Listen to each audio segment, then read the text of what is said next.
Are you prepared? Yes, Commander. Everything is in place. Within the confines of a spacecraft laboratory, a lizard-like being clad in armor meticulously observed a specimen suspended within a glass vessel. Through the transparent barrier, it was evident that the specimen was a young individual from the Blue Star civilization.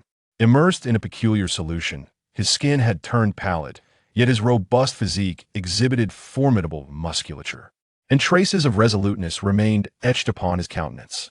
Numerous transparent tubes of varying sizes were affixed to his body, and he lay in a state of unconsciousness. Inside the tubes, enigmatic substances were being administered. Guess, you must halt this operation immediately. It is a double-edged sword. The Alliance headquarters will never condone this. As the commander spoke with a grave expression, another lizard-like officer, accompanied by two interstellar warriors, hurriedly approached from behind. We have no other choice.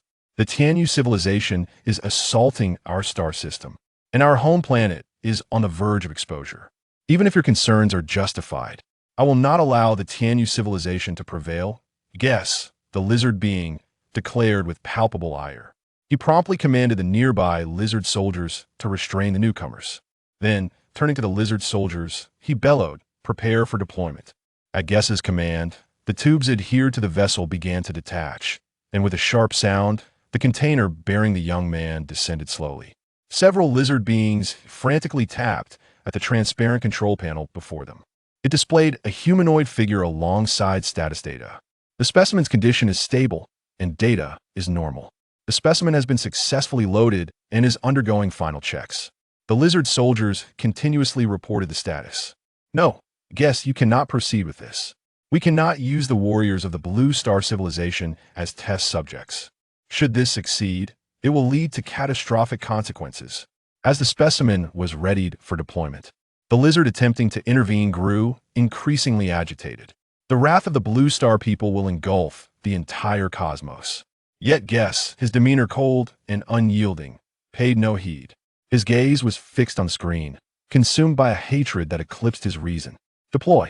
With Guess's reckless command, a small launch pod separated from the base of the spacecraft. The pod drifted slowly through the void of space, descending toward a terrestrial-like planet. As it approached the atmosphere, flames erupted from the pod, adjusting its trajectory with precision. Once the trajectory was calibrated, the launch pod surged forth, emitting a more ferocious blaze as it barreled into the planet's atmosphere. Boom! The launch pod, engulfed in flames, crashed violently to the surface, creating a vast impact crater.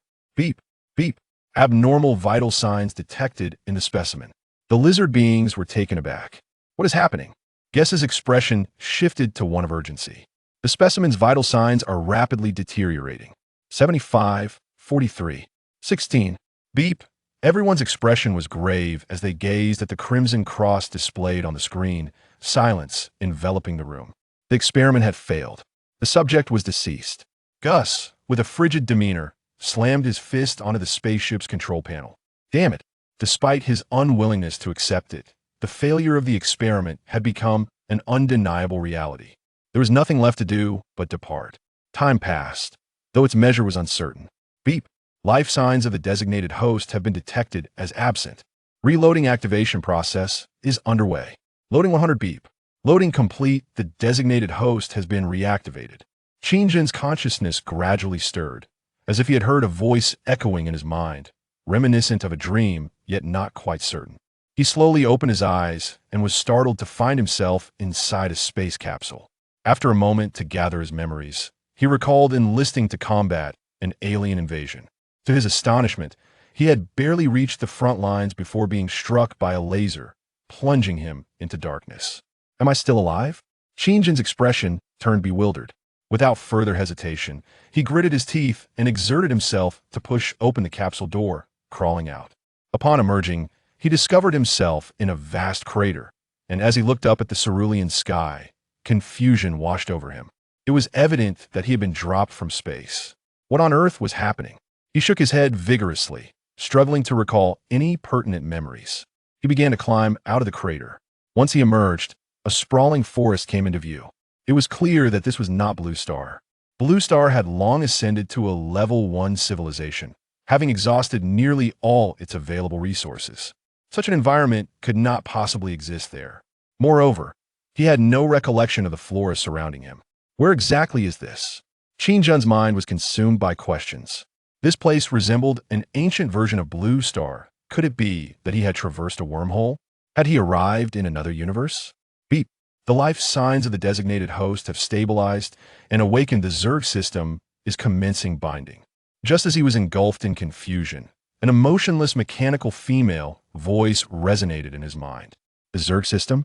Qin Jun's expression shifted to one of astonishment. Beginning loading 5100. Congratulations, host, binding successful. I am the Zerg system, pleased to serve you. The voice, reminiscent of a youthful girl, echoed in Qin Jun's mind once more. I have actually bound to a system?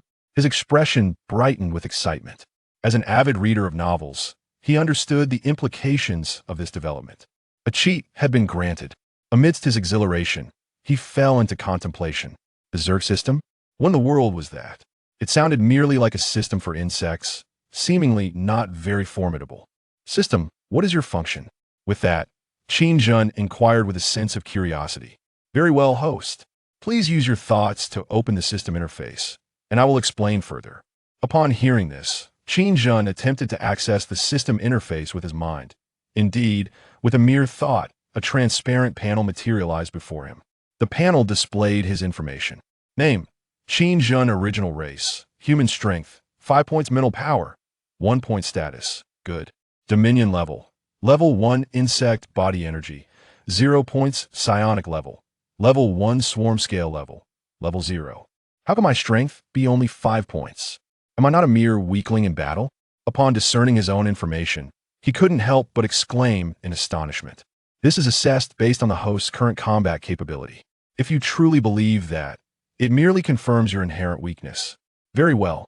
Upon hearing the system's explanation, Qin Jun intended to retort but found himself at a loss for words. In comparison to extraterrestrial beings, his physical strength indeed could only be deemed as pitifully inadequate. What about my mental power? Chapter 002. The surprise package. Upon hearing this, Qin Jun fell into deep contemplation. What exactly is spiritual energy? Is it a manifestation of an individual's unique abilities? Qin Jun inquired further. Regarding the level of dominion, he surmised it must be intrinsically linked to his own physique. There was no need for excessive questioning. Qin Jun was a thinker. Spiritual energy is a distinct ability, a proprietary right of the dominion's essence. Upon reaching a certain level, one can transform ordinary energy into a special form of energy. This unique energy can be utilized to enhance the capabilities of individual members of the swarm, fortify the dominion's overall abilities, or even serve as a means of armed assault. Goodness, is this not akin to superpowers? If I were to elevate my spiritual energy level in the future, would I not possess the ability to soar through the skies, to be omnipotent, or even unleash plasma energy cannons, just like Ultraman's laser beams? With this thought, Qin Jun's eyes sparkled with excitement. Initially, he believed that this insect system could merely summon insects or utilize their abilities to augment his own. However, after this brief contemplation, it seemed that there were far greater possibilities ahead. The imagery was vivid, and it was exhilarating. Qin Jun leapt with joy. Insectoid system, I have never been this speechless since my inception. What on earth have I bound myself to? Is this really the best candidate? Is this it? The evaluation indicates a remarkable calmness coupled with a fiery temper, harboring unparalleled latent ambition, that aside from being handsome, nothing else aligns with that assessment. Could I have chosen the wrong subject? Never mind. Strictly speaking, yes. How then can I swiftly elevate my spiritual energy level? Qin Jun, now impassioned, pressed on. By devouring mysterious energy cores and elevating the Dominion's insect body level. A gentle reminder, I hope the Dominion does not entertain any peculiar notions. After absorbing this information, Qin Jun pondered once more. Did this system intend to manipulate his thoughts? Did it possess sentience? Was it a conspiracy? However, he dismissed these thoughts quickly. They were but fleeting shadows in his mind. How might I expedite the elevation of my insect body level? Qin Jun queried again. By enhancing the Dominion's mental strength and raising the swarm's level. In conjunction with the energy from the mysterious cores, the Dominion's insect body can be upgraded and evolved. A swarm? But I currently do not possess a single insect. Am I to capture a few insects for transformation? Qin Jun's confusion deepened. What he heard from the system was almost entirely intertwined with the swarm's level. Yet, what is a swarm when not even a single caterpillar graces my presence? The system has a surprise package specifically for the Dominion. Oh my! How could I not have considered that? Why did you not mention it sooner? Upon hearing this, a sudden epiphany struck Qingjin. Indeed, systems are often accompanied by packages. Did you even give me a chance to speak? The voice of the system erupted in his mind, frenzied. Why was it so agitated? Upon hearing the change in the system's tone, Qingjin muttered to himself, "May I inquire if the host wishes to activate the surprise gift package?" The system's voice conveyed a sense of exasperation, tinged with a hint of helplessness as it addressed Qingjin in his mind. Without a moment's hesitation, Qingjin responded with eagerness, "Activate." A potent anticipation surged within him. Those wretched lizard aliens had caused his family to be torn apart. They reveled in invading others' home planets. Didn't they? If afforded the chance to grow stronger, he would ensure they tasted despair as he had. A chilling thought coursed through Qingjin's mind. His grim expression did not linger for long before it contorted into one of agony. What is happening? My stomach hurts terribly. Qingjin clutched his abdomen, trembling in pain, as if something was consuming his flesh and blood, forming within him. The pain was akin to being sliced by a knife. His legs weakened, and with a muffled thud, he collapsed onto the ground. His complexion gradually turned an alarming shade of pale. After a few moments, the pain began to subside. Yet he could distinctly sense the presence of something within his belly. He could feel that it was a living entity, gently stirring inside him. Breathing heavily, he exclaimed, "No way. System, what is happening?" A wave of dread washed over him. Was he merely a vessel? This could very well turn out like those sci-fi films, where an alien bursts forth from one's body in a gruesome spectacle. Please do not panic, host. This is the surprise gift package presented to you by the system. A gift package, you say? Surely, this thing isn't going to consume my innards and emerge from my body, is it? What a delightful surprise. Qingjin shouted in terror. Fear not, Sovereign. After successful binding, the genetic code of the insectoid queen has been integrated into your genetic chain. Therefore, this is a queen larva formed from your own flesh and blood. It poses no threat to you. All you must do is give birth to it. Qingjin's heart raced in shock, and he shouted in fury, "What the hell? How am I supposed to give birth as a male? Don't put me in such a predicament." He felt utterly absurd. To think he was pregnant was beyond belief. This so-called surprise package was indeed surprising, but in the most outrageous way, involving something emerging from his own body. At that moment, a vivid image flashed through his mind, and his face turned a sickly shade of green. Just then, a fresh wave of excruciating pain surged through him. The life form within was crawling up his esophagus. Panic-stricken, he found himself unable to speak. His mouth involuntarily opened wide, and his stomach churned violently, threatening to expel its contents. After a moment of struggle, his eyes rolled back, and he finally expelled a milky white larva from his mouth, which was as large as an adult's fist. Atop its head rested a conspicuous black spot, while a row of diminutive legs on its abdomen wriggled incessantly against the ground before Qingjin, mingling grotesquely with his own blood and saliva, eliciting a sense of revulsion. The sight was exceedingly nauseating. After expelling the larva, Qingjin felt utterly drained, collapsing onto the ground with a thud, though his complexion had notably improved, gradually returning to a semblance of normalcy. "In a daze," he murmured, "I truly birthed a worm." Chapter 003. Base 1. It was at this moment that Qingjin sensed a faint, subtle connection within his consciousness. After pondering for a brief while, he opened the panel once more, only to discover a button for the next page had appeared. Without hesitation, he clicked on it. Unsurprisingly, the new page contained information and images pertaining to the worm. However, the image of the mother worm base displayed bore no resemblance whatsoever to the larva he had just expelled, akin to comparing a maggot to a colossal beast. One might assume they were entirely unrelated. Qingjin was not overly shocked, instead meticulously perusing the information on the panel. Motherworm base, level 1. The foundation of the swarm, equipped with larval incubation nests, humic acid conversion pools, and systems for manufacturing fungal blankets, consuming energy points. It can simultaneously incubate up to 500 larvae, with a maximum level of 20. To establish a motherworm base, 5,000 energy points are required. To evolve to the next level, an energy core crystal is necessary, along with a level 1 mastery of mental power and psychic energy, consuming 10,000 energy points. Level 1 motherworm base unlocks swarm units, worker worms, swift jump worms, and vision king worms. Abilities: incubate larvae, consumes 1 energy point. Takes 10 seconds, can incubate any swarm unit. Incubate worker worm. Consumes 1 larva, 50 energy points, takes 5 minutes. Incubate swift jump worm. Consumes 1 larva, 100 energy points, takes 10 minutes. 1 larva splits into 2 swift jump worms. Incubate vision king worm. Consumes 1 larva, 150 energy points, takes 20 minutes. Upon evolving to level 2, the base will unlock new swarm units, continuing to increment in this manner. Qingjun was astonished. This worm system was a biological weapon, and he was its wielder. As long as there was sufficient energy, it could endlessly produce worms. Upon grasping this information, 2 words illuminated his mind. Incredible. Beep. Congratulations, Master. The level 1 mother worm base has been established. Shall incubation commence immediately? Simultaneously, the system's voice resonated once more within his mind, bringing Qingjun back to reality. He slowly rose and declared, "Incubate the level 1 mother worm base." Following this command, the larva began to expel white silk from its head continuously. As the creature enveloped itself in silk, a milky substance secreted from its pale body. In no time, under Qingjun's watchful gaze, the first mother insect base had wrapped itself into a cocoon as large as a water tank.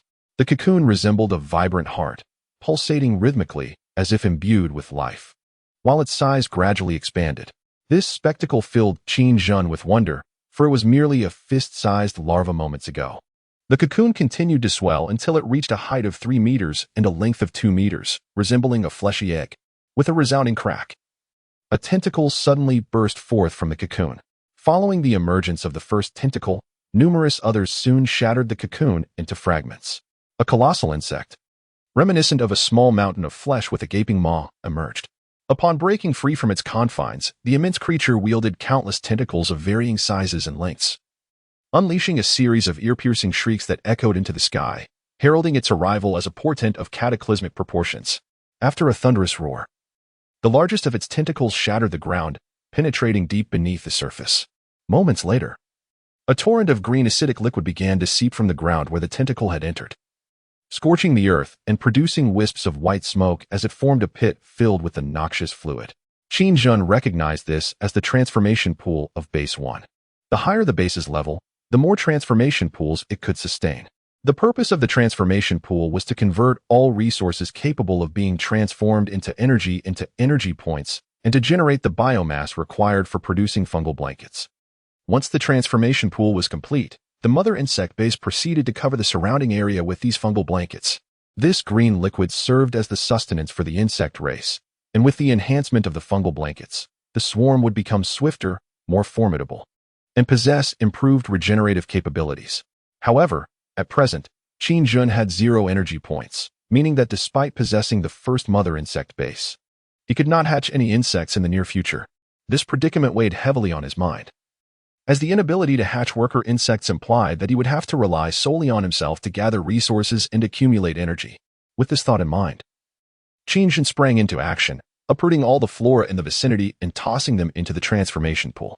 Sweating profusely, he toiled joyfully throughout the day, collecting every flower, grass, small insect, and creature within several dozen meters and depositing them into the pool. He worked tirelessly until nightfall, pausing only when hunger took hold. Scanning the area, he found a colorful fruit that appeared edible and promptly placed it into his mouth. Alas, what a wretched taste!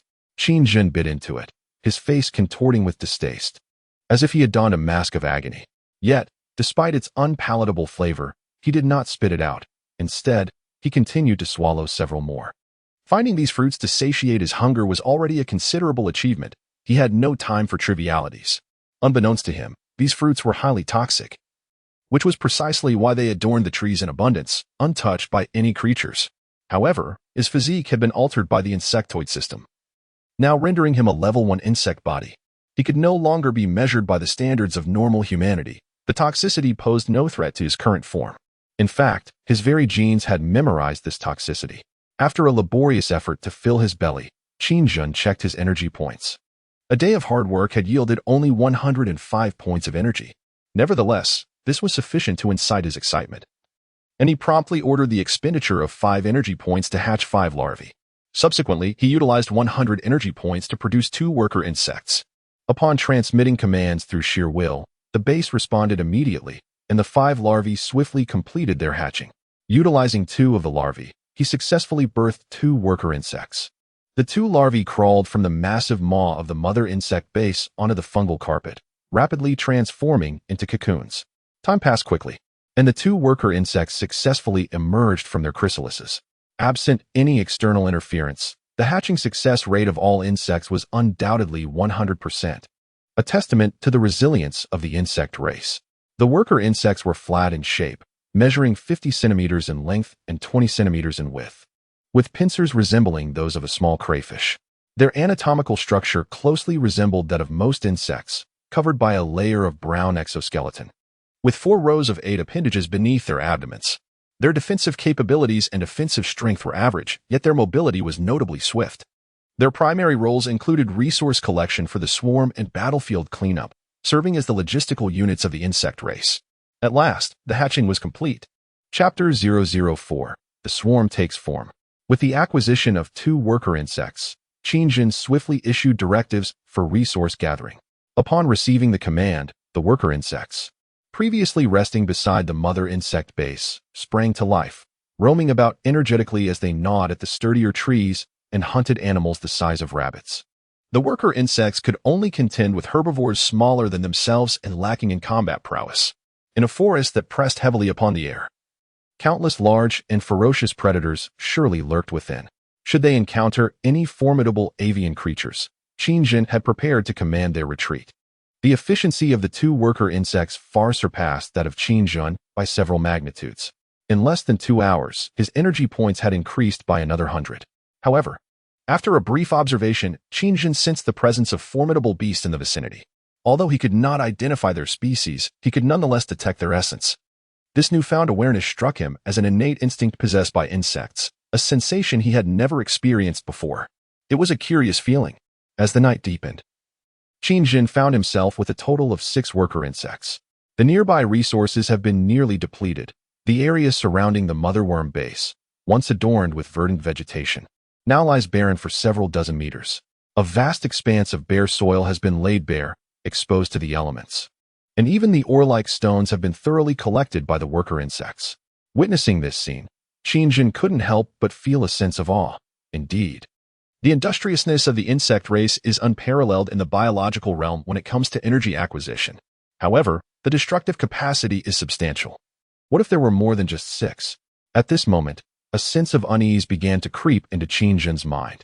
Where exactly is this place? Is it still on Blue Star? He could not ascertain with certainty, but there is an 80% chance it is not. If it is not, what state of civilization does this world currently inhabit? What kind of advancement has it achieved? Contemplating this, he gazed up at the starry sky, his expression grave. It would be troublesome if there were satellites above. If a higher civilization exists, his appearance would undoubtedly incite panic, and conflict would become inevitable. The inherent traits of the insect race suggest that the path to ascendance will not be a tranquil one. Qingjin, now the sovereign of the insects, is indifferent to the fates of others. He is solely focused on rapidly hatching a vast swarm and swiftly augmenting his power. In his own words, "If even your own kind is so feeble, what right do you have to pity others? Anything that obstructs the growth of the insect race shall be swept away." With this thought, he settled beside the motherworm base. Although he can no longer be described as human, resting to conserve energy remains essential. He is still too weak. Currently, he cannot even match the combat prowess of the 6 worker insects. Each time he recalls the tragic events on Blue Star during the invasion by the lizardmen, an uncontrollable fury ignites within him. They treated humanity as mere livestock, devoid of any compassion. Countless humans were subjected to various genetic experiments.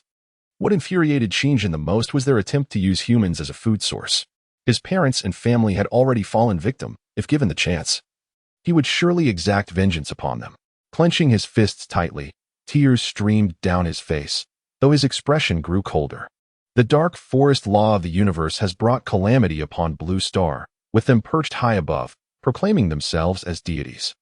"I shall make all cosmic civilizations pay dearly for their disdain towards humanity. You shall ultimately face irreversible demise." With this thought, Qingjin attempted to communicate with the system in his mind, asking, "Is the system present?" "Yes, Sovereign. The insect system is on standby 24 hours a day to serve you." "Qingjin, how many insects are needed to achieve a level 1 swarm?"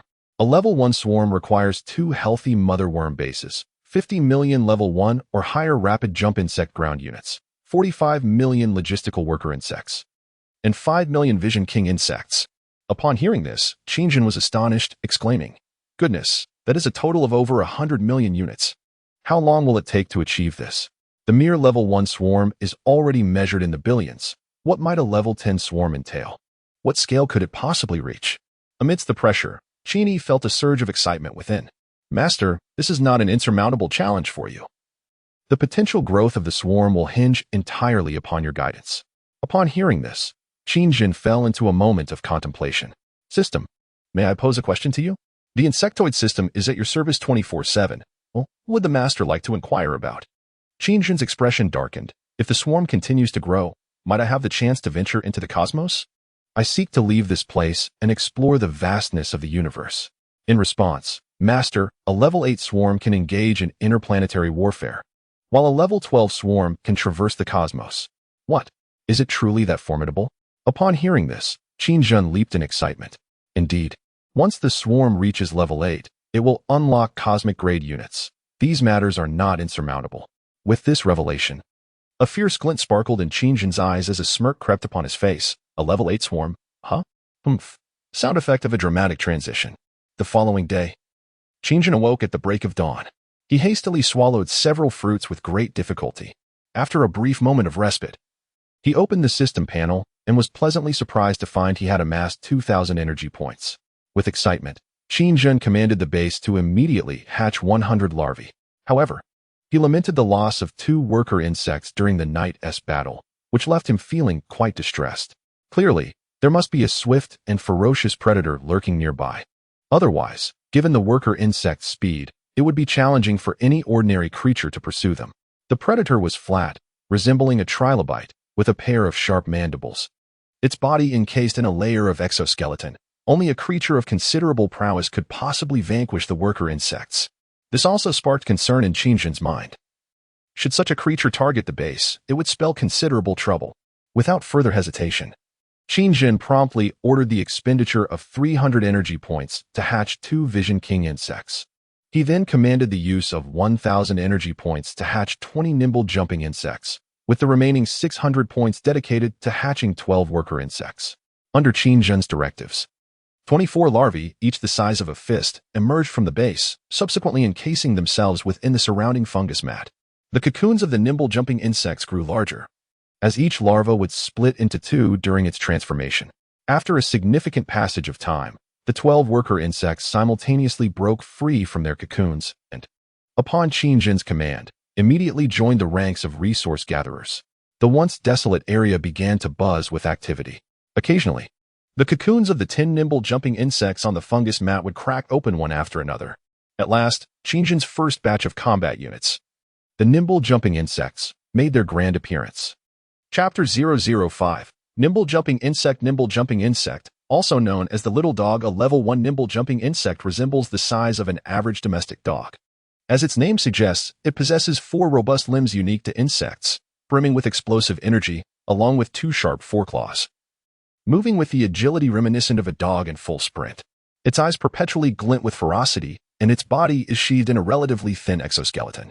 2 pairs of distinctive 4-leaf wings adorn its back, while its mandibles are long, symmetrical, and formidable, exuding a fierce demeanor.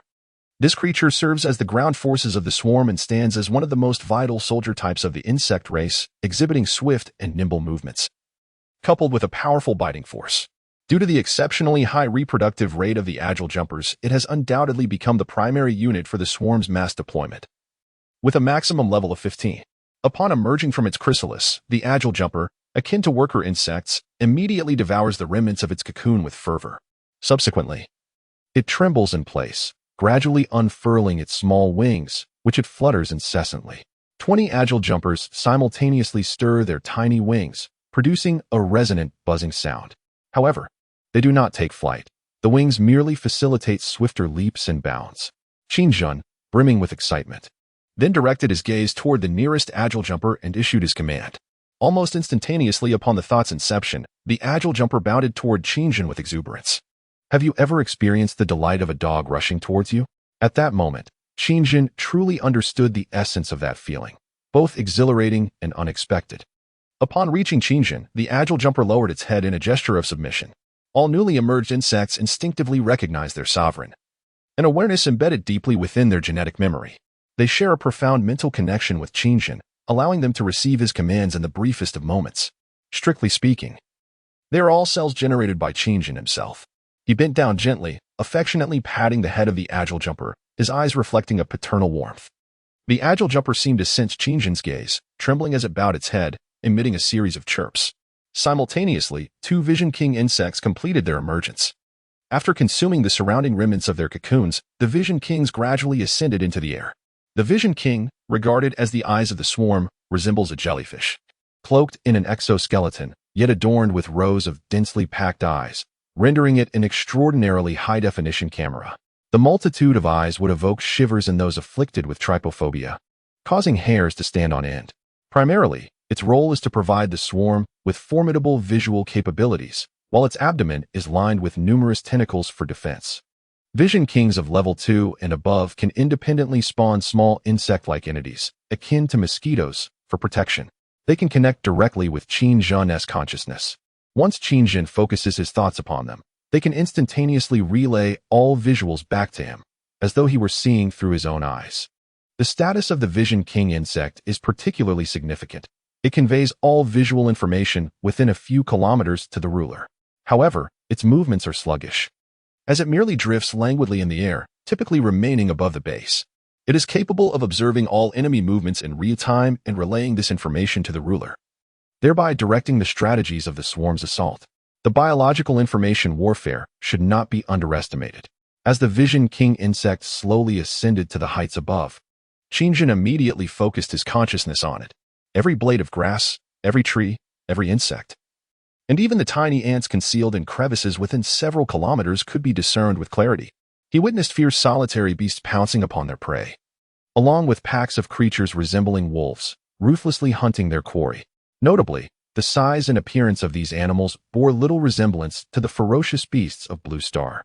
The solitary beast was akin to a saber-toothed tiger, yet it sported a lightning-wreathed horn atop its head. Similarly, the wolf pack appeared to rival the size of water buffalo from Blue Star. Their fur was a striking blend of blue and white, and Qingjin was astonished to observe one of them unleashing an energy sphere from its gaping maw as an attack during the chase.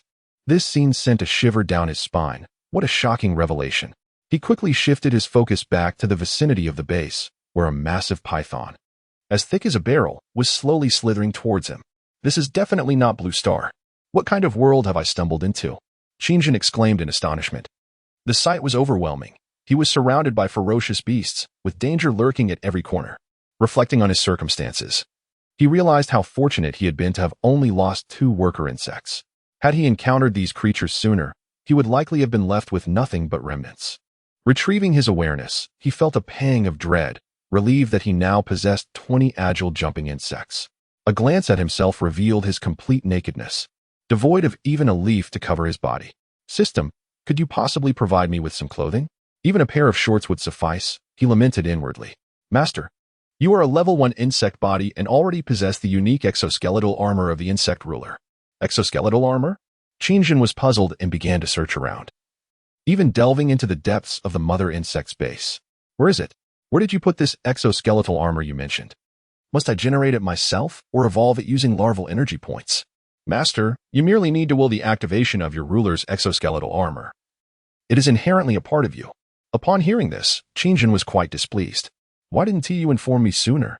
I've been bare all day, feeling quite uncomfortable with everything exposed. I assumed you had a penchant for such transformations. What? You actually thought of me as some kind of pervert? Qingjin was left speechless by the system's response. Rather than being merely a tool, you are the master of your own transformation, Qingjin remarked. Choosing to cease the conversation, he bore no anger towards the system, for it merely existed as a fragment of his own consciousness. In a sense, it was an integral part of his being. Without further hesitation, Qingjin swiftly issued a command to don the exoskeleton. The moment the command was executed, a dark liquid surged forth from the pores of his skin. No, it was not liquid. These were, astonishingly, nanobots. These minute creatures, emerging from his very skin, were so tiny that they were invisible to the naked eye. Their sheer multitude gave the illusion of a liquid. Qingjin was taken aback. How extraordinary. Chapter 006. Slaying the giant python, these nanobots had evolved from Qin Jun's own cells. Before his astonished gaze, they gathered on his body at a visibly rapid pace, solidifying into a formidable exoskeleton. Rather than an exoskeleton, it resembled a shell composed of these minuscule nanobots. This insect shell was remarkably resilient, capable of withstanding the impact of bullets from advanced weaponry. His knee joints and arm joints sprouted a series of razor-sharp bone spikes, and his claws were exceptionally sharp, rendering him armed to the teeth. His head bore a striking resemblance to Soundwave from Transformers, or perhaps to the Flat Boss from SpongeBob. Two sharp antennae adorned his forehead, and at the center of his eye region remained a single large compound eye, while his mouth possessed a fearsome insect mouthpart, revealing interlocking insect teeth upon opening. Additionally, two pairs of wings, reminiscent of a mantis, emerged from his back, albeit significantly larger, akin to those of a swift locust. Wow! Qin Jun marveled as he examined himself, exhilarated as he executed a set of military-style punches. To his astonishment, the insect shell felt utterly weightless, as if it were an extension of his own skin. Yet he could palpably sense its hardness, granting him an illusion of invincibility. Indeed, he found the ruling insect shell to be quite to his liking. At this moment, Qin Jun was astonished once more. He realized his voice had transformed into a hoarse, guttural growl, reminiscent of a beast. Has even my voice changed? How wondrous! This insect shell is a product of the insect race, evolved through countless epochs, combining the genes of a certain civilization with those of the insect race to protect the ruler, the system explained. Is that so? What an astonishing race! Upon hearing this, Qin Jun could not help but display a profound expression of shock. If such marvels could be achieved, what could the insect race not accomplish?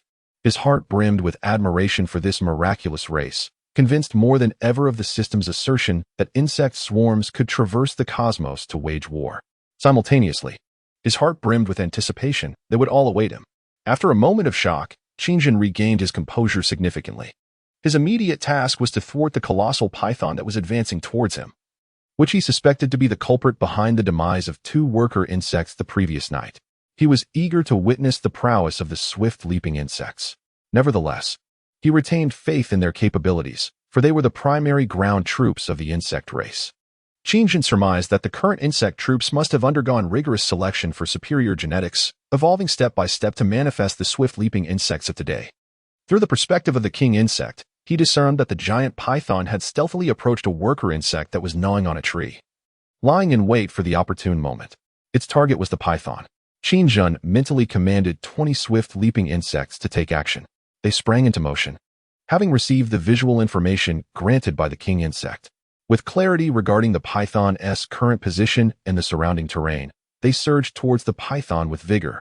After a brief moment of contemplation, Qin Jun decided to follow, fluttering his diminutive wings and leaping forward to keep pace with the swift-leaping insects. At this moment, the python, concealed in a depression, remained oblivious to its role as the mantis in a game of mantis stalks the cicada, unaware of the oriole behind. Soon, while the python hesitated to attack the worker insect before it, the swift-leaping insects arrived with unbridled ferocity. Their raucous charge through the jungle startled the python, which realized it had transitioned from predator to prey. It instinctively coiled into a defensive ball, elevating its massive triangular head and flicking its forked tongue. Attack the python. As they drew near, Qin Jun issued a command to the 20 swift-leaping insects once more. The command was relayed flawlessly through their neural pathways to their brains, sharpening their focus on their mission. The master demanded the death of that python. In a flurry, the 20 swift-leaping insects closed in to within 2 meters of their target, then propelled themselves forward with their powerful hind legs, akin to ravenous wolves pouncing on their prey. The sudden onslaught startled the python, which exhibited a moment of palpable shock. However, the swift-leaping insects had already leaped onto its body, their formidable mandibles viciously tearing into the python's flesh. Its seemingly tough scales were no match for the insect's mandibles, which were equipped with a pair of deadly sharp jaws. They were indeed born for battle. In agony, the python began to thrash on the ground, attempting to evade the onslaught of the swift-leaping insects by rolling its massive body. In this tumult, it inadvertently crushed 2 of the leaping insects. Observing the loss from atop a towering tree, Qin Jun felt a pang of anguish at the sight of his fallen comrades. However, he harbored no intention of descending to join the fray. Despite the loss of 2 jumping insects, the colossal python was nearing its breaking point.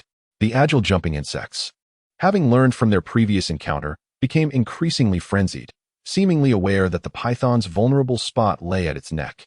The remaining 18 jumping insects launched an assault on that very area, tearing away the scales and exposing the flesh beneath, utterly defenseless against the onslaught of the ferocious jumping insects. At this juncture, the python was incapable of mounting an effective counterattack against these nimble and ferocious adversaries. Before long, the python found itself on the brink of death, its once vibrant eyes dulling to a lifeless gaze. It was savagely torn apart by the relentless jumping insects. Stop. Let the worker insects handle it. Observing that the python had lost all semblance of life, Qingjin hastily commanded the jumping insects to refrain from consuming the python. Although the jumping insects could enhance and evolve their ranks by feasting on corpses, the energy points that could be derived from this python's substantial form were precisely what Qingjin desperately needed. He could not afford such a waste. Upon receiving the command, the jumping insects promptly ceased their gnawing on the python's carcass, emitting a series of shrill cries as they awaited Qingjin's next instruction. With a flutter of his small wings, Qingjin leapt down from the towering trunk and approached the python's lifeless body at a leisurely pace, giving its head a gentle kick. With a sinister smile, he remarked, "Become nourishment for the swarm." Chapter 007, Preserving Genes. Almost instantly upon issuing the command, 10 worker insects converged, dragging the python's corpse back to the base. The 2 squash jumping insects were similarly carried off by the workers. Impressive indeed. Qingjin chuckled as he contemplated the 18 jumping insects before him. After a moment's reflection, he issued another command, instructing them to hunt down solitary large beasts. The corpses of such creatures should yield even more energy points, becoming the next target for the swarm. Soon, the python's remains were transported back to the transformation pool. Qingjin eagerly opened the system interface before him. As anticipated, 5,000 energy points. This python's body can be transformed into such a bounty. Upon witnessing the energy conversion, the peculiar single eye gleamed with brilliance, and the dreadful maw erupted into laughter. This was indeed the energy value required to hatch a mother insect base. Ding! Congratulations. The Dominator has acquired the genetic data of the low-level intelligent creature, the python. Upon hearing the system's notification, Qingjin was momentarily taken aback. What does this mean, Dominator? Upon transforming the python's corpse, the mother insect base has memorized its genetic data. After a brief moment of contemplation, Qingjin responded, "Are you saying that the python we just encountered is classified as a low-level intelligent creature? And that the mother insect will store the genetic data of intelligent beings in the gene repository of the insect race?" Strictly speaking, yes. The insect race will retain the genes of intelligent beings. Thus, it became clear to him. Upon hearing the response, Qingjin pondered thoughtfully and inquired, "Is it possible for me to combine the genes of this giant python with those of the swift-jumping insect, thereby consuming energy to create an entirely new species of insect?" Strictly speaking, this is feasible, Master. However, the genome of the swift-jumping insect will only assimilate superior genes, and the primitive genome of the giant python cannot succeed. It would be instantaneously devoured and enhanced by the swift-jumping insect's genome, even if the fusion were successful. This new insect species would pale in comparison to the current insect tribes, lacking significantly in various capabilities, rendering such an endeavor unnecessary. "Ah, I see." Qingjin nodded thoughtfully. He continued, "So, this idea is entirely viable, correct? Would it then be possible to merge the biological genes of this world with those of the insect tribes, perhaps through larvae, to create a new kind of insect?" After a moment of contemplation, a bold idea emerged in his mind during the recent exchange with the system. "Just answer me with a simple yes or no." "It is indeed possible, Master." "Excellent." Qingjin felt a surge of excitement within. This meant that in the future, he could not only hatch primordial aberrant insects, but also create new varieties of insect tribes. However, he mused, the biological genes of this world likely do not surpass those of the insect tribes. Yet, this does not mean that he cannot eventually leave this place and venture into the cosmos, where those who claim to be gods must possess commendable genes. "I shall consume all the lizardmen and utilize their genes to forge new breeds," Qingjin resolved silently. However, based on the information relayed by the Vision King insect, it was evident that this world could be classified as having not yet attained a level 1 civilization. After observing for a day or two, there were no signs of flying vehicles in the sky. Perhaps this was due to the vastness of the forest, which appeared to stretch endlessly.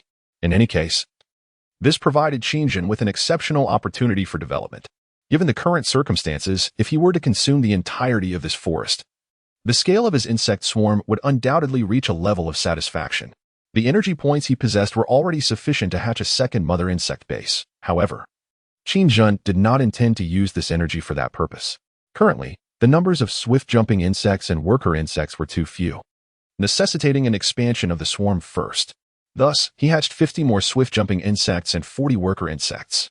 Gazing at the countless cocoons upon the fungal carpet, Qin Jun nodded in satisfaction, knowing that it would not be long before the scale of his swarm would increase significantly.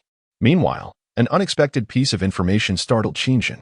At that moment, the swift-jumping insects were besieging a creature resembling a saber-toothed tiger in the forest.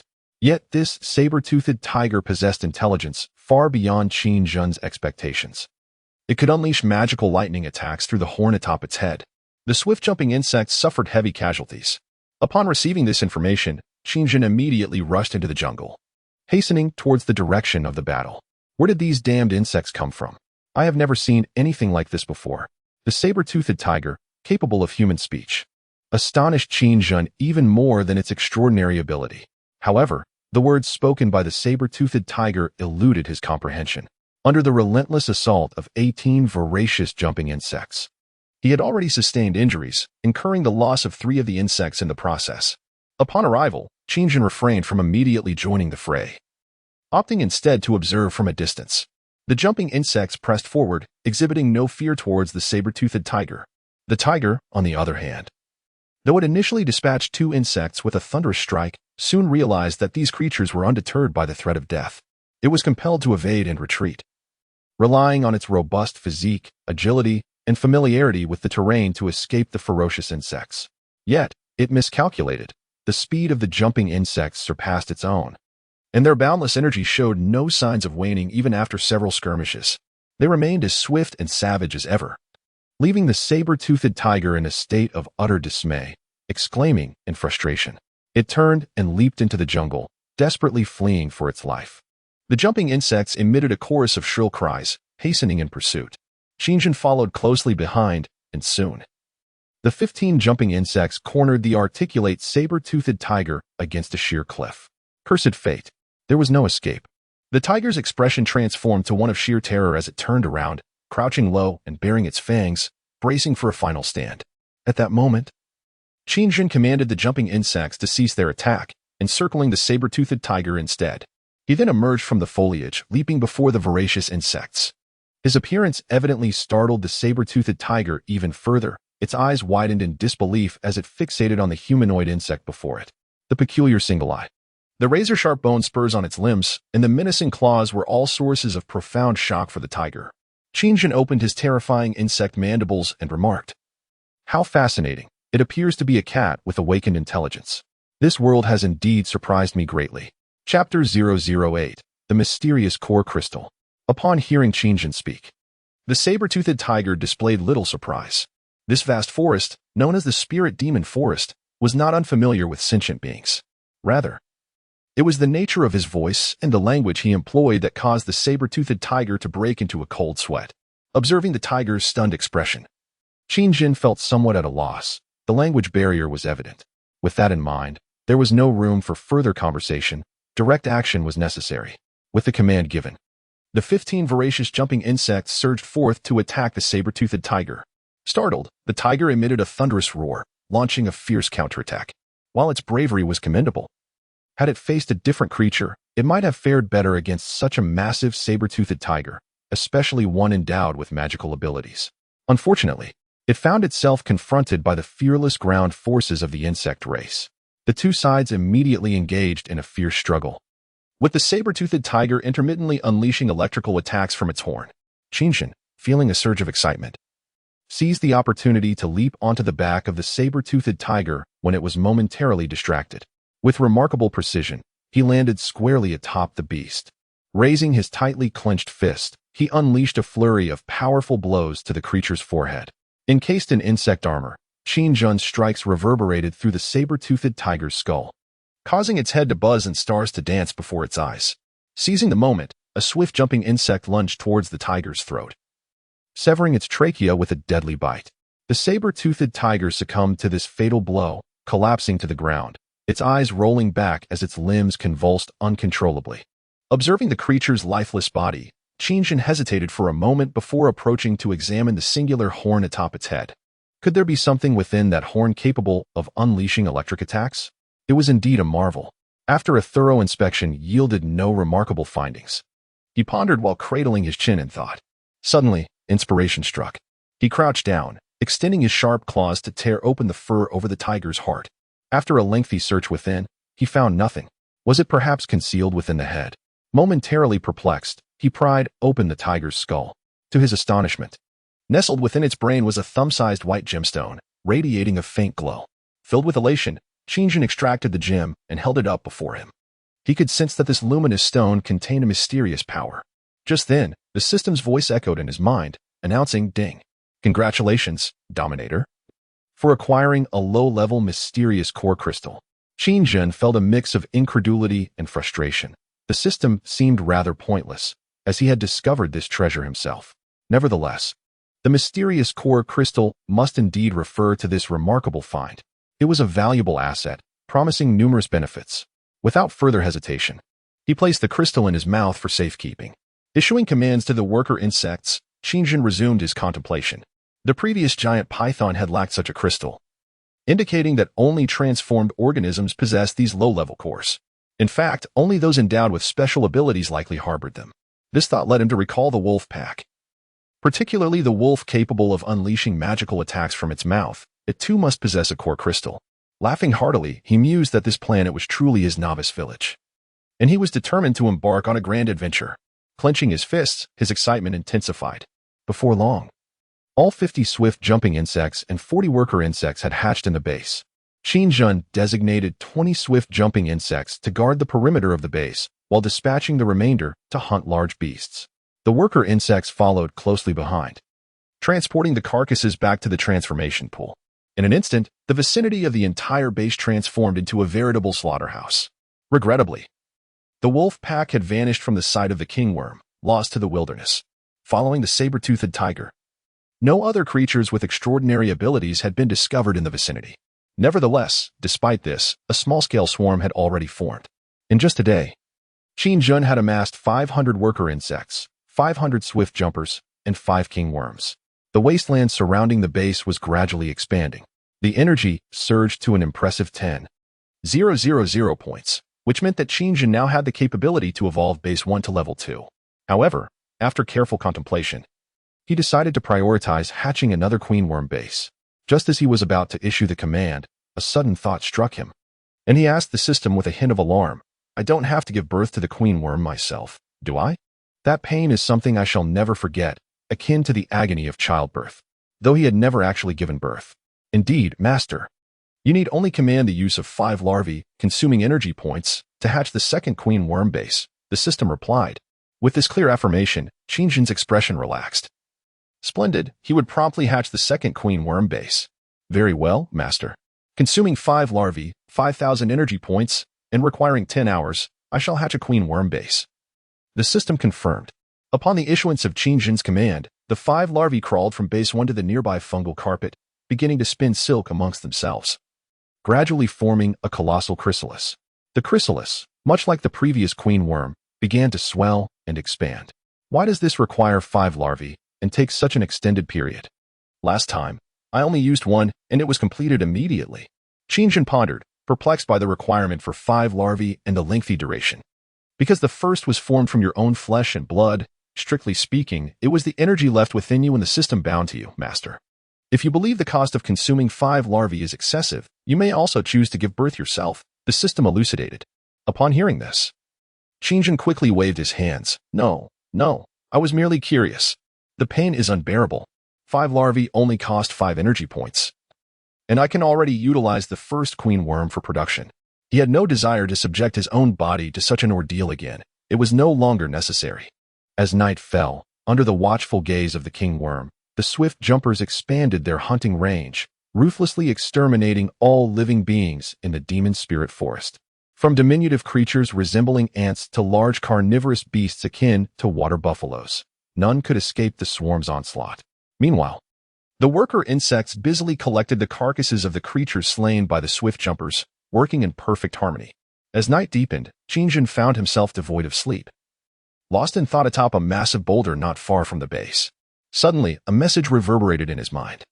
The previous pack of wolves has begun to make contact with the swarm of insects. Excellent, I have finally found you. This time, you shall not escape. Chapter 009, Wolves vs. Insects. In the dark of the magic spirit forest, the onslaught of the swarm has elicited a series of anguished cries from the larger creatures. The swift-jumping insects emit terrifying hisses reminiscent of a hellish nightmare. A shadow flits through the air, its wings beating like those of a locust, swiftly leaping from the wasteland into the depths of the jungle. Despite the night, Qingjun's vision is unhindered.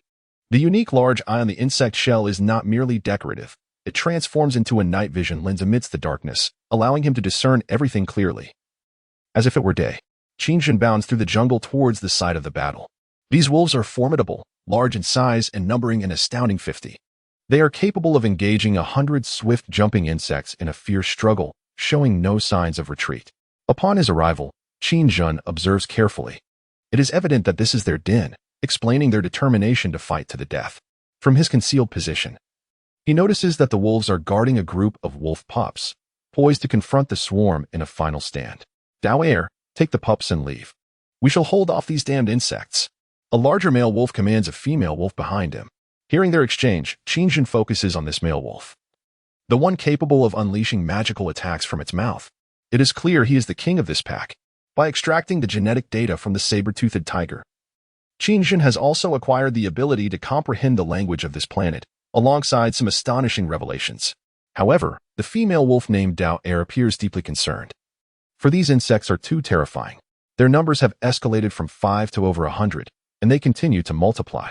She cannot fathom where such large and vicious insects have emerged from, having never encountered their kind before. Do not hesitate. Take the pups and flee to Koyula City. Inform the Beast King of the situation in the magic spirit forest. The Wolf King growls fiercely, baring his fangs as he reiterates, indeed, they are demons. We must stop them here, lest they escape the magic spirit forest. Just then, a voice resonates through the night. It is akin to that of a demon, devoid of any emotion, striking fear into the hearts of the wolves. Who are you? Why do you assault the magic spirit forest? Such actions will surely incur the judgment of the divine. The Wolf King bellows into the darkness. The judgment of the divine? Huh, how amusing. Qingjun chuckles upon hearing the Wolf King's words as he leaps from the shadows before the swarm of insects. Indeed, the appearance of Qingjun startled the pack of wolves profoundly. This grotesque humanoid insect must surely be the king of these vermin. His fierce visage, and that singular, fearsome eye unmistakably conveyed a message. I am the demon from the abyss. Where are the deities you so revere? Why do they not come to your rescue? It is merely the law of the jungle. Qingjun spoke coldly through his menacing insect mandibles. Who are you? The wolf pack, taken aback by the inquiry, trembled. Who am I? Qingjun hesitated briefly at the Wolf King's question, then declared, I am Qingjun, the commander of the swarm. With a serious demeanor, he introduced himself to the wolves, adding, I regret to inform you that you will all perish here. No one can escape the hunt of the swarm. Accursed demon. The Wolf King roared in fury, suddenly launching himself at Qingjun with all his might. In response, Qingjun let out a chilling laugh and issued the command to attack. As the Wolf King charged, a rapid jump insect sprang forth, tackling him to the ground mid-attack. A fierce struggle ensued between the insect and the wolf. The swarm of rapid jump insects emitted shrill cries and immediately charged at the wolf pack, transforming the scene into a chaotic bloodbath. Qingjun showed no intention of retreating. As a warrior from the Blue Star, the thrill of battle invigorated him. In the darkness, he moved alongside the swarm, relentlessly harvesting the lives of the wolves. To him, they were mere sources of energy, stepping stones to his ascendance. He yearned to grow even stronger and seek vengeance against the lofty cosmic civilizations. At that moment, the Wolf King was locked in a fierce fight with the rapid jump insect. He was horrified to discover that this particular insect was unlike the others. It was more ferocious and possessed superior combat skills. Despite its significantly smaller size, it exhibited no fear, continually evading his attacks. The Wolf King felt a rising urgency. If he did not swiftly eliminate this insect, the swarm would soon decimate his pack. After a brief exchange of bites, the Wolf King leapt back, opening his massive jaws. A sphere of energy began to coalesce within, radiating a blinding light amid the night. Alarmed, Qingjun quickly turned to the Wolf King. He observed a rapid jump insect standing defiantly against the Wolf King, displaying remarkable ferocity, showing no signs of retreat in the face of the impending magical assault. It crouched low, emitting a series of threatening shrieks. This display piqued Qin Zhen's interest in the rapid jump insect immensely. In an instant, the Wolf King unleashed his magical attack, a beam of energy hurtling towards the rapid jump insect. As the attack approached, the insect deftly dodged. Boom! A moderate explosion erupted in the darkness, shattering several rapid jump insects into fragments. Qin Zhen's expression turned anxious, only to realize that the jump insect had indeed evaded the Wolf King's energy attack, albeit not entirely unscathed. As the energy struck its mandibles before cascading towards the swarm behind it, the once symmetrical mandibles of the formidable grasshopper were abruptly severed. The creature landed gracefully upon the ground and emitted a series of shrill cries directed at the Wolf King, as if to assert its dominance. However, to Qin Zhen, it seemed more akin to a taunt. "You pitiful wretch." After this display of defiance, the grasshopper lunged again towards the Wolf King. The Wolf King, taken aback, realized with horror that this grasshopper possessed an extraordinary ability to evade his direct magical assaults. Before he could regain his composure, the grasshopper, now with a broken tooth, had already pounced upon him. With a swift bite, it clamped onto the Wolf King's throat, bringing him crashing to the ground. Ah, how intriguing! Witnessing this scene, Qin Zhen recognized the unique prowess of the grasshopper, his excitement escalating. Yet, as he regained his focus, he noticed, to his dismay, that the mother wolf had seized the opportunity while his attention was diverted towards the Wolf King and the grasshopper, and had fled with her pups. Cursed be the situation. Chapter 010. Broken Tooth. The mother wolf must not escape. The current swarm of insects remains far too feeble. As for the city of Kulu mentioned by the Wolf King, Qin Zhen had gleaned some understanding from the genetic memories of the saber-toothed tiger. It was a city-state exclusive to the orc race, boasting a remarkably sophisticated military structure. Engaging with Kulu City at this juncture would not be a prudent course of action. In haste, Qin Zhen issued pursuit orders. 20 grasshoppers swiftly surged into the night. Above them, the Sight King insect, with its myriad of eyes constantly scanning, endeavored to trace the mother wolf's path. It soon discerned that she, along with her litter of pups, was racing through the darkness, moving so swiftly that they appeared as mere phantoms. This speed was astonishing, easily exceeding 200 kilometers per hour. Qin Zhen was left agape, utterly bewildered. What in the world was this? As he observed the mother wolf nearing the edge of the Sight King's vision, frustration welled within him. He decided against pursuing her further. The mother wolf must possess some ability to enhance her speed, having vanished in the blink of an eye. Clearly, the grasshoppers could not keep pace, and he had no choice but to relent. Turning his gaze back towards the wolf pack, he noted that they had been decimated under the onslaught of the grasshoppers, with many dead and others grievously wounded, posing no significant threat. He then glanced at the Wolf King, who was now being relentlessly clutched by the grasshopper, gasping for breath and lying on the ground, utterly incapacitated. To think that the Wolf King had been bested by a grasshopper with a broken tooth. This revelation only intensified Qin Zhen's curiosity about the remarkable creature. Following the defeat of the wolf pack, the worker insects began to emerge from the shadows, collecting the remains of the wolves and the fallen grasshoppers to transport back to the base's transformation pool. Qin Zhen approached the Wolf King and addressed the grasshopper, which was still clinging to its prey. "All right, let me have a look at him." Obeying the command, the grasshopper released its grip and leapt aside. "You wretched demon. The divine will descend to judge your sins," the Wolf King declared to Qin Zhen with the last breath of life. At that moment, he suddenly sensed the terrifying nature of this vicious insect, and a wave of concern washed over him. He feared that the city of Kulu could not withstand these creatures. "You speak of divinity, yet if you possess the capability to judge me, then come forth," Qin Zhen retorted, delivering a brutal kick to the Wolf King's wounded neck. The already near-death Wolf King found himself further afflicted, convulsing a few times before succumbing to his fate. Qin Zhen bent down and tore open the Wolf King's head, revealing a core of energy embedded in his brain, akin to that of the saber-toothed tiger, though it was of a low grade. It was a rare treasure for Qin Zhen at that moment. He placed the bloody core into his mandibles and then turned his gaze to the toothless jumper. "I have discovered your uniqueness. Indeed, I have realized that my journey may no longer be solitary," he proclaimed. "This Wolf King's corpse shall be your reward.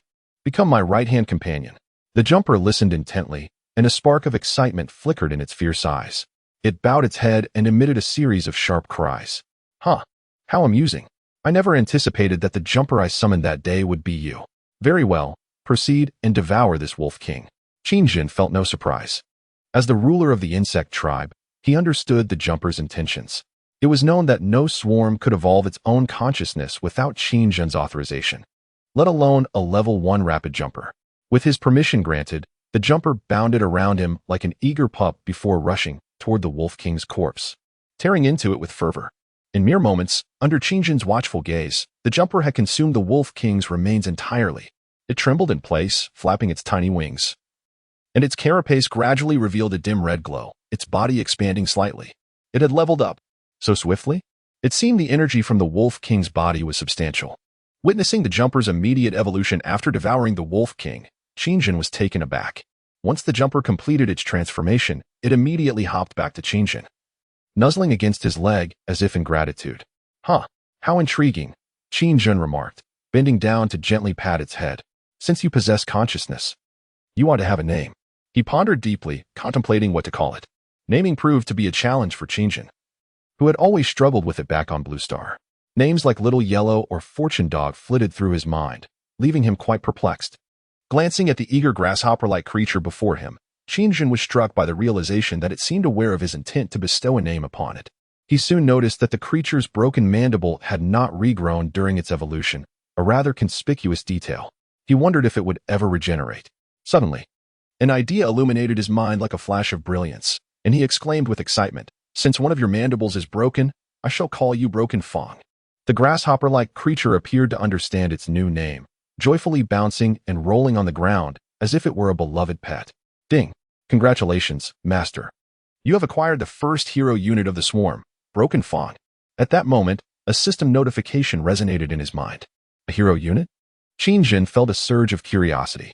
He focused his thoughts to summon the system interface, which indeed revealed a third page.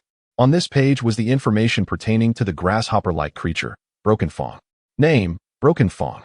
Type, Swift Grasshopper Ground Unit.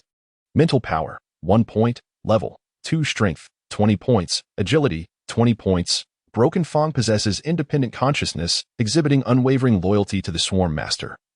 Classified as a special hero unit of the Swarm. On par with the Swarm S Brain Bug, it can act independently without the Master S authorization. Directly obeys the Swarm Master. Under special circumstances, it may disregard the commands of the Brain Bug, possessing partial authority to command the Swarm in battle with the Master S consent. After perusing Broken Fong's profile, Qingjin could not help but exclaim, "Goodness! The Swarm possesses such units." Yet, he pondered, what exactly was this Brain Bug? Chapter 011. Orktown 23. The system responded, elucidating the matter. Thus, it became clear to Qingjin. However, the emergence of Broken Fong seemed to be an unexpected boon. Even the swarm system appeared perplexed by its existence, suggesting that it was likely a manifestation of Qingjin's own character. Yet, the swarm still had a considerable journey to reach level 3. At present, the immediate concern loomed large. The mother wolf had escaped, and she would undoubtedly inform the forces in the city of Kulu about the situation in the Enchanted Forest. A significant conflict was inevitable. He was on the brink of a survival war against the civilizations of this planet. It was imperative to elevate the swarm as swiftly as possible. With this thought, Qingjin raced back to the base alongside Broken Fong. At that moment, the level 2 mother bug was still in the process of hatching, while the level 1 bug was continuously producing swift grasshopper units. The surrounding fungal carpet had expanded significantly, now brimming with a multitude of cocoons, an astonishing total of 2,000, and the number continued to rise. Among these numerous cocoons, 500 were of the swift grasshopper variety. And once they emerged, they would form a swarm of 3,000 swift grasshoppers. As long as sufficient energy is available, once the swarm hatches, the mother bug base immediately arranges for the next batch of cocoons, truly achieving an astonishing level of productivity. Qingjin subsequently opened the system page and directed his gaze to the line indicating energy points. Energy, 50,000 points. Suddenly, he felt immensely wealthy.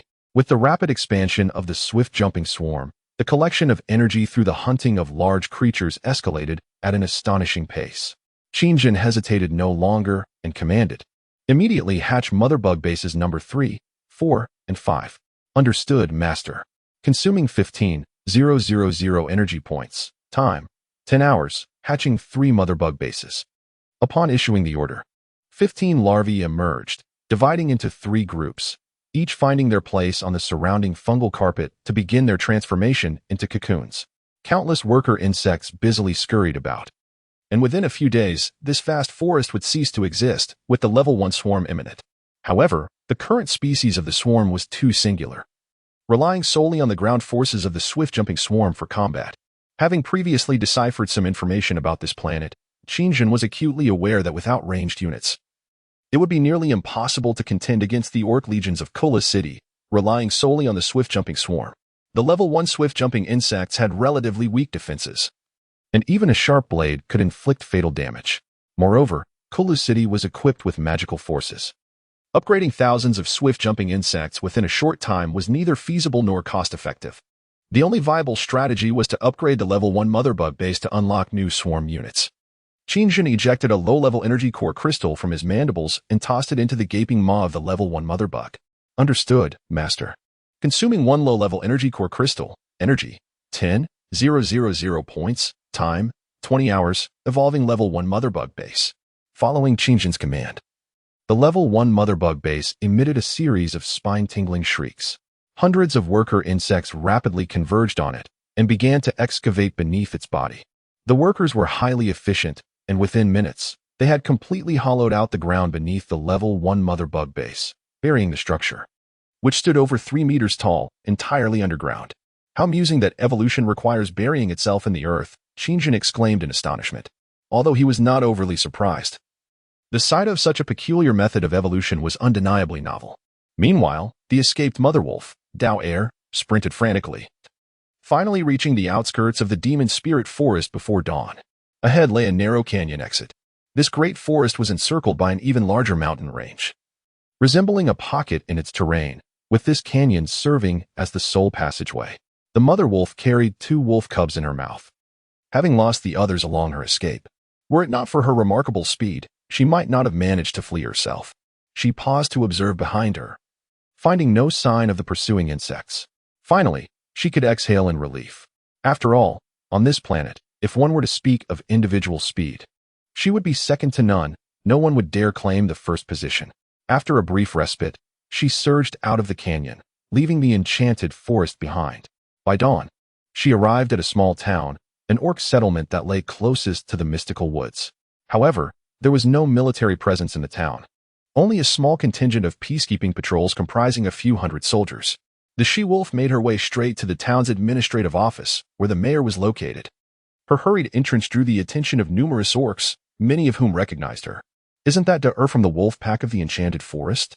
exclaimed a minotaur, scratching his head in uncertainty as a shadow darted past. "Indeed, who else could run with such speed? She is the she-wolf endowed with incredible velocity," remarked a nearby ram-headed orc. "What's the rush?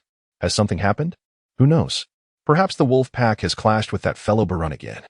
They have never been on good terms in the enchanted forest. Alas, I've heard that Barun often steals the prey caught by the wolf pack, relying on his lightning abilities." The orcs began to murmur amongst themselves. The mayor of the orc town was a werewolf, sporting spectacles that gave him an outwardly harmless appearance, exuding a gentle demeanor. "Lord Rake, a grave crisis has befallen the enchanted forest." Da'er's voice rang out even before her form arrived. The surrounding orcs were filled with confusion. Even if the wolf pack had clashed with the saber-toothed tiger named Barun, it shouldn't warrant such alarm. Moreover, considering the capabilities of the couple, along with the wolf pack, Barun's lightning abilities should not grant him any significant advantage. Is that Da'er's voice? What has transpired? The werewolf mayor, named Rake, promptly rose from his desk and stepped outside upon hearing the commotion. As he reached the door, he beheld Da'er racing towards him. 2 wolf pups clutched in her mouth, her expression a mix of terror. It truly is Da'er from the enchanted wolf pack. The nearby orc patrolmen were equally astonished by her frantic demeanor. What has happened? Sensing the escalating tension, Mayor Rake's expression darkened as he approached her. Woe is us. A horde of exceedingly ferocious demons has emerged from the enchanted forest, wreaking havoc and destruction throughout. Chapter 012, The Werewolf Rake. Da'er set down the pups and immediately broke into heart-wrenching sobs. "Jack is dead. The entire wolf pack has perished." "What?" The orcs gasped in shock upon hearing this. It was well known that the wolf pack had little to fear in the enchanted forest, save for Barun's occasional resistance. This was a dire turn of events. Mayor Reg removed his glasses, his expression instantly transforming to one of grave seriousness. Without reservation, Dower recounted the emergence and rampant destruction caused by the swarm in the spirit magic forest in vivid detail. Upon hearing this, Rhaegar fell into deep contemplation. Given Dower's disheveled appearance, it seemed improbable that she was fabricating her account. Moreover, the fact that the wolf pack was so effortlessly consumed by the insects implied that the formidable Barun was likely doomed as well. The Wolf King Jack and the saber-toothed tiger Barun had ruled over the spirit magic forest for centuries. What manner of ferocity must these insects possess to vanquish them? According to Dower, the insects appeared to have emerged suddenly. Could it be that they had not previously inhabited the spirit magic forest? This notion seemed implausible, for the forest had but a single entrance, surrounded by sheer cliffs.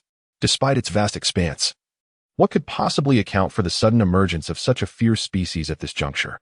After much deliberation, Rhaegar remained without clarity. Truly, as Dower had stated, all beings within the spirit magic forest were facing annihilation. This was a situation that could not be ignored. Cain, we must investigate. The werewolf Rhaegar declared to the rat-headed orc beside him.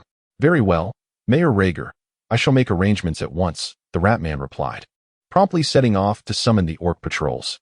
3 days later, amidst a torrential downpour, the once lush and vibrant heart of the spirit magic forest had transformed into a desolate wasteland, barren of life. In its place loomed an overwhelming swarm of insects and 5 conspicuous mother insect bases. One base, in particular, was colossal, its size exceeding that of a level 1 mother base by more than threefold. A fearsome behemoth. Above, countless Vision King insects floated in the sky, while on the ground, innumerable worker insects busily gathered resources for the swarm. Even in the relentless rain, they did not cease their labor. Qingjin stood steadfast in the pouring rain, his loyal companion, Broken Tooth, unwaveringly by his side. A change in the weather is imminent, Qingjin stated, gazing skyward and stretching out his arms. The large eyes on his insectoid visage shifted slightly. With a mere thought, the chitinous covering of his head gradually receded, revealing a mane of dark, tousled hair and a face that exuded both coldness and charisma. Letting the torrential raindrops pummel his stern visage, he slowly closed his eyes, appearing to savor the moment. After a considerable interval, Qingjin regained his composure and remarked to the steadfast Broken Tooth, "The rain in this world is even purer than that of my own. It is truly refreshing." Broken Tooth emitted a low hiss, seemingly in response to Qingjin's words. "Ah, my previous world," Qingjin mused with a faint smile, but his expression quickly darkened as he continued, "It is all destroyed, Broken Tooth. My world has been obliterated." Hearing this, Broken Tooth lifted its gaze to the sorrowful sovereign, a fierce glint of inexplicable emotion flashing in its eyes, soon replaced by a resolute determination. Indeed, as a swift-jumping insect, Broken Tooth had gradually begun to develop its own independent consciousness. In its consciousness, Qingjin is the sovereign, and that is everything. Those who destroy the realm of the sovereign shall undoubtedly pay an exceedingly heavy price at the hands of the swarm. The civilization of this world has arrived. Suddenly, amidst the serene rain, Qingjin spoke alone, perhaps addressing Duanya, or perhaps the entire swarm. Meanwhile, at the outskirts of the Demon Spirit Forest Canyon, a centaur warrior lamented, "This wretched weather.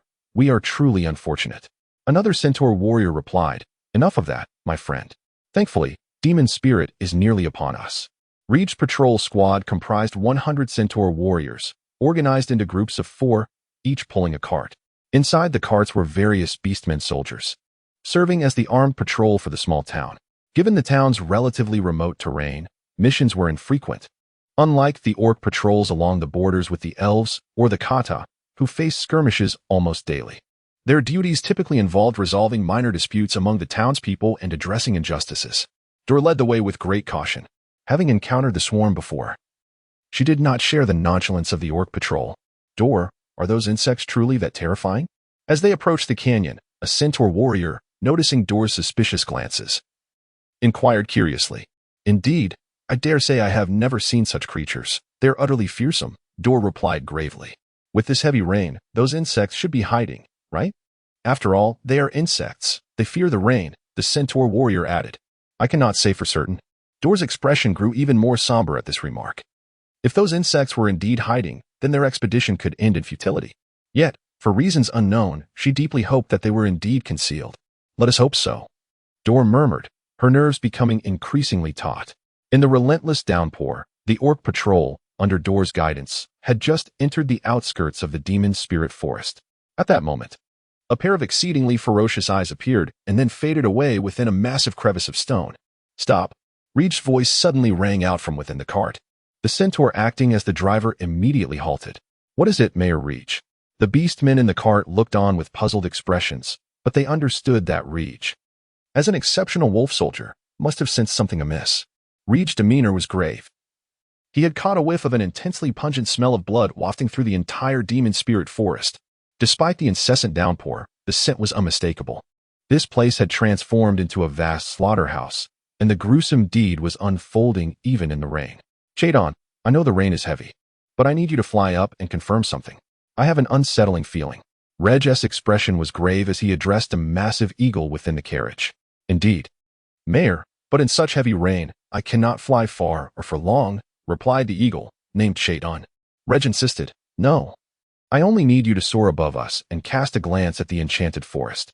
As you command, Mayor Reg, the eagle acknowledged, and with that, it launched itself from the carriage, flapping its wings vigorously as it ascended into the stormy sky. Upon reaching a great height, it gazed down at the enchanted forest, its pupils immediately constricting, soon morphing into sheer terror. Mayor Reg, the enchanted forest is gone. Chapter 013. The Beast King Dino. The orcs, upon hearing this, were struck with horror. Run, quickly, Reg shouted urgently. Hurry. Dor was the first to react. As if gripped by immense fright, he propelled himself into a sprint, vanishing in an instant. The eagle hurriedly returned to the carriage, disregarding its drenched feathers, as if it had witnessed something profoundly horrifying. Trembling all over, its eyes filled with dread, it began to scream incoherently, insects. It's all insects. The centaur warriors, witnessing this, also began to look alarmed. Any sentient being, faced with the unknown terror, would surely be filled with dread, and upon realizing the gravity of the situation, they immediately turned and fled. Deep within the enchanted forest, Qingjin was utterly bewildered, muttering in confusion. What is happening? Why are these orcs suddenly retreating? This is far too abrupt. Once he regained his composure, a look of shock crossed his face as he slapped his thigh. Damn it, I underestimated them. Chase them down. At Qingjin's command, waves of rapid jump insects erupted from the ground, their grotesque forms surging forth like a torrent into the gorge, racing ahead in a frenzy. Just then, the rain ceased. However, the terrifying tide of rapid jump insects emerged. Over 1 million of these creatures poured forth from the enchanted forest, creating a dark, overwhelming mass. Oh dear God! The orcs turned pale as they beheld the dense swarm approaching, a truly earth-shattering sight that sent them into a frantic panic, instinctively shielding their heads. Ah, Mamma Mia! They cried out in despair. Damn it! You all need to run faster. The Ramen, terrified, shouted loudly as they dashed from the carriage to the front, wielding long whips and cracking them sharply against the fleeing centaurs. Ouch! Damn it! The centaurs yelped as the lashes struck their backsides, but this only spurred their speed further. At this moment, Qingjin's figure appeared atop the gorge's peak. His demeanor was cold as he surveyed the vast plain before him, murmuring to himself, Are you ready to face me?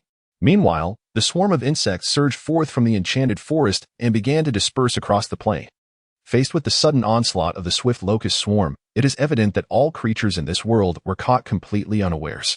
Wherever the swarm spread, devastation ensued. The worker insects began to follow the rapid locusts into this realm. The first to flee, Dale, had already returned to the small town. Yet, she dared not pause. As she passed through the town, she cried out incessantly, Everyone, run. Flee for your lives. The orc inhabitants of the town were filled with confusion. What is happening? Is that not Dale? Did she not go to the spirit forest with Mayor Reg just the day before? They wondered, what could be the matter? Has something occurred? Unaware of the impending danger, the orc residents dismissed Dale's warnings, assuming she had lost her wits due to the loss of her wolf pack. Not long after Dale's departure, the ground suddenly trembled. The orcs began to sense something amiss and grew restless. Run! Hurry! At that moment, the patrol team, pursued by the swarm, frantically shouted to the townsfolk. Is that not Mayor Reg? At this juncture, even the most oblivious of individuals recognized the gravity of the situation. Some orcs began to stealthily retreat, while others, slow to react, remained rooted in place, staring vacantly. It was only when the swarm closed in on the patrolling orcs that they widened their eyes in terror, hastily abandoning their tasks to flee. In the blink of an eye, the swarm surged into the town. Those orcs who could not escape were mercilessly torn apart by the swift locusts. No one, be they young, old, infirm, or weak, could evade the brutal assault of the locusts. The swarm rampaged through the orc territory without restraint, and countless orcs perished in this wave of devastation. Meanwhile, the small cities fortified with military garrisons promptly took precautions upon receiving news of the calamity. From the heights of their city walls, they employed various ranged weapons and flammable materials to keep the swift locusts at bay. Thus, they secured a momentary reprieve. In the city of Kulu, the capital of the Orc nation, a formidable magical legion was stationed. Under the reign of King Dino, all orcs lived in relative peace. Yet now, he faced one of the gravest challenges in history. Within his domain, a cataclysmic locust tide had erupted without warning.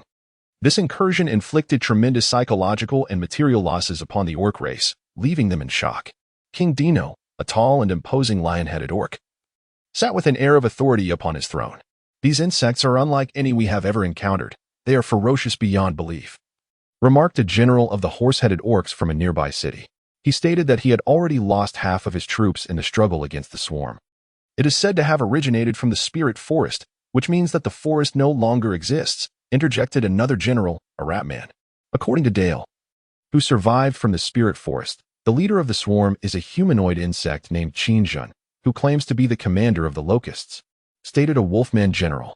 His brother, Reg, narrowly escaped disaster and subsequently shared all the information with him. The swarm commander, Chinjun, remained silent, while the beast king, Dino, appeared contemplative upon hearing the revelations from the werewolf general. Never before had he encountered such an unprecedented outbreak of insects. The perplexity among the gathered was palpable.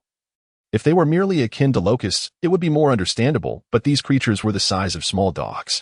Each insect was ferocious, armed with formidable mandibles and exoskeletons reminiscent of savage beasts, utterly incongruous with the known biology of their world.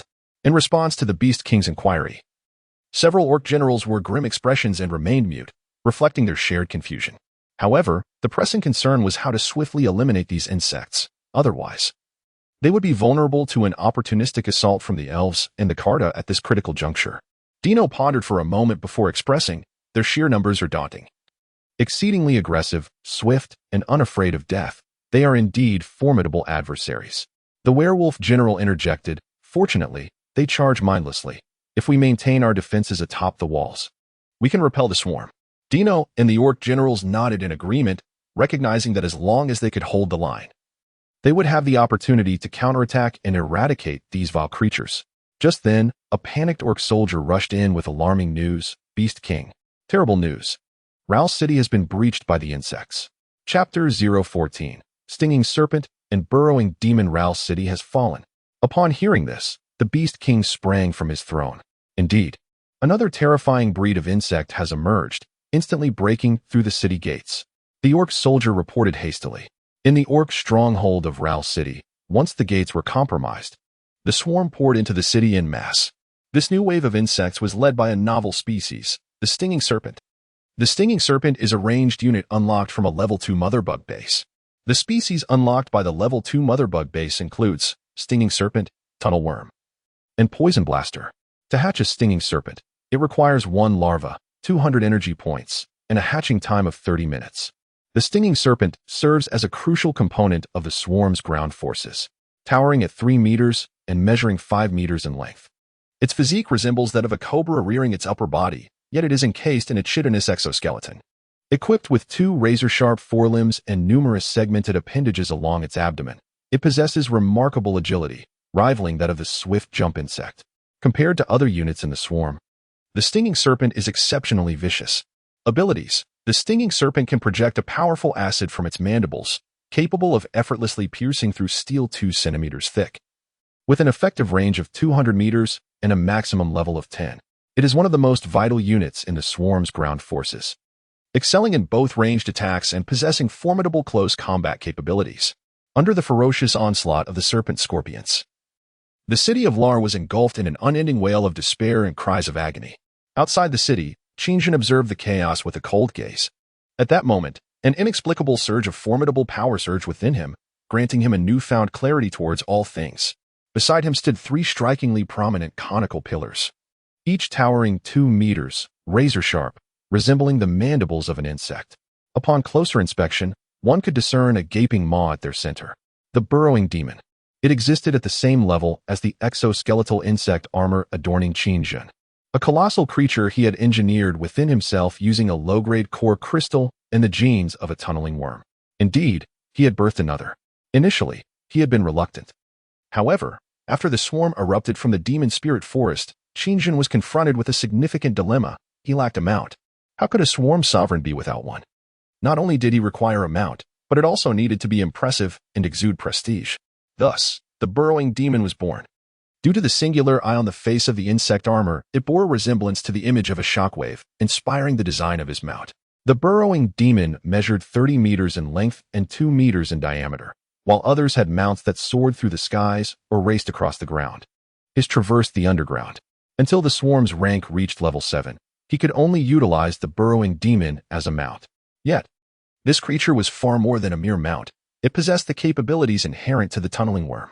It could carve pathways for the swarm and, utilizing its burrowing ability, instantaneously transport the ground forces to designated combat positions. In the face of a planet riddled with mountains, Qingjun perceived the burrowing demon as holding a crucial position in the early stages of the swarm, enhancing their operational efficiency. Ding! Congratulations, Sovereign. The swarm has reached a scale of level 1, granting you an opportunity for physical enhancement. Ding! Congratulations, Sovereign. The insect body level has risen to level 2. Ding! Congratulations, Sovereign. Mental power has ascended to level 2. Ding! Congratulations, Sovereign. Spiritual energy level has risen to level 2. The system's notifications echoed incessantly in his mind. Physical enhancement? What sort of enhancement might this entail? Qingjun pondered for a moment before inquiring. The level 2 mother insect base possesses a splitting pool. The Sovereign must return to the splitting pool to undergo physical enhancement. The system responded. Upon hearing this, Qingjun contemplated once more and asked, how much time will it require? The Sovereign's physical enhancement will consume 72 hours, during which the data of the Sovereign's exoskeletal insect armor will also be updated. 72 hours? Such a lengthy duration? Qingjun hesitated upon hearing the system state that the enhancement would take 3 days, especially since the swarm was currently initiating an offensive against the orcs. However, if he did not strengthen himself promptly, any subsequent challenges faced by the swarm, perhaps from the formidable Khitan or the elves, would be exceedingly difficult to overcome. After much contemplation, Qingjun resolved to commence the enhancement process. However, he would not allow the swarm to cease its operations. For the time being, he decided to temporarily entrust the command of the swarm to Broken Tooth. With this thought in mind, Qingjun leaped into the gaping maw of the blood basin. 3 colossal conical pillars immediately interlocked. A creature, immense as a dragon, erupted from the earth, swiftly extending its 3 razor-sharp mandibles before vanishing into the ground. Occasionally, the burrowing demon would emerge from the earth within the magical spirit forest base, revealing much of its massive form. As its body surfaced, a jagged opening gradually split apart, and Qingjun slowly ascended from the creature's body. He then strode purposefully towards the number 1 motherworm base. As he approached, he focused his thoughts, and the chitinous armor on his body receded. He entered the vast number 1 motherworm base, completely unadorned. Where might the division pool be? Qingjun surveyed the interior of the motherworm base, glancing left and right. Aside from the wall of fungal mats and the densely packed larvae, numerous fleshy tubes intertwined. Yet he found no sign of a division pool. Master, shall we commence the enhancement? Just as Qingjun scratched his head in confusion, the system's voice resonated in his mind. Qingjun replied, yes. Upon issuing the confirmation, several fleshy tubes began to extend towards him within the base. The tube ends, resembling leech mouths, adhered to various parts of his body, continuously secreting a viscous liquid that enveloped him completely. Soon, a large transparent embryonic sac formed, submerging Qingjun within. Meanwhile, the operational command of the swarm fell into Broken Tooth's hands. Although Broken Tooth was officially classified as a hero unit on par with the brainworm, in reality, it remained a swift-jumping insect. As an exemplary swift-jumping insect, its only instinct was to charge mindlessly at the enemy, devoid of any strategic deployment skills. Under Qingjun's previous command, the once cunning swarm had transformed into a truly chaotic mass after relinquishing control to Broken Tooth. Following Broken Tooth's instincts, The swarm engaged in mindless assaults. Initially, they pushed the Orc Legion back relentlessly. But soon the orcs discovered that the insects had lost their previous orderly tactics over the past 2 days, attacking without thought. Seizing the opportunity, the Orc Legion began to mount an organized and strategic counteroffensive against the swarm. After a successful defense, a werewolf general, standing atop the corpse of a swift-jumping insect, bellowed, "Orc race, never yield." Chapter 015. Annihilating 1,000,000 orcs for the first time, the Orc Legion, facing a swarm of tens of millions, achieved a singular victory in their siege. Prior to this, even the smallest towns could not survive against such a colossal swarm. Filled with righteous indignation, the werewolf general severed the head of the swift-jumping insect. He stood atop the city walls, lifting the head of the jumping worm high above, proclaiming with fervor, "These demons are not insurmountable. We Orcish kin are born warriors. In this battle against the insect horde, victory shall ultimately be ours, and the divine will surely bless our Orcish race. Roar! Annihilate these wretched insects. The Orcish tribe is invincible." The speech of the wolf general resonated with passion, invigorating the orc army, igniting their bloodlust as they swiftly decimated the surrounding swarm of insects. Upon receiving news of their triumph, King Dino was filled with joy and promptly commanded the Bear Clan, the Wolf Clan, and a magical legion to prepare for assembly.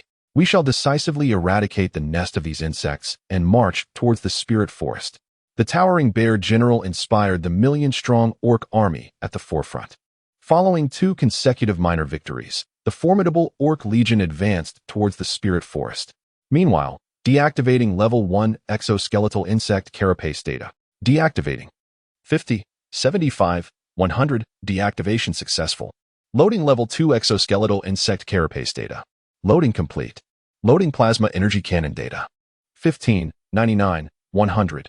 Plasma energy cannon data has been successfully loaded. Ding. Congratulations, Dominator enhancement successful. As the system notification chimed, Qingjin abruptly opened his eyes within the embryonic sac, feeling a surge of newfound power coursing through his being. He tore away the flesh tubes clinging to him and subsequently rent the embryonic sac asunder, causing a viscous liquid to flow onto the already damp ground of the base. After the enhancement, Qingjin sensed a significant transformation in every aspect of his physique, far surpassing his former self. He accessed the system interface. Name, Qingjin, original race, human, strength, 20, mental power, 2. Condition, excellent. Dominator level, level 2 insect body, energy, 1000 psyche, level 2. Swarm scale level, level 1. Skill, swarm plasma energy cannon 1000 energy points. Upon seeing that line, Qingjin was utterly bewildered, his mind buzzing. He recalled that just 3 days prior, he had approximately 50,000 energy points at his disposal. What on earth? This situation could only arise from one possibility.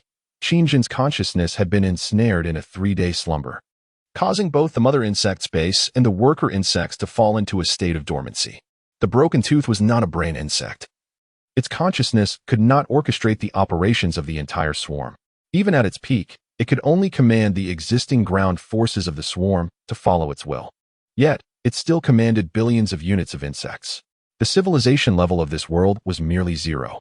4, predominantly belonging to the Stone Age. Having anticipated awakening to command at least 1,000,000 level 2 swift leap insects, the reality was a far cry, leaving me in a dismal state. What a splendid hand I had been dealt, only to have it utterly squandered. That wretched creature, Broken Tooth. In haste, Qingjin swiftly revoked the command of the swarm from Broken Tooth, realizing he had overestimated its capabilities. In less than 2 days, the swarm of over 100 million had been reduced to such a pitiful state. Rushing out of the base, he summoned the insect armor to envelop his body. With Qingjin's nascent consciousness, the swarm became remarkably animated once more. Tens of millions of worker insects promptly sprang into action, swiftly gathering resources. Energy points surged upward, and several queen insect bases tirelessly continued to incubate new insects. Upon regaining command of the swarm, it became evident that the current size comprised only 20 million swift leap insects and 1,000 sting snakes. Despite the heavy losses, it was a relief that Broken Tooth had survived and even evolved to level 3. What a selfish creature it turned out to be. I had been exceedingly careless. Nevertheless, it mattered little. The lost swarm would soon be replenished. Just 3 days prior, the worker insects had unearthed a crystal mine within the Orc tribe's mountainous territory. Although the energy contained within these crystals was only 1/5 of that found in lower-level energy cores, the sheer volume was substantial enough that, once excavated, it would elevate the swarm to level 2. After reclaiming control of the swarm, Qingjin began drafting a counter-offensive plan against the Orc Legion. Before long, the Orc army fell into a trap, genuinely believing the swarm to be incapacitated, relentlessly pursuing them.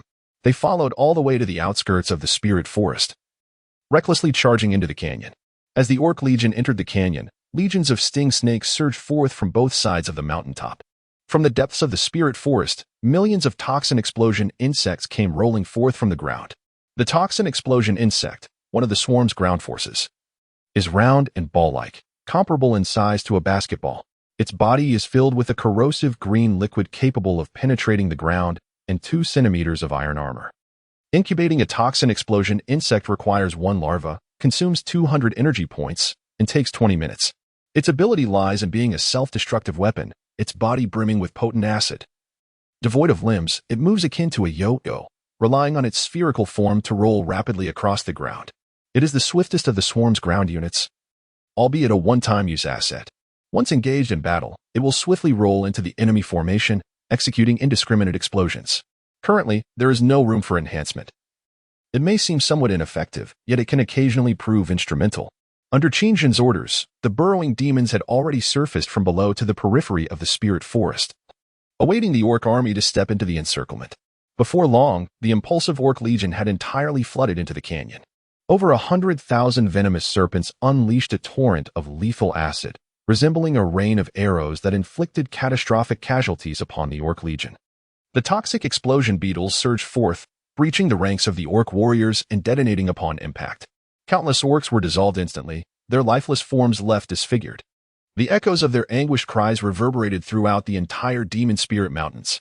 The Orc forces, having narrowly escaped the onslaught of the serpents and beetles, dwindled to a mere 100,000. Realizing they had stepped into the ambush of the swarm, they promptly turned to flee. However, Qingjin was determined to deny them any chance of escape. The colossal burrowing beast emerged from the gorge, creating a massive opening in the ground. Once the passage was formed, the burrower plunged back underground. Almost simultaneously, an overwhelming horde of rapid jump insects burst forth from the newly created opening. In a matter of moments, the so-called million-strong Orc Legion was utterly annihilated. Upon receiving this news, the Orc King, Dino, fainted upon his throne. After a prolonged moment of recovery, he struggled to utter, "Quick, send word to the Catarans and the elves for assistance." Chapter 016. Qingjin's concerns having decimated the Orc Legion's main force, Qingjin refrained from launching an immediate assault on the Orc capital, Kalu City. He commanded the swarm to halt its advance and fervently began mining in the occupied territory. Countless crystal mines were unearthed by the worker insects, which were promptly harvested. Should the swarm reach level 1 without formidable opposition, their growth would be astonishingly rapid. Qingjin's intentions were crystal clear. He sought to ascend to the heavens, rather than merely conquer this planet. If his ambition were confined to this world alone, he could simply unleash an endless tide of rapid jump insects to sweep away the civilizations inhabiting this planet. I sense that time is not on my side, Qingjin remarked, standing atop a high peak, his expression fraught with concern. Below lay a crystal mine excavated by the worker insects, capable of swiftly elevating the swarm's level. Cast upon this planet by an extraterrestrial force, it was evident that this was the handiwork of the lizard aliens. Should they ever return to inspect their experiment, it would spell grave trouble. Initially, he believed that the insectoid system had been implanted within him by the lizard aliens. However, after inquiring directly, the response he received was unexpected. "I have been lying dormant within the Master-S body for 20 years, eagerly awaiting your demise. Is this truly the function of a system?" He pondered. Nonetheless, this revelation provided a definitive answer. He was indeed deployed to this planet by the lizard aliens. "System. I wish to know what the lizard aliens have done to my body," Qingjin expressed, a tinge of anxiety creeping into his thoughts. If he were merely a test subject transformed into a biological weapon and cast here, it would imply that the lizard aliens had conducted some form of experimentation upon him. Yet, despite this realization, he remained oblivious to any discrepancies thus far. The more he contemplated, the more his unease intensified. The Supreme Ruler implanted a genetic virus within your being, a virus possessing remarkable infectious capabilities. Had you not perished at that moment? the virus would have survived and commenced its replication and infection. Of course, even after your demise, the virus lingered within your body. However, I have been activated. And thus the virus has been entirely consumed by the genetic remnants of the insectoid race within you. Therefore, there is no need for the ruler to harbor excessive concerns. Upon hearing this, Qingjin's expression relaxed significantly. How far are we from Blue Star? How many light years away? He inquired again. This is the affiliated star system of the Level 4 civilization, the Tianyu tribe, situated trillions of light years away from the galaxy where the ruler previously resided. Strictly speaking, we have traversed into another universe, the system explained. Astounding. We have crossed into another universe. Upon hearing this, Qingjin displayed astonishment, followed by a sense of confusion. Is it true that a Level 3 civilization has advanced to such an extent in cosmic technology? Strictly speaking, a Level 3 civilization's technology is indeed capable of traversing cosmic space, albeit requiring more jumps and consuming additional time. The lizardmen also belong to the civilizations within your galaxy, and in their quest for vengeance against the Tianyu civilization, they did not hesitate to send you to this planet. According to the ruler's bodily memories, they have not only deployed biochemical weapons on this planet, but have also unleashed similar biological armaments on other planets harboring life forms within the Tianyu civilization. Now I understand. Qingjin nodded thoughtfully. In the city of Kulu, emissaries from the Elf and Kata tribes were summoned. Beast King, I express my sorrow for the calamities faced by the Beastmen, a representative from the Elf tribe lamented. Originally, the three factions were adversarial. However, with the emergence of the insect horde, they were compelled to set aside their previous grievances. Moreover, the Beastmen's losses were dire, should they face extinction.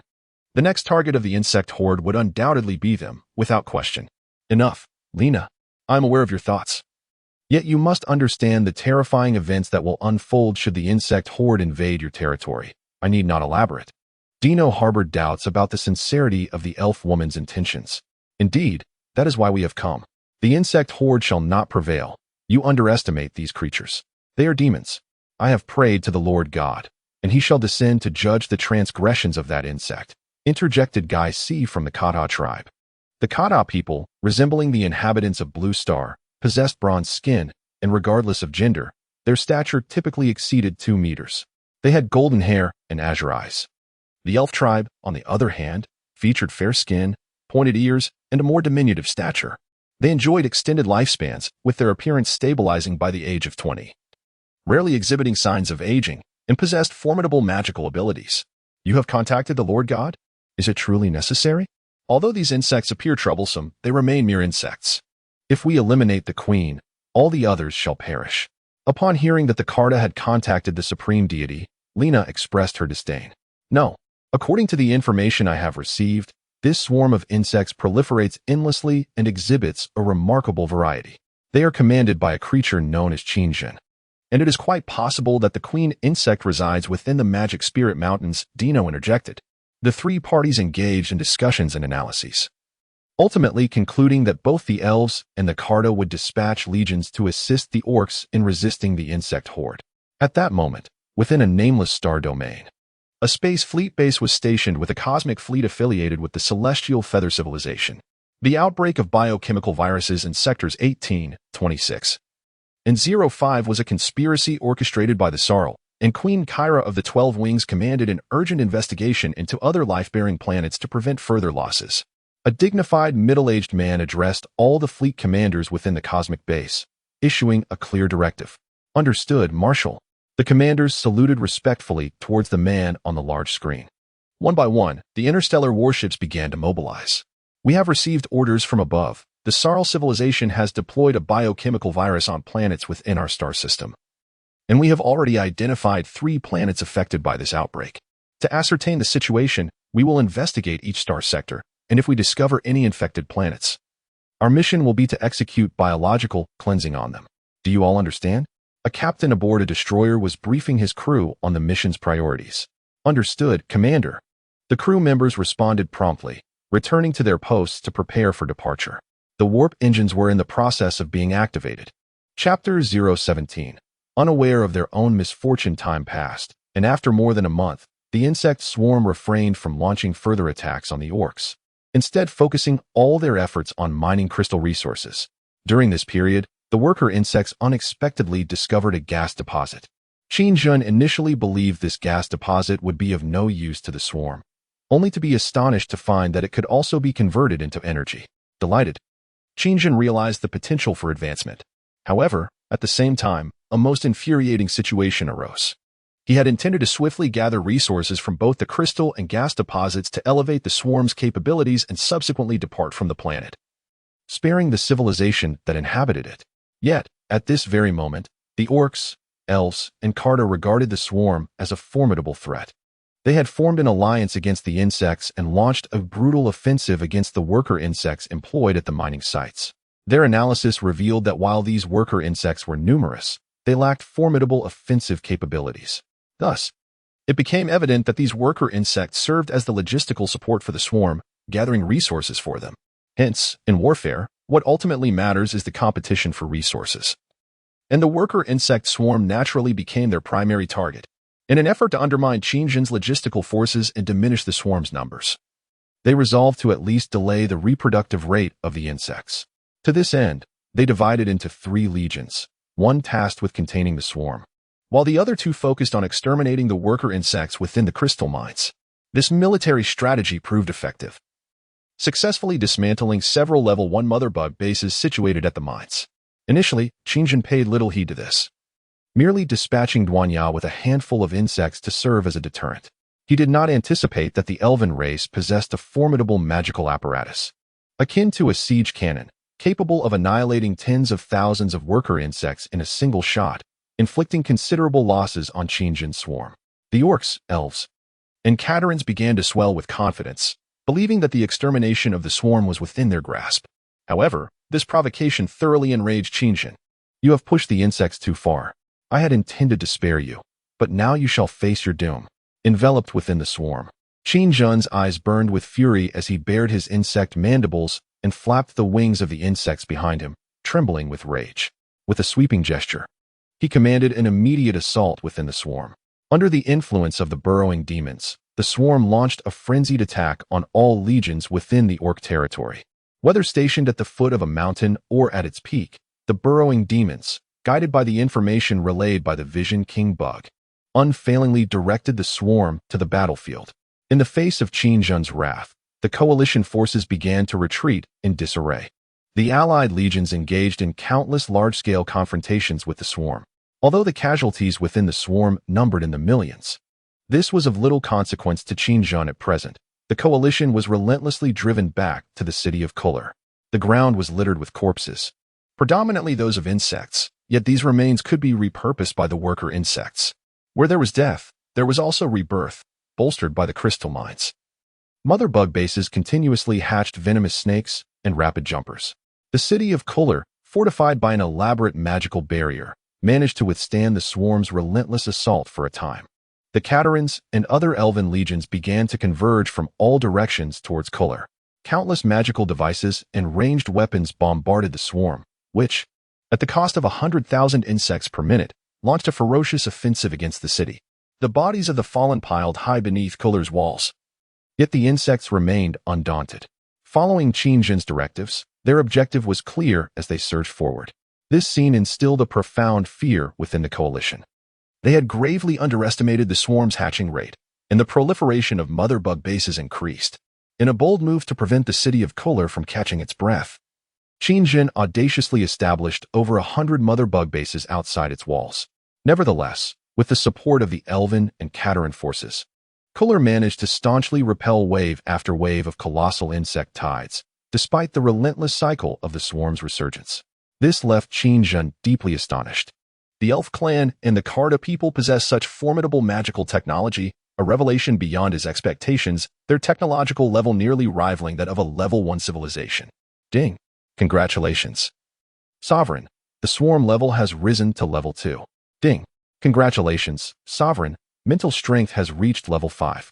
Ding! Congratulations, Sovereign. Psychic energy has attained level 5.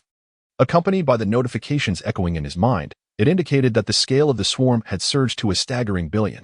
In a frenzy of hatching, this confrontation had compelled Qin to expend the energy points derived from 2 large crystal mines, resulting in a turnover of tens of millions of energy units. Under normal circumstances, These energy values could have directly elevated the swarm to level 3. Sovereign, persisting in this manner may be detrimental to the swarm. The system cautioned Qin, who was situated in the Magic Spirit Mountain range, fearing he might lose his composure. After pondering for a moment, Qin inquired, "What is the current turnover of energy points for the swarm?" "Less than 30 million points. The base of the swarm is sharply declining," the system responded. Upon hearing this, Qin's large eyes darkened as he commanded, "Prepare to expend 10 million energy points for conversion. Await my command to initiate the charging of the plasma energy cannon." "Understood." Sovereign.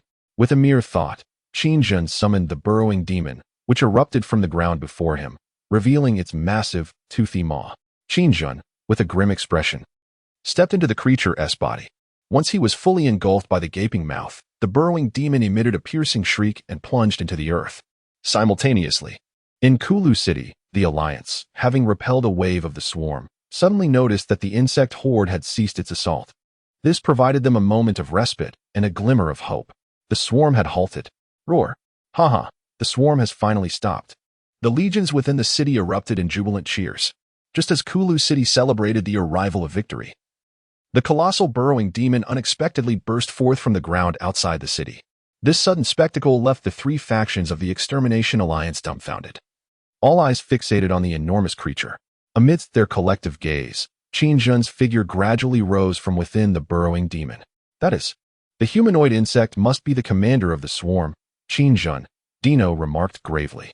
The few who stood atop the city walls were perplexed by the significance of Qin's appearance at that moment. Had the swarm finally succumbed and come to negotiate? Yet, that seemed illogical. They were the defending side, while the swarm was the aggressor. Regardless, Qin's emergence left everyone profoundly shaken. On this planet, only the mother wolf Daer had previously encountered Qin in his true form, but she had already been devoured during the swarm's assault. After much contemplation, Dino and Gasarina conferred and decided to seize this opportunity to negotiate with him. "Commander Qin, we wish to speak with you." Chapter 018, Plasma Energy Cannon. The large eye on the insectoid visage coldly surveyed all those atop the walls of Kulu City. The Dominator, having fully converted 10 million energy units, inquired whether the plasma energy cannon should commence charging.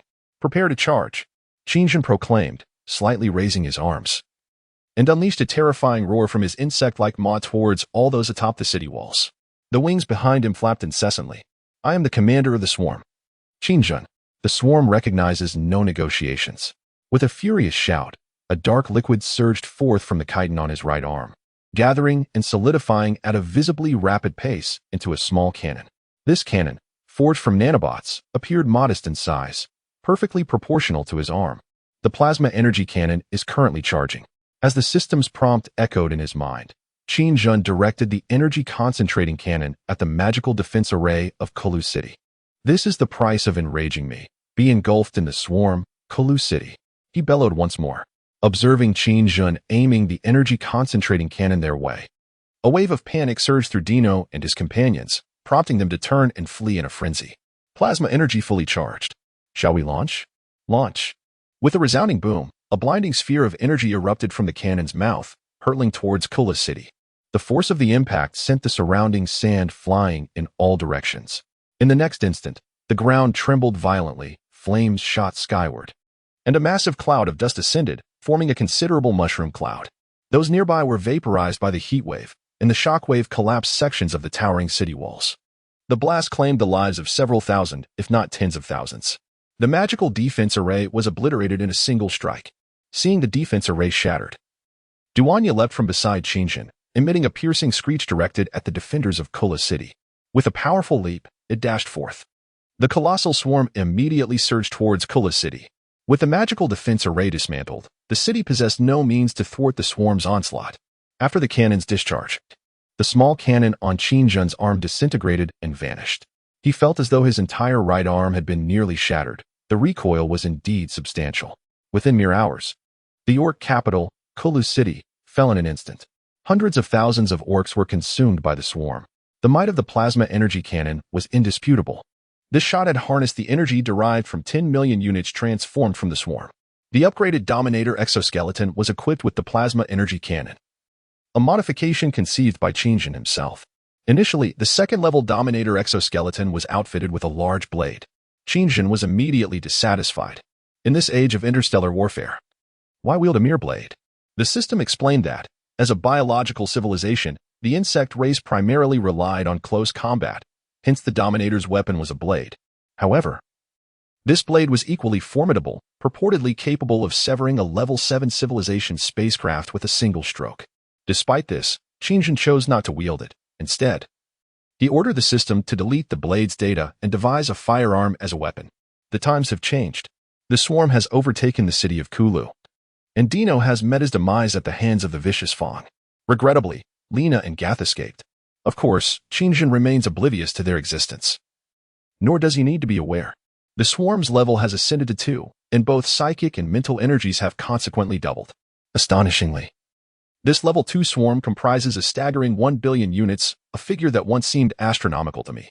Qingjin found himself momentarily lost in thought as he absorbed the information displayed on the system interface.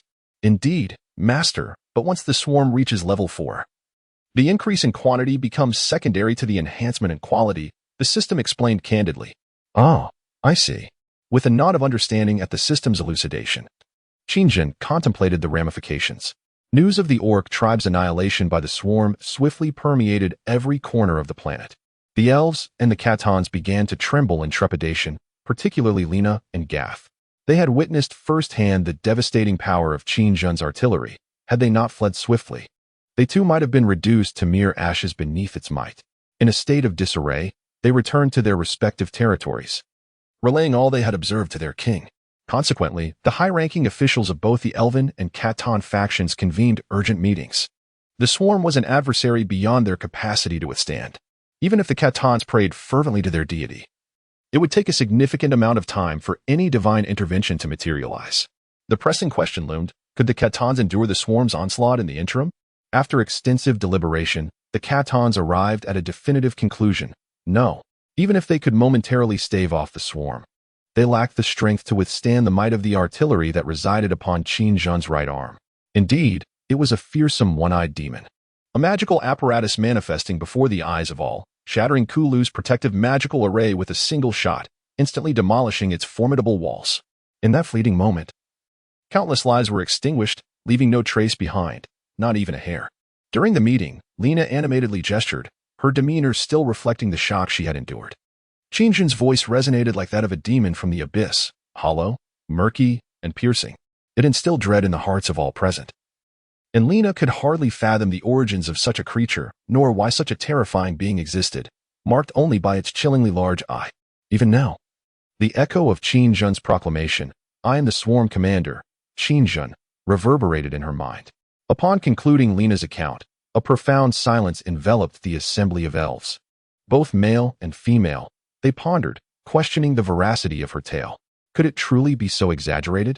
After a prolonged silence, Queen Iwei finally broke the quietude, pondering deeply. "No, Your Majesty, every word I utter is the unvarnished truth. You must believe me. He is a demon we cannot conquer."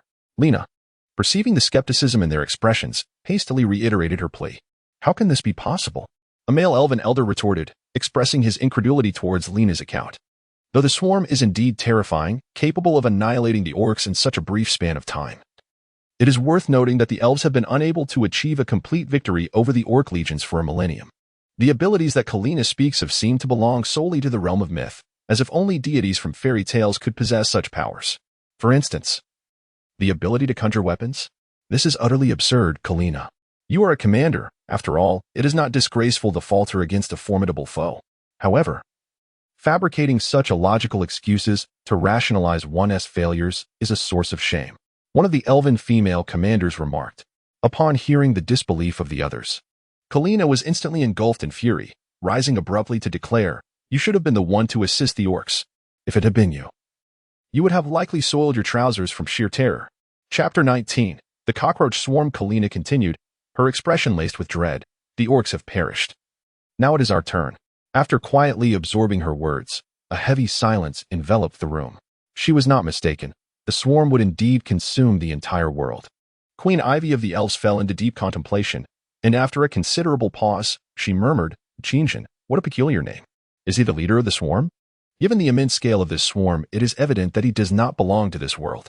Could his emergence be driven by a desire for something that exists here? If so, that simplifies matters. We shall give it to him and bid him farewell. But if he seeks only slaughter, or if the swarm thrives on bloodshed, then we are truly in grave peril. What do they require? The queen inquired of Kalina. Kalina, taken aback, responded with confusion, Your Majesty, I do not comprehend. I ask you what the swarm needs. Their sudden appearance in this realm must have some purpose.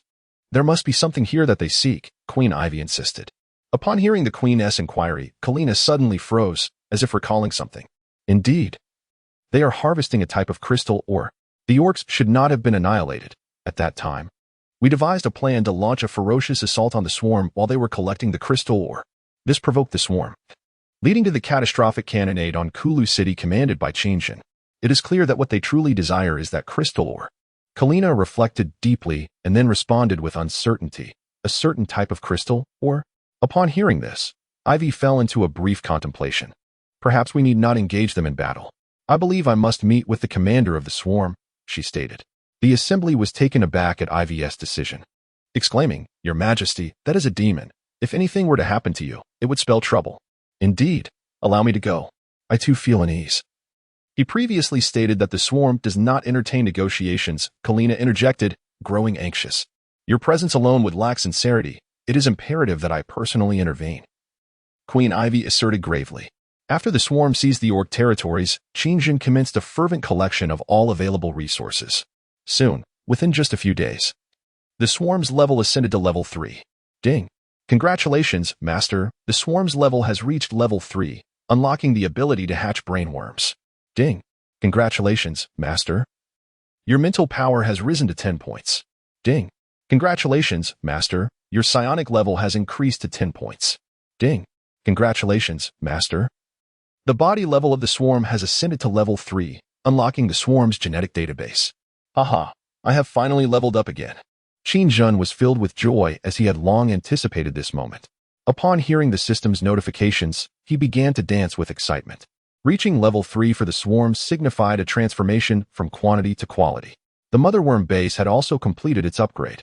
The level 3 motherworm base had grown significantly larger, now resembling a small bungalow sprawled across the ground. The former small tentacles had evolved into numerous bone spines resembling pillars, and a brown exoskeleton had emerged on its body. This exoskeleton, unlike that of other insects, boasted a remarkable thickness of 10 centimeters, enhancing its defensive capabilities. Rows of bone spines stood erect along its sides, while a massive maw gaped in the center of its body, akin to a formidable fortress. What Qingjin found regrettable was its lack of inherent offensive capabilities. If it could wield a large biological cannon, it would have been even more perfect. Standing before the level 3 motherworm base, Qingjin cradled his chin thoughtfully. Nonetheless, he felt satisfied. It came equipped with 3 energy conversion pools, and the larval nest had simultaneously evolved, capable of hatching up to 100,000 larvae at full capacity. Numerous insect legs had also evolved in its abdomen, allowing for gradual movement, transforming it from an immovable mound of flesh. The area covered by the fungal mat had expanded significantly. New units unlocked. Armored cockroach, venomous fly. The armored cockroach is deemed the long-range artillery of the swarm's ground forces, weighing a staggering 7 tons. Contrary to what its name suggests, the armored cockroach does not resemble a common cockroach but rather a colossal beetle. Distinct from typical beetles, it possesses 2 scythe-like blades on its back that are extraordinarily sharp. Its body is enveloped in a 10-centimeter thick shell, boasting a hardness comparable to metal, rendering small arms ineffective against it, while it is immune to flame-based weaponry. Equipped with 6 robust and resilient limbs, its massive size renders its movements rather sluggish.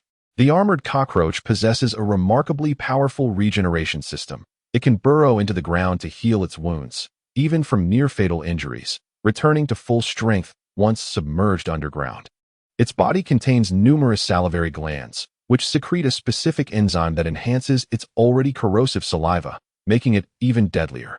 The 2 components synthesize a potent liquid within its body, which is forcefully expelled through the surrounding muscles, capable of penetrating even the thickest armor and violently corroding the flesh of its adversaries. If the armored cockroach is forced into close combat, it will wield the 2 extraordinarily hard scythe-like blades on its back to strike down its foes, effortlessly slicing through standard iron armor and synthetic steel. It stands as one of the siege weapons of the swarm's ground forces. To hatch an armored cockroach, one larva must be consumed, requiring 240 energy and taking 40 minutes.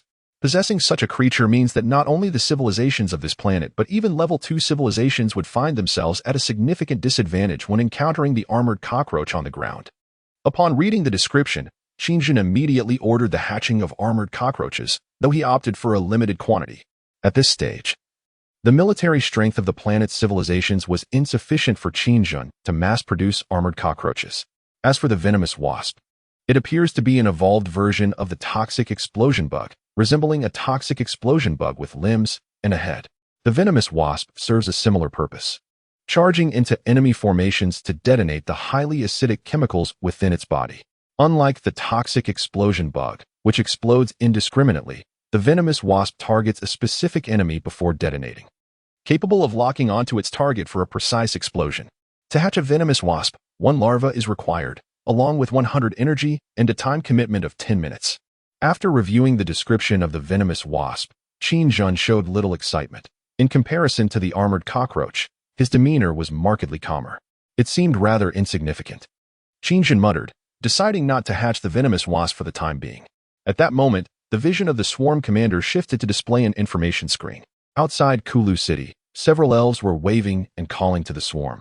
This left Qingjun momentarily perplexed. What was happening? Chapter 20. The Dilemma of Biomass. It did not appear to be hostile. After a brief moment of contemplation, Qingjun commanded the swarm not to attack. Lord Qingjun, the Elven Queen, Ivy, requests an audience. Ivy called out to Kulu City, her voice trembling. Initially, it was thought that Lena was merely attempting to intimidate. However, when Ivy and her companions truly encountered the so-called swarm, they were rendered pale and trembling. Before their eyes lay a vast horde of rapid jump insects. This was a genetic suppression of biological instincts. Maintaining their sanity in such a situation was already a testament to their resilience. This was merely a level 2 rapid jump insect swarm. If it were a swarm of level 10 or higher, they would likely be so terrified that they could not utter a word. Ivy could hardly fathom that the vanquished orc tribe could withstand the relentless assault of these ferocious insects for over 2 months. They swarmed in overwhelming numbers, leaving no footing. Had the swarm not granted them a place to stand, they would likely have found themselves without even a solid ground beneath their feet. These insects bore fierce gazes and menacing mandibles, yet they moved with a remarkable orderliness, devoid of any chaotic semblance. The sheer number was astounding. It felt as if the world were entirely overrun by insects. What kind of terrifying commander, Qingjun, must be able to lead such a vast swarm? The Elven Queen? Upon hearing the visitor announce their presence, Qingjun's large eyes darkened. The elven race of this planet. Were they coming to surrender at this juncture? Yet, even in surrender, a price must be paid. He commanded the swarm to clear a path for them. After a considerable time, Ivy and her companions, Lena among them, observed the swarm parting to create a narrow passage before them, exchanging glances of surprise. It seemed that Qingjun was indeed willing to meet them. As long as there was a chance for dialogue, hope still lingered for the elven race. Let us proceed, Ivy declared, steadying her anxious heart as she took the lead. Seeing her resolve, Lena and the others hastily followed. After traversing for over an hour under the watchful gaze of the swarm, Ivy and her companions entered Kulu City, making their way toward the Grand Palace. What was once a symbol of the orc race's glory had now become the temporary abode of Qingjun. Some might wonder, did Qingjun not fear assassination? For should the sovereign be slain, the entire swarm would indeed face annihilation. This was undeniably true. If Qingjun were to meet his end, the swarm he had created would undoubtedly perish alongside him. However, one must possess the capability to kill him first. Currently, Qingjun was clad in a level 3 sovereign insect armor. To think of killing him? First, one would have to contend with the level 5 Fang. Or, in his own words, to kill me, you would need to bring a level 2 civilization's battleship. And this was under the condition that he remained stationary, allowing you to strike. Did the elven race possess such technology? Clearly not. Presently, the swarm was fully capable of contending with armies of level 2 civilizations. Upon entering the palace, Ivy and her companions were taken aback to discover that this expansive hall was devoid of the swarm. They found Qingjun seated upon the throne, motionless, with his formidable eye fixed intently upon them. At his feet lay a massive, dark red swift leap insect, its size reminiscent of a tiger. As soon as the group stepped into the grand hall, Fong immediately rose, trembling its wings, and emitted a spine-chilling screech that sent a shiver down the spines of Ivy and her companions, leaving them frozen in place. This creature was far more terrifying than those outside. The level 5 Fong resembled a beast from the cosmos, a true extraterrestrial entity. Its wings, adorned in vibrant hues, served merely as decoration, lacking any substantial utility. Qingjin gently raised his right hand, signaling Fong to be quiet. Upon receiving the command, Fong obediently returned to a languid position at Qingjin's feet, much like a docile pet. The group finally let out a collective sigh of relief. Ivy and her companions quickly stepped forward, placing their right hands upon their left shoulders and bowing respectfully to Qingjin. As Ivy spoke, she addressed the esteemed commander of the swarm, Lord Qingjin, expressing her honor at the opportunity to meet him. Upon her utterance, those present dared not lift their heads, their expressions fraught with tension as they anxiously awaited Qingjin's response. Time seemed to stretch indefinitely as he remained silent, merely observing the perspiring individuals before him with his large, penetrating eyes. After what felt like an eternity, he finally broke the silence, questioning the manhwaedit of the elven race, wondering if they truly believed that a meeting with him could absolve them from the onslaught of the swarm. Qingjin slowly opened his insectoid mandibles and spoke with deliberate calmness. Upon hearing his voice, the hearts of those present tightened, and they silently contemplated the futility of their plans. Ivy hastily proclaimed, "The elven race is willing to serve Lord Qingjin," just as the atmosphere grew increasingly tense. Qingjin responded with a cold chuckle, "Clever elves. What was your name again?" "I am Ivy, the current leader of the elven race, Lord Qingjin." She replied promptly in response to his inquiry. "Why have you come here today?" Qingjin inquired nonchalantly. Ivy pleaded, "I beseech you, Lord Qingjin, to spare the elven race a chance at survival." Qingjin mused, "You wish for me to grant you clemency? That is not entirely out of the question. But what conditions will you offer? Can you alter the swarm's strategy of attack?" Ivy asserted, "As long as you refrain from hostility towards the elven race, we are willing to do anything for you, Lord Qingjin. We are aware that you are in pursuit of a certain crystal ore, which also exists within our territory. The elven race is prepared to offer you all of our crystal resources."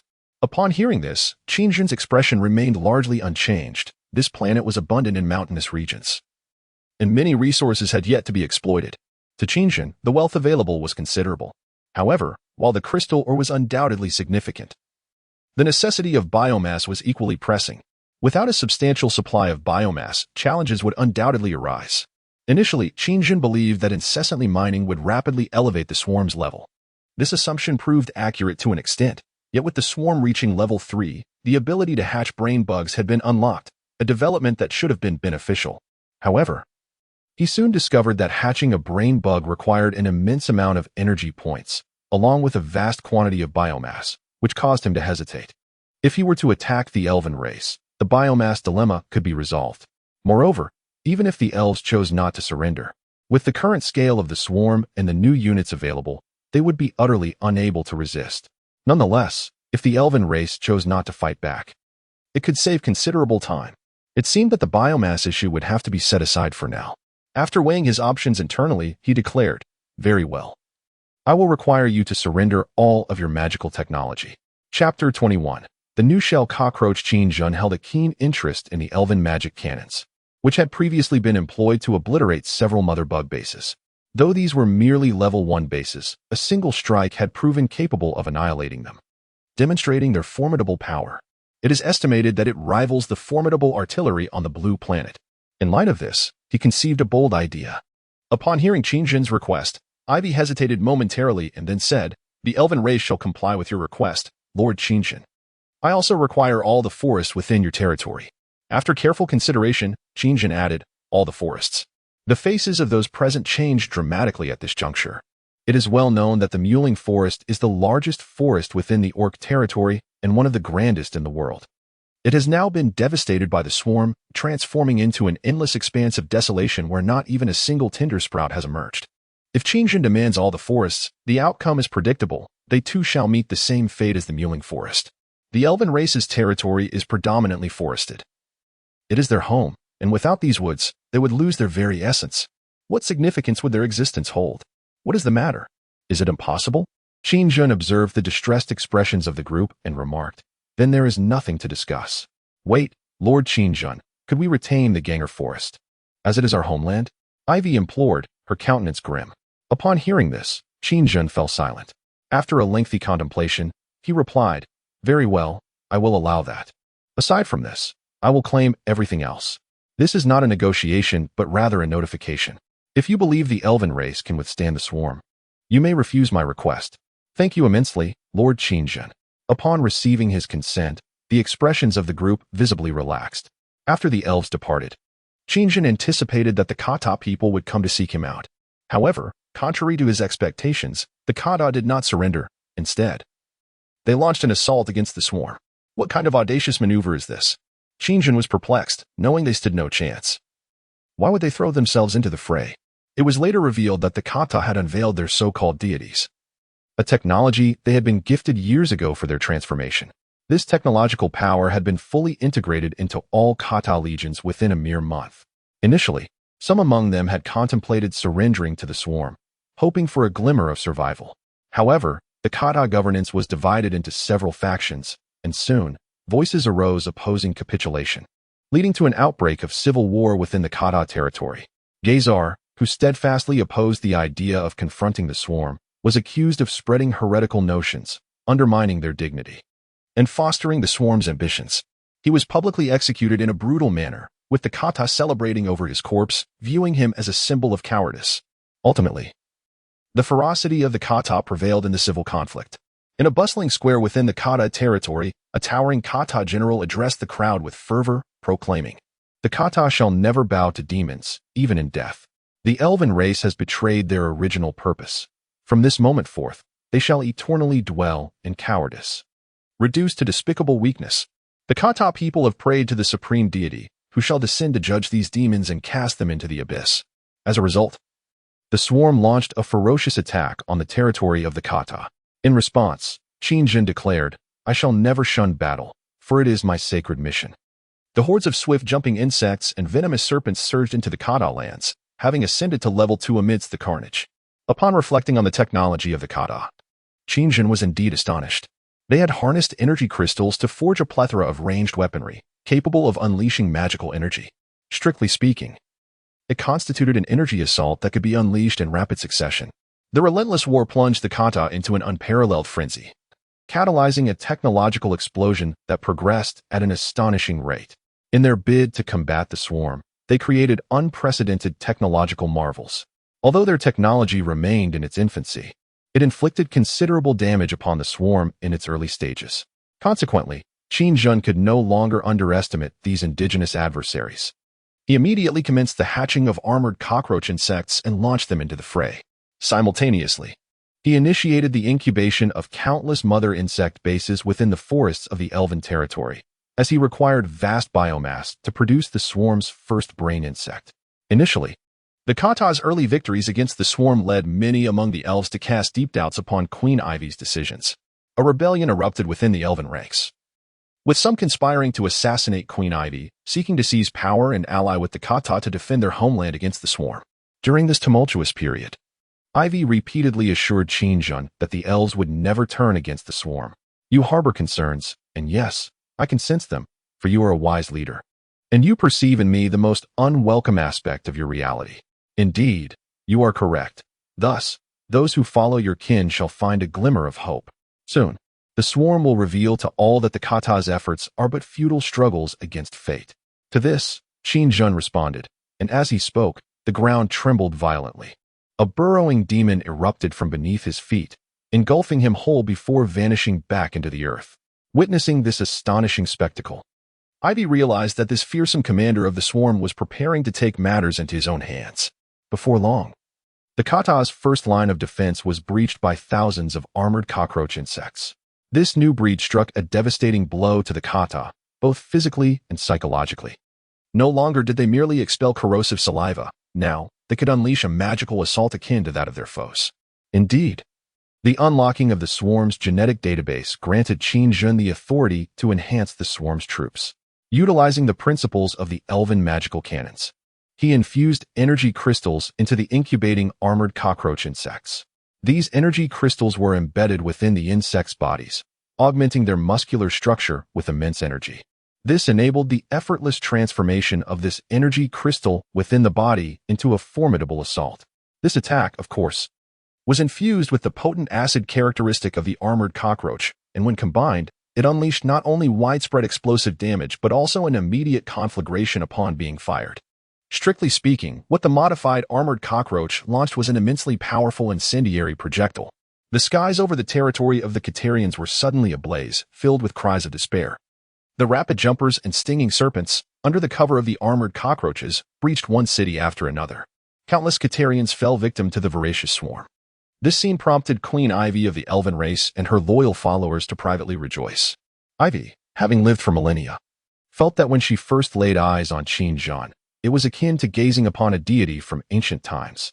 In that moment, she understood that this commander of the swarm was not merely a leader of insects, but rather the apex predator of all living beings. Before long, the swarm approached the capital of the Caterians. Qin Zhan appeared beyond the city walls, bellowing at the last remaining Caterians. Your demise stems from your ignorance. Chapter 22. Direction becomes clear after firing a plasma energy cannon. The swarm surged forth, overwhelming the last line of defense of the Caterians. The final stand of the Caterians lasted merely 3 hours before they met a fate akin to that of the orcs, heading towards annihilation. The technology left behind, unsurprisingly, fell into Qin Zhan's grasp. Upon unlocking the swarm's genetic database, Qin Zhan felt as though he had discovered a new continent. Achieving some success with the armored cockroaches, his confidence began to swell. He then turned his attention to the rapid jumpers, implanting the energy crystals within them. However, this endeavor proved to be a failure. The bodies of the rapid jumpers were too small and light, resulting in their immediate destruction. Undeterred, he persisted, experimenting with even smaller energy crystals. Ultimately, he discovered that the muscle tissue formed by the original genes of the rapid jumpers was incapable of withstanding such energy, not due to their diminutive size, but because it detonated violently within them. Addressing this conundrum was not insurmountable. It required millions of units of energy to reinforce the muscle tissue of a single rapid jumper. A clearly impractical proposition. He subsequently tested various insect species, yet none yielded different results, all culminating in failure. It was only when he fully comprehended the original data of the armored cockroach that he was astounded to learn that the original armored cockroaches were, in fact, extraterrestrial beings captured by the swarm, possessing extraordinary vitality and regenerative capabilities. It was through modifications by the swarm that the armored cockroaches of today came into existence. This remarkable regenerative gene was wholly unsuitable for other insect soldier types. Faced with this realization, Qin Zhan had no choice but to abandon the notions swirling in his mind. 3 months later, the swarm faced no obstacles and began to voraciously gather the resources of this planet. The first step of Qin Zhan's grand plan had been accomplished. He excitedly ceased the incubation of the rapid locust swarm, the venomous snakes, and the armored cockroaches. He unleashed a multitude of mother insect bases, resulting in a massive batch production of countless worker insects. Furthermore, he intensified the extraction of numerous mineral sources and the collection of biomass. Unsurprisingly, the swarm ascended to level 4. Ding! Congratulations, Overlord, your swarm has reached level 4. Ding! Congratulations, Overlord, your mental power has risen to 15 points. Ding! Congratulations, Overlord. Your psychic energy level has increased to 15 points. A series of prompts echoed in Qin Zhan's mind. In contrast to his previous exhilaration, he displayed a rather indifferent demeanor at this moment. Was he numb? No, he was deep in thought. After a considerable time, he inquired of the system with curiosity, why did my insect body not upgrade alongside the swarm this time? Replying to the Overlord, once the insect body reaches level 3, it no longer upgrades alongside the swarm's quantity, but requires energy points for reinforcement and elevation. Is that so? Qin Zhan felt a twinge of skepticism, but refrained from further questioning. Presently, he needed to hasten the incubation of the brain insects and elevate the swarm to level 8. Meanwhile, the surplus billions of insects, devoid of conflict, buried themselves in the earth, slipping into a dormant state to conserve their internal energy.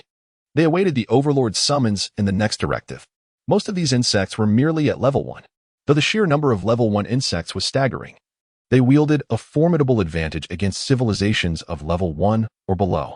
However, when confronted with beings from civilizations of level 2 and above, they would likely only serve as fodder. It was akin to a civilization armed with advanced firearms facing a swarm of ants. Despite the ants' overwhelming numbers, the outcome would be predictable, a futile endeavor akin to striking a stone with an egg. Qingjun pondered for an extended period. He must prepare for the journey ahead. Furthermore, with the swarm upgraded to level 4, enhancement was no longer reliant on quantity but on quality. This meant that even if Qingjun incessantly incubated insects to fill the cosmos, he could not attain level 5. To reach the scale of a level 5 swarm, he would require hundreds of level 5 mother insect bases and must elevate all existing insects to level 3, necessitating a quantity in the millions. As the swarm advanced, the energy points and biomass required grew exponentially, reaching an unfathomable magnitude. Merely ascending from level 3 to 4 consumed nearly 100 times the energy points. This instilled a sense of powerlessness in Qingjun. He had once believed his swarm had matured significantly, only to discover that this was merely the beginning. In essence, the first 5 levels served only as a foundation for the true development of the swarm.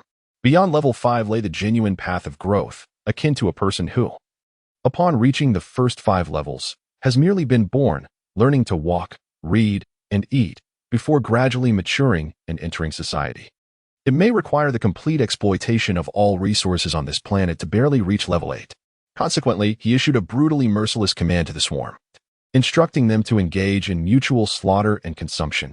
Only those insects that survived the carnage would obtain the chance to evolve.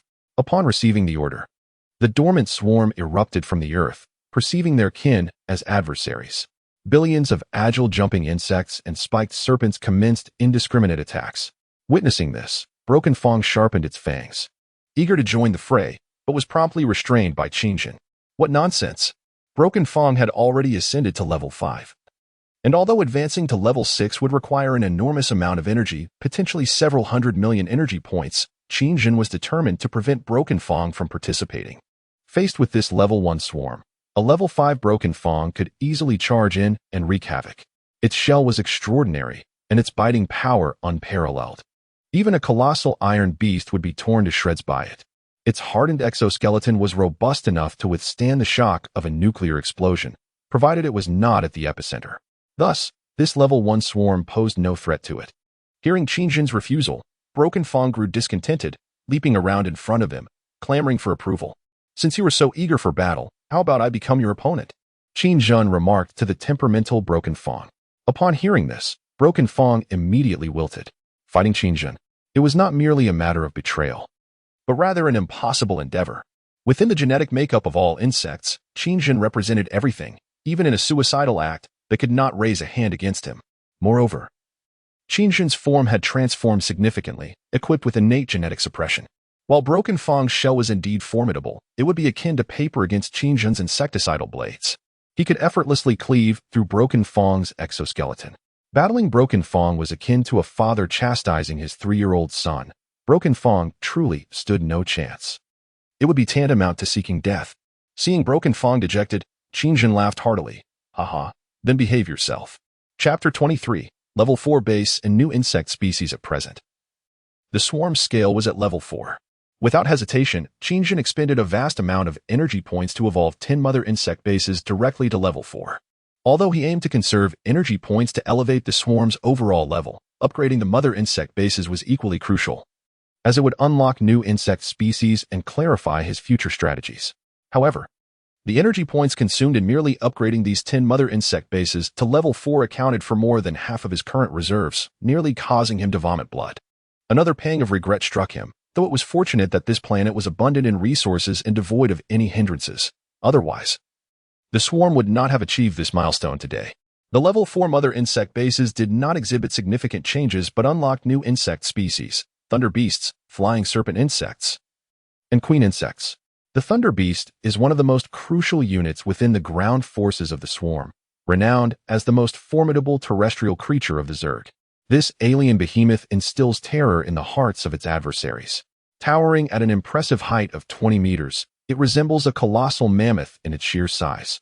Its 4 limbs, akin to those of an elephant, are encased in a thick exoskeleton and adorned with sharp, bony protrusions. The head, relatively diminutive in proportion to its massive body, features an insect-like mandible and is equipped with 2 pairs of 4 enormous, symmetrical sides at the forefront.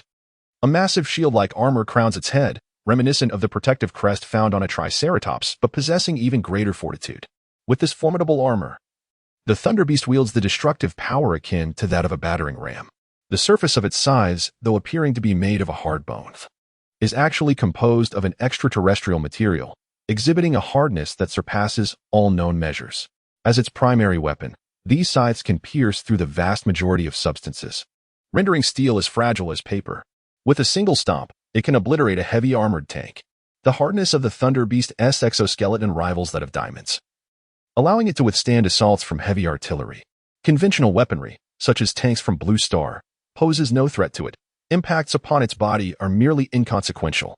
Should this creature enter a frenzy and charge mindlessly into enemy formations, it would undoubtedly inflict catastrophic casualties.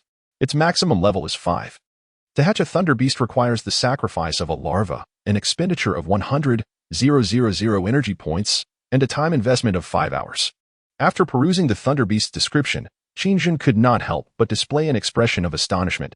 It seemed extraordinarily overpowered. If such a creature were to be mass-hatched, could it not effortlessly conquer a Type 2 civilization's home planet? Moreover, it would do so without breaking a sweat. Indeed, as the swarm's level ascends, the units unlocked become increasingly powerful, with the energy required for hatching reaching staggering amounts.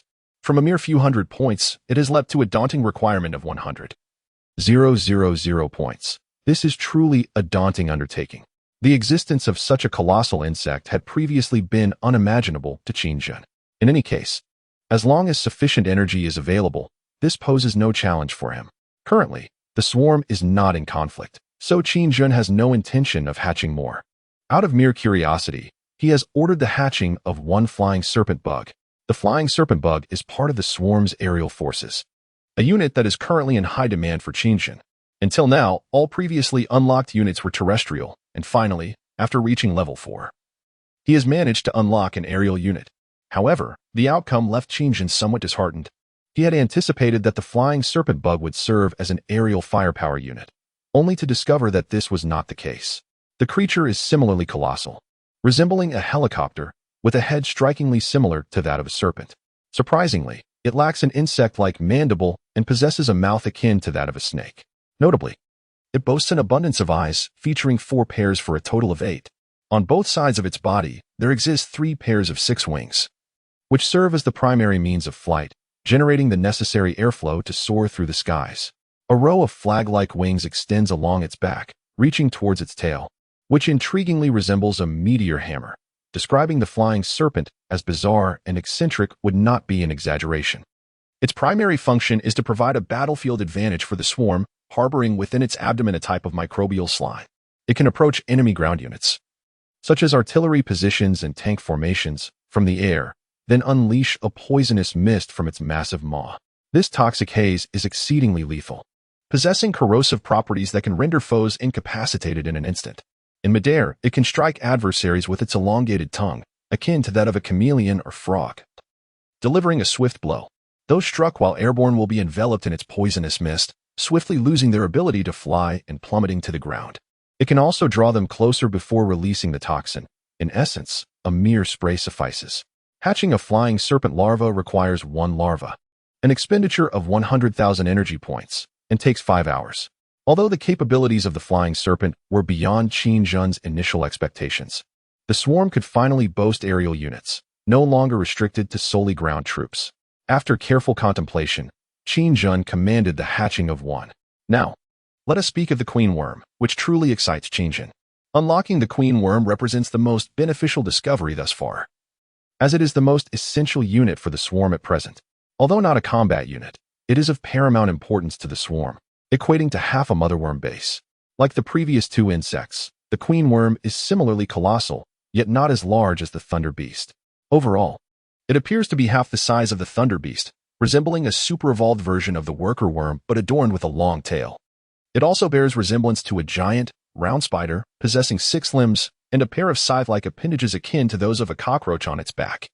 Its mouth resembles that of a spider, featuring 2 shorter, tentacle-like antennae. Not only can it gather resources independently, like the worker worm, but it also possesses most of the functionalities of a motherworm base, such as the ability to cover with a mycelial blanket, The mycelial blanket serves to enhance various capabilities of the swarm, including movement speed and recovery abilities, as well as augmenting their attacking prowess. On the terrestrial battlefield, it can spread the mycelial blanket, thus boosting the combat efficacy of all swarm members, serving as a supportive type of creature. What truly impresses Qingjin is that the queen worm can autonomously collect resources and utilize a small hatchery within its body to convert energy into worm eggs, which can then be injected into the mother worm base, significantly increasing its hatching capacity. The queen worm is indeed a versatile support entity, rendering its status within the swarm exceptionally vital. Hatching a queen worm requires 1 larva, an expenditure of 1 million energy points, and takes 7 hours. Currently, there is no room for enhancement. Goodness, this is practically a miniature base, Qingjin exclaimed, laughing heartily. However, the cost of hatching even a single creature is rather exorbitant. Nevertheless, Qingjin gritted his teeth and commanded the hatching of 10 larvae. Judging by the types of units unlocked at the level 4 maternal base, it is likely that a level 5 would require even more energy. Thus, the current billion energy points seem exceedingly insufficient. Just then, the system's prompt resonated in his mind. Chapter 24, Hatching the Brainworm. The large eye immediately gleamed with excitement. Splendid. Qingjin joyfully fluttered the insect wings behind him and ordered, "Commence the hatching of the brainworm immediately."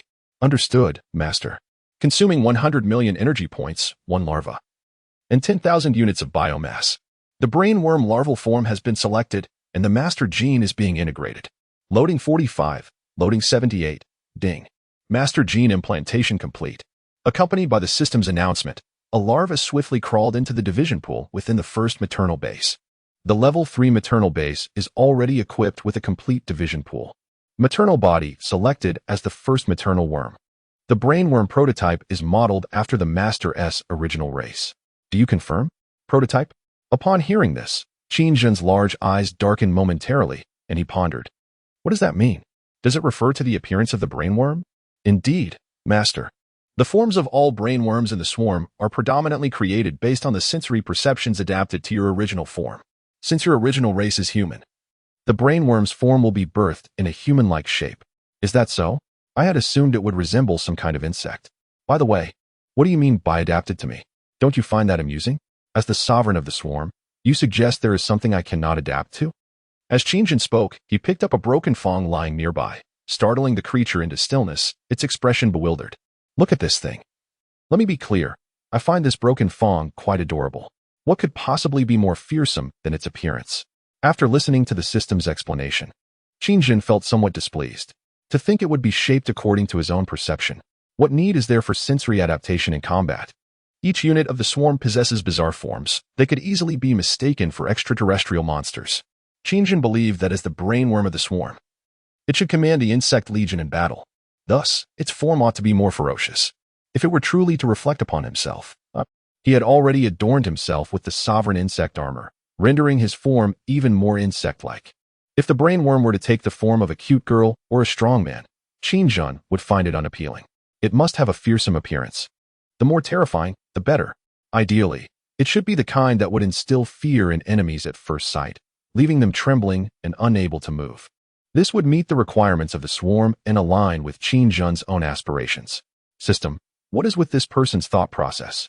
Is this even feasible? Good Dominator. The initial form of the brainworm has been selected and is currently loading data, the system announced. Did you understand what I just said? Qingjin questioned skeptically. Ding. The brainworm form has been fully loaded and is beginning to hatch, which will take 48 hours. Upon hearing the system's prompt, Qingjin roared hoarsely in his mind. I am asking you a question. Why has it finished loading? Yes, Dominator, I comprehend, the system replied. You comprehend? Surprised by the response, Qingjin paused for a moment but decided not to dwell on the matter further, saying, It's best that you do. Remember, I am the Dominator. Yes, Dominator, I shall serve you eternally. Nodding in satisfaction, Qingjin thought to himself that if it weren't for the troublesome broken tooth, he would have upgraded his worm body long ago. Due to the absence of the brainworm, all actions of the swarm could not be halted, not even for a single second. In Qingjin's view, as long as the swarm had not reached a level of strength that satisfied him, every moment would be a race against time. In the 2 days of waiting for the brainworm to hatch, Qingjin would not feel bored. He had more pressing matters to attend to. That was to study the genetic database of the swarm. With the authority to freely create the swarm now unlocked, how could he possibly remain idle? Thus, in an open area next to a level 4 mother worm base, various peculiar creatures occasionally took flight. Strictly speaking, these were all Qin Zhen's experimental subjects. He was diligently experimenting with his research. Meanwhile, Broken Tooth stood by, ready to devour any failed specimens at once, as they also served as a source of energy. An opportunity that Broken Tooth would not let slip by. Wasting them was out of the question. One peculiar-looking creature, measuring a meter in length and as thick as an adult's thigh, launched skyward at Qin Zhen's command. It resembled a missile in flight. Under Qin Zhen's expectant gaze, the creature ascended to 5.5 meters before plummeting back down, crashing directly before Qin Zhen with a hissing scream. He stared blankly at the writhing experimental subject on the ground, muttering, "Still not right. Another failure." As soon as he finished speaking, Broken Tooth dashed over, tearing the failed specimen to shreds before consuming it. This failure seemed to illuminate the problem for Qin Zhen. Resting his chin on one hand, he fell into deep contemplation. It appeared necessary to first test the power before pondering how to resolve the issue. Lost in thought, Qin Zhen began to mumble to himself again. After more than an hour, a loud bang erupted, akin to a firecracker going off. Qin Zhen's experimental subject exploded on the spot. "This won't do. It must be strengthened. Otherwise, it's too fragile," he remarked, surveying the scattered limbs of the creature strewn across the ground after the self-detonation. Qin Zhen's experiment persisted throughout the day, consuming over 1,000,000 energy points. Ultimately, he failed to create the insect he envisioned.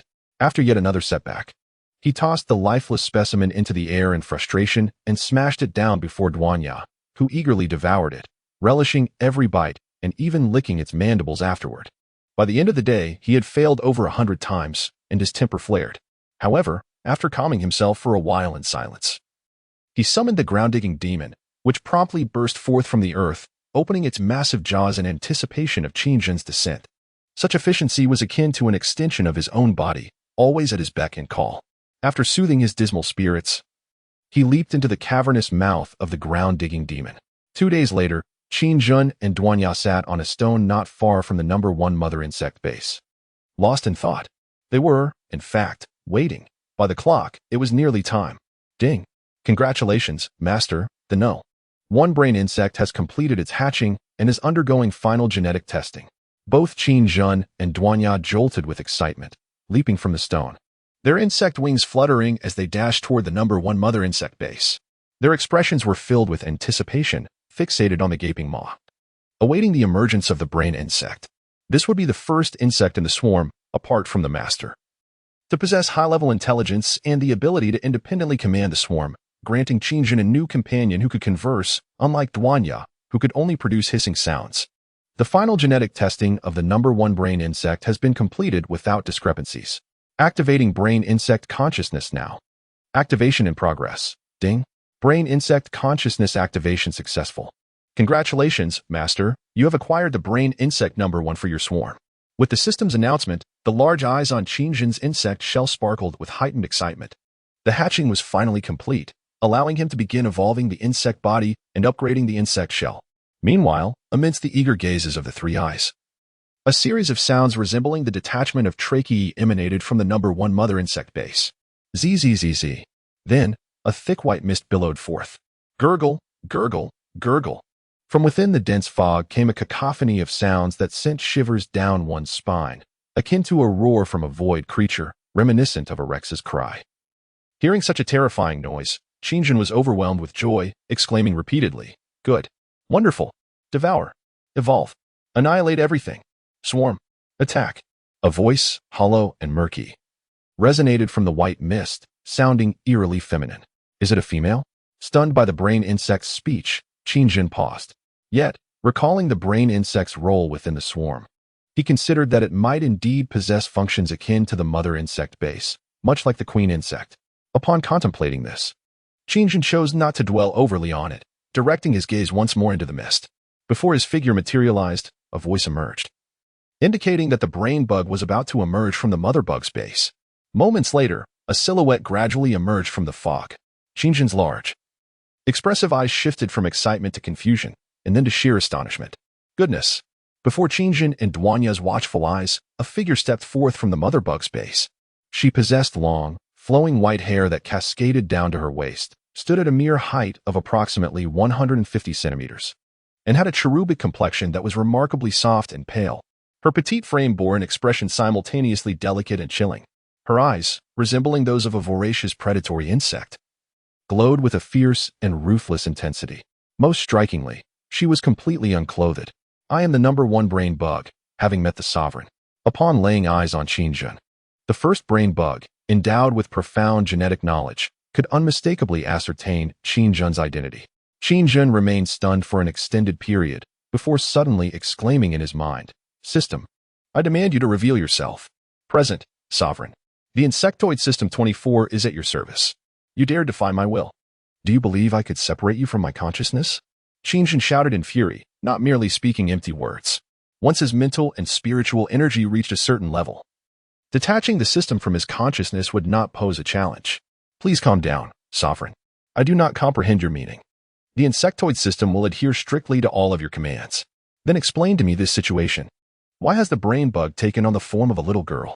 Qingjun maintained a facade of calm, yet inwardly he was seething with indignation. Interrogating the system. "Very well, Sovereign. As I previously consulted you, the brain bug's form would be modeled after the Sovereign's original race.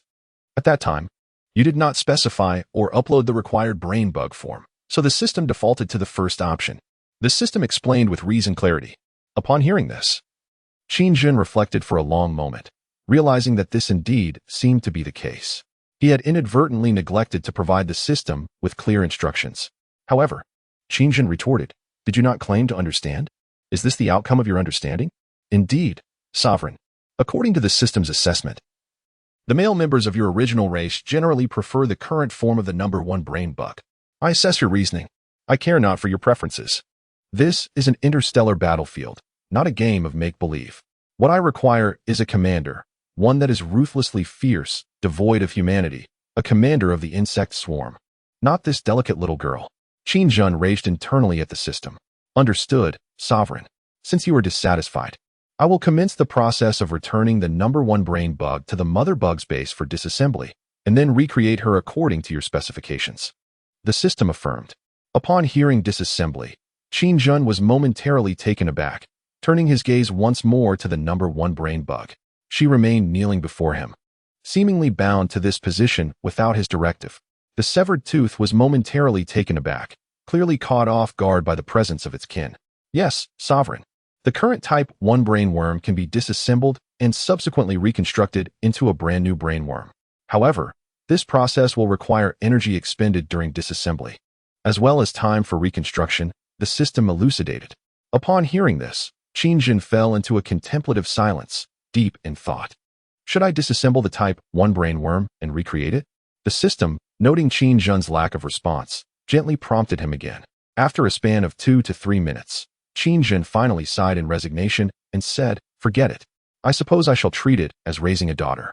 Responding to the system in his mind, he addressed the type 1 brain worm before him. "Rise." "At your command, Sovereign," replied the type 1 brain worm. "Understood, Sovereign. The insectoid system is on standby 24 hours a day to serve you." Observing that Qingjun had not issued the command for disassembly, the system promptly responded in his mind. Given the circumstances, Qingjun chose not to dwell further on the matter. Life is life. To be honest, how could he bear to disassemble such a delicate and exquisite type 1 brain worm? After all, it took on a humanoid form, his original race, and such emotions would not permit him to act thus. Next came the challenge of naming it. Choosing a name is the most difficult task of all. What shall I call you? Qingjun closed his large eyes, a pensive expression crossing his face as he scratched his head, racking his brains for ideas. Names like Ahua, Xiaohua, Lingling, and Jingjing flitted through his mind. Eureka! Suddenly inspired by an idea. Qingjun's expression brightened as he clapped his hands together. "You seem rather charming, petite and tender, appearing to be around 17 years old, indeed, quite young. However, we are among the swarm, and such mundane names would be inappropriate. Henceforth, you shall be named Shawan." Chapter 26. The brainworm Sha-1. As the system notification chimed, Qingjun began to receive all information regarding Sha-1 in his mind. Codename, Sha-1, original insect race, insectoid, type, swarm brainworm, level, 5, mental strength, 5 points, psyche, 5 points. Strength, 25 points. Agility, 25 points. Skills, biological infrasound. Electromagnetic interference. As a brainworm of the swarm, Shawan was classified as an elite unit, capable of sharing the entire mental network of the swarm under the Sovereign's authorization, commanding the swarm in combat and all operations, including the functioning of the mother worm base. Possessing independent consciousness and cognitive abilities, she ranked just below the Sovereign among all types of insects, exhibiting unwavering loyalty to the insectoid Sovereign. She could utilize psychic energy to induce resonance between her internal microbial cells and the surrounding air, thereby generating a formidable infrasound as an offensive measure.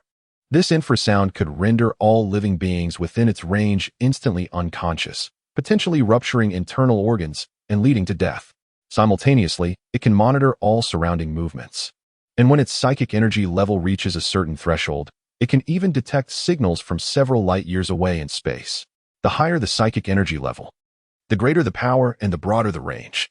The mosquito will also emit bioelectromagnetic waves to interfere with any networks and network instruments within a designated area, capable of instantly severing all connections. This ability renders the swarm even more formidable when confronting advanced civilizations. After absorbing all the information about the mosquito, Qin could not help but express his astonishment. The capabilities of this mosquito are indeed comprehensive. It can attack, assist, and even serve as a scout for the swarm. Most importantly, it is a brain insect. Qin began to silently rejoice that he had not disassembled it. Quite impressive, he thought, glancing at the seemingly incapacitated mosquito, nodding in satisfaction. However, being so bare is not acceptable.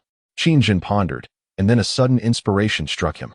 In his mind, he communicated with the system, immediately expend energy to implant the armor genes of the rapid jump insect into the mosquito's body, creating brain insect armor. Understood, Master. While manufacturing the mosquito, the system has already implanted all genetic information of the swarm into her body, so you only need to convey your intent to accomplish this task. The system replied. Ah, I see, Qin remarked, his expression one of enlightenment. He then issued the command for the mosquito to don the brain insect armor. This armor was a sudden thought of Qin's. Although it did not possess the extreme hardness of the Thunderbeast's armor, it could certainly withstand some conventional weapon attacks. Moreover, it was crafted from the genetic material of the Fangya, meaning that the mosquito's armor would inherently possess the same defensive capabilities as that of the Fangya. Upon receiving Qin's command, a brown liquid began to emerge on the mosquito's skin and gradually solidified, forming an exceptionally tough exoskeleton on her petite frame. The mosquito's exoskeleton was nearly identical to that of the rapid jump insect, except that she stood upright, adorned with a pair of vividly colored insect wings akin to those of the Fangya. Yet, due to her shape, they appeared more like those of a mosquito. The exoskeleton on her face only covered her mouth, unlike Qin's, which enveloped her entirely, resembling a shield while leaving her nasal structure and two fierce eyes exposed. Coupled with her flowing silver hair, she appeared even more enigmatic. Once the armor was donned, the mosquito raised her sharp 5 claws before her, gripping them tightly, showing no signs of discomfort. She then knelt before Qin and said, "The mosquito thanks the master." "Rise," Qin replied, his facial exoskeleton revealing no emotion. Now that the first brain insect had hatched, he needed to upgrade his insect body level. However, before doing so, he must first test the mosquito's abilities. After being tricked by the Fangya last time, he had become considerably more cautious. After all, this was no trivial matter. It is fortunate that the level of civilization on this planet is not advanced. Otherwise, the last encounter with the swarm could have ended disastrously. To this, he addressed Shawan. "I shall commence the upgrade of the insect body S grade, which will require a significant amount of time. During this period, all matters concerning the swarm will be entrusted to you." Upon hearing this, Shawan replied, "Understood, my sovereign. I shall not fail in my duty. The swarm will be unstoppable. No, at present we have no enemies, at least for the foreseeable future." Acknowledging Shawan's determination, Qin waved his hand and, with a fearsome insect mandible, declared, "I require you to continuously extract all resources from this planet, hatch a rapid jumping insect swarm, and allow them to devour and evolve one another until we reach a scale of 10 million level 3 rapid jumping insects. The swarm must ascend. At your command." "My sovereign," Shawan responded. Qin then transferred all authority over the swarm into Shawan's consciousness. She promptly fluttered her small wings, emitting a resonant hum. This was Shawan issuing commands to the swarm, her wing movements creating a mental network through which her directives were communicated to every insect. Although she could not directly command the swarm through her mind, she was still able to relay information instantaneously to each insect. Seeing this, Qingjin finally felt at ease and entered the base of Mother Insect Number 1 to begin expending energy for the upgrade of the insect body. The system announced, commencing upgrade of insect body, consuming 50 million energy points, time required, 168 hours. 2 years passed quietly. A Level 2 civilization's interstellar destroyer was soaring through the vast cosmos. It had just departed from a terrestrial-like planet and was en route to its next mission star region. "Commander, we have received a signal sent 2 years ago from Sector 09.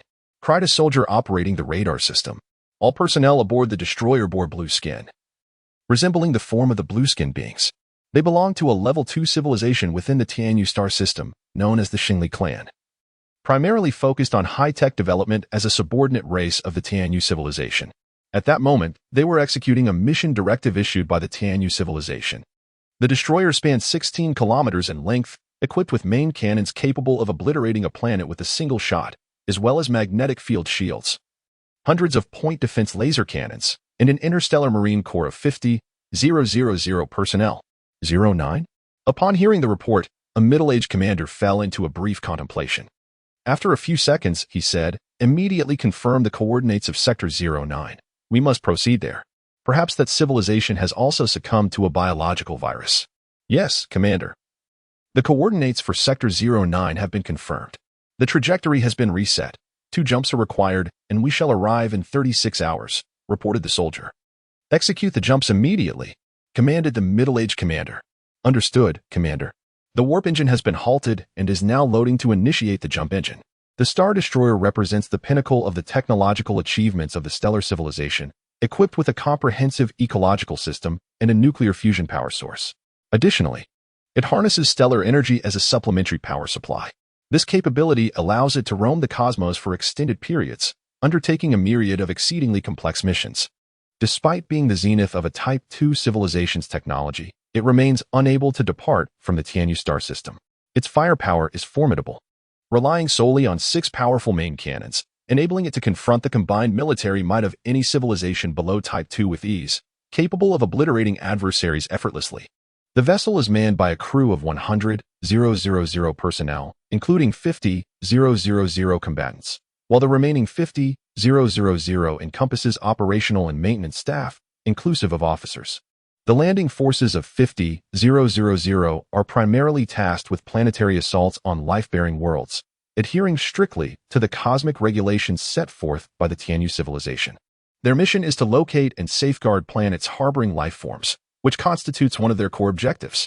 Alternatively, in dire circumstances, they are prepared to execute extermination orders as mandated by higher authorities.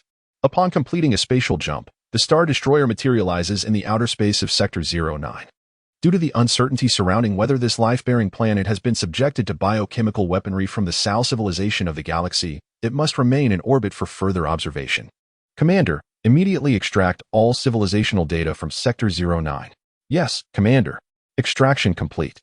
The civilizations on this planet manifest in 3 forms: Orc, Elf, and Qatari, reports a soldier. "Commander, very well.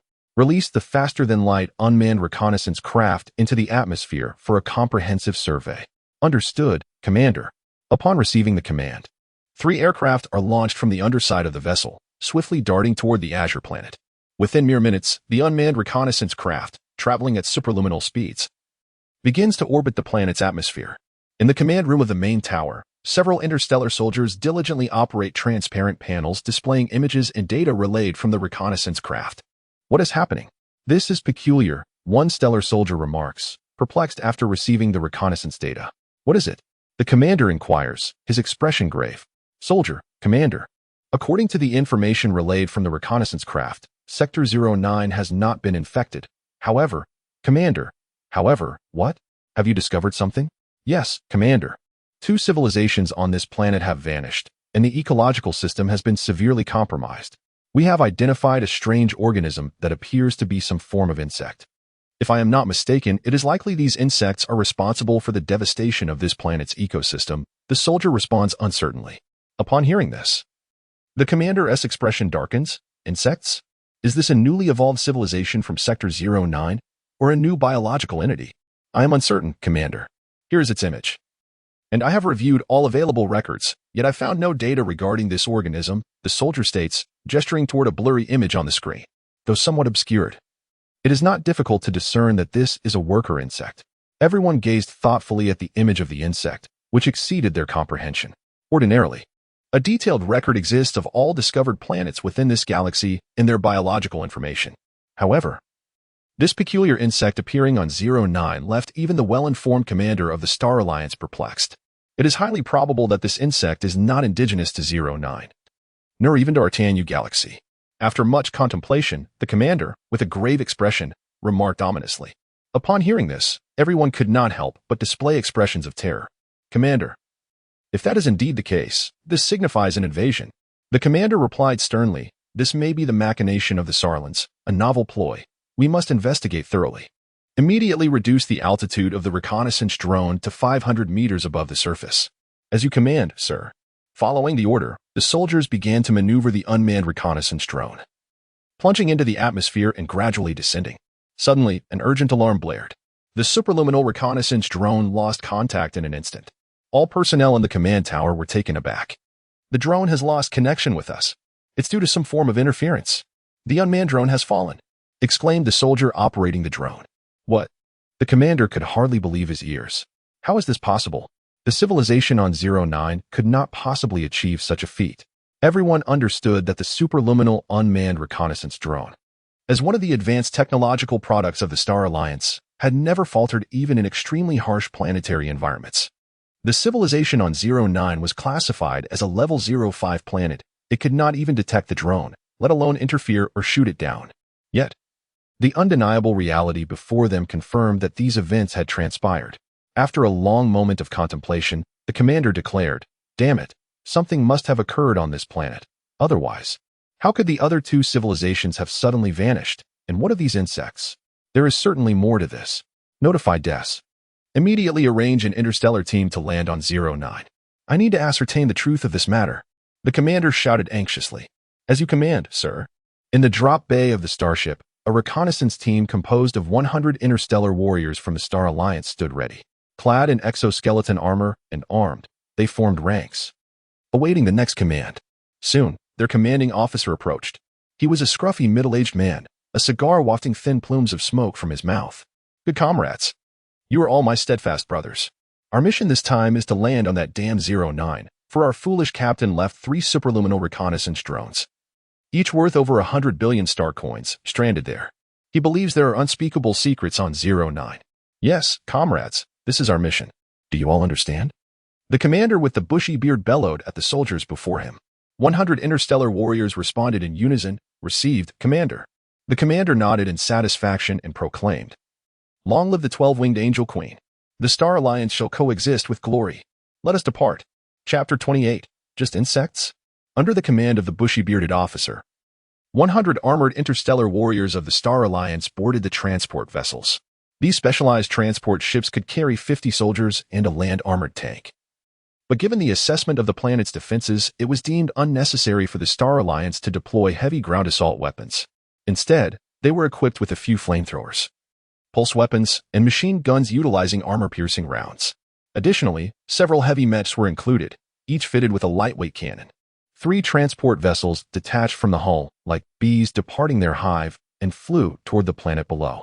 The 3 crash sites for reconnaissance had been temporarily categorized into 3 zones: Zone A, Zone B, and Zone C, all within a short distance of one another, tasked with locating the wreckage and retrieving it.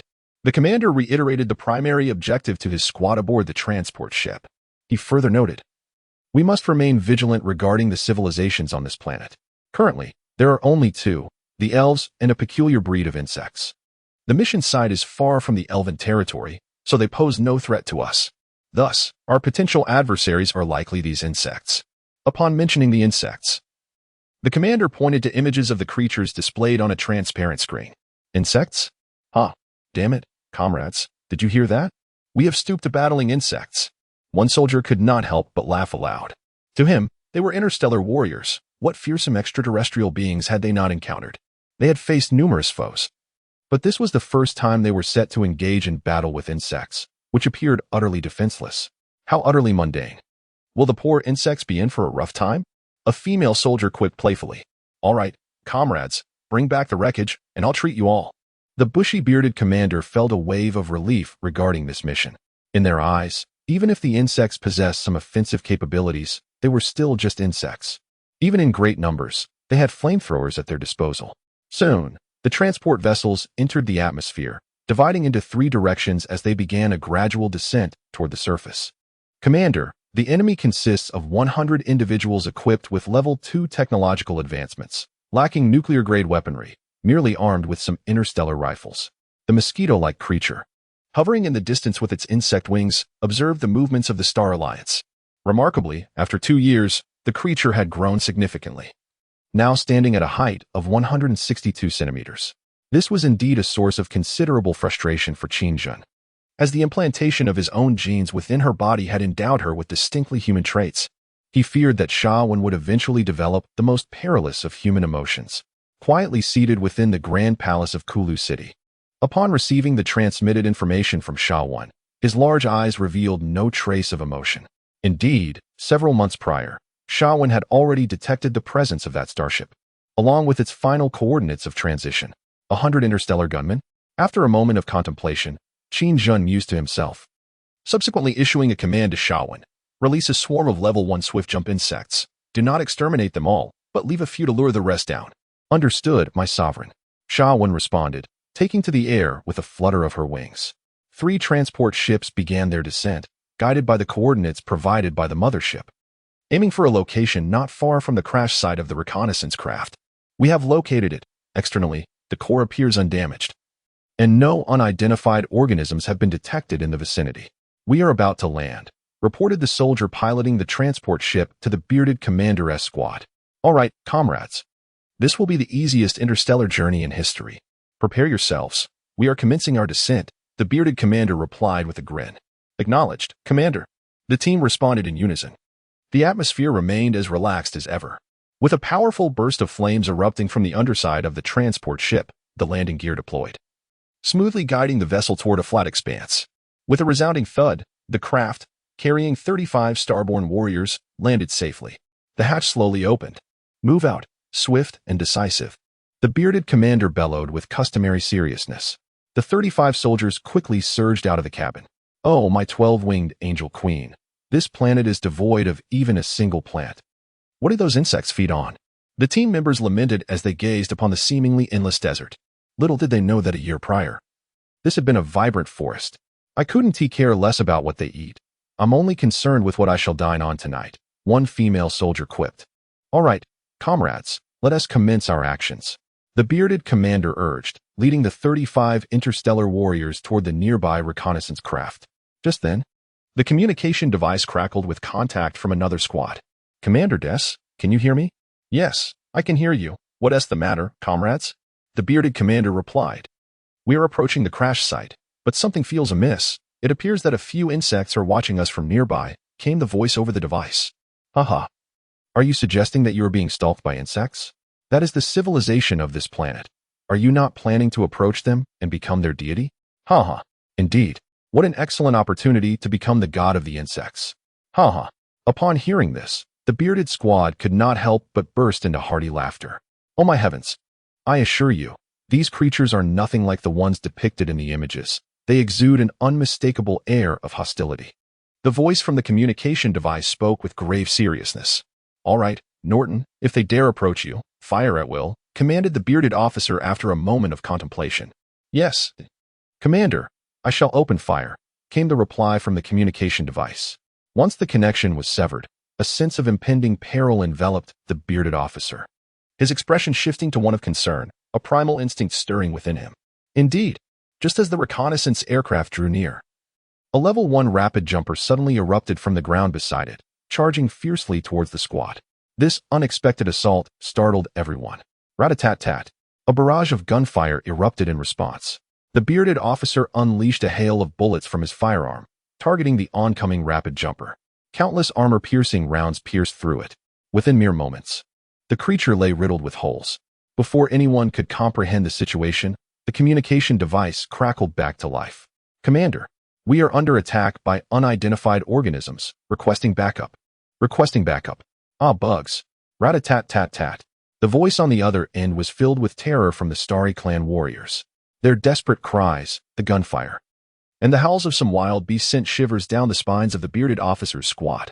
Norton, in no time, accompanied by a clearer, more ominous hiss. The communication device emitted a crackling interference. This signified that the bearded officer's dear companion was in dire straits. Damn it, he exclaimed, angrily severing the connection.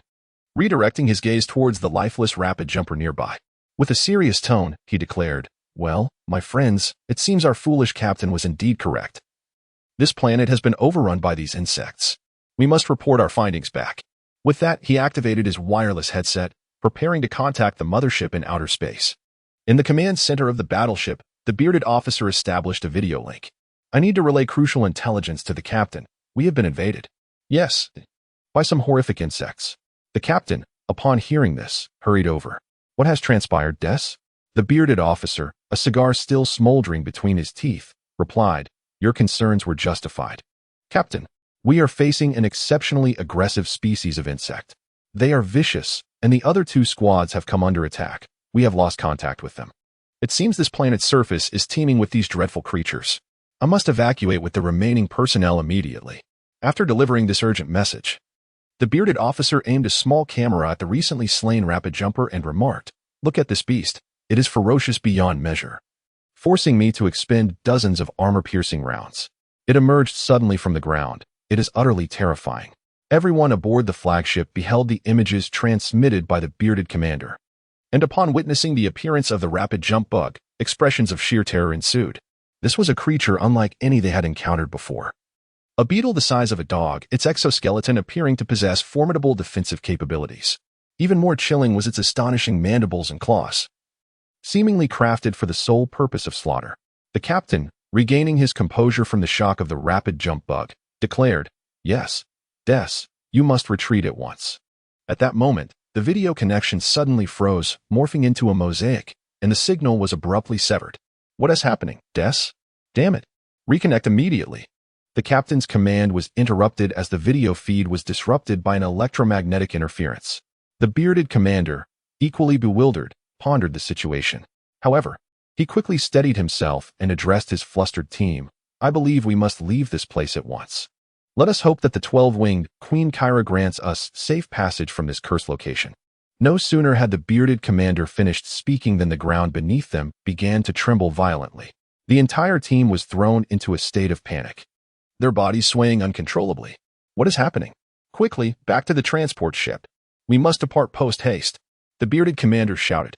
Suddenly, a spiked serpent erupted from the ground, emitting an ear-piercing shriek directed at the bearded commander's team. This level 2 creature, larger in size, wielded its razor-sharp sides with deadly precision, cleaving a warrior of the Starlit clan in two along with his armor. "Oh, my 12-winged Queen Kyra." The unexpected assault from the spiked serpent momentarily stunned everyone, considering their armor was reputed to withstand even armor-piercing rounds. The audacity of this creature's assault was beyond comprehension. "Damn it! Open fire!" The bearded commander, regaining his focus, swiftly raised his weapon and unleashed a barrage at the spiked serpent. The sound of gunfire erupted as countless armor-piercing rounds rained upon the creature. 30 machine guns roared in unison, unleashing blinding tongues of flame. Shell casings clattered to the ground. The spiked serpent, subjected to such fierce assault, let out a wretched wail. "Blow it to smithereens," the commander shouted to a nearby heavy mech. The heavy mech promptly responded, opening 2 hatches on its chest. And 18 armor-piercing rockets were launched with a hiss. Boom, boom. The spiked serpent was instantly reduced to a scattering of debris. "Let us move." The bearded commander dared not hesitate any longer. After vanquishing the creature, he urged his team to hasten their departure. The team sprinted back towards the transport ship. Meanwhile, the soldier piloting the transport had received word and had already primed the ship's engines, awaiting the team's return for an immediate departure. "Hurry, Commander Des." 2 soldiers aboard the ship shouted anxiously. A sudden tremor caught everyone off guard, leaving the great beard squad frozen in place. The transport spaceship had vanished. In the blink of an eye, all that remained of its former position was a vast, gaping pit. Oh no! Witnessing the obliteration of their last hope, Despair began to seep into the hearts of the squad members. They could not establish contact with the mothership in outer space. The transport vessel had been devoured by some colossal creature before they could even react. Suddenly, unsettling sounds emanated from the depths of the chasm, suggesting that some sort of creature was moving rapidly within. The sheer magnitude of its numbers was alarming. The Great Beard's expression turned to one of terror as he urgently signaled his team to retreat. Hiss. A swarm of level 1 rapid jump bugs surged forth from the pit, darkening the landscape. My goodness! The squad members, upon witnessing such a massive horde, turned ashen, their faces drained of color. Yet, they quickly regained their composure. As interstellar warriors of a level 2 civilization, many among them had participated in countless planetary wars. They quickly formed ranks and began to fire while retreating. Rat-a-tat-tat. Boom. The defense of the level 1 rapid jump bugs was feeble, utterly incapable of withstanding the penetrating rounds. Many were even struck down in a single shot. Some pierced through 2 or 3 at once.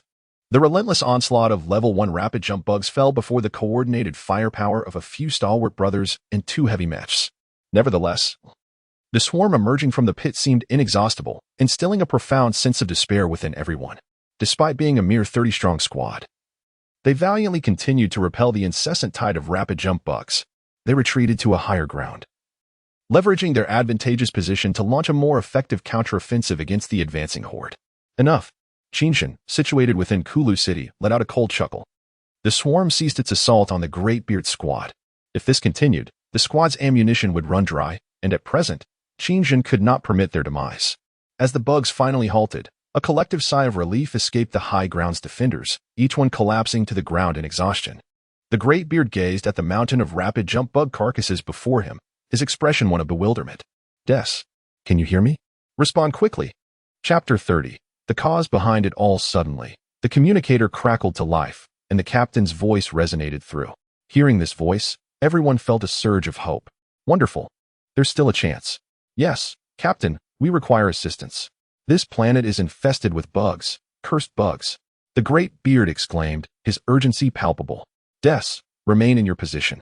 I will dispatch a team to your location, the captain said, his tone laced with urgency upon re-establishing contact with Des. A team?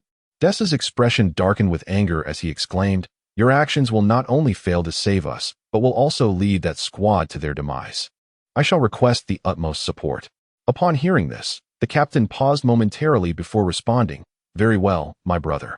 We are about to enter the atmosphere, and I shall not abandon you. That is best. Retrieve us from this place, and then consult the Alliance. This planet can no longer be our refuge. The bearded man stated, scanning the surroundings, where the silhouettes of the rapid jump bugs began to emerge once more in the distance. Meanwhile, in Kulu City, Chinshin slowly rose, striding forth with long legs, his expression cold as he exited the grand hall. Just as he crossed the threshold, Sasha fluttered her wings and approached, kneeling on one knee to declare, Master, the starship is about to enter the atmosphere. Chinshin's countenance remained impassive as he cast a chilling gaze toward the heavens. Moments later, he clenched his fists, producing a crackling sound, and spoke with barely concealed ire, damn it, we were so close to leaving, only to be thwarted by this wretched affair. Seeing Chinshin's demeanor, Sasha dared not respond, uncertain of how to proceed. Indeed, the swarm had escalated to level 8. Yet, let us rewind a few months.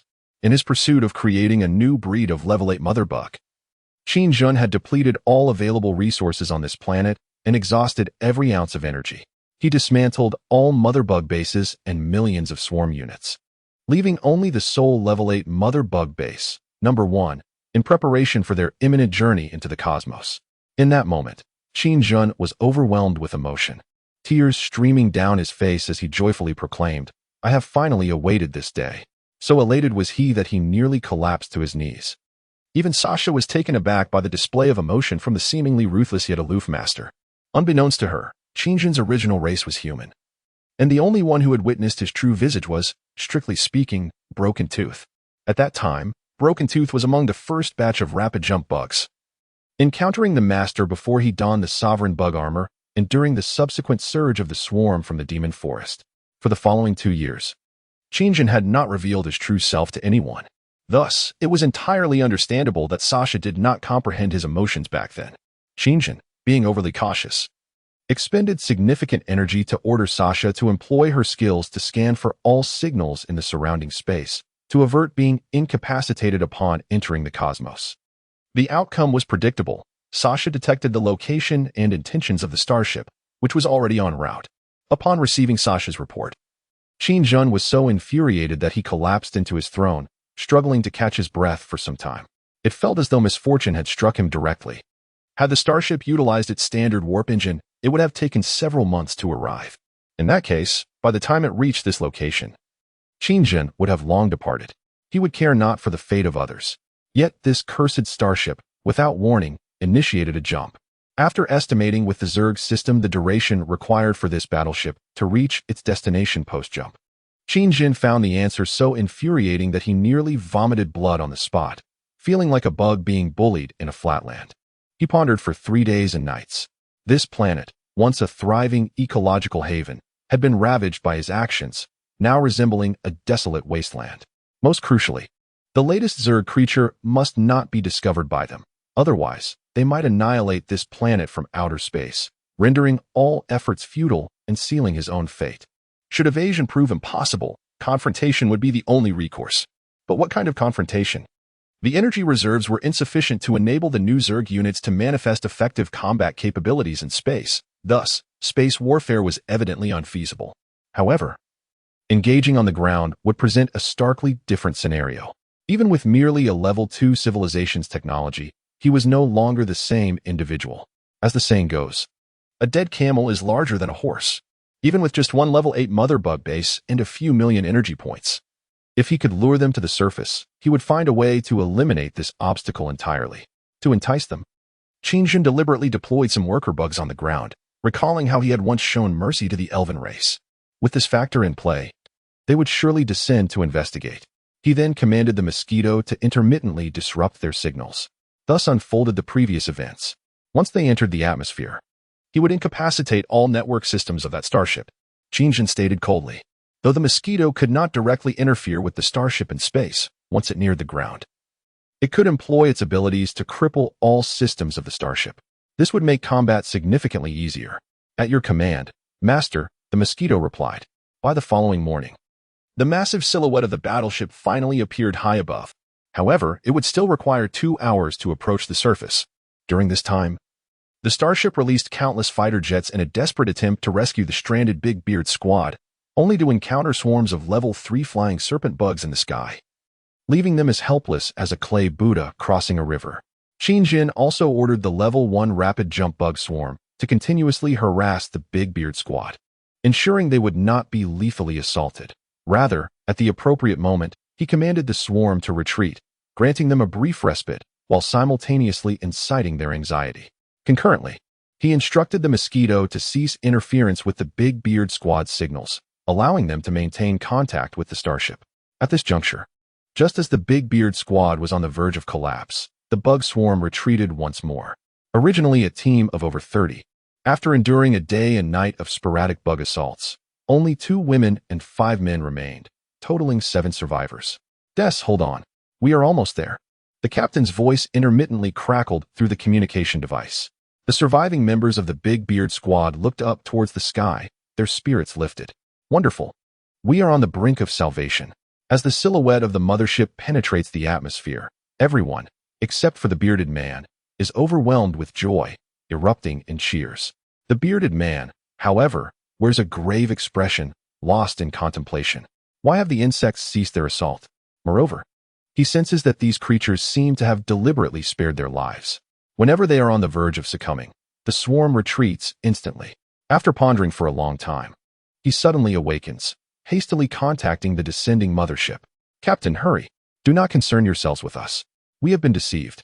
Chapter 31. The rescue operation of the Dakin mothership. Initially, he believed the insects' attacks were instinctive.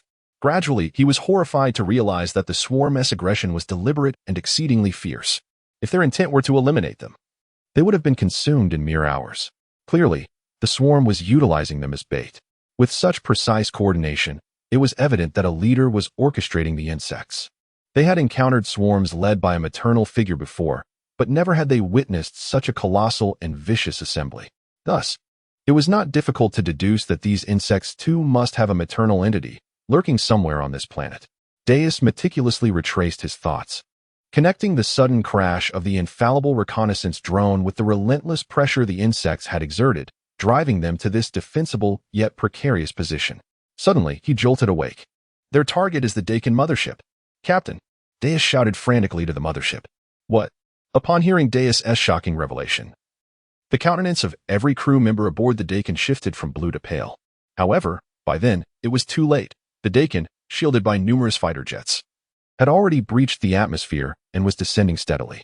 The sky was densely populated with various insects engaged in fierce combat with the mothership's conventional forces. Meanwhile, the Interstellar Marine Corps was fully prepared to land and engage the swarm. All this merely to rescue this bearded man, this dear brother. Captain, what shall we do? Faced with the overwhelming, multifaceted assault of the swarm, the soldiers aboard the Dakin began to waver. They knew that halting the rescue operation and ascending immediately was still a viable option. Captain Kadi, I urge you to cease the rescue operation at once. Do not act recklessly. At that moment, the first officer interjected, understanding that Kadi and Deus had once been close comrades, having faced countless adversities together. Yet now, even Deus was imploring Kadi. Everyone hoped he would regain his clarity, lest he risk the very vessel that could be the lifeline of the Stellar Alliance. Only a dozen of such ships existed. The resources and time required to construct such a starship were immeasurable. The lives of a few good brothers are hardly worth the peril that this starship faces. At this moment, Kadi's expression was gravely serious. He was acutely aware of the intricate web of interests involved. Even if he were to survive this ordeal, he would inevitably find himself facing a military tribunal. Given such circumstances, he resolved that it would be better to fight to the death to rescue his comrades. Just as Kadi remained silent, steadfast in his determination, a thunderous explosion erupted. The entire Dakin ship trembled violently, sending everyone into a state of panic. What is happening? Kadi exclaimed in shock. A powerful insect is attacking our shield. A soldier responded in terror. The shield has sustained 13 damage, and energy levels have dropped to 85. The soldier reported in a state of alarm. Captain Kadi, do not hesitate any longer. Please give the order to cease the rescue operation immediately. The first officer nearly shouted at Kadi in fury. He was putting everyone aboard the Dakin ship in jeopardy. The insect that had just assaulted the Dakin ship was a new breed, crafted by Qinjun through the amalgamation of Kataran technology, utilizing the genes of the toxic dragonfly and the flying snake. The detonating bug. This creature was as large as a missile and possessed pinpoint tracking and detonation capabilities. Furthermore, its tail bore an immense quantity of microscopic organisms.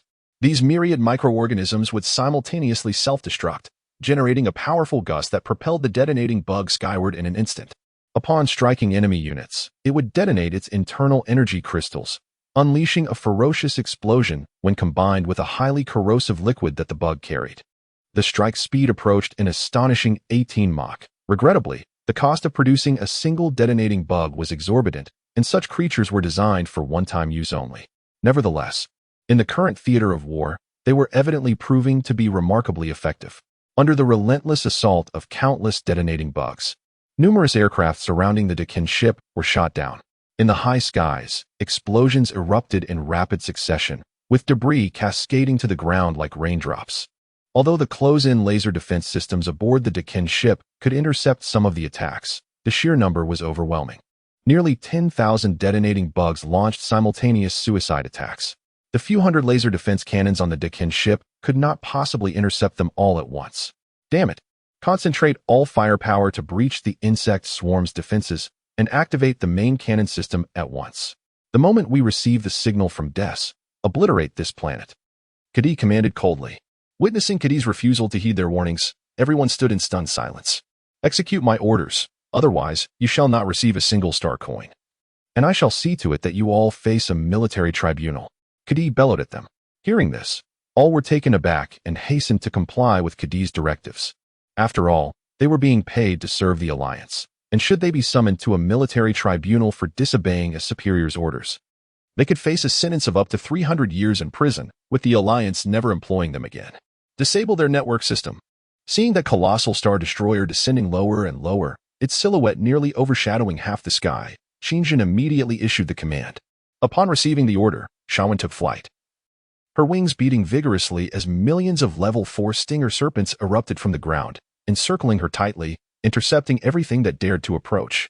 The attack range of the level 4 stinger serpents had been significantly enhanced, expanding from an effective range of 200 meters to 1,200 meters. In the air, a multitude of massive flying insects converged, all united in their singular mission to protect Shawan, ensuring she remained undisturbed. Qingjin manifested the cannon on his right arm, readying for an even more ferocious assault from the swarm. In the sky, Shawan began to flap her wings vigorously, her gaze fixed upon the towering starship above. She commenced a signal disruption. "Captain, we have a situation." The commotion of the swarm was unmistakable, catching the attention of the Star Destroyer. Such a vast scale. Were they guarding the humanoid queen insect? All eyes turned to Shawan. That must be the queen of the swarm. Eliminate her. Kadi promptly commanded. Buzz. A tremor rippled through space, and in an instant, it felt as though time had come to a standstill. All systems aboard the Star Destroyer were abruptly severed from connection. Kadi's expression shifted to one of sheer terror. Activate the stellar backup energy immediately. Chapter 32. The fate of the Star Destroyer. All communications aboard the Star Destroyer were incapacitated. Engines extinguished in an instant, and the energy shield dissipated as well. Even the external fighter radar systems fell silent. This was disastrous. Without radar guidance, countless fighters floundered in the air, akin to headless flies, darting chaotically. The Interstellar Marine Corps found themselves trapped in the deployment bay, utterly bewildered. Of the released fighters, aside from a few piloted manually, all drones plummeted from the sky. The casualties among the aircraft escalated dramatically, and the Star Tribe lost its aerial advantage in an instant. Damn it! The stellar backup energy is coming online. A few Star Tribe soldiers hastily manipulated the levers on the control panel, pushing one after another. The stellar energy system essentially operated on solar energy. The Star Destroyer would deploy solar panels on its surface when passing a star, absorbing its energy for storage as a reserve. Given the frequent encounters with magnetic fields in space, which directly interfered with all spacecraft below Level 3 civilization, equipping such a stellar energy system proved essential. Just as the Star Destroyer lost power and began to teeter under the swarm's relentless assault, the stellar energy system activated instantaneously. However, this backup system could only provide levitation power and some conventional weaponry systems for the Star Destroyer. The closed defense laser cannons could barely be activated in limited numbers. The main artillery system, along with the warp and jump engines, is utterly inoperative. The stellar energy system has been activated, yet we have lost all network connections. Our communications are severely disrupted. Reports from the soldiers have reached Commander Kadi, whose countenance darkened at the news. These creatures possess such formidable capabilities that they can incapacitate the entire network system of the Dakin ship. Without the network, the Dakin ship is rendered akin to a colossal flying vessel, vulnerable to relentless assaults. A strategy to eliminate their mother entity must be devised. After much contemplation, Kadi deduced that the insect horde was fiercely protecting the white-haired humanoid bug. Thus, she must be the mastermind behind all of this. If she could be eliminated, not only could all power be restored, but perhaps the entire swarm would perish as well. With this thought, he promptly dispatched soldiers to inform the Interstellar Marine Regiment stationed in the deployment pod. The target, the white-haired humanoid mother bug. The soldiers, receiving their orders, hurriedly exited the command room, swiftly boarding an electric aircraft to reach the deployment pod. Seizing the opportunity presented by the Dakin ship's loss of its protective shield, Qingjin issued the command for an attack against the swarm. Thousands of explosive bugs surged forth from the ground, hurtling towards the Dakin ship in the sky. Boom, boom.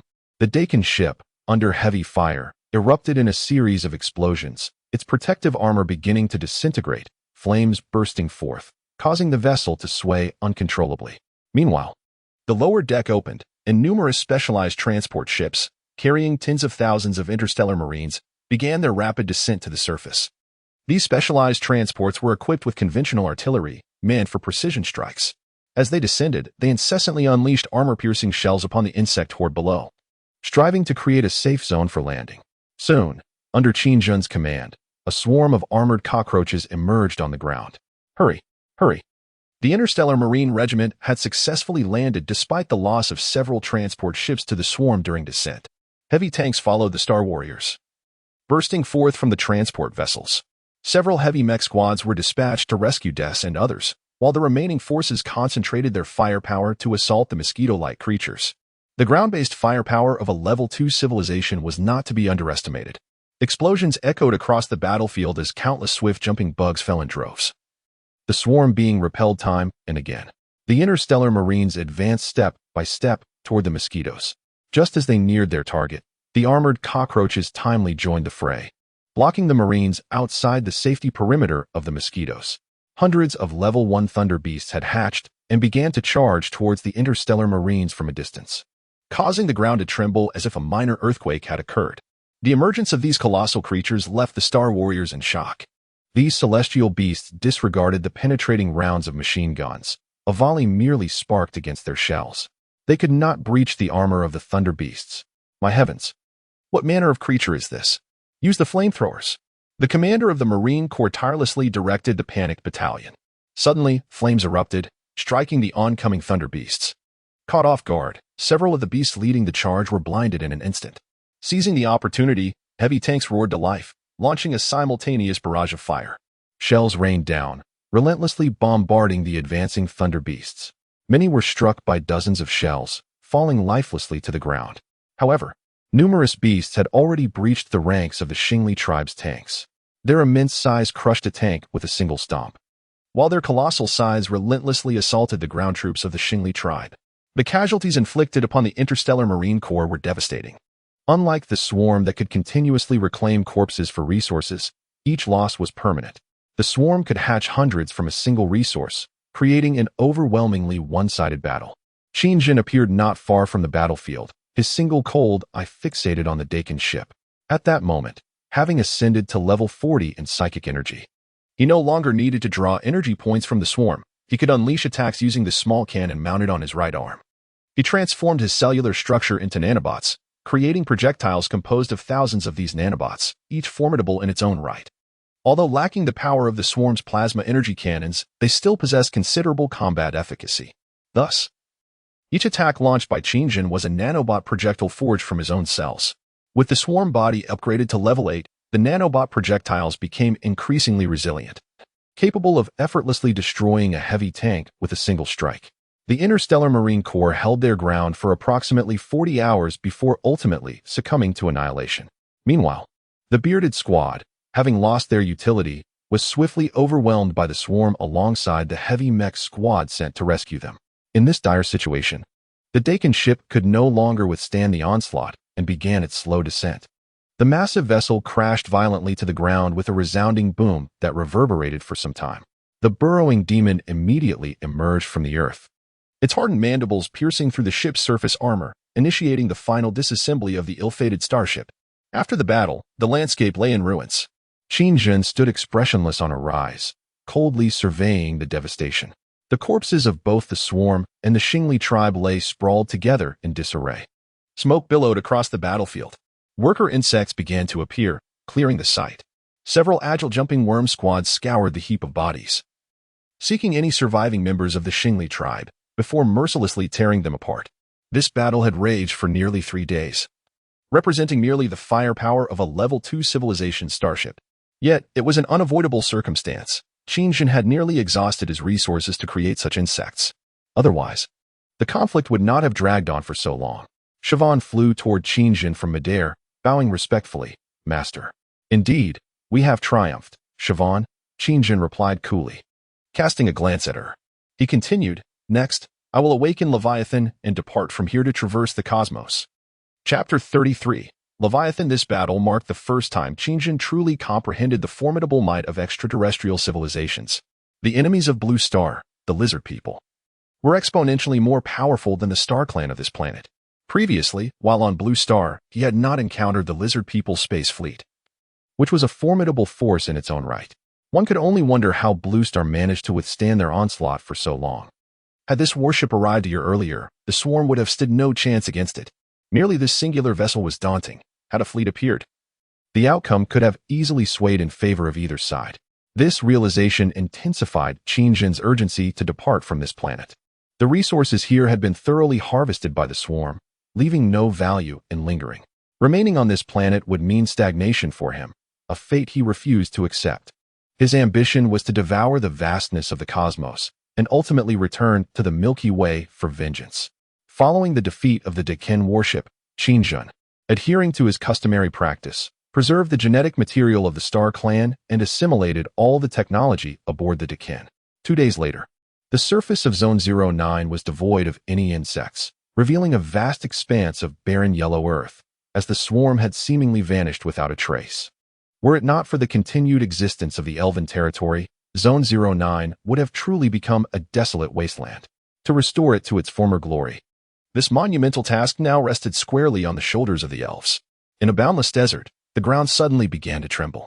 Moments later, a colossal fissure opened, and an immense creature began to emerge from beneath the surface of Zone 09. With a thunderous roar, tentacles as thick as houses broke through the ground. Amidst the tremors of the earth, an extraordinarily massive insect appeared. This gargantuan creature measured 17 kilometers in length and stood 8 kilometers tall. Truly, a celestial behemoth. It surpassed even the Dekin warship of the Star Clan in size, and this was merely a level 1 entity. This was the insect Qinjun had nearly exhausted all his resources to hatch, the Leviathan. Name: Leviathan. Type: biomothership of the insectoid species. Level: 1. Psyche energy. Level 15 skills: spatial leap, anti-gravity suspension, biological airdrop capsule. Biological plasma cannon. It belonged to the long-range unit of the swarm, the largest insect among them, unrivaled in its scale. As for the potential size of a level 5 Leviathan, Qinjun could only speculate at this point. Nevertheless, the level 1 version had already left him astounded for several years. As one of the few insect types capable of traversing the void of space, the Leviathan's capabilities were equally impressive. Its entire form was teardrop-shaped, making it the only long-range unit of the swarm, with an interior space that was astonishingly vast. Within its body lay the hatcheries for the swarm's spacefaring units and aerial dragons, and it could independently incubate a mother insect base. Moreover, it carried numerous dormant capsules for the swarm, allowing the incubated insects to enter a state of hibernation to conserve energy. Should conflict arise, under the command of the Overlord, they would awaken en masse to engage in battle. Under conditions of sufficient energy points, it can swiftly hatch a multitude of swarms. It possesses all the capabilities of the mother insect base and serves as an extensive genetic modification repository. Strictly speaking, it shares the abilities of the mother insect base. Yet it possesses capabilities that the base does not. As the sole biomothership of the swarm, Leviathan's defensive strength surpasses Qinjun's imagination. Conventional starship main cannons are utterly incapable of penetrating Leviathan's shell. Only the main cannons of civilization level 3 and above can inflict damage upon it. Combat capabilities. When confronted with large enemy units in space, Leviathan releases a bioplasma cannon from its mouth, a weapon powerful enough to effortlessly obliterate any second-level civilization spacecraft. If faced with numerous small enemy combat units, it unleashes swarms of explosive mosquitoes and spatial dragons to engage in combat. In ground operations, it can deploy billions of swarms using biological airdrop pods at the designated battle site. Even more astonishingly, it can airdrop the mother insect base itself. Furthermore, Leviathan is a mass-producible entity, not merely a singular insect. It possesses swarm capabilities that far exceed those of hero units while also being capable of mass hatching. Naturally, all of this necessitates a sufficient supply of resources and energy to sustain its operation. Otherwise, Leviathan would merely be a colossal insect drifting through space. However, given its ability to traverse the cosmos, the issue of resources can be resolved. At present, Qinjun requires an even greater abundance of resources to maintain Leviathan and the entire swarm's operations. The next step is imperative: to venture into space in search of resource-rich planets. All swarms on 09 have been dismantled by Qinjun, leaving only the number 1 mother insect base within Leviathan. To enter space, Leviathan requires immense energy points to sustain its operations and execute incursions. This planet has been thoroughly drained by Qinjun to facilitate the hatching of Leviathan. He had to disassemble all the swarms at his disposal for reserve energy, with the exception of the broken tooth and the mosquito. At this moment, Qinjun was overwhelmed with emotion. Inside Leviathan, he was in tears. It had been an arduous 2 years. What he had endured during these 2 years was something only he truly understood. Each day he yearned to leave this planet as swiftly as possible, and in pursuit of this day, he had gone to great lengths to extract every resource from it. Just as success was within reach, he faced the daunting task of battling the accursed Star Clan. He concealed himself, not daring to let the mosquito see him, for he did not wish for her to experience the emotions that humans possess. Such feelings would lead the swarm to inevitable ruin. Congratulations, Overlord. You can finally leave the novice village today. The system's voice resonated in his mind. Upon hearing the system's voice, Qin jolted with surprise. Quickly wiping away his tears and solidifying his expression into that of a one-eyed insect, concealing his handsome, stoic visage. Cough, cough. A few awkward coughs signified that nothing had transpired. Internally, he muttered a curse, realizing he had completely forgotten about the system. Master, feel free to weep. After all, you are a male of the human race. To my knowledge, there exists a song among humans. The system chimed. And soon a melody began to resonate in Qin's mind. Cry, cry, cry. It is not a sin. Savor the taste of tears long forgotten. Even the rain can be a form of beauty. Why not seize this opportunity? Endure the pain just once. Damn it, stop. Qin silently commanded within his mind. Understood. Master, the system complied, and the song ceased abruptly. Letting out a deep sigh, he mused to himself that the current energy levels were critically low, and he would have to allow Leviathan to meander through space for the time being. Master, upon decrypting all the data from the star race, we have identified over 300 life-bearing planets. Shall we proceed? The system suggested. With this revelation, Qin grew displeased. Are you instructing me on what to do? Chapter 34. The confusion of Sha when the colossal Leviathan gradually ascended into the heavens. As a celestial behemoth, it inherently possessed the ability to fly. Insights gathered from the Zerg gene database revealed that Leviathan's original species was a form of biological giant, infected and modified by a certain generation of the Zerg, subsequently integrated into the swarm's data, thus becoming an indispensable member of the collective, truly a marvel of all biological civilizations. The elven race rejoiced in unison. He has finally departed. Woohoo! The Zerg have left, and we need no longer fear. Such jubilation was evident, although Queen Ivy displayed a reluctant demeanor while bidding farewell to Qin. Yet, as Leviathan's form diminished in the sky, her excitement could no longer be contained. With a resounding cry, she embraced Lena, and they both wept joyfully, shedding tears of celebration. This scene was witnessed by Qin, along with Duanya and Shawan. Unable to contain herself, Shawan turned to the impassive Qin and inquired, Master, I fail to comprehend why we do not annihilate the elven race. This would provide the swarm with the energy and biomass it desperately needs. Why would Qin prefer to decompose the already hatched swarm rather than take action against the elves? Based on her understanding of him, this was clearly out of character. Duanya, too, regarded Qin with a perplexed expression. Qin remained silent, observing the unfolding situation. Meanwhile, a worker insect quietly and swiftly excavated in a desolate area, burrowing into the earth. Was this worker insect a result of Qin's negligence? Shawan sensed the presence of the forgotten worker insect. She contemplated asking Qin but refrained upon witnessing a particularly sinister smile upon his face. It was evident that this worker insect had not been overlooked by Qin but rather was a deliberate act. Every insect in the swarm shared a direct mental connection with him. Thus, the notion of being forgotten, in the eyes of Shamo, is utterly unfathomable. She simply cannot comprehend the purpose behind Qin's decision to leave this worker insect on this planet. Shamo, do you have any questions? Noticing Shamo's confusion, Qin inquired. Yes, my lord. I believe the elven race should not have survived to this day. They could serve as resources for the swarm, which is precisely what we require. Shamo promptly responded. Aside from the elven territory, the ecosystem of this planet has been nearly obliterated by the swarm. Why then should we spare the elves? Moreover, it is perplexing that Qin is willing to take action against the swarm yet refrains from dealing with the elves.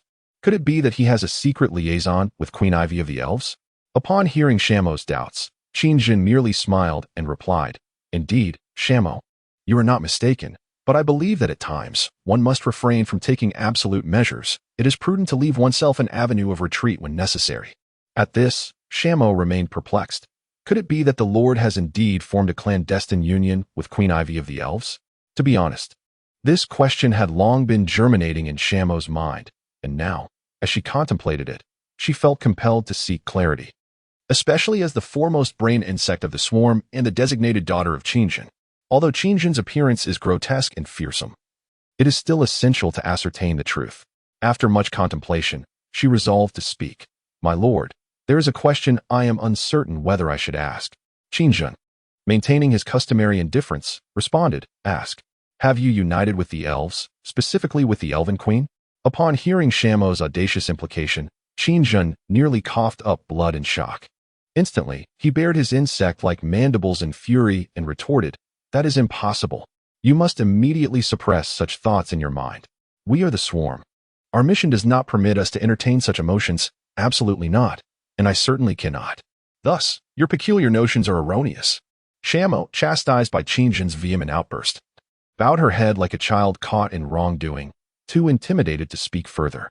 Observing her look of distress, Qingjin shouted again, "Did you understand what I said?" Shamo timidly replied, "Yes, my lord, I understand." Qingjin felt a wave of frustration wash over him. This was all the fault of that insipid system. In the process of creating Shamo, he had acted hastily. He should have been more meticulous and refrained from implanting human emotional genes within her. Deep down, Qingjin understood that this would pose a significant risk for the swarm. Yet now, there was no turning back. He could not simply dismantle Shamo. He realized he was currently incapable of such an act. All he could do was attempt to prevent her from developing such emotions. As the Leviathan soared beyond the atmosphere of Zone 09, Qingjin immediately extracted all data obtained from the Dakin ship. Based on the decrypted information, he discovered the nearest planet harboring life. This revelation ensured that he would not flounder aimlessly through the cosmos like a headless fly. The data reveals that the nearest celestial body is the planet designated as 12, governed by the Star Alliance. If not for the sudden detection by the Dakin vessel of a signal emanating from a signal emitter created by the Kada tribe utilizing energy crystals, the Dakin vessel would have set its sights on this planet. According to the information received by the Dakin ship, a bioviral outbreak has occurred on this planet, and its civilization is currently suffering from this viral invasion. This virus possesses a formidable capacity for infection, rendering the affected beings devoid of rationality, leaving only the instinct to attack, while simultaneously enhancing the cells of the infected, resulting in a state akin to that of the living dead. From Qingjin's perspective, it resembles a zombie.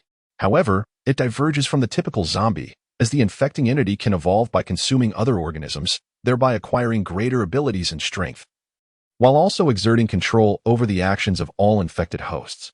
This bears a striking resemblance to a hive mind structure. Upon realizing this, Qingjin felt a chill run down his spine. Had it not been for the presence of the insectoid system within his own body, he might have succumbed to such a fate, neither human nor ghostly. What terrified Qingjin further was the fact that this infecting entity had been implanted with biological genes by the Sarl tribe, the reptilian alien race. The Sarl tribe could manipulate these genetic data to control the infected entities, turning them into their puppets. This was indeed a horrifying revelation. Previously, when the Dakin vessel identified infected planets, they were at a loss, resorting only to extermination from outer space. Qingjin murmured to himself, subsequently revealing a sinister smile, stating, "They believe these entities to be terrifying and uncontrollable, but for the swarm, they represent a rare source of energy and biomass." Chapter 35. Godstar. To reach Planet 12 at the speed of the Leviathan would require several months, assuming the Leviathan does not utilize its spatial leap ability. There was no alternative. If it took longer, so be it. Qingjin understood the necessity of conserving energy for contingencies. Though he yearned for Blue Star and was eager for revenge, he was acutely aware that he must proceed cautiously, step by step, for haste could lead to adverse consequences.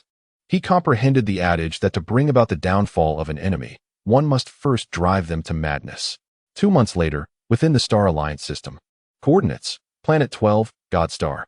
Civilization level: 1. Species: God race, subhuman. At this moment, Godstar appeared to have just endured a catastrophic disaster. The landscape was in disarray. The air was thick with the scent of blood, mingled with the stench of decay. Skyscrapers and all structures lay in ruins. The streets were littered with bones and corpses, accompanied by countless destroyed tanks, armored vehicles, and various machinery. The area had become a desolate wasteland. Occasionally, one could hear the bone-chilling roar of some monstrous creature. "Sister, please don't leave me." Beneath the shadowy wasteland, a 10-year-old boy weeps incessantly before the cold, lifeless body of a girl. 2 years have elapsed since the outbreak of the virus. The two siblings, who had relied on each other for survival, could not evade their tragic fate. Ultimately separated by death. Such tragedies unfold daily. Devoid of protection in this desolate land, one either succumbs to starvation or is infected, transforming into a soulless husk. A glimmer of hope emerges as an armed squad discovers the boy. They take him away, leaving behind his last remaining kin, his sister, forever etched in his memory. "What is your name?" a seemingly gentle young man inquires as they travel in the vehicle. "I am Veet, The boy replies, his expression vacant, devoid of hope, and filled with despair. His childhood has been nothing short of harrowing. Indeed, with the virus now rampant, only a mere 20,000 souls remain alive. And that number continues to dwindle. Originally, the population exceeded 2 billion, with many either perished or transformed into zombies. In the initial outbreak, the military managed to resist for a few months until a portion of the infected mutated, becoming more agile and powerful. Eventually, a leader among the infected emerged, possessing extraordinary abilities, leading to the downfall of the military itself. All right, Veet, you will accompany us back to the City of Hope, the young man sighs softly. Survivors are dwindling, and after days of searching, they have only found this young boy. Veet remains silent, lost in thought as he sits in the armored vehicle. The atmosphere heavy with gloom. Attention all teams, 1 hour until the tide of corpses erupts. Please be vigilant. A hoarse voice crackles through the radio, likely belonging to a striking woman. We need to accelerate. Otherwise, the city gates will close, and it will be the end for us all. The burly driver, with a face full of flesh and a half-smoked cigarette dangling from his lips, remarks. An hour should suffice. The woman in the passenger seat replies, her long, dark hair framing her beautifully made-up face. Oh, if only aliens existed, they could rid us of these monsters, a 15 or 16-year-old girl in the vehicle muses.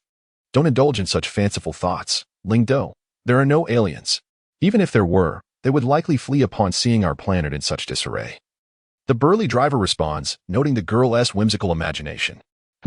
Aliens would be far more formidable than these zombies. If they were to arrive, they could annihilate them all in an instant. The girl retorts defiantly. The driver replies, fine, even if you were right and aliens arrive to eliminate the infected. Wouldn't we be perished alongside them? Aliens wouldn't destroy us. They would help us rebuild our home, Ling Do asserts passionately. As the burly man was about to retort, he was interrupted by the beauty in the passenger seat, who said, enough. Why are you arguing with a child? Just drive the car. I am no longer a child, she huffed. I know you won't believe me, but I am certain that extraterrestrials will arrive. This is the signal transmitter my mother left for me, and I have already sent signals into outer space. The girl named Ling Do declared earnestly, producing an object resembling a signal device. Once they receive the signals, they will come to rescue us. Indeed, this device was a legitimate signal transmitter. Ling Do's mother was a scientist, and the others in the vehicle had no reason to doubt her. However, what good would it do? What use is it to transmit signals into outer space? Even if, as Ling Do claimed, an alien civilization were to receive the signals, by the time they arrived, this planet might no longer exist. Yes, Ling Do is right, the young man concurred repeatedly. Otherwise, she would insist on arguing to the bitter end. Seeing that the others were dismissing her, Ling Do, feeling frustrated, turned to the young boy, Veet, and said, don't worry, extraterrestrial beings will definitely come to help us. And then we can avenge our deceased loved ones. Aliens? Will they really come? Veet's eyes sparkled with newfound hope upon hearing this. Yes, you must trust your sister. I would never deceive you, Ling Do affirmed. That is wonderful. Sister, when those aliens arrive, will they help us eliminate all the zombies? Veet excitedly inquired. Upon realizing Veet believed her, Ling Do pondered for a moment, then replied, yes, they will certainly assist us. Can they bring my sister back to life? Veet asked eagerly. Ling Do found herself at a loss for words. She was uncertain how to respond. After all, in her understanding, the deceased could not be revived unless they became zombies. But could that truly be called revival? Haha, Ling Do, it seems you two have encountered a question that leaves you speechless. The burly man laughed heartily at her momentary silence. Watch out. Just then, a horde of zombies suddenly surged from the ruins by the roadside. Roar. The zombies moved with astonishing agility, leaping onto the armored vehicle. The occupants of the vehicle turned pale with fear. According to the timeline, this should not have been the hour for zombies to be on the move.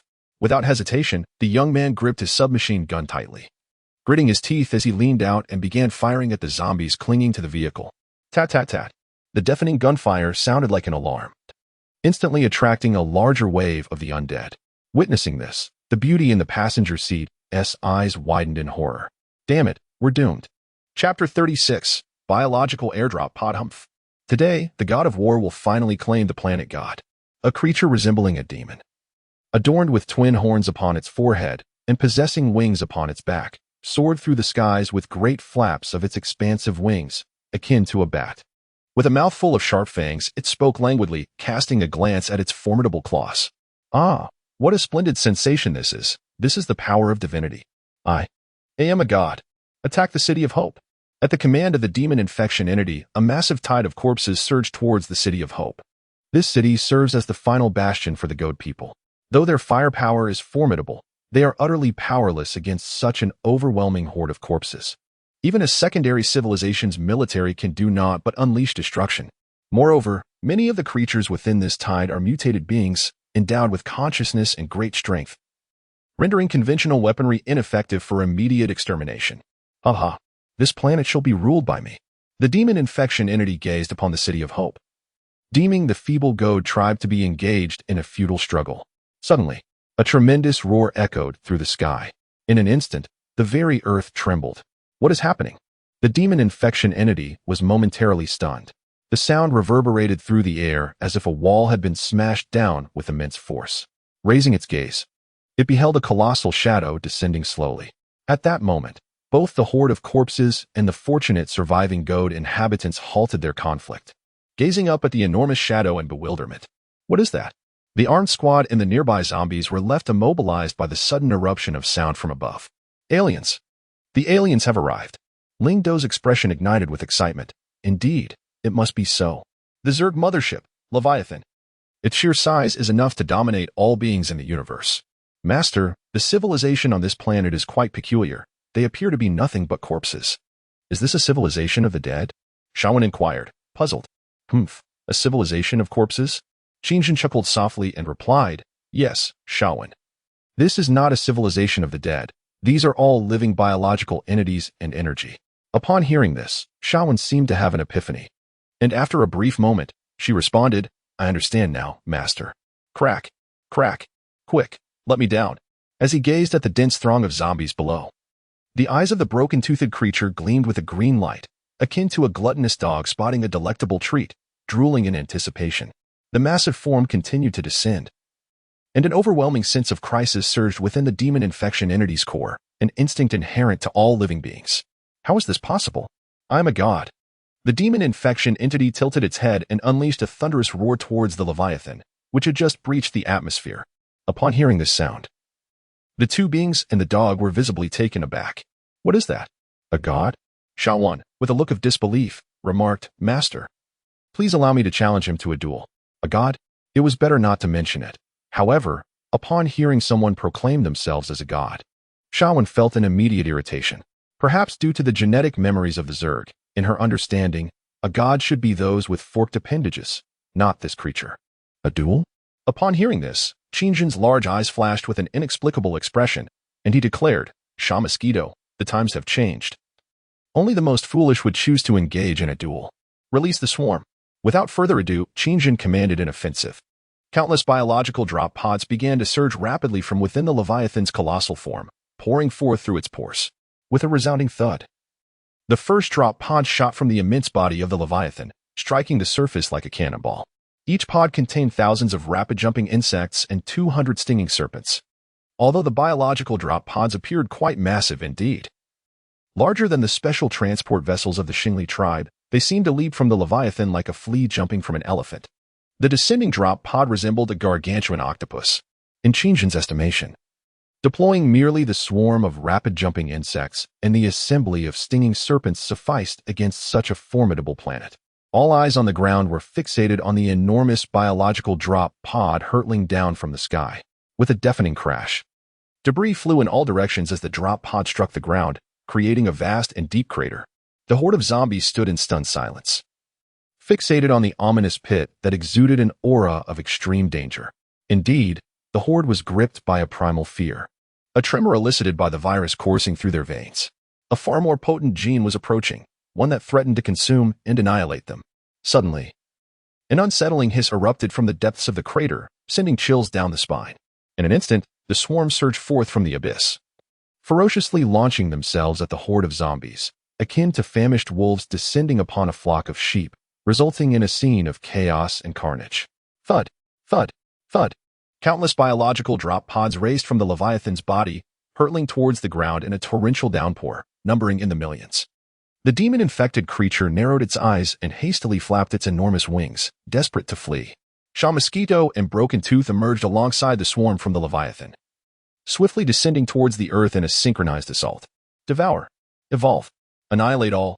Qingjun raised his hands, manipulating the insect mandibles, issuing a final proclamation to the world.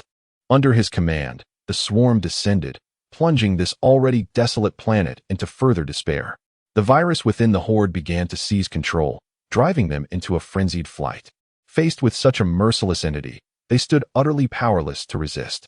Their attacks failed to breach the exoskeleton of the rapid-jumping insects, and their speed paled in comparison.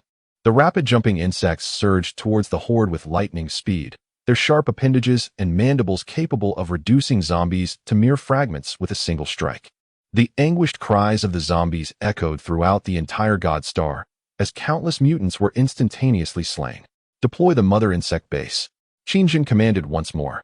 100 Level 1 Mother Insect Bases were subsequently airdropped to the surface by the Leviathan. These Mother Insect Bases had been pre-hatched within the Leviathan itself. Upon landing, they would immediately begin an infinite cycle of hatching worker insects. This planet, in due course, would follow in the footsteps of 09. I am the Swarm. Chapter 37. Available genes. As a colossal vessel of the insect race, a peak-condition Leviathan possesses combat capabilities equivalent to a Level 5 civilization's battleship. This is merely a Level 1 Leviathan. One can only speculate what might transpire at full capacity for throughout the history of the swarm. A Level 5 Leviathan has never been encountered. Qingjun had exhausted all crystalline resources and materials on 09 to barely hatch this one, and its condition was far from optimal. Currently, the biological plasma cannon was inoperative, due to the Leviathan's size and the vast biological systems it harbors. An immense amount of energy and biomass is required for its maintenance. Thus, 12 Gold Star is merely the first stop, serving as the Leviathan's introductory feast. Soon, the swarm ravaged Gold Star. This was a one-sided massacre. The genes of the insect race transcend all other biological forms. The Stellar tribe found themselves at a loss against the biovirus of the SAR tribe, yet to the swarm, they became a valuable source of biomass and energy. Ding! The swarm has detected available genes. Would you like to absorb and preserve them? The system's prompt echoed in Qingjun's mind. Surprised, he found it astonishing that this planet harbored genes required by the swarm. He promptly commanded, absorb and preserve. Understood, Master. The infected mutant organisms on this planet have evolved a unique gene within their bodies. This gene is independent and has been acquired by the swarm. Qingjun replied. Excellent. Preserve the usable genes for future research and integration. Qingjun had become enamored with the study of any genes. He even contemplated using his own body for experimentation. However, he was sternly restrained by the system. The rationale was that the Master's physique had surpassed the comprehension of all biological entities, and any gene integration would result in mere consumption, with no possibility for mutation. This meant that Qingjun could only rely on the swarm's energy and biomass to enhance himself. He could no longer modify his body using external factors. His individual strength had grown sufficiently formidable. The level 8 insect armor gleamed with a dark luster, exhibiting both exceptional defensive capabilities and terrifying offensive power. Naturally, Qingjun seldom engaged in combat. He typically refrained from action unless faced with extraordinary adversaries. Meanwhile, the Leviathan deployed the 100 mother insect bases across the surrounding space of Gold Star. With a crisp sound, the freshly landed mother insect bases immediately began hatching countless brood cocoons.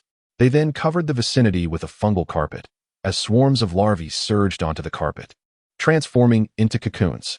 In a brief moment, the worker insects began to emerge from their cocoons, swiftly crawling out into the world.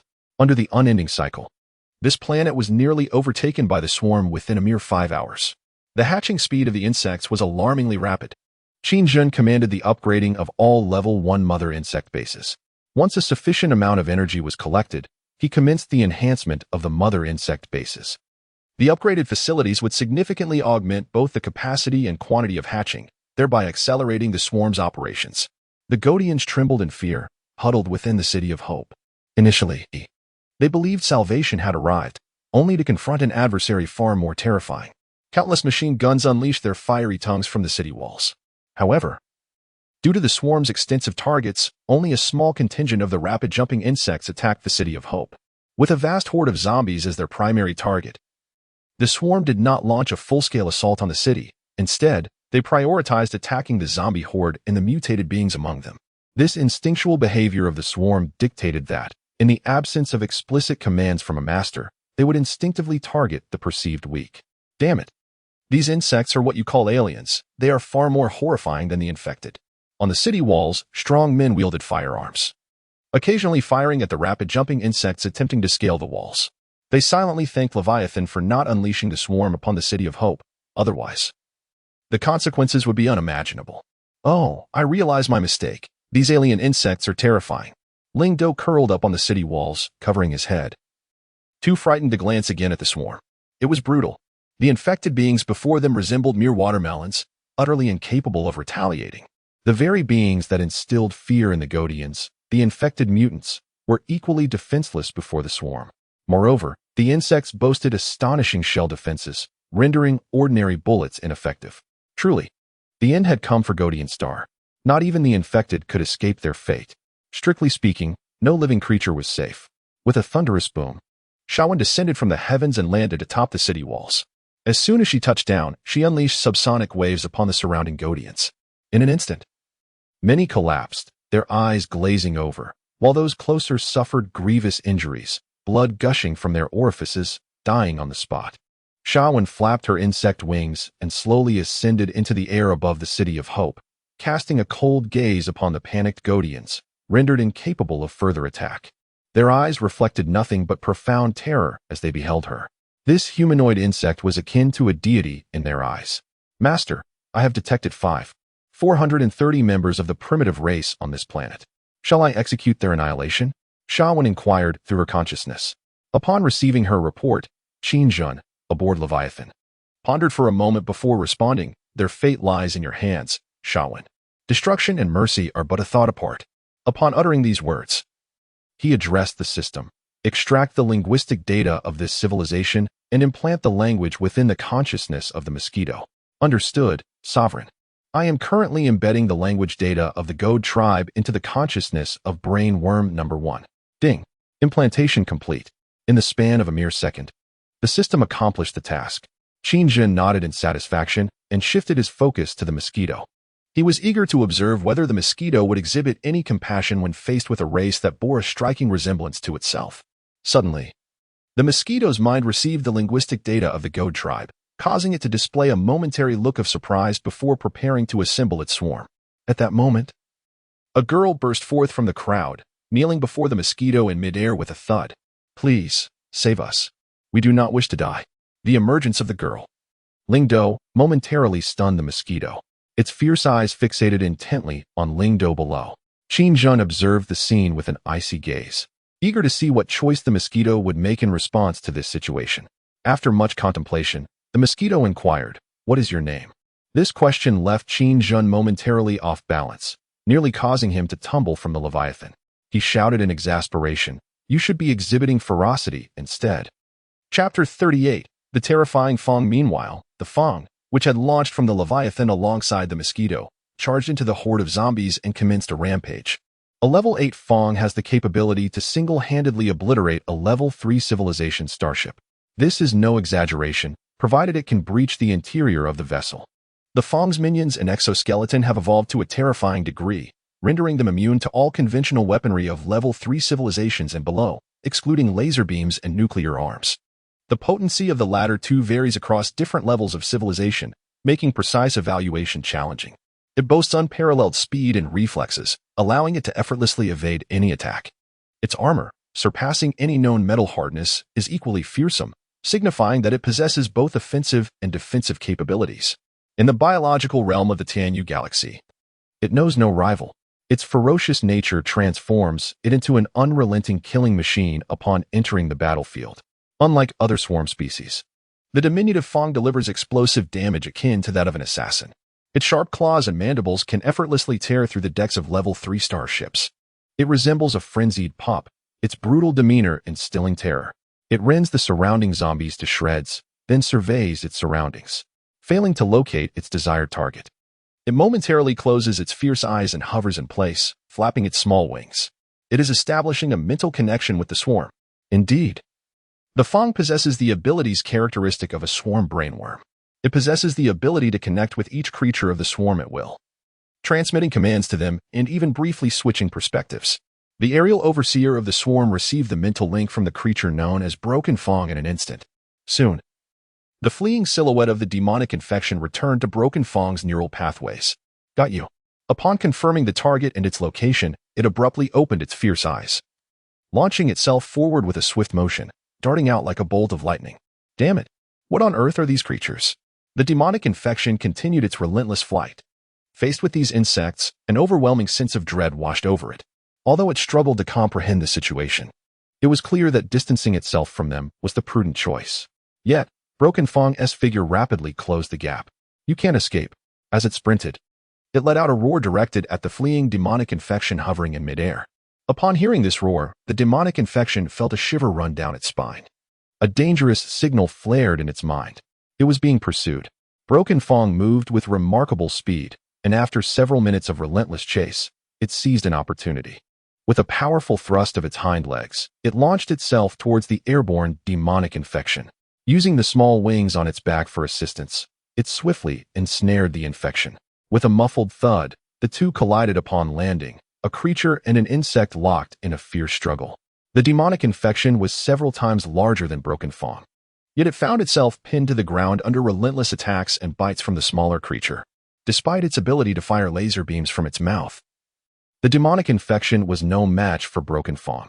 It failed to land a single hit on the agile insect, which seemed to predict its every move, narrowly evading the beams of light. In the span of just a few exchanges, the demonic infection, the creator of the zombie horde on the planet God, was brutally torn apart by Broken Fong. Subsequently, it extracted a red core crystal from the creature's head, which was promptly swallowed by Broken Fong. However, this did not elevate its level. The energy required for Broken Fong to ascend was far too immense.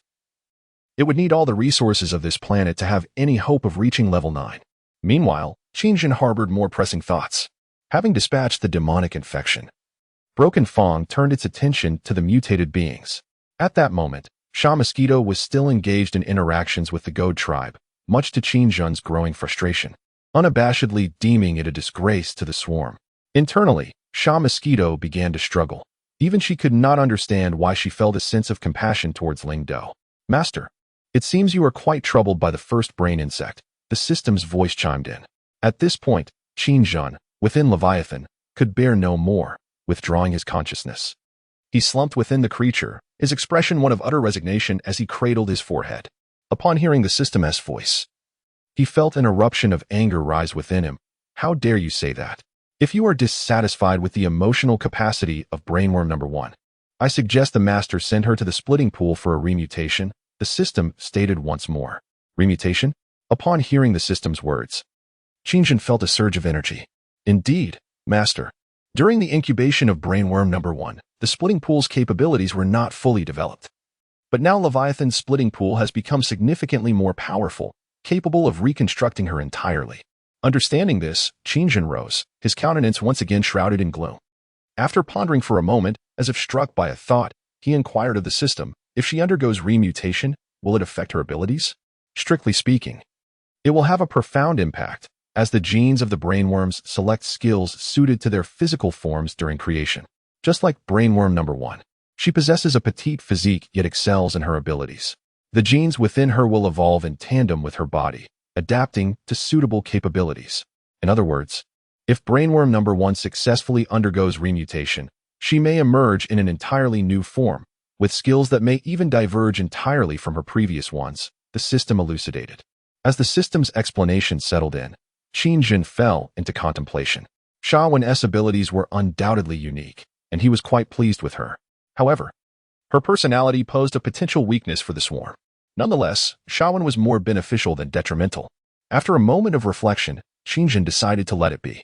Perhaps his concerns were unfounded, and he chose not to dwell on the matter further, redirecting his thoughts towards acquiring resources for the swarm. But then Qingjin discovered, according to the information relayed by the worker insects, this planet did not possess vast crystal mines like 09.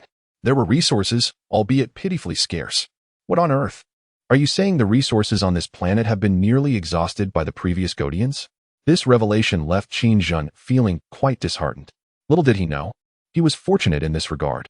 Had he been deployed to any planet other than 09, it would likely have taken an eternity to reach outer space.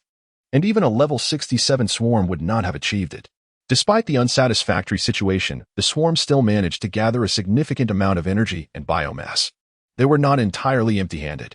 We must hatch 500 more mother insects at the base. We need to swiftly collect all usable resources on this planet, and then depart. Chapter 39. The Marshal of the Starborn Tribe. 2 months later, the swarm had ravaged every corner of 12.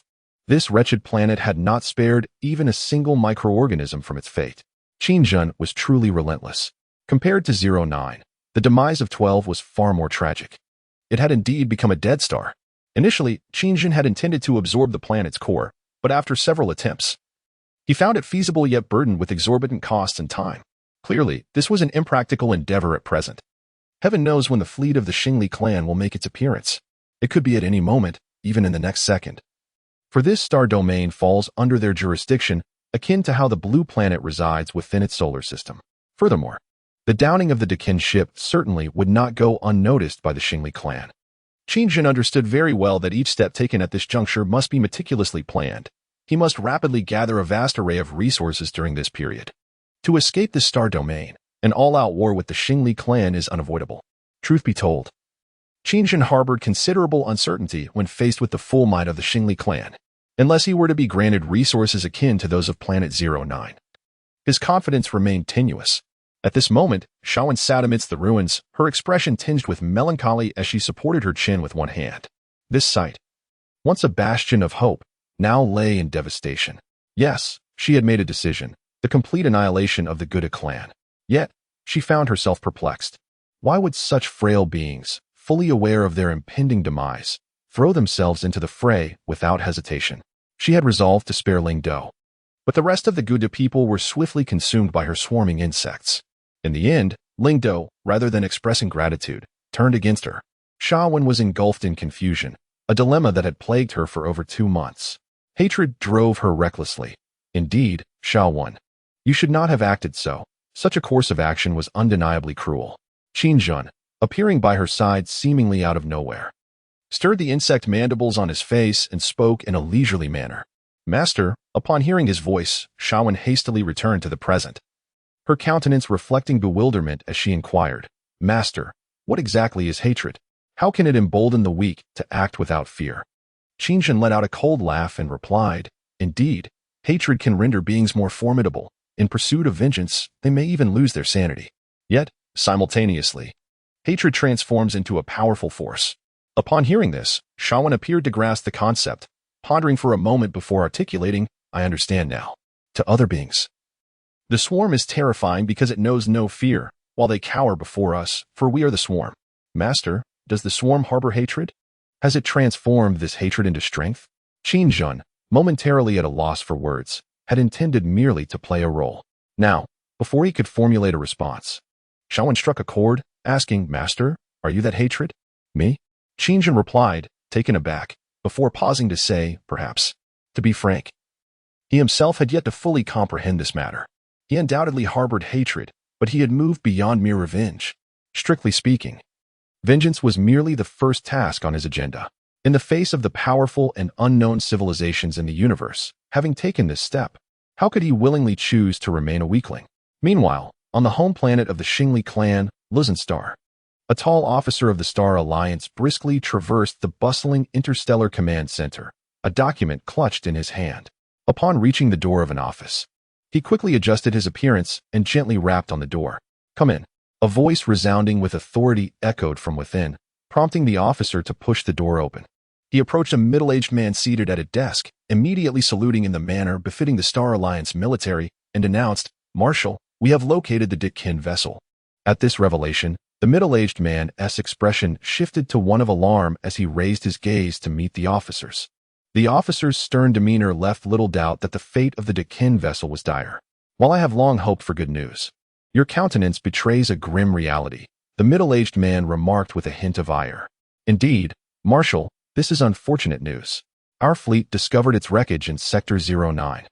And there are currently no survivors, the officer replied, his face pale with distress. Hearing this, the middle-aged man inhaled deeply. The firepower of the Dakin vessel was unmatched among the Star Alliance's interstellar fleet. Although classified as a large destroyer, it possessed the capabilities of a battleship. It is no exaggeration to say that the loss of the Dakin vessel had diminished the interstellar strength of the Star Alliance by more than half. This was no trivial matter. Should the Emperor of the Star Alliance learn of this news, he would undoubtedly erupt in fury. Is there any way to ascertain how this occurred? The middle-aged man asked, struggling to contain his anger. The officer responded, "At present, we cannot determine the cause. All that remains are some fragments from the Dakin vessel." A sudden crash interrupted him. The middle-aged man, consumed by rage, slammed his fist onto the desk. "A disgrace. The Dakin vessel was destroyed right under our noses, and you dare tell me the enemy has escaped, yet we do not even know who they are?"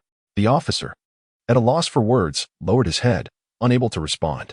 Who was responsible for this? Was it the Sarl race from the galaxy? This is clearly improbable. Do you consider the crew of the Dakin vessel to be inept? Even if they encountered a Sarl ship, the Dakin would have sent out a distress signal immediately. According to your account, they were obliterated before they could even transmit a warning. The middle-aged man trembled with fury.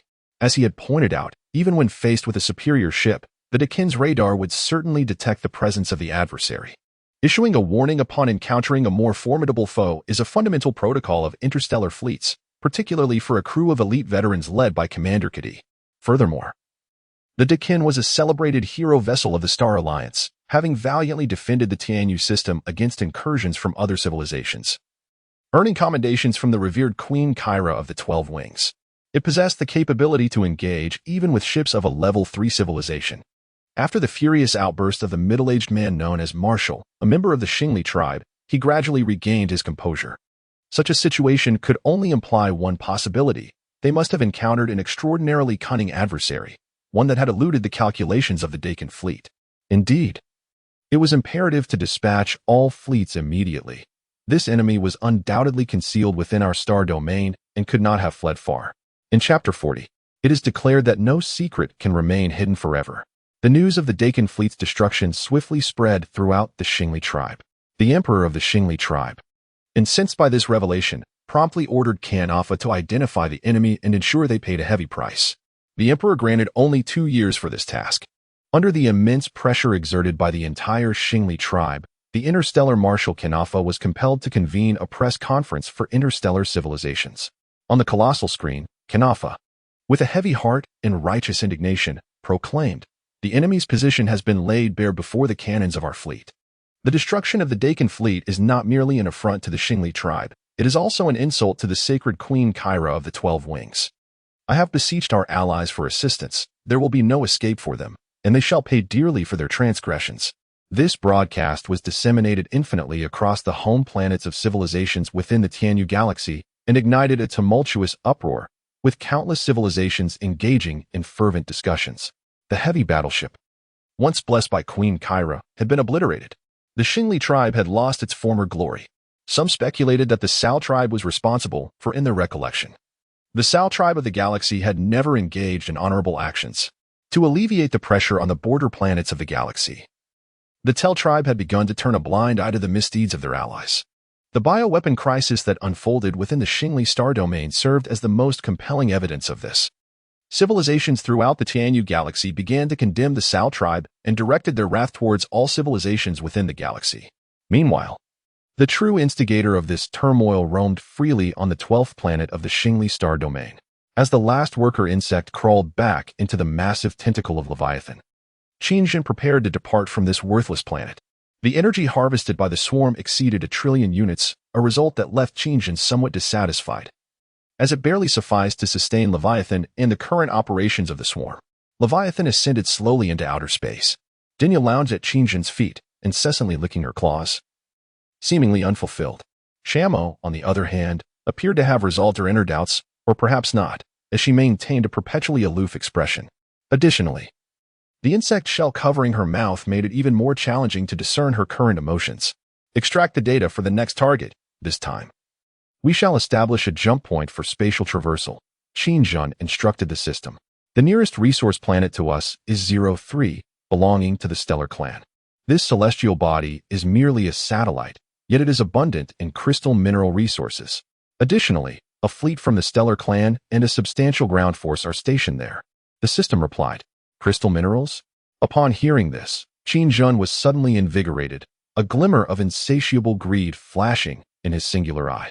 However, the presence of an interstellar fleet there posed a significant challenge. It became evident that the resources on 03 were indeed remarkable. Qin Jun fell into deep contemplation, and after a long silence, his expression darkened as he remarked, as the saying goes, fortune favors the bold. 03 will undoubtedly become a treasure trove for the swarm. Master, based on the decrypted data from the Dakin ship, we have obtained the locations and firepower of all stellar fleets. The fleet stationed on 03 is formidable for the current swarm, especially the elite forces of the Stellar Clan deployed there, the system informed. They are equipped with the most advanced technological weaponry of the Stellar Clan, numbering approximately 500,000, with 60 high-caliber laser turrets installed, alongside a full array of heavy conventional forces. Moreover, the fleet in outer space carries nuclear weapons with extensive destructive ranges, which would be detrimental to the swarm. The system continued. Master, I do not recommend an assault on 03. We could select other planets as targets, the system cautioned. Upon hearing this, Qin Jun felt a pang of irritation and retorted, do not question my judgment. He then commanded, immediately extract the usable genetic data from 12. I need to know everything about it. His mind was preoccupied with strategies to confront the Stellar Clan's armament on 03, rendering him deaf to the system's warnings. The system, aware of his disposition, refrained from further commentary, recognizing that his ambition would drive him to insatiable greed. Understood, Master. This is a newly formed gene within the mutant organism from 12. It possesses parasitic qualities and is laced with potent toxins. In essence, it shares certain similarities with the swarm's genetics, yet remains distinctly different, the system reported. Upon hearing this, Qin Jun began to deliberate. After a considerable time, he issued a command, cross-reference it with all swarm genes to identify the most compatible genetic structure for fusion and mutation. Understood, Master. Initiating the matching process with the swarm genes, the system confirmed. Matching in progress. Ding. Matching data generated. Revealing a 72 fusion success rate between the cockroach genes and the usable genes. Cockroach genes? Qin Jun pondered this revelation. It was likely due to the extreme adaptability of the cockroach genes, which could merge with nearly any genetic structure. Indeed, Master. Shall we proceed with the fusion mutation of the cockroach genes with the usable genes? The system inquired. Execute the fusion mutation. Qin Jun commanded without hesitation. Understood, Master. Commencing the fusion mutation of the cockroach genes, the process will take 10 hours. As the system's prompt echoed, within the hibernation chamber of the Leviathan, a level 1 armored cockroach was selected in optimal condition. Upon awakening, the cockroach swiftly scurried into the immense division pool within the Leviathan. The system announced. Host for the armored cockroach has been selected, initiating the implantation of usable gene sequences. Shortly after, it chimed again, implantation successful, commencing fusion mutation. Qin Jun nodded in satisfaction, then activated a transparent panel in front of him to extract all data on the specimen labeled 03. Knowledge of both oneself and the enemy is key to victory in every battle. He remained composed, undistracted by greed. Rather, he was at his most serene. The swarm required vast resources for enhancement and operations, and he hoped to soon hatch a second Leviathan. 10 hours later, the system chimed, Congratulations, Overlord. The armored cockroach has completed its fusion mutation. Thrilled, Qin Jun eagerly accessed the information on the mutated cockroach. The creature's hue had transformed from brown to green. Though its size and form exhibited no significant changes, strictly speaking, it had merely turned green. Everything else remained unchanged. He then examined the abilities of the mutated cockroach, which left him somewhat astonished. Remarkable. Though you have turned green, you have also grown stronger. Chapter 41. Swarm of exploding mosquitoes. The mutated cockroach had integrated a new gene from 12 different variants, endowing it with a parasitic gene sequence. Consequently, the armored cockroach acquired a third classification, the corpse bug variant. It resembled a zombie cockroach, yet it was a completely new breed of swarm warrior. The venom expelled by the corpse bug variant was exceedingly toxic, possessing inherent parasitic capabilities. In simple terms, once a victim succumbed to the venom of the corpse bug variant cockroach, it could implant its genetic material into the corpse, resulting in the emergence of parasitic cockroaches within the enemy's body, which subsequently split into two. The parasitic cockroaches retained the abilities of the armored cockroach and could also release venom, albeit in a smaller size and with a shorter lifespan, typically exhausting their energy within a few hours before perishing. Their dimensions were comparable to those of common swift-jump bugs. Once the corpse bug variant cockroach entered the battlefield, it would parasitize the defeated enemy's corpses, spawning parasitic cockroaches and significantly bolstering the swarm's combat prowess. Moreover, the parasitism occurred at an astonishing speed, almost instantaneously. The small cockroaches would emerge, rapidly absorbing the energy from the corpse before bursting forth. Although the power of these parasitic insects was modest, they effectively shielded the swarm from incoming fire. Given their rapid formation into combatants, they served as excellent cannon fodder against the enemy's formidable firepower. Naturally, if their numbers were sufficiently large, they could inflict substantial casualties on the battlefield. After reviewing the introduction, Qingjin promptly ordered the preservation of the gene sequences of the corpse insect variant cockroaches, classifying them within the ranks of ground troops. He then commanded, "I can hardly contain my excitement to introduce the Xingli tribe to our new allies. Immediately hatch 50,000 corpse insect variant cockroaches, 1 million explosive mosquitoes, and 1 million spatial flying dragons." Under Qingjin's directive, the hatching facilities within Leviathan and the number 1 mother insect base commenced the relentless breeding of the swarm, thoroughly preparing for the invasion and acquisition of Satellite 03. Once everything was in place, Qingjin declared, "Establish a jump point and prepare for spatial traversal." "Understood, Master." The jump point has been established. Coordinates: outer space of the Xingli tribe's Satellite 03. Shall we initiate the spatial jump? Proceed with the spatial jump. Qingjin commanded with a cold demeanor. Regardless of the risks, Satellite 03 housed a substantial amount of crystal ore, and after careful consideration, he deemed it necessary to take this gamble. Only by doing so could he swiftly amass more resources. Should the next planet lack sufficient resources, it would place him at a significant disadvantage. The Xingli tribe and their interstellar alliance would not afford him the luxury of time to grow gradually. With all preparations complete, Leviathan utilized psychic energy to open a wormhole right before them. With a swift whoosh, the colossal entity vanished without a trace.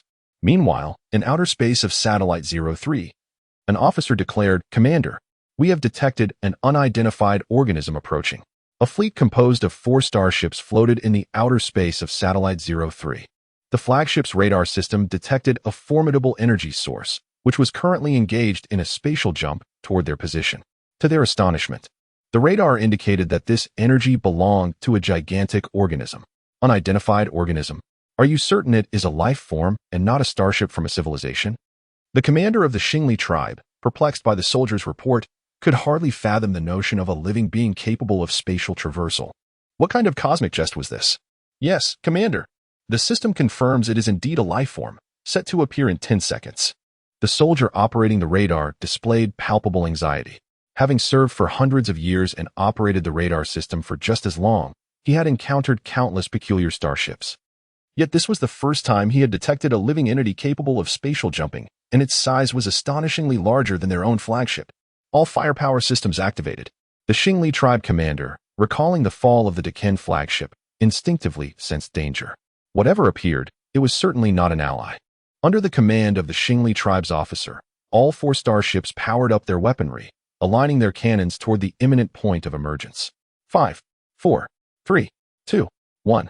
With a resonating hum, the colossal insect mother ship, Leviathan, materialized as promised. The emergence of the creature left all the Starlight clan members wide-eyed in astonishment. How could such a colossal insect exist? Shaowen paralyzed that heavily armed starship. Almost as soon as it appeared, Qingjin issued a command to Shaowen. The insect promptly flew out of the Leviathan, unleashing electromagnetic interference at one of the Starlight clan's vessels. Instantly, the most formidable starship's network system was incapacitated. "Release the explosive mosquitoes," commanded Qingjin. The explosive mosquitoes were a terrifying class of interstellar combat units. They functioned as one-time-use suicide missiles, adept at warfare within both atmospheric and cosmic realms. Once launched, these creatures underwent a rapid series of chemical transformations en route to their targets. Their bodies morphed into living plasma bombs, grotesque in appearance, resembling a worm with 2 large wings. Their mandibles were lined with sharp teeth, eliciting a shiver of dread.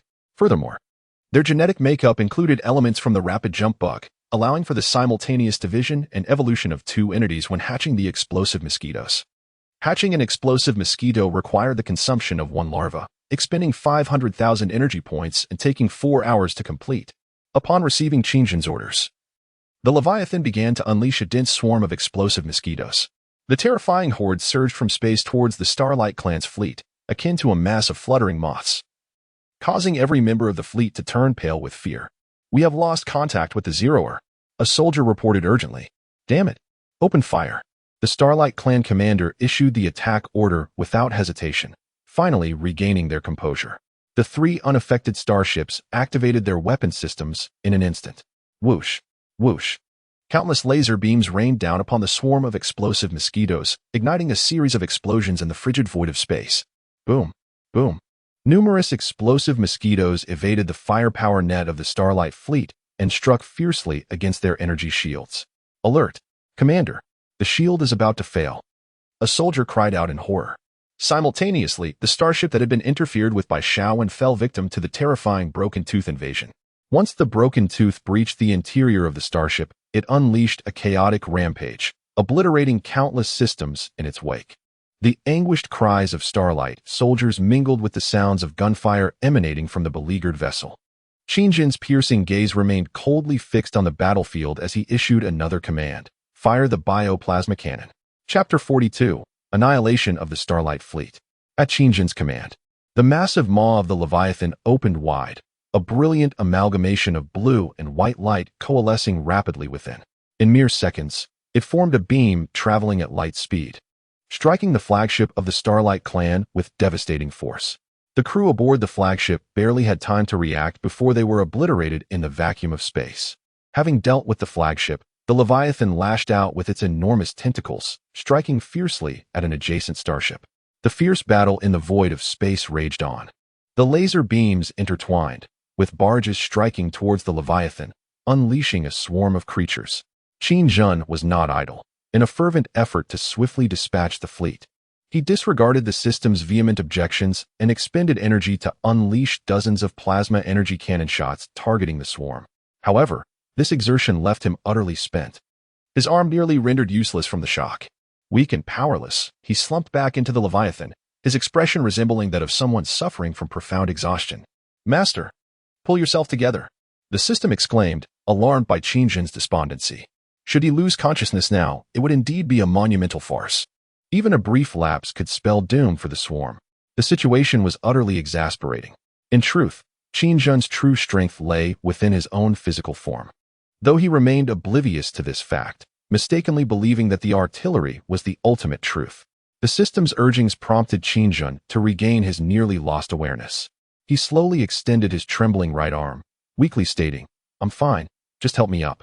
I still have a few more shots to fire." "Enough already. You are the master of the swarm," the system retorted. "Current energy levels are insufficient to recharge the plasma energy cannon." This was utterly chaotic. However, thanks to Qingjin's plasma energy cannon, the tide of battle swiftly turned. The Star-Standing Clan's cosmic fleet was annihilated by Qingjin's swarm in just a few hours. "Master, the Star-Standing Clan fleet has been obliterated by the swarm," came Shaowen's consciousness relaying back to Qingjin. Upon hearing the report, Qingjin, as if rejuvenated from the brink of death, instantly regained vigor. Splendid. The outcome exceeded his expectations, yet he had little time to dwell on his astonishment. His expression shifted back to one of gravity as he commanded, "Deploy the swarm." "Wait, Master, were you just pretending?" the system said, exasperated. Qingjin remained impassive, offering no reply. He had no inclination to engage in irrelevant matters, not even for a second. Defeating the Star-Standing Clan fleet did not equate to achieving his goal. This was merely the first hurdle. He understood that the subsequent landing battle would be the most arduous. Meanwhile, the Star-Standing Clan troops stationed on 03 gazed at the starry sky in shock. "Our fleet has failed. What on earth is happening?" the warriors murmured, bewildered by the giant creature. "Stop dawdling. Prepare immediately," bellowed the commander of the Star-Standing Clan. At the sound of his voice, all soldiers snapped back to attention. That enormous creature was the invader. It was a starship of a biological civilization. There was no doubt about it. It was likely that this creature had also destroyed the Dakin ship. The Star-Standing Clan troops on 03 became as frantic as ants on a hot stove.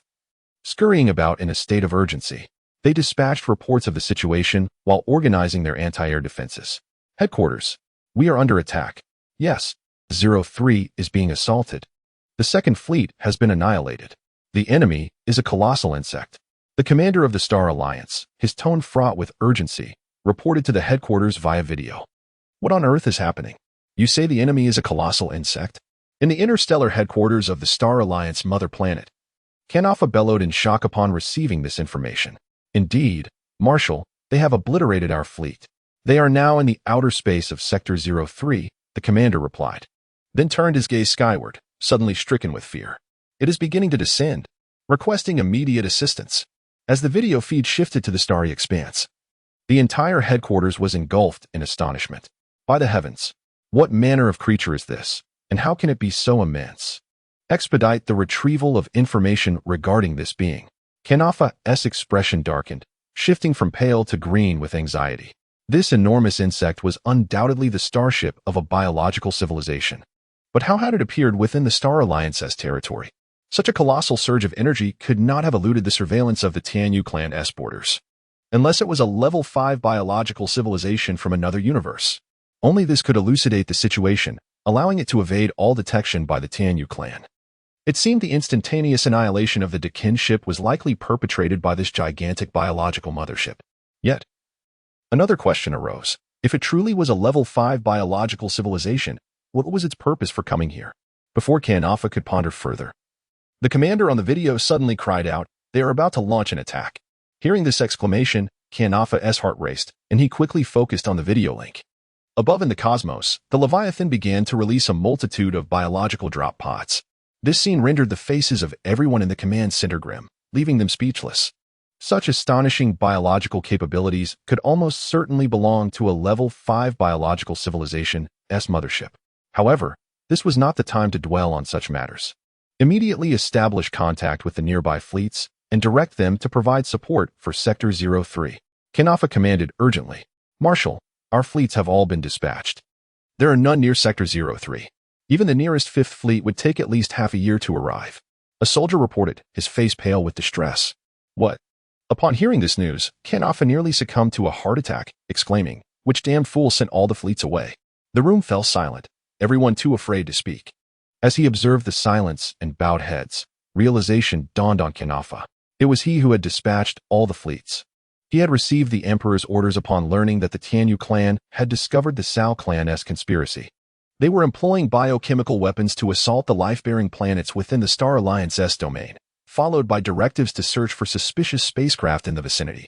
Damn it, Kanafa exclaimed, feeling helpless as he slammed his fist onto the nearby table. There seemed to be no recourse. Must they merely watch as the forces on the 03 succumb to this monstrous creature? After much contemplation, Kanafa suddenly recalled something and turned to a nearby soldier, inquiring whether there were any other fleets from the Alliance in proximity to 03. The soldier shook his head. That planet had been an unexpected discovery by the Xingli tribe. And upon realizing there were no signs of the Alliance nearby, their excitement had been palpable. Such immense resources, once harvested, would undoubtedly elevate the technological level of the Xingli tribe to Tier 3. Thus, the higher-ups of the Xingli tribe decided to keep this information under wraps and did not report it to the Alliance. Upon hearing this, Kanafa felt a sudden jolt of anger that left him momentarily paralyzed before he collapsed into darkness. Marshal, at that moment, the video connection with 03 abruptly ceased, seemingly disrupted by some interference.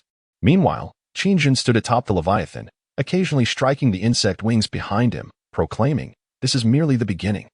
Chapter 43. The occupation of the crystal mine source. Qingjun commanded, deploy the corpse insect variant cockroaches. As the Leviathan descended to optimal altitude, countless biological drop pods began to cascade down. The air defense network of the Xingli tribe on 03 commenced a fierce interception, exactly as anticipated. The forces on 03 indeed posed a greater challenge than their fleet in space. The fleet was merely tasked with maintaining the safety of outer space and some transport duties, whereas the troops on 03 were the true harbingers of devastation for the swarm. The air defense network was a tangled web of firepower, with laser beams sweeping across the sky. The laser towers of the Xingli tribe wielded terrifying might, far more formidable than the laser anti-aircraft guns aboard their starships. The laser towers on 03 utilized a gas pressure rotation mechanism. With a crack and a swish, they could pivot rapidly. 3 turrets formed a triangular fire network, leaving virtually no blind spots. Many biological drop pods were destroyed mid-air by this weaponry. Simultaneously, the Sha mosquito was subjected to ground fire. The commander of the Xingli tribe quickly identified the Sha mosquito. The moment she appeared, a barrage of shells would rain down upon her. This left her with little respite as she fluttered her wings in frantic flight. Their firepower was overwhelming, saturating the sky. It seemed not even a mosquito could escape unscathed. From the ground, fighter jets began their assault on the Leviathan hovering above. With a swift whoosh, 2 aircraft, leveraging their superior maneuverability, evaded the swarm's heavy defenses and drew closer to the massive Leviathan. "We are closing in. My heavens, that creature is colossal." The pilot of the fighter jet from the Xingli tribe gazed at the Leviathan, only a fraction of its immense form visible before them, akin to an interminable wall. Without hesitation, the 2 fighter jets unleashed several armor-piercing missiles at the Leviathan. The missiles streaked toward their target with precision. Boom, boom, boom. Explosions erupted upon the Leviathan's vast frame. However, the Star Race fighter jets soon discovered with terror that such attacks were utterly ineffective, scarcely qualifying even to cause a mere tickle. "Attack ineffective! Attack ineffective!" The Star Race pilots cried out in sheer panic. Due to their proximity, 2 of the Star Race fighters were swiftly obliterated by several explosive mosquitoes released by Leviathan. The battle quickly fell into a stalemate. Witnessing this, Qin Jun was indeed taken aback. The ground forces of the Star Race had evidently been well prepared. This assault by the swarm might very well result in the highest casualties ever recorded. Nonetheless, despite the heavy losses, the biological drop pods continued to rain down, one after another.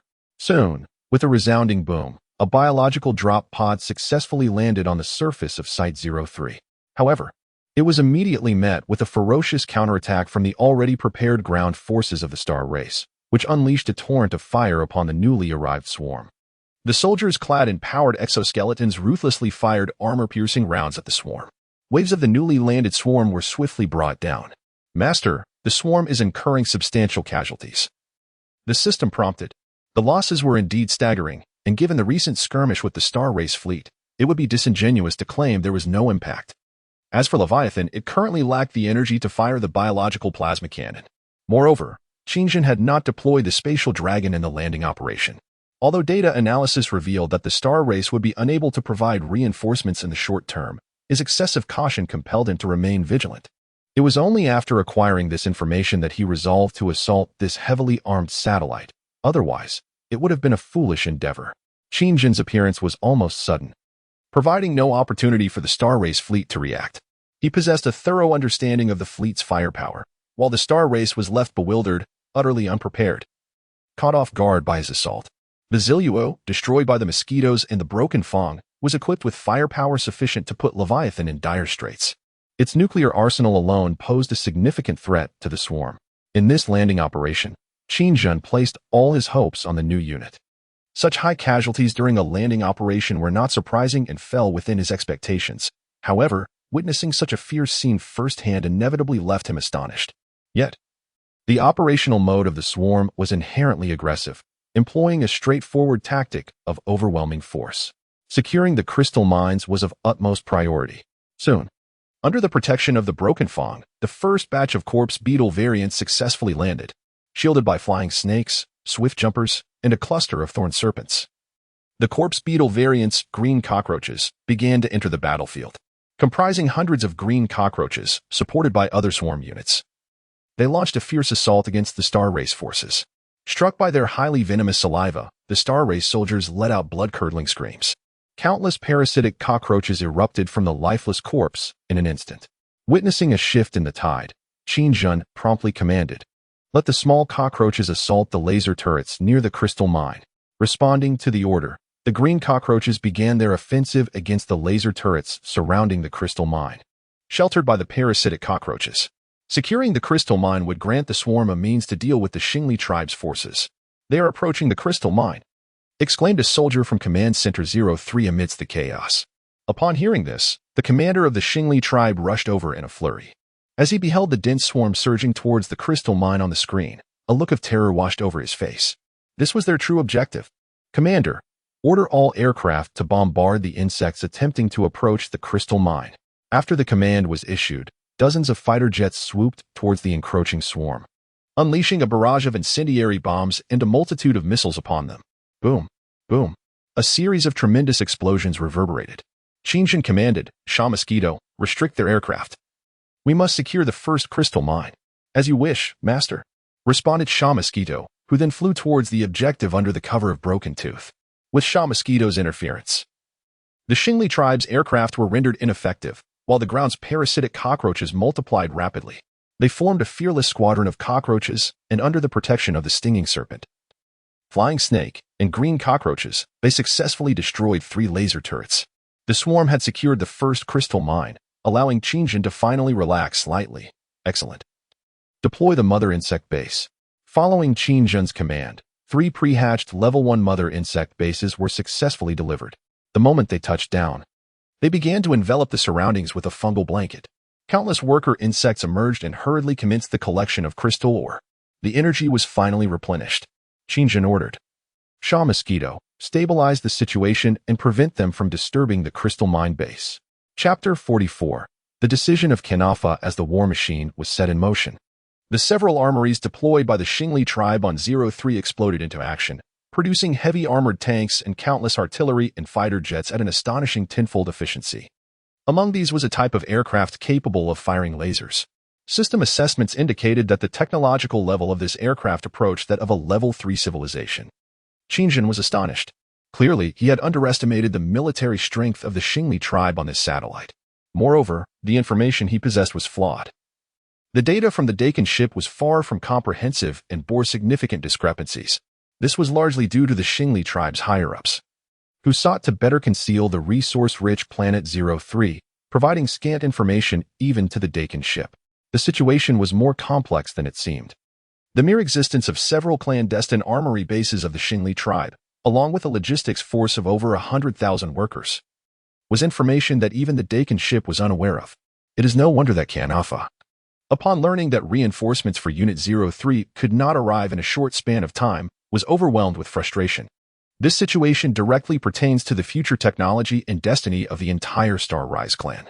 Qingjin, through sheer happenstance, had mistakenly identified Unit 03 as the target. The swarm had relentlessly attacked for 3 days and nights, and only after suffering the loss of over 1 million level 4 and above insects did they begrudgingly secure 5 crystal mining sites and 1 gas mine. It was at this juncture that Qingjin finally sensed something amiss. The Thunder Beast seemed to be of little use.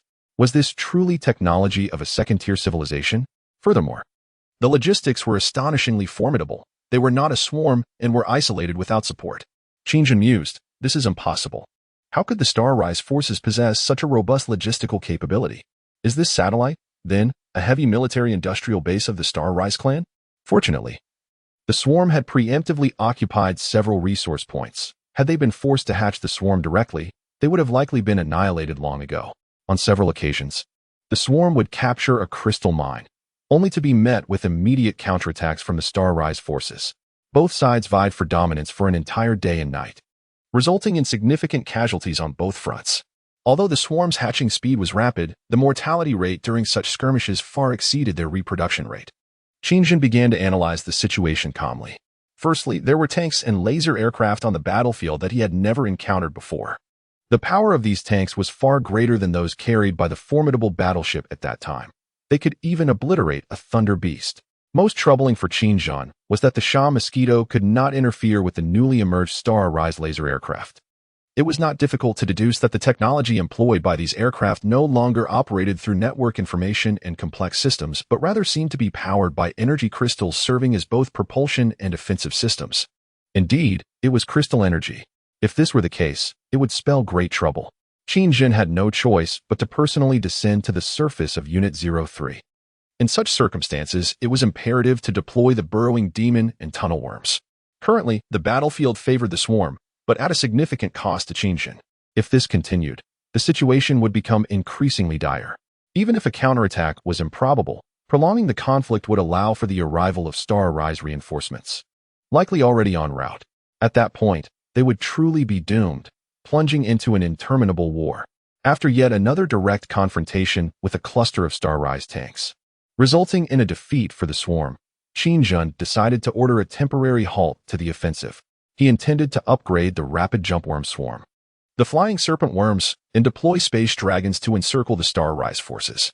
The swarm's sudden cessation of their assault on the crystal mine provided the Star Rise clan with a much-needed respite. It is important to note that the Star Rise perspective differed significantly from Qin Jun's. For him, losing without achieving his objectives was unacceptable, whereas for them, merely withstanding the swarm's onslaught constituted a victory. The casualties among the Star Alliance were equally devastating. Yet Qin Jun was unable to achieve a satisfactory outcome amidst the onslaught of the swarm. This time, he could not attain a swift resolution. The swarm has ceased its advance.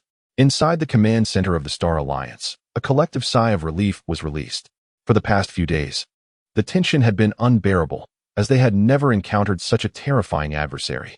Fortunately, there were several secret bases in the vicinity. Otherwise, they would have been unable to withstand the initial wave of the colossal insect tide, though they had already reached a desperate impasse. Reinforcements were en route, but it would take at least 10 days for their arrival. I have a foreboding sense that their pause is merely a precursor to an even more formidable assault. We need to regroup our forces to confront the impending, larger swarm. I must hold out until the support arrives, the commander stated solemnly. Meanwhile, the situation on 03 had been relayed back to the Star Alliance headquarters. Upon witnessing the temporary halt of the swarm, Kanafa finally exhaled in relief. Yes, Marshal. I believe the swarm is preparing for a more intense attack. Perhaps we will not withstand the arrival of reinforcements, reported Lebyadin, the highest commander on 03, his expression grim.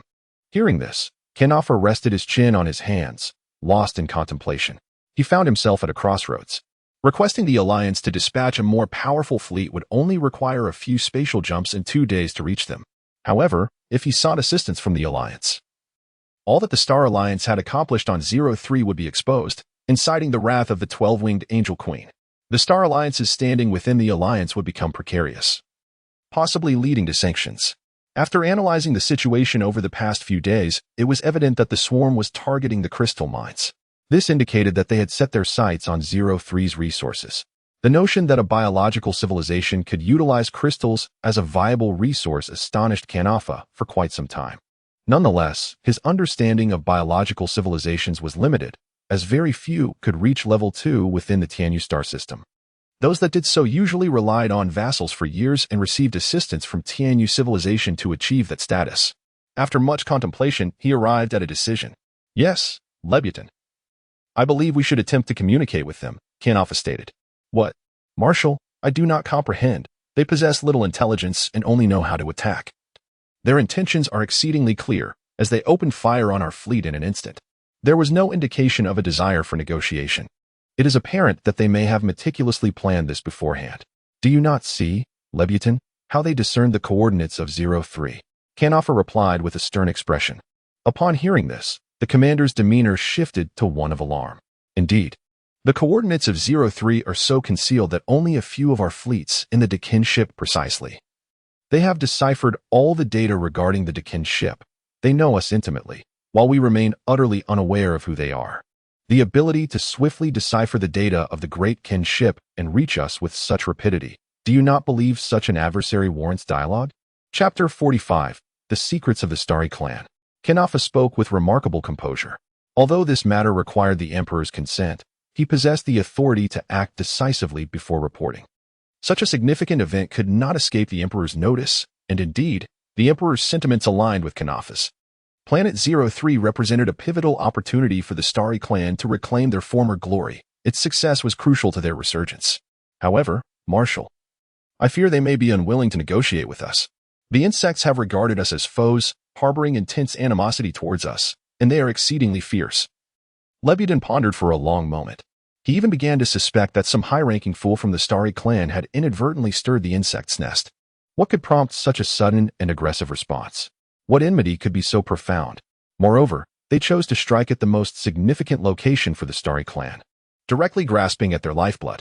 If they were to discover that Qin Jun's actions were merely accidental, it would undoubtedly lead to considerable frustration. In recent days, both sides had become infuriated with each other. It was not that the Starry Clan was unwilling to negotiate. Rather, the fault lay with the insect faction. Until now, the Starry Clan still believed that Shawan was the commander of the insects, unaware of Qin Jun's existence. We must at least attempt dialogue. Whether to stall for time or genuinely seek negotiations, it would be advantageous for us, Kanafa asserted. Upon hearing the command, Lebutin contemplated for a moment and responded, "Very well. Marshal, I hope you're correct. Compared to the base and vast technological resources on Planet 03, the Starry clan must temporarily set aside their grief over losing a fleet to the Great Kinship. Should the insects refuse to negotiate, the Starry clan would report to the Alliance, opting for a mutual destruction rather than capitulating to the insects." Meanwhile, Qingjun had already assessed the military strength on Planet 03, upgrading millions of swift-jumping insects to level 5 with over 1,000,000 level 4 flying snakes, along with hundreds of thousands of spatial dragons, preparing to encircle the main forces of the Starry clan. At that moment, he received a request for dialogue from the Starry clan. "Hey, insect friends. Yes, I believe we need to talk." Lebutin, holding a communication device connected to a loudspeaker, shouted towards the distant insects. "Lebutin, I suspect these insects do not understand our words, for they are, indeed, insects," remarked the aide with a grave expression. Hearing this, Lebutin's expression darkened. Did he wish for such a predicament? This behavior seemed rather foolish. If the adversary failed to comprehend or misconstrued it as provocation, and this were to leak out, it would tarnish his reputation as the supreme commander of 03. But is reputation more significant than life? This was also a direct order from superiors. Be silent. If they are unwilling to negotiate, we must obliterate all equipment and bases. Indeed, this is a direct order from the Emperor, and it must not fall into the hands of these insects or be disclosed to the Alliance, Lebutin remarked, a hint of reluctance evident in his expression. Upon hearing the demands of the Xingli tribe, Qingjun fell into an eerie silence, lost in contemplation. How fortuitous! Nevertheless, since the Xingli tribe has chosen this moment to seek dialogue, Qingjun deemed it a favorable development. His concern did not lie with the support fleet of the Xingli tribe, but rather with the entirety of the Tianyu star system's civilizational alliance. He was acutely aware of his own limitations. For the swarm to confront the entire alliance of the Tianyu star system simultaneously would be tantamount to striking a stone with an egg, a clear underestimation of their own capabilities. Moreover, it was evident that this planet harbored secrets of the Xingli tribe too sensitive to disclose, prompting them to prefer negotiations with him rather than seeking assistance from other allies. Yet, if he refused to engage in talks, seizing 03 and making a hasty retreat could significantly bolster the swarm's strength in a very short time. However, subsequent actions may encounter numerous constraints, though that was hardly a source of concern. Weighing these thoughts, Qingjun arrived at a resolution. Turning to Shaowen, he instructed, "Proceed, Shaowen. We require crystal mines, and my patience is finite. I shall grant them 10 minutes to deliberate. Otherwise, they shall face annihilation." "Understood, Master," Shaowen replied, taking to the air with a flutter of her insect wings. "The swarm demands a substantial quantity of crystal mines. You have merely 10 minutes after that. The swarm will launch an assault." The sight of Sha when conversing left Lebutin and his companions utterly astonished. They had successfully deciphered the native tongue of the Xingli tribe, and with such fluency, it appeared that Kanafa's assertions were not unfounded. They had acquired all data pertaining to the Xingli tribe.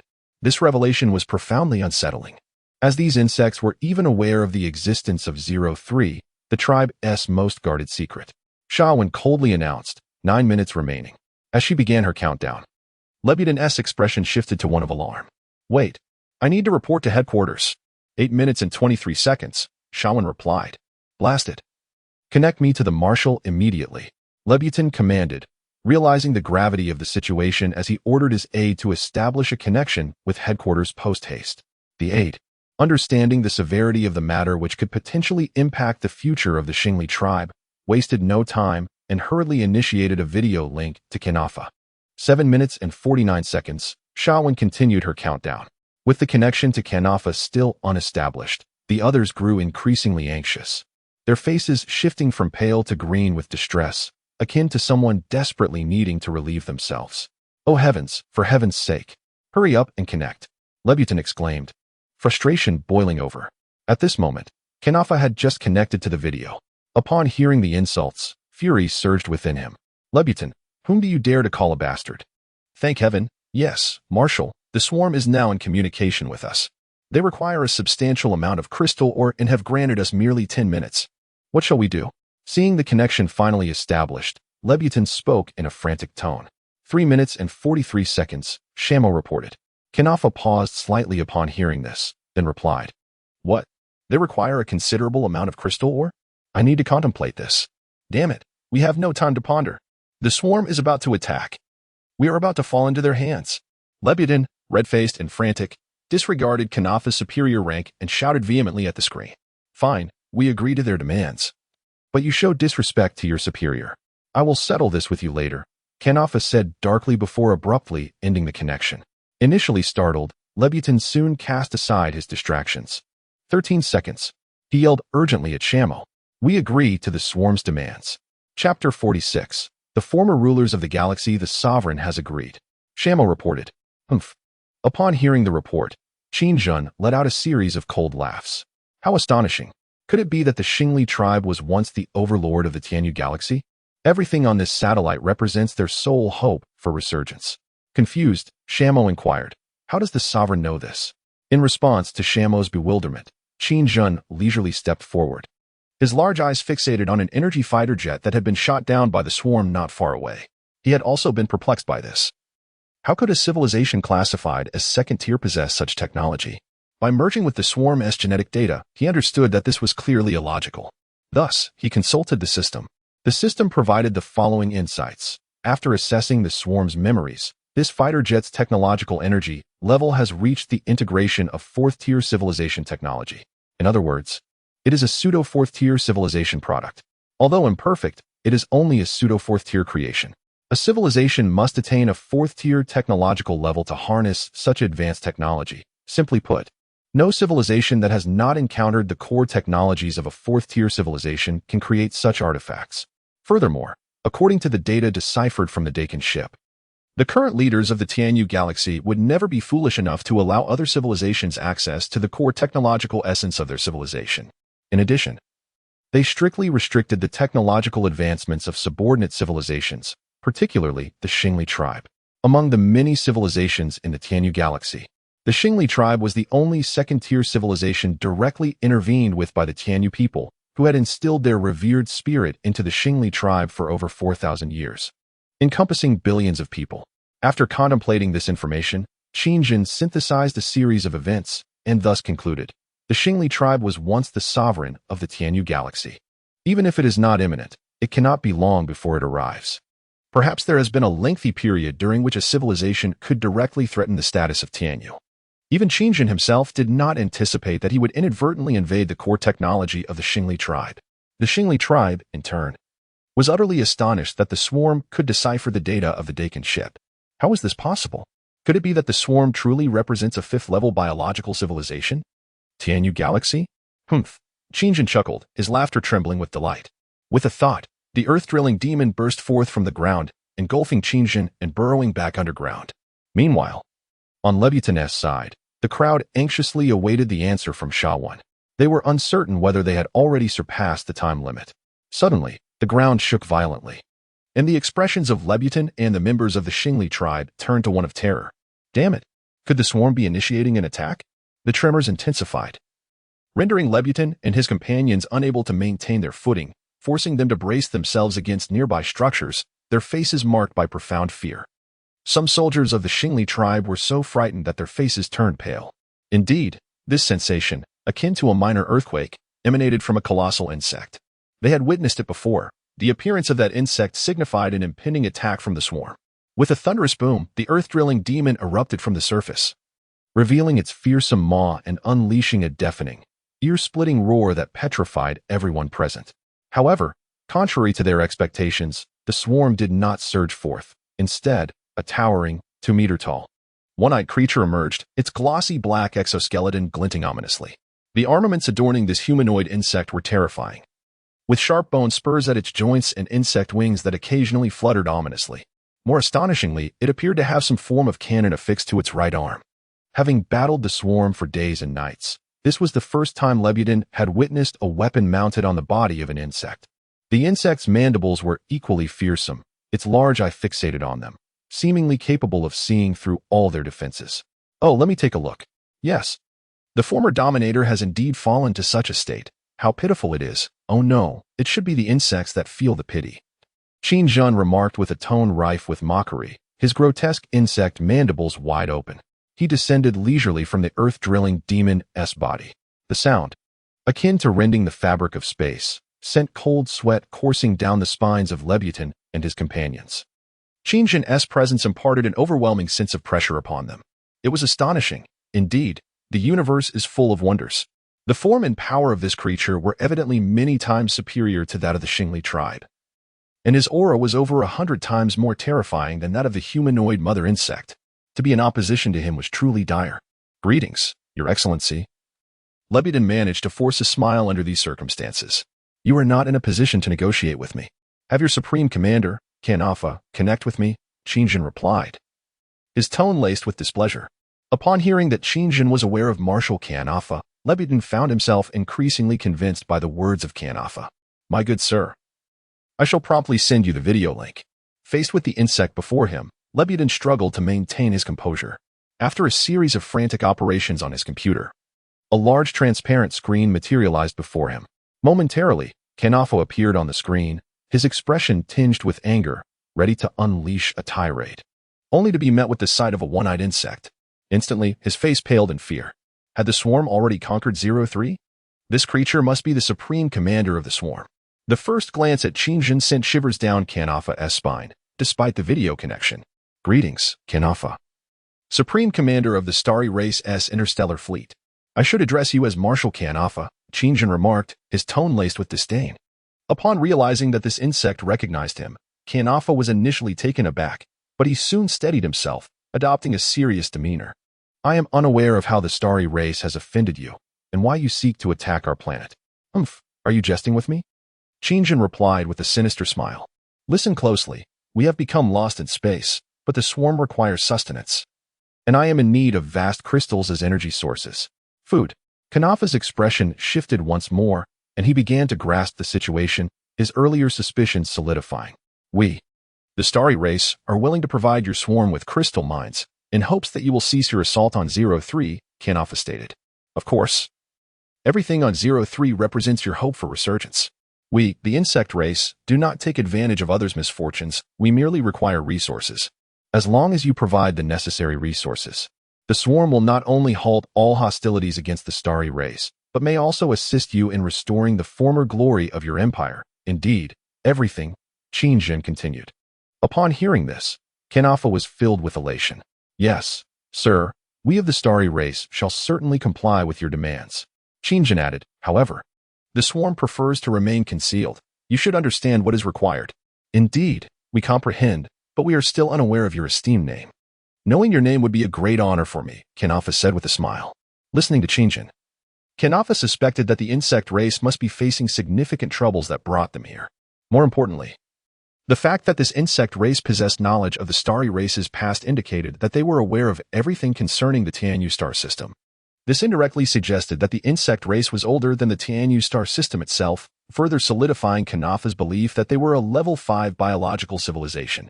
Under the control of the Tianyu race, the Starry Race had splintered into various factions, with many Starry Race individuals no longer loyal to the Emperor, but instead to the 12-winged Angel Queen, Kyra.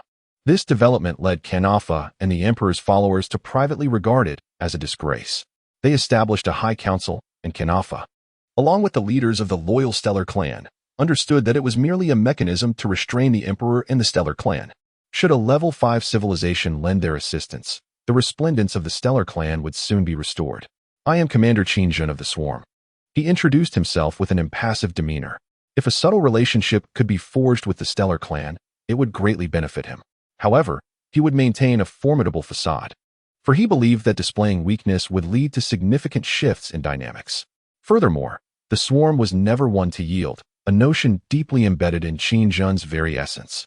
"Very well, Master Qingjin," Kanafa replied respectfully. "As I mentioned, the crystal mine resources on 03 now belong to the Swarm. But I hope the Stellar clan can still utilize a few crystal sources to continue our previous research." "Yes, you understand, Master Qingjin," Qingjin responded. "I require only the crystal mines. Your research and bases are of no concern to me. Of course, the Swarm will leave the crystal mines surrounding you intact. I have heard of the invasion by the Sarl clan, causing many life-bearing planets to suffer from a biovirus infestation." Upon hearing this, Kanafa visibly paused, regaining his composure after a moment and stating, Indeed, Master Qingjin, this has plunged many civilizations within our star domain into calamity. We need to dispatch a fleet to cleanse them. Perfectly, our swarm can assist you in purging these infected planets. I am also aware that there are many undeveloped worlds within your star domain, which should harbor abundant resources. I believe we can collaborate on their development.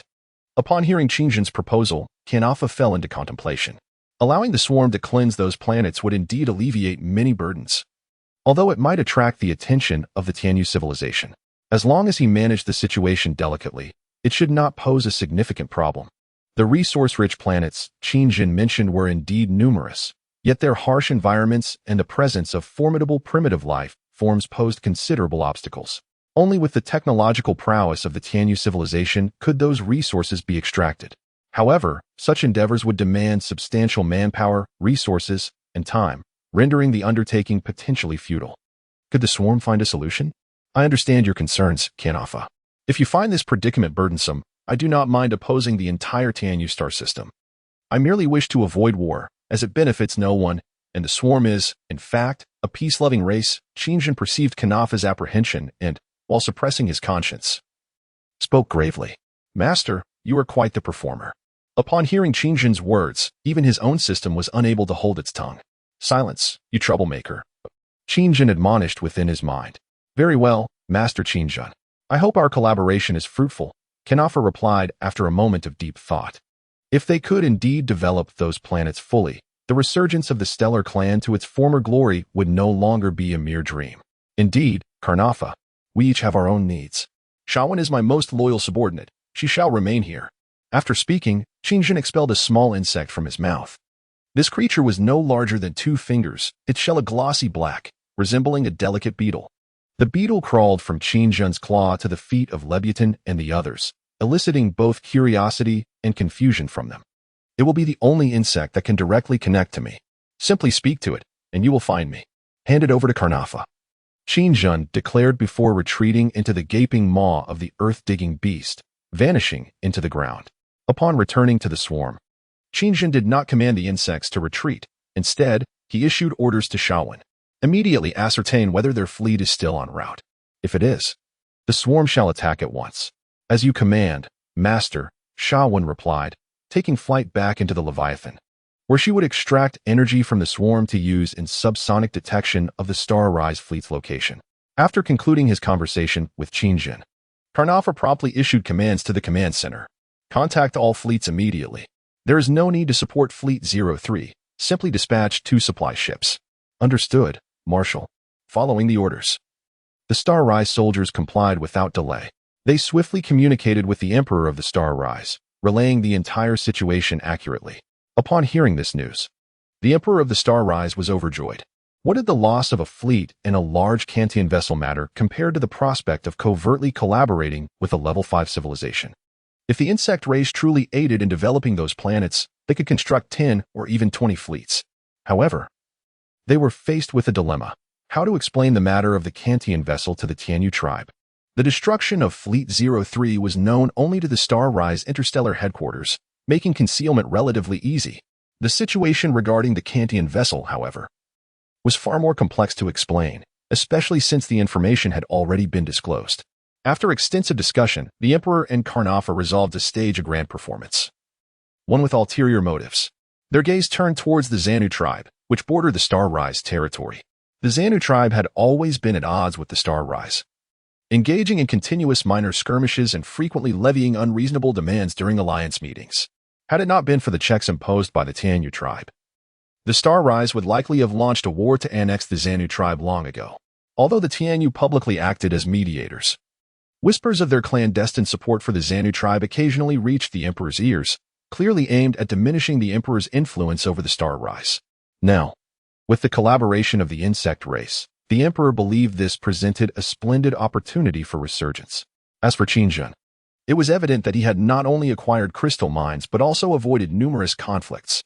The Star Rise tribe's desire to extricate themselves from the control of the Tianyu civilization would ultimately benefit him. Upon hearing Sean's report that the Starborn fleet had returned, Qingjin nodded in satisfaction and remarked, "The evolution of the swarm demands vast resources and time, which will afford us ample opportunity to gather both." Chapter 48. Makasa, after both parties reached a clandestine agreement, the Starborn commenced the withdrawal of their forces from other crystal mining sources. Subsequently, Sean directed the swarm to take control of the majority of the crystals on Planet 03. Countless mother bug bases established themselves on this planet, while worker bugs, akin to industrious ants, tirelessly collected every crystal day and night. The swarm's energy began to surge significantly. Had Qin Jun not inadvertently invaded this place, a direct conflict with the Starborn would have been inevitable. Clearly, the current situation is preferable to war. The swarm possesses only one Leviathan and lacks even a single temporary base planet. Despite being an 8th-level swarm, it is merely a nascent stage. Collaborating temporarily with the Starborn is indeed a prudent choice, as the swarm no longer has to contend with concerns in this star region. Previously, he had worried about how to manage the entire Tianyu star system civilizations in the early stages. He then checked the current biomass at his disposal. As anticipated, the biomass was exceedingly scarce. While energy was abundant, the lack of biomass posed a significant challenge, necessitating extraction from numerous flora and fauna. The biomass acquired from Godstar previously was merely sufficient to sustain the operation of the microbial blanket within the Leviathan and to facilitate the invasion of 03. The data retrieved from the Great Kinship revealed that they had only discovered the infection on Godstar, with others still awaiting investigation. Now that a collaboration with the Starborn had just been established, launching an assault on the life planets within their domain would seem rather dishonorable. Upon returning to the Leviathan, Qingjun pondered deeply. After a considerable time, he addressed the system. We need to create a creature capable of detecting life planets in space. Otherwise, we will lose the initiative and remain oblivious to our next target. Master, the creation of a new breed requires specific genetic sequences from certain organisms or the discovery of suitable primitive life forms for subsequent assimilation and modification.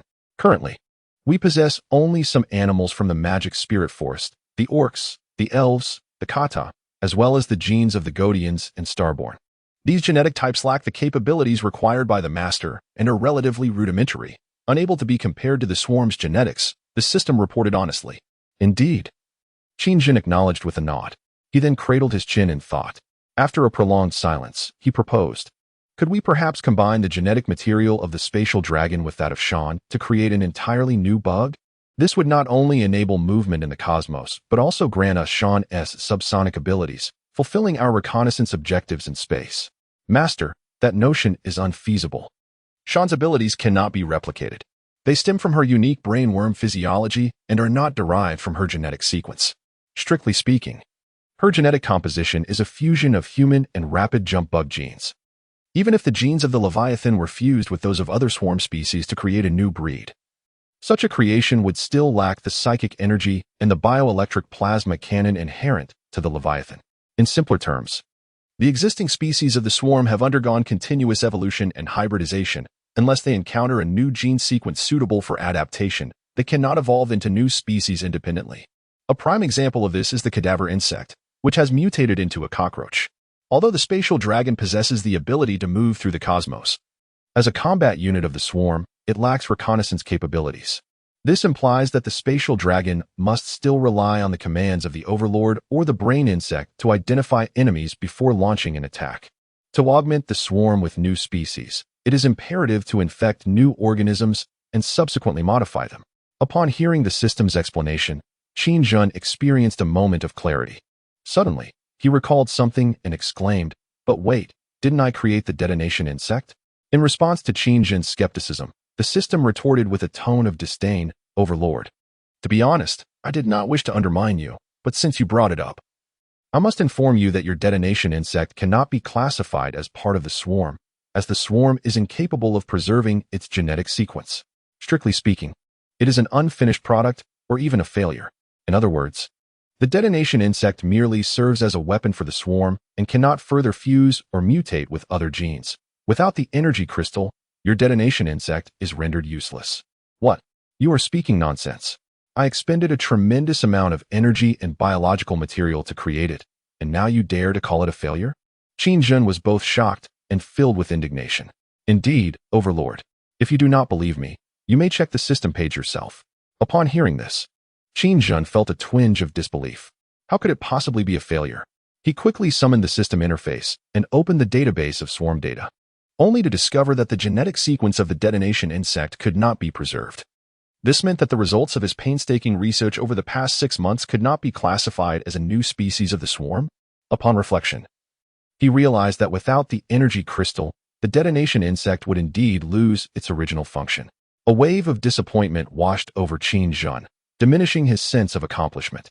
It was quite vexing. Where could he possibly find an organism capable of freely moving in space while also possessing reconnaissance abilities?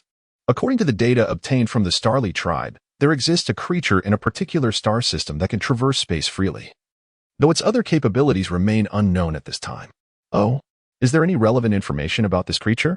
Qin Zhen's eyes brightened at this revelation. Yes, Overlord.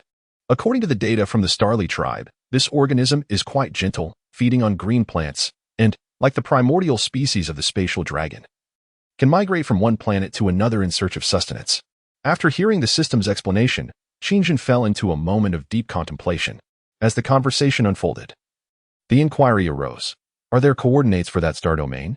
The response was lacking in clarity, merely mentioning the absence of precise records. With a sense of perplexity, Qin Zhen pondered this answer. Subsequently, he meticulously listed the records of over 300 life-bearing planets documented by the Xingli clan.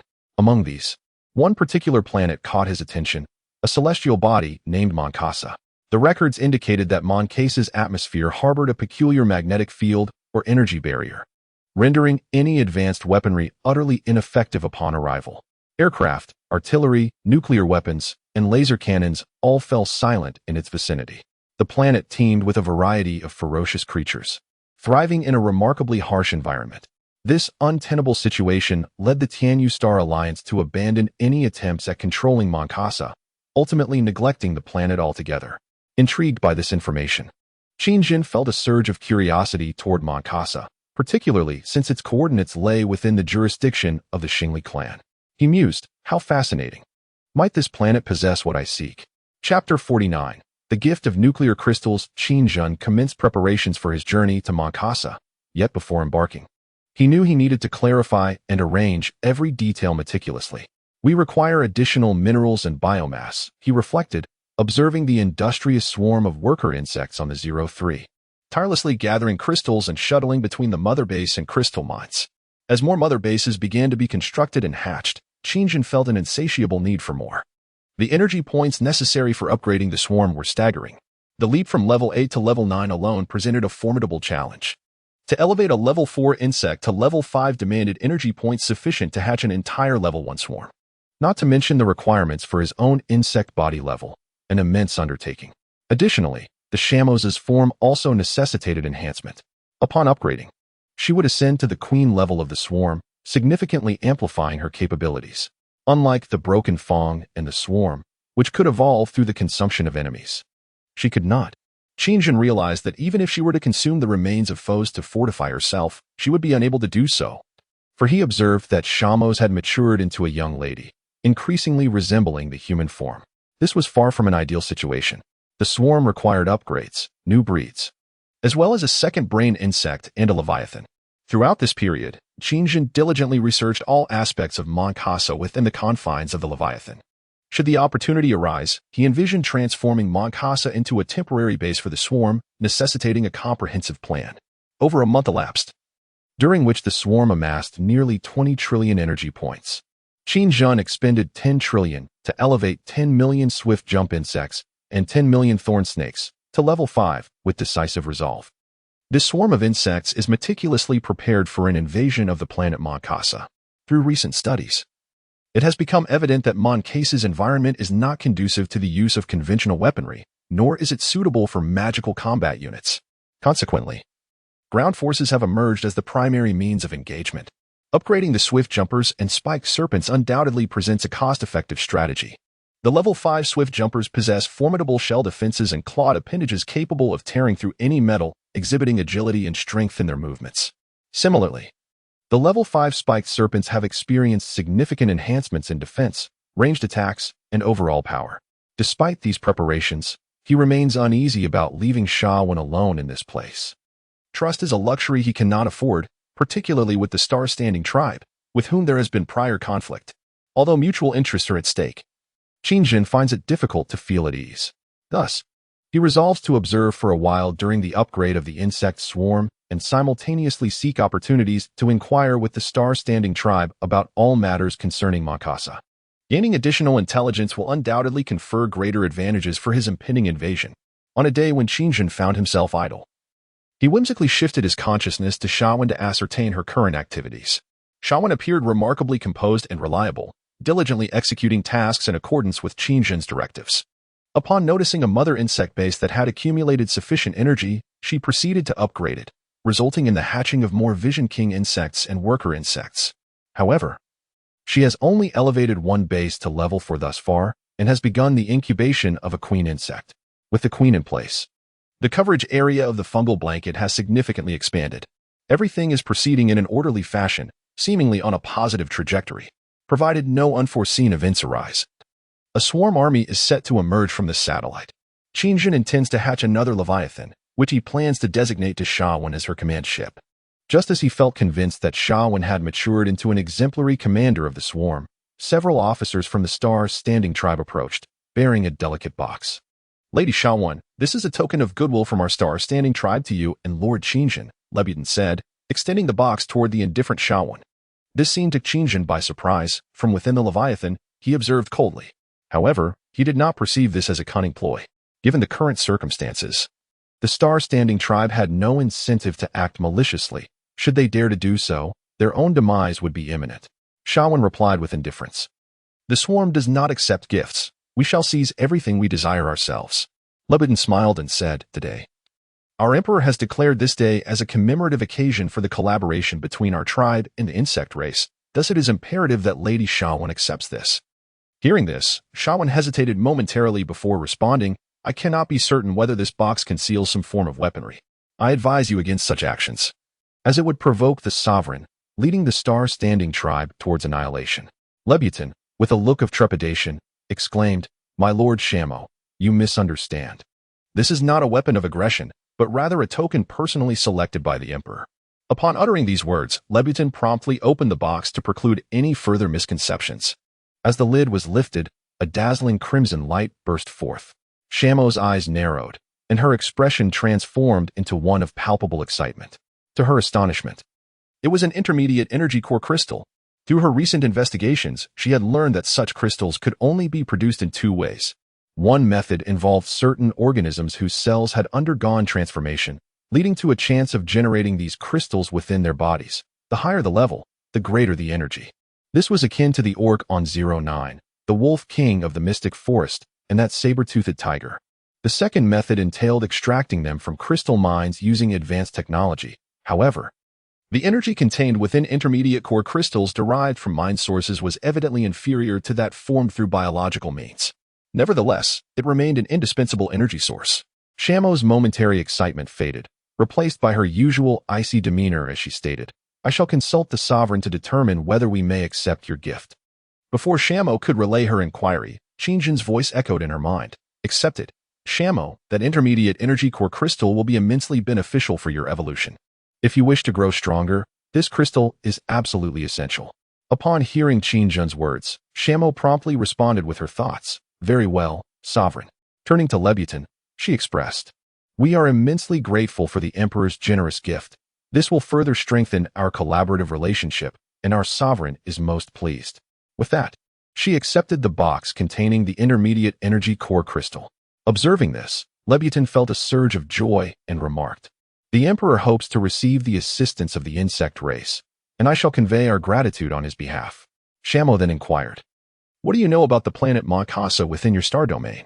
Hearing her question, Lebutin and his companions were taken aback, responding in unison, "Makasa? Indeed, the planet Makasa," Shamo affirmed. After a moment of contemplation, Lebutin replied, "Makasa harbors a mysterious and ancient power that restrains all armed forces, even the most formidable starship of the Tianyu civilization. The Killing Angel class is helpless against it. However, this is merely hearsay. Our Starly clan's fleet has never landed on Makasa, as we are ill-equipped to contend with its extremely hostile atmosphere. Historically, only the Dakin fleet has ventured to Makasa, and they nearly perished there. Although it was subsequently destroyed by the swarm on 09, no advanced civilization dares to set foot on that planet.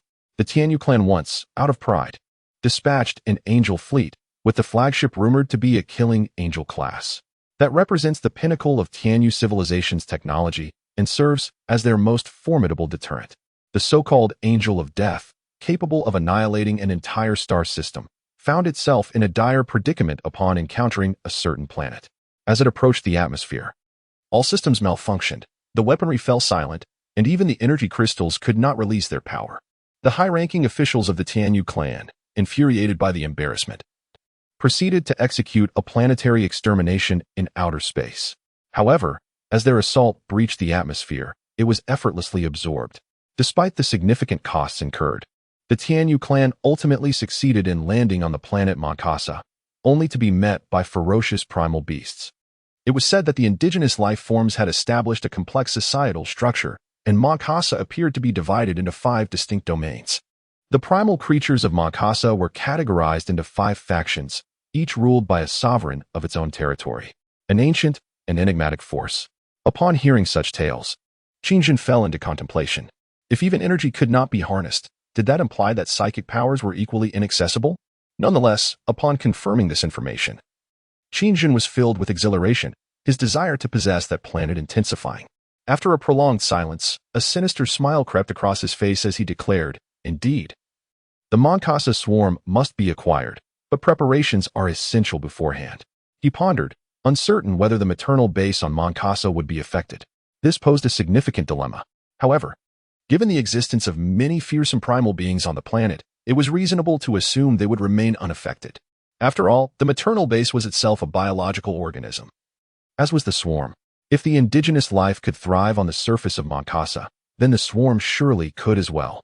To invade Moncasa was, in Qingjin's eyes, an inevitable course of action, resting solely on the completion of the swarm's upgrades.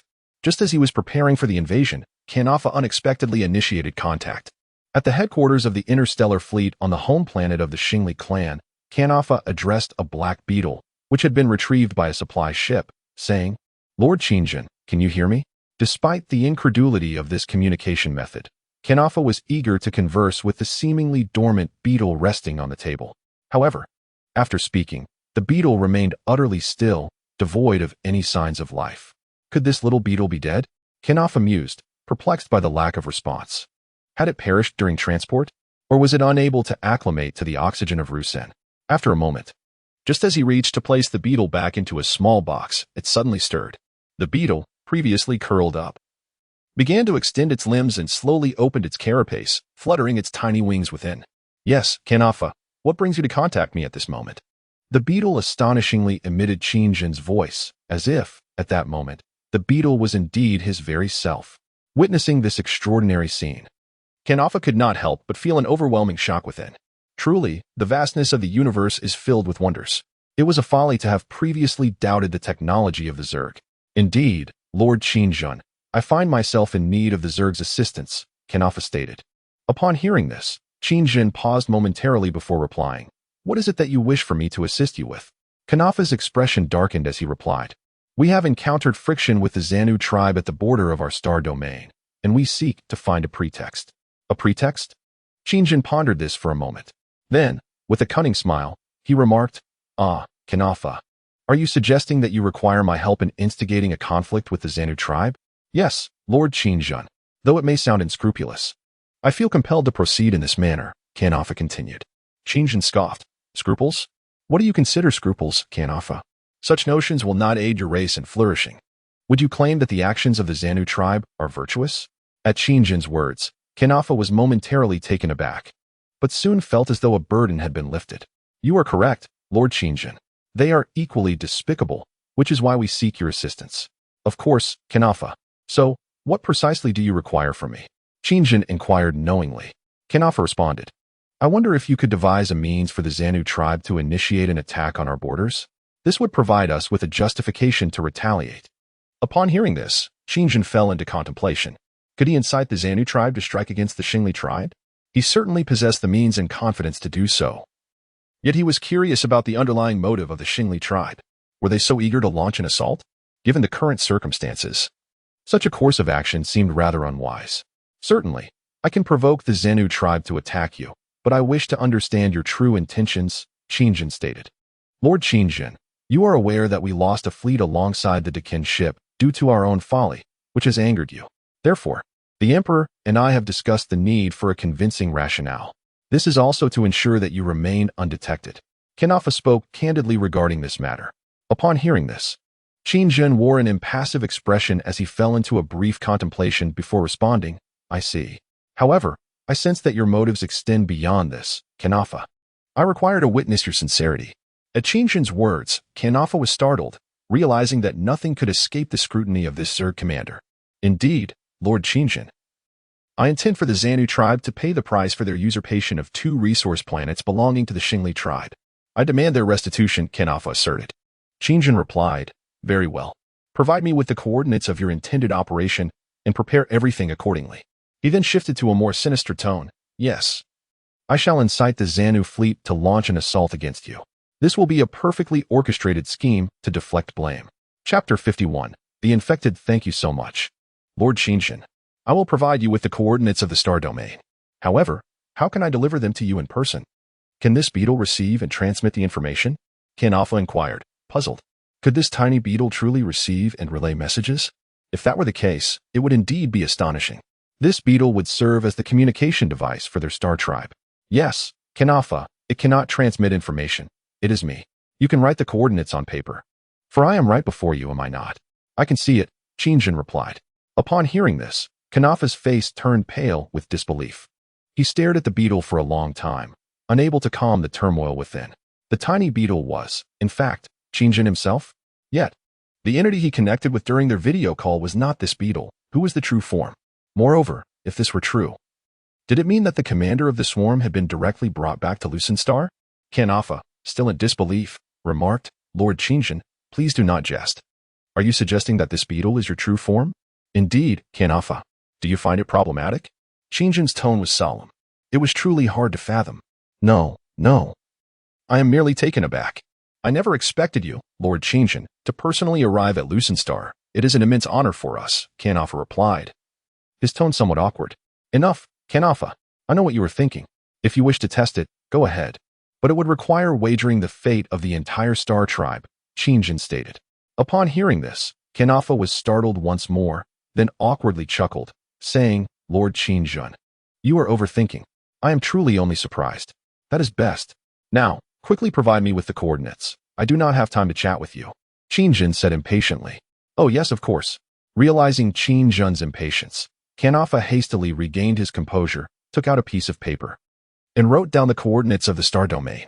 After receiving the coordinates, Qingjin commented, this will suffice. In half a month, a Xanu tribe star fleet will attack your fleet. At that time, you may commence your performance. Thank you very much, Lord Qingjin, Kanafa responded respectfully. It is my duty, Kanafa. Our insect tribe has always been willing to assist, Qingjin replied, and the beetle then lay down, appearing as lifeless as a dead insect. Seeing this, Kanafa was utterly astonished, filled with trepidation. When he had heard Qingjin claim that the beetle was his true form, a dangerously reckless thought had crossed his mind. It seemed that Qingjin was merely testing him. Fortunately, he had not acted on that impulse, for the consequences could have been dire. After a long while, he murmured, this is terrifying. It is truly a cunning insect. Meanwhile, within the Leviathan, Qingjin took a long time to finally open the single eye on the face of the insect shell. The distance was considerable, and in conversing with the Kanafa, he needed to concentrate more intently for clearer communication. After all, this spanned an entire star domain. The Stellaris sought to seize this opportunity to eliminate their thorn in the side, and also to gauge the capabilities of the swarm.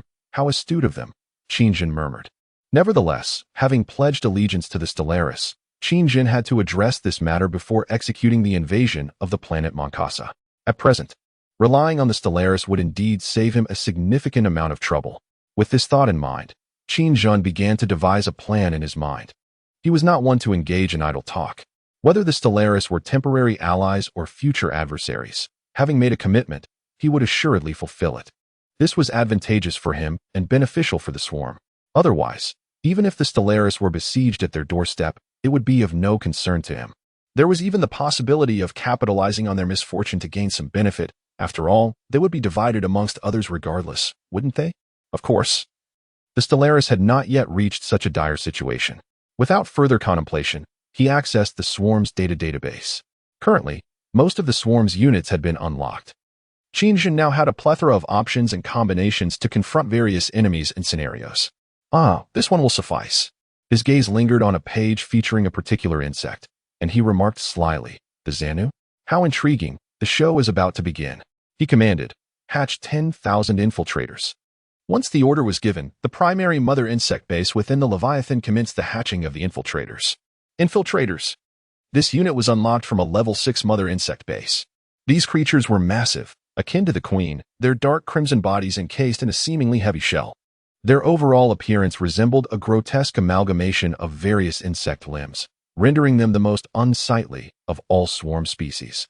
Irregular bony spines adorned their bodies, short and thick, resembling an assortment of bamboo shoots, facilitating their rapid penetration into the ground and enabling them to burrow stealthily. Their mandibles were particularly fearsome. Lined with sharp teeth that could make one's skin crawl, it was more fitting to describe them as a grotesque entity rather than merely an insect. The infiltrators were the swarm's ground combat units, formidable and terrifying creatures.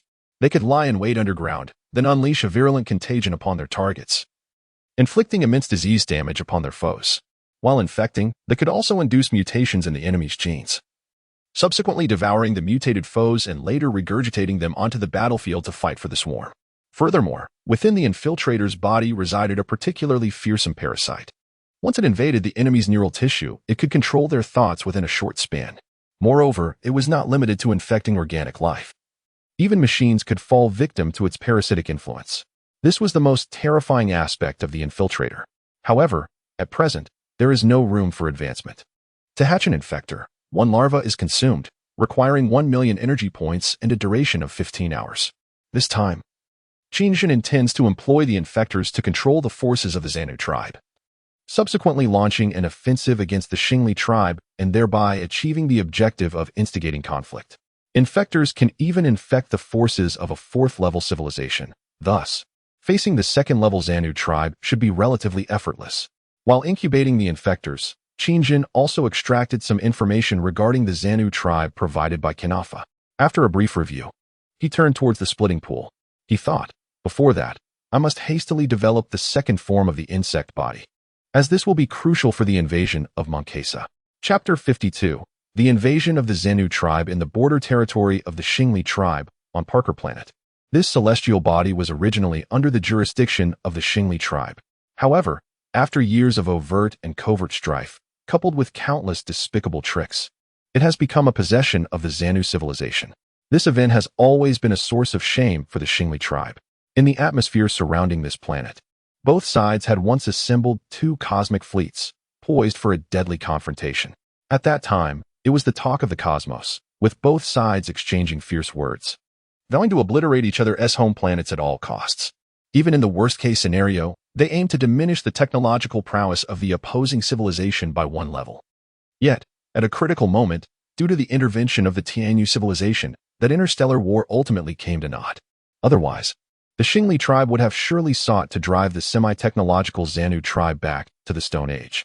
At that time, they had filled the Xing Air spacecraft with nuclear weapons, intending to deliver a nuclear annihilation to the life-bearing planets under the Xanu civilization.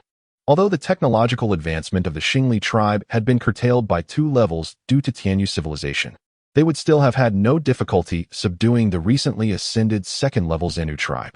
It could be said that they could easily dominate them. However, later at the Interstellar Alliance Civilization Conference, the Tianyu civilization incited several 3rd-level civilizations, disregarding the sentiments of hundreds of billions of Xingli people, and decided to cede Parker Planet, which rightfully belonged to the Xingli tribe, to the Xanu tribe. The Xingli tribe was incensed at that time, even igniting a wave of protests across numerous planets. Supporters of the Tianyu civilization clashed with those backing the emperor, leading to a chaotic scene where both sides engaged in physical confrontations on the streets, even resorting to the age-old protest tactic of throwing rotten eggs. At that moment, the situation was exceedingly tumultuous. Ultimately, under the joint sanctions led by the Tianyu civilization and several other civilizations, the high-ranking officials of the Xingli tribe were compelled to make concessions. They were filled with unexpressed rage, a frustration with nowhere to vent. The Xingli tribe had endured for thousands of years. This time, by allying with the biological civilization of the insect race, The Xingli tribe must seize the opportunity to rise. The emperor of the Xingli tribe and Kanafa understood that. While uncertain whether the insect race was a fifth-level biological civilization from another universe, and unclear about their true intentions for invading the Tianyu star system, it was evident that they harbored an exceedingly significant purpose. The purpose of the Zerg is likely directed towards the Tianyu civilization. They have even contemplated the ongoing conflict between the Tianyu civilization and the Zerg. The Zerg commander, Qingjin, who has appeared within their star domain, undoubtedly carries an exceedingly covert mission. Indeed, it is extraordinarily secretive. However, what they do not realize is that Qingjin is not as they perceive him. For the time being, he is merely an avenger. His ambitions extend to the entirety of the Tianyu star system and beyond, encompassing the entire universe. 10 days have elapsed. On the outskirts of Planet Parker, a formidable interstellar fleet of the Xanu tribe is stationed. Most of their starships are equipped with conventional warp drive systems, with only the flagship possessing the capability for spatial jumps. Dreadnoughts are exceedingly rare, and the technological prowess of the Xanu civilization pales in comparison to that of the venerable Xingli tribe. Were it not for the backing of the Tianyu civilization, they would be far outmatched. To challenge the Xingli tribe? Such audacity is solely derived from Liang Muru's encouragement. Were it not for the condemnation and suppression from the Tianyu civilization and various others, the Xingli tribe would have likely obliterated the Xanu tribe long ago. It is likely that, within a few hundred years, the Xanu tribe would be entirely erased from the annals of civilization. Soon, a resonating hum heralded the arrival of a colossal leviathan before the Xanu fleet, akin to a killer whale confronting a school of small fish. The disparity in strength immediately apparent. Indeed, the Xanu star ships, resembling flat manta rays, were no match for such might. What is this? The sudden appearance of the Leviathan caught the Xenu commander off guard, his minuscule eyes widening in astonishment under the circumstances. The Xenu belong to a primate-like race, yet their form is more akin to that of a beast. Towering and muscular, they exude raw power, with razor-sharp teeth akin to those of a shark and a peculiar grayish-white complexion. Strangely, their eyes are no larger than green beans, rendering them quite comical. Qingjin commanded, Shawan, incapacitate their flagship. Upon receiving the order, Shawan exited the Leviathan and immediately unleashed an electromagnetic wave interference towards the Xanu flagship. The outcome was somewhat unexpected. Initially intended merely to disrupt that single flagship, the electromagnetic waves inadvertently affected 3 other Xanu starships as well. Even Qingjin was caught off guard by this turn of events. It is astonishing that such a civilization could seize their planet right under the nose of the Xingli tribe. Truly, the Xingli tribe appears to be a tiger fallen into a lowly position, bullied by dogs. Qingjin remarked with incredulity that, had it not been for their targeted invasion, the Xanu tribe would likely have faltered under the onslaught of the Leviathan's swarm of explosive mosquitoes. As the fleet lost its network systems, the Xanu tribe descended into chaos, urgently dispatching a series of messages to the Leviathan. The content was nothing more than, "You have invaded the star domain of the Xanu civilization. Please vacate immediately. Otherwise, you will bear the consequences." Upon hearing this warning, Qingjin appeared utterly bewildered, perceiving only a cacophony of indistinct sounds. What on earth? With a look of incredulity, he refrained from further discourse and promptly commanded the Leviathan to approach their fleet, casting the infected onto their starship. Once the terrifying infectors infiltrated the Xanu tribe's fleet, they commenced their virulent assault. Within the span of merely an hour, the Xanu tribe, caught off guard, succumbed entirely to the dread virus. Subsequently, they were ensnared by parasitic entities. At that moment, the fleet of the Xanu tribe, now under the thrall of the parasites, became obedient to Qingjin's directives. Yet, this control would not endure for long. It was estimated that only a few days remained. Once the parasites within their neural tissues perished, the Xanu tribe would revert to their original consciousness. Nevertheless, that would suffice. A sinister smile crept across Qingjin's face as he issued commands to the parasites. The entire Xanu fleet sprang into action, plunging into the borders of the Xingli tribe's territory. Meanwhile, the third fleet of the Xingli tribe awaited anxiously. The commander of this fleet was a trusted confidant of Kanafa and a loyal follower of the emperor. Buzz, buzz, buzz. Just as their anxiety mounted, the Xanu fleet indeed made its appearance. "They have arrived," the soldiers of the Xingli tribe exclaimed. In truth, aside from the commander, no one comprehended the gravity of the situation. Witnessing the Xanu fleet approach as Kanafa had foretold, the Xingli commander was left aghast, his jaw dropping in astonishment. Xanu Fleet. I am Zayumir, the highest commander of the 3rd Fleet of the Xingli tribe. You have invaded our territory. I command you to depart immediately or bear the consequences. Chapter 53, Kanafa's performance. The Xanu Fleet paid no heed to Zayumir's warning. The fleet, now under the control of the parasitic swarm, was manipulated by Qingjin. Quick, relay the footage. Kanafa, connected via video with Zayumir, was elated at the sight before him, bubbling with excitement as if he had just acquired an 18-year-old bride. As you command, Marshal. Upon receiving the order, Zayumir began broadcasting the standoff back to the home planet of the Xingli tribe. The transmission occupied every media outlet within the Xingli civilization. In the footage, Zayumir appeared grave and resolute, issuing warnings and vociferous protests to the Xanu fleet. The scene shifted, and a skilled Xingli reporter embellished the report, saying, "Oh yes, fellow citizens, the Xanu tribe is brazenly invading our territory. Indeed, prior to this, our fleets engaged in combat with them. The Dakin ship was destroyed, and over the past month, we have lost our 1st fleet." The reporter delivered this with unwavering composure, unfazed by the gravity of the situation. "Yes, we, the Xingli tribe, have been invaded. We will continue to monitor and report on this matter." The news erupted like wildfire throughout Xingli civilization. "This is intolerable. How abominable. The Xanu tribe has violated the civilizational treaties of the Tianyu star system. The occupation of our Parker planet is not enough for them. Now they brazenly execute their invasion? Our fleet should retaliate. How dare they destroy our starship? Especially the Great Ken. Queen Kyra of the 12-winged angels will never permit such an affront. This invasion, it is a blatant act of aggression." Countless voices rise in condemnation of the actions of the Zarno tribe, clamoring for the Star Establishment fleet to strike back. The Tianyu star system has ignited a new wave of turmoil. Under the covert machinations of the Emperor and Kanafa, the Star Establishment people began to assemble, protesting vehemently. "We have had enough. Indeed, the resources of Parker Planet could elevate our standard of living by twofold. Yet now they have been seized by the Zarno tribe. This is the fault of the Tianyu people." The Star Establishment folk, fueled by old grievances and new, felt their anger surge. They gathered before the doors of the Parliament, brandishing banners demanding the return of Parker Planet and the Great Ken, shouting fervently. At that moment, the Emperor began to speak.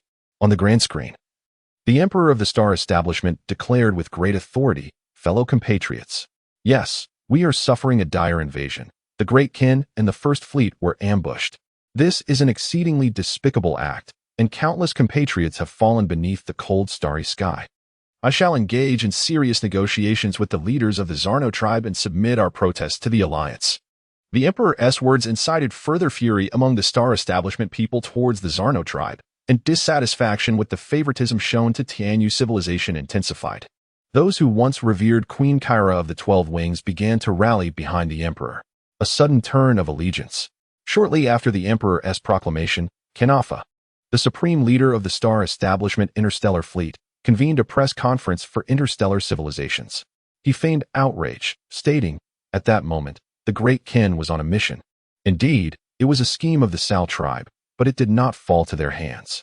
The Zarno fleet surrounded Kadi, encircling all our compatriots aboard the Great Ken.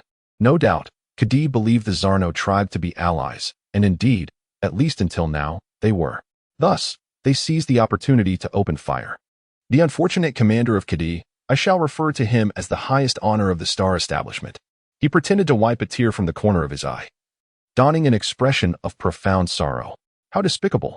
How could the Zarno tribe act thus? Civilizations within the Tianyu star system also began to voice their support for the Star Establishment. This cannot be. The Star Establishment is lying. Kanafa is a vile scoundrel. He is deceiving us. Meanwhile, Marshal Podov of the Zarno Interstellar Fleet was engaged in a video connection with the Tianyu envoy. Faced with the accusations, he erupted in anger. Yet your fleet is undeniably invading the Star Establishment's domain. What explanation can you provide? We believe you have crossed the line. Questioned an extraordinarily beautiful 6-winged angel. I am in contact with our fleet, yet they have not responded. I am at a loss as to what is happening. Damn it. I shall certainly investigate this matter thoroughly, Lady Heji. I will provide you with a satisfactory response. This is unequivocally not the conduct of our Xanu tribe, declared Pudifo with conviction. In the video, Heji remarked, this issue has drawn the attention of Queen Kira. You must understand that in such circumstances, we cannot align ourselves with the Xanu tribe. Pudifo responded, "There must be some misunderstanding. I am contacting our fleet and will ensure that Queen Kira receives an adequate explanation." At that moment, Qingjin, hidden in the shadows, manipulated the parasite to commandeer the Xanu fleet commander, who accepted Pudifo's video call. Prior to this, in an effort to clear their name, Pudifo had broadcast their video conversation in its entirety, allowing all civilizations to comprehend that this was not the fault of the Xanu tribe. He wished to assure everyone that the Xanu had not ambushed the Dakin ship nor attacked the Xingli fleet. "Herod, what on earth are you doing? Withdraw immediately from the Xingli star domain." Upon establishing the connection, Pudifo bellowed, "Oh dear, Marshal, wasn't this all part of the plan? I had advised against such actions. Yet you insisted it was the will of the Xenu god." The Xanu commander, under Qingjin's control, replied with feigned sincerity. The broadcast, which had been intended to clear their names, had inadvertently unveiled their conspiracy. What? So it is true. Pudifo is humiliating himself. Upon hearing this, various civilizations began to murmur among themselves. Initially, they thought it might be a misunderstanding, but it now appeared the situation was far more complex. Pudifo's pallid complexion turned a shade of green. "You scoundrel, what nonsense are you spouting?" "Ah, an attack? Very well, as you command, Marshal." The Xanu commander, still under Qingjin's influence, muttered to himself. Consequently, he unleashed a laser cannon strike against the Xingli fleet. With a resounding boom, the attack struck the energy shield of the Xingli starship. "Damn it, they have opened fire," shouted Zyrmir. According to the millionth clause of the Tianyu Star System Civilizational Treaty, if one party fires first, we are permitted to retaliate. With Zyrmir's command given, the Xingli fleet unleashed their full arsenal. Both the main cannons and point defense guns fired simultaneously, and fighters were deployed to confront the Xanu fleet. Whoosh, whoosh, boom, boom.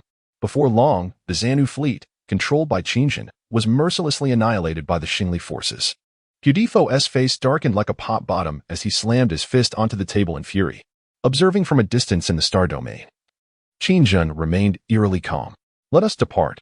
We shall return to Planet 03 and proceed with my intended tasks," he stated. Chapter 54. Invasion of Moncasa. Upon returning to Planet 03, Qingjin commanded Shan to return to the swarm, for her presence was essential to its operation. Otherwise, all the parasites would fall into a deep slumber, including the motherworm base. Before setting off, he hesitated momentarily, but ultimately sent a message to Kanafa. At that moment, Kanafa's heart was filled with elation. Leaning back in his chair, with his feet comfortably propped upon the table, he held a glass of fine wine, exuding an expression of utter enjoyment. It was truly splendid, although the means of achieving this success eluded him. He had finally managed to reclaim the planet Parker and its surrounding star systems. Kanafa savored the taste of his triumph, gently swirling the wine in his glass.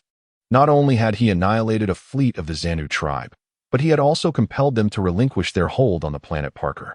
This time, the Starrise clan not only regained Parker, but also significantly bolstered the Emperor's prestige.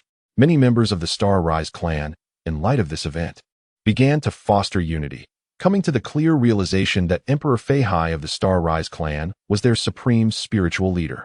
In comparison, the loss of a fleet and a large kinship seemed trivial, especially since the Starrise clan had adeptly extorted a considerable sum from the Xenu tribe. The resources obtained were sufficient to construct another starship of equal caliber to the kinship, not to mention the bounty of resources on Parker itself. "You now appear to be a successful individual, Kanafa." Just then, the voice of Qingjin suddenly resonated. Upon hearing Qingjin's voice, which seemed to tear through the very fabric of reality, Kanafa jolted upright, hastily placing his wine glass back on the table and gently opening the box containing the small beetle. To his astonishment, the beetle had miraculously revived. "Lord Qingjin, we owe much to your assistance. Not only have we reclaimed the planet occupied by the Xanu tribe, but we have also significantly fortified our racial spirit. Is that so?" "That is indeed commendable. Congratulations," Qingjin replied coldly, devoid of any semblance of sincerity. "Ah, not at all. This success largely hinges on the aid of the swarm. Without it, we would have had no chance of reclaiming Parker." Kanafa responded with a smile, displaying humility. "Enough of idle chatter. I have certain matters I wish to inquire about," Qingjin stated.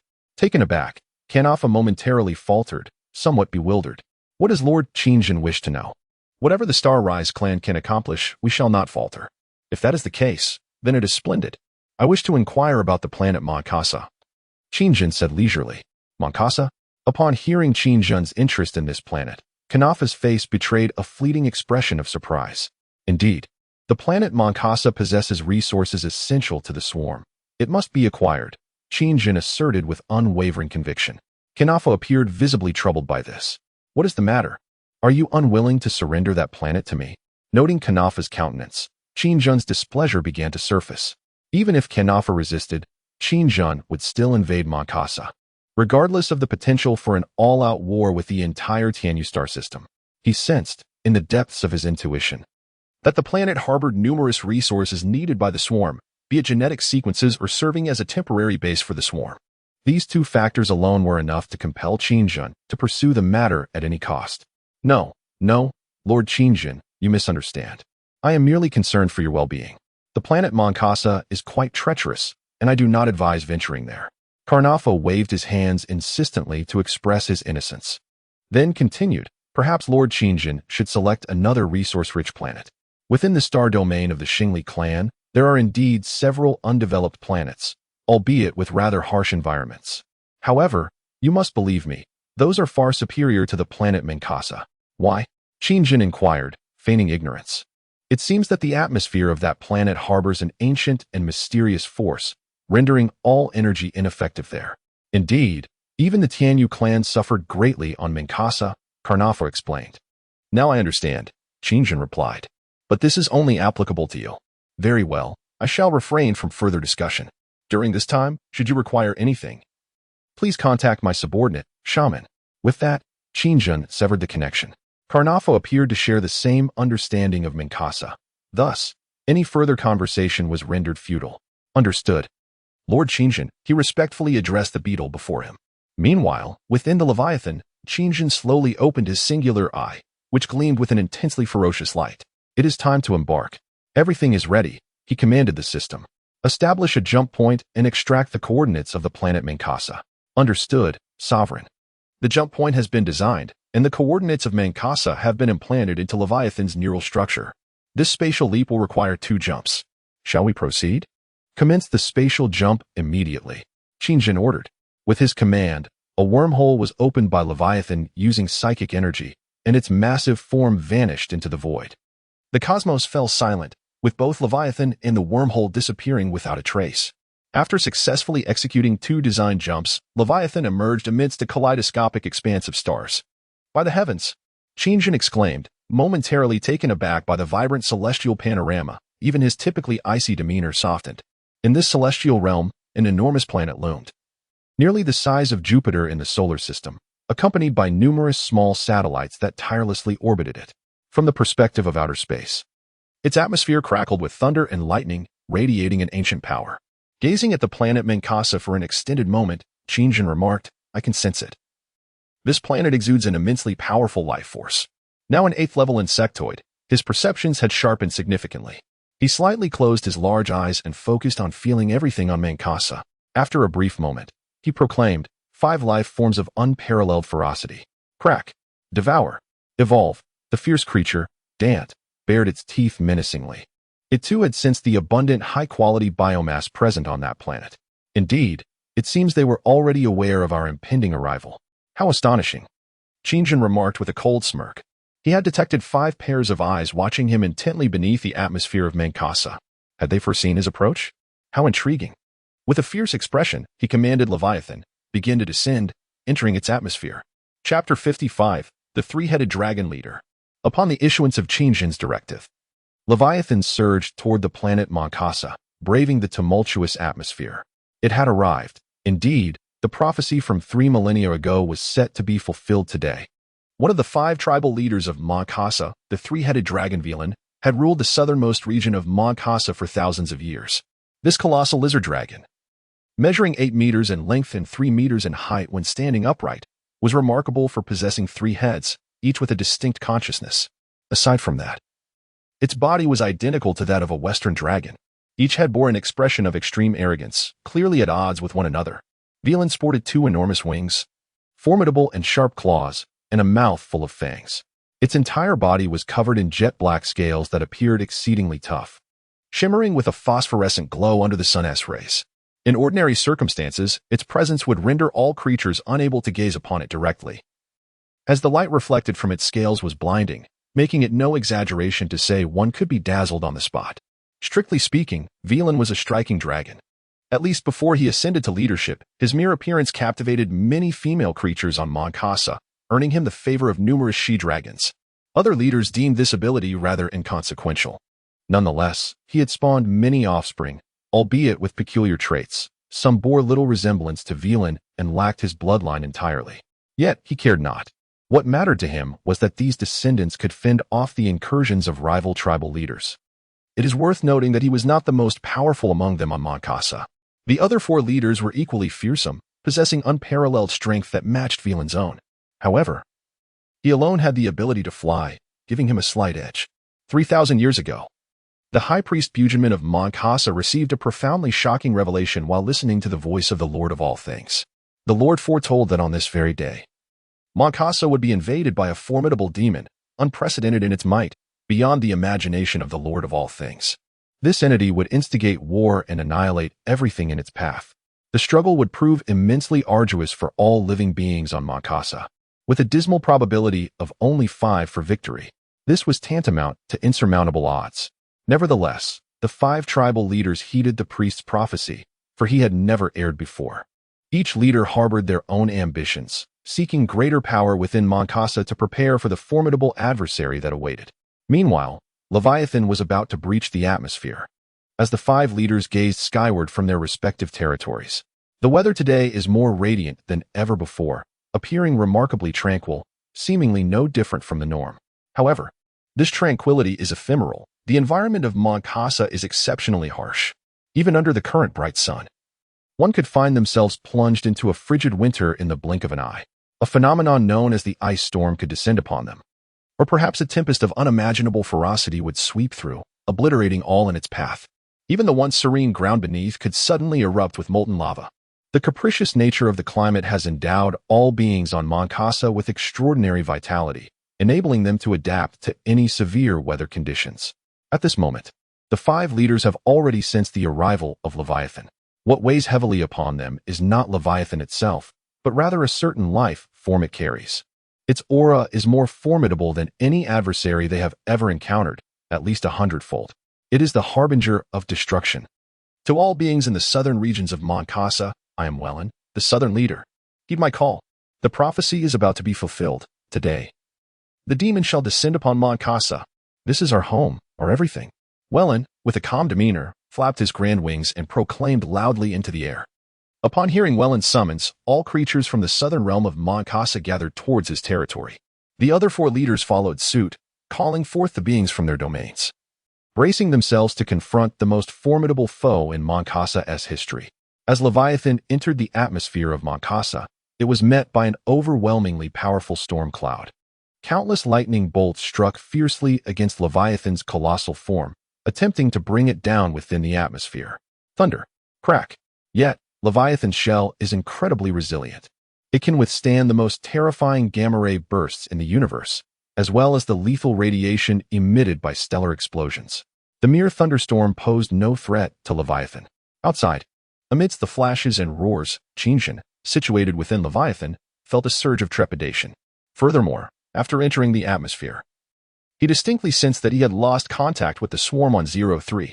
The psychic energy within him seemed to be confined by some force, indicating that the swarm's plasma energy cannons could no longer be deployed. However, the power of his dominion and the biological entities appeared unaffected, likely because they were inherently part of his being. Indeed, this place is isolated.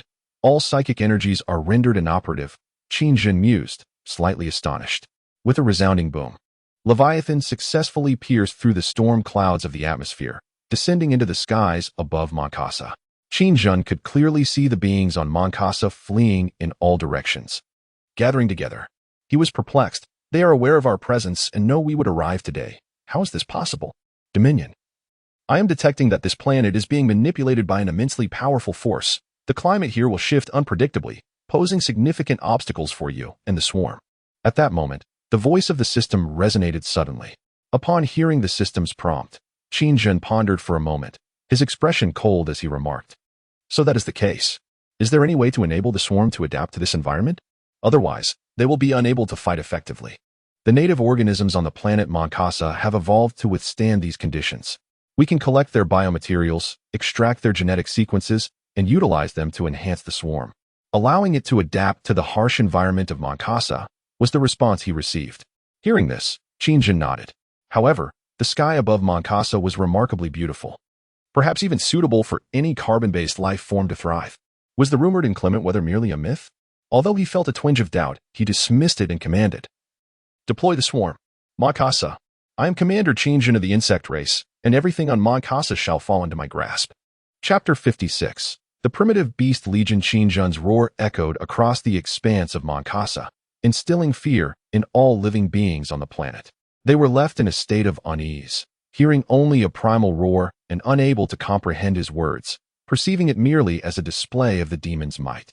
By sheer coincidence, the Leviathan hovered over the southern region. When Wellen saw the colossal figure slowly descending into his territory, he cursed inwardly, "Damn it. Without a doubt, my tribe will become the vanguard against the demon on Moncasa." Boom. As the first biological drop pod erupted from the Leviathan's body, the War of the Swarm's invasion of Moncasa officially commenced. Qingjin thought, "I can sense the immense hatred that the beings on this planet harbor towards the swarm. Such hatred will grant them unprecedented strength." With that, he raised his hands slowly, speaking deliberately. This will be a battle of equals. Stepping outside the Leviathan, his expression hardened as he commanded, "Devour, evolve, annihilate everything." Beside him, Broken Fong was already poised for battle, eagerly roaring towards Welland's tribe high above. However, Qingjin remained cautious. Even a fourth-level civilization had succumbed here, and he dared not be careless. He first deployed 100,000 fifth-level swift jumpers as the vanguard, intending to probe the enemy.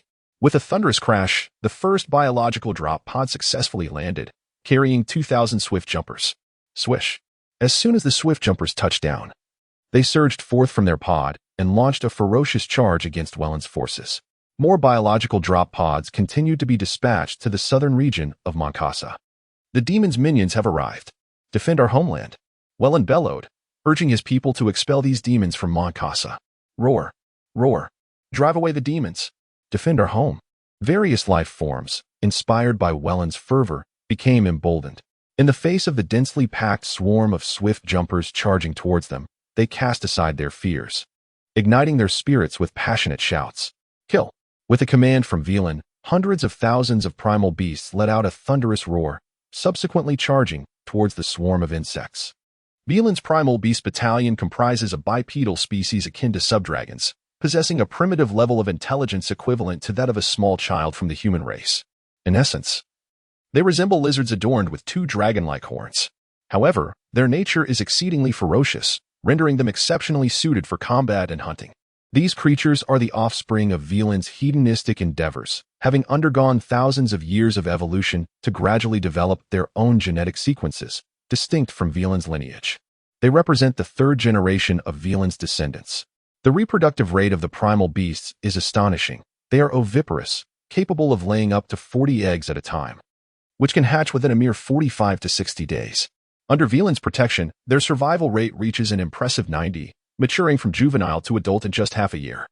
Were it not for the constraints imposed by other leaders who threatened Velan to curtail the breeding of these primal beasts, it is likely that they would have overrun the entirety of Moncasa. Standing nearly 2 meters tall, they have evolved incredibly sharp claws to enhance their combat abilities, with their well-defined musculature exuding explosive power.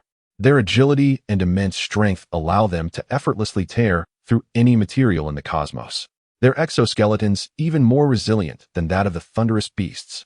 Unlike subdragons, however, they lack wings. Instead, they are covered in a layer of scaled armor. Furthermore, akin to all life forms on Moncasa, their skin harbors a unique tissue that has evolved over millennia, giving rise to a remarkable genetic structure. This muscular tissue contains genes that exist independently, effectively acting as a microorganism residing beneath their skin. These microorganisms are adept at adapting to the harsh and mutated environment of Moncasa. When frigid ice storms descend, the microorganisms within the muscular tissue respond swiftly, undergoing transformation to secrete a layer of fat beneath the primal beast's skin, providing insulation against the cold.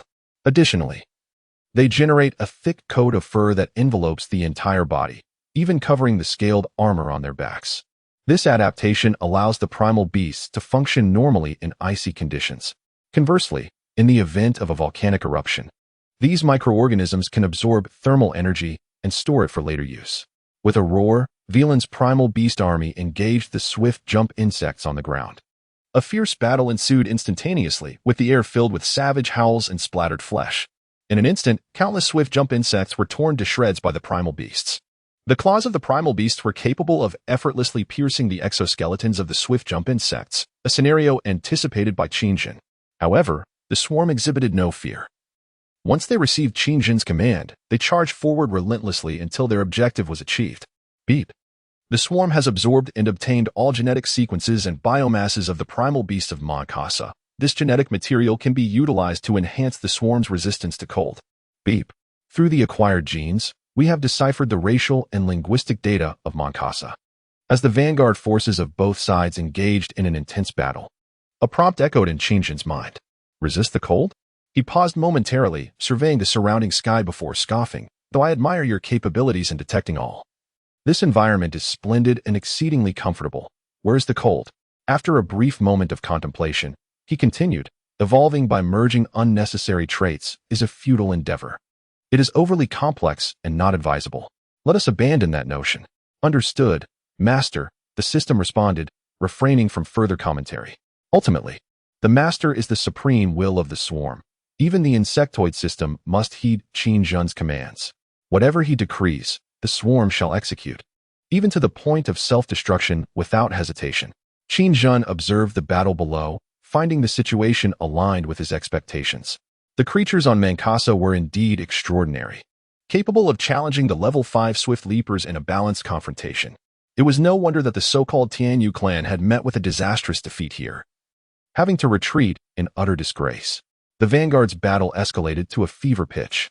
Alert! An ice storm is imminent. What? How can this be? Qingjin exclaimed in shock upon hearing the system's warning. Scanning the weather, he saw no signs of an ice storm. Left and right, he found nothing amiss, and muttered, "Damn it, is your system malfunctioning? Is there any way to repair it if it truly is broken?" Just as he questioned the reliability of the system, the temperature in the air plummeted drastically. In an instant, it dropped from 19 degrees to a chilling -50 degrees. The ice storm has arrived. The ground swarm has been frozen. At that moment, Qingjin trembled violently from the cold. Were it not for his level 8 insect body, he too would have been reduced to a frozen lump like the swift leapers on the ground. Shivering, he returned to the interior of Leviathan, taking a long moment to regain his composure before exclaiming, "What in the world is this weather? It changes more swiftly than a turning page." Chapter 57. Strengthening the swarm. It was fortunate that he had released the swarm for reconnaissance. Otherwise, they would all have been turned to ice sculptures. The biting winds of Manhwa transformed the landscape into a crystalline expanse in the blink of an eye. Of the 100,000 swift leapers that had engaged in battle, only 70,000 survived, yet they too were gradually succumbing to the unexpected chill. Curse it! Qingjin fumed in frustration. There had been no warning. The ice storm arrived without forewarning, truly a hallmark of Manhwa. No wonder the Tianyu clan had paid such a steep price to escape from here. Master, I did warn you, the system chimed in. Haha. These demons have been frozen. Wellen laughed heartily upon seeing the swift leapers immobilized by the ice storm. He reveled in his secret delight, realizing that the prophesied demons were not as formidable as they seemed. In a hurried command to the primal beasts, he ordered, "Smash them all." Years ago, the Tianyu tribe encountered such frigid weather. After struggling to successfully land, they faced this wretched climate, resulting in catastrophic losses. Henceforth, the planet Manhwa became a nightmare for all civilizations within the Tianyu system, casting an indelible shadow over the fleets of Tianyu civilization. Similarly, Qingjin's swarm found themselves immobilized by the icy grip, providing the primal beast army the opportunity to shatter them one by one. Although the initial battle had ended in victory, Wellen could not afford to relax. Floating high above, that colossal insect demon remained unfazed by the ice storm, utterly unencumbered. Naively, one must understand that for any civilization starship to traverse the cosmos, a protective shield is indispensable. Yet, Leviathan required none. It could freely navigate the frigid expanse of space, where temperatures average -270 degrees Celsius, unhindered by the cold. Qingjin inquired of the system, "How much longer until this ice storm subsides?" replying, Master, it will take at least half a month. What? Such a lengthy duration? Qingjin was taken aback. Indeed. Should we integrate the genetic sequence of the Moncasa primal beasts to enhance the swarm? Immediately proceed with the integration and enhancement. Qingjin did not hesitate, having initially thought the system had malfunctioned. To his surprise, it was his own oversight. Understood, Master. Commencing the implantation of the primal beast's genetic sequence into the dormant swarm, requiring an energy expenditure of 300 million points and taking 1 hour. As the system prompted, tens of millions of level 5 insects in the dormant chamber began their enhancement in slumber. A mycelial blanket began to flow from within Leviathan's dormitory, extending toward the sleeping swarm to implant the primal beast's genetic sequence. Alas, the energy consumption of hundreds of millions of points was daunting. How could one endure such costs? Qingjin lamented, yet it was a necessity. Otherwise, the swarm would be unable to execute an invasion of Moncasa. Waiting for over half a month could potentially lead to unforeseen complications. The other 4 leaders had already dispatched their tribal forces for reinforcements. If the current leader was not swiftly defeated, the subsequent challenges would be even more formidable. I too require this genetic integration. I shall personally join the fray, Qingjin declared with a determined gaze. Understood, Master.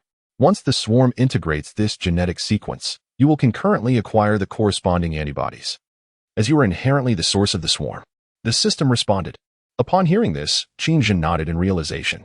An hour later, beep. Enhancement successful. The swarm's exoskeleton now possesses genes capable of withstanding extreme cold. The enhancement involved the level 5 swift leap insects and the level 5 stinger snake cluster within the dormant chamber. The system extracted the microbial genetic sequence from the primal beast, subsequently applying and refining it onto the swarm's exoskeleton. The enhanced swarm of insects merely exhibited a shimmering shell, with no other discernible effects. Qingjin's expression brightened as he declared, Excellent. Deploy 1,000,000 swift leap insect clusters.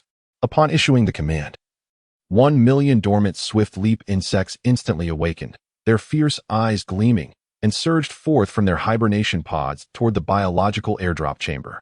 This time, I shall personally lead the swarm into battle, Qingjin proclaimed, striding out of the Leviathan's exterior alongside his companion, Duanya. As the Welland tribe reveled in their victory, the Leviathan began releasing an even greater number of biological airdrop pods from the skies. Lord Welland, a grave situation has arisen. That monstrous insect demon has commenced deploying its insect battalions once more. An armored dragon tortoise rushed to inform. What? Upon hearing this news, all creatures were struck with alarm. In their terror, they were also engulfed in confusion. These insect demons were supposedly incapable of withstanding the extreme cold, yet they were preparing to descend to their doom? Welland pondered for a moment, suddenly sensing an unsettling omen. Indeed, this was the demon foretold to bring ruin to Moncasa. How could it be so easily vanquished? While previously, the invaders had been foreseen, they had been deemed significantly inferior by the master of all beings. The strength of this prophesied demon was on an entirely different level. Subsequent events substantiated that the avian beings adorned with an array of colorful wings were indeed a mere rabble. They could not even withstand their own trials. And before Welland could intervene, they crumbled under pressure. Under the assault of the primal beast forces, they could only flap their wings and flee, covered in dust and disgrace. With a thunderous boom, another earth-shattering sound resonated. The entire icy expanse trembled violently, the magnitude seemingly more intense than before. Welland quickly regained his composure. Gazing ahead, he observed the ice beneath being shattered into fragments by the biological airdrop pods. This situation was potentially more dire than he had anticipated. He swiftly regrouped the primal beast forces, preparing them for imminent conflict. Insects continued to rain down, this batch having undergone minor enhancements, remaining unfrozen by the frigid storm. Astonishingly, they could easily withstand the extreme cold. This spectacle left Welland and his tribe in sheer astonishment, rendered speechless by the overwhelming sight of a vast legion of insect demons. The colossal insect in the sky incessantly released more of its swarm. Many primal beasts began to feel a sense of trepidation. They had previously engaged these insects in battle, and their ferocity far surpassed anything the primal beast forces could have imagined. And now, their numbers had multiplied. Yes, they were afraid. However, Welland found it peculiar that this time, the swarm did not immediately launch an offensive. Instead, upon landing, they swiftly congregated, baring their fangs and emitting fierce roars directed at them. Witnessing this scene, Welland seemed to sense an underlying significance. Leader, why do these insect demons refrain from attacking? What are they waiting for in the face of such ferocious beetles? The nearby dragon tortoise trembled in fear. Welland remarked, indeed, they are in a state of anticipation. Suddenly, a black, cyclopean beetle, comparable in size to Welland, plummeted from the sky. With a thunderous crash, the ground quaked relentlessly as it landed directly amidst the swarm. Chapter 58. The second form of the insect body. Upon its descent, the black beetle emitted a chilling screech that sent shivers down the spines of Welland's tribe. Leaving them paralyzed with terror, the oppressive aura was overwhelming. The presence of an immensely powerful predator was palpable. Welland realized that this must be the demon foretold by the high priest. It had finally made its appearance. Before long, under the watchful gaze of all, the swarm began to stir, gradually parting to form a path. Emerging from the mass was a colossal black insect, striding forward with deliberate steps. Rather than merely an insect, it resembled a fearsome beast clad in black armor. Indeed, a singular, large purple eye dominated its forehead, nearly encompassing its entire visage. At that moment, the purple eye fixated intently on every living being of Welland's tribe. This terrifying cyclopean beetle bore insect wings akin to those of a swift jumper. Its grotesque mandibles and razor-sharp claws were formidable, while its tail sported 3 elongated appendages and 4 limbs encased in a hardened shell. Sharp bone spurs protruded from the joints of its limbs, giving its physique the appearance of a robust predator. Standing at 2 meters tall and measuring 5 meters in length, its form was both distinctive and menacing. It was the demon prophesied to be the leader of the insect demons. Welland gasped in astonishment. Hiss at the sound. All living beings collectively inhaled sharply. That distant, enormous insect was even more chilling than the frigid atmosphere surrounding them. Undoubtedly, this was the true form of Qingjin, representing the second form of the insect body. To better adapt to direct combat, Qingjin had modeled this transformation after the fierce tigers of Blue Star, infusing the ferocity of the swift jumper to create this mutated second form. In this state, Qingjin retained clarity of consciousness, supported by the 8th-level insect body. He could wield the brutal characteristics of this second form. Otherwise, he would risk losing his original awareness, succumbing to a terrifying instinct for slaughter. When it comes to physical confrontation, no living form can rival the second form of the insect body, possessing the unique explosive power of insects. This second form could effortlessly launch objects over 100 times its own weight. Simultaneously, it combined the agility and mobility of both the swift jumper and the beast. Without the use of any thermal or energy weapons, Qingjin considered himself invincible in the second form of the insect body. Strictly speaking, the second form has mutated solely for the purpose of ruthless slaughter. In light of this, Qingjin had no choice but to act accordingly. After witnessing the fierce clash between the primal beasts and the vanguard swarm, he could no longer guarantee that the swarm could absolutely suppress the life forms on Moncasa. In his view, even a broken Fong would not suffice. He must exert his physical strength to dominate all living beings on Moncasa. Name: Qingjin, original race. Human, strength, 75. Mental power, 40. Agility, 80. Status, second form of insectoid madness and slaughter. Dominion level, insectoid level 8. Energy, unknown, sealed. Psyche, 40, sealed. What struck Qingjin as peculiar was that in this state of connection with the swarm, he had to focus on flapping the insect wings on his back. Upon confirming the drawbacks of this second form, he silently resolved to make improvements after concluding matters here. Pausing briefly, he then fixed his fierce gaze upon Wylon. Greetings, Wylon, the sole leader of Moncasa with the ability to fly. I am pleased to make your acquaintance. Qingjin said, his menacing mandibles parting as he spoke with a chilling tone. His voice carried a hint of a beastly growl, resonating with an unsettling intensity. Upon hearing this insect demon articulate the language of Moncasa's beings, a look of terror flashed across Wylon's 3 dragon heads. Regaining his composure, he called out to Qingjin. What exactly are you? Why do you invade Moncasa? In response to the inquiry, Qingjin let out a series of cold chuckles. My apologies for the oversight. I neglected to introduce myself. I am Qingjin, the sovereign of the insectoid race. Invading Moncasa is my mission, indeed. The call of duty beckons the swarm to act accordingly. Sovereign of the insectoid race, Qingjin? Wylon murmured to himself, lost in contemplation after hearing the self-introduction. Noticing Wylon's hesitation, Qingjin leisurely continued. Indeed, Chief Wylon, I shall lead the swarm to sweep across all of Moncasa. Unfortunately for you, you will be the first. The other 4 leaders shall also face the swarm's onslaught. However, before this transpires, I extend a single act of mercy. You may choose to submit or face annihilation. Wylon's expression faltered at this proclamation, his 3 heads with 6 eyes incredulously fixated on the one-eyed insect who claimed to be the sovereign of the insectoid race. Was he truly expected to surrender at the outset? Under the expectant gazes of his tribe, Wylon fell into deep thought.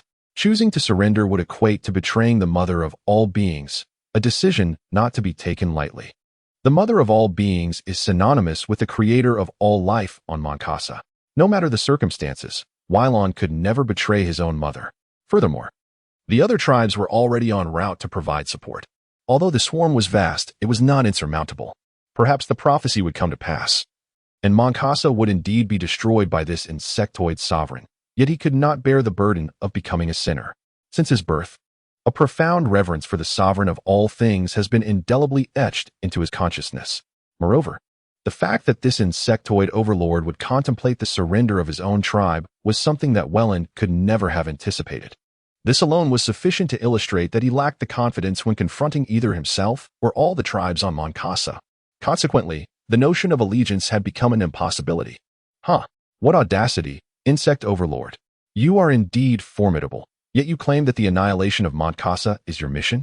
If you truly possess such capabilities, then come forth. Welland, filled with fury, stood tall, and, with a powerful beat of his wings, ascended into the sky. He then bellowed, I am Welland, the leader of the South. Creatures of the South, heed my call. The swarm seeks to obliterate our homeland, and we shall demonstrate with our bodies and our wrath that such aspirations are mere folly. Whether in the past or present, let us send all invaders to the depths of hell. Roar, roar, kill, kill, exterminate the swarm. Defend our homeland. Charge. The Welland tribe surged forward, fervently advancing against the overwhelming tide of the ravenous jumping insects. Observing this, Qingjin's large, violet eyes widened in surprise, followed by a deepening seriousness as he remarked, Very well. The swarm shall teach you that your courage is utterly meaningless. Chapter 59. The tragic defeat of Welland's swarm. Attack. I want Moncasa utterly annihilated. Qingjin closed his large, purple eyes, concentrating as he fluttered the insect wings upon his back. With a buzz, Duant leapt forth from the mass of millions of jumping insects, emitting a fearsome shriek aimed at the approaching primal beast army. With a powerful thrust of its hind legs, it shot forward, creating a fleeting afterimage in its wake. Simultaneously, the swarm of jumping insects sprang into action, surging violently towards the enemy. At that moment, Welland seized the opportunity to dive from the sky, targeting Qingjin, who was issuing commands to the swarm. His speed was akin to that of a diving fighter jet. And in the blink of an eye, his colossal form collided with Qingjin on the ground. With a dull thud, Qingjin was momentarily caught off guard and sent flying, yet he managed to stabilize himself mid-air by flapping his insect wings. Upon landing, his massive body was propelled a distance by inertia, his sharp claws etching deep grooves into the earth. Once he came to a halt, Qingjin, baring his fangs and claws, unleashed a thunderous roar directed at Welland. Indeed, Welland was not merely fearsome in appearance. His strength and combat skills were equally terrifying. However, this blow did not inflict any harm upon Qingjin. In fact, he was currently in his second form, a vast and formidable body. Strictly speaking, this second form was merely a shell, composed of hundreds of millions of nanobots, akin to the armor of the overlord insect, yet more akin to a powered exoskeleton controlled by brainwaves. The second form is on par with the burrowing demon, with Qingjin's true essence lying within a colossal shell. Countless minuscule biological nerve strands intricately connect to every nerve in his body, allowing for a seamless integration with Qingjin, encompassing all sensations. Simultaneously, he must shed the insect exoskeleton, leaving his form bare to facilitate better connectivity. His true body enters a dormant state, transferring all mental and sensory awareness to the second form. However, this comes with a significant drawback. It requires Qingjin's mental connection to animate, meaning that when commanding the swarm in this second form, he must relay commands through its neural network. Establishing this connection is far more complex than linking with the communicative beetles. It's a sophisticated creation of insectoid biotechnology. In his relentless pursuit to enhance the swarm's power and exact vengeance upon the lizard men in the galaxy, he has disregarded all else. The creation of the insectoid second form has drained vast amounts of energy points and biological material from him. Initially, he intended to utilize it on the Shamo or the Broken Tooth, only to discover that this entity is part of his own being, only activatable through his consciousness. There was no alternative. Once he can swiftly seize the biological material from all life forms on the planet Moncasa, combined with the crystal mines on 03, the second Leviathan and Brain Bug will soon hatch. At that moment, Qingjin will no longer need to hide. The swarm will directly engage the civilizations of the Tianyu star system, launching an assault with a level 12 swarm, returning to the galaxy to annihilate the lizardman's homeworld. Insect Dominion, you shall not prevail. You will pay for your deeds. Wellen furiously declared at Qingjun, who stood nearby. Moments earlier, upon colliding with Qingjun, Wellen, in a moment of desperation, had viciously slashed Qingjun's body with his sharp claws. To his horror, he found that his claws, said to be capable of cutting through any material, left not even a scratch on Qingjun's formidable exoskeleton. Moreover, the force he exerted rebounded from Qingjun's body, leaving his claws trembling uncontrollably. Shocked, he thought, what the hell is this creature? It's incredibly tough. Qingjun chose not to waste words with Wellen and charged forward. Initially, he intended to assimilate this three-headed dragon into the swarm, but he had already granted it a singular opportunity. Moreover, villains often meet their end through excessive dialogue. Aware of this, Qingjun directly engaged. The speed of the second form was astonishing. It took but a breath for Qingjun to close the distance to Wellen. With a massive and ferocious physique, combined with such incredible velocity, Wellen was instantly brought down to the ground. Qingjun unleashed a flurry of bites and claws upon Wellen. Wellen retaliated fiercely, his claws and three dragon heads striking back incessantly. Although Wellen's scales were tough, under Qingjun's frenzied onslaught, the first palm-sized dragon scale was torn from his body. No. Upon witnessing his own scales being torn asunder, Wellen was engulfed by an overwhelming sense of terror. It is essential to realize that without the protective armor of his scales, he stood no chance against a colossal and agile beast like Qingjun, rendering him akin to mere prey awaiting inevitable demise. As he was pinned to the ground, desperation fueled his madness. One of his dragon heads lunged at Qingjun's back, seeking to sever the delicate insect wings there. Although the intention was commendable, Qingjun's three formidable tails were not mere decorations. Just as the dragon head aimed to sink its teeth into the small wings upon Qingjun's back, Qingjun had already sensed the impending threat. His tails, as hard as steel whips, lashed out violently at the dragon head. With a series of sharp cracks, the dragon head was struck squarely on the forehead, leaving it dazed and disoriented, stars dancing before its eyes. The remaining two dragon heads were instantly filled with dread as a palpable aura of death descended upon them. In a frantic attempt to avert disaster, they cried out in unison, "No, stop. I am willing to submit." Confronted by the ferocious demon of a creature, Wellen found himself utterly powerless. For the first time, he truly confronted the specter of death. Once exalted and revered, he had always been the predator. Now, he comprehended the sheer despair of becoming sustenance for another. Fear and helplessness overwhelmed him. With no recourse left, he could only plead for mercy in hopes of a sliver of survival. Qingjun, however, remained indifferent, relentlessly assaulting the vulnerable area where Wellen's scales had been torn away. Astutely, Qingjun targeted that very spot with precision. His three tails continued to lash out mercilessly at Wellen's two heads. As the second head succumbed to the blows, Qingjun seized the opportunity, thrusting his sharp claws forward to pierce through Wellen's skin. A heart-wrenching wail erupted from Wellen, but the agonizing cries did little to halt Qingjun's onslaught. With a savage and keen maw, he tore and bit at Wellen's wounds, systematically dismantling him to pieces. The once mighty leader fell, bloodied and lifeless. Only after confirming Wellen's demise, Qingjun ceased his assault, turning fiercely to roar at Wellen's tribe with a sound powerful enough to shatter the very fabric of space. Deploy the Motherworm Base. Chapter 60. The occupation of the southern region of Moncasa. Hundreds of Level 1 motherworms were dispatched into the frigid wilderness. The swarm had already acquired genes capable of withstanding the cold, and this genetic sequence quickly assimilated into the swarm's genetic makeup. Upon landing, the motherworm base began to take root, emitting a series of sharp cries that echoed into the heavens while simultaneously spreading a fungal carpet around it. Worker insects were immediately hatched. Newly emerged, the worker insects sprang into action, clearing the snow surrounding the motherworm base. Corruption pools began to emerge across the land of Moncasa, symbolizing the successful invasion of the planet by the swarm. Deploy the Stinger Snake Cluster. Full-scale assault. Qin Jin commanded the swarm once more. Countless biological drop pods descended upon the ground in a torrential barrage. Boom, boom.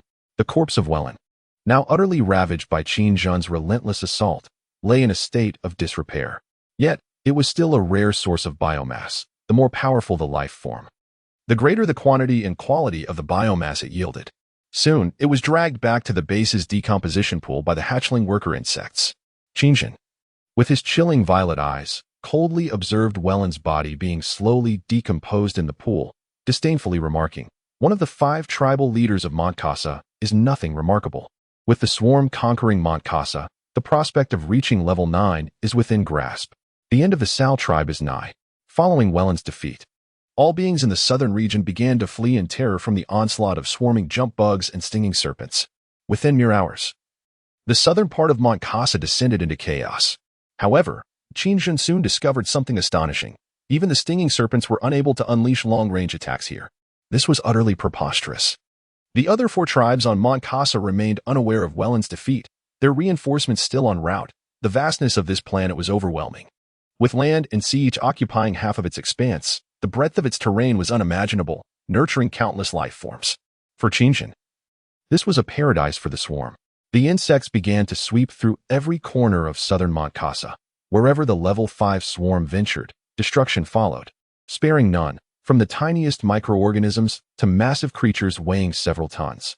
Qin Jin abruptly shook his head, causing the shell on his back to gradually unfold, reminiscent of a beetle opening its shell. As his large eyes dimmed, the shell reached its limit, akin to the opening of a mech's hatch.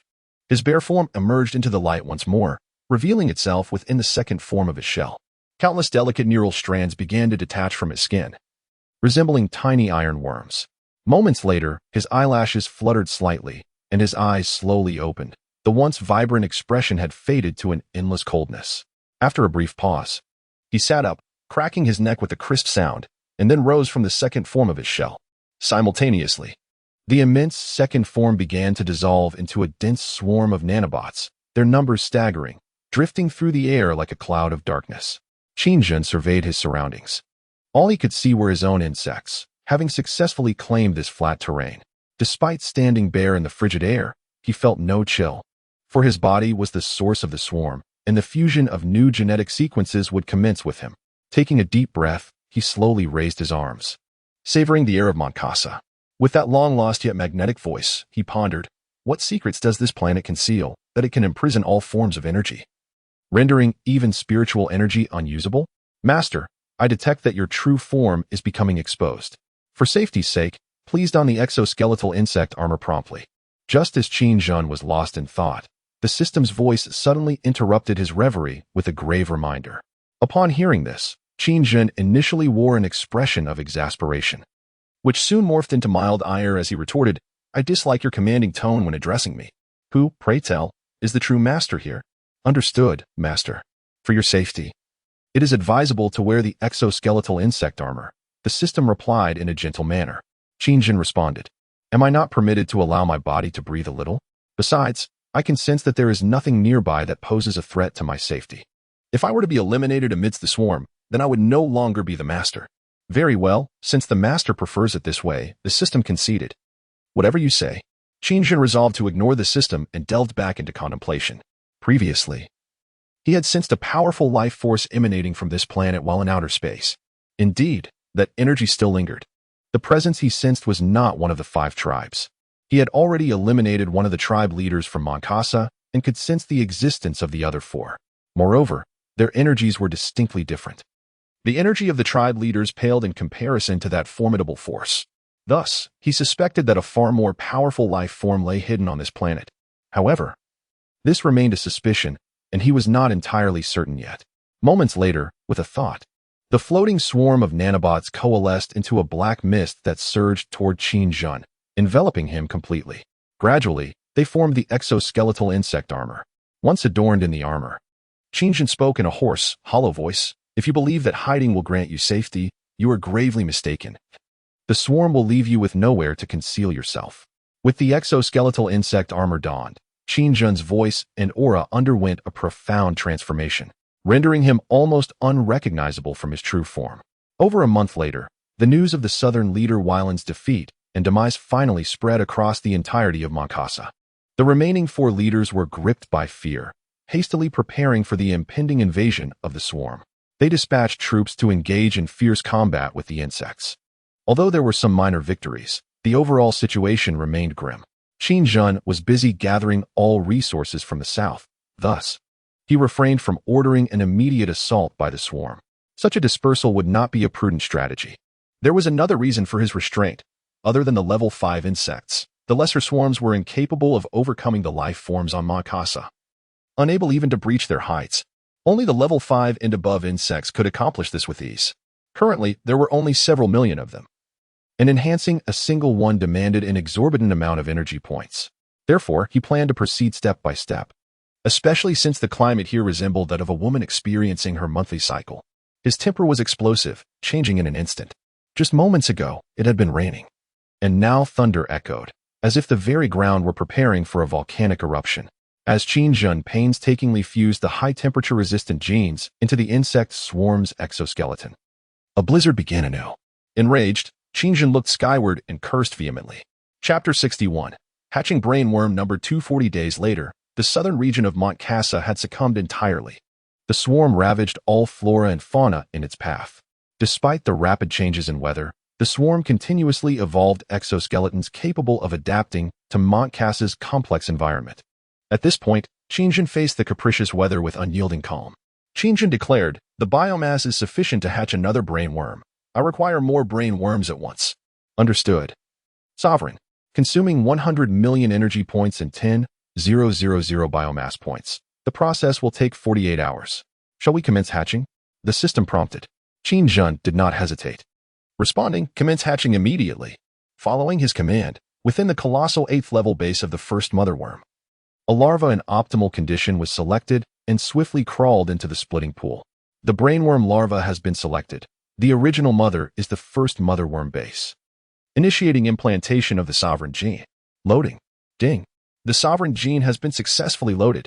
Shall we select the initial form of brainworm? No. 2. The system continued. Form? Upon hearing this, Qin Zhen felt compelled to proceed with caution. He had been deceived before, nearly ensnared by his own naivety. He could not afford another mistake. He pondered whether the second brainworm, once implanted with his genes, would possess the intricate emotions akin to the Charvan. Affirmative, sovereign. Since your essence is inherently human, this aspect cannot be altered. The system replied. Realizing this, Qin Zhen began to deliberate. This was unacceptable. One Charvan was already troublesome enough. Another would surely lead to the downfall of his swarm. He understood the inherent traits of the insect race. If his actions altered these traits, they would no longer be insects. Consequently, he would be unable to achieve his ambitions. Mercy entails an inability to seek vengeance. Recreate brainworm number 2, eliminating human genes, utilizing the original insect genes, and infusing my will, Qin Zhen commanded after deep contemplation. Understood, sovereign. Commencing the removal of the original human genes. Ding. Removal successful. Selecting insect gene database, initiating fusion of mutations. Loading insect gene database. Ding. Loading complete. The genes of brainworm number 2 have been successfully fused from the insect gene sequences. Currently hatching, estimated time, 168 hours. The system continued to inform. Why does it require 168 hours this time? Was it not supposed to take 48? Qin Zhen felt perplexed upon hearing the final revelation. The genetic data of the second brain bug has been intricately fused and mutated from the entirety of the Zerg's genes, resulting in an exceedingly complex organism that leans heavily towards the hive mind.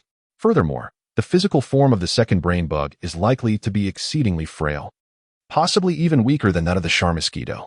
However, its mental prowess will be extraordinarily potent, such that even after the loss of its corporeal form, the consciousness of the brain bug will persist. Even if its physical body perishes, as long as its mental awareness remains, it can swiftly regenerate a new body. This might render it nearly as formidable as the Overlord's consciousness, as the system elucidated.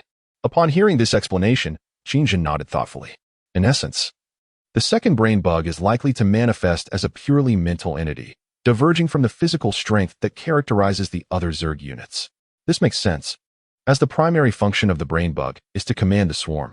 If the system's assertions hold true, then the persistence of its consciousness, even after bodily destruction, implies a state of near invincibility. With the brain bug's survival, the swarm can continue to thrive indefinitely. At this moment, a sudden epiphany struck Qingjun. What of himself? If he could attain such a state, would it not equate to achieving immortality? He inquired, "Can I also possess the second brain bug's abilities?" The system responded, "In strict terms, it is indeed possible. Once the Overlord's mental power reaches a certain threshold, it becomes virtually impossible to be killed under normal circumstances." This revelation invigorated Qingjun, his eyes gleaming with newfound brilliance. "Currently, your mental power has not yet attained that level, so it is advisable to keep your true form concealed," the system cautioned.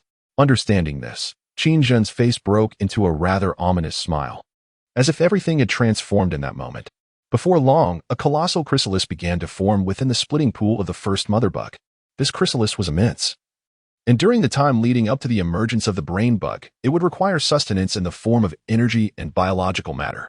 This suggests that the genetic sequence of the second brain bug will be even more complex than that of the Shar mosquito. Countless worker bugs scurried back and forth, diligently infusing the chrysalis with energy and biological material. Having arranged for all of this, Qingjun approached the splitting pool, contemplating the immense chrysalis before him. The resources in the southern region of Mangasa have been entirely harvested by the swarm. The next phase will involve an assault on other targets, he mused. This implies that the main forces of the swarm will depart from this location, while the first mother bug, being excessively large, will inevitably draw attention and cannot be moved. He deemed it essential to leave a portion of the swarm to guard the base. Consequently, Qingjun deployed 1 million 5-spine serpents and 1 million level 5 rapid jump bugs around the first mother bug's base, establishing an impregnable defense. Nevertheless, he remained uneasy. Whether it was the primary queen insect base or the secondary brain insect, there could be no margin for error with either. A failure could spell disaster for the swarm. To ensure their safety, he commanded, "Hatch the spine stinger worms." The spine stinger worm was a newly unlocked unit at level 7 of the primary queen insect base, primarily serving a defensive role. Strictly speaking, it was a ground defense type of creature. This species was originally derived from a genetic mutation of worker insects by a certain generation of the insect race's sovereign. Its robust limbs provided support beneath its chassis, allowing the lower half to burrow underground while a spine-like stinger protruded from its back. The mobility on the fungal carpet was greatly enhanced, rendering it quite swift. In essence, it resembled a fungal growth, and this top-mounted stinger could become a nightmare for enemy ground forces on the battlefield. The stinger could extend to nearly twice its relaxed length, then thrust violently towards enemy targets, proving especially effective against heavily armored units. Deploying the spine stinger worms around the queen insect base would greatly reassure Qingjun. With everything arranged, Qingjun stirred the insect mandibles on his face and growled fiercely, "Let me see who is next." Chapter 62. Stunned by impact, the swarm devastated the southern region of Mangasa and began advancing westward. Although separated by a vast ocean, this obstacle posed little challenge for the swarm at this stage. The level 5 insects on Mangasa were indeed embroiled in fierce battles. Now, whatever ghastly entity lay in their path seemed trivial. What could be more exasperating than having magma suddenly erupt beneath one's feet mid-charge? The ground, seemingly level, transformed into a sea of flames in the blink of an eye. Had the swarm possessed independent consciousness, they would have surely erupted in curses. Per Broken Fong. Having gained a measure of autonomy and inheriting a bit of Qingjun's temper, once found himself so enraged that he rolled in the magma, growling lowly in protest. Yet, he was powerless to retaliate against the magma, venting his frustration with furious shrieks. An ocean? Once the ice storm arrived, it merely became a vast expanse of icy pathways.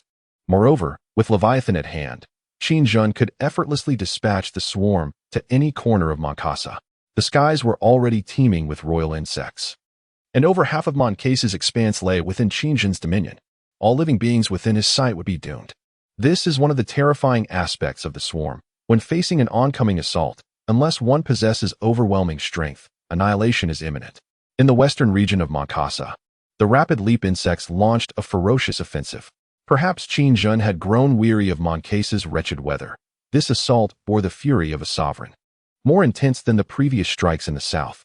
As the frigid storm descended, millions of level 5 swift-jumping insects surged from the southern region directly towards the west. Qingjun unleashed his pent-up fury upon the western territory. The western leader, Kars, had long been prepared for this day. He was an elder centaur, commanding all the beings of the Western Mankasa. Towering in stature and endowed with immense strength, he led countless young centaurs into a valiant counterattack against the swarm. The battle was fiercely brutal.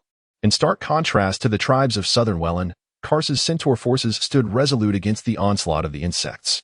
They had already resigned themselves to sacrifice, facing death with unwavering courage on the battlefield, with not a single centaur retreating until they fell in battle. The initial assault of the swarm on the west marked the most devastating engagement since the onset of hostilities in Mankasa. Driven by rage, these centaurs wielded their wolf-toothed clubs and massive axes. Each centaur was engulfed in a frenzy, pouring forth their unbridled wrath with every strike. At that moment, magma erupted, and a colossal worm swiftly navigated through the molten flow, approaching the centaur forces. Upon reaching the surface, it raised its head, exposing its razor-sharp mandibles, and roared fiercely, shattering the rocky ground before burrowing into the earth. Like a sandworm on the attack, the burrowing demon glided seamlessly beneath the surface, targeting the centaur battalion. What was that?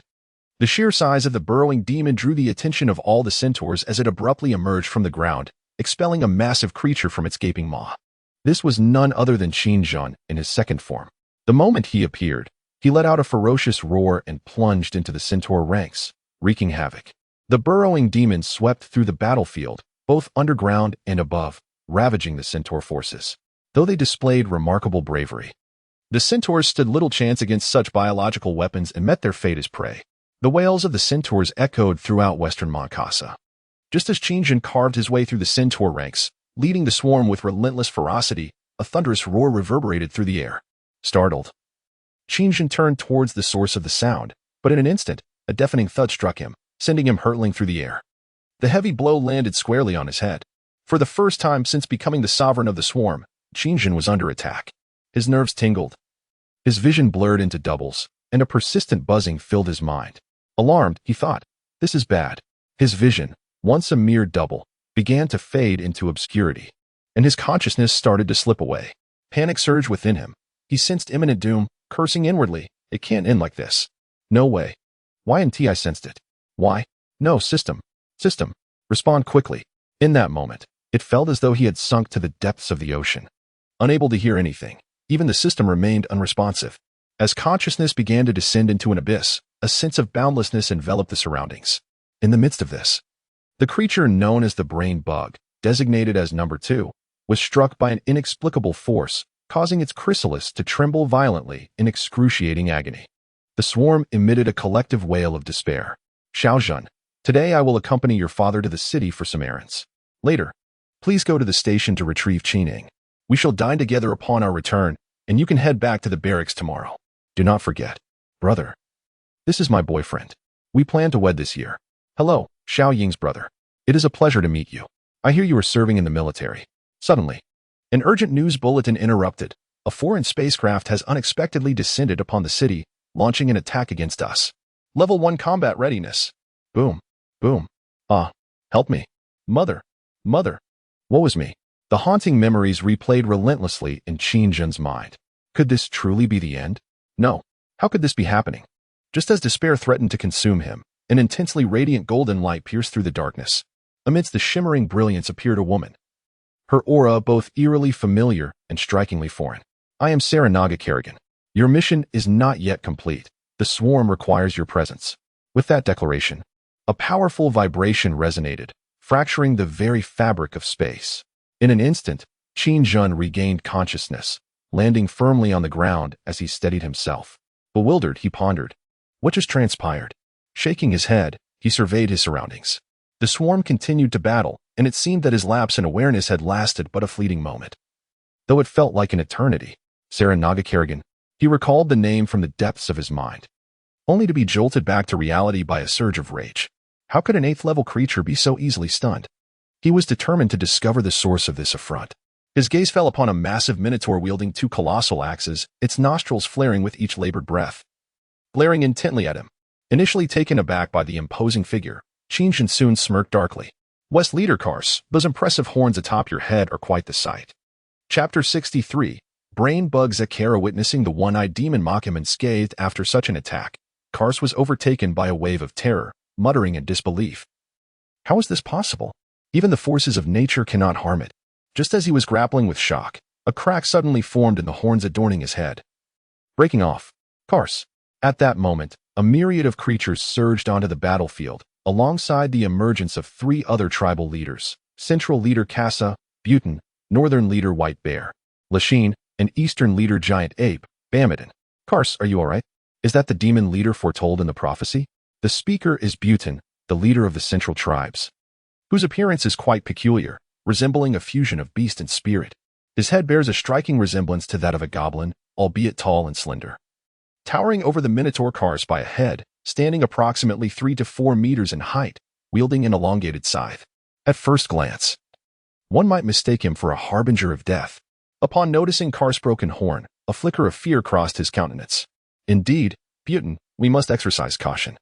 Even the power of all things could not inflict harm upon it. The Minotaur Kars, while gazing at Qin, wore an equally troubled expression. What?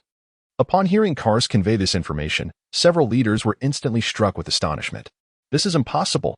The high priest proclaimed that the power of all things is the key to victory in this war, capable of inflicting substantial damage upon the demons. The great ape leader, Bamidon, could scarcely believe this revelation. The high priest Bujman is the divine envoy revered by all creatures of Monkasa. He must not deceive them. Kars, still in a state of disquiet, said, I too struggle to accept this reality. Just moments ago, I invoked the power of all things bestowed by the high priest, channeling it into my sturdy horn. I swear I struck him with my horn. Upon hearing this, the others instinctively glanced at Kars' head, where the spear-like horn of Monkasa was indeed broken. It appears Kars speaks the truth. The tribal leaders of Monkasa expressed their delight at gathering here together. Qin, observing the exchange of words and gestures directed at him, pondered what the power of all things might entail, sounding like a formidable force. Hearing Qin speak, the leaders snapped back to reality, almost forgetting that they were on a battlefield. The Great Bear leader, Rexon, roared at Qin, Demon, your actions shall be met with severe retribution. Oh, retribution? At this, Qin's violet eyes widened slightly, followed by a cold chuckle. The law of the jungle prevails. Who can punish whom? With that, he closed his violet eye and began to hum, fluttering the insect wings upon his back. The swarm erupted into a furious rage, charging at all surrounding enemies. A colossal shadow loomed over the earth, Leviathan's immense form obscuring much of the sky. Countless biological pods cascaded toward the ground with explosive force. With the remaining 4 leaders of Monkasa gathered, it spared him the trouble of running about. After issuing commands to the swarm, he suddenly opened his single violet eye and bellowed, Swarm, attack! The battle was imminent. The swarm, with overwhelming numbers, ruthlessly crushed the forces brought by the tribal leaders. 2 days later, the situation grew clearer. The Minotaur leader Kars, the Great Ape leader Bamidon, and the Great Bear leader Rexon all perished under the combined assault of Qin, Broken Tooth, and the burrowing demon. Only Butin, the leader of the Central Tribes, recognizing the tide of battle had turned, seized the opportunity to flee amidst the chaos. After dispatching the 3 leaders, Qin noted one had escaped. He declared, the entirety of Monkasa is on the brink of collapse. Where can you possibly flee? However, he did not pursue immediately. Instead, he commanded the swarm to begin exterminating the remaining forces of the 4 tribes. The reign of Monkasa had come to an end, and the swarm successfully seized control of the Monkasa planet. Yet, the life force that Qin had sensed earlier still lingered. In the days that followed, the worker swarm spread across the entirety of Monkasa, and even under the watchful gaze of the king insect, there were no signs of discovery. Presently, there remained one location on Monkasa that the swarm had yet to tread, the Temple of All Things. This temple lay upon a lofty peak of Monkasa, exuding an aura of sanctity and antiquity. Initially, Qin had believed that the life force emanated from there, and he attempted to probe its depths with his consciousness several times. To his surprise, he found himself unable to perceive anything within the temple. It seemed to be shrouded by some unseen barrier. He intended to launch an assault on the temple, but the emergence of the second brain insect was imminent. Thus, Qin resolved to temporarily forego the temple, returning to the southern region to await the arrival of the second brain insect. Upon returning to the south, Qin proceeded directly to the front of the first mother insect's base to await. Finding the transformation between forms cumbersome, he chose not to shift its shape. Occasionally, a fissure began to appear on the chrysalis of the second brain insect, from which a powerful life force surged forth. Qingjun's expression brightened, exclaiming, "Splendid, come forth, my little darling." With a crack, the fissure widened, and with a resounding pop, a sharp insect limb burst forth from the chrysalis. An unsettling cacophony of insect cries erupted from within the chrysalis. Beep. Congratulations, Sovereign. The second brain insect has successfully hatched and is undergoing final genetic assessment. Beep. Assessment completed, no deviations detected, implanting Sovereign's consciousness. Loading. Beep. Sovereign's consciousness has been successfully loaded. Congratulations, Sovereign, on acquiring the second brain insect of the swarm. With a series of prompts from the system, the chrysalis was utterly shattered by the second brain insect. Its entire form finally revealed itself before Qingjun. Upon witnessing the shape of the second brain insect, Broken Fong appeared momentarily taken aback, standing beside Qingjun, staring at the newly emerged brain insect with a fixed gaze. This brain insect manifested as Qingjun had wished, an immense creature, its upper body reminiscent of a stinging snake, while its lower half bore resemblance to the physique of a thunder beast. Additionally, it boasted insect wings upon its back and possessed numerous forelimbs of varying sizes. Among them, two were particularly large, symmetrical, and equipped with extraordinarily sharp claws. The second brain insect, having encountered the Sovereign, addressed Qingjun with a raspy and piercing voice, expressing its respect. From its tone, it was evident that this second brain insect was also a mother insect. Upon recognizing Qingjun and Broken Fong, she instinctively identified the formidable purple cyclopean creature before her as the Sovereign of the swarm, her true master, a truth deeply ingrained within her genetic consciousness. Qingjun declared, "Excellent. You shall henceforth be named Zakera." Chapter 64, The Temple of All Things. As the system's prompt resonated within his mind, Qingjun began to assimilate all information pertaining to Zakera. Codename, Zakera, original insect species, insectoid, type, swarm brain insect, level, 5, mental power, 10, psyche energy, 5, strength, 5, agility, 15, skills, exploding insect impact, physical rebirth. Zakera, akin to Sha 1, was a brain insect of the swarm. Currently, Qingjun's swarm was at level 8, permitting the hatching of only 2 brain insects. To hatch another, he would need to elevate the swarm's level to 9. Zakera possessed her own consciousness and cognitive capabilities, exhibiting unwavering loyalty to the dominator of the swarm. With the dominator's authorization, she wielded the authority to command the swarm and oversee all its operations. Skill, exploding insect impact. Zakera could unleash a highly lethal exploding insect. Upon contact with an enemy, the small insect would self-detonate, releasing a corrosive acid that could instantaneously dissolve the enemy's body or structures, rendering it an exceedingly formidable attack.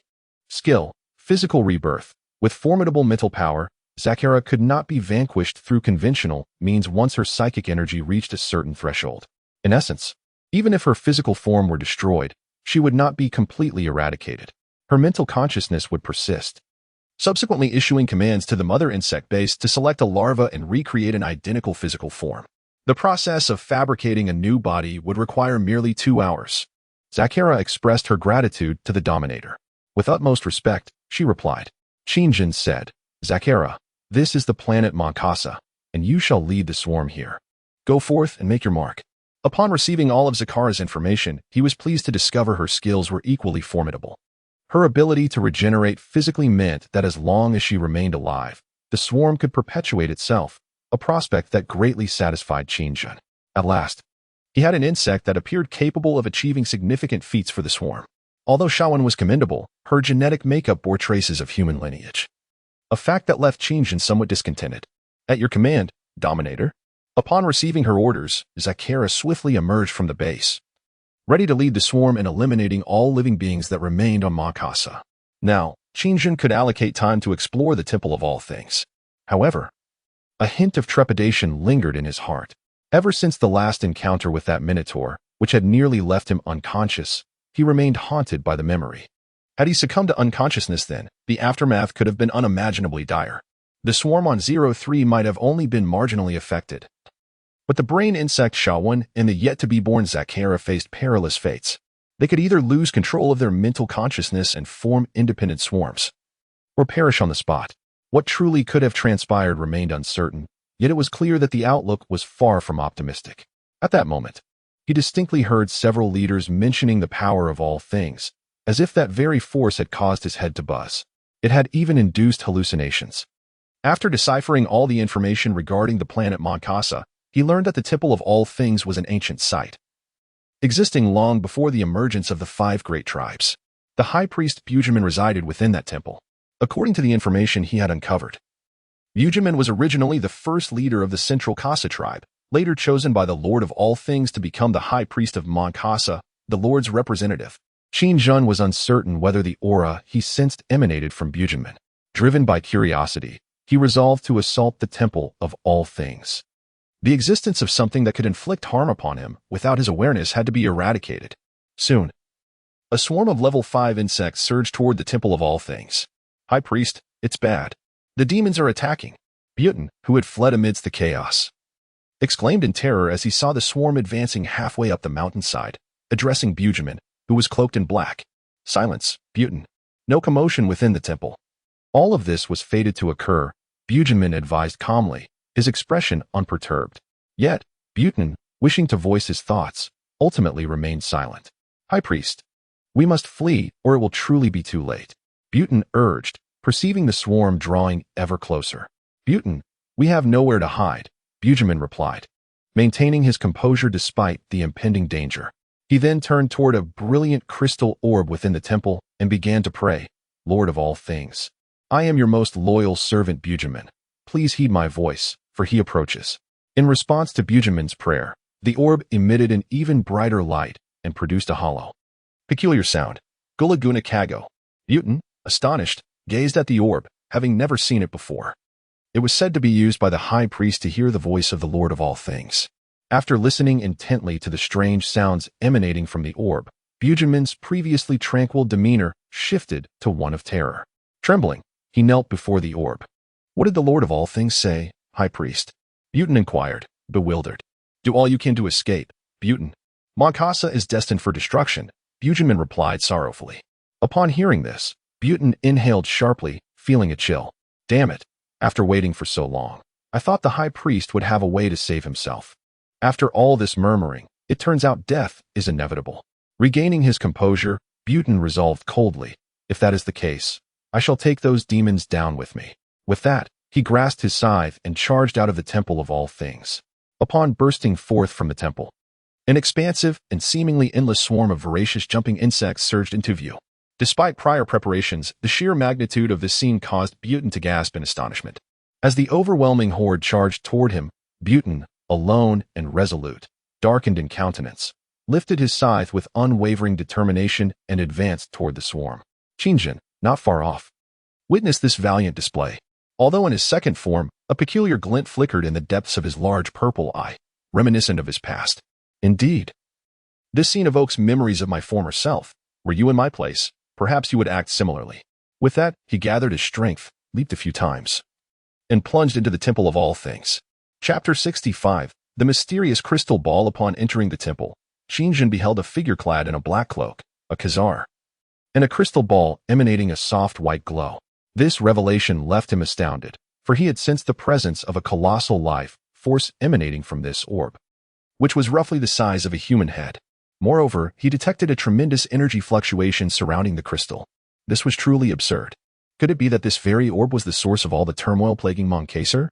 Suddenly, he recalled the system's earlier assertion that a vast energy was manipulating everything on the planet Moncasa.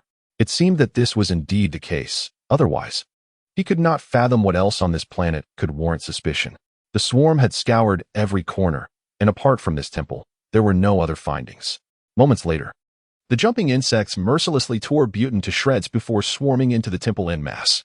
Bujamin remained motionless, kneeling before the crystal ball. Qinjin paid him no heed, nor did he command the swarm to cease their assault. His entire focus was directed toward the orb. The insects, unperturbed by the crystal, upon entering, immediately detected a surviving life form. Bujamin met the same fate as his kin, swiftly consumed by the horde. Gurgle, gurgle. The crystal ball seemed to sense Qinjin's gaze, emitting an odd sound, perhaps a form of communication. Cautiously, Qinjin approached. As he drew near, the orb's radiance intensified, and its sounds grew increasingly frantic. It appeared to be in fear. You are afraid? Yes, I can feel it, Qinjin remarked. His purple eye fixed intently on the crystal as he spoke in a grave tone. Beep. detecting a massive psychic energy fluctuation, initiating the analysis of this energy through the insectoid gene database, activating the insectoid genetic memory database. Beep. Insectoid genetic memory database activated. Analysis in progress. Master. It has been determined that this crystal ball is a mental entity. Psychic energy level is 35. Energy level corresponds to a level 5 civilization. The system incessantly prompted in Qingjin's mind. 5th level civilization? Upon hearing this, Qingjin's expression darkened, and he inquired, is this entity a technological product of a certain civilization or an independent existence? Returning to the sovereign, it could be either an independent existence or a form of technology. Upon hearing this, Qingjin cautiously stepped back a few paces. So that's it. You could have simply stated your ignorance. A 5th level civilization? Why would a 5th level civilization manifest in the Tianyu star system? What insidious scheme could it have in controlling this planet? After much contemplation, Qingjin resolved to attempt communication with it. He then addressed the system in his mind. Extract the memory data of the Grand Priest Bujman. I need to understand how he communicated with this orb. Understood, Sovereign. Extracting memory data from the Khazar tribe's Bujman. Ding. Extraction successful. Analyzing the linguistic data of this civilization. Ding. Analysis complete. The linguistic data of the 5th level civilization has been generated. With a series of prompts from the system, Qingjin acquired the language necessary to communicate with the orb. The crystal orb exclaimed, it is undeniably the Zerg. There can be no mistake. How could you appear in this star region? This is beyond comprehension. Upon receiving the language information from the orb, Qingjin was astonished to hear it incessantly murmuring. Even more surprising was the orb's knowledge of the Zerg's identity. This was unprecedented. Even encounters with the Starry clan had not revealed the true nature of the Zerg. Truly, a 5th level civilization. No, prior to this, it must have encountered the Zerg. Could there be another Zerg presence elsewhere? Thus, Qingjin addressed the orb before him. Now, reveal to me your identity or what you are. This might offer you a chance at survival. The crystal orb, taken aback, responded. Are you the brain insect of this Zerg? This is impossible. Qingjin, perplexed by this, replied in a chilling tone. Why is it impossible? Did you not foresee my arrival here today? The orb stated, I can indeed vaguely sense the fate of this planet today, albeit unclearly. I detected that a powerful life form would descend, and I anticipated it would be your Zerg, for no other civilization could attack this planet under my psychic influence. I thought I might be mistaken, yet the reality is astonishing, and I have never laid eyes upon you. You have encountered the Zerg? Upon hearing this, Qingjin's expression darkened. The orb continued, encountered? All my kin have been annihilated by your Zerg. My body has long been consumed by them. The great deity Kalunal infused my spiritual consciousness into this crystal, banishing me into the cosmos, allowing me to exist until now. I never expected your Zerg to appear here. Are you saying the Zerg destroyed your kin? Qingjin was taken aback by this revelation. Could there truly be other Zerg clusters in another realm? The crystal orb murmured.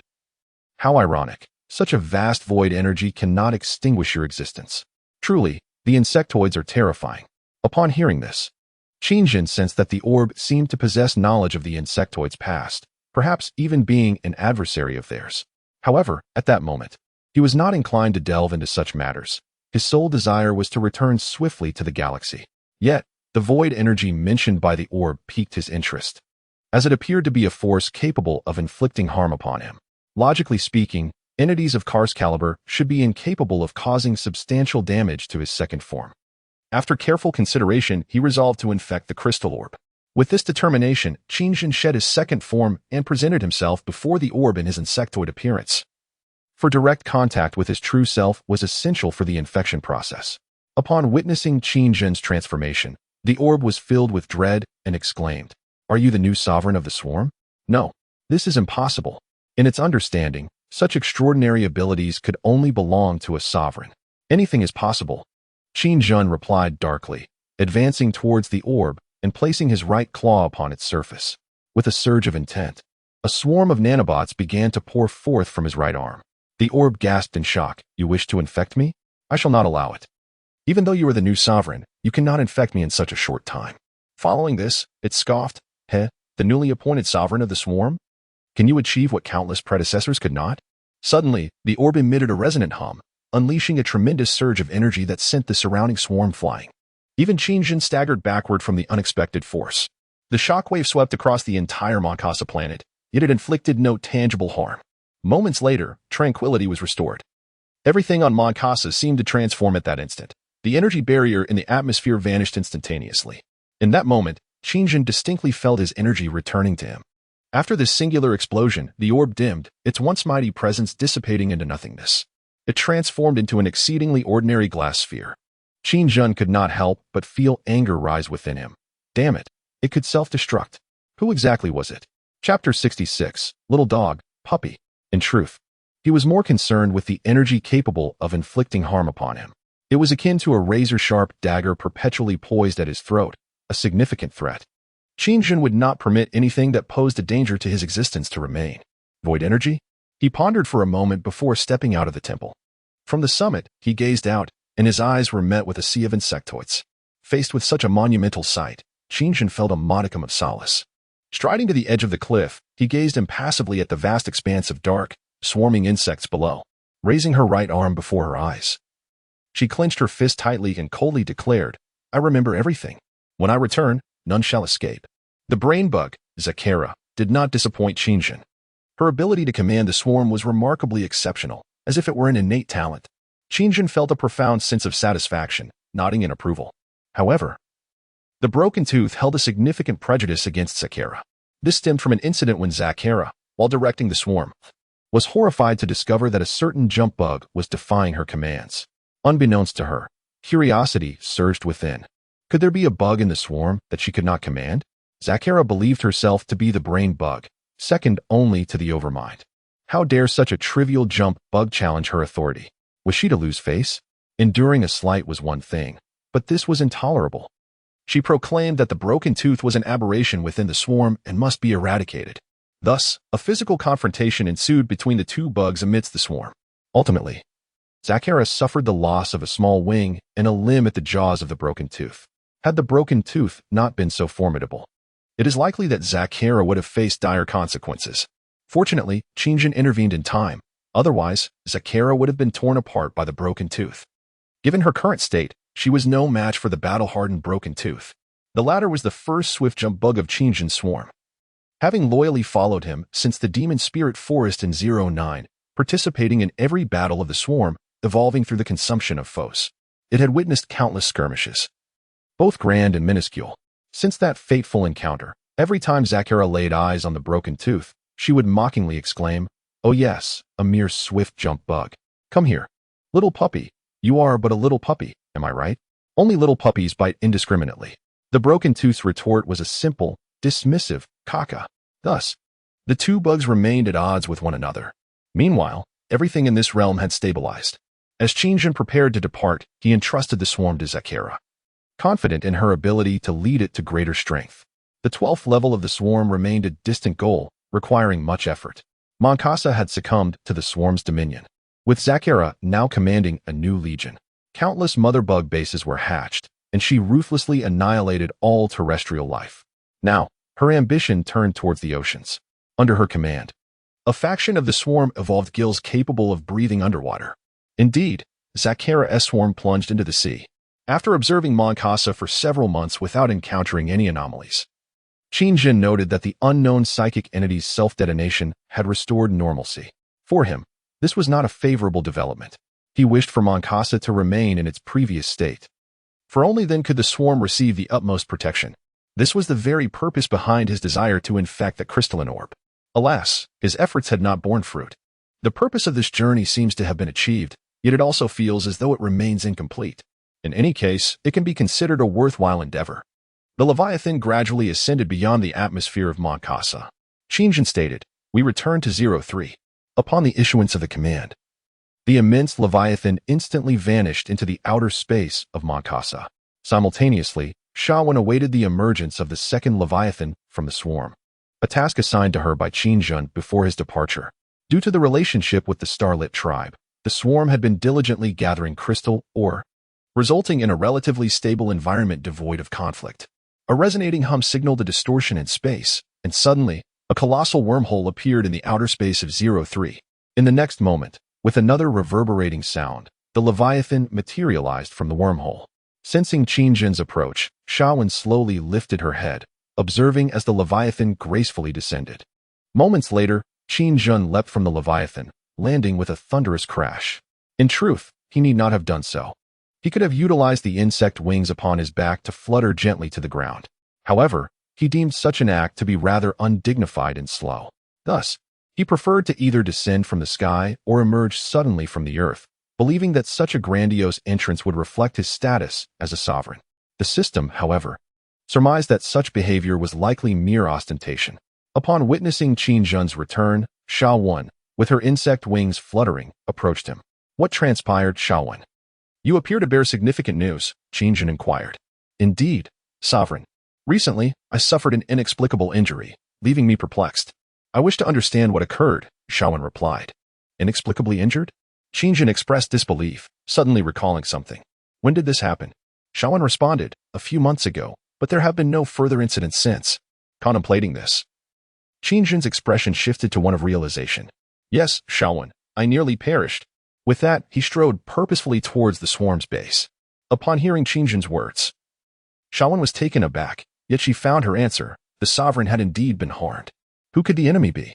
In Xiaowen's memory, the sovereign was an immensely powerful being. It appeared that during his visit to Moncasa, he encountered a formidable adversary. Regrettably, he had not brought her along.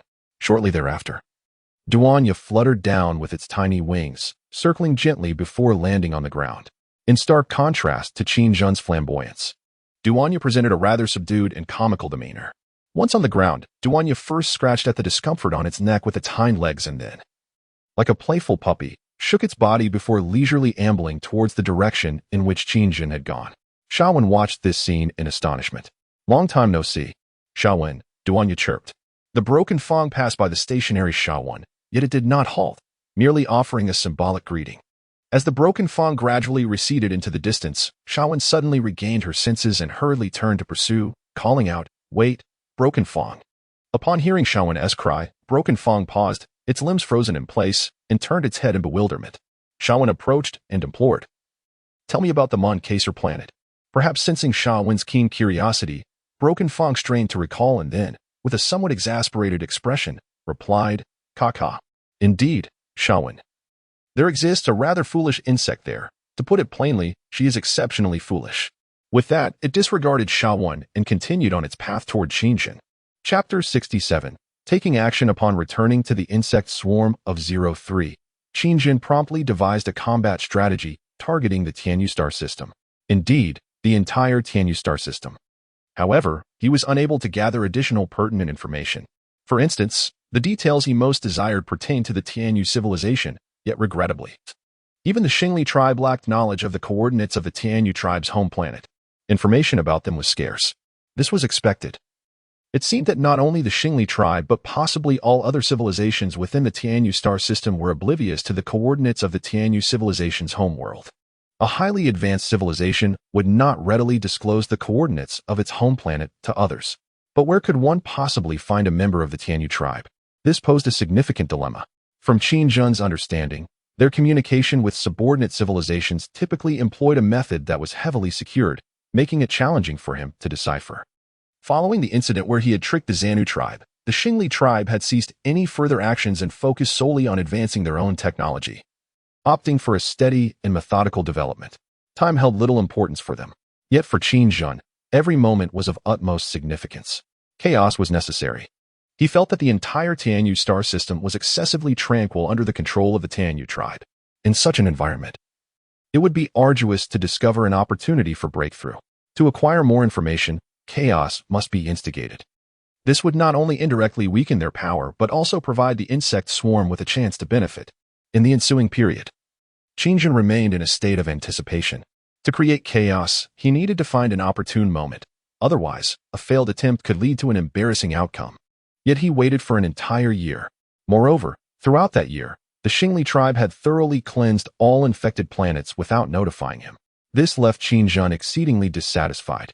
It seemed that everything was not unfolding according to his plans, and one might even say it was entirely off course. Pondering deeply, Qin Jun ultimately resolved to take matters into his own hands. One day, at the Xingli tribe's home planet, Lucen, in the Interstellar headquarters, within the office of Kanafa, he found himself engaged in routine tasks at his desk. His secretary brought forth a cup of liquid, which appeared to be some form of beverage from the Xingli tribe. After placing the cup down, the secretary exited Kanafa's office. Everything appeared to be in order. Kanafa glanced at the time, subsequently setting aside his work. He raised the cup to his lips for a sip. After placing the cup down once more, he stood up, stretching languorously, and approached the window to gaze at the bustling scene outside, a smile of contentment unconsciously gracing his features. Kanafa reflected, if only stability could be maintained. In a few centuries, the Xingli clan could once again ascend to greatness. Such a prospect was truly enticing. Kanafa. Just then, the voice of Qin Jun unexpectedly rang out, a sound he had not heard in 2 years. Kanafa's expression shifted, and he swiftly moved to his desk, opening a long-neglected small box. Inside, the little beetle emitted Qin Jun's voice once more after 2 years of silence. This sudden communication shattered the beautiful visions in Kanafa's mind. Commander of the swarm, Qin Jun. Ever since he had gone to the planet Minkasa, there had been no news for 2 years. Kanafa had even come to believe that he had perished on Minkasa. In that case, it would have been quite favorable. The Xingli clan would no longer face a threat. However, now Kanafa hurriedly donned a cheerful demeanor and said, Heh, Lord Qinjun, it has indeed been a long time. I thought, what did you think? Qinjun interrupted. In nothing. It is truly wonderful to reconnect with you. Lord Qinjun, Kanafa hastily amended. Qinjun replied darkly, I apologize, Kanafa. I returned alive from the planet Minkasa. Upon hearing this, Kanafa's expression turned to one of astonishment, followed by a smile as he said, what a fine thing to hear, Lord Qinjun. Even the Tianyu civilization suffered significant losses there. It is truly splendid that you returned unscathed. Let us hope so, Qinjun replied. Kanafa inquired, might there be something I can assist you with during this contact? Lord Qinjun. After a brief pause, Qinjun responded, actually, it is not a grave matter. I have a rather perfect plan that may require your assistance. Upon hearing this, Kanafa's expression grew serious, and after a moment of rapid contemplation, he asked, what is it that you need my service for, Lord Qinjun? I require your body, Qinjun stated. At these words, Kanafa's expression transformed into one of sheer terror. He understood the implications. He immediately overturned the small box, turning to flee. Kanafa was well aware of the swarm's power, though he did not comprehend how they managed to control the Xanu fleet. In any case, distancing himself from that little beetle was imperative. The beetle swiftly opened its shell, buzzing its wings as it lunged towards Kanafa. All of this transpired within a few breaths. Before Kanafa could even cry out, the beetle caught up to him, quickly crawling towards the back of his head. In a state of twisted fear, Kanafa frantically beat at his own head, attempting to dislodge the treacherous beetle. Help! In a state of sheer terror, Kanafa cried out loudly. Seizing the opportunity, a small beetle swiftly crawled into his mouth, directly penetrating his throat. Kanafa, his expression one of utter horror, could hardly fathom that the beetle's intent was to invade his very being. By the time he comprehended the situation, the creature had already breached his brain. Suddenly, Kanafa's eyes rolled back, foam erupted from his mouth, and he collapsed to the ground, his body convulsing uncontrollably. Hearing the terrified cries emanating from Kanafa's office, those outside exchanged puzzled glances, their expressions reflecting confusion as they looked at one another. At that moment, a cacophony of frantic sounds erupted from within, resembling the struggle of some beast. Sensing something was amiss, the soldiers of the Xingli tribe, their faces grim, hastily approached Kanafa's office door. Knock, knock. Marshal Kanafa, is there anything you require? One soldier attempted to call through the door, but after a few moments of silence, no reply came. The strange noises had also ceased. Sensing impending danger, they resolved to break down the door. 3 of the more robust soldiers nodded in agreement, took several steps back, and charged towards the closed door. Just as they approached, the door swung open unexpectedly. With a thud, they tumbled forward, landing hard on the unforgiving ground, groaning in pain. Ouch. Damn it. What are you doing? It was Kanafa himself who had opened the door, his face a mask of severity. Observing the marshal's serious demeanor, the soldiers quickly regained their composure, standing erect and adjusting their uniforms. Yes, Marshal, we heard you calling and thought you might need assistance. Kanafa, maintaining his stoic expression, replied, it's nothing. I simply recalled something, but it's resolved now. Chapter 68.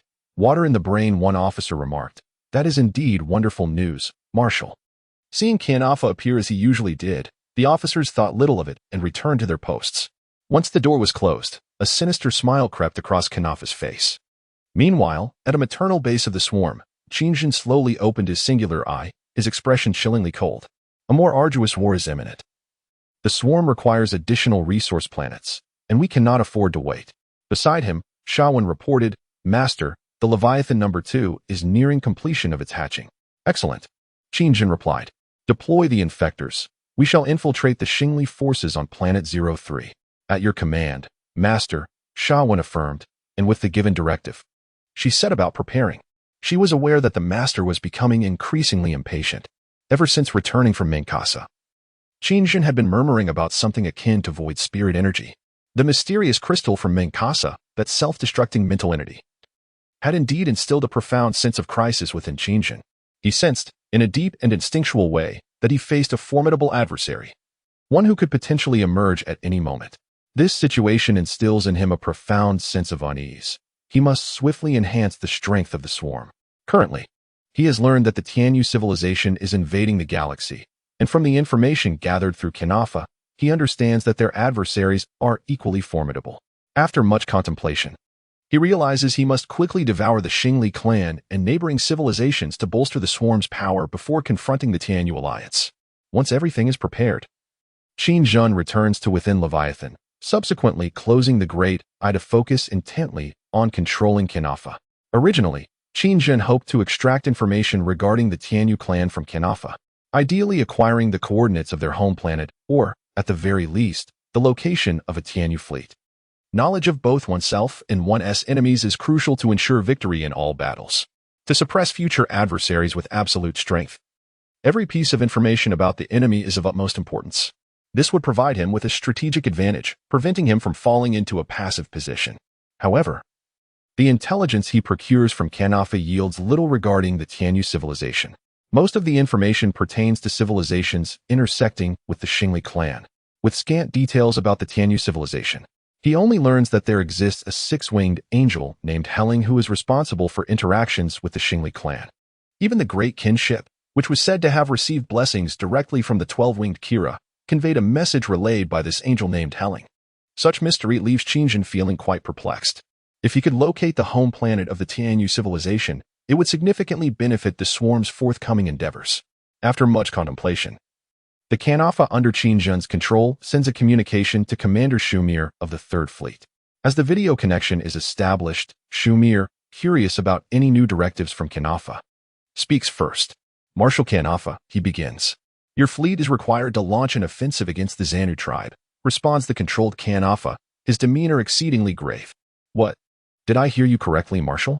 Shumir exclaims in astonishment. Kanafa, slightly irate, affirms, indeed, you heard correctly. I need your fleet to immediately attack the Xanu tribe. But Marshal, I do not quite understand.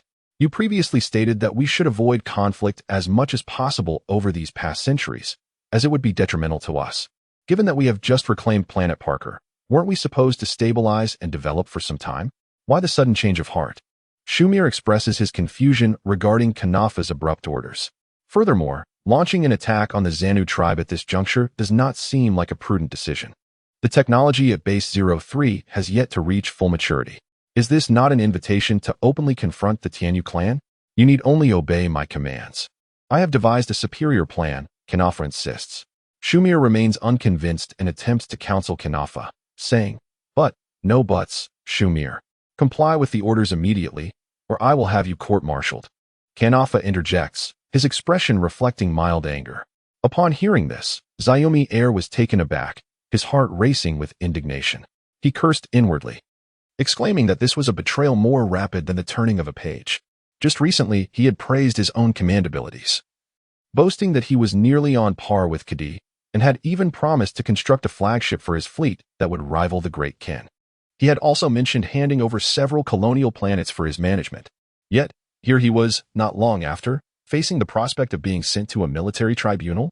Truly, it was infuriating. Taking a deep breath, Xiaomi Air resignedly responded, Very well, Marshal, I shall comply with your commands. Excellent. Proceed immediately, Xiaomi Air. If you can conquer the entire planets under the Xanu tribe, this shall be yours, Kanafa declared with an air of seriousness. Upon hearing this, Xiaomi Air was instantly invigorated, his face reflecting disbelief as he exclaimed, What? Is what you say true, Marshal? Kianafa, ever the deceiver, replied, "Of course, Xiaomier. I have never misled you.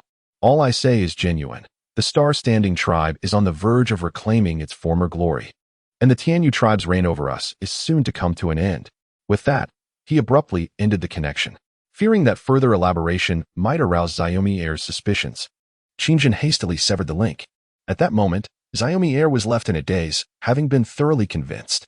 He had been promoted by Kianafa from a mere soldier. And indeed, Kianafa had never deceived him. In fact, he held Xiaomier in high regard. For Xiaomier believed in the Emperor and the bygone glory of the Star-Standing tribe, sharing Kianafa's desire to restore its past magnificence. Even without promises, this singular reason sufficed to ensure Xiaomier's unwavering obedience. Regaining his composure, Xiaomier fell into contemplation, remarking, "It appears we have made significant breakthroughs in Sector 03. Perhaps due to that elusive swarm commander?" Kianafa had shared some insights regarding the swarm, mentioning that he had been collaborating in secret with a Level 5 civilization. With this thought, Xiaomier's faith in Kianafa's directives deepened further. He began preparations, commanding his fleet to ready everything. He was poised to invade the entire Xenu tribe, a desire he had long harbored. Before long, Xiaomier's fleet materialized unexpectedly within the Xenu tribe's star sector. His target this time was a military base on one of the Xenu planets. "Report, Marshal. We have detected a fleet of the Star-Standing tribe invading our star domain." The Xenu soldiers hastily relayed the situation upon spotting Xiaomier's fleet. The Star-Standing tribe's fleet? Upon hearing this, the Xenu Interstellar Marshal, Pudifo, wore a skeptical expression. After a prolonged moment of contemplation, he questioned, "How could this be possible? Unless Kianafa has lost his senses."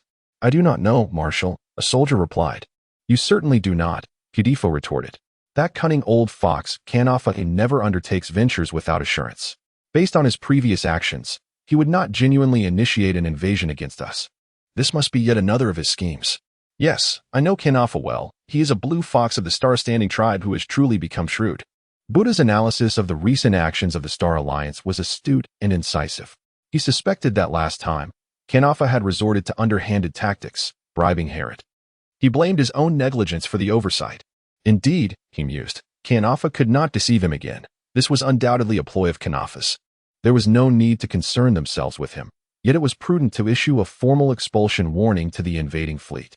Buddha chuckled softly, confidently asserting that unless Kianafa had a death wish, he surely lacked the audacity to act recklessly in the Tianyu star system, as opposed to the Star Alliance system. Suddenly, the voice of the soldier reporting became tremulous. Buddha, growing impatient, lit a cigar and inquired, "What is the matter?" The soldier, trembling with fear, stammered, "They have launched nuclear weapons at Luther Planet." "What did you say?"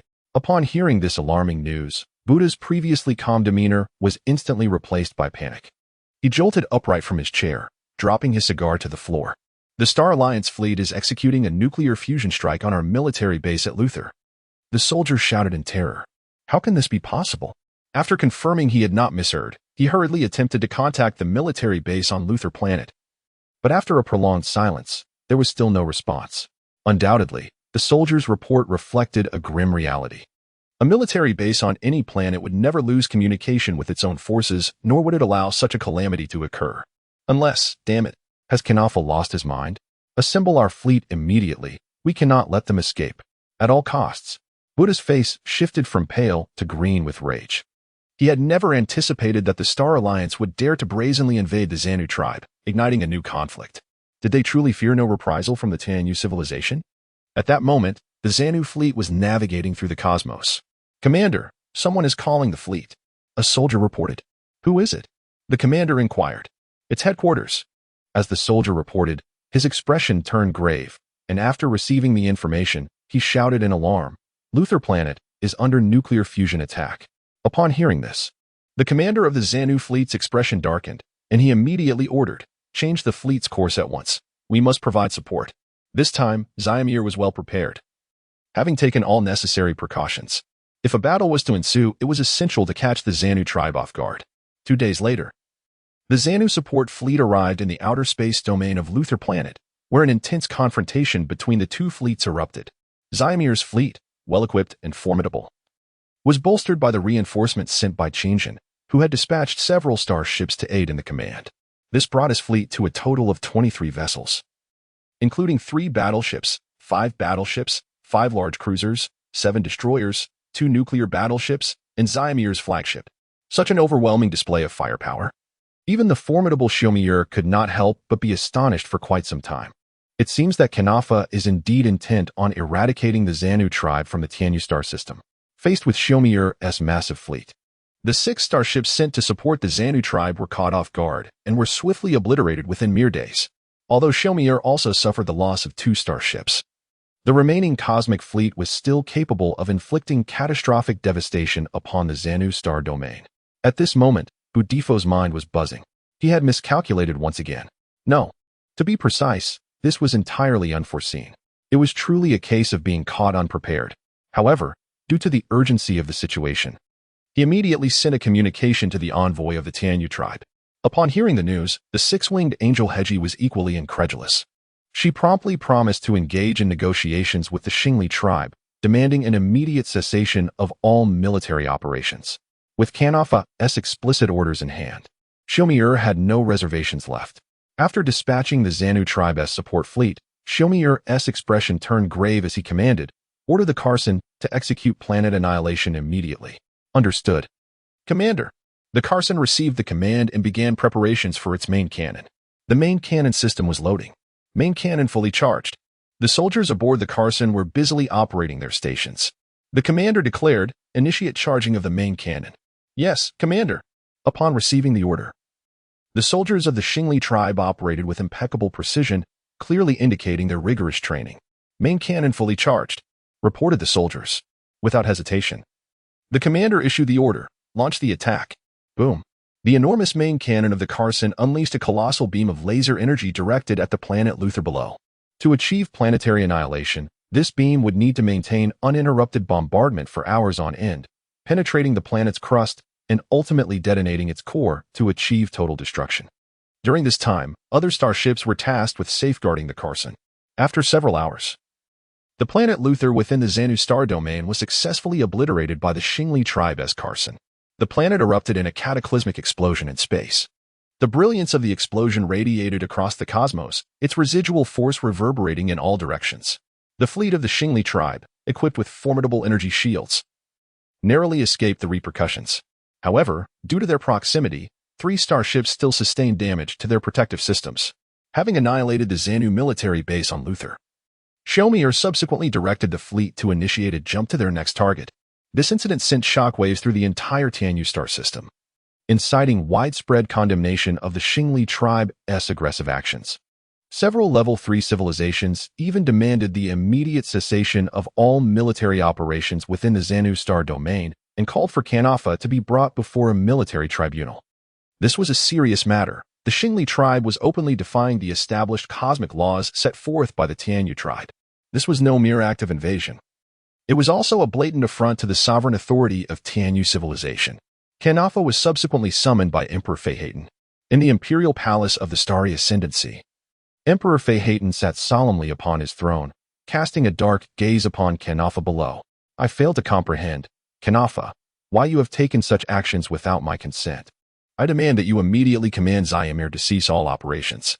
Upon hearing the emperor's inquiry, Kanafa, under the influence of Qingjin, responded gravely, "Xiamir has betrayed us." "What did you say?" The shocking revelation rendered Feihatan's expression even more somber as he replied, "This cannot be true." In Feihatan's estimation, the likelihood of Xiamir's treachery was nearly non-existent. "You lie, Kanafa. What has become of my old comrade? This is not your usual conduct." With a heart heavy with sorrow, Feihatan approached Kanafa, his gaze fixed intently upon this companion of many years, sensing an unsettling change within him. As Feihatan drew near, Kanafa suddenly met his eyes with a gaze so savage and bloodthirsty that it startled Feihatan. Just as he opened his mouth to speak, with a swift motion, Kanafa brandished a remarkably sharp dagger, swiftly slitting Feihatan's throat. Panic-stricken, Feihatan stumbled backward, desperately clutching the wound at his neck, his eyes wide with disbelief as he stared at the grinning Kanafa. Kanafa smirked sinisterly, declaring, "Farewell, Emperor Feihatan. The swarm shall engulf the entire Tianyu star system, and your demise shall herald its commencement. Oh, and I have yet to introduce myself. I am the commander of the swarm, Qingjun." At this revelation, Fei Hayton's pupils contracted in horror as he glared at the Kanaffa now under Qingjin's control. Blood, a vivid purple, poured from his neck, rendering him speechless. Moments later, his eyes rolled back, and he collapsed to the ground, convulsing briefly before succumbing to death. Coldly observing Fei Hayton's lifeless body, Qingjin compelled Kanaffa to inflict several wounds upon his own arms and abdomen with the dagger. Subsequently, Qingjin commandeered Kanaffa's neural pathways, inducing a state of slumber. As Kanaffa fell, invisible nanobots crawled from his nostrils, erasing any fingerprints from the dagger. Prior to this, Qingjin had already commanded Kanaffa to dispatch the entirety of the Starry Ascendancy's fleet to support Zyamir. At that moment, the Xanu tribe, bolstered by their allies, launched a fierce counterattack against the Starry Ascendancy's fleet. Guards soon discovered the fallen figures of Emperor Fei Hayton and Marshal Kanaffa. In an instant, the Starry Ascendancy plunged into chaos. Upon receiving the news, various civilizations under the Ascendancy's dominion reacted with mixed emotions. Some rejoiced, while others were filled with dread. Meanwhile, He Ling, the six-winged angel responsible for liaising with the Starry Ascendancy, sensed something amiss. Just prior, she had been in contact with Fei Hayton and was meant to reach out to Kanaffa. Yet she had already harbored suspicions regarding Kanaffa's unsettling behavior. The six-winged angel, Helling, reclined upon a chair, her delicate fingers caressing her chin, deep in thought, with furrowed brows. After a prolonged silence, she remarked, "I have an unsettling feeling." The Starry Clan's fleet found itself ensnared in a bitter struggle within the Xanu tribe's star domain, unable to extricate themselves. Moreover, they had not yet received news of the events unfolding on their home planet. Consequently, they continued to engage fiercely in combat against the Xanu tribe and the Celestial Feather Alliance's fleets in the vastness of space. On the 03, Qingjin slowly opened his large, icy eyes. "It is time," he stated coldly, "to consume everything belonging to the Starry Clan and the Xanu tribe, thus providing the swarm with sufficient resources for evolution." Given that a portion of the Starry Clan's forces had already been infected by the Shamo, this battle would prove considerably easier for the swarm. Upon receiving Qingjin's command, Shamo ascended into the air, her insect wings fluttering incessantly. "Swarm, attack!" With Shamo's order, billions of insects surged forth from the earth. The ground trembled beneath them as the sheer magnitude of the swarm enveloped everything in sight. The uninfected Starry Clan forces hastily began to fortify their defenses. "Curse it! The swarm has indeed launched an attack."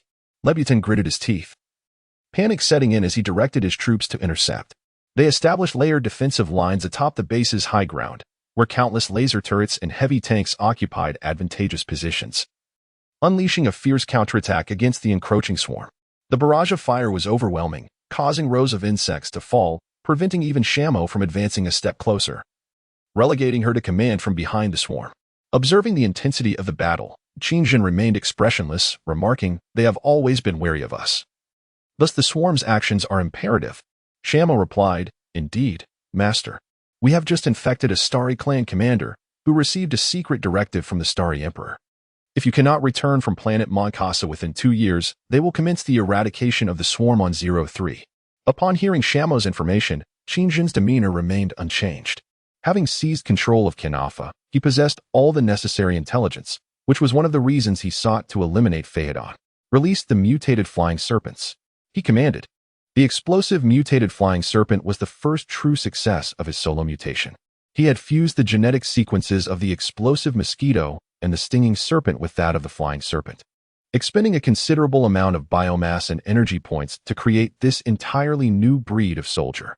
The explosive mutated flying serpent was significantly larger than its predecessors, and its insect wings had grown tremendously, allowing its bulky form to soar effortlessly through the air. With the stinging serpent's genetic sequence enhanced, its head took on a more serpent-like shape. Furthermore, the explosive mutated flying serpent could launch incredibly hard spikes from its mouth. Though it sacrificed the spraying ability of the flying serpent, it was capable of independently generating a small explosive mosquito within its body, which had been refined to a smaller size, only the size of an adult's fist. The explosive variant of the flying snake insect can unleash small explosive mosquitoes from its back, which target enemy forces like missiles. Upon impact, they self-destruct, inflicting extensive damage on the adversary. It can simultaneously launch 10 of these diminutive explosive mosquitoes. However, it possesses a critical flaw. The biomass and energy required to produce these mosquitoes are extracted from the maternal insect base. It can only generate 100 small explosive mosquitoes and 1,000 stingers at a time, necessitating a return to the base afterward. Upon arrival, it extends a long fleshy tube from its mouth into the maternal insect's body to siphon off biomass and energy for replenishment before returning to the battlefield. Despite this drawback, after several experiments, Qingjin discovered its formidable capabilities, likening it to a helicopter of the insect swarm. Hatching an explosive variant of the flying snake requires 1 larva, 3 million energy points, and a time investment of 20 hours. Under Qingjin's command, several thousand pre-hatched explosive flying snakes emerged, resembling gigantic dragonflies as they buzzed their insect wings and ascended. They then directed their flight towards the Starry Clan's forces. With the addition of the explosive flying snakes to the battlefield, the insect swarm quickly overwhelmed the first line of defense of the Starry Clan. Faced with such unprecedented creatures, Lebutin was nearly aghast. Could this truly be classified as an insect? This was a biological heavy weapon. Chapter 71. The Six-Winged Angel, Yiling indeed. The insect swarm had long been prepared for them. What filled Lebutin with despair was the recent redeployment of 2 fleets, originally stationed here to guard against the swarm on 03. Even more dire was the loss of communication with the Lucen headquarters. He was now truly fighting alone. This time, the variety of the insect swarm was greater, featuring green cockroaches, explosive flying snakes, and tens of thousands of thunder beasts. The sky and ground were teeming with a kaleidoscope of insects. Nevertheless, the forces led by Lebutin were equipped with exceptionally advanced technological weapons, remnants of the Starry Clan's legacy, approaching the technological sophistication of a level 4 civilization. Moreover, he was a seasoned commander who had been researching strategies to combat the swarm during this period, devising targeted plans for nearly every type of insect. In preparation for the tunneling insects' assaults, they achieved remarkable results. They developed a powerful landmine and an underground monitoring device. With these new tools, Lebutin's forces successfully intercepted wave after wave of insects attempting to breach the surface. The battlefield once again fell into a state of stalemate. The swarm, undeterred, relied solely on their numbers to charge forward. Thousands of insects fell in an instant. Master, the swarm is suffering tremendous casualties. Whenever the number of insect deaths surpassed the rate of hatching, the system would alert Qingjin in his mind. Qingjin maintained a composed demeanor as he declared, "The Leviathan is on the offensive. We must swiftly eliminate the Starry Clan forces here." A rumble echoed through the air as the command was issued, and the ground near a crystal mine controlled by the swarm began to crack. Another colossal Leviathan emerged from the earth. This particular Leviathan was not as immense as the first, prompting Qingjin to designate it as Leviathan number 2 for ease of identification. The primary purpose of hatching Leviathan number 2 was to serve as a command vessel for Shamo. Strictly speaking, Qingjin's current endeavor was to produce more Leviathans and upgrade the swarm's level, thereby hatching additional brain insects. However, the energy and biomass required for this undertaking were staggering, far exceeding expectations. The swarm needed to engage in warfare to procure resources. Leviathan number 2 ascended slowly into the air amidst countless attacks from the Starry Clan. Qingjin shouted, "Shamo, it is yours. As you command, Sovereign." Upon receiving Qingjin's directive, Shamo swiftly departed the battlefield, fluttering her insect wings as she flew towards the ascending Leviathan to begin her command. Leviathan number 1 followed Qingjin into battle. As they approached the fray, Qingjin eagerly unleashed the cannon mounted on his right arm, firing nano-insect projectiles at the Starry Clan forces below. Boom, boom. With the dual assault of the swarm and the absence of support from the Cosmic Fleet, the Starry Clan's forces quickly crumbled. Lebutin and his subordinates met with no escape. The swarm emerged victorious. With steady steps, Qingjin advanced through the heaps of corpses towards the Starry Clan's base. Although many devices were destroyed during the swarm's assault, a significant number of intact equipment remained. Upon entering the base, Qingjin surveyed the surroundings and instructed Shamo, "Decrypt all the equipment here, especially the data on their energy fighters, tanks, and laser turrets. I require it all. As you command, Sovereign." Following Qingjin's orders, Shamo began to direct the swarm to dismantle the equipment within the Starry Clan's base. After a moment of quiet reflection, Qingjin addressed the system. "Filter all planets within the Starry Clan's domain that harbor life and possess crystal mines, and relay the coordinates to the Moncasa swarm." "Understood, Sovereign." At that moment, Zakera, who had independently hatched Leviathan number 3, received countless coordinates of resource-rich planets. Under Zakara's command, the swarm on Moncasa commenced their infiltration into the dormant chamber of Leviathan No. 3. In less than 10 days, 30 colonized planets within the Starry Clan's domain fell to Zakera and Shamo's swarm in succession. Meanwhile, Qin Jun maneuvered Leviathan No. 1 directly to the Starry Clan's home planet, Ruzenstar. As the colossal Leviathan obscured half the sky above Ruzenstar, panic enveloped the entire populace. What is that? A gigantic insect. What on earth is happening? Where's our fleet? Ruzenstar was left isolated and defenseless, with only a handful of defensive troops remaining on the planet. The Starry Clan found themselves engulfed in despair as the enemy starships loomed ominously above their home planet, while their own warships remained embroiled in fierce combat with the Xanu clan. As the Leviathan descended to a certain altitude, the onslaught of the swarm commenced. Countless biological drop pods began unleashing the swarm upon the surface of Rusen. Upon landing, the massacre began. At this moment, Qinjin transformed into his second form. Patiently awaiting the arrival of the Tianyu clan, the six-winged angel, He Ling, who would soon make contact with the Starry Clan. The swarm swiftly overwhelmed the Starry Clan forces on Rusen, surging in all directions. The planet's defensive troops were sparse and poorly equipped, their technology vastly inferior to that of the Starry Clan on Planet 03. Qin Jun airdropped 1 million explosive flying serpents, 5 million green cockroaches, 100,000 thunder beasts, and 100 motherbug bases. The swarm wreaked havoc, and the Starry Clan was facing utter devastation. Qin Jun observed this scene with icy detachment, devoid of any compassion. Who would save humanity from this calamity? It was merely the law of the jungle. Queen, the Starry Clan has been invaded by an unknown insect. He Ling promptly reported the dire situation to Queen Kyra of the 12 Wings. An unknown insect? What kind of creature could invade the Starry Clan? A calm yet authoritative voice resonated in He Ling's mind. We have no records of such biological entities. They must not belong to our galaxy's civilization, He Ling replied. Upon hearing this, Queen Kyra expressed her surprise. Are you certain? Yes, I am quite certain. Furthermore, prior to this, Kanafa behaved unusually, failing to consult with Fei Haidun and directly dispatched all of the Starry Clan's fleets to attack the Xanu clan. I suspect Kanafa has already fallen under the control of these insects, He Ling stated. After a prolonged pause, Queen Kyra concluded, it seems this is a meticulously planned conspiracy. He Ling, ascertain which galaxy they originate from and who their commander is as soon as possible. Understood, Your Majesty, He Ling affirmed. Once the mental connection with Kyra was severed, He Ling, situated atop a building, directed her gaze towards the Leviathan above. She activated the device on her left wrist, which emitted a powerful surge of energy, swiftly forming an angelic exosuit around her. With a resounding boom, she propelled herself towards the Leviathan. Chapter 72. Angelic Exosuit. The six-winged angel exosuit is an exceptionally formidable piece of individual combat equipment from the Tianyu civilization. They had stored and compressed the exosuit's data within the device on her wrist, which was remarkably lightweight, akin to a wristwatch. It was activated using modified crystal energy. The Tianyu civilization dominated all other civilizations within the Tianyu galaxy through this advanced technology. The exosuit's form was distinctly unique, assessing and adapting to the user's physical strength for activation. Moreover, it was categorized into distinct levels: winged angels, four-winged angels, six-winged angels, eight-winged angels, and 12-winged angels. At present, the 12-winged angel consists solely of Kayla. In contrast, the six-winged angels possess the ability to navigate freely between any stellar regions within a galaxy, thanks to their formidable angelic matches. Consequently, it is predominantly the six-winged angels who are assigned to engage with the Tianyu galaxy.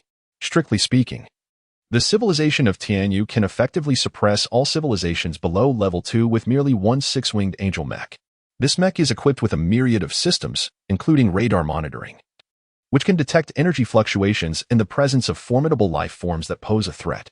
It is also capable of conducting preliminary assessments of unknown energies and life forms, enabling the warriors of Tianyu to devise appropriate countermeasures when confronted with unfamiliar adversaries.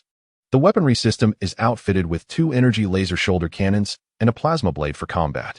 The angelic mech is adept at flying within the atmosphere and can withstand the extreme conditions of space, effortlessly managing magnetic radiation and frigid temperatures.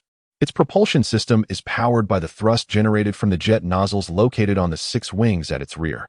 He Ling, while not the strongest among the six-winged angels, is certainly not the weakest either. She triumphed through rigorous selection, emerging from millions of six-winged angels to handle all disturbances posed by the Starly clan. However, this does not encompass the firepower of an entire fleet. Midway through her flight, Ling was detected by a swarm of insects. In the air, any non-insect target became the target of the explosive mutant flying snake insects. Countless small explosive mosquitoes were unleashed by the mutant flying snakes, directly charging towards Ling. Upon detecting that these life forms possessed self-destructive capabilities, the energy threat level of their self-detonation reached level 2, overwhelming her energy shield with their sheer numbers. The mech system issued a warning. Upon receiving this information, Ling could not help but express her astonishment. What species of insect is this that can self-destruct? If only a single small explosive mosquito detonates, it poses no significant danger to the six-winged mech. But what if there are thousands of them? That could be troublesome.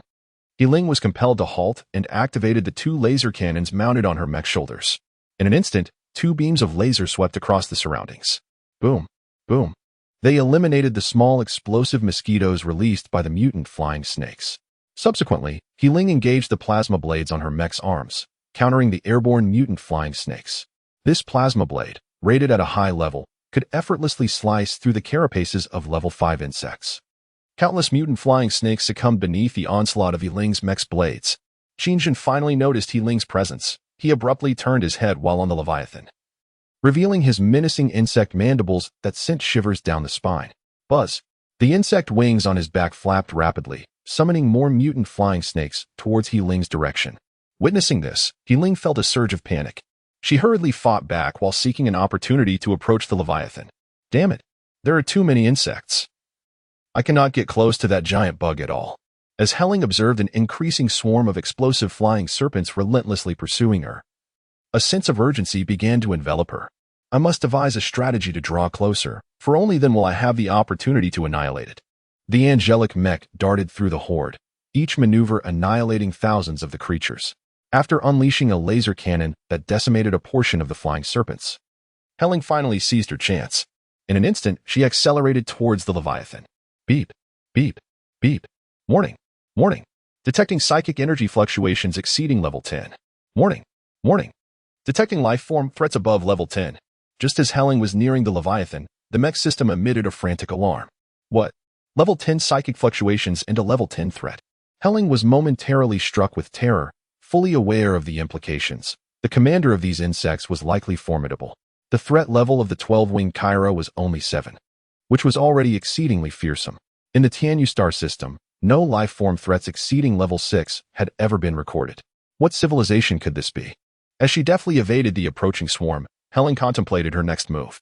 Resolute, she addressed the mech S system. I must report to the Queen about the situation here and the complex origins of these insects. Amidst the chaos, she initiated a mental connection with Kyra. Warning, lifeform threats exceeding level 10 are approaching. Almost as soon as the mech's alert sounded, a colossal cyclopean insect surged forth with a swift whoosh. Ling was startled, her eyes widening in shock. The creature crashed into her, causing buildings to collapse around them. The beast, Qingjin, tackled Ling, pinning the mech's limbs with its 4 powerful claws. Its vicious mandibles lunged at the angelic mech with ferocity. Beep, beep, beep. The energy shield is about to fail.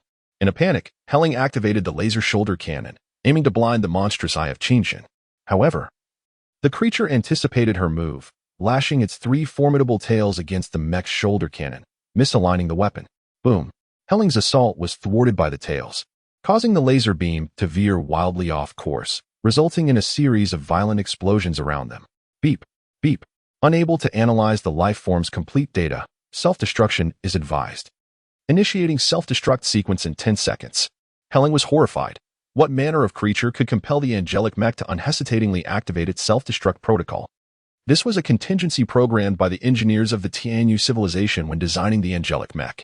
When Tianyu warriors faced insurmountable foes, to prevent such technology from falling into enemy hands, they incorporated a self-destruct option. This protocol would trigger a catastrophic explosion of the mech's core energy, obliterating both pilot and machine. Once initiated, it could not be halted. Why is this happening? Ling was clearly unwilling to accept her fate, yet she found herself powerless. Her attempt to connect with Queen Kyra was thwarted by the mech system. This is also aimed at better safeguarding one of the Tianyu clan's programs. Under Qingjin's frenzied assault, the faceplate of the angelic mech was ultimately torn apart. Before him stood a girl with delicate features and flowing hair, her visage marked by sorrowful tears as she glared defiantly at him. This unexpected revelation momentarily stunned him, a flicker of inscrutable emotion crossing his large, expressive eyes. He gritted her teeth and shouted at Qingjun, "Monster! Let us perish together." Chapter 73. The Alliance Conference. A perilous signal flashed in Qingjun's consciousness. He promptly exerted himself, leaping away from the imminent self-destruction of the angelic mech. The instant he relinquished his grasp on the mech, a tremendous surge of energy erupted from its chest. With a thunderous roar, the earth trembled. The cataclysmic explosion from the mech's self-destruction was terrifyingly potent, obliterating all nearby structures and annihilating countless insect swarms in its wake. In an instant, the surroundings were leveled, a vast crater carved into the ground at the epicenter. Fortunately, Qingjun had evaded in time. From a distance, he surveyed the devastation left in the wake of the six-winged angelic mech's explosion, his expression devoid of emotion. After a brief moment, he reverted from his killing form back to his humanoid insect form. After a moment of quiet contemplation, he remarked, "Indeed, the technological prowess of the Tianyu clan is astonishing." Initially, his objective had been to capture He-Ling, yet her self-destruction thwarted that intent, leaving him somewhat disheartened. He had failed to extract any valuable information from the six-winged angel. Undoubtedly, the Tianyu clan had emerged as his most formidable adversary, as his knowledge of them was woefully insufficient, with scarcely any useful intelligence at hand. However, the girl within the mech had stirred an oddly peculiar sensation deep within him for a fleeting moment. Yet, he swiftly dismissed it from his mind. He was acutely aware of what that feeling entailed. It would severely impede the advance of the swarm. Such foolish compassion was laughable. He knew he must cast aside all sentiments. Perhaps there were still survivors on Blue Star, and time was of the essence. Every second was a precious commodity. Simultaneously, he needed to proceed with utmost caution. He understood the gravity of his actions. A single misstep could lead to irrevocable consequences, much like the void energy that had manifested on Mankasa. Without further hesitation, he commanded, "Immediately hatch more mother insect bases." The homeworld of the Xingli clan had fallen. Within a matter of months, the swarm had invaded hundreds of Xingli planets, yet only a handful would yield energy resources and biomass beneficial to Qingjun. Moreover, due to the extensive operational area, most of the invading swarms consisted of level 13 insects, targeting those civilizations below level 1. In Qingjun's view, this was the most resource-efficient method of attack. If he were to enhance too many insect levels, the resources expended would far exceed those required to hatch level 3 and lower insects. Such an approach would be counterproductive, only when confronting civilizations of level 2 and above. Possessing formidable military strength, would Qingjun unleash level 4 and higher swarms. Under his command, Zakera and Shamo led Leviathans number 2 and number 3 to various planets, unleashing countless level 1 motherbug bases. The starry race was besieged by the overwhelming invasion of Qingjun's swarm, and the news instantly created a sensation throughout the Tianyu galaxy. Civilizations across the cosmos were thrown into chaos. Upon receiving this information, Shamir fainted in the flagship's command room. Infuriated, he vowed, "I will make these insects pay dearly. Qingjun, the commander of the swarm, I shall have my revenge." After regaining his composure, Shamir thoughtfully directed the forces of the starry race to evade the encirclement of the Alliance fleet. The entire fleet then activated spatial jump technology and vanished into the void of space. The Tianyu Galaxy Alliance promptly convened an emergency meeting to formulate a response to the annihilation of the starry race and the looming threat of the swarm. In the Alliance Hall, countless civilizations of varying forms gathered. Among them was a seraph with 8 wings, who presided over the meeting and also served as the head of security for the entire Tianyu Galaxy, Mora. With a grave expression, Mora stated, "We have lost a cloned 6-winged angel warrior in the starry race's territory. This is a provocation against Queen Kira and an affront to the entire Tianyu civilization. I shall summon the angel fleet to eradicate the swarm in the starry race's domain." At this announcement, the assembled civilizations remained silent, pondering the implications. What manner of entity could so effortlessly dispatch a 6-winged angel? An insect? How could this be possible? Or did it even qualify as a living being? The notion that it could withstand the might of a 6-winged angel's mechanized form was utterly unprecedented and astonishing. A mechanical entity spoke in a synthesized voice. Where did these swarms originate? Their scale is immense. Why were we unaware of them until now? Indeed, they had spread almost instantaneously, enveloping the entire domain of the starry race. Either they belonged to a high-level civilization from another universe, or they had existed on some planet within the starry race's territory for a considerable duration. A psychic entity interjected. Both of them are affiliated with the third-level civilizations of the Tianyu. which hold a certain standing within the galaxy. From another universe as civilization? More amused. Contemplating the psychic entity's analysis. She replied, that seems unlikely. The galactic border possesses a formidable magnetic field and dimensional barriers. Even a legendary level 9 civilization could not traverse the cosmic dimensional barriers so silently. After pausing for a moment, she continued. It is more plausible that they have long resided on a planet within the starry race's territory. Could it be Moncasa? Upon hearing Mora's analysis, many civilizations appeared bewildered, as they had little understanding of matters beyond the galaxy, lacking the strength to explore such realms. However, the 2 third-level civilizations had some insights, albeit minimal. The mention of the planet Moncasa indeed held significant possibility. Lady Mora, the swarm in the starry race's domain poses a grave threat to the other regions of our galaxy. We must take action to eliminate them. The diplomat from the Xanu tribe reminded us of their connection to the stellar domain of the Xingli tribe. If preparations are not made in advance, the infestation will undoubtedly spread into the territory of the Xanu tribe. This is certain. We shall summon the Angel Fleet. But it will require time, as our main fleet has already been deployed to the planetary borders of the galaxy and cannot arrive in the short term.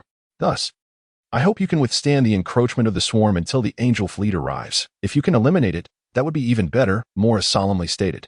The conference had been ongoing for about 10 days, addressing not only the issue of the Xingli tribe's swarm, but also issuing a galaxy-wide warrant for the capture of Shumir. The Alliance intends to apprehend Shumir, whose actions have severely harmed the interests of the Alliance. Several Allied fleets have been ambushed by him, and several planetary military bases have been destroyed. Even if he was misled by Kanafa, his crimes remain unforgivable. At this moment, Qin Jun was extensively extracting resources from the Xingli tribe's territory, while countless planets fell victim to the infestation. A few days later, Qin Jun summoned Zakera and Sha went back to Lucent Star. He was preparing to formulate a combat strategy against the Tianyu Alliance. Thus, it was the first encounter between the 2 brainworms, Zakera and Sha-Wan. However, upon seeing Sha-Wan, Zakera spoke with a tone of disdain, exclaiming, "Oh heavens! Another heretic!" Chapter 74. Discord among the brainworms. You are the heretic. Sha-Wan retorted, visibly angered. Since her inception, she had always maintained a cold demeanor. And hearing Zakara's words caused her to frown, her expression filled with rage. Yet, Zakara's disparagement stemmed not from Sha-Wan's appearance, but from her perception of the mingled emotions of another race within Sha-Wan's essence. In simple terms, she lacked the requisite cruelty. This was undoubtedly a catastrophic flaw for a swarm, perhaps due to the presence of the sovereign nearby. Zakera refrained from being as confrontational as she had been with Duanya and Moncasa. It might also be that after being reprimanded by Duanya, she had learned to be more prudent. She waved her densely packed front limbs and explained, "I sense your difference, Sha-Wan. Indeed, compared to a mere pup, you are even more feeble. Pity is a lethal virus. It can impair your judgment. The swarm has no need for compassion. It will lead the entire race to annihilation. You should be aware of our duty. We are brainworms. We fight for the swarm, and the race is our foundation." After listening to Zakera, Sha-Wan was left speechless. She found herself at a loss for words. To be honest, even now, she did not understand why she felt this way. She had contemplated asking the sovereign several times, but feared provoking his wrath, for he was too cold and too ruthless. Meanwhile, Duanya, who had always been at odds with Zakera, seemed to resonate with Zakara's sentiments, lazily closing his eyes while lying at Qinjun's feet, uninterested in the discussion. Qinjun, feeling a wave of frustration, remarked, "The swarm requires harmony. Our enemies are not our companions." Upon hearing the sovereign's words, Zakera expressed her remorse, saying, "As you command, sovereign." Sha-Wan echoed, "As you command, sovereign." Strictly speaking, Qinjun is the progenitor of the entire swarm, possessing the genetic capability to suppress any individual insect within it. He holds dominion over the life and death of each insect, as well as everything pertaining to them. With a soft sigh, he pondered the implications of just 2 brain insects causing such turmoil. What would happen when more of them emerged? Would they not engage in daily conflicts? Qinjun could even envision a day when he might meet his ultimate demise. Would the swarm consequently splinter? Would the brain insects devour one another to enhance their strength, vying for the title of the next ruler? He felt certain that such chaos would ensue. Yet, now was not the time for such musings. The swarm was on the brink of confrontation with the Tianyu Star Systems Civilization Alliance. The Tianyu clan possessed formidable technology, instilling in Qinjun a sense of trepidation as he faced an adversary for the first time. He feared that the swarm would be dragged along by the Tianyu clan for a century, 2 centuries, or perhaps even longer. After much contemplation, he commanded, Zakala, lead the swarm to invade the Xanu tribe's star domain. We require more crystal mines and biomass. As you command, Sovereign, replied Zakala, swiftly departing upon receiving the order. He then addressed Shawan, saying, Shawan, seize the spatio-temporal pathways at the border of the star domain and ambush the Alliance fleet. As you command, Sovereign, Shawan replied, and left to fulfill his directive. With all arrangements made, Qingjun immersed himself in genetic research. The swarm was on the verge of breaking through to level 9. Meanwhile, Zakala directed Leviathan number 3 into the Xanu tribe's star domain. The Xanu tribe, still reeling from the upheaval caused by Shamir, had scarcely caught its breath when Zakala's invasion commenced anew. Countless mother insect bases were dispatched to planets rich in life forms and crystal mines. The swarm's speed was astonishing, launching an attack almost immediately after the conclusion of the Alliance's conference. This offensive left the Xanu tribe unable to attend to all its colonial planets. Prior to this, several military bases had been destroyed, and the Interstellar fleet suffered severe losses. Informed by the downfall of the Xingli tribe, the Xanu tribe's interstellar marshal decided to recall all fleets to the star domain surrounding their home planet to avoid a similar fate. Zakala was an exceptionally cunning brain insect, employing every deceitful tactic at her disposal. The Xanu tribe, having just endured a fierce battle, found itself further beleaguered when confronting Zakala. She hatched a cluster of infectors, infecting a substantial portion of a Xanu colonial planet with a population of 10 billion. Those Xanu individuals infected by the swarm became the vanguard forces. Zakala dispatched them to another colonial world, where countless Xanu civilians suffered dire consequences. In a matter of months, Zakala had slaughtered nearly 1 billion Xanu people. With Qingjun's authorization, she obtained rights to all resources within the Xanu star domain. She utilized these resources to hatch green cockroaches and thunder beasts, as well as to upgrade 1 billion swift leap insects. She prepared to launch a decisive assault on the Xanu home planet, aiming to bring it to its knees before the Alliance could render support. Meanwhile, Shawan commanded Leviathan number 2 to various spatio-temporal pathways at the star domain's border, which served as shortcuts for the Alliance fleet to reach the Xingli tribe's star domain. The Alliance fleet is capable of dispatching a substantial number of fleets and forces through temporal and spatial channels. Therefore, it is of utmost importance to obliterate these channels. However, they have now fallen under the control of the Alliance's forces, making the task of destruction a formidable challenge for Shawan. A sudden tremor reverberated through space as Shawan's vessel, the Leviathan number 2, utilized a wormhole jump to arrive at a temporal channel. This channel is currently governed by the Biva civilization of the Tianyu Alliance, which boasts a technological level of Grade 2 and is mechanized in nature. Upon her arrival, Shawan was immediately met with a fierce assault from the Biva fleet stationed at the temporal channel.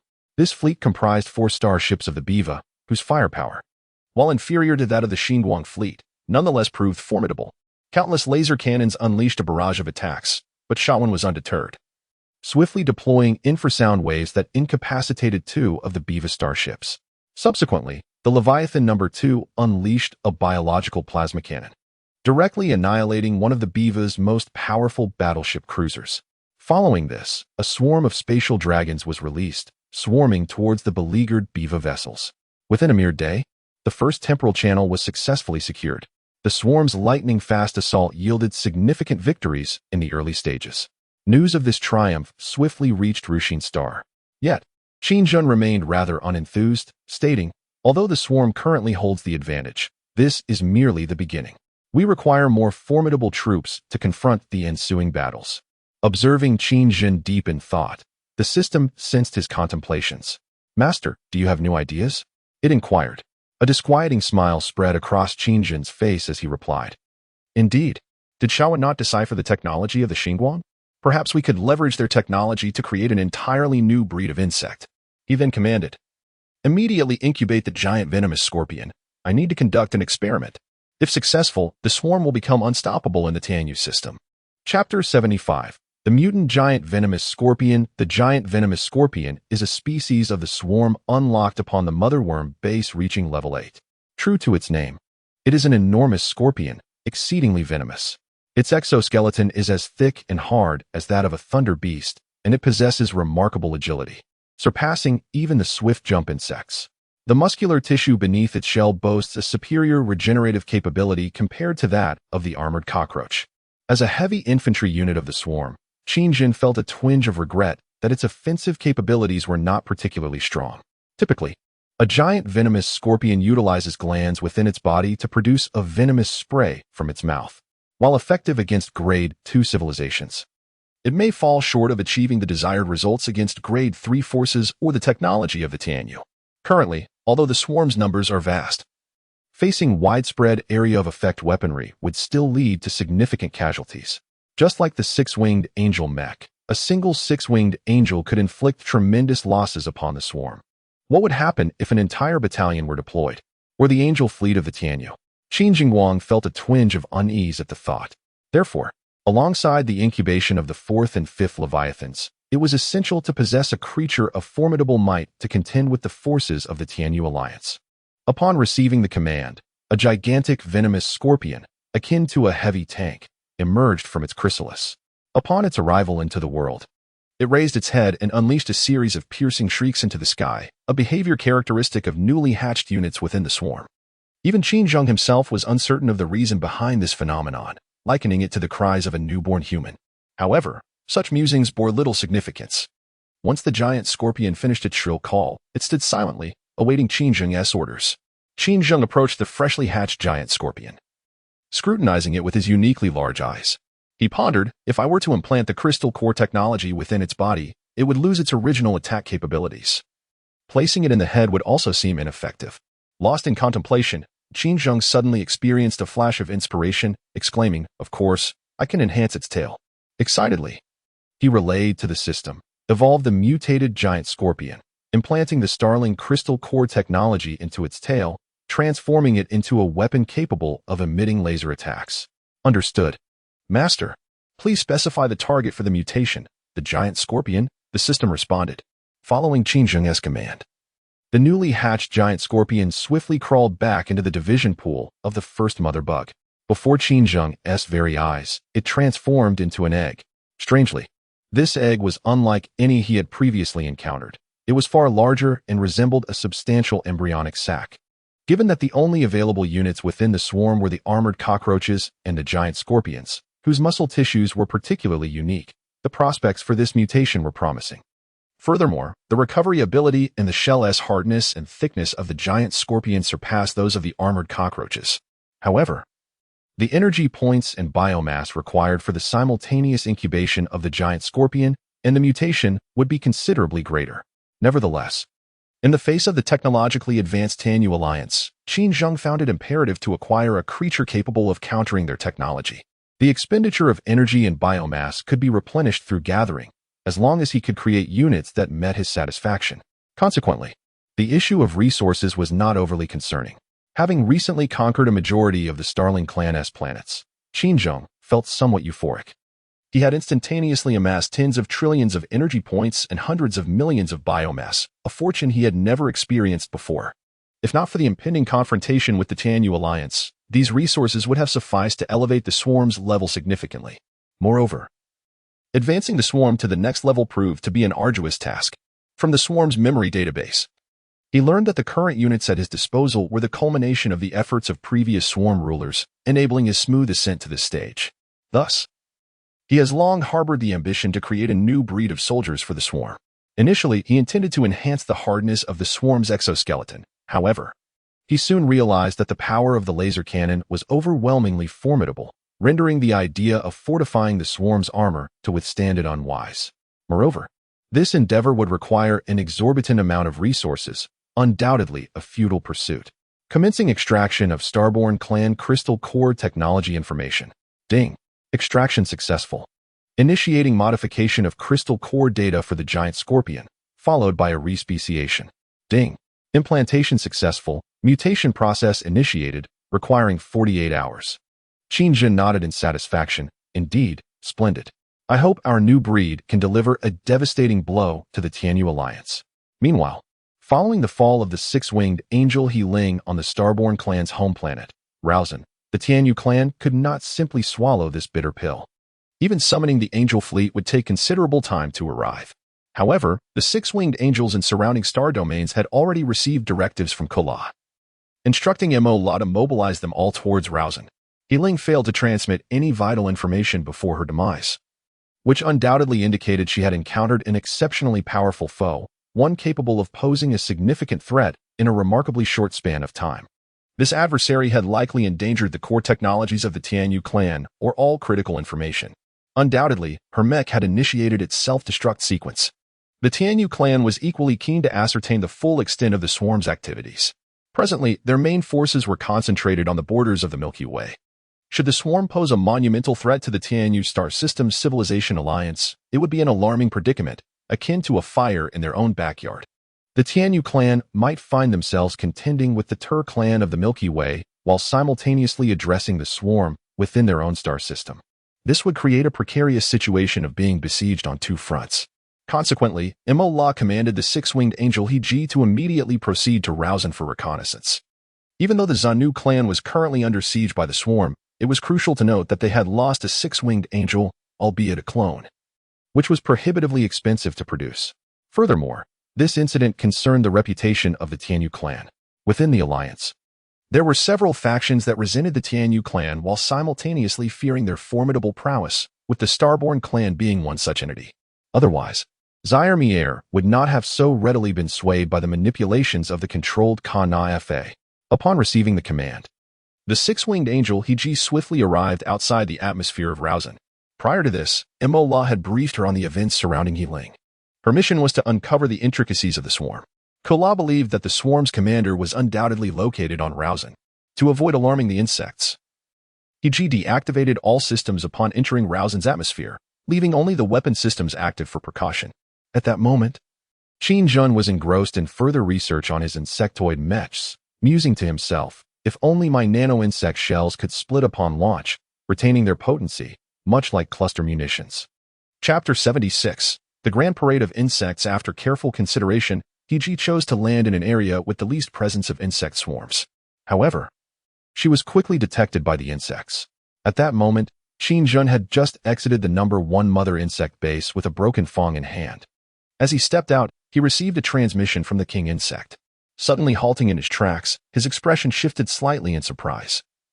It was not difficult to deduce that the incoming presence was likely the six-winged angel mecha from the nearby star region. Nevertheless, he refrained from immediately ordering the swarm to attack. Having learned from past experiences, he understood that such mechas possessed formidable mobility and were equipped with self-destruct mechanisms.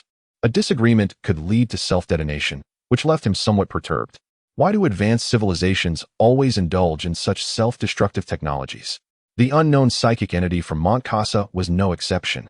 Master, detecting energy fluctuations from a level 4 civilization, the system's notification echoed in his mind. Indeed, I have sensed it and received information relayed by the swarm. There is only one, and it appears to be rather stealthy, Qin Jun mused, a cold smirk forming on his lips. It seems they intend to conduct reconnaissance. Let them investigate. However, we must prevent her from approaching Leviathan and the number 1 mother insect base. Perhaps we can leverage this to convey to our enemies that we are not to be trifled with. Meanwhile, He-ji soared rapidly at an altitude of 10,000 meters. Prior to this, her mecha had been equipped with countless high-definition cameras. Thousands of images were successfully transmitted back to the Alliance headquarters. Mora surveyed the information sent back by He-ji with a grim expression. The forms of these insects are utterly terrifying. What civilization do they belong to? At that moment, Mora's gaze fell upon a photograph depicting a cluster of thorn serpents. Surprisingly, their formation was not chaotic. They were arranged in a neatly ordered line. The subsequent image equally astonished Mora. It showcased a row of thunder beasts, also aligned in perfect formation. What on earth are these insects up to? To this end, Mora convened several experts within the Alliance, particularly those with profound knowledge of biological civilizations, especially concerning insectoid life forms. I have never encountered such insects before. They are colossal and remarkably organized. It is evident that they have established a social system and possess a deep understanding of their species. One psychic entity remarked while analyzing the photographs transmitted by He-ji, offering his insights. Another being, resembling a crab, interjected, "You are absolutely correct, Lord Mora. From these images, it is clear they are conducting a grand parade." Following this, the crab-like entity resumed scrutinizing the other photographs. This time, He observed a swarm of rapid jump bugs beneath a coordinated flight of serpent flies soaring above them. Subsequently, he remarked, "Ah, indeed, there is no doubt, Lord Mora. These insects are conducting a unique parade, heralding their triumph. Yes, it must be so." Upon hearing this, Mora's complexion fluctuated between shades of green and white. What did this signify?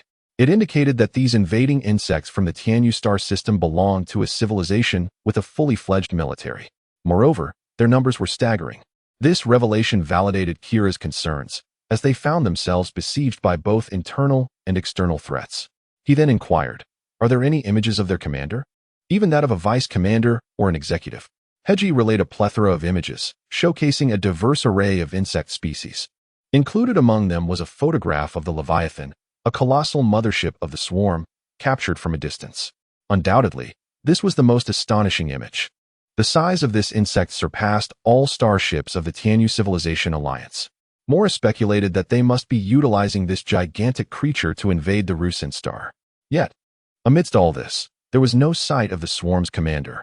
Could it be that this commander was concealed among these insects for better protection? Occasionally, a particularly blurry image was transmitted back. The lack of clarity likely stemmed from Heiji's rapid flight while encountering something threatening. Mora paid close attention to this indistinct photo and promptly ordered its analysis. At that moment, Heiji's voice, filled with terror, reported, "Lord Mora, I have seen their commander. Its life force and psychic energy fluctuations exceed level 10. Upon receiving the report, everyone was left aghast. Energy fluctuations above level 10, and not to mention the life force beyond that threshold. No wonder Heiling's mech had immediately initiated self-destruction protocols. This was utterly terrifying. The swarm's commander had likely achieved the technological prowess of a level 5 civilization, and it was a biological civilization at that. It is essential to note that biological technology is exceedingly difficult to elevate beyond level 2. A biological civilization surpassing level 2 in technology is exceptionally formidable, capable of contending with level 3 civilizations. They harness the power of evolutionary modifications to their bodies, resulting in transformations that transcend the limits of mere life forms. For instance, psychic energy. They possess extraordinary comprehension and control over biological genetics. It is no wonder they command a mothership capable of spatial jumps. This would undoubtedly be an explosive piece of news. Mora exclaimed, "Immediately process this photograph. We need to ascertain the form of their commander and conduct a capability analysis." Meanwhile, Heiji was desperately soaring high above, racing away from the atmosphere. Her heart was filled with dread. To be frank, most of the six-winged angels tasked with this engagement had never truly experienced war. Due to the peculiarities of the Xingli clan, apart from Heiling, who was personally appointed by Kira from another battlefield, the rest were predominantly newly selected from numerous clones. Qingjun, in a fit of rage, displayed his insect-like mandibles, with the teeth components of his mouth clearly visible. The wings of the insects behind buzzed incessantly. "Now that you are here, there is no chance of escape. Do you think the swarm is herbivorous?" Under Qingjun's command, countless spatial dragons were unleashed from the Leviathan, directly interrupting Heiji's intention to flee into the atmosphere. However, Qingjun refrained from ordering an attack, merely obstructing Heiji appropriately without cornering her too severely. He feared that she might initiate self-destruction, which would complicate matters. Confronted by the densely packed swarm of spatial dragons overhead, Heiji grew increasingly panicked. "Lord Mora, I am under attack by the swarm. They have discovered me." Mora responded, "Damn it, Heiji, you must initiate self-destruction. Indeed, it is a form of honor." Having seen numerous images of the swarm, Mora understood clearly that the angelic mech must not fall into their hands. Hearing this, Heiji's expression changed drastically, caught in a moment of hesitation. Just then, several black insect projectiles zipped towards the ground. "Friends of the Tianyu clan, I believe we can have a conversation." Qingjun spoke in the native language of the Xingli clan, addressing the hesitant six-winged angelic mech high in the air. Unlike the earlier six-winged mech, this one appeared flustered and panicked. Heiji, taken aback by his words, momentarily froze in midair. Could it be that she had misheard? That insect was actually speaking the language of the Xingli clan? Almost simultaneously, the surrounding dragon swarms ceased their assault on her, merely flapping their large wings to encircle her. Heiji struggled to comprehend the situation. What is happening? Qingjun's voice turned ominous. Do you not understand the language of the Xingli clan? Or are you deaf? Before his words faded, he began charging the cannon on his right arm, aiming the barrel at He-ji in the sky. If communication were impossible, he would not waste time. Upon hearing Qin-jun's hoarse and hollow voice once more, He-ji finally regained her senses, realizing that she had not been mistaken due to her anxiety. Steeling herself, she let out a sigh of relief, having thought her demise was imminent. Then, using the angelic mech, she emitted a sound akin to a mechanical system. Yes, I can understand. Are you the commander of the insects? This is the star domain under the rule of Queen Kyra. You have violated the civil laws of the Tianyu star system, He-ji asserted. Simultaneously, she broadcast their interaction back to the Alliance headquarters. Upon witnessing Qin-jun's form, Mora and the others tensed up completely. With a worried expression, she cautioned He-ji. He-ji, do not provoke it. I suspect this entity is not merely a singular form. What stands before us may not even be its true self. Through analysis of Qin-jun's form, the Tianyu clan reached a startling conclusion. This humanoid, single-eyed insect had transcended the comprehension of any known life form. Perhaps it existed in a realm that their current technology could not decipher. In any case, no analysis could be conducted, leading to the mech system's initial evaluation being classified as top tier. In other words, this uniquely shaped insect may not have reached a level 10 threat after all. Yet, it is undoubtedly formidable. Upon hearing Mora's warning, He-ji's heart, which had already begun to settle, surged back into her throat. After all, she was merely a novice. And this was quite alarming. While she could manage the lesser Xanu tribe, facing such a creature of this caliber left her trembling uncontrollably.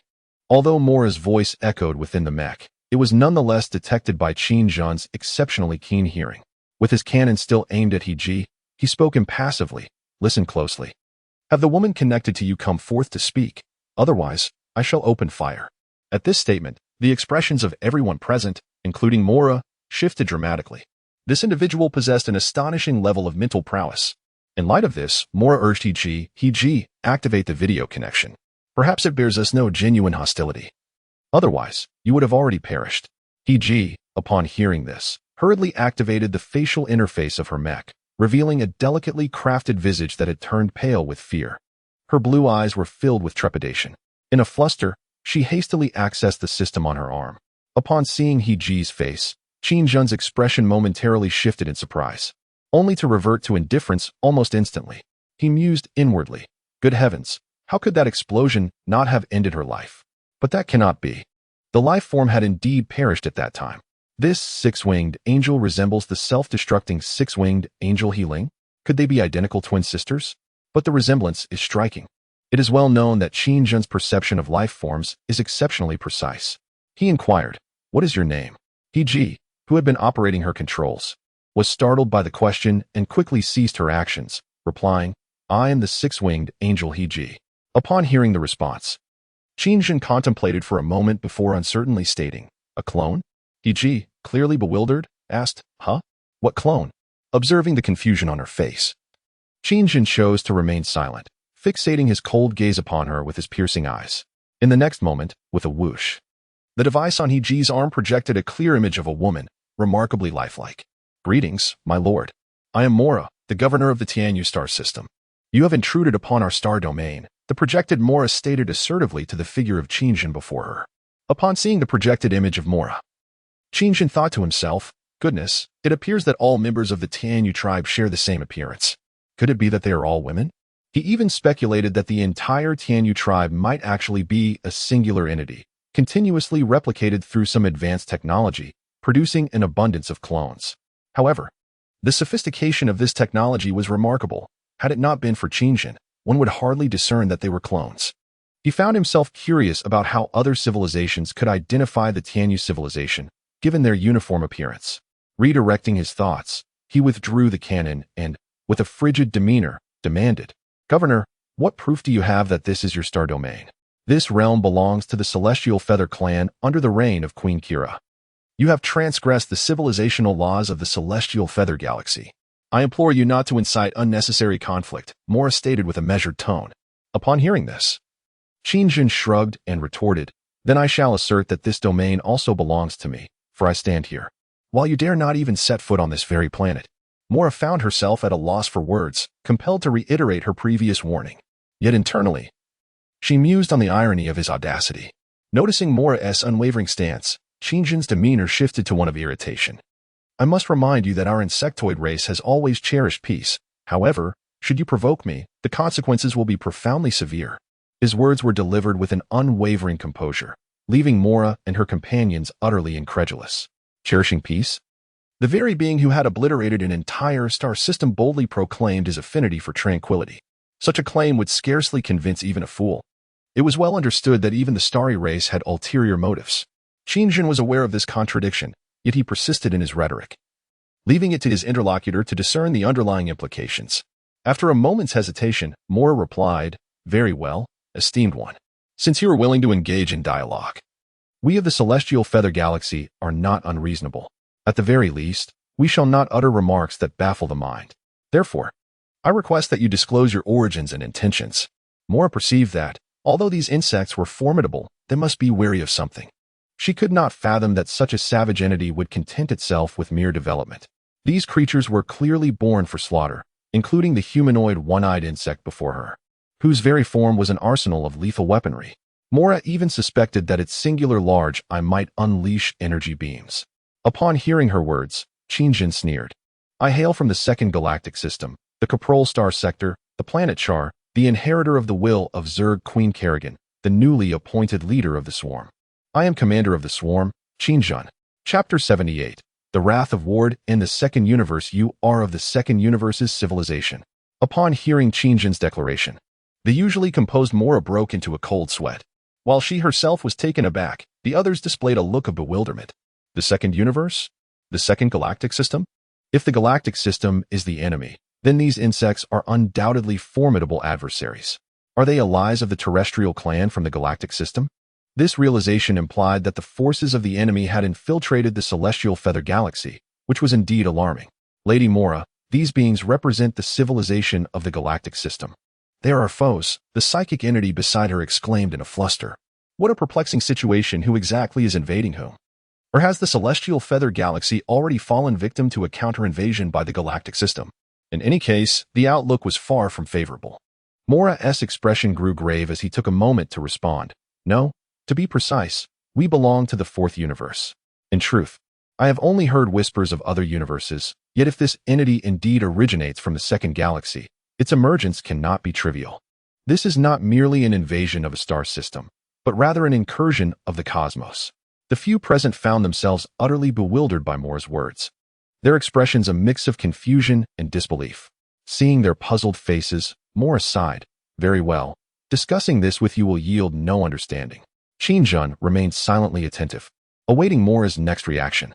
At that moment, a voice from the system suddenly echoed in his mind. "Master, may I inquire?" Qingjin responded, "What is it? When and from where did you acquire this information?" "What information?" "The very details you just articulated. I was merely speculating. Surely there is no actual second galaxy?" Qingjin questioned further. "Why have you ceased responding?" "No response, Master. Your conjecture is indeed impressive." After a considerable pause, Mora regained his composure and stated, "Commander of the swarm, Qingjin, if this is the case, I fail to comprehend why you find yourself here." Qingjin replied earnestly, "I, along with our fleet, inadvertently traversed a void wormhole, becoming separated.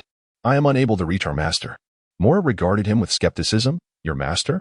Qingjin spread his arms wide, adopting a posture of profound respect. "Indeed, our illustrious current master of the swarm, Lord Vord Tianxinjier, and my inability to contact him would be a grave disrespect. Therefore, I require additional resources to ensure my return to his side." Mora, absorbing this information, fell into contemplation, his expression still skeptical. "Vord Tianxinjier? Did you not claim to be an inheritor of Kerrigan's will? Now, another master of the swarm emerges? Indeed, there is no contradiction here. Our swarm is engaged in a fierce battle against formidable adversaries in the second universe. I must return to Lord Tianxinjier's side to secure his dominion over the cosmos." Qingjin stated with unwavering calm. "However, you have annihilated an entire sector within our galaxy, erasing a civilization. Such actions are hardly amicable," Mora remarked solemnly. Upon hearing this, Qingjin responded, "The starry race is a civilization under your dominion, yet I discovered their conspiracy. They possess formidable technology and launched a fierce assault upon our arrival, compelling us to retaliate. Furthermore, I have uncovered their intentions to target you. Logically, my presence should be regarded as a fortuitous development for you." Mora appeared momentarily perplexed by the notion of fortuitous. Nevertheless, considering Qingjin's assertions, he pondered deeply before stating, I implore you to cease all military actions within our galaxy forthwith. Otherwise, we shall be compelled to enact devastating measures against you. Despite your origins from the second galaxy, you must acknowledge that should we report your appearance to the Creator, you know the consequences that would ensue. As Mora's words culminated in a subtly menacing tone, Qingjin remained unresponsive, enveloped in an unsettling silence. Indeed, Mora harbored a palpable fear of this commander of the swarm. Should he choose the path of mutual destruction, it would present a dire predicament for the Tianyu clan, forcing them into a dual-front war that would be exceedingly detrimental to their current situation. I can cease all actions, but under this condition. I regret to inform you that the star domains of the Xingli and Zhanru clans are irrevocably lost. The swarm will lay claim to these two domains. If you believe that you can pursue your objectives at any cost, then I can certainly engage in this contest to the bitter end. You must also understand that I have lost communication with our main fleet. My loyalty to Lord Jinji is unwavering, should he discover my absence. I can only imagine his wrath. He may very well command the fleet to search for me. If, upon their arrival, they find his most loyal subordinate obliterated by your hands, I trust you comprehend the gravity of the situation. After delivering this ominous statement, Qingjin turned his head, agitating the mandibles of the insectoid, and with a demeanor of chilling severity, uttered in Mandarin, Earthbreaker, reveal yourself. This incited a look of bewilderment among the onlookers, as it was evident that Qingjin was summoning something or issuing a command. Indeed, before the gazes of all present, the ground began to tremble violently, and a colossal insect surged forth from the earth beside Qingjin. The mere sight of its formidable upper body left Mora and the others in sheer astonishment. The Earthbreaker opened its grotesquely enormous maw and unleashed a cacophony of bone-shattering roars that echoed through the air. It then withdrew partially back into the ground, leaving its fearsome jaws agape resting upon the surface. The appearance of such a terrifying creature rendered everyone speechless, frozen in fear. Qingjin strode purposefully toward the gaping mouth of the Earthbreaker, seemingly prepared to depart. Suddenly, he turned his gaze back towards Mora, his large, cold eyes piercing her as he stated, Your fleet is assaulting our swarm in the Zhanru star domain. I can interpret this as an initiation of an unending war. If this is your intention, the swarm will stand resolute until Lord Jinji arrives. At that time, what you stand to lose will extend far beyond merely 2 star domains. With that, he leaped into the gaping maw of the Earthbreaker, and with the creature's thunderous roar, Qingjin vanished without a trace. Meanwhile, the swarm that had been besieging Heiji quietly retreated, leaving the remaining individuals speechless and visibly shaken. Qingjin's emergence had undeniably left a profound impact on them. This form of life was utterly unprecedented. However, Mora was no fool. She could not be easily swayed by his mere words. This matter would not only require her to report to Kira, but she would also instruct the Alliance's fleet to persist in their offensive, for there was an unsettling doubt regarding the veracity of Qingjin's statements, as they seemed disjointed and illogical. In truth, not only Mora, but even Qingjin himself was oblivious to the nonsensical nature of his own declarations. He merely wished to delay the Tianyu alliance for as long as possible. Upon returning to the No. 1 Motherworm base, Qingjin hastened to the split pool to examine the newly mutated giant scorpions. Just then, a system notification stunned him into silence. Ding! A nuclear fusion strike in transit has been detected. Chapter 79, 12-Winged Kyra. What did you say? Qingjin was taken aback in shock. Master, the Alliance fleet has entered their star domain through the temporal spatial channel at the borders of the Zanu tribe, and is launching a comprehensive nuclear fusion strike against the Zakara swarm within the star domain. Hearing this, Qingjin's expression darkened ominously. He then connected with Zakara through his mental awareness, hoping she was not on the planet being subjected to nuclear fusion. Oh yes, Master, the Alliance fleet has initiated an offensive against our swarm. We are currently enduring a saturation of nuclear weapon assaults. Zakara responded immediately upon receiving Qingjin's mental connection. Hearing Zakara's calm reply, Qingjin finally breathed a sigh of relief. Listen carefully, Zakara. I command you to withdraw from the Zanu tribe's star domain immediately. At the very least, ensure your own safety. The swarm we have lost can be rehatched. Upon hearing Qingjin's orders, Zakara replied, Understood, Master. I shall comply, and the Alliance fleet will pay a heavy price for this. Yes, Zakara. But now is not the time. We must consider our strategy carefully. The Alliance fleet, consisting of thousands of starships, continuously surged into the Zanu tribe's star domain, unleashing a devastating purge upon the swarm. Due to the timely destruction of the temporal spatial channel by the Sha One, it was evidently impossible for the Tianyu Alliance to launch an attack on the Xingli tribe's star domain in a short period. While Zakera retreated from the Xingli tribe's star domain, Qingjin further ordered her and Sha Wen to jointly destroy the temporal spatial channel at the border between the Xingli and Xanu tribes, within the Xanu tribe's star domain. Aside from the home planet that had yet to fall to the swarm, nearly 100 resource-rich planets had been completely occupied by the swarm.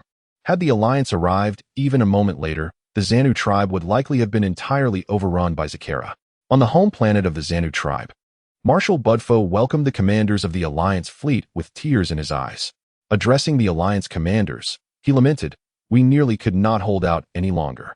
As you know, prior to this, the accursed Zyamir destroyed several planetary military bases, resulting in heavy losses for our fleet, which allowed the insects to take advantage of our vulnerability." A representative from the mechanical civilization remarked, "Our original target was the home planet of the Xingli tribe, Rusen. But the temporal spatial channel was destroyed by the insects, forcing Lord Mora to order us to change our course and enter your star domain first." Hearing the mechanical being speak so bluntly, Budfo felt a mix of frustration and anger boiling within him. Damn it, the swarm has invaded the Xanu tribe's star domain, and the six-winged angel Heji has fled without a trace. It has come to light that the Alliance fleet altered its course to rescue itself due to the destruction of the temporal passage within the Starlink clan's domain, evoking a profound sense of indignation within Budef. Indeed, the feeble Xanu tribe appears to be utterly dispensable to the Alliance. However, Budef refrained from voicing his grievances at that moment. He could only suppress his ire and, with a grave expression, inquired, "Has Lord Mora discovered the commander of the swarm?" The mechanical civilization replied, "Indeed, the swarm's commander resides on Rusen Star, at the heart of the Starlink clan's territory. Currently, we cannot reach it in a short span of time. We must make numerous jumps, and we are likely to encounter an ambush from the swarm. Prior to this, we have already lost dozens of starships, ambushed by the swarm before they obliterated the temporal passage, leaving us caught off guard by a mere insect." Upon hearing this, Budef found it hard to believe. He was perplexed about the origins of these insects, which astonishingly possessed a mothership of their own. Furthermore, their rate of reproduction was remarkably alarming. Almost every planet's swarm was harvesting resources for 100 mothership bases and under a cycle of endless upgrades. An entire planet could succumb within the span of a month. Not to mention, Zakera had simultaneously deployed numerous mothership bases across various planets. Unsurprisingly, planets bereft of military bases fell easily to the swarm's invasion. Qingjin summoned Sha Wen and Zakera back, for he now needed to devise a new strategy to confront the Alliance fleet. Evidently, his previous deceptions bore little significance. Perhaps Mora had yet to report the developments to Queen Kyra. In light of this, he had no choice but to take decisive action. The current energy points and biomass at his disposal were sufficient to contend with the Heavenly Feather Alliance's fleet. Yet facing the angel fleet of the Heavenly Feather tribe simultaneously seemed implausible. Fortunately, Qingjin had caught wind of the Heavenly Feather tribe's ongoing war with the galaxy. Thus, if he could hold off the Alliance fleet, he believed the Heavenly Feather tribe would not withstand for long. During this interval, he could exploit the chaos of war to seize additional resources from the Alliance's various star domains. Should the Heavenly Feather tribe opt for negotiations, it would be even more advantageous, possibly allowing him to leverage their technology to return to the galaxy ahead of schedule. Damn those Sar lizard folk. Your doom draws nearer with each passing moment. The thought of Blue Star's plight filled Qingjin with seething rage. Soon, he formulated a plan to counterattack the Alliance fleet. As they were preoccupied with purging the swarm from the Xanu tribe's territory, Qingjin seized the opportunity to launch a surprise assault on their fleet. The scattered Alliance fleet was thrown into disarray by 3 Leviathans utilizing psychic energy to initiate spatial jumps, particularly targeting the dreadnoughts and nuclear warships. Simultaneously, Mora reported the developments concerning her contact with Qingjin to Queen Kyra, the supreme ruler of the Heavenly Feather Star system.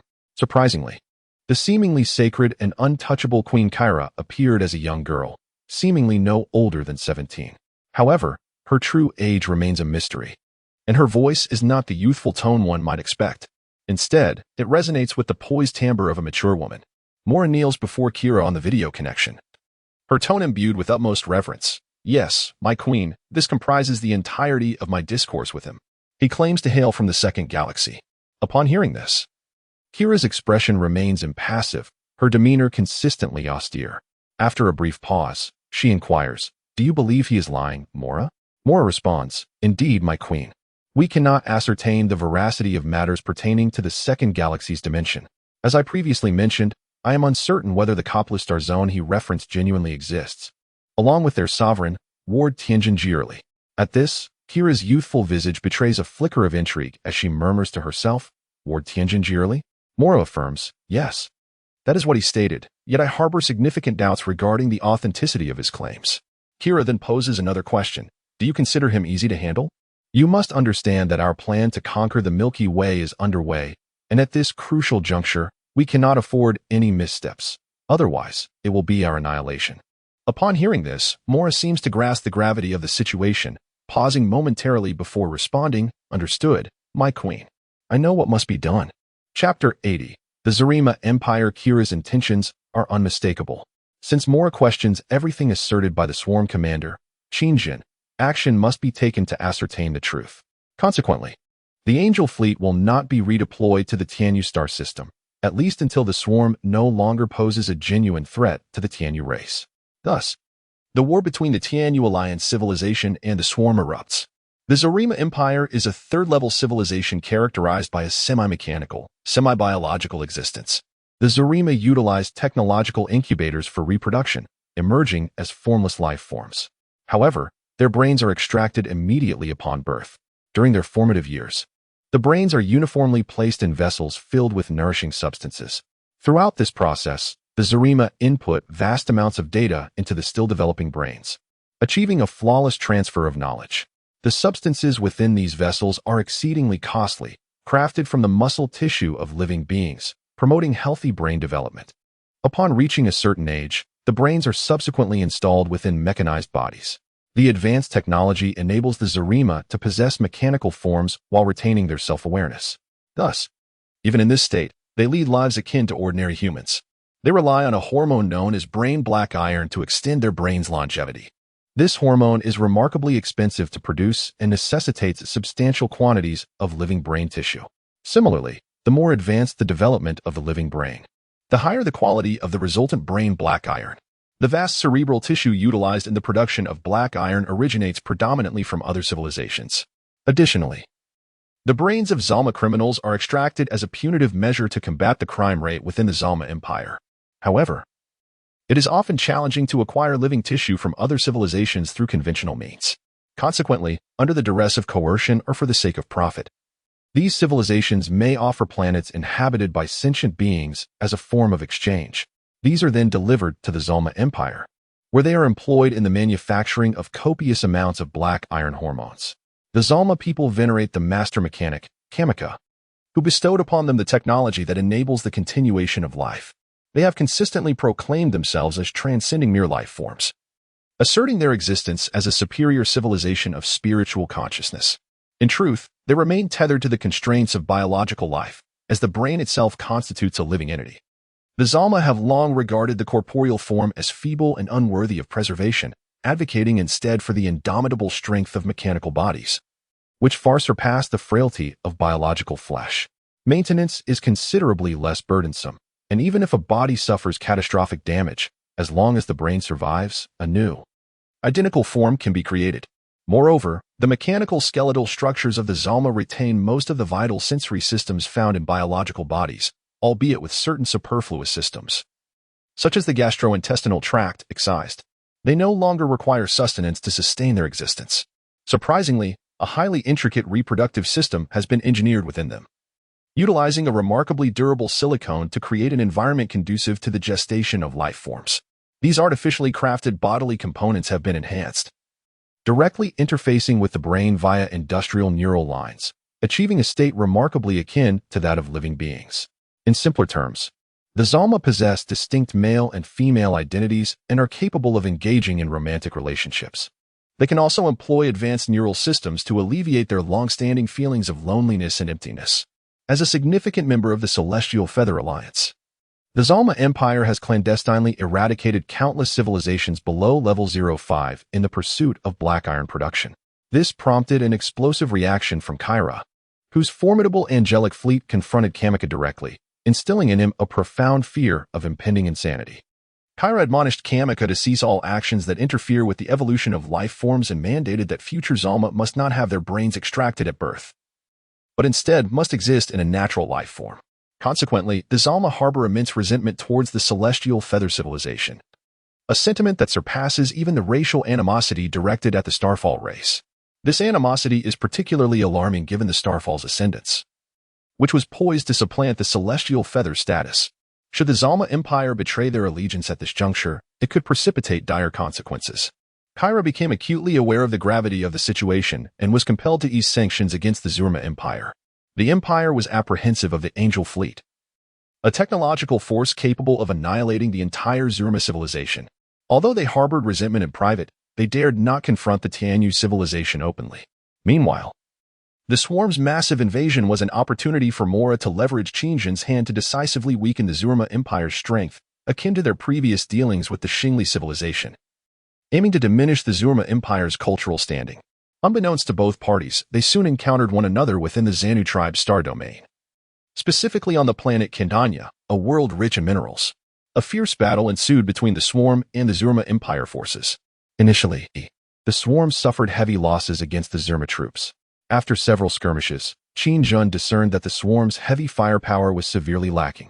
Despite the presence of laser scorpions, explosive variant flying serpents, and green cockroach stingers, the Swarm was still unable to effectively target higher altitudes. Leviathans and space dragons were engaged in a cat-and-mouse game with the Alliance fleet in the void of space, often unable to support the ground forces of the Swarm. In the struggle for resources on the terrestrial battlefield, the Swarm frequently faced significant setbacks. The Zurma forces had identified the Swarm's vulnerabilities and inflicted massive casualties through aerial deployment and bombardment. Furious, Qingjin resolved to seize this planet, knowing that achieving this would elevate the Swarm to level 9. Consequently, he accessed the system page once more and extracted the data repository of the Swarm's units. After meticulous selection, he commanded, immediately hatch spore cannons. The spore cannon, its entire form resembling a cannon crafted from a species of insect, could also be referred to as a biological cannon. Its lower segment was responsible for producing and storing secretions in vesicles containing infectious substances. The upper body resembled a massive cannon barrel, capable of ejecting the vesicle's contents to strike enemies. Uniquely, it could autonomously seek aerial targets and adjust its head's orientation accordingly. As the spore cannon adjusted its direction, it enhanced its pressurized expulsion capabilities, enabling long-range attacks. Not only could it target vessels entering the atmosphere, but after evolutionary upgrades, it could even strike targets in orbit. Under Qingjin's orders, countless spore cannons were rapidly hatched. Enraged, he declared, the Swarm must seize this planet. The Zurma Empire obstructs our progress. Their annihilation is imminent. Chapter 81. Spore Cannon. The spore cannons were densely arrayed across the highlands of Kinanya. The once unrestrained Zurma warcraft were swiftly rendered ineffective. Millions of spore cannons simultaneously unleashed their firepower. Boom, boom, boom. The spore assault rapidly enveloped the skies, ensuring that not even a single mosquito could escape unscathed. In an instant, 500 nearby warplanes were obliterated. The wreckage of the aircraft, struck by spore liquid, plummeted from the sky like mosquitoes rendered unconscious by incense, cascading down like raindrops. Boom, boom. The downed planes erupted into flames upon impact with the ground. Yet, a fortunate few pilots managed to survive. However, having evaded death by aerial explosion, they could not escape the relentless onslaught of the Swarm on the planet Quintana. The first barrage concluded. Millions of spore cannon insects continued their relentless search for the next aerial targets within the Hive's network system. What on earth was that? I distinctly recall that the Swarm lacked ground-based anti-air capabilities. The recent volley from the spore cannon insect swarm had annihilated tens of thousands of aircraft almost simultaneously, a testament to the sheer intensity of the assault. The aerial forces of the Zalma Empire suffered catastrophic losses in mere moments. The commander of the Zalma Empire, a senior officer named Aled, appeared remarkably youthful, yet his intellect bore the weight of many years. The Zalma's physical appearance did not necessarily reflect their age. Witnessing the sudden and substantial losses of the aircraft within Quintanya's atmosphere, Aled sensed impending calamity. Commander Aled, a new type of unit has emerged within the swarm. It resembles some form of biological artillery, with a range extending into the atmosphere, exclaimed a Zalma soldier. Upon hearing the report, Aled's expression shifted to one of astonishment. He was taken aback. Prior to this, The Zalma War Academy had received images from Mora and had conducted extensive research on all types of swarm units. While they were not entirely in the dark, they at least had some contingency plans in place. Could these creatures be a new breed? But how could they have developed so rapidly? And their numbers were staggering. What capabilities did these insects possess? Order our squadrons to prioritize attacks on those biological artillery units. It seems our aerial forces have become ineffective. We must eliminate those biological cannons. Aled pondered, unable to fathom the implications, and promptly revised the operational strategy. Under Aled's command, the Zalma warplanes redirected their focus, targeting the spore cannon insect swarm. The second wave of Zalma aircraft buzzed through the skies. The spore cannon insects swiftly adjusted their trajectory, aligning in perfect unison, as if mechanized, and aimed their barrels at the approaching squadrons. Bang, bang, bang. This time, it was a rapid-fire assault. Indeed, the spore cannon insects did not require the cumbersome processes of cooling or reloading typical of mechanized artillery. Upon detecting the enemy, they could unleash an attack within a mere second. Moreover, akin to a machine gun, they could fire continuously, achieving a terrifying rate of 3 rounds per second. Confronted with the overwhelming onslaught of spore liquid projectiles, the pilot's pupils dilated in sheer terror. Boom, boom, boom. Unsurprisingly, the range and rate of fire of the spore cannon insects proved overwhelmingly formidable. Before the Zalma aircraft could reach an effective attack distance, they were met with an excessively dense barrage from the swarm. The Zalma warplanes suffered grievous losses once again, with nearly no one escaping the carnage. Confronted with this predicament, Aled fell into deep contemplation. If the infestation on this planet could not be swiftly eradicated, the arrival of their mothership would pose significant complications. Such a colossal vessel could not be destroyed and would unleash a formidable bioplasma cannon capable of obliterating a battleship in a single strike. The situation would undoubtedly worsen. Should they retreat, Quintana would surely succumb to the swarm. Intelligence reports indicated that the insects could harness minerals to generate energy, subsequently using biomass to breed even more of their kind. If Quintana fell into the hands of the swarm, the consequences would be dire. The more they fought, the greater the numbers of these creatures would become, while their own forces would dwindle. The Zalma Empire could not hope to match the rapid breeding rate of the swarm. After much deliberation, Aled resolved to execute a nuclear fusion strike on the insect infestation on Quintana. Although this would likely result in the destruction of the planet's resources, it was imperative that it not fall into the hands of the swarm. With this thought, his resolve solidified. He commanded, initiate a nuclear fusion strike on Quintana. Upon hearing this, the crew aboard the Zalma starship looked at Aled with troubled expressions. One soldier spoke up, "Commander," but Aled's demeanor turned icy. "But what?" "Execute my orders immediately." The soldier continued, "There are still our troops on Quintana. They are engaged in battle with the swarm." Despite the reminder, Aled remained unmoved. His tone dark. "Execute my orders at once." Seeing no further argument would sway him, the soldiers began to mark the targets among the insect horde on Quintana. Under Aled's command, they prioritized attacks on the spore cannon clusters. Before long, the Zalma interstellar fleet began to deploy 100 low-yield nuclear devices onto the planet's surface. Alert! Nuclear fusion strike detected in transit. Alert! Nuclear fusion strike detected in transit.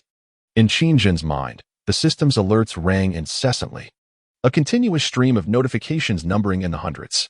This signified that the Zalma Empire had commenced biological annihilation on Quintana. Yet, their ground forces numbered in the millions. Could they truly abandon them? Qinzhen found this difficult to fathom, but now was not the time for contemplation. Indeed, the individual responsible had personally arrived on Quintana to oversee operations. This was troubling. He could not be certain that he could withstand a nuclear blast and remain unscathed. He might very well be vaporized on the spot. "Master, the enemy is executing a nuclear fusion annihilation against the swarm. You must hide immediately." Seeing Qinzhen still staring blankly at the sky, even the system grew anxious for him. Qinzhen retorted, "What do you take me for? A fool?" He hastily issued commands to the burrower. With a resounding crash, the burrower erupted from beneath Qinzhen's feet, swallowing him whole before diving back underground. At the same moment, Qinzhen issued an underground directive to the entire swarm. Almost instantaneously upon the command's issuance, billions of insects on the planet Quintana commenced their excavation. Boom! The first nuclear strike detonated upon impact. A scorching wave intermingled with thick smoke surged skyward, forming a colossal mushroom cloud. The heat wave swiftly engulfed the surroundings, rolling forth with a destructive force. This blast obliterated the insects that had not yet burrowed deep underground. Subsequently, the second and third nuclear bombs followed suit, detonating in succession. Even at a depth of over 1,000 meters, Qin could still perceive the violent tremors emanating from the surface. The nuclear bombardment persisted for 3 days and nights. After this duration, no living organism could survive the intense onslaught of nuclear fusion on the surface of Qin. Once all the nuclear weapons had been deployed, Alade, fearing any remnants of the insects might survive, commenced the landing of troops. I want to ensure that every last insect is reduced to a pile of dead remains. Chapter 82. The Indomitable Cockroach. My Lord Mora, Alade has executed biological annihilation on the planet Quintana. In the cold expanse of space, a six-winged angelic mech was observing the warfare on Quintana. To ascertain whether the swarm truly perished as Qin claimed, Mora, hailing from the second galaxy, instructed Heji to continue monitoring the insect's every movement. Upon receiving the report, Mora maintained a remarkably calm demeanor within the Alliance headquarters. After a brief pause, she commanded, "Detect whether any insects still survive on Quintana. If Alade has indeed eradicated them in one fell swoop, then the so-called insect race in the Copulic sector of the second galaxy is nothing more than a farce. Commander Qin is equally unimpressive, and his fabrications will consequently unravel. He poses no threat whatsoever to the Tianyu clan." Heji acknowledged. "Understood, my Lord Mora." As she spoke, she began to interact with a transparent panel within the mech. The detection commenced. Detection indicates that there are 45 billion life forms on Quintana. Continuous monitoring in progress. Life forms on Quintana are rapidly increasing. Accompanied by the mech system results, Heji's expression turned pale, her face drained of color. Under such a nuclear fusion strike, not only had the swarm not been eradicated, but its numbers were also escalating. Heji hastily reported, "My Lord Mora, the swarm on Quintana." As she spoke, her terrified gaze fixated on the screen displaying the insect population surging by millions, rendering her momentarily speechless. Noticing Heji's stammering report, Mora sensed something was amiss and replied with a hint of urgency, "What is happening with the swarm?" Heji, her countenance grim, responded, "Yes, my Lord Mora. The swarm is increasing at an alarming rate of millions." Upon hearing this, Mora was drenched in cold sweat. Millions? Are you implying that Alade's nuclear fusion strikes not only failed to eliminate a single insect, but instead exacerbated their population? Mora questioned incredulously. Heji confirmed, "Yes, my Lord Mora." With a sharp intake of breath, Mora confirmed once more, her astonishment palpable. She began to entertain the unsettling notion that these creatures might have developed the ability to absorb nuclear radiation, potentially leading to fission, transforming one into two, or perhaps even 3 or 4. However, this was not the case. Under the direct command of Qin, numerous maternal insect bases had been clandestinely buried deep beneath the surface of the Quintana planet as a precaution against nuclear fusion strikes. Unaware of this, Mora was rendered speechless by the shocking revelation. It seemed these insects could withstand any form of assault, effortlessly enduring even such an attack. Heji continued to employ the detection radar to monitor everything occurring on the Quintana planet. Just as the radar scanned an inconspicuous location, alarms blared. "Warning! Warning! Level 10 psychic energy and level 10 life form threat detected." Heji was taken aback, suspecting a malfunction in the mecha's radar system, and rescanned the area. The radar system, however, reiterated its alarming warnings. Trembling, Heji reported to Mora, "My Lady Mora, I have discovered something extraordinary that may leave you astounded." Upon hearing this panicked, disjointed report, Mora's displeasure grew, for she was, after all, a six-winged angel. "Speak quickly, what have you found?" Heji exclaimed in haste. "The commander of the swarm, Qin, is physically present on the Quintana planet." Mora gasped. "What did you say?" Heji continued, "I detected a creature on the Quintana planet that is of the same caliber as the swarm commander, Qin." With a sharp intake of breath, Mora's complexion turned pale. Her fear did not stem from the possibility of Qin's presence on the planet, but rather from the realization that there was another creature of equal rank among the swarm. Perhaps even more. Suddenly struck by a wave of realization, Mora fell into deep contemplation. After a moment, her expression darkened as she commanded Heji, "Relay this information to the fleet of Alade. Inform them that the swarm commander, Qin, the architect of all this chaos, resides on the Quintana planet." Upon hearing this, Heji appeared momentarily taken aback but quickly composed herself. "Understood, my Lady Mora." Meanwhile, Qingjin stood amidst the scorched earth left in the wake of the nuclear explosion. His icy gaze surveying the surroundings with palpable disdain. What a trivial nuclear fusion strike. How many of my insects can it truly eliminate? Quickly gather the crystal minerals. We require more resources to replenish our energy, he commanded. Under Qingjin's directive, thousands of maternal insect bases worked tirelessly to hatch billions of worker insects while simultaneously breeding combat units. The swarm gathered once more on the surface of the Kintia planet, their numbers swelling. The surviving spore cannons reformed their ranks, ready to confront the impending landing of the Zalma Empire forces. At that moment, aboard Aulet's flagship, the radar system operated by the soldiers displayed a flurry of red dots. These red signals rapidly expanded, coalescing into a sea of crimson. The Zalma soldiers were left in a state of shock, their minds swirling, as they shouted, "Report to the commander. A vast swarm of insects has emerged on the surface of the planet Quintana." Upon hearing this alarming news, Allard was utterly astonished and hurriedly rushed to the radar system for confirmation. As he gazed at the glaring crimson expanse displayed on the radar screen, he nearly succumbed to shock. He exclaimed, "How is this possible? Not only have we failed to eradicate these creatures, but their numbers have multiplied." Yet, it was evident that it was already too late. They had dispatched over 100 million Zorma ground troops to the surface. An array of transport vessels surged into Quintana's atmosphere. It appeared that these insects had orchestrated their arrival with meticulous planning, gathering only when the landing commenced. Truly, these creatures were formidable, employing cunning strategies. Allard's mind was in utter disarray. He had been overly complacent. He should have conducted a thorough reconnaissance before deploying the troops. However, he never anticipated that these insects could survive such a cataclysmic assault, and now their numbers had surged alarmingly, threatening his very existence. Qingjin raised his large, expressive eyes, observing the swarm of Zorma transport ships hastily approaching their doom. He could hardly contain his laughter, remarking, "Let them come a little closer before we launch our attack." Just as Allard was at a loss, a sudden communication from Heji caught him off guard. With a whoosh, Heji's image materialized before Allard. He felt a pang of confusion and inquired, "Six-winged angel?"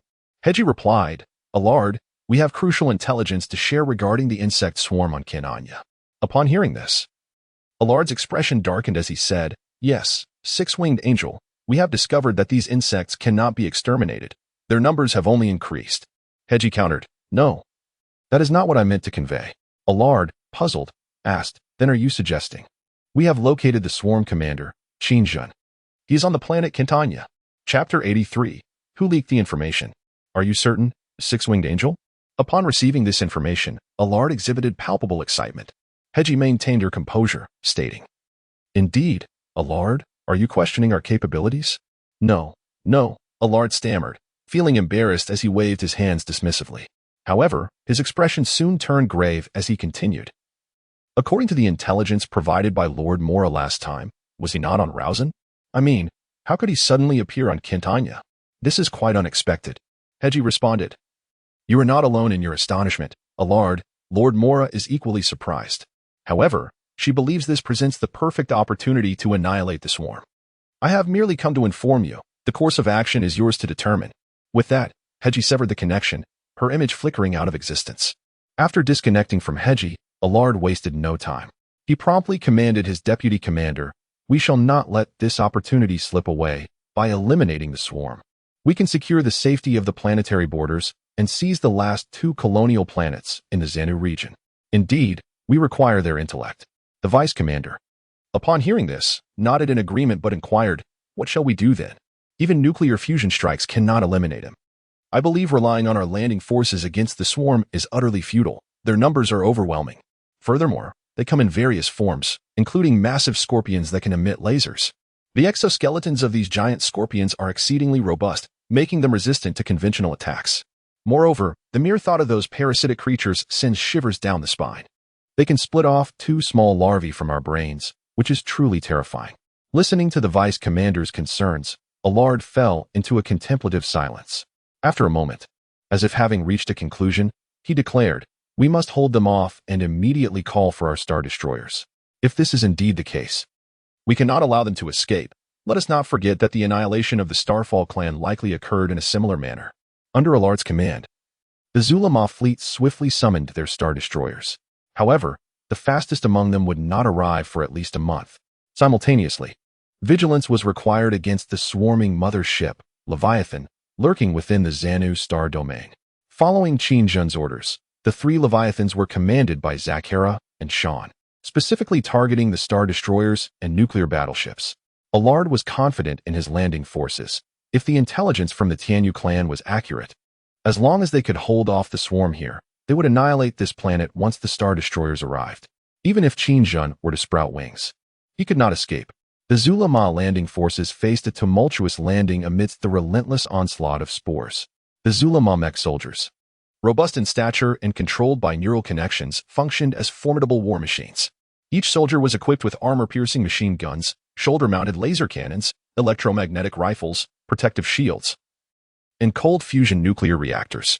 Their armor proved exceptionally durable. Under normal circumstances, 5 level 4 swift jump insects would struggle to contend with a single Zulama mech soldier. However, they were vulnerable to the laser cannons of the laser scorpions and the stings launched by level 5 explosive mutant snakes. A sufficient number of small explosion mosquitoes could also obliterate them. The Thunderbeast posed a lethal threat to the Zulama infantry as well. Yet, this was merely the infantry of the Zulama ground forces. They also boasted heavy energy tanks, armor-piercing artillery, and laser cannons. After successfully landing, the Zulama vanguard launched a fierce counterattack against the encroaching swarm. To ensure the subsequent forces could land safely, they prioritized an assault on the spore cannon clusters. A desperate battle ensued on the ground once more. The swarm fell in droves, yet their numbers seemed inexhaustible. The rapid-fire sounds of countless mech soldiers formed a formidable line of fire. The concentrated barrage shattered the overwhelming tide of swift-jump insects. In truth, these insects were merely level 1 creatures, intentionally hatched by Qin as cannon fodder. He had devised a plan to breed a vast horde of level 1 swift insects to draw enemy fire away. Even though the Zulma forces are well stocked with ammunition, fatigue can still overwhelm them. Thus, bolstered by crystal mines, swarms of billions, even hundreds of billions, of level 1 rapid jump bugs emerged in an endless cycle of hatching. The ground trembled violently as they charged ferociously towards the vanguard of the Zulma troops. Rat-tat-tat. Countless machine guns incessantly unleashed deadly tongues of fire, generating such extreme heat that the barrels glowed a fiery red. The Zulma vanguard found themselves somewhat overwhelmed by the sheer magnitude of the insect horde. Oh heavens! How can there be so many of these damned bugs? No time for complaints, mate. If you don't want your brains devoured by insects, you must remain focused. A few Zulma mecha soldiers rallied each other. They were the lowest echelon of the Zulma Empire. And only by surviving the battlefield could they escape their mecha and attain a perfect corporeal form. Although the swarm surged incessantly, their firepower remained effective in suppression. The carcasses of rapid jump bugs piled high before the Zulma mecha soldiers' defenses, yet the horde charged heedlessly over their fallen comrades, pressing forward with reckless abandon. Even aware of their inevitable demise, they continued to advance fearlessly. Rat-tat-tat. An explosive blast resounded as a shell landed amidst the dense swarm, obliterating a significant portion. Countless Zulma artillery pieces had successfully landed and began unleashing a furious barrage. The rapid jump bugs were shattered in massive clusters, their remains flying in all directions.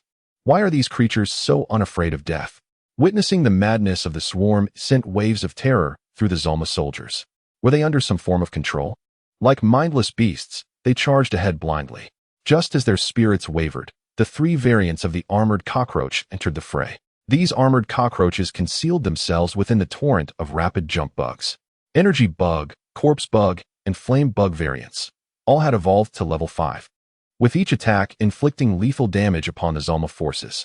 Significant casualties began to emerge within the Zulma ranks. However, Alred did not order his troops to hold the line. Observing the unfavorable tide of battle, he immediately commanded a full retreat.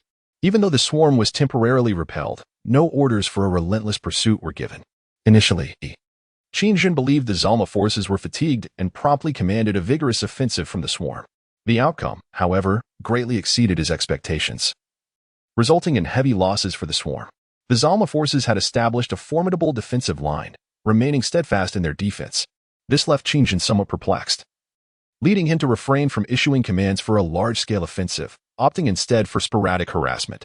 Collecting resources was his primary objective on this planet, aiming to reach level 9 and subsequently hatch a brain bug.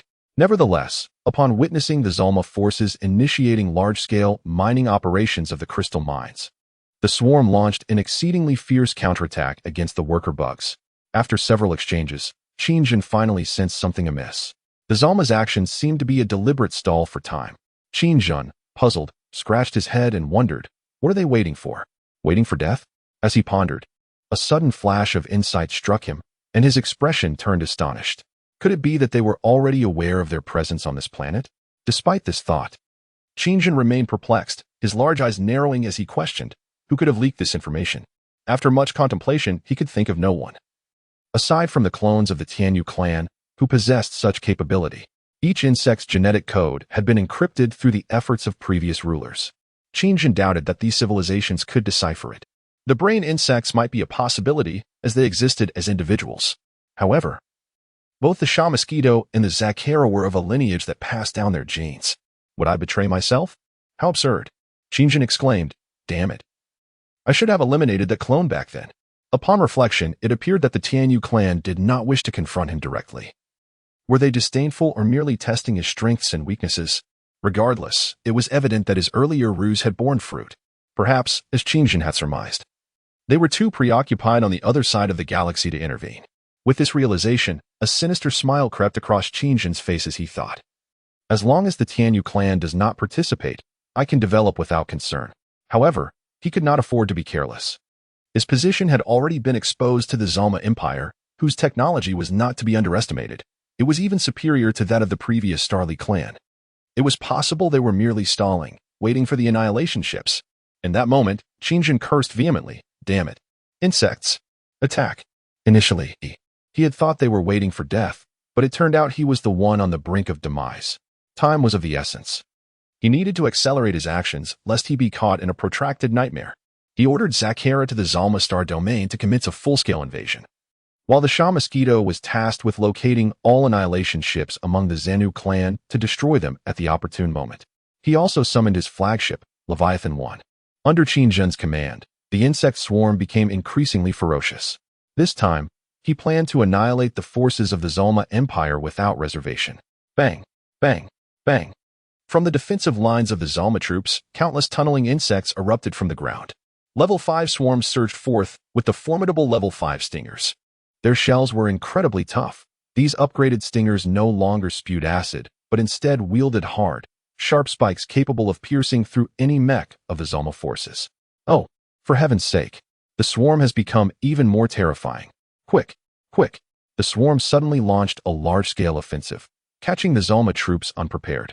With the aid of countless tunneling insects, the swarm appeared at any point along their defensive line. This time, Qingjin dispatched over 100 million explosive variant poison bugs as vanguards. These explosive poison bugs charged into the enemy lines, and upon contact, their internal acid would undergo a transformation, leading to instant self-detonation. However, this time is different. The explosive toxic burst worm, upon self-detonation, inflicts immense damage while simultaneously splitting into two smaller toxic burst worms. Unlike the corpse worm variant that relies on the enemy's carcasses for parasitic division, this creature divides itself after self-destruction, creating two progeny that inflict equal damage. The newly formed smaller toxic burst worms will relentlessly assault the nearest adversaries. Should the initial explosion fail to eliminate the enemy, the resulting two smaller toxic burst worms will continue their self-destructive assault on any surviving foes. In this transformation from 1 to 2, the Zormer forces were caught entirely off guard by the explosive worm variant. Chaos began to ensue within the Zormer ranks. Following Qingjin's directive for the swarm to prioritize attacking their commanders, many units, bereft of leadership, became akin to headless flies. The once orderly interstellar troops were suddenly thrown into disarray. For Qingjin, this chaos was advantageous. The greater the disorder among the enemies, the more favorable the situation became for him. Simultaneously, the giant laser scorpions swiftly maneuvered into optimal attack positions. They operated in groups of 3, with 30 forming a unit, unleashing laser beams from their tails to obliterate the enemy's heavy artillery. The giant laser scorpions, with their rapid movements, high damage output, and remarkably tough exoskeletons, became one of the most feared insectoid units on the battlefield of the Cantania planet for the Zormer forces. Naturally, Qingjin would not remain idle, having been discovered. He resolved not to command from the rear any longer. To swiftly secure the entirety of Cantania, he charged the swarm's plasma orbital cannon. After reaching level 8 of the Dominator worm, he devised the orbital cannon form to strike targets in space. While charging the plasma orbital cannon, he simultaneously summoned the burrowing demon to disintegrate and merge with him, resulting in a colossal creature resembling a small hill. It boasted 3 robust and sharp legs to support its massive body. In Qingjin's view, the triangular stability provided greater sturdiness. With a resounding thud, the ground trembled as the pointed appendages of the orbital cannon creature thrust forcefully into the earth. This plasma orbital cannon form was not the Dominator form, but rather a creation of Qingjin's own design. In simpler terms, to prevent overexertion of his own body while simultaneously enhancing firepower, he disintegrated the burrowing demon and fused with it, transforming into a biological cannon. This formidable cannon featured a vast base formed from the burrowing demon's body, astonishingly capable of rotating 360 degrees like a hydraulic system to adjust its aim. The 8-meter-long, 1-meter diameter cannon barrel was abruptly elevated towards the sky, its dark muzzle targeting objectives beyond the atmosphere. Concurrently, 5 thick, fleshy tubes, as robust as an adult human's thigh, rapidly extended from the cannon's base. These tubular appendages adhered to the cannon barrel. The plasma orbital cannon, compared to the plasma energy cannon of 09, possessed several levels of enhanced power, exhibiting significant advancements in both firing rate and range. Regrettably, he could only fire 5 rounds. Any more would be beyond his capacity to endure. After a brief moment, Qingjin commanded with his thoughts. With a resounding bang, a powerful recoil stirred the dust around the base. The plasma railgun discharged instantaneously, unleashing a beam of energy that surged toward the outer atmosphere at the speed of light. A deafening explosion followed as a starship, caught entirely off guard, was struck head-on by the plasma railgun. In the vastness of space, it disintegrated gloriously like a burst of fireworks, claiming the lives of tens of thousands of Zulma inhabitants on board. Alderd was instantly astounded, exclaiming in shock, "Where did that attack come from?" "Report, Commander, it originated from the surface of planet Quintania." A soldier hurriedly reported, panic evident in his voice. "How is this possible? Those damned insects possess a railgun capable of targeting objects beyond the atmosphere?" Alderd could hardly believe the report. "Although astonishing, it is indeed true, Commander," the soldier replied. "Damn, we underestimated these insects. The intelligence provided by the Tianyu clan was flawed. Activate the shields immediately and prepare to evade." Once the initial shock subsided, Alderd began to contemplate calmly. Why hadn't the Tianyu clan informed them about such a powerful railgun possessed by the swarm? Were they unaware? Or was there a deeper conspiracy at play? Logically, given their technological prowess, 1 or 2 oversights could be excused. Yet, this was a railgun capable of obliterating starships beyond the atmosphere. They were even aware of the rumored swarm commander, Qingjin, being on planet Quintania. At this moment, Alderd was compelled to question the authenticity of this intelligence. He even suspected that all of this was merely a scheme devised by the Tianyu clan. In such circumstances, he could not afford to wait for the arrival of the Annihilation Fleet. No, to be precise, even if the Annihilation Fleet arrived, it would serve no purpose, as they too required time. Boom. Just as Alderd was lost in thought, a plasma railgun struck his flagship with ferocity. Fortunately, they had activated the energy shield, but it was obliterated by this strike, rendering it utterly ineffective. A second hit would spell disaster. Alderd was taken aback. The interval between attacks was less than a minute. "What the hell is happening?" he exclaimed. He promptly ordered, "We must evacuate this star system." The Zulma soldiers were taken aback once more. "Commander, our forces are still engaged in fierce combat with the swarm on the surface." Upon hearing this, Alderd erupted in fury, striking the dissenting soldier unconscious. "Damn it! You always manage to argue with me. Let this commander take your place. We must retreat immediately. The intelligence from the Tianyu clan is erroneous. The swarm on planet Quintania cannot be countered by our fleet.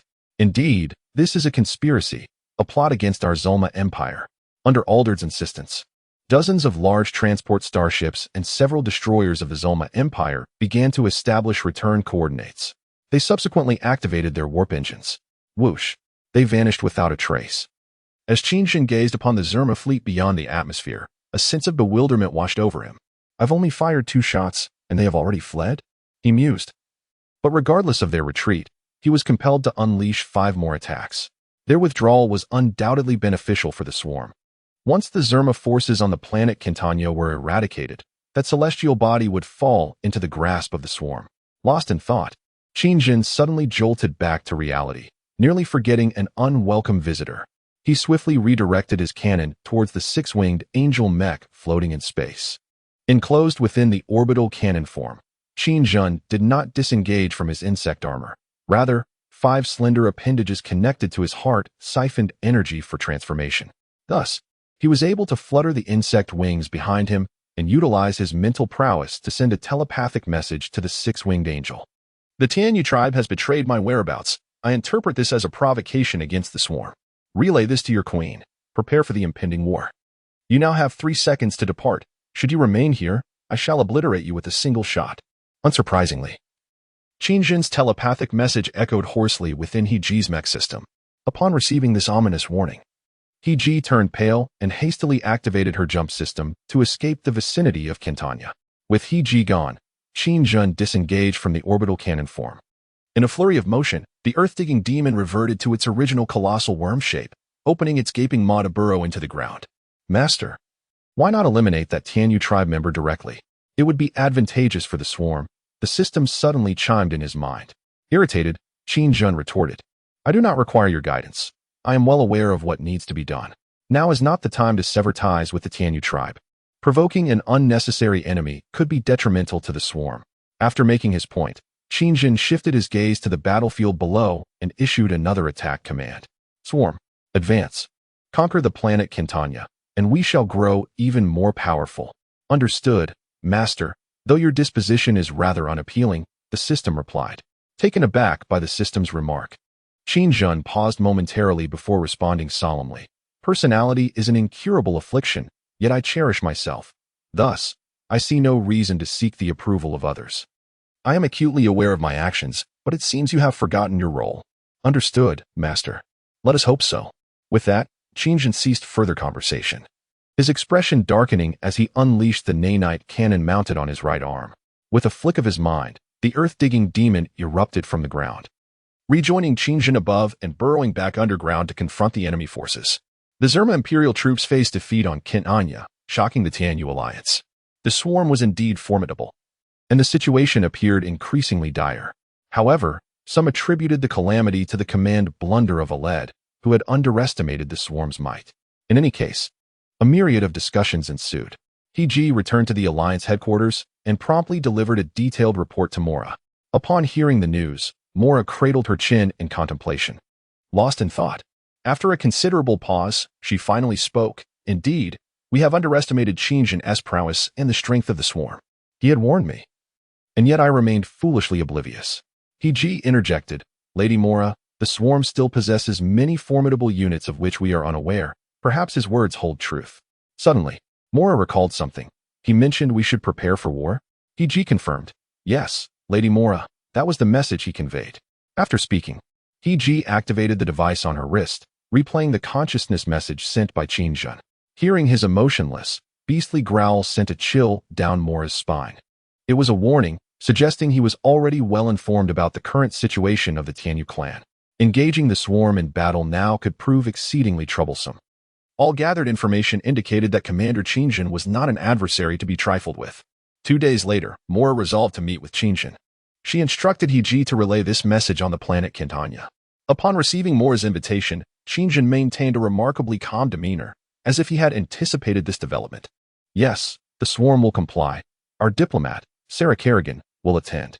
With Qin's reply, Heji took her leave, eager to avoid a direct encounter with him, for she found him terrifying, even for a fleeting moment. After her departure, Qin, after deep contemplation, decided to summon Sarah back. 8 days later, Sarah received the summons and returned to the planet Quintana. Master, I believe I can manage this, she stated, surprisingly undeterred by Qin's intention behind recalling her to the swarm. Recognizing her confidence, Qin gazed at her with his large, penetrating eyes, saying, This will be an exceedingly perilous mission. They may attempt something against you, but I cannot be absent. We need to incubate the third brain bug immediately, while Zakera is executing an invasion in the Zolma star domain. Sarah replied, The swarm knows no fear. They cannot harm me. They fear the master. For you are the strongest bastion of the swarm. Hearing this, Qin's expression darkened as he scrutinized Sarah, noting her unwavering resolve. A long-lost smile escaped him as he remarked, Indeed, Sarah, I may have misjudged you. Perhaps you are not as dreadful as I once thought. The swarm truly requires you. He then transmitted the coordinates of the planet, the headquarters of the Tianyu Alliance, to Sarah's mind. He continued, while I am not one to hold grudges. If you return from this mission lacking even a single hair, the swarm will annihilate the entire Tianyu star system, sparing not even a microbe. Convey this message to Mora. Sarah responded, as you command, Master. With that, she departed alongside Broken Fong. After her exit, the system remarked, Master, I realize I may have misjudged you as well. Qingjin, taken aback, inquired, What do you mean? You certainly have a remarkable ability to speak falsehoods with a straight face, came the reply.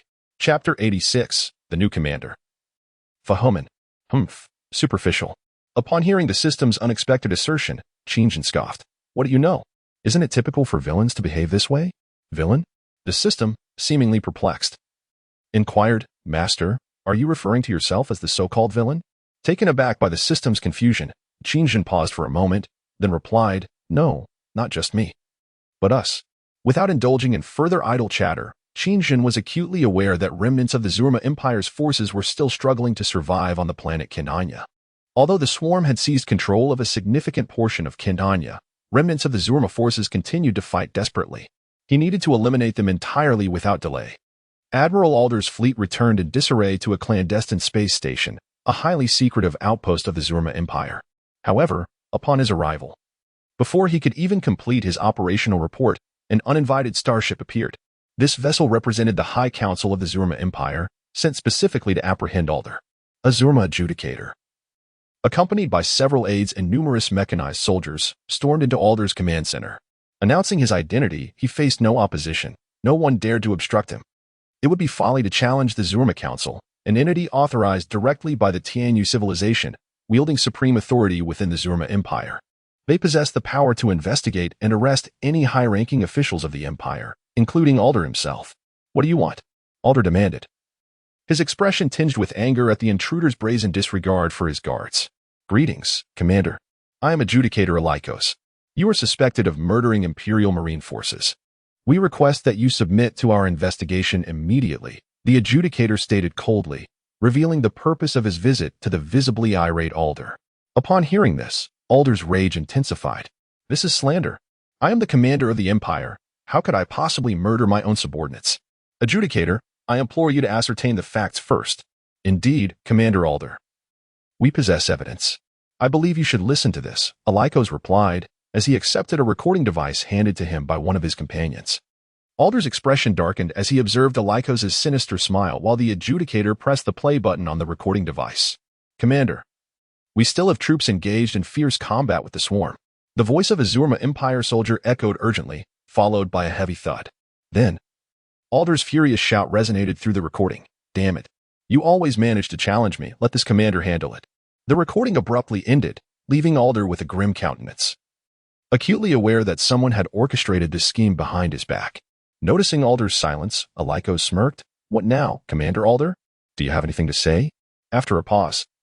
Observing Alder's taciturnity, Alikos relished the moment.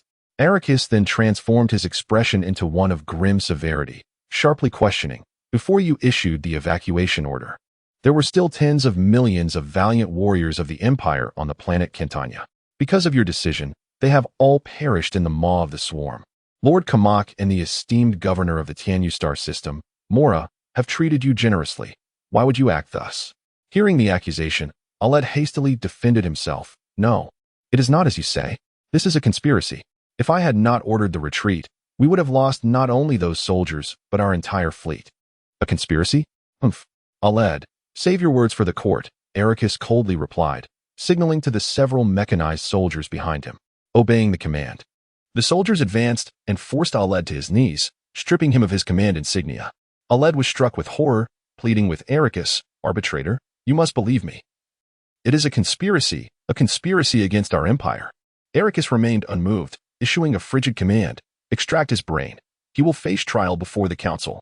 Under Arrakis' directive, the mechanized soldiers pinned Aled down and produced a container filled with liquid, along with instruments resembling surgical scalpels. Aled screamed in terror, No, I demand to see Lord Kamak. The soldiers disregarded his cries, proceeding to forcibly pry open his skull and carefully extract his brain, placing it into the prepared container filled with a specific liquid. Soon after, Aled faced the council's judgment. In the courtroom, a stern judge raised a wooden gavel and struck it down decisively, declaring Aled guilty. He was sentenced to brain death, with execution carried out immediately. An electric gun was employed to reduce Aled's brain to a pulpy mass. The renowned Commander Zerma, celebrated for his great achievements, met his demise at the hands of his own people. Due to the invasion by Zakhara, the Zerma Empire was compelled to appoint a new interstellar commander. Aled had not even had the chance to report the full extent of the swarm's threat to the Empire before being sentenced to death. Consequently, many had not truly witnessed the formidable nature of the swarm, viewing them merely as a group of formidable insects, despite their devastation of the starling species domains. However, the Zerma Empire possessed third-level civilization technology, and it was Aled's betrayal that led to the deliberate sacrifice of Imperial soldiers. Countless Zerma commanders vied fiercely for Aled's former position, ultimately resulting in the ascent of the ruthless female commander, Fazhuman. She perceived this as an opportunity to achieve fame and glory. She would lead a massive fleet to eradicate the invading swarm. Before embarking on this mission, she convened an interstellar press conference in accordance with interstellar customs. Confronted by a multitude of reporters from various civilizations, Fazhuman spoke with unwavering conviction. The swarm has invaded the star domain of the Zormer Empire, and Alred has betrayed the Empire, bringing shame upon Emperor Gajagaja. Indeed, this will result in substantial losses for us. Yet, before me, the swarm shall not prevail. I shall lead our fleet and the brave soldiers of our empire to eradicate them. Victory shall ultimately belong to the Zormer Empire. Countless Zormer citizens were moved by Fazhuman's impassioned speech, cheering her on fervently. She had, indeed, become a half-hero in the hearts of the Zormer people. Meanwhile, Mora observed the images projected before her. She noted Fazhuman's expression of assured triumph and couldn't help but scoff. Fazhuman will pay dearly for her ignorance. And it is precisely for this reason that the demise of the Zormer Empire is fated. This is fortuitous for the Queen. Chapter 87. The staunch stance of Shawa at that moment, a four-winged angel, striding with long legs and crystal high heels, hurriedly approached to report, Lady Mora. A mothership of the swarm has entered the Riel star domain. We are guiding it to the space station beyond the atmosphere. Upon hearing the report, Mora swiftly turned, her expression shifting to one of unease, yet tinged with anticipation. Make arrangements for a reception immediately. This encounter with the swarm will determine the future of our Tianyu civilization. Yes, Lady Mora, the four-winged angel replied, bowing before hastily departing.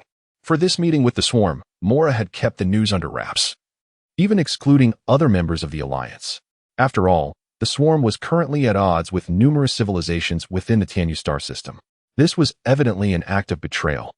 Nevertheless, for them, as long as their own interests were at stake, everything was deemed worth pursuing. Surprisingly, only Shawa arrived for this meeting. Originally, Qingjun had sent Duanya to accompany Shawa for her safety, but upon learning that the mission involved negotiations in enemy territory, Duanya lost interest. Shawa said nothing regarding this. It was Duanya who was met with a sharp kick from Qingjun. Under the guidance of dozens of angels, Shawa soon arrived at the planet Riel, where the headquarters of the Alliance was located. This planet's environment was impeccably preserved, possibly having undergone transformation, presenting a remarkably comfortable and green landscape, exceedingly clean and refreshing. As Shawa entered this star domain, she noticed a small artificial sun beyond the planet's atmosphere. The exceptional preservation of the environment was perhaps linked to that artificial sun. Before long, Shawa, escorted by the angels, stepped into a magnificent and resplendent palace. Mora and Heji had been awaiting her arrival for quite some time. When they beheld the tall Shawa entering with steady strides, both were momentarily taken aback. In truth, none had seen Shawa before. They had only heard from Qingjun that the swarm's diplomat, Shawa Kerrigan, would be attending the discussions. The appearance of the swarm ambassador surpassed everyone's expectations. Initially, they had anticipated that this swarm would resemble a humanoid insect akin to Qingjun, or perhaps a reptile or caterpillar, essentially, something distinctly insectoid. Thus, they were taken aback by her presence. The flowing silver strands of her hair, her exquisitely cold visage, and her crimson eyes did not exude the anticipated bloodthirstiness. Were it not for her fitted, razor-sharp exoskeleton, Mora and her companions might have doubted whether she truly belonged to the insectoid race or was instead a member of the Starborn from the domain of the Starlit tribe. As the swarm ambassador approached, Mora quickly gathered her composure, stepping forward with a friendly smile. Greetings, I am Mora, the governor of the Celestial Feather Galaxy Civilizational Alliance. It is a pleasure to meet you, Ambassador Kerrigan of the Swarm. The Swarm Ambassador replied with indifference, I am simply the Swarm Ambassador. You may call me Swarm. Ah.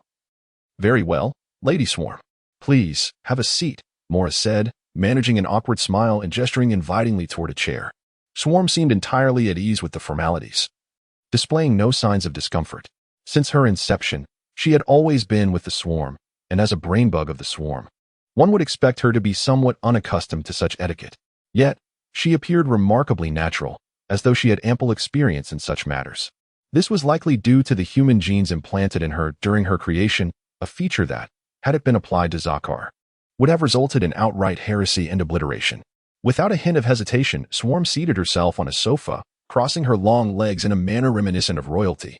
This was advice given to her by Qinshan. Never allow your presence to be undermined, regardless of the circumstances. Once they were settled, Mora shifted her expression and addressed Swarm. We initially intended to invite your commander to discuss matters, but he has not come. Is he preoccupied? Or does he disdain our celestial feather civilization? After listening quietly to Mora, Swarm delicately tapped her neck with a slender finger, causing her exoskeleton mask to retract, revealing her stunning features. With unwavering composure, she replied, Our commander is busy, and I am here to convey his sentiments. If you believe otherwise, I would not be present here. Oh no, to put it differently, I might have arrived in an alternate form. Upon hearing this, Mora and He-Ji exchanged astonished glances, both thinking inwardly, what audacity. However, they refrained from expressing their displeasure. After all, their understanding of the Swarm was exceedingly limited, and the information they had gathered was already enough to instill a sense of threat in Mora. With capabilities like land-based biological railguns and biological aircraft carriers, who could say what other astonishing biological technologies they possessed?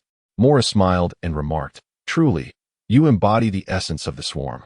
Yet, Lady Swarm, your form astonishes me. I perceive little difference between us. In many ways, you appear more akin to us. Do you not agree? Shaywin coldly remarked. If this is the substance of our discussion, I believe I can take my leave, for the Swarm has no time to indulge in your idle chatter. No, Miss Shaywin, you have misunderstood, Mora quickly interjected. Sensing Shaywin's firmness, let me be more direct. We require the Swarm to vacate the Tianyu star system. Leave the Tianyu star system? Shaywin's expression shifted slightly upon hearing Mora's words, before she regained her composure and responded, We shall depart, but the timing is not yet right. Upon hearing this, Mora's expression darkened. Then when will it be? What conditions are necessary? Shaywin replied, The matter you speak of must be decided by our commander. As for conditions, perhaps there are none, but our commander has stated that the Swarm needs to journey to the fourth galaxy, for there we may find a route back. You intend to go to the Galactic system? Mora and He-Ji exchanged astonished glances at Shaywin's declaration. Indeed, Shaywin affirmed, If you can assist the Swarm in achieving this condition, perhaps we shall take our leave. After a brief moment of contemplation, Mora said, Very well, I need to submit a proposal to Queen Kira. It may take some time to consider. You understand, we have our own concerns. Of course, that is your prerogative, Shaywin acknowledged, but my time is limited. How long will you require? This involves many considerations. In any case, we will expedite it.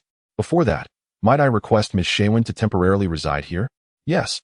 We will notify you as swiftly as possible, Mora assured her. Upon hearing this, Shaywin fell into deep thought, and after a long silence, she replied, That is acceptable. But should you wish to exploit me or harbor other intentions? Our commander has made it clear that not even a microbe can escape the consequences in the Tianyu star system. Chapter 88. Hatching Brain Worm Number 3, a threat? Mora's exquisite, mature features instantly soured at Shaywin's words. Arrogance. Utter arrogance. No civilization has ever dared to speak thus before us. They had already shown considerable restraint toward Shaywin. Yet, she managed to maintain her composure, her expression darkening as she asked, Am I to interpret this as a threat against us? Shaywin coldly replied, Yes. It is indeed a threat. If you wish to test this, then by all means, proceed. Mora's face paled with anger, but for the sake of the greater good, she was compelled to exercise restraint with Shaywin. Suppressing her fury, she continually reminded herself that this was temporary. One day, the angel fleet would reduce these arrogant insects to nothingness. Finally, she adopted a calm demeanor and said to Shaywin, You think too much. We are not as you perceive. The Tianyu people are a race that cherishes peace above all. so there is no need for you to overthink things. In response, Shaywin coldly stated, indeed. As our commander has articulated, we, too, are a race that yearns for peace. Upon hearing those words once again, Mora immediately felt a surge of frustration. Her face darkening as she declared, let us conclude for today. We have prepared a room for Lady Shaywin. I shall promptly submit a proposal to Queen Kira and consider the conditions you require. Please escort Lady Shaywin to her rest.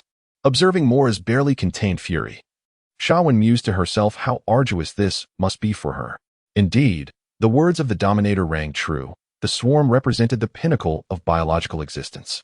With this thought, Shaywin felt no desire to linger any longer, believing the genes of these Tianyu clan members to be woefully inferior.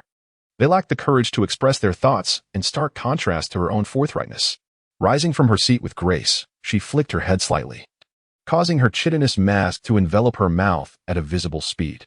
Before departing, she turned back to remind Mora, oh, by the way, Mora, I forgot to mention that our commander once told me that women like you, especially when angered, tend to age swiftly. I sincerely hope his words do not ring true.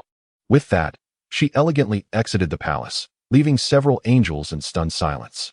Mora, incensed, felt her face flush and her breath quicken through her nostrils, clenching her small hands so tightly that the sound of cracking bones echoed in the air.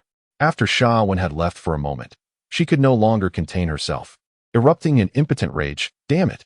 I can't believe I've been provoked to this extent by a mere insect. Cursed bug. The more she pondered, the angrier she became, yet she could only vent her frustration upon the cushions of the sofa. Damn it! Damn it! Accursed insect! Beside her, Hiji looked startled and quickly offered consolation. Lady Mora, do not let anger consume you. We are of the esteemed Tianyu civilization. We are angels. Even if you were to age, I would still care for you. Hearing Hiji's words only intensified Mora's fury, rendering her nearly speechless. Why you? I should truly thank you for your care. Meanwhile, on the planet Quintania, under Qinjin's command, the swarm decisively eliminated the last remnants of the Zerma Empire's forces. Thus, the military operations of the Zerma Empire on Quintania culminated in utter failure, with no survivors.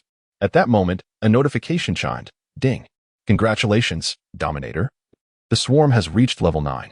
Excitedly, Qinjin hastily opened the System Attributes panel. Name, Qinjin Original Race. Human, Strength, 100, Mental Power, 50, Agility, 100, Status, Excellent. Dominator Level, Swarm Level 9, Energy, 100 Mega, Psychoenergy, 50, Skills, Nano Swarm Cannon. Second form of Swarm Killing Mode, Swarm Biological Orbital Cannon. Haha. Finally reached level 9. Qinjin exclaimed, raising his arms in jubilant celebration. This moment had been long awaited, spanning several years, achieved only through the relentless plundering of resources from multiple planets by the swarm. After the excitement, he immediately commanded, hatch the third brain worm and Leviathan number 4 at once. We need to expand our swarm. Understood, Sovereign. This requires an expenditure of 100 million energy points and 10,000 biomass points. Shall we proceed with the hatching? Without hesitation, Qinjin ordered, commence hatching immediately.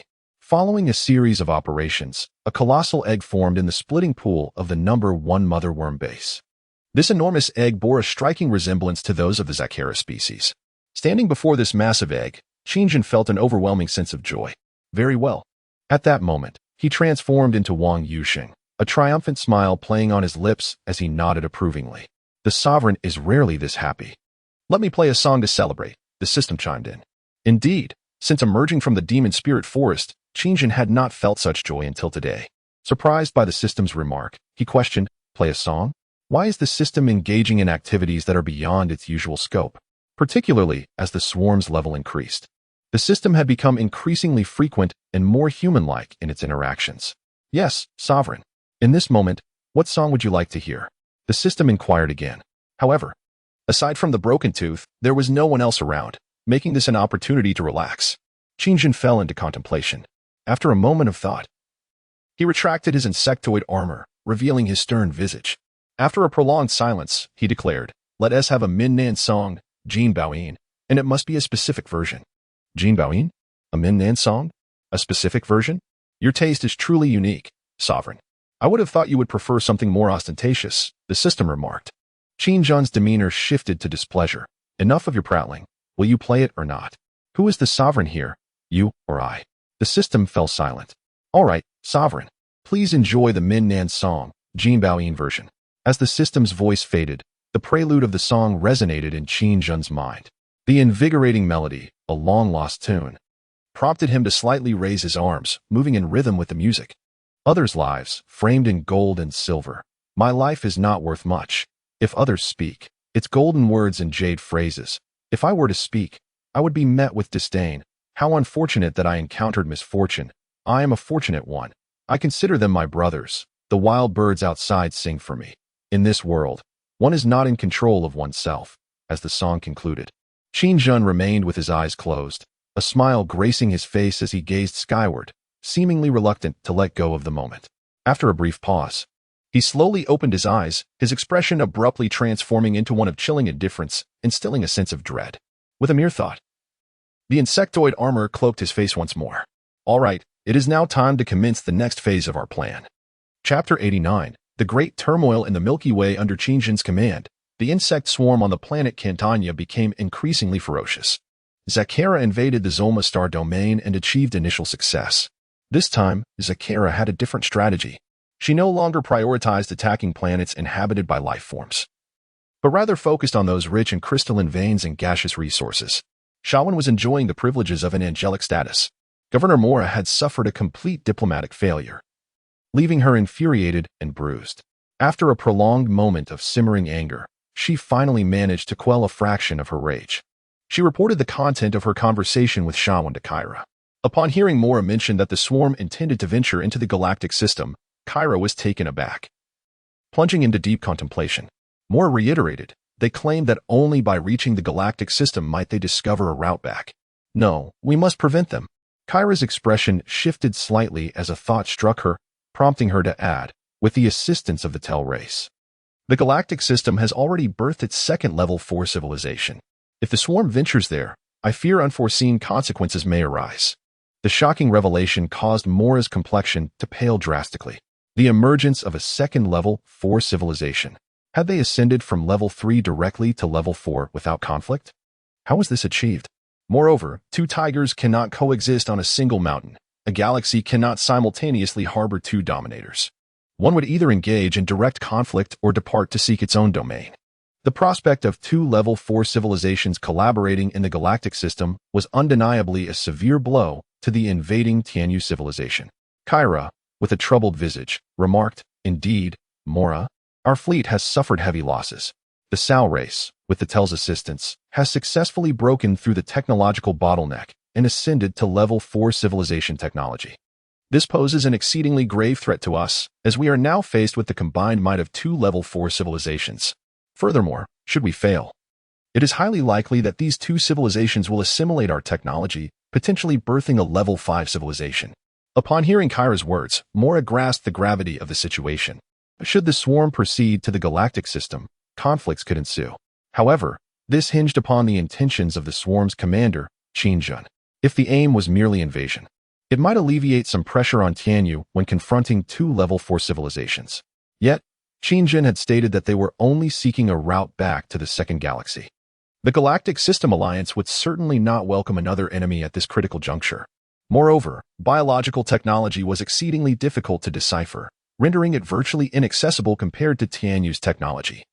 It was plausible that the Galactic System Alliance would forge a temporary alliance with Commander Qin Jun of the Swarm, extending an invitation to combat the Tianyu civilization under the pretext of assisting the Swarm in locating a temporal wormhole or route back.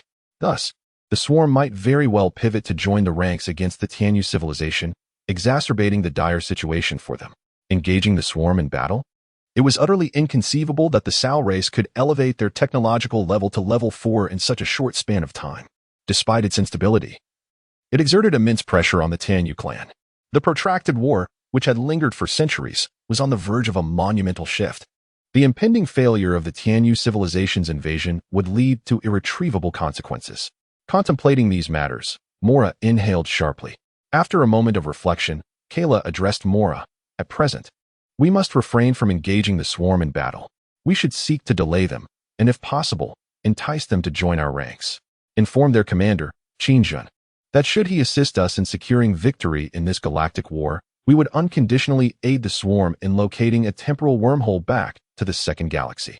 Upon hearing this, Mora was momentarily taken aback. Her expression troubled as she remarked, "But what of the Zalma Empire?" Kayla replied, "Indeed, Mora, the Kamig has been awaiting an opportunity, a chance for revenge against us.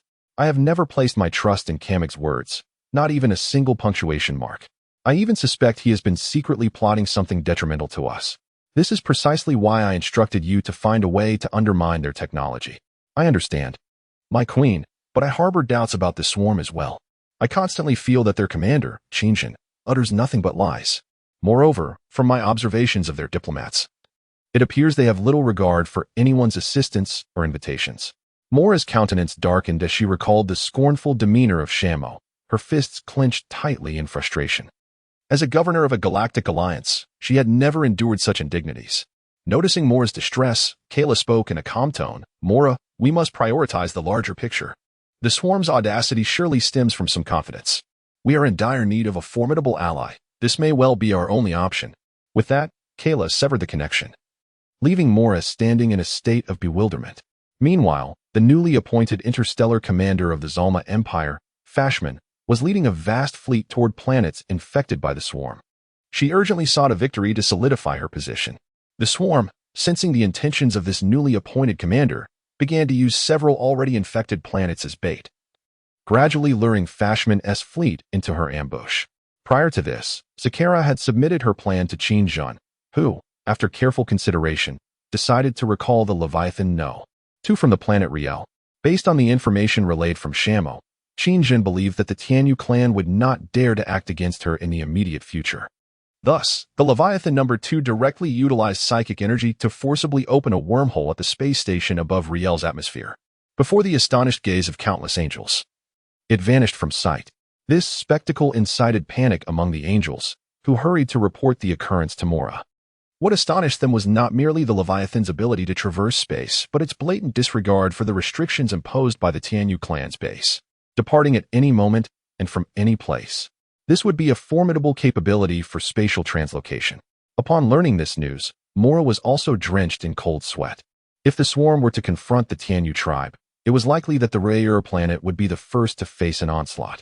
After contemplating for a considerable time, she resolved to once again convene with the swarm's Shah Mosquito. With her decision made, she turned to Heji and said, "Please inform the swarm's Shah Mosquito. I believe a serious discussion with them is in order."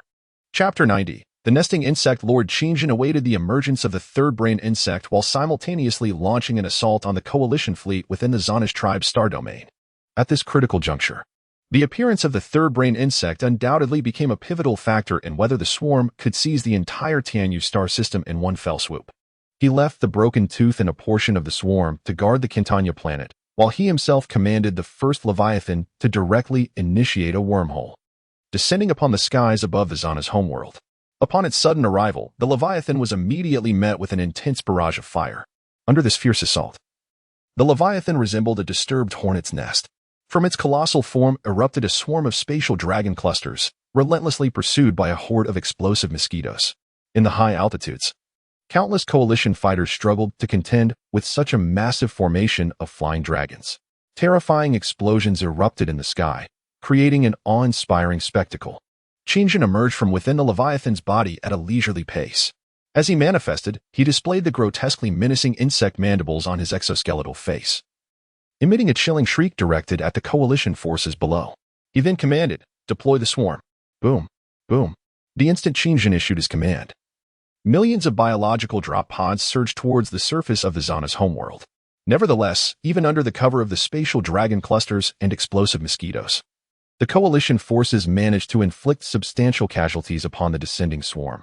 The fortress strongpoints on the Zana's ground posed a significant challenge for Qingjin. It appeared they had made ample preparations for his arrival.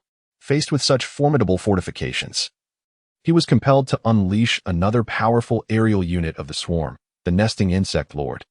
The nesting insect lord is a type of swarm organism unlocked by the level 9 mother insect base.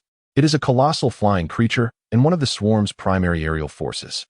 It is no exaggeration to say that the nesting insect lord serves as the bomber for the swarm's aerial battalions. Its form is flat, resembling a gigantic manta ray gliding through the skies.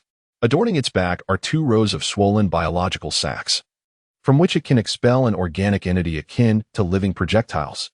These ejected organisms concentrate their assault on the enemy, viciously attacking their targets until either the adversary is obliterated or the entity meets its demise in the attempt. The nesting insect lord's attacks can inflict devastating damage upon immobile fortifications or structures. The biological sacs on its back resemble luminous orbs, capable of rapidly hatching a multitude of parasitic insects. These diminutive parasites not only regulate certain biological functions of the nest insect lord, but also serve as living projectiles. An incessant swarm of parasites stirs beneath the exoskeleton of the nest insect lord. Upon entering the battlefield, the nest insect lord accelerates the aggression and metabolism of these parasites, transforming them into ephemeral yet potent aerial-to-ground weapons capable of effortlessly dismantling soldier armor, mechanical defenses, and structures. The tail of the nest insect lord resembles a large, sharp fishbone, its design incorporating spiked elements akin to a colossal gyroscope, which aids in maintaining balance and determining orientation. This tail structure is directly connected to the sensory organs of the nest insect lord, further enhancing its targeting capabilities. The anterior bone spines on the flanks of the nest insect lord house an evolved glandular system capable of emitting and receiving high-frequency electronic pulses. Each pulse radiates a vast spherical electric field from the organism, enveloping the vicinity and its targets in bioelectric energy. Subsequently, the nest insect lord's keen sensory glands collect and process the received data. After evolutionary upgrades, these glands can undergo mutations, enabling the organism to traverse the cosmos and detect sources of radiation, electromagnetic forces, and light. Strictly speaking, the genetics of the nest insect lord render it one of the most intricate and formidable species within the swarm. However, it possesses a dreadful vulnerability. It is not particularly resilient, as standard firepower can inflict fatal damage upon it. Thus, when deploying the nest insect lord into combat, a substantial swarm is essential to shield its movements. Hatching a nest insect lord requires the sacrifice of a larva, consuming 5 million energy points and taking 5 hours. This lengthy incubation period elucidates its lack of durability. Upon unlocking the nest insect lord and gaining insight, Shinjin developed a profound interest in this creature. He believed there was considerable potential for its modification and mutation. Its exoskeleton required fortification, otherwise, it could at times appear rather ineffectual. Shinjin commanded, "Release 10,000 nest insect lords." In an instant, at the behest of his command, over 10,000 massive nest insect lords unfurled their enormous wings and soared forth from the Leviathan's form. Their colossal size obscured the sky as they moved in unison, casting a shadow over the entire surface of the Xanu race. What are those insects? Oh heavens, a new breed of the swarm. The Alliance forces were once again taken aback, unable to fathom the terrifying capabilities of these newly emerged creatures. Under Shinjin's will, the 10,000 nest insect lords locked onto their targets. The seemingly impenetrable fortresses on the surface of the Xanu home planet became their primary objectives. A dense mass of parasites was unleashed by the nest insect lords, cascading down like artillery shells in a relentless barrage. Looking up from the ground, one could see the sky filled with the parasites released by the nest insect lords. Boom, boom, boom. The parasites fell like rain, blanketing a vast expanse of territory. Within these regions lie numerous formidable firepower fortresses. The swarm has suffered tremendous casualties when confronted with these bastions of strength. Under the relentless onslaught of the nest lord's attacks, the ground fortifications were ultimately obliterated. Witnessing this, Shinjin issued a new command: deploy a cluster of level 5 rapid jump bugs, 1 million level 5 stinging serpents, and 100,000 king beasts. The king beasts are actually the evolved versions of the thunder beasts, boasting a significantly larger size and enhanced capabilities in all aspects. Should this swarm successfully land, the demise of the Xanu tribe would become an irreversible fate. Utilizing the Leviathan's spatial teleportation, Shinjin executed this ambush with precision, leaving the allied fleet utterly unprepared. While they were still foolishly congregating in the outer space of the Xanu tribe, the swarm wreaked havoc across the Xanu homeworld. Calling the fleet. We are under surprise attack. The swarm has begun its offensive. Faced with such a ferocious onslaught, the ground forces of the Alliance quickly found themselves overwhelmed, urgently contacting the cosmic fleet in outer space. What did you say? Where did the swarm emerge from? Upon hearing the call, the commanders of the Alliance fleet were left in shock. We do not know. All we can say is that the ground is on the verge of collapse. Requesting support. Ah, those damned insects. Rat-a-tat-tat. Just as the soldiers' report concluded. The terrifying shrieks of the swarm echoed through the communication device, accompanied by the rapid sound of gunfire. The faces of the Alliance commanders turned as dark as soot.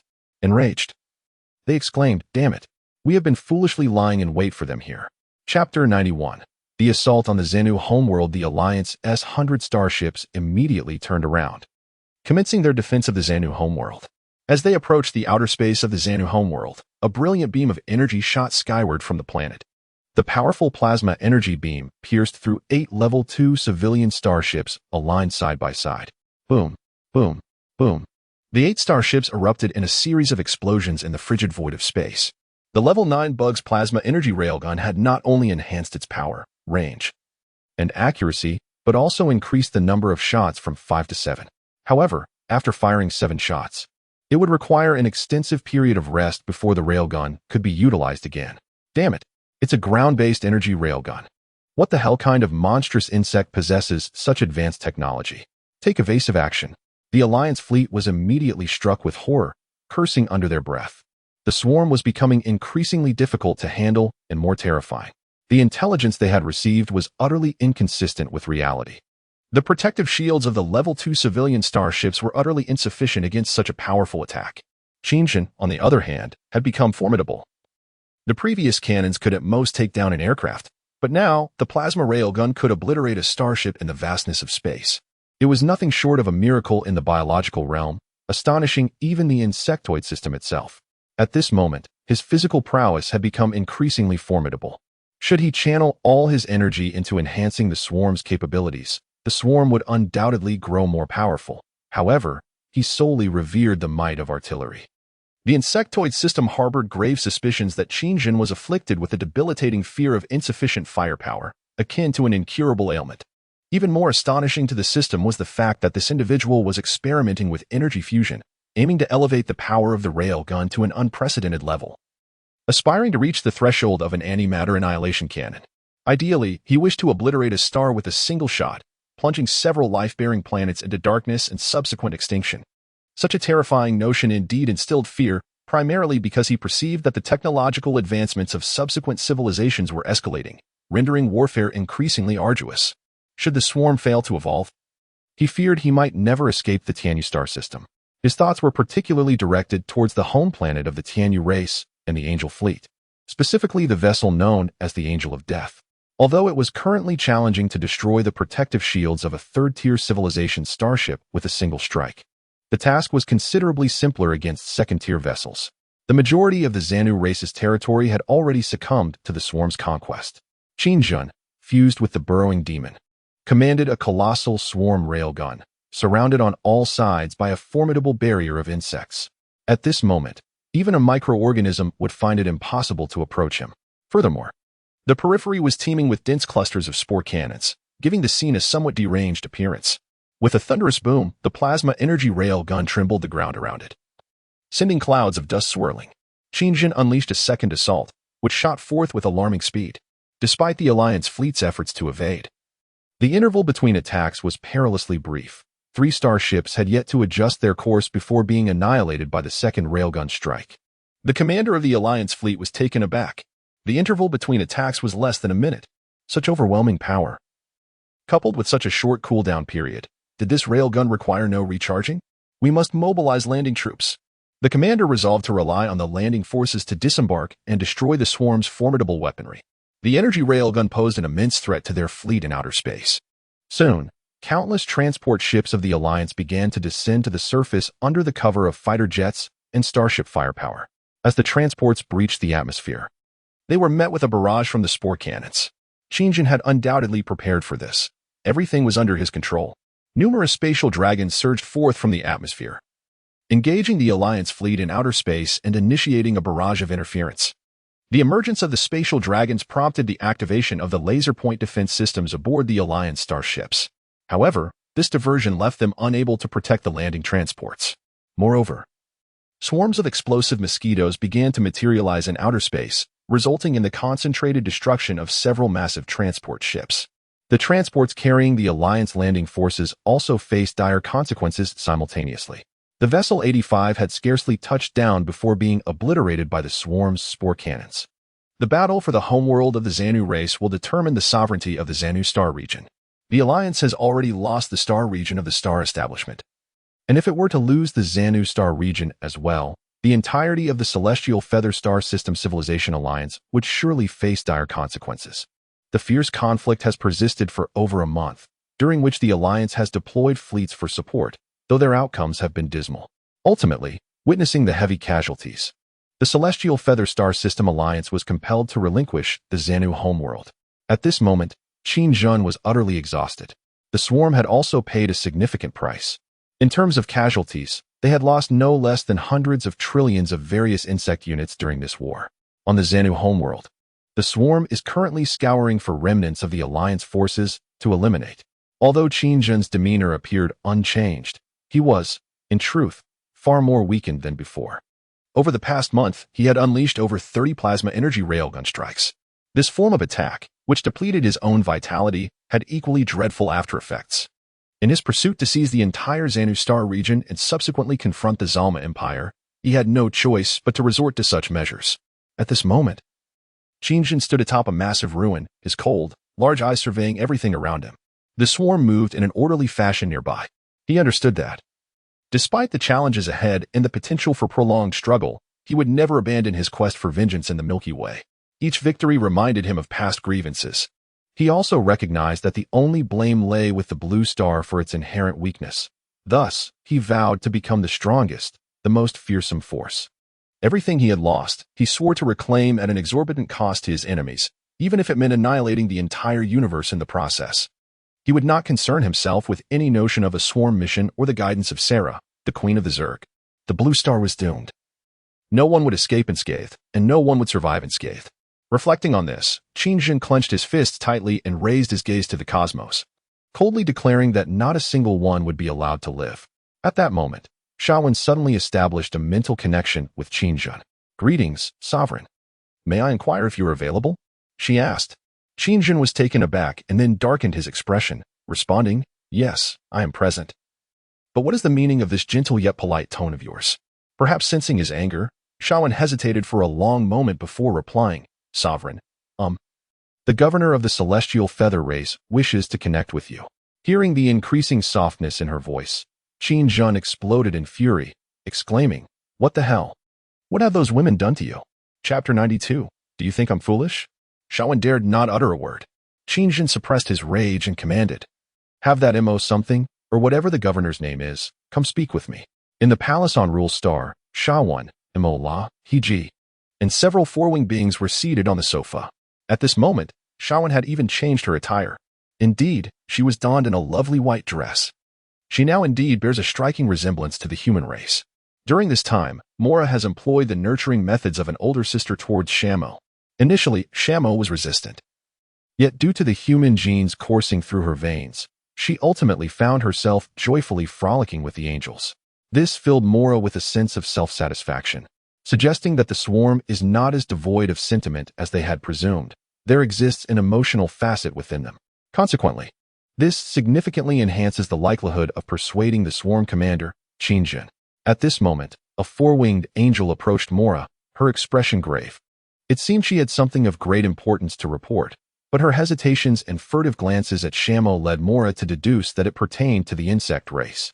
She gestured for the reporting angel to come closer. Once beside her, the angel, with a troubled countenance, leaned in to whisper in Mora's ear, "Lady Mora, the Xanu star domain has fallen to the swarm." Upon hearing this news, Mora's expression shifted to one of shock, followed by a look of dread directed at the silent Shamo, who was presently being urged by Qin Jun to focus her gaze on Mora.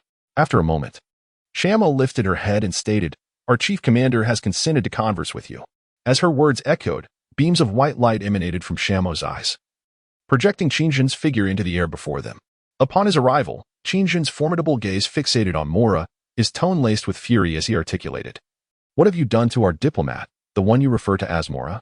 In response to Qin Jun's furious inquiry, everyone, except Shamo, wore expressions of confusion, appearing utterly wronged. Mora, bewildered, replied, "I do not understand. I have not wronged Shamo in any way. We have been getting along splendidly. My name is Mora, Commander. Upon hearing this, Qin Jun's eyes darkened as he scrutinized Shamo for an extended moment, probing the genes within her. He found no discernible changes. Then, recalling the human genes within Shamo, he was taken aback. The system had indicated that Shamo's growth was entirely due to her human genes. This implied that she could ultimately transform completely into a human. The primary reason for suppressing the insect genes was due to her own genetic makeup.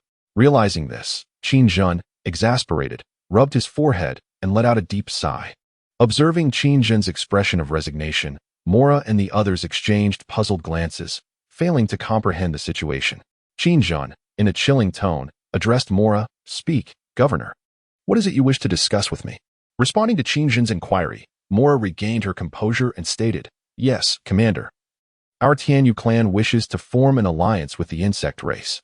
"An alliance?" Qin Jun replied, somewhat taken aback. Mora continued, "Indeed, Commander. Queen Kyra has extended a hand of friendship to the insect race, and we hope for an alliance to be forged." After Mora solemnly articulated her intentions, the atmosphere grew tense. Qin Jun stated, "If this is truly the case, I believe you lack the qualifications to discuss this matter with me. For you do not represent the entirety of the Tianyu clan. As a mere governor, your authority is insufficient." Upon hearing Qin Jun's response, Mora's expression shifted, clearly taken aback. It seemed that Qin Jun held her in contempt. If their ruler, Ward Tianjin, shared such sentiments, then the Tianyu clan was evidently insignificant in his eyes. Doubts began to creep into Mora's mind regarding Queen Kayla's decision and whether it had been a mistake. However, she concealed her displeasure and politely remarked, "I believe I need to connect with our Queen Kayla." With that, she activated the device on her left arm under Qin Jun's watchful gaze. With a swift sound, Kayla's serious face was projected. "Your Majesty."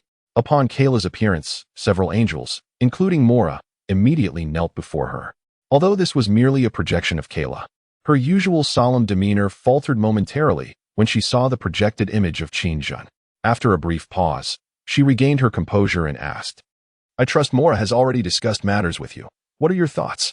Qin Jun replied coldly, "Please be mindful of your tone, young lady." In truth, prior to seeing Kayla, Qin Jun had imagined the 12-winged angel Kayla to be either an elderly woman or a middle-aged matron. He was surprised to find her resembling a mere 17-year-old girl. The audacity of Qin Jun to call Kayla young lady and admonish her tone was an unforgivable disrespect towards the queen. Although Mora and the others felt indignation, they dared not voice their thoughts in the presence of Kayla. Yet, Kayla remained remarkably calm, gazing at Qin Jun for a long moment before saying, "Thank you for the compliment, Lord Ward Tianjin." Upon hearing Kayla utter that name, Mora and her companions turned pale, realizing that this commander of the swarm, Qin Jun, was indeed the ruler Ward Tianjin. Qin Jun was also taken aback, surprised to have been seen through so easily. Nevertheless, he maintained his composure and replied, "I appreciate your compliment, but my name is Qin Jun." Kayla smiled slightly and said, "Very well, Lord Qin Jun. I believe we need to forge an alliance. I understand your desire to return to the second galaxy. We will assist you in locating a spatial wormhole to achieve that, but in return, I require your assistance." Qin Jun inquired, "What assistance?" Kayla continued, "I need your help to combat the Galactic Civilization Alliance." Upon hearing this, Qin Jun did not respond immediately. After a moment of silence, he remarked, "As far as I know, it was you who initiated the invasion against the Galactic Civilization. What has transpired? Are you now unable to prevail? This is rather embarrassing, isn't it?" Kayla sighed deeply and admitted, "Indeed, you are correct. We cannot simultaneously confront two level 4 civilization alliances, even though their technology is somewhat inferior to ours." Contemplating this information, Qin Jun fell silent once more. After a moment of reflection, he stated, "If that is the case, why should I choose to ally with you, the invaders, rather than with those two level 4 civilizations? Do you think me a fool?" Kyla found herself momentarily speechless at Qin Jun's words. She had intended to assert that should he refuse to ally with her, she would summon the angel fleet to confront him. However, upon seeing Qin Jun, she sensed a profound aura of hatred emanating from this Zerg overlord. Such a person must have lost something of great significance, rendering him fearless. Suddenly, Qin Jun inquired, "But I am curious, which two civilizations are you referring to?" Chapter 93, The Victory of Fashman. Upon hearing Qin Jun's probing question, Kyla quickly regained her composure, replying eagerly, "The level 4 mechanical civilization, the turtle. And the recently emerged semi-mechanical, semi-biological civilization, the Level 4 Sal. The Sal? Are you referring to those damn lizard people? Qingjun's fury ignited upon hearing Kyla mention the Sal, his demeanor transforming into a ferocious tempest, exuding a predatory aura that sent chills down the spines of those around him. The others broke into a cold sweat, trembling in fear, nearly gasping for breath. Shaywin was equally perplexed by Qingjun's sudden shift in temperament. While she was aware of his volatile nature, such intense rage was unexpected. Although merely a reflection of his emotions, Kyla too felt a wave of unease wash over her, momentarily stunned by his ferocity. Realizing his loss of composure, Qingjun suppressed his anger with a cough, attempting to alleviate the tension in the air before calmly stating, "All right. I intended to remark that the name Sal bears a slight resemblance to our adversary in the second galaxy, but I must have misheard. They are called the Sabi. And you are indeed speaking of the Sal. There is no connection between them." Upon hearing this, the others displayed expressions of relief as if understanding dawned upon them. Kyla continued, "Although this may place you in a difficult position, we require your assistance, and rest assured, we will do everything in our power to aid you in return." Qingjun replied without a hint of emotion, "You know I do not wish to conceal anything from you. The last civilization that allied with me, the Xingli, has become part of the swarm. Are you not afraid that I might turn against you?" At this, Kyla chuckled softly. "Indeed, Overlord, had this been prior, I might have harbored fear, but now that you have spoken, I believe you would not act against me." Encouraged by her confidence, Qingjun maintained a stoic expression. "I must contemplate this matter further, but before that, the Zerma Empire must pay a price." With that, he abruptly severed the conversation, his figure vanishing alongside his hollow, raspy voice. Once Qingjun had disappeared, Kyla turned her gaze toward Shaywin, taken aback as she seemed to perceive a distinct difference in her. "Shaywin Kerrigan, it is a pleasure to meet you for the first time." Shaywin responded indifferently, likewise. Kyla regarded Shaywin with a serious expression, regardless of circumstances. "I hope you will remain true to yourself and not be swayed by others. Yes, you are extraordinary, and you possess another facet." At this, Shaywin appeared puzzled, asking, "Another facet?" Kyla remarked, "Indeed, Kerrigan, when your other side manifests, it may herald an exceedingly dreadful catastrophe. Remember every word I have spoken." With that, Kyla severed the connection, vanishing without a trace. Shawa was still perplexed by Kyla's words, but she dismissed her confusion and directed her mental awareness towards Qingjun, saying, "Master, the mission of communication has been accomplished. May I return to the swarm?" At that moment, Qingjun had just opened his eyes on the home planet of the Zanru tribe, preparing to proceed to the council hall. Upon hearing Shawa's connection, he paused, contemplating for a moment before replying, "Shawa, perhaps that will bring you joy. If it makes you happy, then pursue it without any psychological burden. This is also my command." Realizing that Qingjun bore no ill will, Shawa felt an odd sensation in her heart and hesitated before saying, "Master," Qingjun interjected, "Indeed, Shawa. The swarm shall not abandon you. The third brain bug has already been born. You need to remain with the Tianyu tribe, monitoring their every move. Aside from the swarm, I trust no one else. If they take any action, I believe you will report it to me." Upon hearing this, Shawa felt considerably reassured and responded, "As you command, Master." Before disconnecting, Qingjun paid little heed to her, as he needed to urgently devise a strategy to attack the Zalma Empire. Other matters were of no consequence to him. "Master, I believe the first brain bug," just as the system's voice was heard. Qingjun was filled with frustration and abruptly interrupted its intended speech, saying, "Do you have a better opinion on the first brain bug?" "Silence yourself." The system replied, "Understood, Master." Meanwhile, under the leadership of Faz-Human, the Zalma Empire's fleet successfully reclaimed 2 planets from the swarm of Zakera. However, these planets were of little value, lacking strategic significance and possessing scarce resources. Zakera had intentionally allowed the conquest, believing it would provide Faz-Human with a taste of success, leading the Zalma Empire to lower its guard against the swarm. She was keenly aware that those who underestimated their foes seldom emerged victorious. Thus she deemed this tactic exceedingly advantageous. Faz-Human, sensing the ease of her triumph, also found the situation troubling. Nonetheless, she would not refuse such a victory at this juncture, as it would allow her to boast throughout the Zalma Empire and even the entire Tianyu Star System alliance. She concealed the true condition of those 2 planets. Upon her victorious return, facing numerous alliance reporters, she declared, "Indeed, we have paid a tremendous price, but we have utterly defeated them. On Lexing Star and Booma Star, The swarm let out harrowing wails. I swear, this shall be the most beautiful sound I have ever heard. Indeed, our fleet shall persist in launching offensives against the planets afflicted by the swarm. They shall tremble in fear. Undoubtedly, the swarm will scurry away from the Empire's domains. However, I harbor no intention of allowing their escape. Perhaps the minds of these creatures are rather primitive. Yet I still deem it imperative to extract their brains to compensate for our losses. The unsuspecting populace of Zorma, along with a multitude of Alliance journalists, have been thoroughly deceived by Fashman's fabrications. The formidable fleet of several hundred starships belonging to the Alliance was brought to its knees by the swarm in the Xanu region. What the Alliance failed to accomplish, Fashman astonishingly achieved. This occurrence not only highlighted Fashman's exceptional command abilities, but also left the faces of all Alliance fleet commanders reddened with embarrassment. Coincidentally, at this moment, several Alliance commanders were seated around a table, reflecting on their recent failures in the Xanu region. However, upon hearing that Fashman had reclaimed 2 planets from the swarm, disbelief swept over them. They promptly tuned into the live broadcast of Fashman's victorious return. Witnessing her nonchalantly proclaim those words, the countenances of the Alliance commanders turned grim. Dark as the bottom of a pot. One commander could no longer contain himself and exclaimed, "Indeed, gentlemen, do you believe her words? I even suspect that the swarm she engaged is of a different species than the one we encountered in the Xanu region." Chapter 94. Fashman's scheme. I sense that something is amiss, gentlemen. Another commander suddenly stood up and continued, "These creatures are not simple. I cannot believe Fashman emerged victorious. It may be a trap.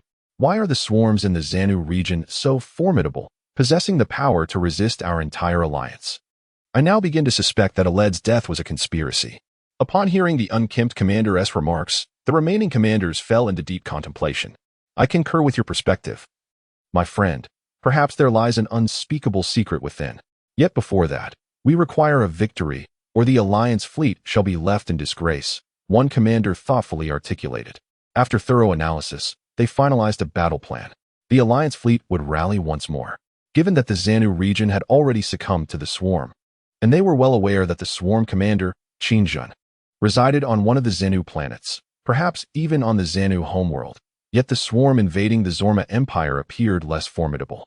Thus, they deduced that the swarm's command was not solely in the hands of Qinjun. The invaders of the Zorma region must be led by another creature. They believed that Fashman had unwittingly walked into the swarm's trap and intended to turn the tables. However, this plan was to remain confidential.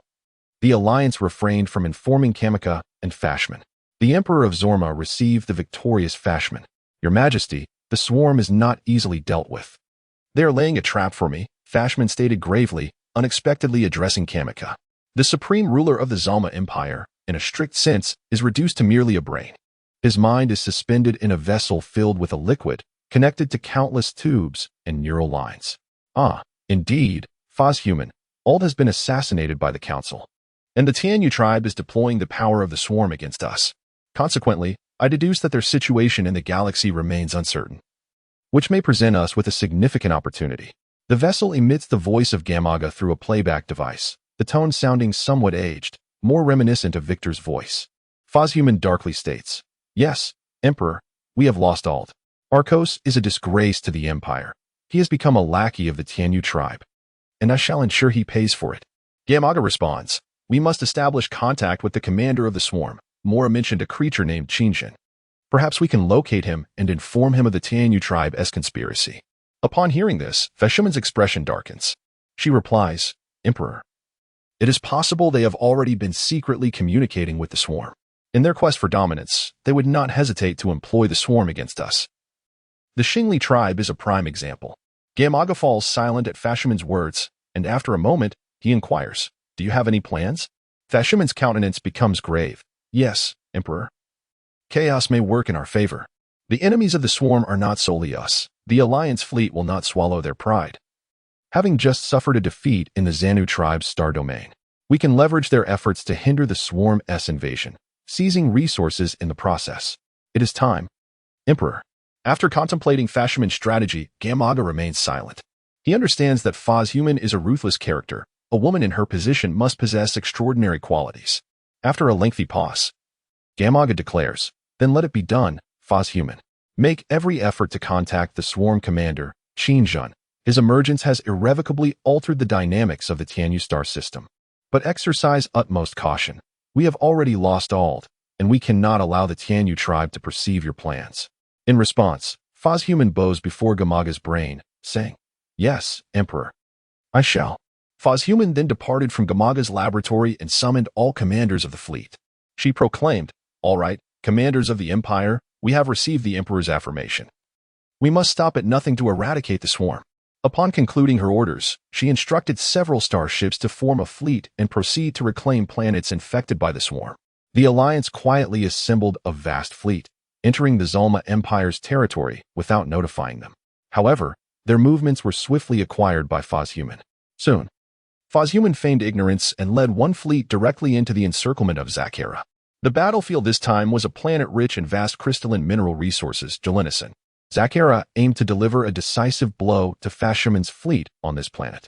However, when she discovered that Fozhuman had only dispatched a small contingent of troops, she began to sense something amiss. Following a fierce battle, in an effort to uncover Fozhuman's plans, Zakera personally appeared on the surface of Gerlinson, ready to consume the captured Zulma commander. She aimed to decipher Fozhuman's strategies. Just as Zakera intended to proceed with her plan, the formidable Alliance fleet suddenly emerged. During this time, they identified the commanding entity of the Zulma star domain as the colossal and ruthless Mother Bug. Seizing the opportunity, the Alliance fleet unleashed a barrage of firepower. Just as Qingjun was preparing to return to the planet Kentanya, he received an alert from the system. Ding. Detecting an incoming nuclear fusion strike. Qingjun's expression shifted in shock. It was not difficult to surmise that Zakara's swarm was facing a nuclear onslaught. Nonetheless, he trusted Zakera. Knowing she was a cunning cerebral bug, he believed she would be safe. However, this time he was mistaken. Zakara's swarm could not withstand the well-prepared Alliance fleet. She had only a single Leviathan. The level 9 Mother Bug base housed merely a dozen creatures. Just as he was about to retreat into the Leviathan, a thunderous explosion erupted. A cataclysmic nuclear detonation resonated across Gerlinson, with a massive mushroom cloud billowing high into the starry sky. The yield of this nuclear explosion reached an astonishing 10 million.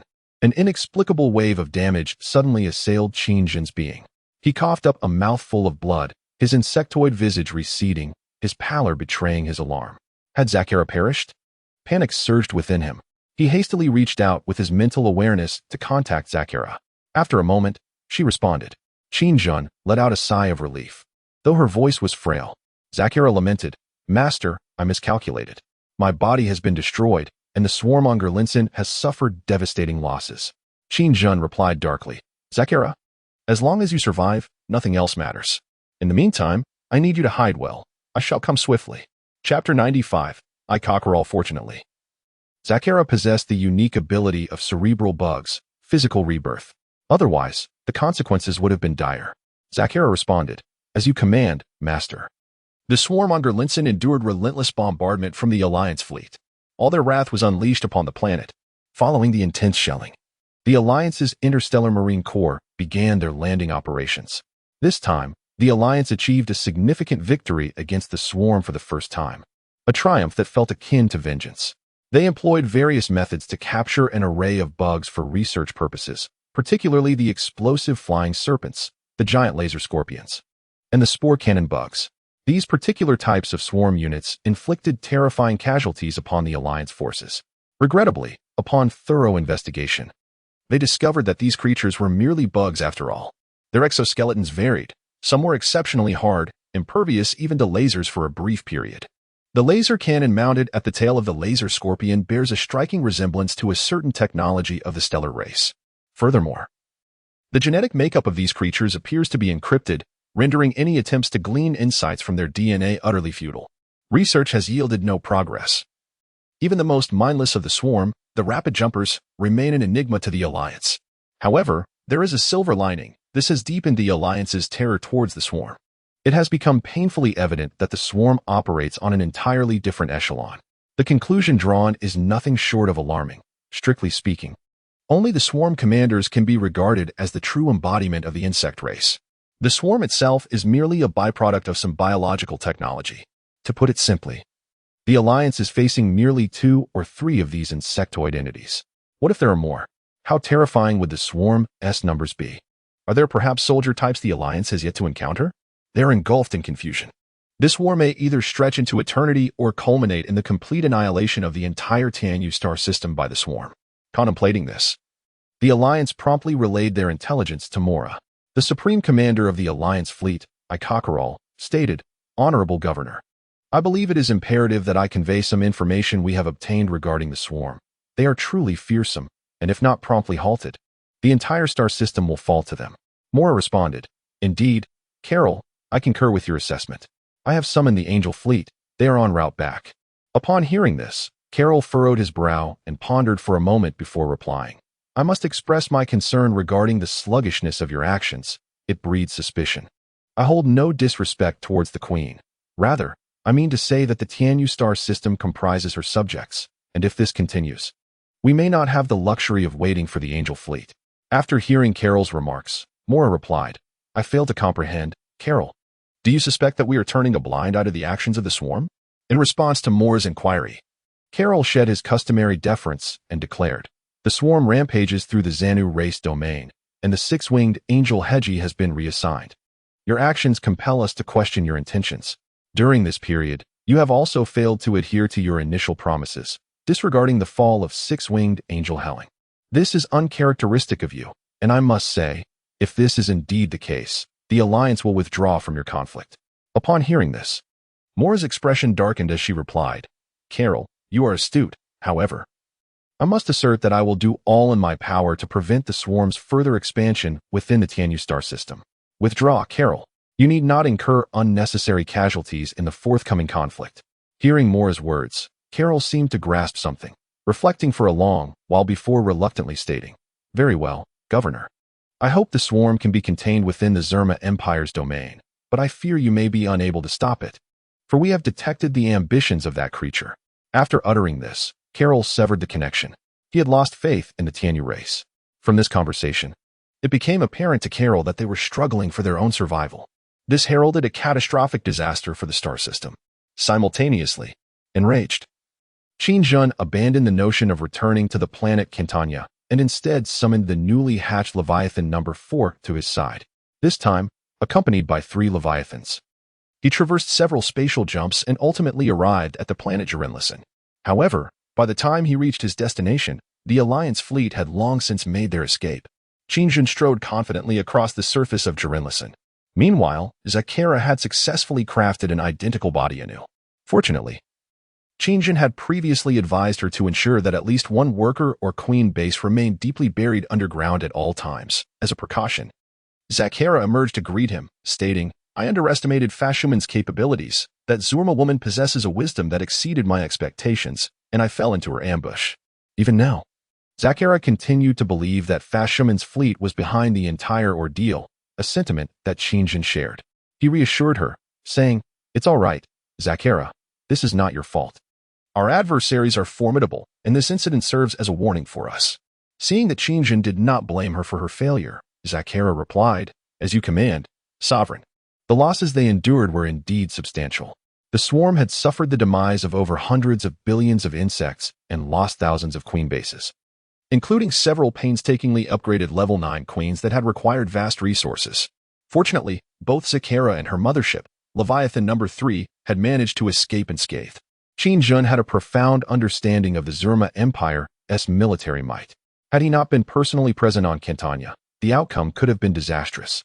The Alliance fleet was equally formidable, boasting greater resources and manpower, along with 2 level 3 civilizations leading their forces. This war would likely be prolonged. Without conquering the entire Tianyu star system, it would be challenging for the swarm to advance to level 12. Just then, a Zurma starship suddenly appeared in the skies above Jirenlison. As the starship emerged, Qin Jun immediately unleashed the cannon mounted on his right arm. Bam, bam, bam. He fired 3 consecutive shots. The nano-insect projectiles, upon reaching midway, instantaneously split into 5 projectiles. Boom, boom, boom.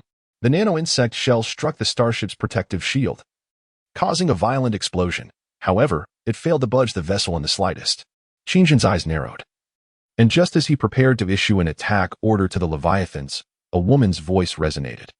Human, utilizing the starship's speaker system, addressed Qin Jun, saying, "No, Commander. I come in peace this time. I would like you to hear the purpose of my visit." Hearing this, Qingjun coldly retorted, "If it does not pique my interest, you know the consequences." Chapter 96, Truly Grateful Sovereign. She is Faz Human, the Supreme Commander of the Zurma Empire's interstellar forces. I believe the swarm cannot trust her. She is more cunning than I, Zakara remarked from the side. Upon hearing Jaka's words, Qingjun directed his mental energy towards the starship and bellowed, "I grant you 3 seconds to descend immediately." Fashman was momentarily paralyzed by Qingjun's commanding voice, but soon regained her senses and hastily signaled her soldiers to gradually lower the starship. "My lord, we can eliminate her here and eradicate future threats," Zakara reminded. It was evident that Zakara harbored a deep desire for Fashman's demise, believing that Fashman was responsible for the destruction of her form, which had nearly led to the annihilation of the Grelithan swarm under her command. Indeed, Zakara felt she had been deceived. After a moment of contemplation, Qingjun replied, "If you believe she is to blame, then how foolish must she be to come here alone with but a single starship?" Zakara, taken aback by Qingjun's words, responded, "I do not understand. Aside from the Zalma Empire's fleet, there are no others in this star domain. Never underestimate our enemies, Zakara, just as they have underestimated us." Ultimately meeting their demise, Qingjun cautioned. "As you command, my lord," Zakara replied. Before long, under Qingjun's watchful gaze, Fashman's starship descended to a lower altitude and released a fighter craft, which landed not far from Qingjun. A woman clad in interstellar military attire disembarked with hurried steps. Approaching Qingjun, she appeared quite impressive. However, Qingjun was aware that her form was composed entirely of some silicon and mechanical skeleton, her true essence being merely a brain. Stopping several meters away, Fashman respectfully addressed Qingjun. "It is a pleasure to meet you, Swarm Commander Qingjun. I am Imperial Interstellar Commander Fashman." Qingjun replied coldly, "Indeed, madam, but I am not pleased. I have just arrived, and my beloved little ones are missing. All thanks to you." In truth, Qingjun already suspected that Fashman's forces were not responsible.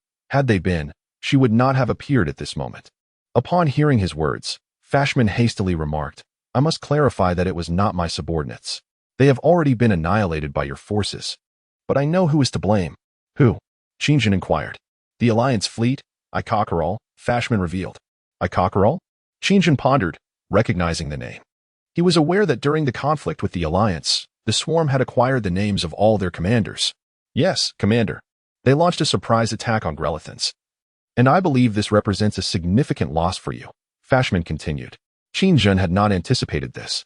Having assumed the attackers would be from the Tianyu clan or the fleeing Xingu clan, led by Shimir, he had never considered that it would be the Alliance fleet, which had recently suffered a crushing defeat in the Xanu clan star domain. Returning to the matter at hand, Qingjun addressed Fashman, "You speak of losses? So, you have come here merely to convey this news to me?" "We wish to discuss matters concerning the Tianyu civilization, indeed, the dominant civilization of the Tianyu star system. The Tianyu clan," Fashman stated with a grave expression. Upon hearing this, Qingjun couldn't help but chuckle coldly within. These civilizations, ostensibly members of the Alliance, were secretly driven by their own ulterior motives. It seemed that his plan would soon come to fruition. Moments later, Qingjun inquired, "What of the Tianyu tribe? If you intend to suggest that they will confront the swarm, allow me to inform you that the swarm is prepared to face any adversary, indeed, all adversaries." "No, that is not my point," Fa Shuman interjected. "What I wish to convey is that the 12-winged Kyra is manipulating you. She considers you merely as a tool to contend with the Zalma Empire." Upon receiving this information, Qingjun hesitated, for he had sensed something amiss. Yet, he was inclined to proceed. He understood that the Tianyu tribe had suffered greatly within the galactic system, and Kyra was apprehensive about the potential fallout should the Angel fleet return in disgrace. Perhaps she feared betrayal from other civilizations? It was evident that the Jayamar were on the verge of rebellion. Unfazed, Qingjun remarked, "Do you truly believe that little sister can control me? Can she command the entire swarm within the Tianyu star system?" Fa Shuman felt a jolt of surprise from Qingjun's words. It was clear that a certain accord had indeed been reached between the swarm and the Tianyu tribe. Kyra had even met with Qingjun, albeit through video. Fa Shuman did not believe Kyra would return to the Tianyu star system because of the swarm. After a moment of contemplation, Fa Shuman stated, "Indeed, Your Excellency. That is precisely why I have come to you. I believe you will find my forthcoming revelations of great interest." Qingjun's tone turned icy as he commanded, Speak. With a hint of cunning, Fa Shuman replied, we possess what the swarm desires. At this, Qin Jun's expression darkened, his large eyes fixated intently on Fa Shuman. Internally, he mused on her cleverness. She understood how to exploit the preferences of others and ingratiate herself. It appeared her schemes were far from simple. Qin Jun demanded, what is it that the swarm needs? I hope your words ring true. Otherwise, I shall shatter your charming cranium and consume your brain. Fa Shuman was taken aback by his words, her mind involuntarily conjuring an image of being pinned to the ground by him, helplessly witnessing him pry open her skull. Each word he spoke was delivered with sincerity, and it seemed he would indeed follow through. Ah, ahem, Your Excellency, you certainly have a knack for humor, Fa Shuman stammered. A hint of fear creeping into her demeanor. After all, the being before her possessed a genetic legacy that would make all others tremble. Qin Jun's gaze deepened once more as he declared, I have no time for jest. I cannot afford to waste even a second here. Very well. The Empire holds thousands of extinct genetic sequences and hundreds of biological storage chambers, along with 10 planets rich in crystalline mineral deposits, Fa Shuman boasted proudly. Upon hearing this, Qin Jun felt a surge of excitement. His eyes gleamed with fervor as he exclaimed, Excellent. I am immensely grateful to you, Madame Fashman, for imparting such crucial information. I shall promptly rally the swarm to launch an assault on your empire. Qin Jun declared, turning to Zakhara, Did you hear that, Zakhara? This will be a war worth fighting. Indeed, the swarm will spare no effort to seize the biomass and gene repository. Chapter 97, The Third Cerebral Insect, Dekaha. Upon hearing this, Fashman was taken aback, exclaiming, Commander, please allow me to finish my statement. Qin Jun, who was about to depart with Zakhara, turned back and said, Given the significance of your revelation, I shall grant you a moment more. Fashman hastily replied, The Empire's gene repository and biomass storage have been secured by the Tianyu tribe, and several six-winged angel mechs have been assigned to guard them. Upon hearing this, Qin Jun's demeanor darkened, and he retorted with irritation, I believe you are attempting to deceive me. Fashman insisted, No, Commander, I understand that you may have reached some form of accord with the Tianyu tribe, which might pose an obstacle for you, but I can assist you. Qin Jun responded, Obstacle? You overestimate your position, madam. The swarm knows no obstacles. Those who hinder the swarm shall face its wrath. Moreover, how did you come to know of any agreement between me and the Tianyu tribe? Fashman hesitantly replied, Is it not so? Qin Jun warned, You must recognize that your prolonged discourse has already exceeded my patience. I advise you to reveal your intentions forthwith. Fashman stated, I shall provide you with the planetary coordinates of the gene repository and biomass. We shall remain non-intrusive for at least a millennium. Qin Jun countered, I could simply consume your brain, and the swarm would still locate that planet. With that, Qin Jun's expression grew dark as he strode menacingly toward Fashman. Yet, she remained undaunted, replying, To safeguard secrets, the Empire has implanted a neural micro-explosive in the brains of commanders of my rank. The moment you touch me, I shall detonate, and you will gain nothing. Upon hearing this, Qin Jun halted, inwardly cursing the situation, realizing that such advanced civilizations were indeed formidable. Seeing him pause, Fashman smiled slightly and inquired, Commander, how do you find this proposition? After a moment of contemplation, Qin Jun replied darkly, Are you not concerned that I might obtain what I desire and then renege? I am not a paragon of virtue or a harbinger of justice. Fashman responded, Indeed, Commander. We can provide the swarm with a continuous supply of resources, including biomass. Fewer enemies and more allies. Does that not appeal to you? The swarm could acquire these resources from the Empire without incurring any cost, merely by refraining from interfering with the Empire's operations for a millennium. I consider this quite a fair arrangement. Hearing this, Qin Jun fell into deep contemplation. Zakhara, standing nearby, expressed her excitement, saying to Qin Jun, Master, I believe this is a most advantageous deal. After a considerable pause, Qin Jun seemed to arrive at a decision. A millennium? In a century's time, should he remain ensnared within the confines of the Tianyu galaxy? Qin Jun vowed never to be regarded as human. Who could fathom what transpires by then? Contemplating this, he expelled a small, black beetle from his mouth. As the beetle emerged from the insect like mandibles upon his face, it promptly unfurled its carapace, fluttering its delicate wings, and buzzed onto the shoulder of Fozhuman. Qin Jun remarked, Merely converse with this beetle, and you shall be able to reach me at any moment. Though it cannot unveil my whereabouts, I also advise against pursuing that course. With those words, he turned and beckoned Zakhara to depart alongside him. Having reached a clandestine agreement with Fazhuman, Qingjun returned with Zakara to the planet Quintania in the territory of the Xanu tribe. A gigantic insect accompanied by Broken Tooth awaited their arrival. In a voice that was both somewhat comical and hoarse, it welcomed them. "Welcome back, my esteemed master. I am the third brain insect, Dekaha." This marked the first male brain insect within Qingjun's swarm. Code name, Dekaha, original species, insectoid, type, swarm brain insect, level, 5, mental power, 10 points, psychoenergy, 5 points, strength, 20 points, agility, 20 points, skills, gene consumption, gene-splitting body. Dekaha was an imposing creature, standing at 4 meters tall. Its form resembled that of a ferocious beast, akin to a diminutive Godzilla, albeit with a distinctively different head. In contrast, its physique leaned towards the corpulent. Its head bore a striking resemblance to that of a rapid leaping insect, and curiously, it possessed 2 irregular right arms, one small, the other large, while its left arm appeared more standard. With 2 pairs of 4 luminous green eyes and rows of glowing bubble sacs flanking its body, it lacked the wings typical of insects, instead adorned with bony spikes reminiscent of those on Godzilla's back. Skill, gene consumption. Dekaha can consume the genes of living beings, subsequently endowing itself with those genes to facilitate its evolution, temporarily acquiring and utilizing the abilities of the consumed life form. For instance, should Dekaha devour a tiger, it would gain the tiger's capabilities for a limited duration. This ability also encompasses a regenerative aspect. If Dekaha sustains injuries, it can recover by consuming living beings, thereby enhancing its survival chances. This includes the swarm itself, such as worker insects. In truth, worker insects face a grim fate, often captured and devoured by other insect soldiers while attending to the swarm's logistical needs. The most formidable aspect of this skill is that Dekaha not only augments itself through gene consumption, but can also transmit the acquired genes and abilities to the swarm via the mental network, enabling the entire swarm to briefly gain those traits. Skill, gene-splitting body. This skill is rather straightforward, exclusive to Dekaha as a brain insect ability. Its physique is a remarkable amalgamation of various genes, enabling it to transform into another creature with an independent consciousness upon shedding parts of its body. This creature obeys solely the commands of the swarm's sovereign and the directive of the Dekahab worm.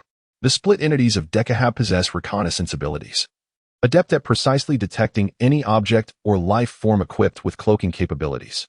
Furthermore, Dekahab's form is endowed with regenerative powers, which, while not as formidable as the rebirth of Zakara's corporeal form, are nonetheless quite impressive. For instance, the loss of an arm or leg poses no significant challenge.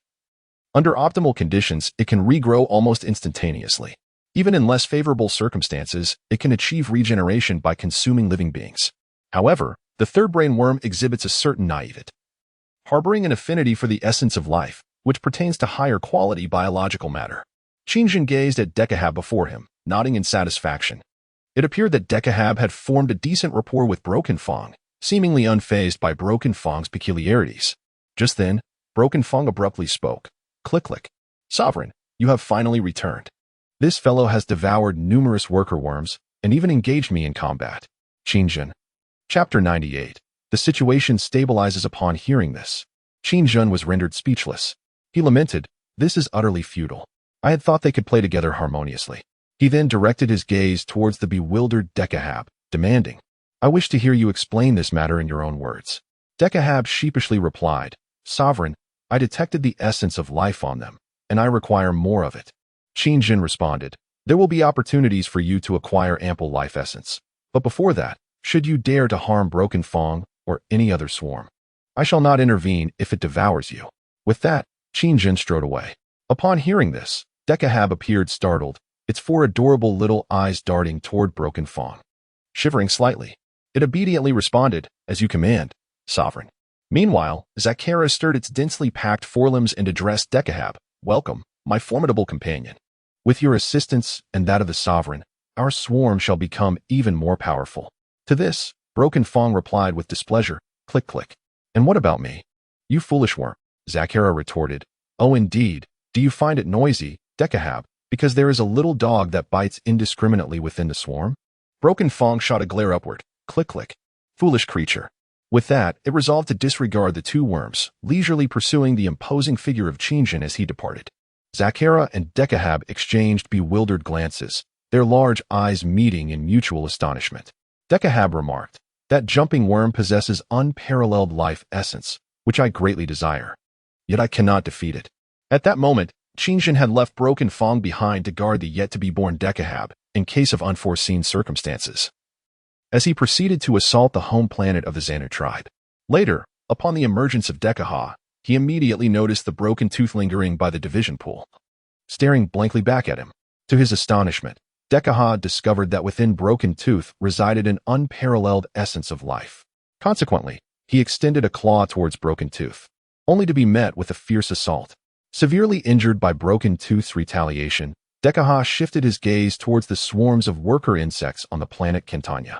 After recovering from his wounds, he remained undeterred and continued to challenge Broken Tooth. This cycle repeated itself nearly a dozen times before the slow-witted Dekaha suddenly realized that this diminutive jumping insect possessed an independent consciousness. Furthermore, through combat, it had evolved to level 9 by devouring its foes. A level 9 rapid jumping insect, Dekaha exclaimed in awe. This creature had evidently synchronized its existence with the swarm's level. In other words, within this swarm, the little rapid jumping insect held the status of an elder, a lordly rank. Unable to prevail in combat, he decided to join it. Thus, Dekaha and Broken Tooth traversed the terrain of Kentanya, exploring crystal veins together, and later burrowing into the earth, awaiting the return of Qingjun. In the subsequent period, due to the Alliance heeding Mora's counsel, Carol announced that as long as the swarm refrained from invading other star domains of the Alliance, they would cease their pursuit of the swarm. Qingjun, however, was dissatisfied with this resolution. Through Mora, he insisted that the Tianyu Alliance take responsibility for the lost swarm on the planet Gelinison. Otherwise, the swarm would not relent. Consequently, under this pressure, Carol reluctantly ceded several resource planets on the periphery of a certain star domain. Moreover, since Qingjun had taken an interest in one planet boasting a vast crystal vein, which had independently birthed a level 6 civilization, the Alliance found itself compelled to violate its own established interstellar regulations, which prohibit interference with civilizations below level 1. Suddenly, numerous transport ships descended, relocating the bewildered level 6 civilization to another planet more suitable for their existence. This action resulted in the civilization experiencing a dramatic leap in technological advancement, akin to the unblocking of vital energy channels. The Alliance felt a profound sense of concern as external factors had led the civilization to prematurely encounter the laws of cosmic civilization, instilling in them a significant sense of crisis. This situation posed the risk of unleashing their latent potential, which Carol closely monitored. Rapid development under such abnormal circumstances could lead to a severe scarcity of resources for that race, drastically altering their psychological state and potentially setting them on an irreversible path, which might, in the future, bring considerable trouble to the Alliance. Yet Qingjun remained indifferent. The more they delayed the relocation, the better. Once the swarm landed, survival would be impossible for anyone.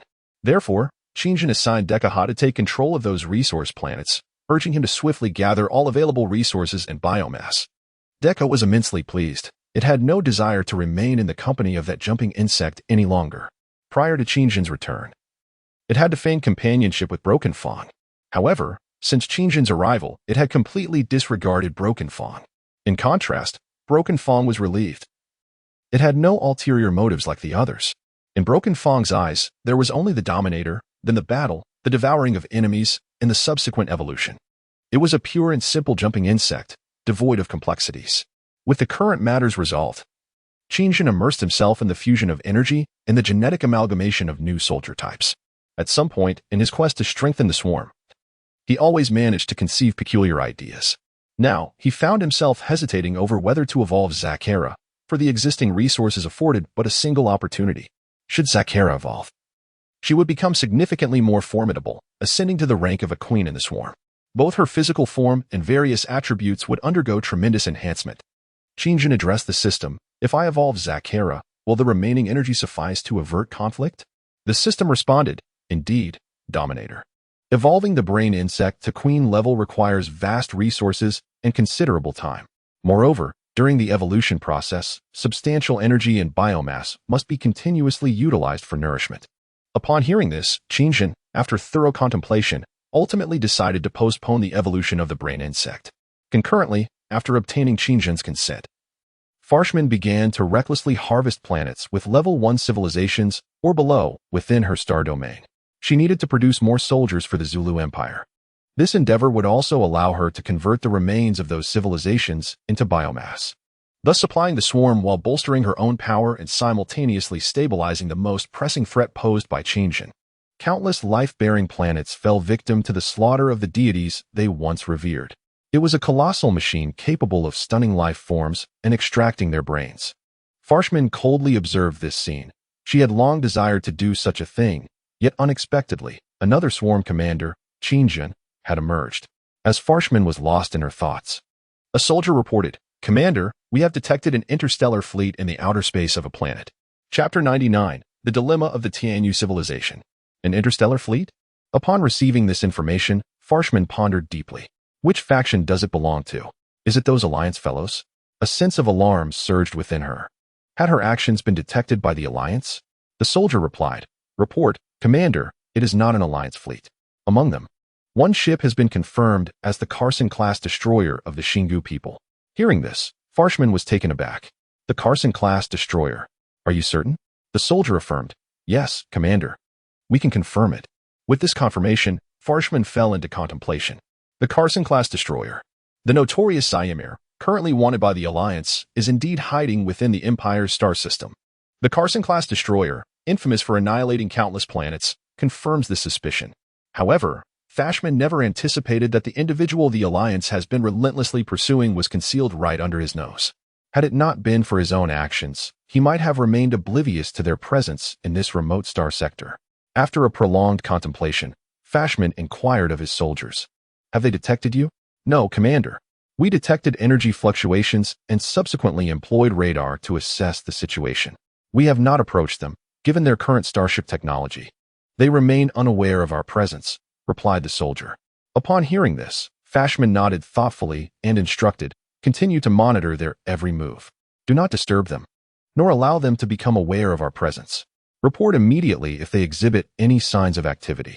Meanwhile, the Tianyu clan's Mora discovered that the swarm had unexpectedly halted its invasion of the Zerma Empire. Everything seemed to fall silent in an instant. Was this merely a prelude to a more elaborate plan? If not, it would surely complicate matters, jeopardizing Kira's scheme. After much deliberation, she commanded Heji to scout the swarm's movements and Farshman's actions. At this moment, Qingjin was devising a combat strategy. However, this plan was not aimed at the Zerma Empire. Rather, it focused on how to acquire the gene sequence repositories and biomass storage chambers mentioned by Farshman. To this end, he first tested the waters with Mora of the Tianyu clan. During a video conference, Qingjin remarked, "The swarm requires additional biomass and living organism gene sequences." Mora responded, "The Zerma Empire possesses technology capable of producing biomass. Perhaps there are resources the swarm could benefit from." Qingjin could not suppress a cold smile upon hearing her words. It seemed she was eager for the swarm to engage in battle with the Zerma Empire. He continued, "Indeed, Governor. The swarm has identified 2 planets within the Zerma star system, where I have received intelligence about significant reserves of biomass and gene sequence repositories." Mora's expression shifted noticeably at this revelation, but quickly returned to normal. After a brief pause, she responded, "Yes, Commander, those are the crimes of Jejia. The Queen has mandated the preservation of those biomass and gene sequence repositories." Qingjin's demeanor darkened as he stated, "You understand, Governor, the swarm must acquire those resources, otherwise, my treasures may become unruly. I mean, they are not easily pacified." His intent was unmistakable: either surrender the items he sought, or the swarm would resort to outright plunder. Mora inhaled deeply at this declaration. In truth, the angelic warrior genes of the Tianyu clan had not been perfected. They needed to study Jiajia's gene repositories to find a solution for the genetic deficiencies within their angelic warriors. The Tianyu clan is in dire need of formidable angelic warriors. Although cloning technology has proven successful, their physical prowess pales in comparison to other civilizations by more than just a degree. They urgently seek a gene capable of merging with and enhancing their corporeal strength, enabling them to pilot even more powerful angelic mechs. However, at this moment, Qingjin has set his sights on that. Mora pondered for a long while and stated, "I must report to the Queen, but before that, I hope your little treasures can exercise patience." Upon hearing this, Qingjin replied earnestly, "Yes, Chancellor, but I cannot guarantee they will wait for long." With that, he ended the connection. Beside him, Zakera expressed confusion, saying, "Master, I do not understand why we must heed their counsel. The swarm requires no such input." To this, Qin Jun replied darkly, "Do not question me, Zakera. Every endeavor necessitates a plan." Zakera responded, "As you command, Master."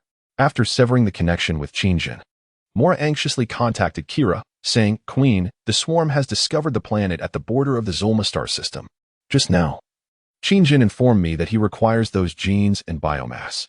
Upon receiving this information, Kira's expression shifted noticeably, and her demeanor took on a hint of anger as she remarked, "Damn it, everything is piling up. It is unwise to provoke the swarm at this juncture." Mora inquired, "What should we do, my queen?"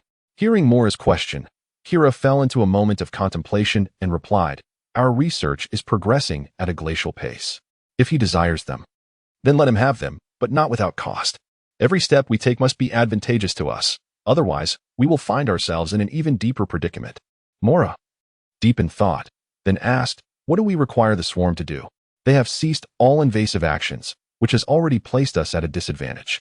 Upon hearing this, Kira furrowed her brow, realizing that something must be afoot behind the scenes. When Mora revealed that the swarm had obtained the coordinates of that planet, she could already surmise what was at stake. Clearly, the swarm was well prepared. Kira suggested, "Perhaps we can have them assist us in creating even more powerful angelic warriors in exchange. Indeed, we are not as adept in the field of biological technology as the swarm." Mora's expression turned alarmed as she cautioned, "My queen, I fear this may lead them to decipher our clan's genetic sequences, which would be a catastrophic outcome. Should we truly allow Qingjin to aid in the creation of angelic warriors? It would inevitably expose him to Tianyu's cloning technology and all the secrets of the angelic warriors, which is one of the core technologies of our clan. Entrusting this to a swarm that poses such a significant threat may not be wise." In response, Kira stated, "We have no choice, Mora. Faced with the alliance of 2 level 4 civilizations, we can no longer afford to be concerned about these matters, compared to being utterly dismantled. This course of action is entirely feasible. Furthermore, do not forget the swarm's true intentions. While they pose a considerable threat, they will ultimately depart." Upon hearing this, Mora's countenance darkened, as she never imagined the Tianyu clan had fallen to such depths. "As the path unfolds, I comprehend, my queen. I believe I discern the appropriate course of action." Chapter 100. The uninvited guest. After receiving Kira's response, Mora prepared to engage Qin Jun once more. Yet, she could not guarantee that he would acquiesce, as all indications suggested that Qin Jun was not one to be easily persuaded. At this juncture, Kira had already sensed the waning influence of the Tianyu clan within the Tianyu star system. After considerable deliberation, she resolved to recall an Angel-class starship from the Galactic battlefield back to the Tianyu star system. This vessel possessed sufficient might to suppress the Kaijia. However, confronting the swarm would prove to be a formidable challenge, for based on the swarm's various manifestations, Kira surmised that they still harbored numerous high-tech capabilities yet to be revealed. It is worth noting that the swarm could engage multiple fronts simultaneously against the powers of the Tianyu star system. Who else, besides Qin Jun, could possibly possess such strength? Even Kira dared not assure that the Tianyu clan could triumph against the alliance without reservations. The swarm was exceedingly formidable. One would morph into 2, and 2 would detonate. The diversity of their units was staggering, their hatching speed astonishing, and their numbers overwhelming. Most alarming was the swarm's possession of advanced weaponry, such as the swarm energy railgun and the biological mothership Leviathan, the 2 units that instilled the greatest dread in the alliance. They believed the swarm could mass-produce such entities. However, this was already the extent of Qin Jun's trump cards. Upon receiving Kira's information regarding the recall of an Angel-class laser ship to the Tianyu star system, Mora contemplated and decided to wait for the starship's return before contacting Qin Jun, as this would bolster her negotiating position significantly. At this moment, the swarm had temporarily ceased hostilities. Qin Jun resumed his frenzied genetic experiments. To facilitate the experiments, he had deliberately hatched 2 mother bug bases on the planet Kinanya, specifically for the purpose of conducting fusion experiments for new units. While awaiting Mora's reply, Qin Jun was immersed in his work, cherishing this rare period of tranquility. However, one fateful day, a sudden notification from the system shattered this serenity. Ding! Master, a colossal psychic energy fluctuation is approaching. Psychic energy level, 85. Upon hearing this alert, Qin Jun was immediately struck with alarm, as if confronted by a formidable adversary. A psychic energy level of 85. What did that imply? A civilization beyond level 7. Where was the enemy? Without a moment's hesitation, Qin Zhen prepared to issue commands to the swarm when a rift in space-time materialized mere meters before him. He was taken aback. He sensed that something terrifying would emerge in the next instant. Hastily, he deployed the cannon from his right arm, readying himself for confrontation. With a whoosh, a masked creature suddenly erupted from the space-time rift. Before Qin Zhen could fully grasp the situation, this unexpected entity struck him with a punch that sent him flying. In an instant, Qin Zhen was engulfed in pain, his body uncontrollably hurtling backward for dozens of meters. With a resounding crash, he slammed heavily onto the ground. You must relinquish the animosity residing within your heart. The civilizations of this universe are not your adversaries. The newcomer, with a pale blue complexion, appeared to be a primate, possessing two round, glimmering eyes that fixated intently on Qin Zhen, who had been forcefully expelled. The energy of the void. Qin Zhen retracted his insectoid armor, revealing his true visage. A powerful blow struck his abdomen, and he gritted his teeth, struggling to maintain his composure. He distinctly sensed that the force behind the assailant's fist, upon contact with his armor, was akin to that which he had encountered on Moncasa. He would not be mistaken. Upon perceiving Qin Zhen's injury, the swarm from the planet Quintana erupted in fury, with the broken tooth and Zakera emitting piercing shrieks that seemed capable of rending space itself. The swarm surged toward Qin Zhen's location. The creature, sensing the swarm's agitation, swiftly unleashed two green energy blades from its arms, teleporting directly behind Qin Zhen. The blades were poised at his throat, and it declared, "Command your swarm to withdraw. My intention in seeking you is not to engage in combat." Its voice resonated as though it had no mouth, possessing a heavy timbre. Qin Zhen was taken aback, pondering the identity of this being. It clearly had the power to eliminate him, but refrained from doing so. The swarm surrounded them, menacingly awaiting Qin Zhen's command.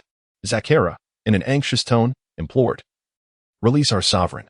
The swarm will allow you to depart." Upon hearing this, the being smiled and remarked, "It appears she was not mistaken. The swarm has been reborn in this universe, giving rise to a new sovereign and a new swarm." The system exclaimed, "Dark Sanctuary Warrior." Upon receiving the system's notification, Qin Zhen became intrigued, realizing that the system had identified the entity that had captured him. "I am Zedna, a Dark Sanctuary Warrior. I have come to you with an urgent matter to discuss, and my time is limited. I must leave before the rift in space-time merges," Zedna stated to Qin Zhen. With a cold smile, Qin Zhen responded, "I see. I understand. Speak." He then gestured for the swarm to withdraw. Zakera, still apprehensive, cautioned, "Sovereign, I sense that this life form is perilous. I do not trust him. He poses a threat to the swarm and must be eliminated." Zedna replied with grave seriousness, "Listen. I harbor no ill intentions. I have only 1 to 2 minutes to convey my message. You must allow me to finish." His expression was tense, glancing occasionally at the slowly converging rift in space-time. In response to this, Qin Zhen addressed Zakera, "Let the swarm retreat. If you truly intended for my demise, I would have perished moments ago." For the swarm, Qin Zhen's command was absolute, and Zakera had no choice but to lead the swarm away. Even as the swarm withdrew, Zedna did not release Qin Zhen, sensing that this being was contemplating how to counter him. Simultaneously, he felt a surge of alarm. In such a moment, one should prioritize self-preservation, should they not? As the newly appointed sovereign of the swarm, you must heed my counsel and relinquish the animosity that resides within your heart. For a greater calamity looms on the horizon. All universes shall find no refuge. The mission of the swarm is now entrusted to you. We share a common adversary, and your collaboration is essential to withstand this impending disaster." Zedna, witnessing the imminent convergence of the temporal rift, grew anxious. "Oh, damn it. Time is of the essence. You must remember every word I utter." With that, he executed another swift teleportation, leaping into the merging rift. Before Qin Zhen's astonished gaze, the rift gradually fused and then vanished. Zedna came and went in a flurry. Were it not for the lingering pain from that punch, Qin Zhen might have dismissed the recent events as mere phantasm. After a considerable time, Qin Zhen regained his composure and exclaimed, "What the hell? Could you clarify who exactly we are to resist?" Chapter 101. The laser angel ship this time. However, Qin Zhen was profoundly shaken. The energy of the void re-emerged. But unlike his previous encounter on the planet Moncasa, which was a serendipitous occurrence, this time it had directly traversed an entire universe, utilizing the temporal rift to locate him. What could possibly account for this? After a moment of silence, Qin Jun addressed the system. Do you recognize that individual from earlier? Indeed, Sovereign. According to swarm data, that being is referred to as a star spirit, a divine civilization from the second galaxy in the Copper Star region. The star spirits are divided into two factions, the Holy Hall Knights and the Dark Holy Hall Knights, and the one who just appeared belongs to the latter. The Dark Holy Hall Knights possess void psychic energy, which poses a lethal threat to both the brain bugs and the Sovereign. Strictly speaking, they have the capability to eliminate both you and the brain bugs, the system elucidated. Upon hearing the system's response, Qin Jun exclaimed in astonishment. So there truly exists a second galaxy? Yes, Sovereign. Multiple universes exist. Have you not been aware of this for some time? The system retorted. In truth, ever since the incident on Mount Casa, where he was thrust into a vision by the Minotaur chief, his consciousness had become suffused with vague information, much of which he could not clearly ascertain. Yet, one name resonated clearly in his mind, Saranaga Sharakirigan. Given the current circumstances, Qin Jun took the opportunity to inquire further. And what of Saranaga Sharakirigan? Is she also a star spirit? I have an incessant feeling that she frequently appears in my visions, emanating an inexplicable familiarity while speaking to me of submission. As he spoke, Qin Jun rested his chin on his hand, deep in thought. To be precise, her name is Sarah Louise Kerrigan. She was once the most exceptional leader of the swarm. Originating from the second galaxy, much like yourself. Endowed with formidable psychic powers, she was chosen by the first sovereign of the swarm, who subsequently implanted powerful genes within her, thereby transforming her into the first queen of blades of the swarm. Strictly speaking, the myriad of units within the swarm today were all conceived by the queen of blades. Kerrigan, the system candidly revealed to Qin Jun. Upon hearing this, Qin Jun was taken aback, sensing an inexplicable disquiet yet unable to articulate it. He inquired, "What else do you know?" The system responded, "Master, I only possess this knowledge. After all, I too am a creation. If we are to discuss such matters, I likely know even less than you." Qin Jun, incredulous, retorted, "Surely, as a Zerg system, you must have clarity on these matters." The system replied, "As you have stated, I am merely a Zerg system." Qin Jun expressed his skepticism, "I doubt that you are." The system affirmed, "I am, Master." Qin Jun scoffed, "Indeed, you are." The system continued, "I was indeed created by someone, and I suspect that the one who fashioned me has already become the Queen of Blades of the Xel'Naga." Upon hearing this, Qin Jun's expression darkened, and he fell silent. It felt as though his ascension as the Zerg Overlord had been orchestrated by another. Regardless, he resolved to exact vengeance first. After a long while, Qin Jun muttered to himself, "You asked me to relinquish my hatred? Were the roles reversed? Would you be able to let go? Those from other universes speak so readily, thinking they can control me? They shall see." With that, he cast the matter from his mind. In his view, the Zerg must be obliterated, and no one could sway him otherwise. A month later, Mora re-established contact with Qin Jun. She stated, "There is research from our Tianyu faction on a planet within the Zulma star domain. Perhaps we can discuss it." Hearing this, Qin Jun asked, "So you do not intend to relinquish it to me?" Mora replied, "We can offer it to you, but the queen has a condition." Upon hearing of a condition, Qin Jun's expression darkened. "What is the condition?" Mora stated, "Our Tianyu faction seeks to possess a more formidable physical prowess to pilot stronger mechs. Yet our research has yielded no progress. The queen believes you may possess a solution." Upon hearing this, Qin Jun was momentarily taken aback, his uncertainty evident as he questioned, "Did I hear you correctly, Commander? You just proposed that I assist you in creating a more powerful physique?" Mora's demeanor was resolute as she affirmed, "You heard correctly, Commander. What do you think of this proposition?"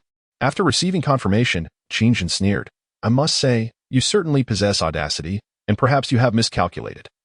I have a considerable likelihood of becoming your adversary, possibly after this conversation, or perhaps even now."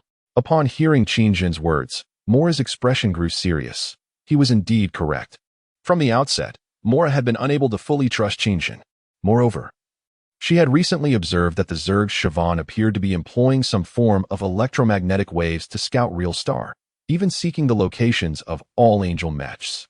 On the surface, the Siobhan, who seemed so congenial in conversation, likely harbored some form of reconnaissance capability, clandestinely gathering all intelligence regarding Real Star. If this is indeed the case, matters will take a turn for the worse. She longed to drive away Shawan, yet feared that Qin Jun would consequently sever ties completely. Moreover, should a conflict arise with the swarm, Her intention to leverage control over Sha-1 as a means of coercion might be deemed overly despicable. However, Mo La believed that anything advantageous to the Tianyu clan was worth pursuing. After much contemplation, Mo La remarked, "I believe we shall not become adversaries. At least not for now. Do you concur, Commander?" Upon saying this, Mo La shifted the focus to a colossal starship. The sight of this starship startled Qingjin, his eyes widening in utter astonishment. It was immense, truly immense. Its form resembled that of a gigantic female mech, with outstretched angelic wings akin to razor-sharp blades. At the very first glance, Qingjin could sense the overwhelming pressure emanating from this angelic starship. Internally, he was taken aback. Is this the technology of a level 4 civilization? Previously, he believed the Tianyu clan was at its pinnacle, that the current swarm could contend evenly with the angelic fleet, perhaps a 4-to-6 ratio at worst. Yet upon witnessing this genuine angelic starship, he realized he might have underestimated the situation. The technology of this starship was far beyond what a level 3 civilization could compare to. Qingjin's sense of crisis was not unfounded. He perceived this starship to be exceptionally formidable. Perhaps noticing the change in Qingjin's expression, Mo La smiled faintly and said, "This is the flagship of our Tianyu clan's 3rd fleet, the Laser Angel class." Chapter 102. A mere facade. A hint of pride graced the corners of Mola's mouth. Although Qingjin was indeed astonished, he quickly regained his composure and replied coolly, "What? Has the little sister already decided to wage war against the swarm?" Mo La smiled again and clarified, No, you misunderstand. Its appearance is not directed at the swarm, but rather at the Zulma Empire. As I mentioned earlier, we are not enemies, at least not for now. Do you think I speak the truth, Commander?" Upon hearing this, Qingjin fell into a prolonged silence. This starship undeniably instilled a profound sense of crisis within him while simultaneously piquing his curiosity. Just what level of firepower did this vessel possess? What of its defensive capabilities? No wonder it dared to invade the galaxy. Yet as these thoughts crossed his mind, he recalled certain matters. Just how powerful must the Galactic Alliance be to have defeated the Tianyu clan? It seemed the swarm had been advancing rather rapidly, and he had nearly lost sight of the reality. With a decision made, he addressed Mo La to forge formidable warriors of the Tianyu clan. "I require all of your genetic sequences. Otherwise, how shall I create them? Am I to mold them from clay?" Upon hearing Qingjin's concession, Mo La smiled once more. Indeed, Commander Qingjin of the swarm was not without his fears. "Very well, Commander. You shall proceed to that planet. There lies our research facility, and everything you seek will be there." Qingjin replied, "That sounds promising, but I am curious. How do you intend to contend with Zulma? Relying solely on this behemoth with 2 large wings? I cannot believe that Zormer would be so easily dealt with." Despite the formidable strength of the Angel starship, Qingjin, after his encounter with Human, felt that Zormer possessed the depth to contend with the Tianyu clan. Upon hearing Qingjin's words, Mora, with a grave expression, stated, "We have received intelligence indicating that Human is targeting the planetary civilizations within the Zormer star domain. The Queen will not permit such actions. If my warning proves ineffective, we shall employ the Angel starship to deliver a warning." To this, Qingjin replied, expressionless, "That is your concern, not mine," and promptly severed the connection. Meanwhile, Fashuman's fleet was harvesting countless life forms within the Zormer Empire's domain, ruthlessly exploiting numerous crystal mines. The Angel fleet found itself mired in the quagmire of war, and Human resolved to seize this opportunity for a decisive strike. In his view, after enduring for so long, it was time for the Empire to rise. After concluding his conversation with Mora, Qingjin decided to inform Human. After all, alerting Human to the impending threat from the Angel fleet might allow them to prepare, thus extending their survival. If both sides could reach a state of equilibrium, it would be the best outcome for the swarm. At this moment, a small black beetle, previously resting on a hanger, suddenly came to life. The beetle unfurled its shell and flapped its tiny insect wings. Human, who had just shed her exoskeleton and was preparing to don a new set of mecha, was astonished to see the beetle stir. Initially, she had assumed this small creature was akin to a mechanical entity, having sensed no trace of life from it during this time. Qingjin spoke, "Madam Human, I have something to convey to you." At that moment, the beetle unexpectedly emitted Qingjin's voice, leaving Human quite taken aback. However, recalling the technological prowess of the insectoid race, she quickly regained her composure and responded, "Commander, what could compel you to contact me directly?"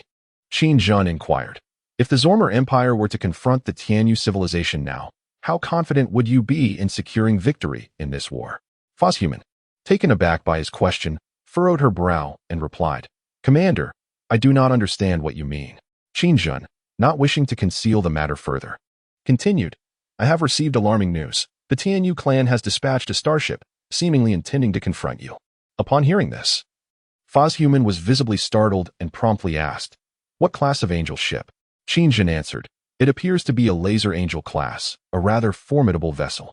Upon hearing this, Foshuman's expression grew serious. She seemed to be contemplating something. The laser angel ship was undoubtedly known to her, as it was the flagship of the Tianyu clan's third fleet. Could it be that Kira had recalled the third fleet? Foshuman pondered for a long while, murmuring to herself, This is indeed a bit troublesome. Suddenly, he inquired, But I am quite skeptical. How did you, Commander, come to know this information? Qingjun replied, The swarm is omnipresent, encompassing everything you are currently engaged in. I observe it all. Upon hearing this, Fashman was momentarily taken aback, then swiftly regained her composure, hastily grabbing a garment to cover her form. Qingjun smirked. Does Lady Fashman place great importance on the silicone form? It is merely a deceptive facade, while it may appear quite appealing. It remains perpetually cold. Fashman was startled once more, realizing that this insect could indeed perceive the events unfolding before it. With a hint of irritation, she remarked, Commander, I appreciate your sharing this crucial information, but my body is sacred, and I shall not permit others to pass judgment upon it. Qingjun retorted, Suit yourself, Lady Fashman. Perhaps to you, it is a mark of honor, but I do not concur. Every living entity deserves its own corporeal form, not a mere assemblage of scrap metal and silicone. Hearing this, Fashman's expression underwent a notable shift. Indeed, did she not long for a genuine body? Yet such thoughts were deemed forbidden within the Zalma Empire, especially for a commander of her stature. Should this be revealed, her authority within the Zalma Empire would be utterly obliterated. Qingjun, perhaps sensing her inner turmoil, chuckled coldly and continued, Very well, Lady Fashman, I believe I may have overstepped. Yet I must admit, your figure is quite admirable, particularly your bust and waist. They are commendable. With this, he terminated the connection. The small insect gradually retracted its delicate wings into its chitinous shell, rendering it lifeless and devoid of spirit. After a prolonged silence, Fashman regained her composure, her expression chilling as she grasped a small knife and plunged it fiercely into her heart. A viscous white liquid began to flow from the wound. Somberly, she murmured, Indeed. While I have gained additional time, I still feel an overwhelming chill. This body possesses no sensation. Meanwhile, on the planet Cantania, Qingjun slowly opened his wide eyes and declared, The show is about to commence. Chapter 103, The Discovery of Jayamagia. Having learned that the Tianyu tribe was poised to dispatch an angel ship to confront him, Fashman hesitated not. She relayed this critical information to Jayamagia. Upon receiving this news, Jayamagia appeared to have anticipated it. During their dialogue, he stated, Yes, Fashman, we are prepared. I have been diligently studying the Kyra fleet. The laser angel ship is formidable, yet its defensive systems are weaker compared to other angel vessels. If we concentrate sufficient firepower, we can annihilate its protective shield. Fashman replied, However, the firepower it wields is equally terrifying. This requires opportunity. You are correct, esteemed commander of the Empire. We must draw its fire while devising a method to assault its shield. Jayamagia responded, Indeed, drawing its fire. Fashman fell into contemplation. Once the laser angel ship enters its attack mode, nothing will be able to approach it. Is it merely a matter of overwhelming it with numbers? I understand your concerns, Foshuman, but you need not worry. I have discerned the laser angel's vulnerability. Indeed, it is not perpetually capable of launching an assault. Every creation possesses its flaws, and the angel fleet is no exception. As Kamaga stated, upon hearing this, Fashuman's grave expression softened considerably, and he remarked, It is time to showcase our strength. The Tianyu tribe can no longer interfere with our empire, for the swarm must also be regarded with caution, and we are allies. When Foshuman referred to the swarm as the empire's allies, Kamaga interjected, Oh no, you cannot consider the swarm as allies. I have sensed an extraordinarily potent psychic fluctuation among them. It may be the swarm's commander, Qingjun. Yes, Foshuman, the swarm is far more formidable than Kira. Despite our current peace agreement with them, it is a transaction that requires continuous biological resources. Without these, I am certain they would turn their fangs upon us. Acknowledging Kamaga's warning, Human nodded in agreement and then asked, "Your Majesty, do you believe we can trust Commander Chinjun of the Swarm?" Kamaga responded resolutely, "No. I would sooner place my trust in Kira, albeit in other matters. However, his assertion that the Laser Angel ship is targeting us must be true." Human, puzzled, asked, "Why does Your Majesty believe he is speaking the truth this time? What if the Laser Angel ship is not here to confront us?" Kamaga explained, "Our conflict with the Tianyu tribe is currently advantageous for the Swarm. The reason he has informed you of this is that he does not wish for us to be eliminated by Kira so swiftly. Indeed, Human, Commander Chinjun of the Swarm is not to be underestimated. I can sense his unparalleled and colossal ambition." Human inquired further, "Your Majesty, do you think the Swarm can contend with the Tianyu civilization in the future?" Kamaga replied, "Strictly speaking, if Kira were not executing an invasion of the Galactic system, the Swarm would be obliterated by the Angel fleet. Yes, the technology wielded by the Killing Angels instills fear even in me. It is overwhelmingly powerful." Upon hearing this, Human contemplated and subsequently asked, "What if we were to ally with the Swarm?" Kamaga fell silent for a moment after hearing Human's question. After a lengthy pause, he said, "That may be possible, for I can perceive that the Swarm is still in a phase of growth. If we can stall them and grant them some time, it is likely that Kira will be devoured by the Swarm. However, such an action could also lead to our annihilation. I cannot trust Chinjun. He is far too ruthless. Recently, I uncovered the reasons behind the annihilation of the Xingli tribe, and the outcome astonished me."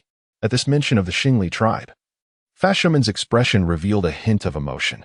In truth, she too was curious about how the Xingli tribe could have fallen to the Swarm in such a short span of time. If it were a typical Type 2 civilization, one might find nothing particularly remarkable about the situation, as the sheer number and raiding capabilities of the Swarm have been evident over time. However, the Xingli clan is no ordinary Type 2 civilization. They once posed a direct threat to the Angel fleet with their advanced technology. It is implausible to suggest that Phaeton and Kanafa left no contingency plans. Take, for instance, the Carson-class battleship, which is officially classified as a Type 2 vessel. Yet its firepower is arguably comparable to that of a Type 3 ship. The fleet of Shumir serves as a testament to this, having managed to withstand the Alliance forces for an extended period. This alone attests to the formidable strength of the Xingli clan. Human inquired with a hint of perplexity, "What has the Emperor discovered?" Kamika replied gravely, "Indeed, Human, the intelligence of the Swarm is far more terrifying than their technology. I have discovered that prior to their annihilation, the typically prudent Kanafa had directed the entire Interstellar fleet to the domain of the Xanu clan. This was evidently an unwise decision. It was during this time, as Shumir struggled against the Alliance, that the Swarm seized the opportunity to infiltrate. It is evident that prior to this, the Swarm had already permeated the very core of the Xingli clan, and I suspect that Kanafa was already under their control at that moment." Upon hearing Kamika's revelation, Human was taken aback, as a sudden memory surfaced of the small beetle Chinjun had gifted her. It seemed that through this tiny creature, he could discern everything happening around her, an utterly chilling thought.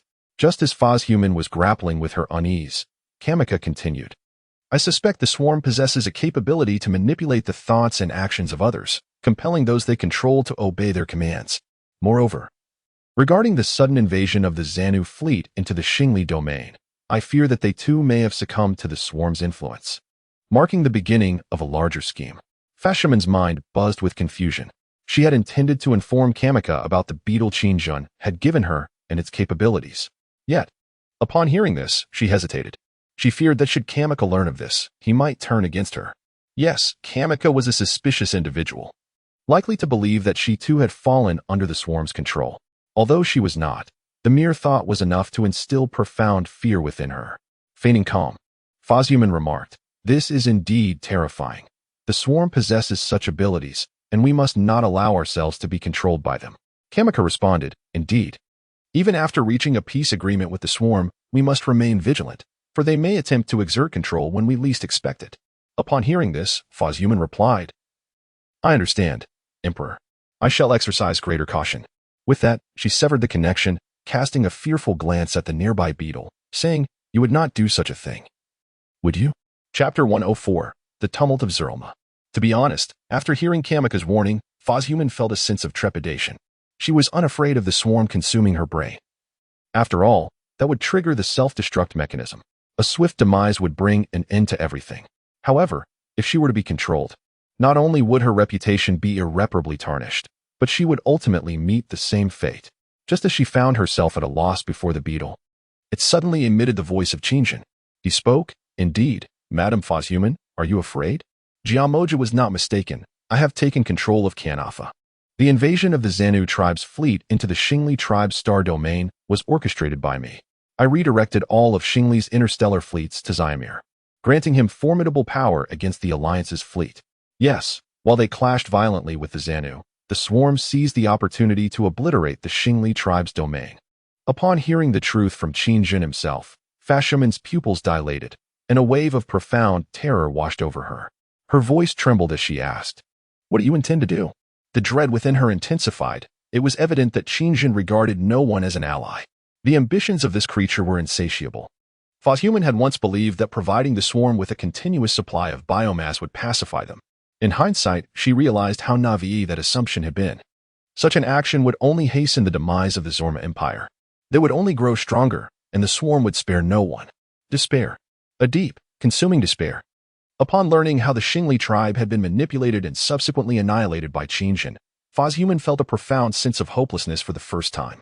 The swarm would undoubtedly employ the same tactics against the Zorma Empire and the Tianyu tribe. It was possible that Qingjun had already insidiously taken control of Mora from the Tianyu tribe. At that moment, Fozhuman truly grasped the terrifying nature of the swarm commander. Qingjun. Observing the distorted expression of fear on Fozhuman's face, the beetle emitted a series of malicious chuckles in Qingjun's voice. "Do not be afraid, Fozhuman. Unlike Kanafa, I will not control you this time. Rather, I will assist you in winning the war against the Tianyu tribe." "Assist me in winning the war?" Fozhuman was bewildered by Qingjun's assertion. He sinisterly continued, "Indeed, Fozhuman, the Tianyu tribe requires my assistance in creating more powerful angelic warriors. I can likewise aid you in forging a stronger Zorma army." At this revelation, Fozhuman was taken aback. Angrily, she retorted, "You intend for us to weaken each other, so you can reap the benefits. How despicable." "Despicable?" Qingjun sneered, then spoke with grave seriousness. "Whether it be the swarm, your Zorma empire, or the dominant Tianyu civilization along with its allied cultures, only those who emerge victorious in this contest possess true significance. Thus, in the pursuit of survival, employing any means is not to be considered despicable. Have you lost your senses? This is a matter of life and death. We are amidst interstellar war." After chastising her, Qingjun continued, "Yes, Fozhuman, if you believe Jiamoja cannot prevail, then why continue to serve that fool? He possesses merely a mind. And it is quite possible that he has already begun to harbor doubts about you. Join the swarm, become one with it, and serve its purpose. I can offer you a body that is both perfect and formidable." The proposition from Commander Qingjun to recruit her into the swarm left Fa Shuman utterly astonished. She fell into a deep and troubled contemplation. It had been said that Commander Qingjun wielded an extraordinarily potent psychic energy, capable of simultaneously directing countless swarms in multifaceted combat. Even when faced with a stronger enemy, the swarm could rely on its rapid reproductive capabilities to overwhelm its adversaries. How could the Zulumar Empire possibly stand alone against such an opponent? The Alliance had withdrawn from this conflict, and it appeared that Carol was resolutely determined to dissociate herself from the matter entirely. The Alliance's willingness to acquiesce to the swarm's unreasonable demands underscored this intent. They no longer wished to be enemies of the swarm. However, Fa Shuman believed that Qingjun would not spare the Alliance. The ambition of this creature knew no bounds. At that moment, a contingent of Zulumar soldiers suddenly appeared outside the command room, engaging in a fierce exchange of gunfire with Fa Shuman's own guard. The sudden chaos and gunfire jolted her back to reality. Qingjun remarked, "Do you believe you have any other options, Fa Shuman?" When Kamika spoke to you, he was already harboring suspicions. "Yes, because you have come into contact with me, he has uncovered the truth behind the annihilation of the Xingli clan. Regardless of whether you are under control, you must be eliminated." Upon hearing this, Fa Shuman's expression shifted to one of firm resolve. She had begun to sense the gravity of the situation. Indeed, Kamika was also a cunning fox. His conversation had revealed that he was testing her, probing to ascertain whether she had succumbed to the swarm's control. Kamika had learned of the existence of that beetle. Yet Fa Shuman had withheld this information from him. Had she reported the matter to Kamika at that time, perhaps he would still believe that she had not been ensnared by the swarm. Regrettably, she had chosen to remain silent about the beetle's existence. With a decision made, F.A. Schumann hurried to her desk, seizing a compact communicator. "I am under attack. Those soldiers have been deceived by Alikos and are approaching to arrest me in the name of the Emperor. Stop them." Upon receiving F.A. Schumann's distress call, countless Zulumar interstellar troops rushed to her aid. Without hesitation, they unleashed a barrage upon Kamika's soldiers sent to eliminate F.A. Schumann. "Damn it! I command you to cease fire. I have received a secret directive from the Emperor. F.A. Schumann has betrayed the Empire." The soldiers sent to apprehend F.A. Schumann retaliated while shouting at those loyal to her. "Listen, folks. Do not heed their lies. He is a subordinate of Alikos, a lackey of the Tianyu clan." Hearing this, a confidant of F.A. Schumann shouted back defiantly, then lifted his weapon and unleashed a merciless volley upon Kamika's soldiers. The rapid gunfire erupted outside F.A. Schumann's command room. Inside, her expression darkened considerably. It seemed she truly had no other choice. After much contemplation, I addressed the small beetle. "I can pledge my allegiance to you, but I have one condition." Qin Jin inquired, "What is your request?" F.A. Schumann replied coldly, "I require a powerful body, one that belongs solely to me. And I demand the entirety of the Zorima Empire. Gamma must perish." Upon hearing this, Qin Jin's small beetle did not respond immediately. After a prolonged silence, it sinisterly chuckled. "Indeed, F.A. Schumann, it is precisely this ambition of yours that I find appealing. All that you desire shall come to fruition." Chapter 105. The betrayal of F.A. Schumann. Having secured F.A. Schumann's allegiance, Qin Jin reached out to Mora. Mora was quite astonished. "What brings you to contact me, Commander?" "I presumed someone of your stature would never initiate communication." Qin Jin replied, unperturbed. "Indeed, Governor, when all around me is in flux, I too shall adapt to the changing tides." Mora, intrigued, remarked, "Oh, how fascinating. Pray tell, what is it you wish to discuss?" Qin Jin stated, "F.A. Schumann will cease all her activities. You must command your giant to refrain from making any rash moves. What I am conveying is that the Zorima Empire is on the brink of collapse." Mora was taken aback, her brow furrowing as she pondered the implications. "The Zorima Empire is doomed? How can that be?" "Commander, Gamma is alive and well. My angels have reported everything. He is currently strategizing on how to confront our starships. What I must say is that all his endeavors are akin to a mantis attempting to stop a chariot," Qin Jin asserted. "A great upheaval is imminent within the Zorima Empire. Gamma will not succeed. His most loyal subordinate will usurp his position, which may bode well for you." Skeptical, Mora questioned, "Who could possibly replace Gamma? Who within the Zorima Empire possesses the capability to topple his regime?" "The Tianyu tribe has expended considerable resources and manpower without achieving such a feat. The only capable informant embedded within the Zorima Empire is one Alikos." However, as she recalled F.A. Schumann, her expression shifted to one of apprehension. "Is this part of some scheme of yours, Commander?" Qin Jin chuckled deviously. "A scheme? Indeed. The swarm requires the technology to produce biomass from Gamma. In truth, this is merely a fabrication to deceive F.A. Schumann. No one comprehends the essence of biomass better than the swarm itself. Yet F.A. Schumann remains oblivious. She believes she has a comprehensive understanding of the swarm, when in reality, her knowledge is woefully inadequate." Mora found Qin Jin's claims to be both suspicious and oddly plausible. After much deliberation, she remarked, "Very well, Commander. I hope your assertions hold true. Indeed, if the Zorima Empire can be dismantled, it would be an exceptional outcome. Should Queen Kyra's concerns be entirely alleviated, the Tianyu tribe would be rid of a significant threat." Qin Jin assured her, "You shall receive the information you seek." Having spoken, he severed the connection. At that moment, Fozhuman ceased resource collection and directed his entire fleet back to the surrounding star regions of the Zorima Empire's homeworld, the planet Alatan. Meanwhile, Jamaja had received the news of Fashuman's complete betrayal. He genuinely believed that Fozhuman had been entirely taken over by the swarm, leaving no room for any preparations. Thus, an unprecedented cosmic battle erupted in the outer space of the Zorima Empire's homeworld. The fleet loyal to Jamaja was significantly superior to Fashuman's in both numbers and firepower. However, prior to his return, Fozhuman had already dispatched individuals to spread rumors, claiming that Emperor Jamaja had been utterly controlled by the Tianyu clan, and he intended to dismantle the Empire's fleet, leading the Empire towards annihilation and reducing it to a mere puppet of the Tianyu.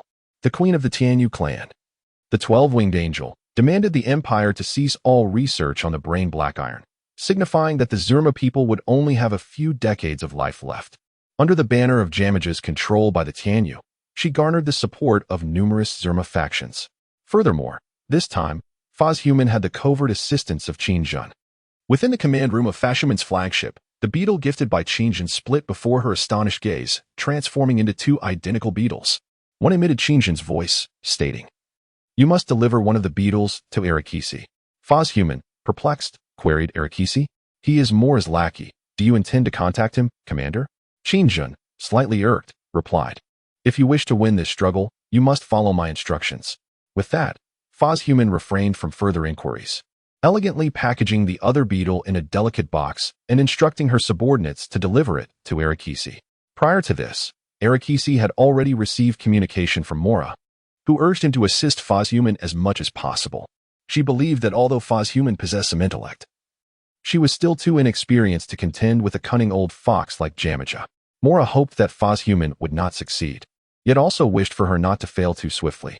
Ideally, the Zerma Empire would experience a complete schism, resulting in the formation of two factions.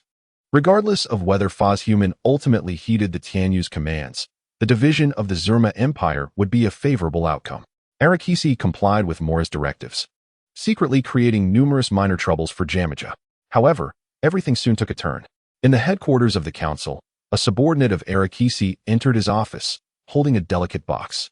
"Arbitrator, this is a gift from Commander Fazhuman, and she requests that you open it personally." Seated comfortably with his legs crossed, Arakisi's expression remained largely unchanged upon hearing this. In his view, if Fazhuman sought to utterly crush Jamaja, she would still require his assistance.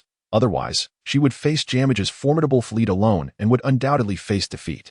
"Alikos, let it go. Perhaps it is merely a trinket." The subordinate set down the box and departed. Alikos gazed quizzically at the object that Fashman had sent him. To ensure it was not some kind of explosive device, he had scanned the box beforehand. It appeared to contain a peculiar insect. His curiosity was piqued.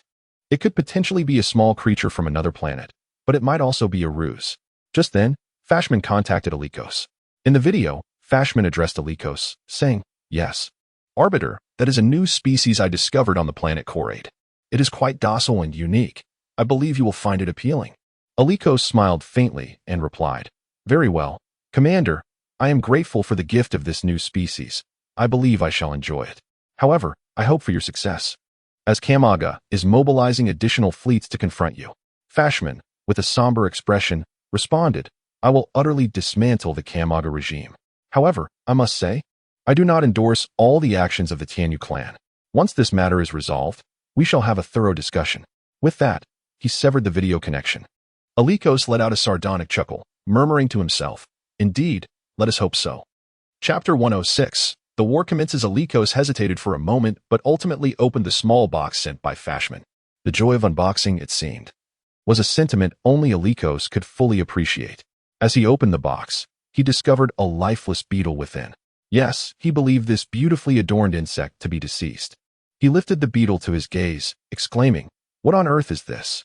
Is this beetle not already dead?" Just as he became entranced by the insect, it suddenly sprang to life. Alikos was taken aback, but the beetle swiftly escaped his grasp and, in an instant, plunged into his astonished mouth, burrowing into his brain. Instantly, a searing pain engulfed Alikos, who clutched his head and emitted a harrowing scream. Before long, all fell silent. Alikos abruptly opened his eyes, revealing a sinister smile. Meanwhile, the Kamaga fleet was hastening back from various bases across the Zerma sectors. Prior to this, they had all received communication from Fashman. With righteous fervor, Fashman articulated her motives for defection to all Zerma commanders. Upon hearing her words, many commanders immediately joined her cause. However, numerous Zerma commanders chose to trust Kamaga, believing that Fashman had succumbed to the control of the swarm. The conflict between Fashman and Kamaga had persisted for over a decade.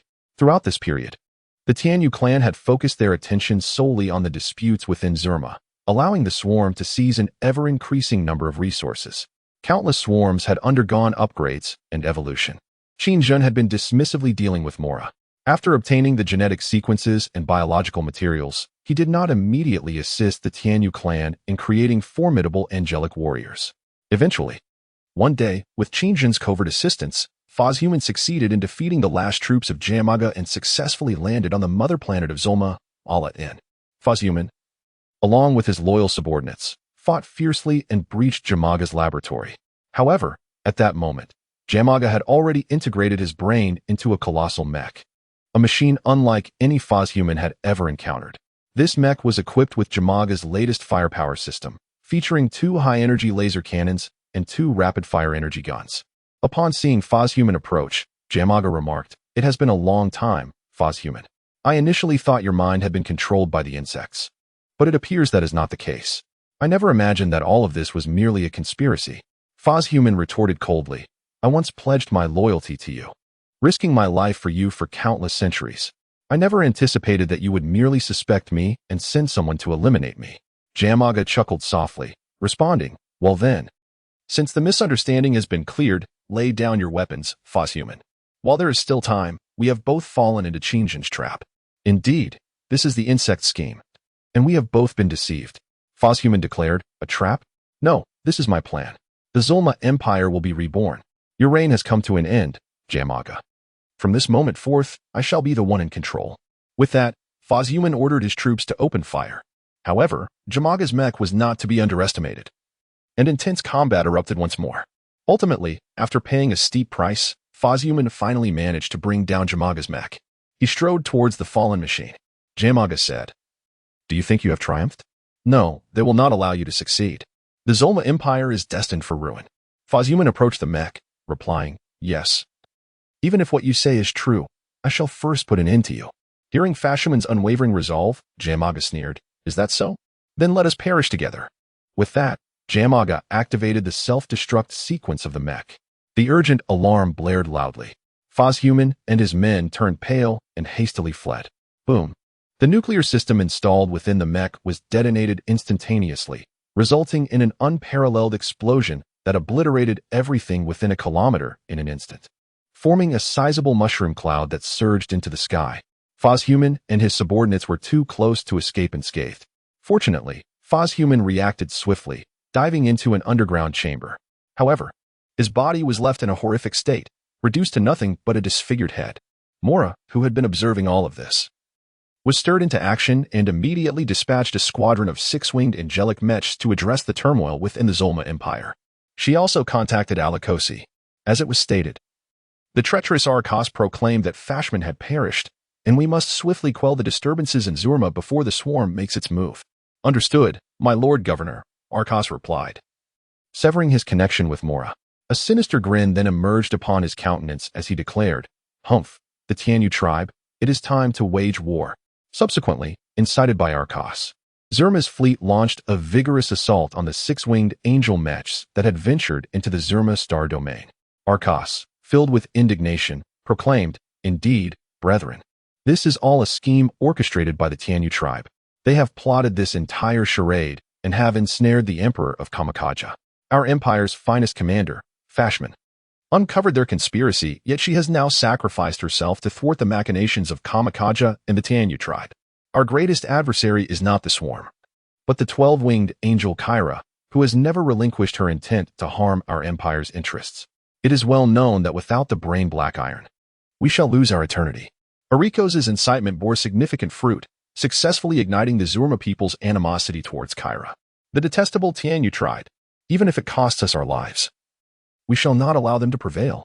The malice of the Tianyu tribe shall not extinguish our resolve. We will resist to the very end. Originally divided into factions amid the turmoil, the Zurma people, under Arikos' instigation, were once again united. The 6-winged angel mechs suffered a devastating ambush from the Zurma fleet, and none of the several 6-winged angels dispatched by Mora survived. Furious, she immediately contacted Arcos, exclaiming, "Arcos, I never anticipated your betrayal. Do you comprehend the implications? Opposing Queen Kyra, you shall soon regret this." Arcos, with a sly smile, retorted, "Indeed, my lord governor, I shall no longer heed your commands. I will reassemble the Zurma fleet. Let the war commence." With that, he terminated the connection. Meanwhile, several worker insects stealthily emerged amidst the devastation left by Kamakaja's self-destruction, seemingly in search of something. Not long after, one worker insect discovered the mangled head of Fashman in a dilapidated basement. Chapter 107. Waiting for the right moment, the Tianyu tribe's Mora was incensed. She immediately ordered the Laser Angel ship to initiate a jump, preparing to suppress Zurma by force. She gathered all the six-winged angel mechs within the Tianyu star system.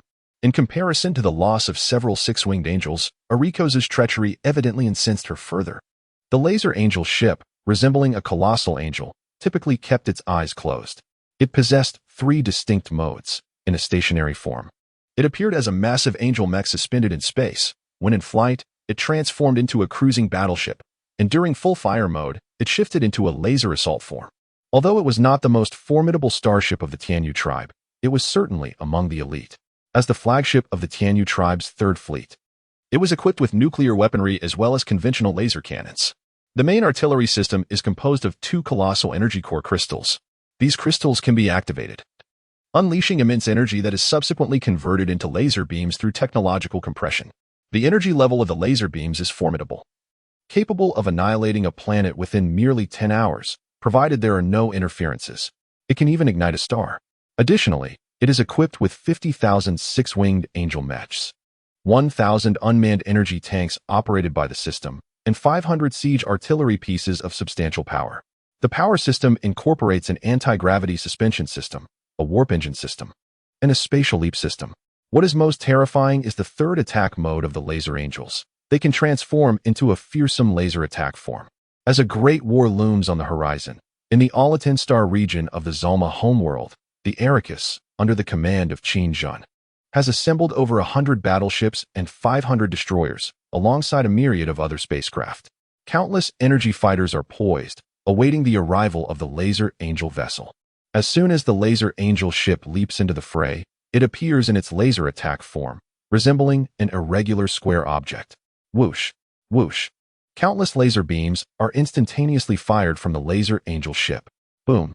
The nearby Zalma starships are instantly obliterated by the force of these powerful laser beams. Enormous explosions erupt in the cold expanse of space. This overwhelming firepower mode almost envelopes the Laser Angel ship, executing a 360-degree assault that swiftly decimates the surrounding vessels. Ericus, now under Qin Jin's control, sits in a command room, his expression icy as he observes the multitude of battle scenes displayed on numerous screens before him. The Laser Angel ship of the Tianyu tribe has emerged and is engaging our fleet, reported a concerned Zalma commander.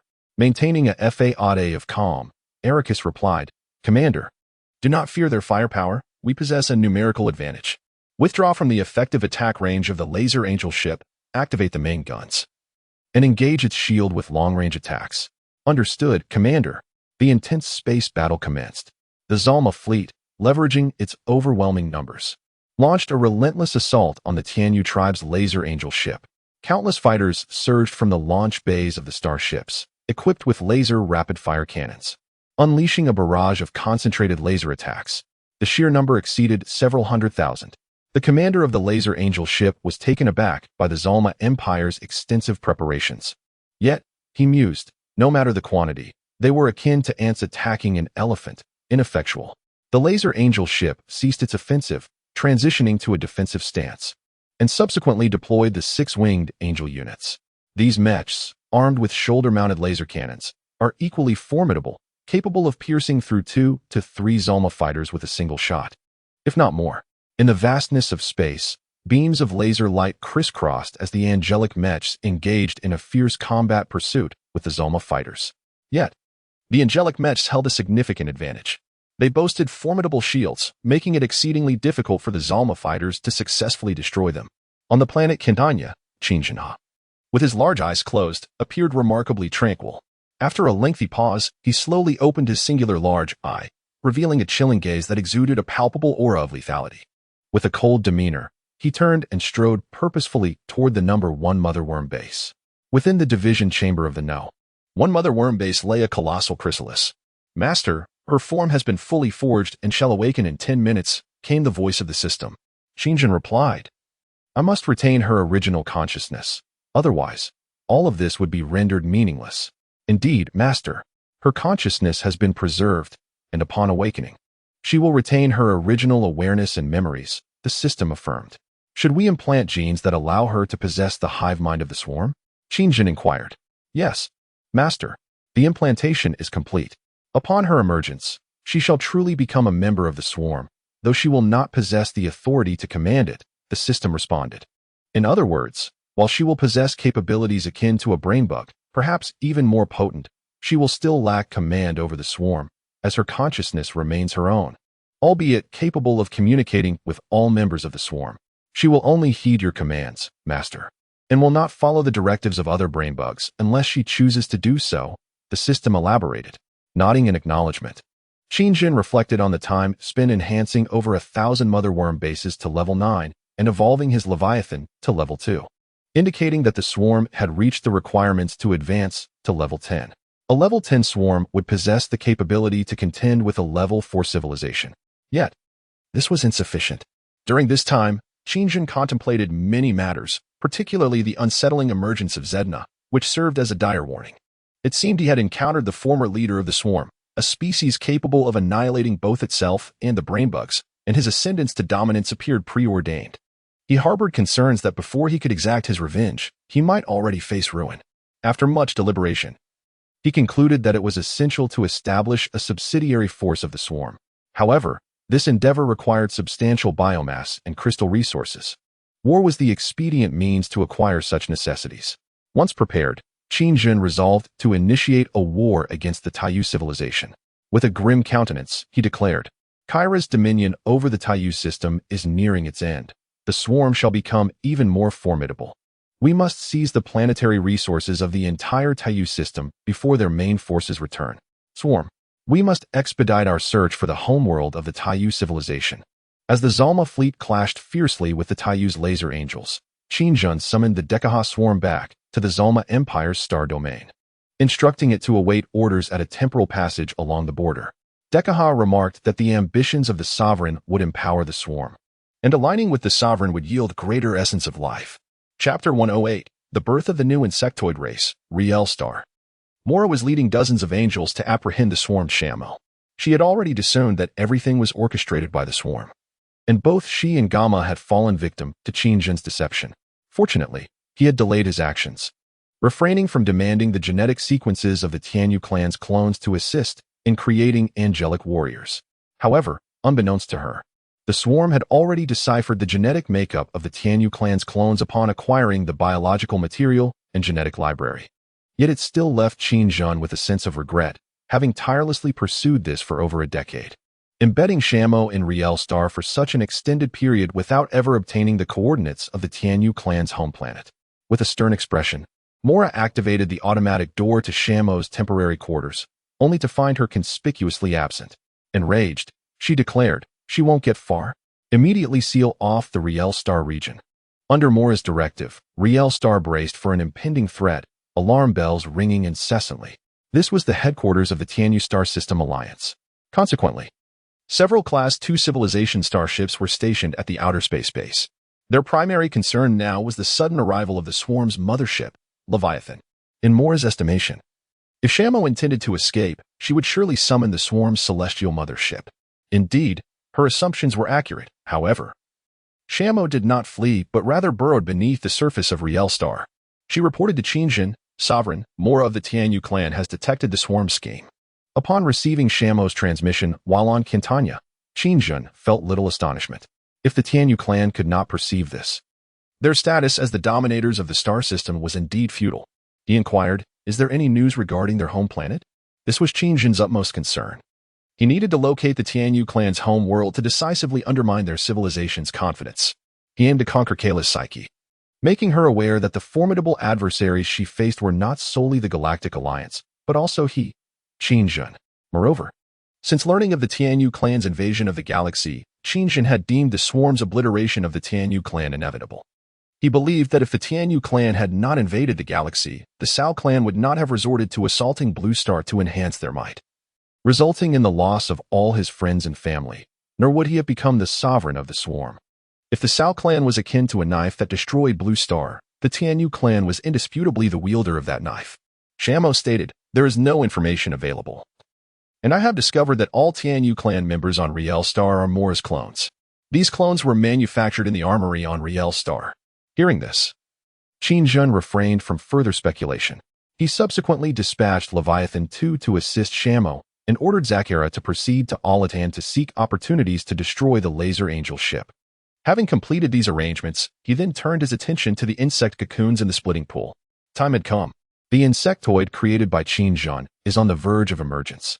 With a crack, the chrysalis suddenly fractures, a fissure splitting from top to bottom.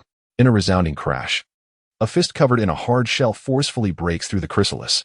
An overwhelming surge of life energy erupts from within, with a series of explosive sounds. The chrysalis is shattered from the inside out. "Ah, I have been reborn," exclaims Phoshuman, newly emerged from her cocoon, as she spreads her arms and howls towards the heavens. Her entire being has transformed into a formidable force. Surrounding her violet irises are numerous delicate energy patterns extending to the nape of her neck, while a sizable purple mark manifests at her brow. Her body is enveloped in a layer of hard exoskeleton, with razor-sharp bone spurs protruding from her jointed limbs. Remarkably, her back bears a carapace resembling that of a beetle. Upon unfurling this exoskeleton, a pair of insect wings is unveiled beneath. Codename: Phoshuman. Original species: Zermian. Type: newly emerged insectoid. Level: 10. Mental power: 10 points. Psyche: 10 points. Strength: 45 points. Agility: 50. Skills: explosive bone spikes, genetic mutation infection. Phoshuman is a creature birthed from the amalgamation of various potent genes by Qin Zhan. She bears significant similarities to the mind-controlling insects, possessing biological skills while also manifesting psychic abilities. However, unlike the mind-controlling insects, she cannot command the primitive swarm. In essence, her status within the swarm ranks lower than that of the mind insects. As the first insect with independent consciousness crafted by Qin Zhan, she retains numerous flaws. In this regard, Phoshuman diverges from the current swarm, which consists entirely of Qin Zhan's progeny, continuously breeding as primitive aberrant insects.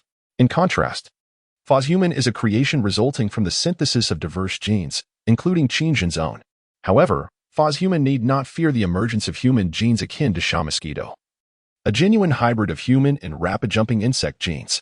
Phoshuman integrates multiple genes with the incorporation of Qin Zhan's DNA solely to enable her to develop psychic energy. Skill: explosive bone spikes. Phoshuman can harness her internal psychic energy to manipulate her cells, forming a hardened bone spike externally. By infusing the bone spikes with the genes of explosive mosquitoes, she can swiftly generate these spikes in her palms and, utilizing her psychic energy, launch them explosively at her adversaries. Upon impact, the bone spikes detonate instantaneously, inflicting explosive damage. Should an enemy's head be struck by her bone spike, it is certain to result in catastrophic consequences. This skill also poses significant threat to structures and mechanical units. Skill: genetic mutation infection. This skill is particularly formidable. The genetic infection it produces is distinct from that of the swarm, resembling the mutation infection genes found on the planet Ged. Phoshuman possesses the ability to swiftly infect targets with a virus of his own design. Although the infected retain their consciousness, they fall under Phoshuman's psychic control. This viral infection bears similarities to the zombie virus, enabling one infected individual to transmit the infection to another, thereby creating a chain reaction. Should a soldier become infected by Phoshuman and subsequently be placed within a battalion of 100 million, if left unchecked, within mere days, the entire army would succumb to Phoshuman's command. The genetic sequence has been modified by Qin Zhan, ensuring that the targets maintain their self-awareness, fully cognizant of their identity and purpose. Moreover, Phoshuman can amplify his power through the number of infected he controls, facilitating his evolution and enhancement of psychic abilities. In essence, Phoshuman can forge his own legion through infection, a legion that will obey the swarm's sovereign and Phoshuman himself. Phoshuman unfurled his carapace and, flapping his wings, approached Qin Zhan. Kneeling on one knee, he declared, "I have been reborn. I shall serve the sovereign and the insect race." Chapter 109. The victor is just as Qin Zhan coldly remarked. "You appear quite well, Phoshuman." Phoshuman remained kneeling, for it was Qin Zhan who granted him this new lease on life, bestowing upon him the power to transcend the limits of existence. He respectfully replied, "I am grateful for all that the sovereign has provided. I shall dedicate myself to the insect race." Qin Zhan nodded in satisfaction, gesturing for Phoshuman to rise. "There is no need for thanks, Phoshuman. The astute are invariably more fortunate than others, as opportunity favors the wise. Furthermore, all that I promised you is now within reach. If you wish to grow stronger, you must take decisive action. The insect race is poised to engage in a comprehensive war against the Tianyu race. The forthcoming conflict will be the most arduous in the annals of the swarm. Upon hearing this, Fashman responded, "Indeed, Sovereign. After all, we are not viewed as just by all. I fear the Alliance may thus return to the Zermastar domain." At Fashman's words, Qingjin's expression darkened. He took several steps forward, raising his large eyes to gaze intently at the starry sky. Moments later, he slowly lifted his arms and spoke with chilling conviction. "Justice? Fairness? As long as we can win this war and prevail in this dispute, I am justice. The swarm is justice. The Galactic Alliance? The Cosmic Overlords? The creators of fifth-level civilizations? None shall escape, devour, evolve, annihilate everything." As Qingjin spoke, he trembled with manic laughter, his smile growing increasingly deranged, instilling profound fear in those who beheld it. Even Fashman, witnessing such a transformation, could not help but be taken aback. What experiences had he endured? After a brief moment, Fashman regained his composure. Aligning with the swarm seemed a remarkably prudent choice. This creature, while exceedingly calm, harbored boundless ambition. Soon, under Qingjin's directive, Fashman returned to the mother planet of Zerma, the planet Alatan. Her emergence sent shockwaves through the Zormer people.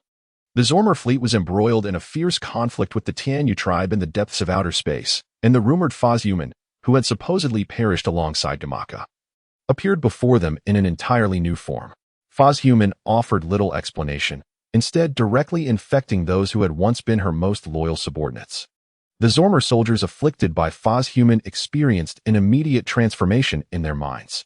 One by one, the infected brains underwent a frenzied evolution, shattering the confines of their skulls and emerging triumphantly.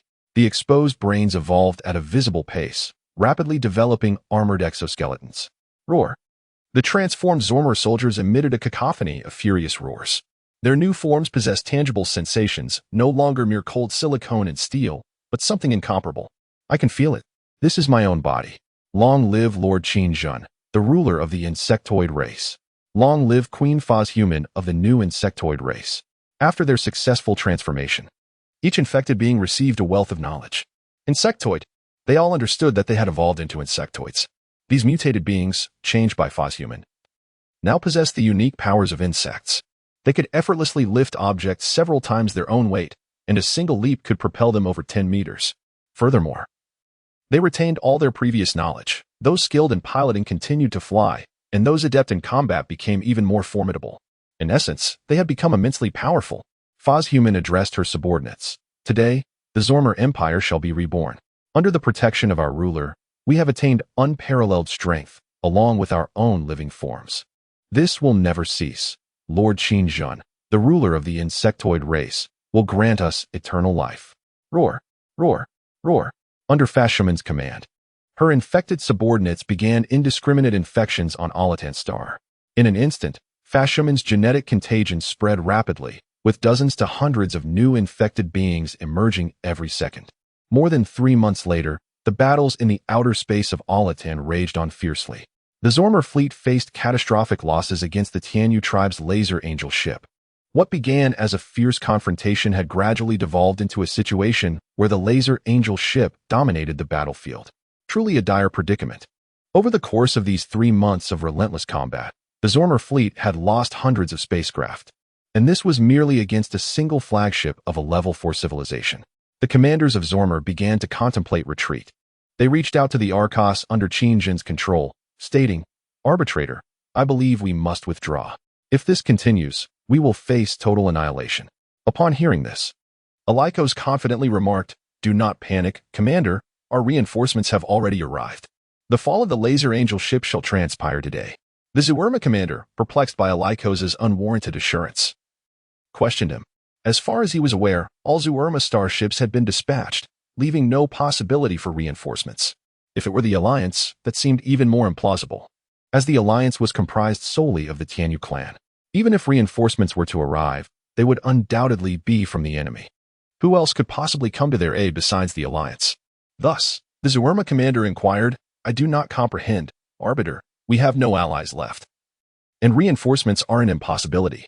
Alikos responded, "The swarm shall aid us in securing victory in this conflict. The Tianyu clan's dominion over the Tianyu star system is on the brink of conclusion. Upon hearing such words from Alikos, the Zuerma commander's expression shifted dramatically. Disbelief evident in his voice as he exclaimed, "What? The swarm? Have you truly allied with the swarm?" Alikos replied, "Does it matter, Commander? As long as we can triumph in this war, that is what holds significance. Should we fail, all who oppose Kira shall face retribution." At this juncture, the Zuerma commander fell silent. Alikos' words were indeed grounded in reality. However, there were no detected energy or psychic fluctuations in the vicinity. The rumored biological mothership of the swarm had yet to manifest. The Laser Angel ship had already begun transitioning into an offensive stance, and by the time the swarm's biological mothership arrived, it might be too late for them. Just as he was engulfed in confusion, a hum resonated through the air, and the fabric of space began to warp chaotically, culminating in the formation of a colossal temporal wormhole. In an instant, a Leviathan materialized before the eyes of all present. This unexpected appearance of the Leviathan stunned the commander of the Laser Angel ship, who exclaimed, "The swarm's mothership, the Leviathan. How has it suddenly appeared here?"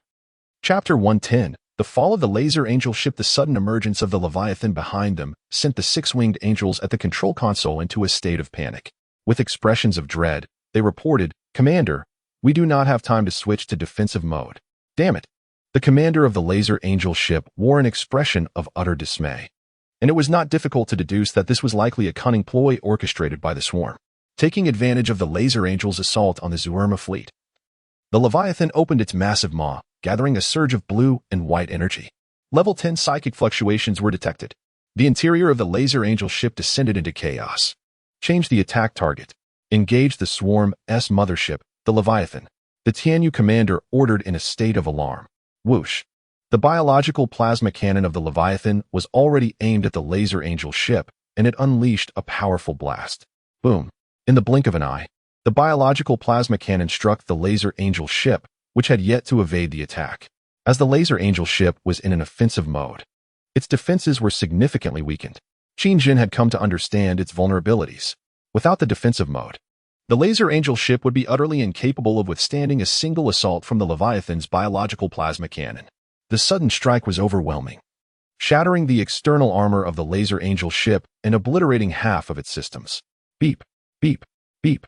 Warning, warning. The defense system has been compromised. Beep, beep, beep. The jump engine system has been damaged. Hull integrity at 65. Abandon ship immediately.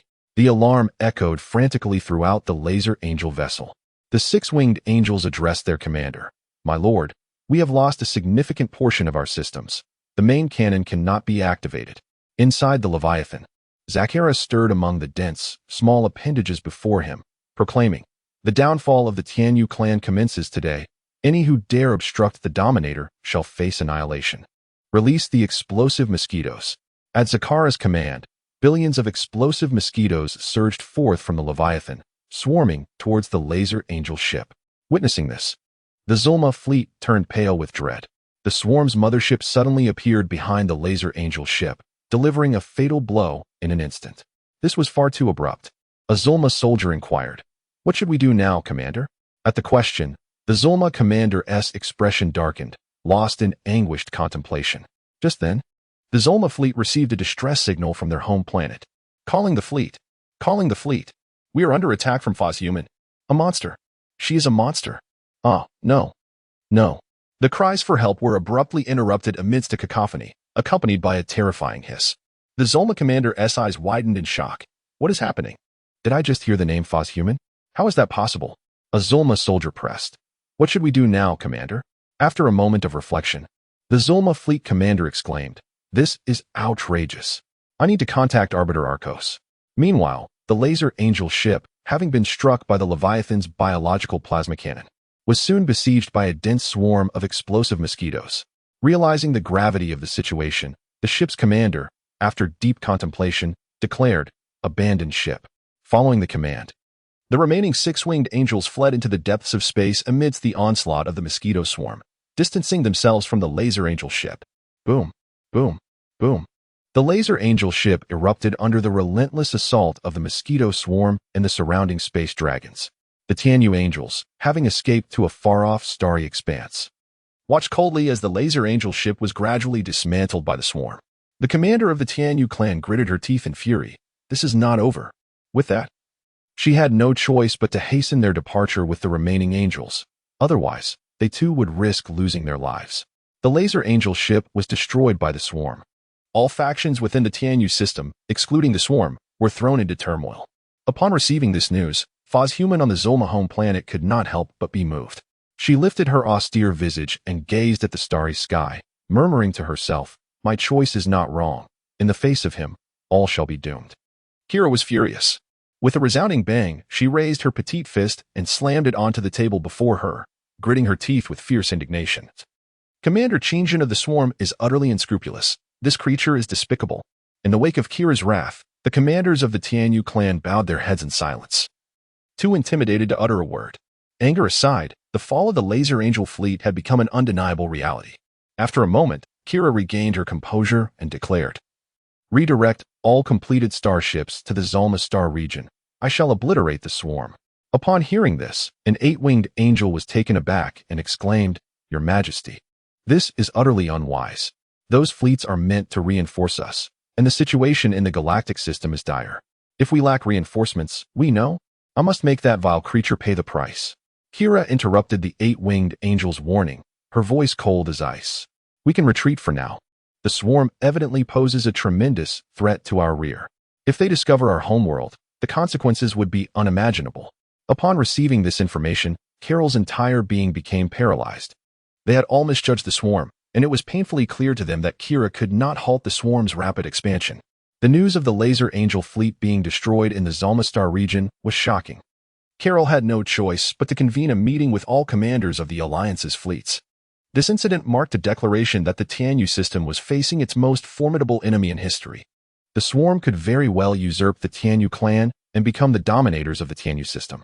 Given the nature of the swarm, this also implied that no one would be spared. Meanwhile, on the mother planet of Zalma, on the planet Audiobook, Human raised his long leg and smashed through the heavy iron door of Alikos's office. At that moment, Alikos had already fallen under Qingjin's control, and he turned around leisurely. Upon seeing Human's furious countenance, he revealed a sinister smile. Suddenly, Alikos collapsed onto the ground, convulsing uncontrollably. This scene even startled Human, who looked on in confusion at Alikos's writhing form. Moments later, a small black beetle crawled out from Alikos's mouth, unfurling its shell and flapping its tiny wings as it flew aside. Witnessing the emergence of this beetle, Human instantly comprehended the situation. No wonder he had been able to contend with Jiama. It turned out that Qingjin had been manipulating Alikos from the shadows. Before long, Alikos finally regained consciousness, clutching his heavy head, and shook it in bewilderment. When he lifted his gaze and saw Human standing at the door, he was startled into a jump. Trembling, he stammered, "Why, you are Human." Chapter 111. Attack on Riel Star. Human offered no response, his expression cold as he advanced toward Alikos. Arcos, stricken with fear, stumbled backward, exclaiming in terror, "Do not approach me." Observing Arcos in such a state, Human let out a cold, mocking laugh. "Ha ha ha. What of the Arbiter? Are you afraid now? Upon witnessing my current self?" Arcos, trembling and clutching the edge of a nearby table, gazed with a contorted expression at the slowly advancing Human, saying, "You have become a subordinate of the swarm commander, Qingjin. You shall face Lord Moore's judgment." At these words, Human abruptly halted, then erupted into maniacal laughter. "Ha ha ha. Do you truly believe the Tianyu clan still cares for you, Arcos? Allow me to deliver some unwelcome news. Just moments ago, the Laser Angel ship was destroyed by the swarm. Indeed, Arcos, your masters are now fighting for their own survival." Upon hearing this revelation, Arikos' mind buzzed, leaving him momentarily dazed, stammering, "No, that cannot be. The Laser Angel could not possibly be destroyed."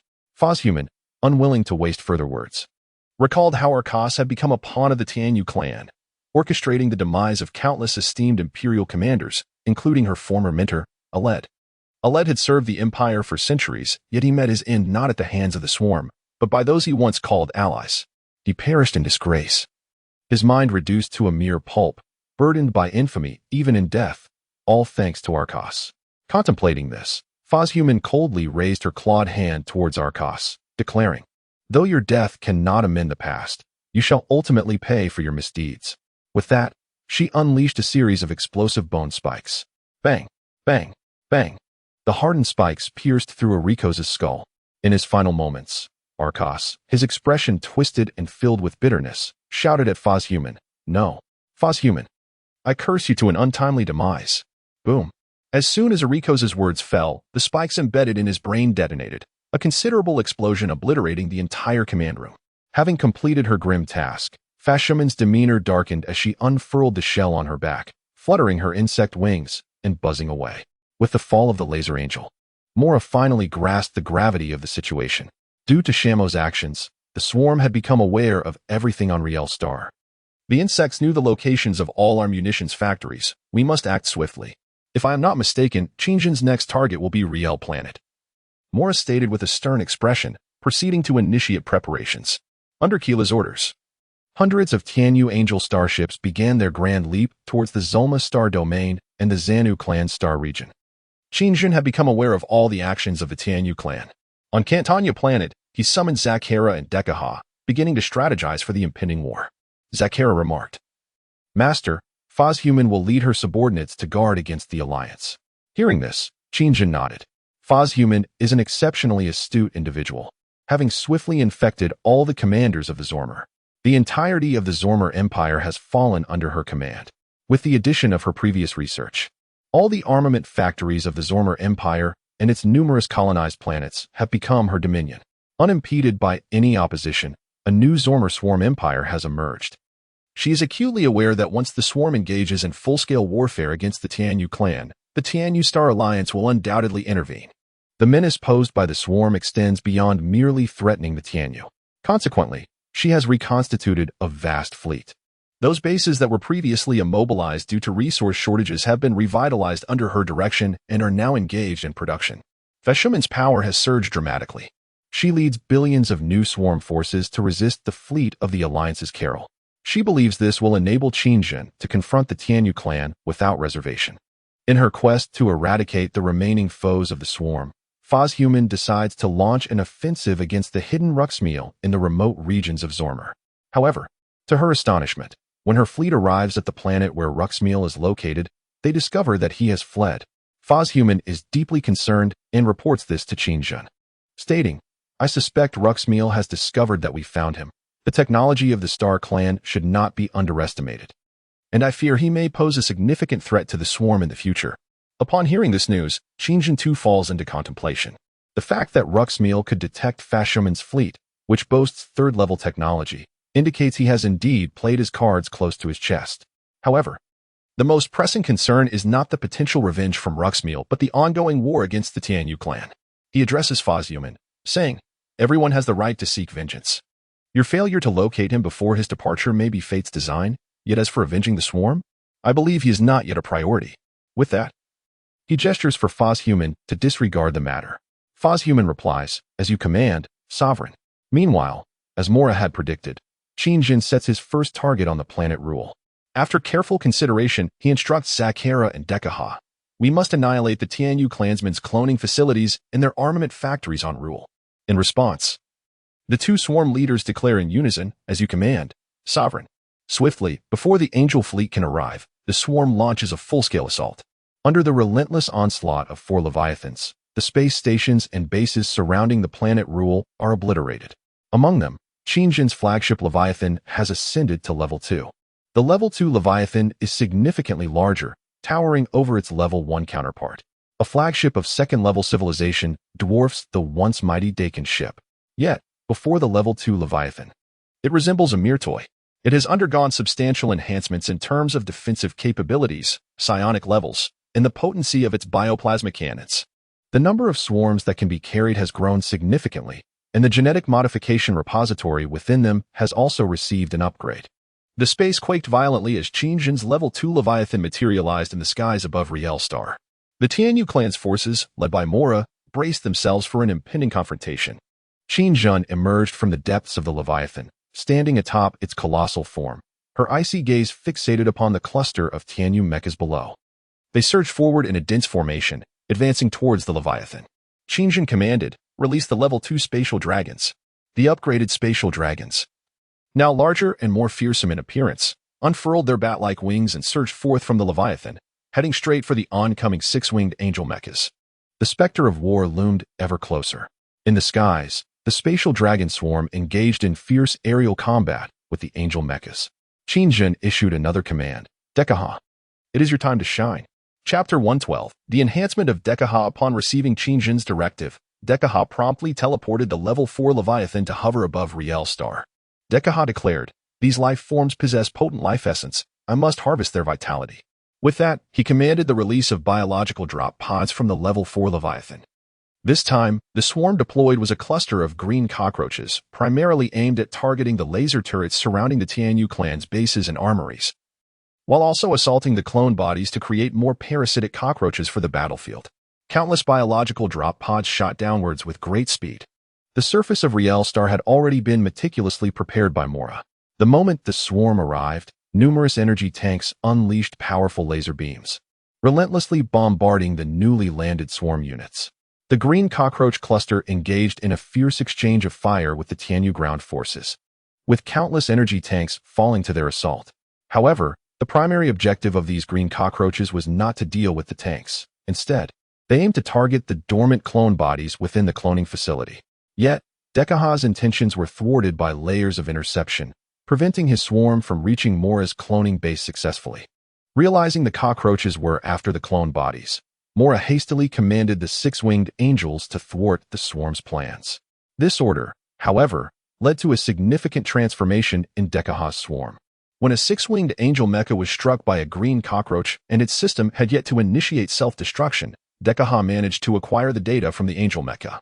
Although the parasitic cockroach had not yet emerged before being obliterated by the mecha's self-destruction, Dekaha successfully obtained the mecha data that Qingjin had long sought. This data pertained to a mecha formed by energy guided by information. Dekaha promptly relayed this vital news to Qingjin. He proclaimed, Master, I have acquired the data regarding the Celestial Feather Clan's angelic mechs. A tremendous amount of energy is required to fabricate these enhanced corpse insect variants of the cockroach swarm. Although the duration is brief, lasting only a few hours, I believe this is the key to securing victory. Upon hearing the report, Qingjin, who was relentlessly bombarding the enemy with cannons, unhesitatingly addressed Dekaha. I grant you the authority to utilize the swarm energy points. Proceed, Dekaha. Dekaha respectfully replied, as you command. Master. Just then, Shawan returned to Qingjin's side. She had donned her biological armor once more and reported, Master, I have detected that the Celestial Feather Clan's fleet is altering its course. They have received word of the attack on Riel Star. Startled, Qingjin recalled that it was this very message from Kira that prompted the fleet's deployment to the Zhuama Star domain and the territories of the Xanu clan. He had intended to strike Riel Star while they were caught off guard. However, it was evident that Mora had relayed this information to them. After contemplating for a while, he inquired of Shawan, how long will it take for their fleet to arrive here? Shawan responded, Master, they will require approximately 10 days to make the jump. 10 days, Qingjin pondered, and then remarked, that should suffice. I must hasten our efforts to swiftly obliterate their base and armory. Shawan replied, as you command, Master. Following her orders, Shawan flew back into Leviathan No. 2, aware that the Celestial Feather Clan's fleet was en route. Qingjin had no choice but to accelerate the swarm's offensive. He commanded, Swarm, attack, bang, bang, bang. For Leviathan simultaneously unleashed biological drop pods upon the surface of Riel Star. The number and variety of the swarm had reached an unfathomable magnitude. Boom. The swarm landed. And laser scorpions swiftly emerged from the craters, launching laser attacks with the tips of their tails at the approaching enemies, providing protection for the subsequent swarm. At this moment, the laser scorpions had been upgraded. Compared to the previous level 1 laser scorpions, the level 2 variants had not significantly changed in size, but their exoskeletons had become markedly more resilient. Qingjin had previously acquired the laser energy data from Zhuama and discovered that their laser weapon energy levels were equivalent to those of the Angel Mech's laser cannons. Consequently, to amplify the effectiveness of the laser scorpions, he expended a vast amount of energy to combine them with a certain material, fortifying their exoskeletons. Although they could not fully withstand the damage from high-energy laser cannons, it was evidently impossible for a single shot to annihilate a laser scorpion. With the laser scorpions providing cover, countless tunnel insects were successfully deployed. Once on the ground, they swiftly initiated an encirclement attack on the Celestial Feather Clan's forces, accompanied by a swarm of level 7 swift jump insects. The troops on Riel Star suffered catastrophic losses in an instant. Meanwhile, Dekaha had transformed the data of the Celestial Feather Clan's energy mechs into a new ability of his own. Under the auspices of Qinjun, he utilized a vast reservoir of energy points to bestow energy mechs upon the green cockroach swarm. At the behest of Dekaha, the green cockroaches poised to assault the clone base trembled in place, emitting piercing shrieks. A layer of energy-formed mecha began to manifest upon all of their exoskeletons. With Dekaha's enhancement, every green cockroach now possessed this formidable energy mech. The two pairs of scythes originally upon their backs, after the enhancement, could unleash lasers akin to those of a laser scorpion. However, this augmentation was ephemeral, lasting merely a few hours, once the time limit expired. Such capabilities would vanish from the cockroaches' exoskeletons. Nevertheless, the green cockroaches had become all the more terrifying. They not only wielded the abilities of angelic mechs, but also possessed the protective shields of such constructs. Moore's forces faced a calamitous defeat against these suddenly empowered green cockroaches. My Lady Mora, we are under assault from a formidable swarm that can emit lasers, launch biological saliva, and even inflict horrifying parasitism upon our comrades. We can scarcely endure. The report from the angel left Mora's countenance grim. She finally comprehended that the swarm not only boasted powerful units and immeasurable numbers, but could also enhance themselves by appropriating the abilities of their foes. They were capable of rapidly evolving on the battlefield to confront any challenges. This terrifying capability applied to all insects. If the astonishingly vast swarm were to gain the energy mech abilities like those green cockroaches, what hope remained? A profound sense of dread enveloped her. Having never directly confronted the swarm before, she had assumed their might was limited. Yet, witnessing the fall of the laser angel ship, Mora now perceived Qingjin as a cunning and ruthless creature. However, it became evident that the swarm was a biological civilization surpassing her own Tianyu tribe, at least a level 5 civilization. As this realization dawned upon her, Mora felt a wave of despair wash over her, exclaiming, "We are doomed." Chapter 113. The Fall of Rule Star. Beside her, Hiji, startled by Mora's sudden despondency, called out urgently, "My Lady Mora, pull yourself together. The swarm is multiplying uncontrollably. We must retreat. Rule Star cannot be saved." Hiji's loud admonition jolted Mora back to her senses. She swiftly ordered a portion of the angel mechs to remain as a defensive line while she led her cadre of angels in a fighting retreat. Swish, swish. The swarm surged forth like a terrifying tide, their collective hissing echoing as they charged, leaving devastation in their wake. Anything that dared to obstruct the oncoming tide of insects would be obliterated. Once Qingjin's command was issued, the demise of Rule Star became inevitable. The swarm was unyielding, prepared to battle to the bitter end, even if only a single insect remained. After receiving a temporary boost from the energy mechs, Dekaha's green cockroach swarm swiftly overran the laser turrets surrounding the clone base. With the defensive forces outside the base neutralized, the green cockroaches surged en masse into the stronghold. Within several colossal bases, countless Morak clones lay dormant, yet to be awakened. An unending stream of clones fell victim to the relentless onslaught of the green cockroaches, tragically decimated. The sounds of chaos echoed, crack, crack, transforming the entire base into a veritable hell on earth, with entrails strewn across the ground. The stench of blood and decay overwhelming and nauseating. The horrifying parasitic cockroaches tore through the bodies of the clones, emerging in a gruesome display.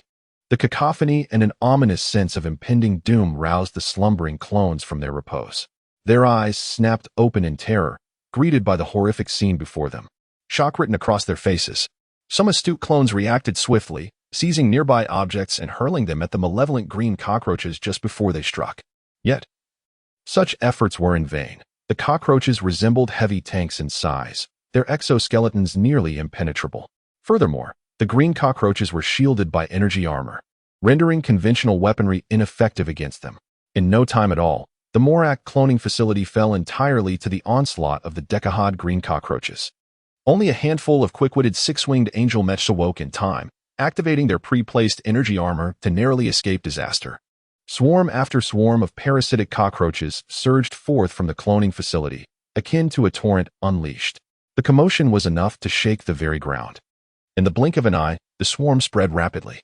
Confronted with such a vast horde, the forces of Riel fell into disarray. Several Alliance starships in the outer atmosphere succumbed to the Leviathan's assault. 2 starships plummeted toward the surface of Riel. Boom! Accompanied by a blinding flash of white light. The starship armed with nuclear weapons was obliterated before it could even launch a single missile, annihilated by the concentrated fire of the Shamos spatial dragon swarm.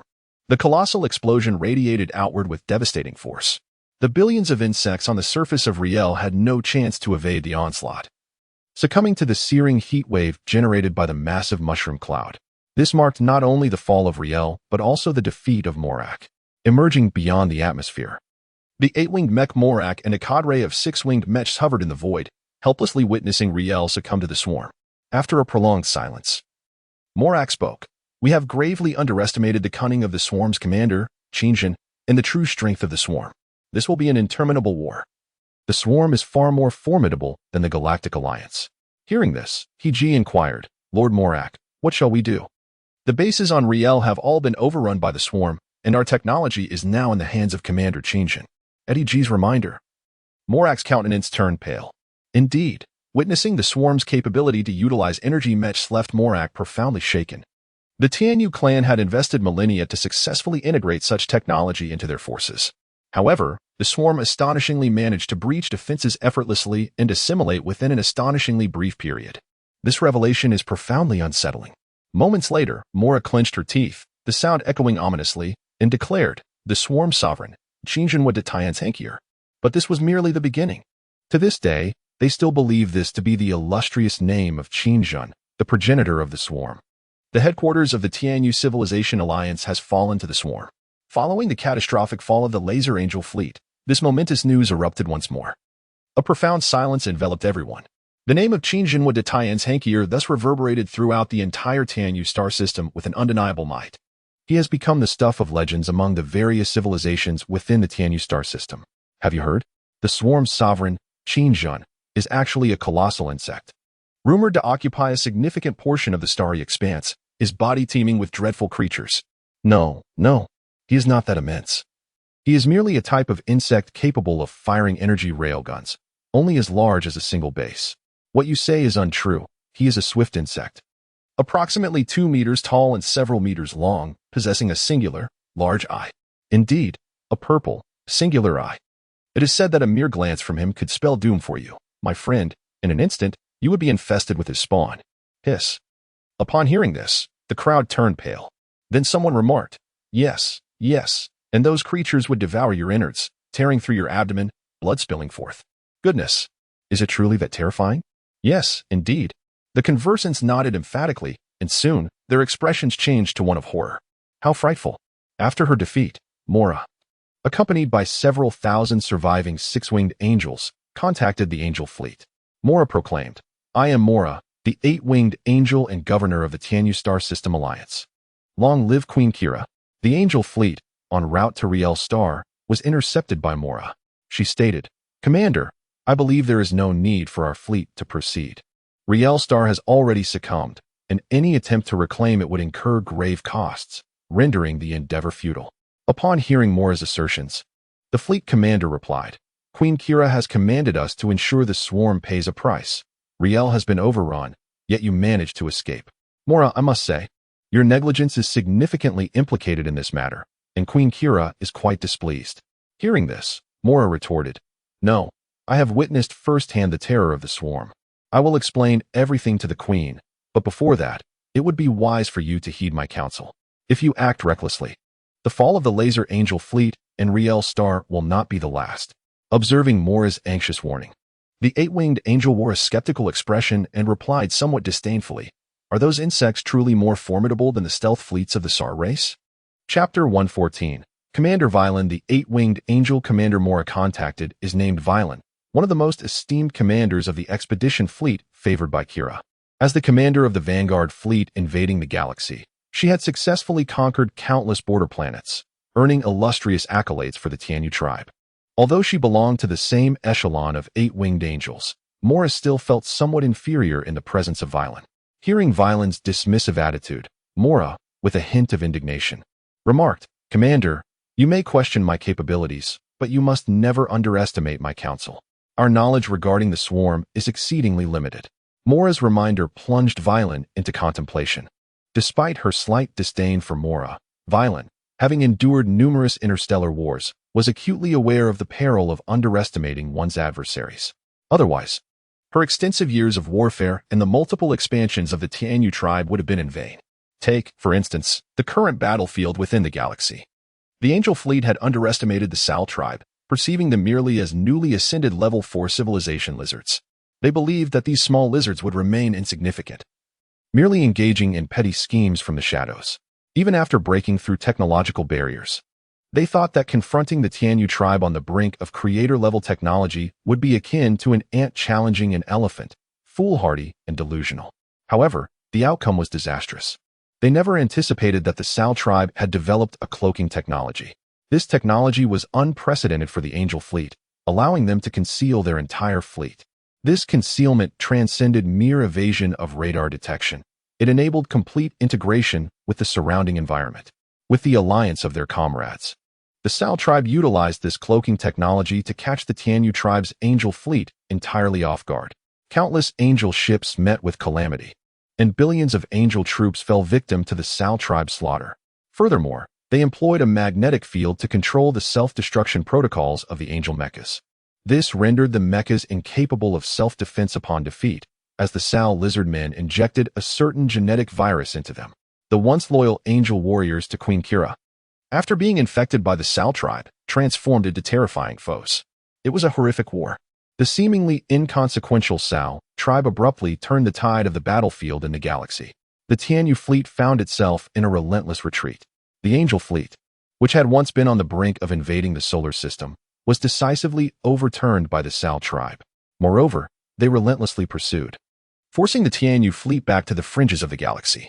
Given the circumstances, it appeared that the Tel tribe and the Sal tribe were intent on executing a counter-invasion. Now, with the emergence of the highly threatening swarm from behind, the Tianyu civilization was dealt a staggering blow, caught in a dual encirclement. It seemed that in the end, the invasion waged by the Tianyu tribe would gradually devolve into a defensive struggle. Very well, Mora, I believe you must explain this to the Queen. For her prior command was to annihilate the swarm on the planet Riel. Violen contemplated for a moment before addressing Mora. Upon hearing this, Mora's expression visibly relaxed. In her view, the threat posed by the swarm was far more formidable than any adversary. A prudent and thorough strategy was imperative.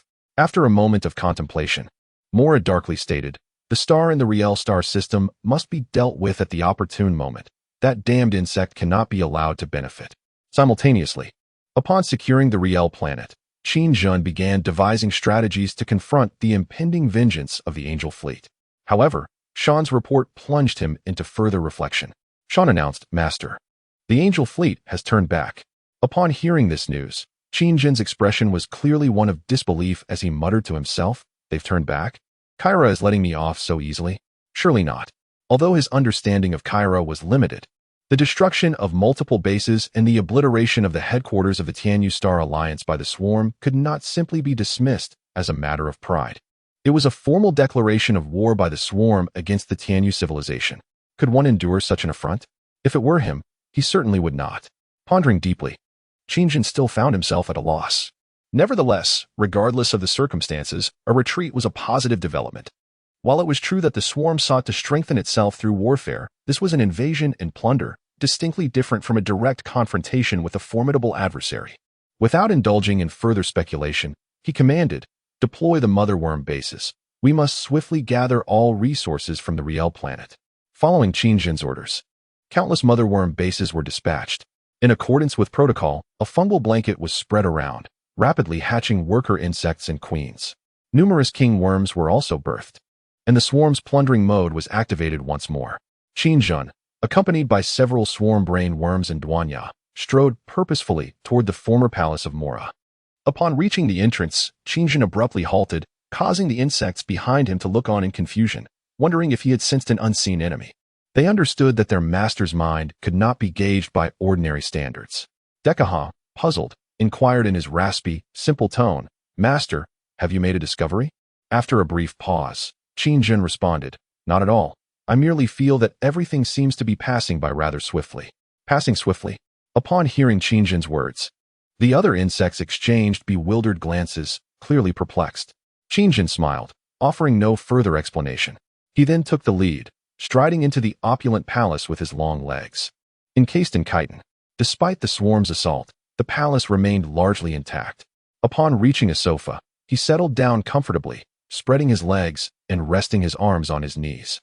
His large eyes stared intently ahead, revealing an enigmatic expression, his demeanor dark and foreboding, as if deep in thought. In that moment, he exuded an aura of a king, instilling fear in all. Unbeknownst to him, he had transformed into a figure of dread, a formidable antagonist. The brainworms, confronted by this aspect of Qinshan, dared not utter a sound.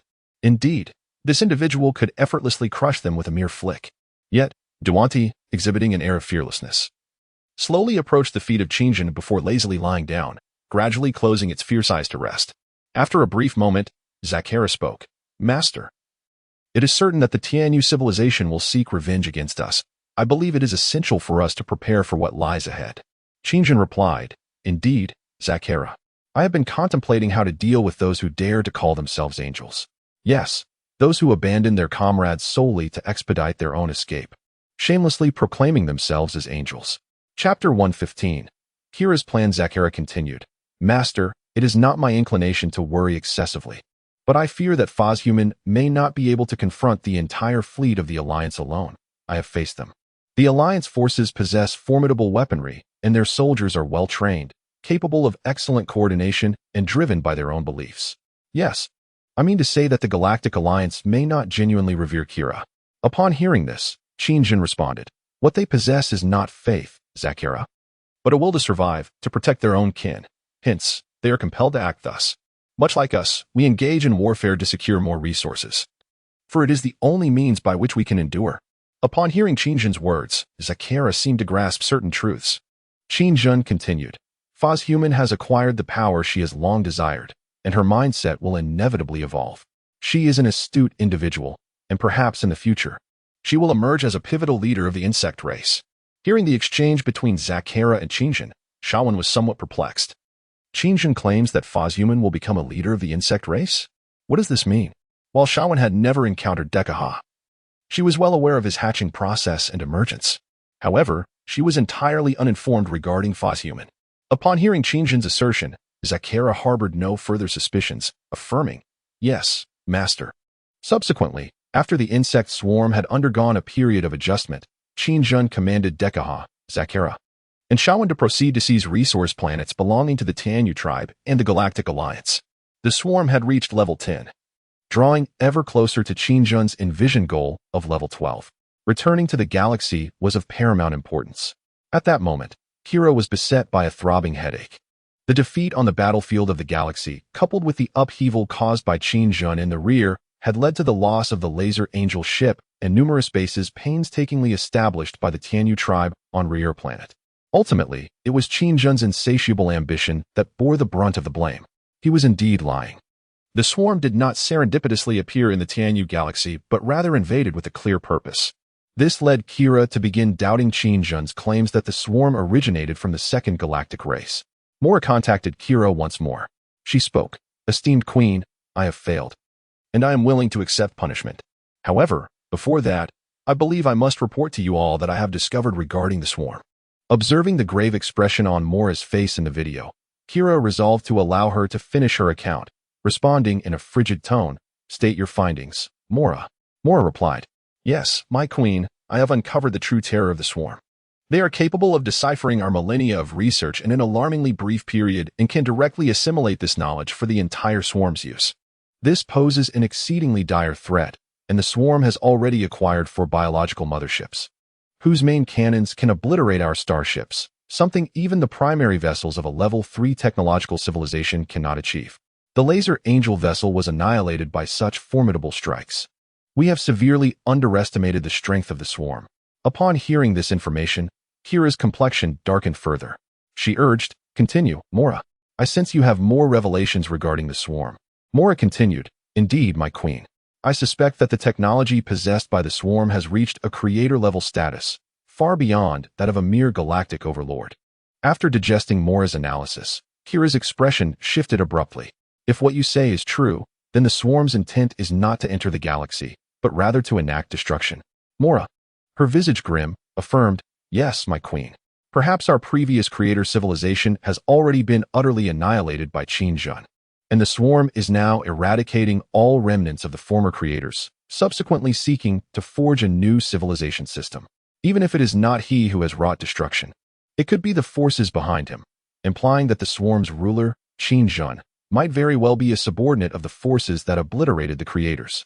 In other words, Qin himself may be some form of biological weapon.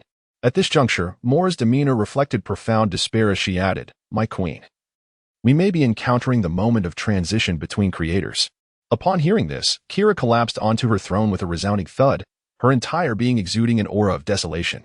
It took a considerable time for her to regain her composure as she reflected. Tens of thousands of years ago, our Tianyu tribe distinguished itself among numerous civilizations, breaking through technological barriers and advancing to level 4 civilization technology ahead of others. In our quest to trace the creators, we attempted to contact them. Yet we found no trace until we eventually concluded that they had perished in some distant expanse of the cosmos. Thus, we devised a plan to invade the galaxy, aspiring to become the next creators. Could all of this be the consequence of a creator's transition? No wonder the swarm is reluctant to form alliances. Their true objective is to annihilate all civilizations within the Tianyu system. Contemplating this, Kira felt a wave of suffocation wash over her. Noticing Kira's bewilderment, Mora's expression transformed into one of alarm. The 12-winged Kira is the very pillar of the entire Tianyu tribe. If even she begins to falter, then the fate of the Tianyu tribe may indeed be sealed. Mora hastily reassured her, "My queen, all of this remains mere speculation. What we surmise may not hold true." Upon hearing this, Kira remarked, "Even so, it does not change the fact that our Tianyu clan will simultaneously confront 3 formidable foes." Lost in thought for a moment, Kira suddenly regained her composure, rising abruptly with an excited expression, exclaiming, "Yes, perhaps we can lure our enemies to confront each other." Mora, taken aback by Kira's words, responded in sheer terror, "Your Majesty, do you intend to draw the Galactic Alliance into battle against the swarm?" Kira narrowed her eyes with a grim expression and declared fiercely, "Indeed, Mora, let our adversaries engage in mutual destruction. It may be our only hope of escaping this dire predicament." While this plan appeared remarkably sound, Mora remained anxious, voicing her concern. "But, Your Majesty, what if the Galactic Alliance refuses to engage the swarm?"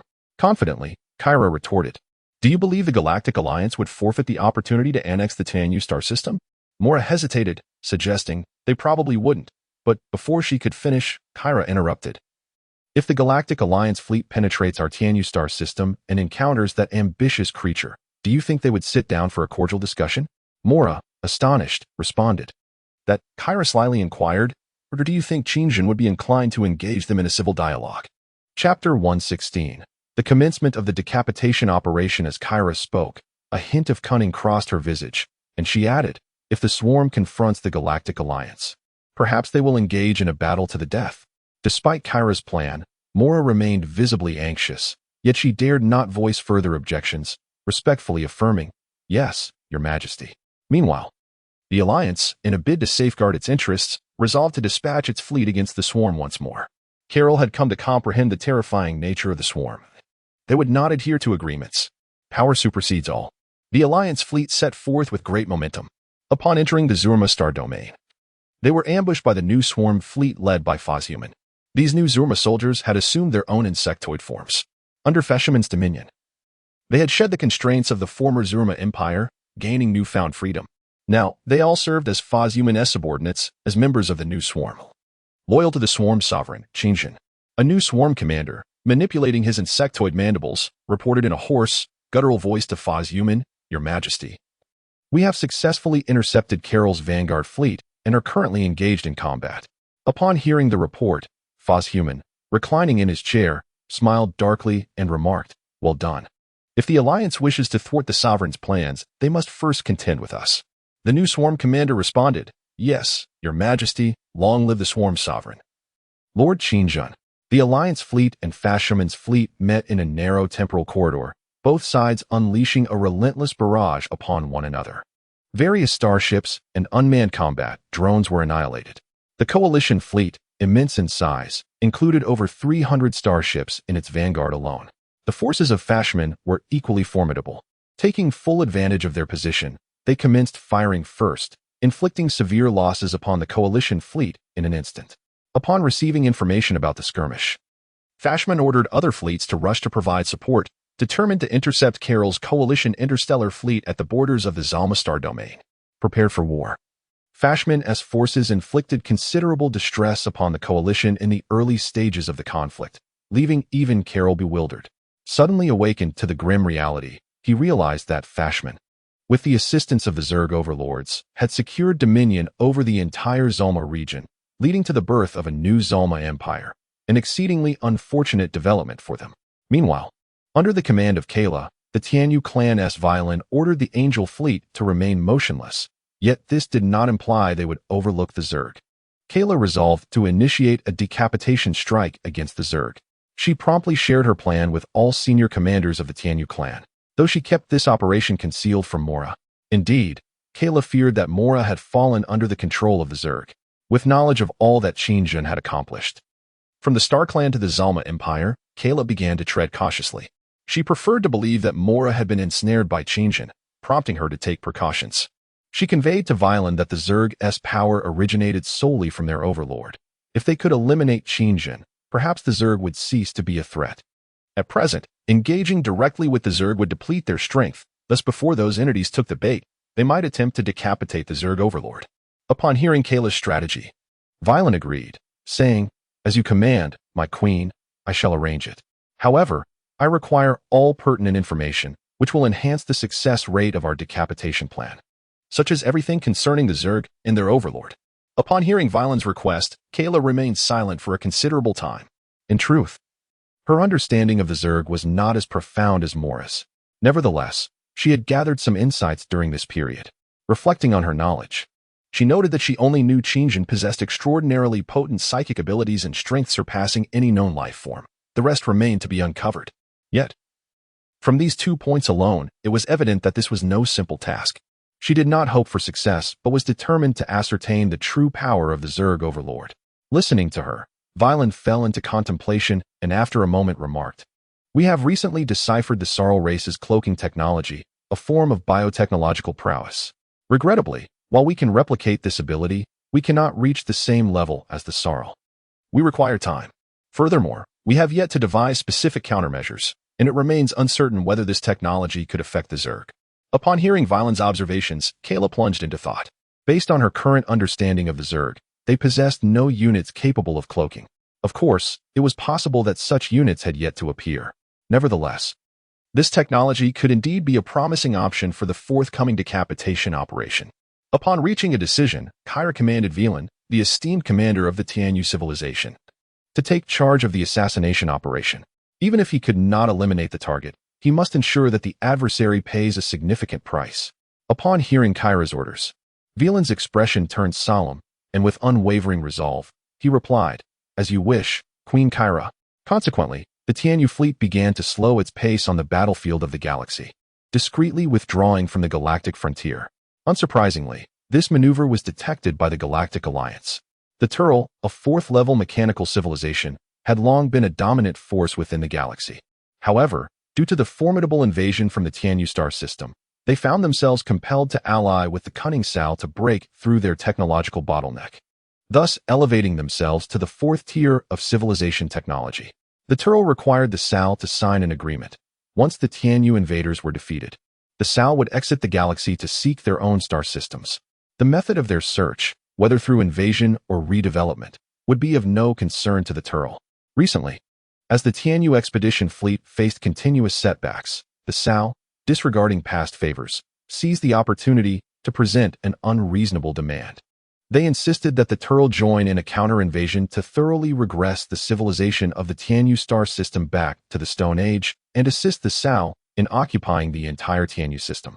Otherwise, the Sal would retaliate by aiding the Tianyu civilization in annihilating the galaxy. This demand was laced with a palpable threat. Given the current circumstances, it would be unwise for the Turl to openly confront the Sal, leading them to temporarily acquiesce. At this moment, on the battlefield at the border of the Tianyu and Galactic systems, a towering robotic commander, having sensed the anomalies within the Tianyu forces, decided to order an exploratory assault on the planetary base occupied by the Tianyu. In an emotionless mechanical tone, he declared, "I perceive the fleet of the Tianyu civilization is retreating.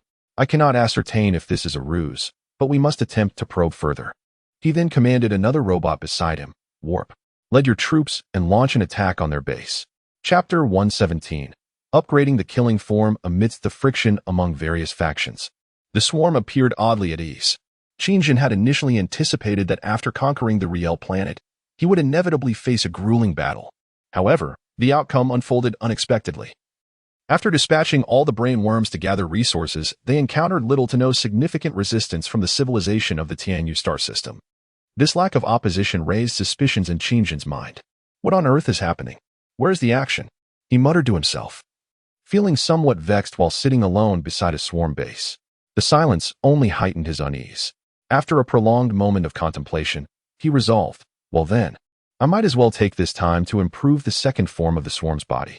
With that, he shed his biological exoskeleton and stepped naked into the division pool of the mother worm base. Upon entering the pool, countless nanoworms surged forth from his form. In a sudden display of visible speed, a colossal cocoon materialized. Having accomplished this, Qingjin conveyed a mental command to the system, instructing it to reload and upgrade the slaughter form of the Dominator insect. Understood, Dominator. Commencing extraction of all data pertaining to the second form. Extraction in progress. Beep. Extraction successful. Beginning the upgrade of the Dominator's second form, requiring 1 million energy points, 50 million biomass, and a duration of 240 hours. On the planet Ruaer, several colossal level 10 mother insect bases had been established, resulting in the entire planetary surface being infected by the swarm, with every nook and cranny covered in a blanket of fungi. Worker insects and the queen scurried across this fungal carpet, gathering resources which were subsequently transformed into energy points and biomass. This scene appeared unchanged despite Qingjin's evolution. In reality, his consciousness was not submerged in a dormant state as it had been previously when upgrading the insect body. Instead, he was consciously engaged in the enhancement of the second form of the insect body. Presently, Qingjin's physique had grown immensely stronger than it had ever been before. He could indeed choose to enter a sleep state for the upgrade, which would significantly shorten the duration required. However, to mitigate any risks, he opted for a more cautious approach, preferring to invest additional time rather than embark on such a perilous endeavor. At that moment, Wasteland, the senior commander of the Tianyu fleet, was making final preparations. The plan for a decapitation strike against the dominator of the swarm was about to commence. In her view, rather than deploying the entire angel fleet for an assault on Ruaer, it would be more prudent to select a team of elite angel warriors for a covert assassination, thereby increasing the likelihood of success. The commotion generated by the fleet would undoubtedly alert the insect swarm, and furthermore, Qingjin was unlikely to be without defenses. According to the intel provided by Kira, this creature was not only cunning but also exceedingly cautious. The fact that it had maintained its hold on Ruaer since conquering the planet indicated that Qingjin was undoubtedly confident in its position. Thus, a covert assassination team composed of over 20 angel warriors was assembled, equipped with the stealth technology recently pilfered from the Sao tribe. As long as they could evade the swarm's detection, they would stealthily approach their dominator. While Waylon was aware that Qingjin might not be easily slain, this operation was nonetheless crucial to inflict damage and gauge his true capabilities. Once everything was prepared, a formidable 8-winged angel led 23 6-winged angels, who were nearly at the same level, on a secret departure from Wayland's fleet. To maintain utmost secrecy, only Waylon, Kira, and the members of the assassination team were privy to the details of this mission. All members of the assassination team were equipped with the latest stealth systems, allowing them to evade all radar detection as well as the visual perception of any life forms. Additionally, each of their mechs was fitted with a small nuclear device, ready for a mutually assured destruction scenario with Qingjin. Days later, the execution squad of the Tianyu clan arrived at the periphery of the Riel system. Upon witnessing the asteroid belt teeming with swarms of space dragons and laser scorpions, they were rendered utterly astonished. To be frank, this was their first genuine encounter with the swarm. Previously, they had only heard fragmented information from Mora and viewed combat footage of the swarm. Although those glimpses had left a profound impact on them, facing the swarm in reality was an entirely different matter. The entire outer region of the Riel system radiated an astonishing aura of life. The outer space surrounding Riel was nearly suffocated by the sheer density of the swarm. Even on a small asteroid within the belt, it was infested with countless insects. In every line of sight, and even beyond, the presence of the swarm was overwhelming. far beyond the capacity of mere numbers to convey. Within the asteroid belt, Qin Zhen's primary vessel, the Level 2 Leviathan, floated silently in the void. The angelic mech detected the immense psychic waves emanating from this celestial behemoth. Its colossal form dwarfed any starship of the Tianyu clan by several magnitudes, and swarms of space dragons continuously emerged from its massive body. This terrifying spectacle sent chills down the spines of the execution squad. Mora's warnings, it seemed, were indeed accurate. The scale and magnitude of this assembly were staggering. Even more daunting was the realization that this scene merely represented the scale of one swarm mothership. If all 4 of the swarm's cosmic motherships were present, it was likely that the angelic fleet would struggle to overcome the swarm on Riel. Moreover, the swarm possessed a potent ground-based energy orbital cannon, which caused some of the angels to reconsider their resolve. It should be noted that this was merely the swarm deployed in the outer atmosphere. Who could fathom the number of insects lurking on the surface of Riel? The mere thought was terrifying. Damn it, how could success be possible? Faced with such a scene, one of the angel mechs began to waver in resolve. There is a significant difference between dying in battle and merely succumbing to death. Fear not, for we possess a cloaking system. The insects shall not detect our presence. For the prosperity of the Tianyu clan, for the 12-winged Queen Kyra, encouraged the 8-winged angel, the leader of the squad. In truth, she too felt fear. But there was no room for retreat. She could only hope that the newly developed cloaking system would prove effective and that they would remain unnoticed by the swarm. Their plan was to approach the swarm's dominator and detonate the nuclear device carried by their mechs, ensuring mutual destruction. Upon hearing the 8-winged angel's rallying cry, the members of the execution squad steadied their nerves, their expressions resolute as they soared toward the swarm. As anticipated, the swarm and the Leviathan overlooked their presence in the outer atmosphere, filling the hearts of the squad with renewed confidence. However, as they breached the atmosphere, several level 5 royal worms floating high above detected their trail. Startled, Qin Zhen, still cocooned within the swarm, suddenly opened his cold eyes and exclaimed, "They managed to evade the swarm in the outer atmosphere and arrived here. Are they a cloaked unit?" Chapter 118. The Terrifying Sovereign by an Unfortunate Twist of Fate. The upgrade of the slaughter form was still a mere 10 minutes away from completion. Qin Zhen, without a moment's hesitation, urgently issued an attack command to the swarm. The instant his command was dispatched, the swarm erupted into chaos. Countless laser giant scorpions hastily congregated beside the motherworm base, with numerous spore cannons aligning their barrels towards the angel squad hovering above. Boom, boom, boom. The spore cannon cluster was the first to unleash an assault upon them. Realizing they had been exposed, the angel assassination squad of the Tianyu clan could no longer afford to be cautious. They immediately activated the firepower and flight systems of their mechas, darting back and forth amidst the swarm's relentless barrage, constantly executing evasive maneuvers. Damn it! The cloaking system is indeed insufficient. The 8-winged angel cursed under her breath. In truth, their cloaking system had effectively rendered them invisible. However, unbeknownst to them, the level 5 king worm possessed the ability to detect all cloaked units. In other words, even if they managed to evade the king worm's scrutiny, they could not escape the detection of the insectoid system within Qin Zhen. The insectoid system had pinpointed their location almost simultaneously with the king worm. Whoosh, whoosh, whoosh. The laser giant scorpions and the spore cluster launched their attack in unison. Saliva and laser beams nearly engulfed the entire sky. Under such a dense onslaught, it seemed that not even a microorganism could escape unscathed. Several angel mechas were caught off guard and fell from the sky, meeting their demise. However, the small nuclear warheads they carried were triggered in advance. Witnessing this, the remaining mechas hastily accelerated to flee from the wreckage of their fallen comrades. Ding! Detecting an incoming nuclear fusion strike. The system's announcement barely echoed before boom. Several small nuclear warheads detonated simultaneously in the sky. A blinding flash appeared, and the explosive power of the nuclear blast swept across the surrounding area, obliterating the swarm below. This wave of nuclear fusion indeed inflicted catastrophic losses upon the swarm. As the swarm had been congregating towards the detonation point, this explosion claimed the lives of nearly 10 trillion units. Qin Zhen was taken aback. If it had exploded right above him, who could say whether he would have been swept away by the force of this nuclear fusion? Good grief. They can actually carry nuclear bombs. It seems they are truly out to take my life. Qin Zhen exclaimed in alarm. Furthermore, this nuclear explosion caused the other angel mechas to distance themselves from their positions, wary of the impending nuclear fusion strike.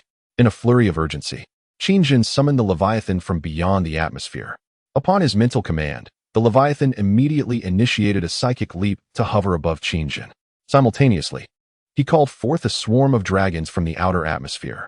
With a mere thought, billions of dragons obscured the skies above the planet Riel. They screeched as they surged towards the fleeing angel mechas.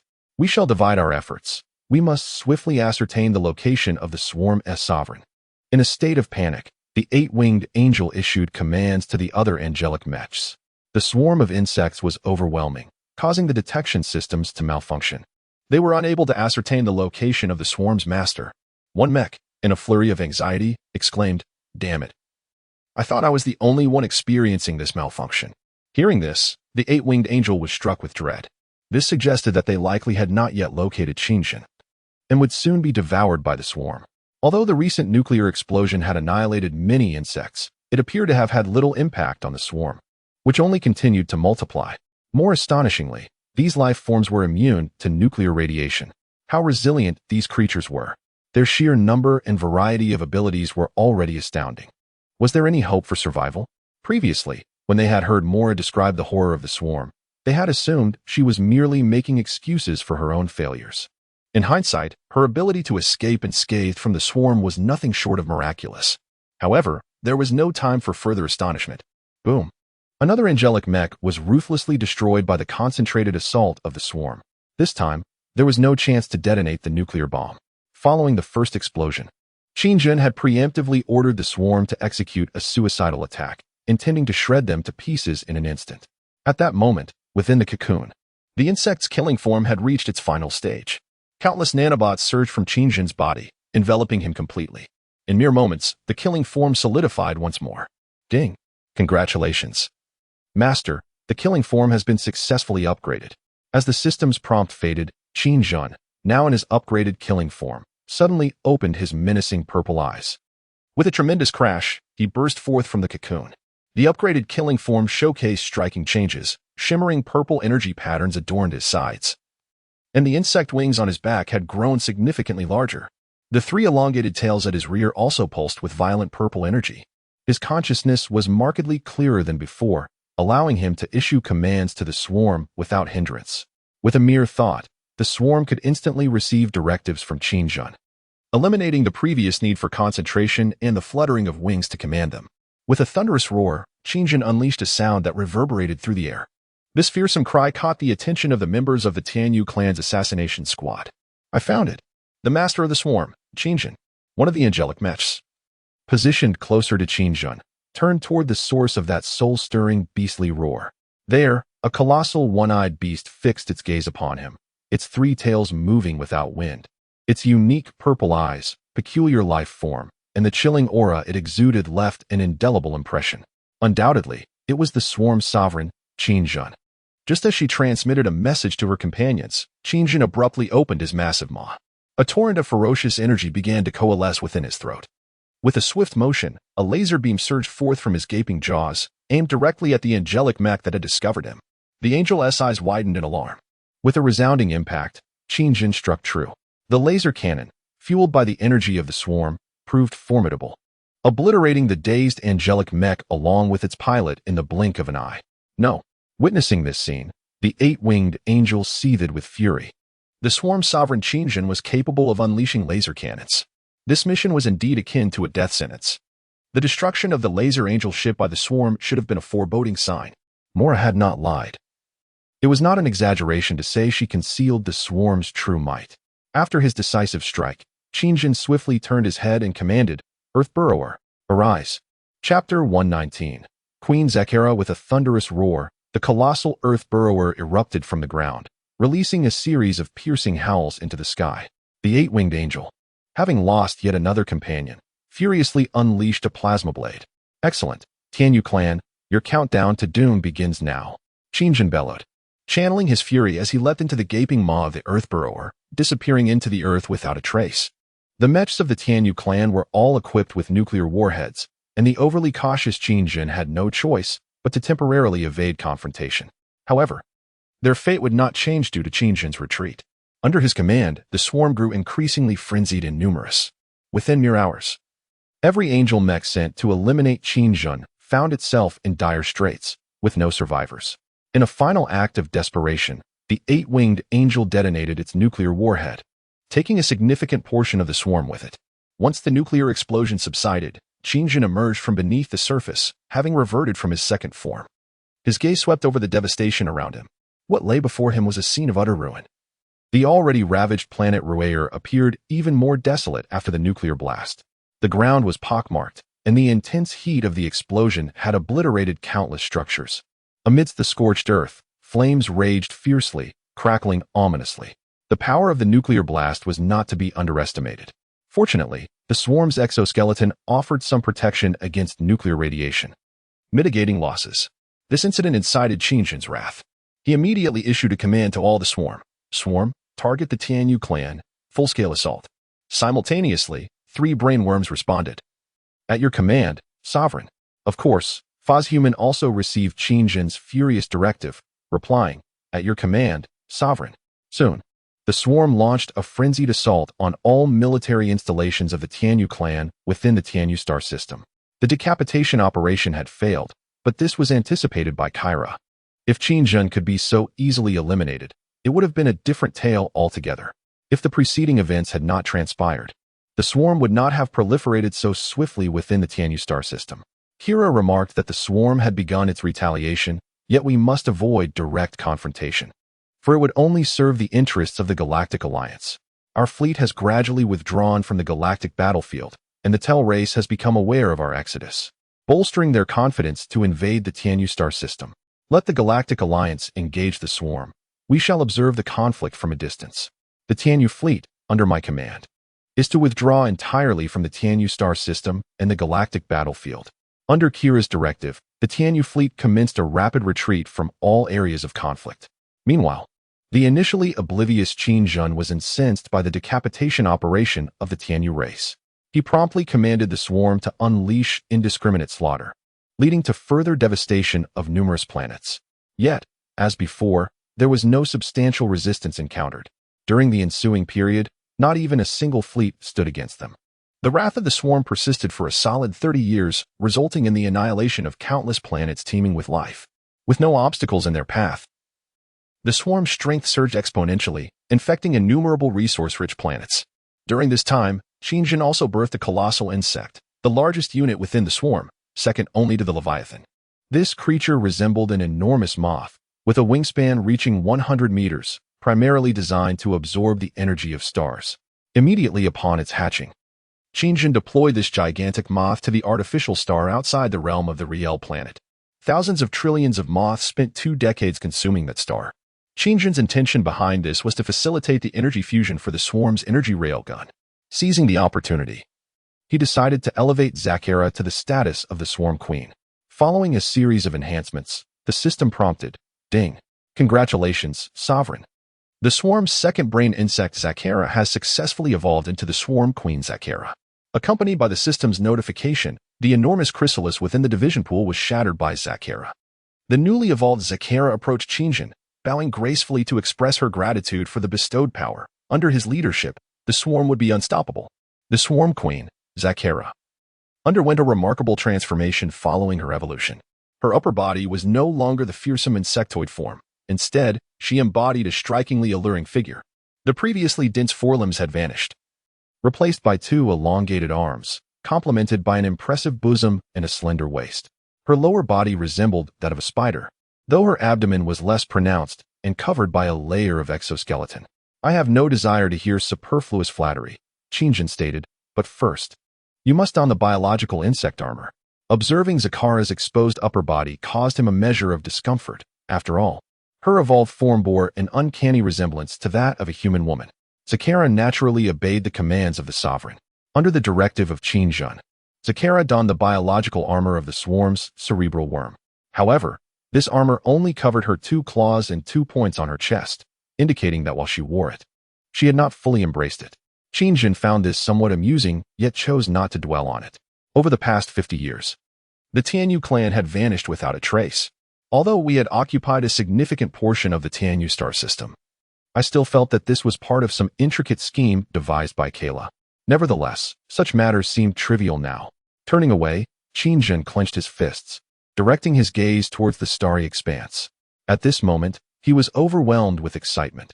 The once menacing glint in his large eyes was replaced by an inexplicable radiance. In the midst of the puzzled glances from Duanya, Shamo, Dekaha, Zakara, and Fazhuman, he exclaimed, "Because soon, the swarm will ascend to level 12. Which signifies our departure from the Tianyu star system. We shall march into the Galactic star system. Yes, the march into the galaxy." Yet, as he spoke, the brilliance in his eyes dimmed, and his demeanor turned profoundly melancholic. After lowering his arms, Qingjun remained silent for a considerable time, lost in thought. Shamo, sensing Qingjun's secret, was moved by the expression he wore and softly addressed him as sovereign. After a brief pause, Qingjun, with a heavy heart, inquired, "Do you understand why I am so eager to elevate the swarm's level rather than steadily fortifying it?" At his sudden remark, the swarm's leaders fell silent, their expressions grave, as they seemed to grasp the profound shift within Qingjun. Transforming sorrow into vengeance, Qingjun turned to face the key commanders of the swarm, subsequently retracting his facial armor to reveal his resolute human visage. The most astonished were Shamo and Fazhuman upon witnessing Qingjun's true identity. Their jaws nearly dropped to the ground, stunned into silence, unable to articulate their thoughts. Handsome, cold, and devoid of emotion, Qingjun coldly declared, "For I bear not only the mission of the swarm, but also the weight of a blood feud." Chapter 120. The reappearance of enemies. After speaking, Qingjun, with a somber expression, took several measured steps towards his vehicle, the Leviathan.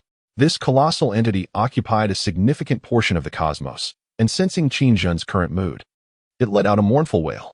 In contrast to Qingjun's true appearance, Duanya, Dekaha, and Zakara remained unusually calm, as their understanding of Qingjun was based on consciousness rather than his form.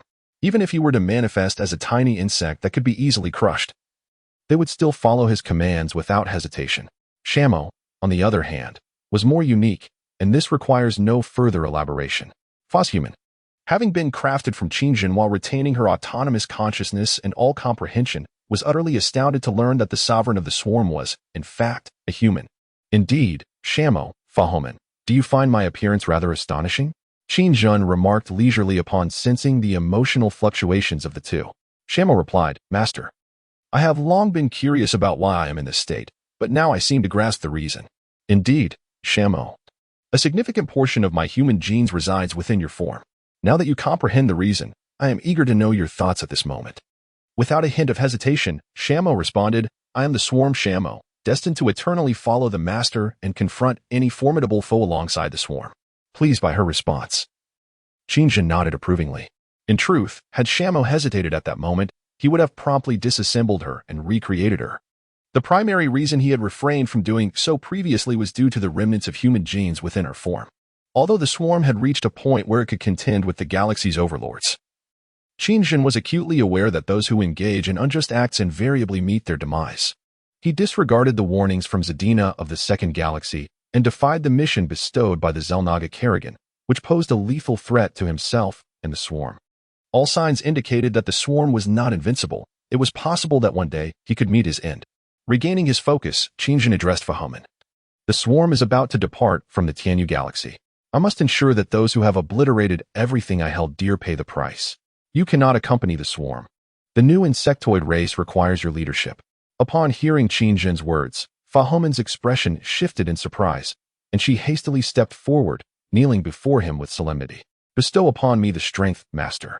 I have become a member of the insect race, and the Zerman new insectoid empire shall forever heed your commands. Thus, your enemies shall be the enemies of the new insectoid empire. Your hatred shall be our hatred. I do not understand why you wish to leave me here." Seeing Fazhuman's unwavering loyalty, Qingjun maintained a composed demeanor. Over the decades, Fazhuman had skillfully rendered the alliance powerless. The Carol alliance, initially on the offensive, had been reduced to a defensive posture against Fazhuman's new insectoid forces. Had Qingjun not ordered a halt to the assault on the alliance, it was likely that Fazhuman would have annihilated all life within the alliance's star domain. She understood that the swarm required vast energy and biomass to sustain and evolve. Qingjun gazed silently at Fazhuman for a considerable time before stating, "I hope you will lead the new insectoid empire to become the dominant force in the Tianyu galaxy. And the advantageous conditions for this have already been established." Therefore, I command you to cease your campaign against the Carol Alliance. Your task now is to ensure the entire alliance submits to you. Yes, Fahuman, I believe you can accomplish this. As Qingjin spoke, Fahuman slowly raised her head, her gaze lingering on him with reluctance, as if this farewell would be eternal. The human, the master of the swarm, Qingjin, had granted her immense power and authority, liberating her from the constraints of Jayamagia and bestowing upon her an unprecedented freedom. It was he who transformed himself into the new Zerg Queen. Moments later, Fahuman lowered her head with a sorrowful expression, her violet eyes shimmering with unshed tears as she uttered, "As you command, my sovereign." Although Qingjin was perceived by other civilizations as a demon with insatiable ambition, embodying destruction, calamity, death, and fear, the harbinger of universal annihilation, Fahuman viewed him differently. To her, his kindness outweighed all else. He had granted her a rebirth. Qingjin, with an indifferent demeanor, instructed, "Go forth, Fahuman, bearing my name, and lead the new Zerg to become the dominant force in a star system." "Yes, I shall not betray your expectations, my sovereign," Fahuman replied, her expression transforming into one of unwavering resolve. She then unfurled her insectal exoskeleton and soared toward the starship suspended in the sky. Her starship soon initiated a spatial leap and departed. Subsequently, Qingjin addressed the brain insects present, commanding, "Reclaim all mother insect bases. Return the level 5 and above swarms to the Leviathan for hibernation, and consume and decompose the rest for energy conversion." Upon receiving the orders, the 3 brain insects chorused in unison, "As you command, my sovereign." At that moment, as Shamo had taken a few steps forward, she suddenly halted, astonished. "My sovereign, the Zerg on the border planets of the star system have detected a massive fleet of level 4 civilization. They are attacking the dimensional barrier of the star system and are about to invade the border planet of the Tianyu star system." Upon hearing this, Qingjin's expression shifted to one of alarm. Suddenly, as if a realization dawned upon him, he remarked with a sinister tone, "So that's it. I wondered why Kyla had vanished. It appears she had orchestrated everything in advance." The brain insects, bewildered by Qingjin's words, exchanged perplexed glances. Dekahas spoke, "My sovereign, the Zerg will not fear any approaching enemies. Any who dare to obstruct us shall be met with annihilation." "Indeed, Dekahah," Qingjin responded, "this is Kyla's scheme. She has lured in an alliance of 2 level 4 civilizations, which surely presents a significant dilemma." Meanwhile, in the coordinate star field of the Tianyu star system's border planet, a vast fleet of the Sarl race, aided by the Tel race, had torn through the dimensional barrier of the star system. In an instant, the entire massive fleet had transported into the domain of the Tianyu star system's border planet. Years had passed since my last visit to this star system, during which we had paid a heavy price to narrowly escape the surveillance of the Tianyu civilization's fleet. A grim-faced lizardman commander, clad in armor, remarked, "This time, the vanguard fleet of the Sarl comprises over 1,000 starships." Just as the lizardman commander was lost in thought, a lizardman soldier suddenly reported, "Commander Jess, we have detected a significant number of life forms on the nearby planet." "An abundance of life forms? How is that possible? The last time I was here, there were no planets in this star field that harbored life," Jess responded, his face etched with skepticism. The lizardman soldier insisted, "Commander, our radar detection systems have indeed registered an astonishing number of life forms." Upon hearing the soldier's confirmation, Gus hastened towards the radar system. The astonishing quantity intrigued him. He wished to witness the extent of it. When he beheld the screen, which was densely populated with red dots representing planets, he could not help but be taken aback. Indeed, the detection system had identified an overwhelming number of life forms, amounting to an entire terabyte. Yet, this was not the source of his greatest astonishment. Rather, it was the realization that the radar system had reached its limits. It appeared that the actual number of these life forms was likely far greater, reaching an unfathomable level. Were these life forms perhaps troops deployed by the Celestial Feather Civilization Alliance? After considerable contemplation, Gus surmised that this was indeed plausible. They had previously been perplexed by the lack of obstructions from the Celestial Feather Civilization along their journey. After another moment of reflection, Gus issued a command to immediately identify all planets within this star region that harbored life forms and ordered the fleet to proceed and deploy genetic weapons on these planets.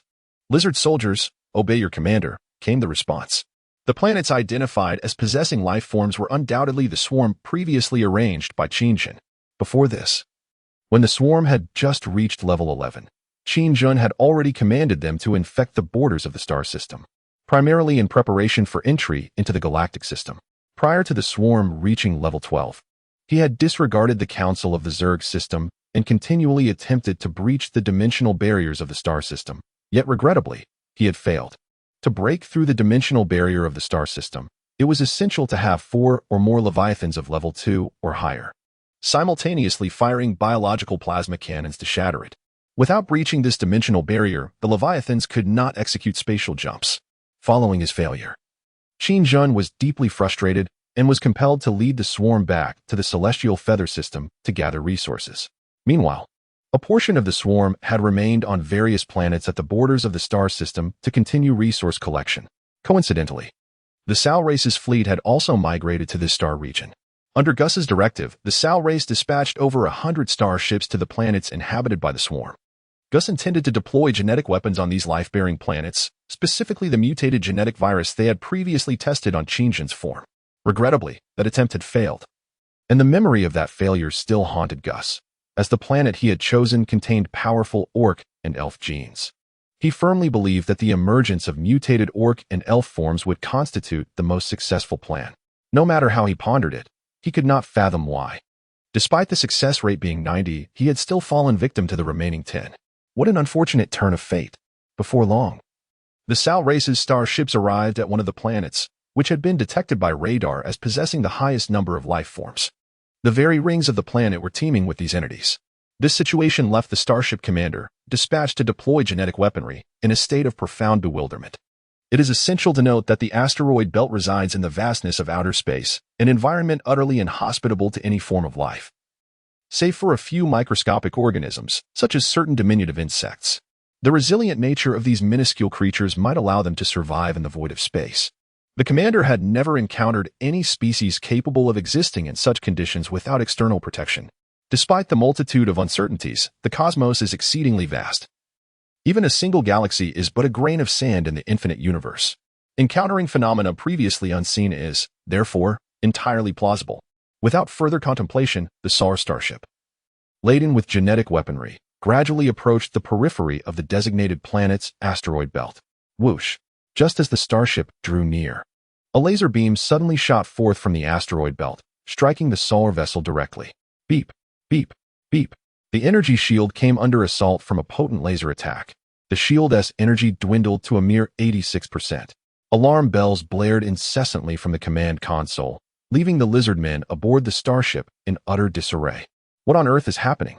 The lizardman commander, regaining his composure, urgently called out. The soldiers, startled by their commander's shout, quickly regained their wits. Sir, the attack originated from the asteroid belt. What did you say? Are you suggesting that those creatures resembling scorpion-like insects can launch laser attacks? Do you take me for a fool? Activate defense mode immediately and ascertain the enemy's position. The lizardman commander, having never encountered a swarm of insects before, found it incredulous that the recent laser fire could have emanated from these creatures. Just as the commander finished speaking, whoosh, whoosh, whoosh, the laser scorpions, having detected the intrusion into their territory, unleashed a simultaneous barrage. The lizardman commander found himself confronted by a barrage of concentrated laser beams, his pupils contracting in sheer terror. Boom! A SAR starship, caught utterly unprepared, was obliterated by the concentrated fire of the laser scorpion swarm. Simultaneously, Gus, the flagship's commander, received the alarming report of the ship's destruction. Commander, we have just lost a cruiser battleship, exclaimed a panicked lizardman soldier. What did you say? Upon hearing this shocking news, Gus nearly jumped out of his skin. Before he could inquire further, another soldier, trembling with fear, reported, Commander, we have just lost 16 more starships. Upon receiving this grim update, Gus quickly regained his focus and commanded, order the fleet to enter Level 1 battle readiness. This is undoubtedly the work of the Tianyu Civilization Alliance. We have fallen into their trap. Meanwhile, several starships, having received prior warnings, hesitated to act recklessly but found themselves ensnared by a swarm of spatial dragons, trapped with no means of escape. They finally discerned the discordant nature of these insectoid life forms. In haste, they relayed a message to the Supreme Commander Gus aboard the flagship, exclaiming, "Oh heavens, Commander Gus! We have encountered an exceptionally aggressive species of insects." Upon receiving the report from the starship commander, Gus promptly issued the command to fire upon them.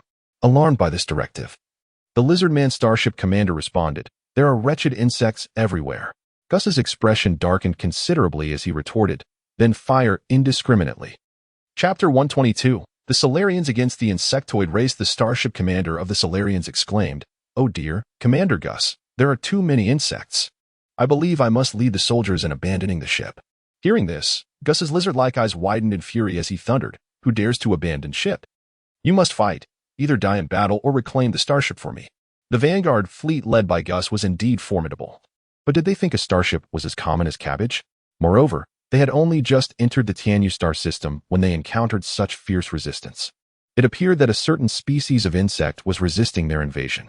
Yet, prior to this, the Galactic Alliance had already acquired all information regarding the second-level civilizations within the Tianyu star system. This strange, yet familiar insect was entirely outside the purview of those civilizations. With such a vast number and energy-level attacks capable of operating in space without external assistance, it was inconceivable that there hadn't been any prior intelligence. Gus was perplexed. Decades ago, there had been no sign of these insects, only the star fleets and space bases of the Tianyu race. Gus even suspected that the coordinates established for their transition might have been erroneous. Initially, they believed the Tianyu race was retreating, withdrawing to some remote region of the Tianyu star system. However, it now seemed apparent that these insects were indeed the machinations of the Tianyu race. Despite Gus's stern orders, the Solarian commander managed to escape in a space evacuation pod before the insect swarm could destroy the starship. This time, Gus was confronted with a massive cluster of level 5 laser scorpions. While a single laser scorpion might inflict damage on a starship akin to a flea biting an elephant, insignificant and negligible, when faced with dozens or even hundreds, the scenario drastically changed. The Solarian fleet, caught unprepared, plunged directly into the effective attack range of the laser scorpions. Those starships with quicker reflexes managed to turn away at the last moment, narrowly evading disaster.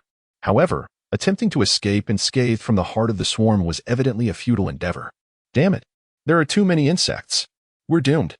Countless Solarian starships continued to send one final message after another to Gus. Confounded, Gus pondered which civilization these insects belonged to. Why had such a vast presence gone unnoticed until now? No wonder the Tianyu fleet had retreated so decisively. It was merely a ruse. He immediately ordered the deployment of genetic weapons against the swarm. "Understood, Commander." At this moment, Qingjin, upon receiving the information and after thorough contemplation, resolved to confront the fleet of the Galactic Alliance. Although he was acutely aware that this was Kira's scheme, her ultimate desire was to incite a conflict between him and the Galactic Alliance. However, he currently lacked the patience to engage in their elusive games.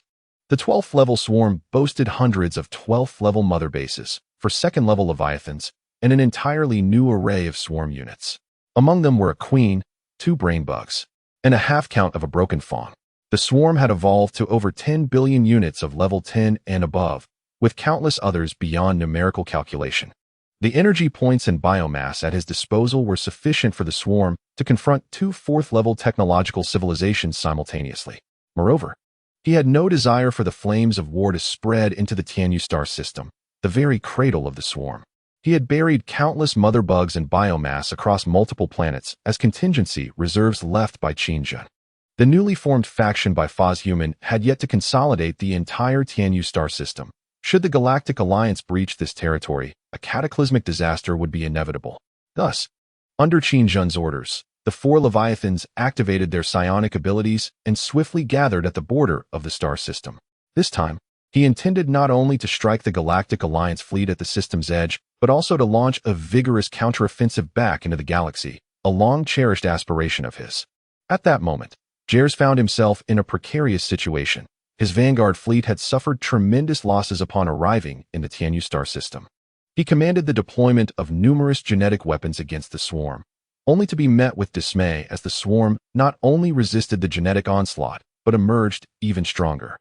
Following this failure, he resolved to execute a nuclear fusion strike on the planets infected by the swarm. A fierce battle erupted in the star system once more. Even though the swarm had reached level 12, they could not avoid substantial casualties when faced with long-range weapons of mass destruction, regardless of their classification as living entities. The explosive force of nuclear fusion would inflict severe damage upon them. In the ensuing time, Jers began to discern the characteristics of certain swarm units. He realized that the fleet needed to be wary of mosquito and moth-like creatures capable of free flight in the vacuum of space, whose numbers were overwhelming and who could self-destruct. After several probing attempts, Jers finally devised a strategy to counter the swarm. Launching an assault on the swarm amidst the swarm of flying creatures was unfeasible. However, any attack on the swarm on the planets would necessitate navigating through these mosquito-like entities.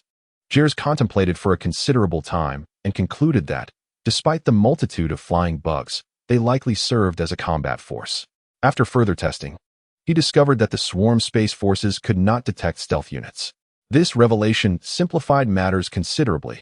While other civilizations might find these creatures a significant headache, the Sal race's stealth technology was highly advanced.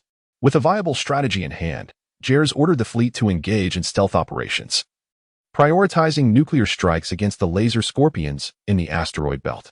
Gus's strategy proved remarkably effective, as countless planets overrun by the swarm fell victim to the Solarians, who utilized cloaking technology to evade the dragonfly and mosquito cluster's defenses, launching direct nuclear strikes against the swarm. The casualties among the swarm surged instantaneously. Fortunately, the swarm had been diligently harvesting resources prior to this.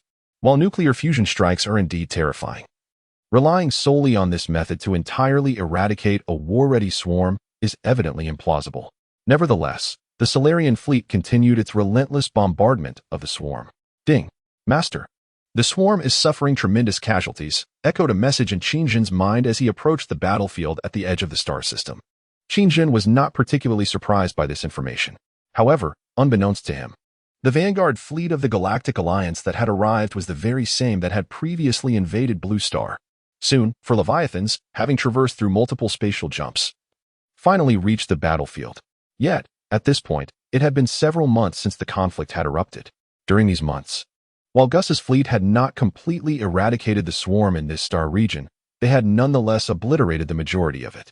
The psychic waves emitted by the four Leviathans were extraordinary, and Qingjin's presence was, unsurprisingly, detected by one of Gus's fleets.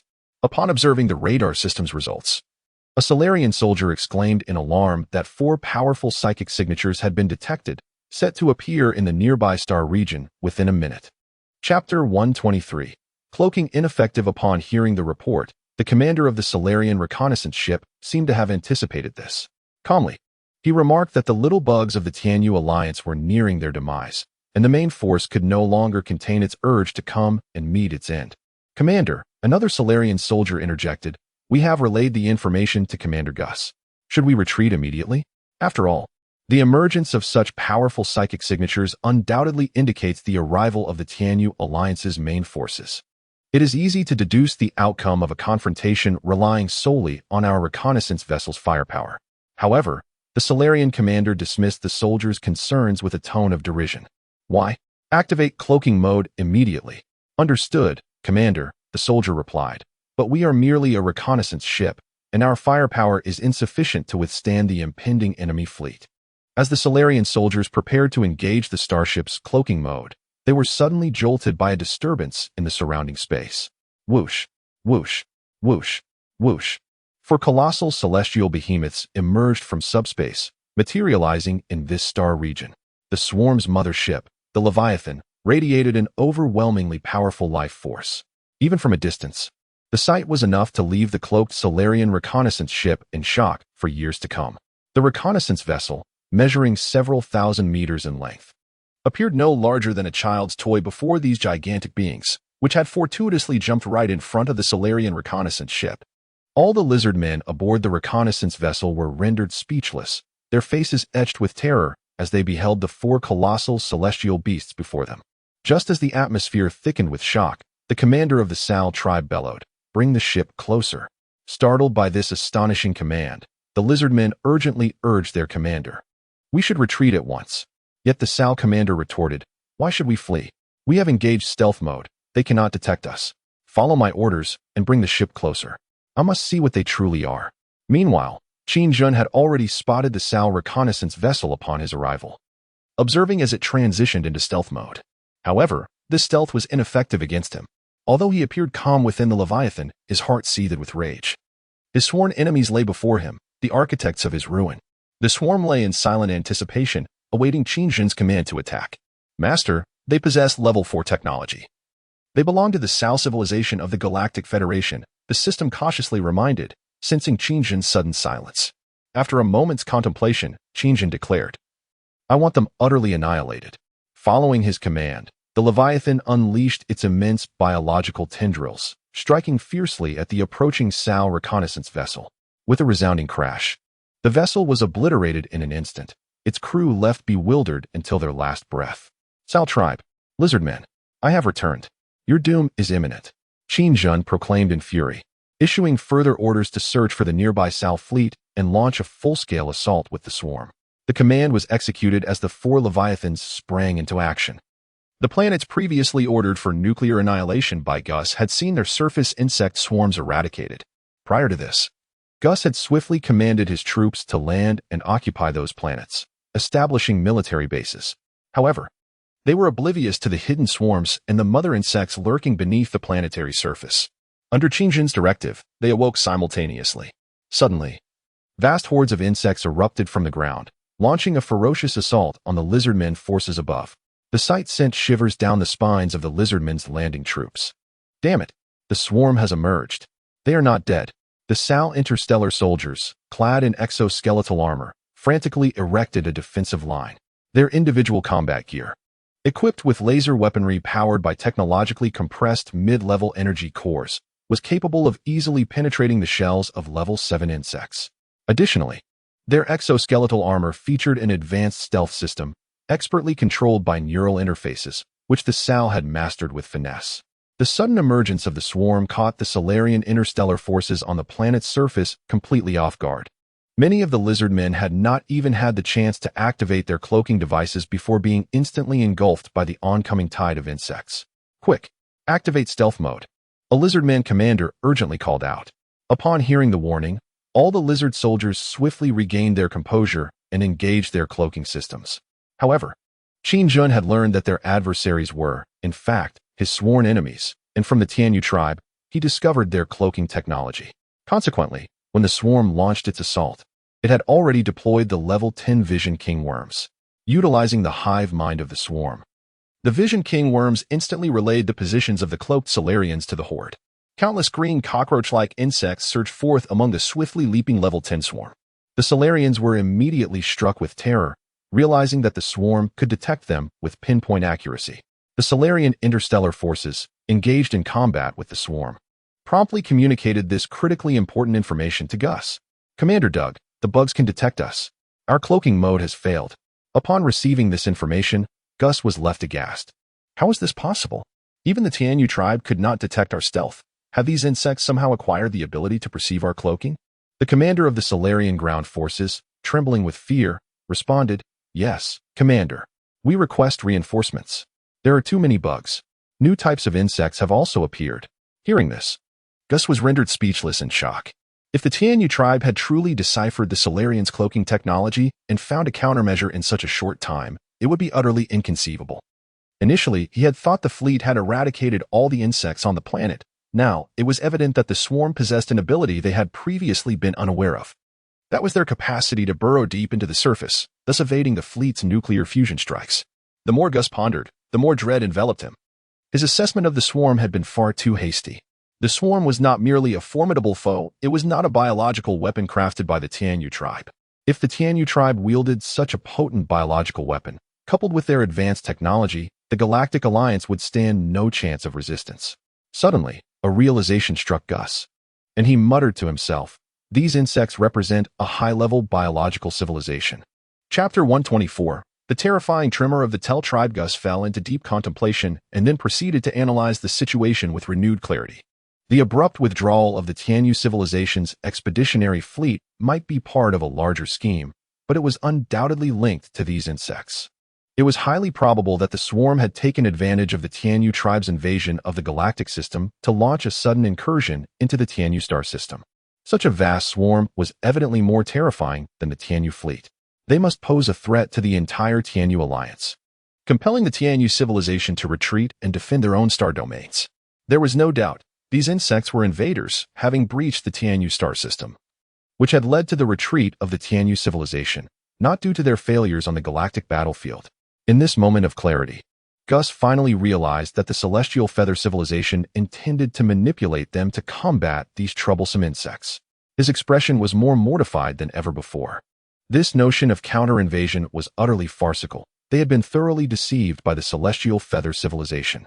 Moreover, judging by the current position of the insect swarm, their objective appeared to be an expansion into the Milky Way galaxy. If this were indeed the case, it would be a heavy burden for Gus to bear. Just then, countless fleets began to relay grim news. Their armadas were under assault by a colossal cosmic beast. Recent intelligence indicated that the attackers were immense insects, possessing not only the ability for instantaneous space traversal without cooldown but also capable of unleashing a highly destructive biological plasma. Qingjin's fury only intensified the swarm's ferocity. Numerous solar fleets suffered devastating Leviathan ambushes. An interstellar vanguard fleet of 1,000 starships was left disoriented by the onslaught of 4 maternal Leviathans. The second-tier Leviathans incessantly released swarms of flying dragons and explosive mosquitoes. During this war, Qingjin enhanced the spore cannon's genetic sequence, birthing a novel spore plasma cannon. The form of the spore plasma cannon grew significantly larger, achieving a remarkable enhancement in both range and power. It could effectively strike any target in space, unleashing formidable plasma projectiles, while also incorporating a biological salivary acid that could effortlessly penetrate the shields and armor of 4th-tier civilization starships, accompanied by terrifying corrosive damage. In this interstellar conflict against the Tsar, Qingjin strategically deployed these spore biological plasma cannons on the asteroids and meteoroids throughout space. Furthermore, he adorned the Leviathan's bodies with these spore plasma cannons. Gus's fleet fell victim to the onslaught of the spore plasma cannons. The Tsar fleets encountered this potent attack whenever they passed by a small asteroid or meteoroid. The losses for Gus's vanguard forces were catastrophic. The invading fleet, comprised of over 1,000 starships, clashed at the border star domain with Qingjin's swarm for a full 30 years. The variety of units within the swarm was overwhelming, and Qingjin held an absolute numerical advantage. Prior to this, the Tsar had been oblivious to the existence of the swarm. Their prideful stealth technology proved ineffective against the insects, leading to continuous retreats throughout this war. In the end, Gus was left with merely a handful of starships.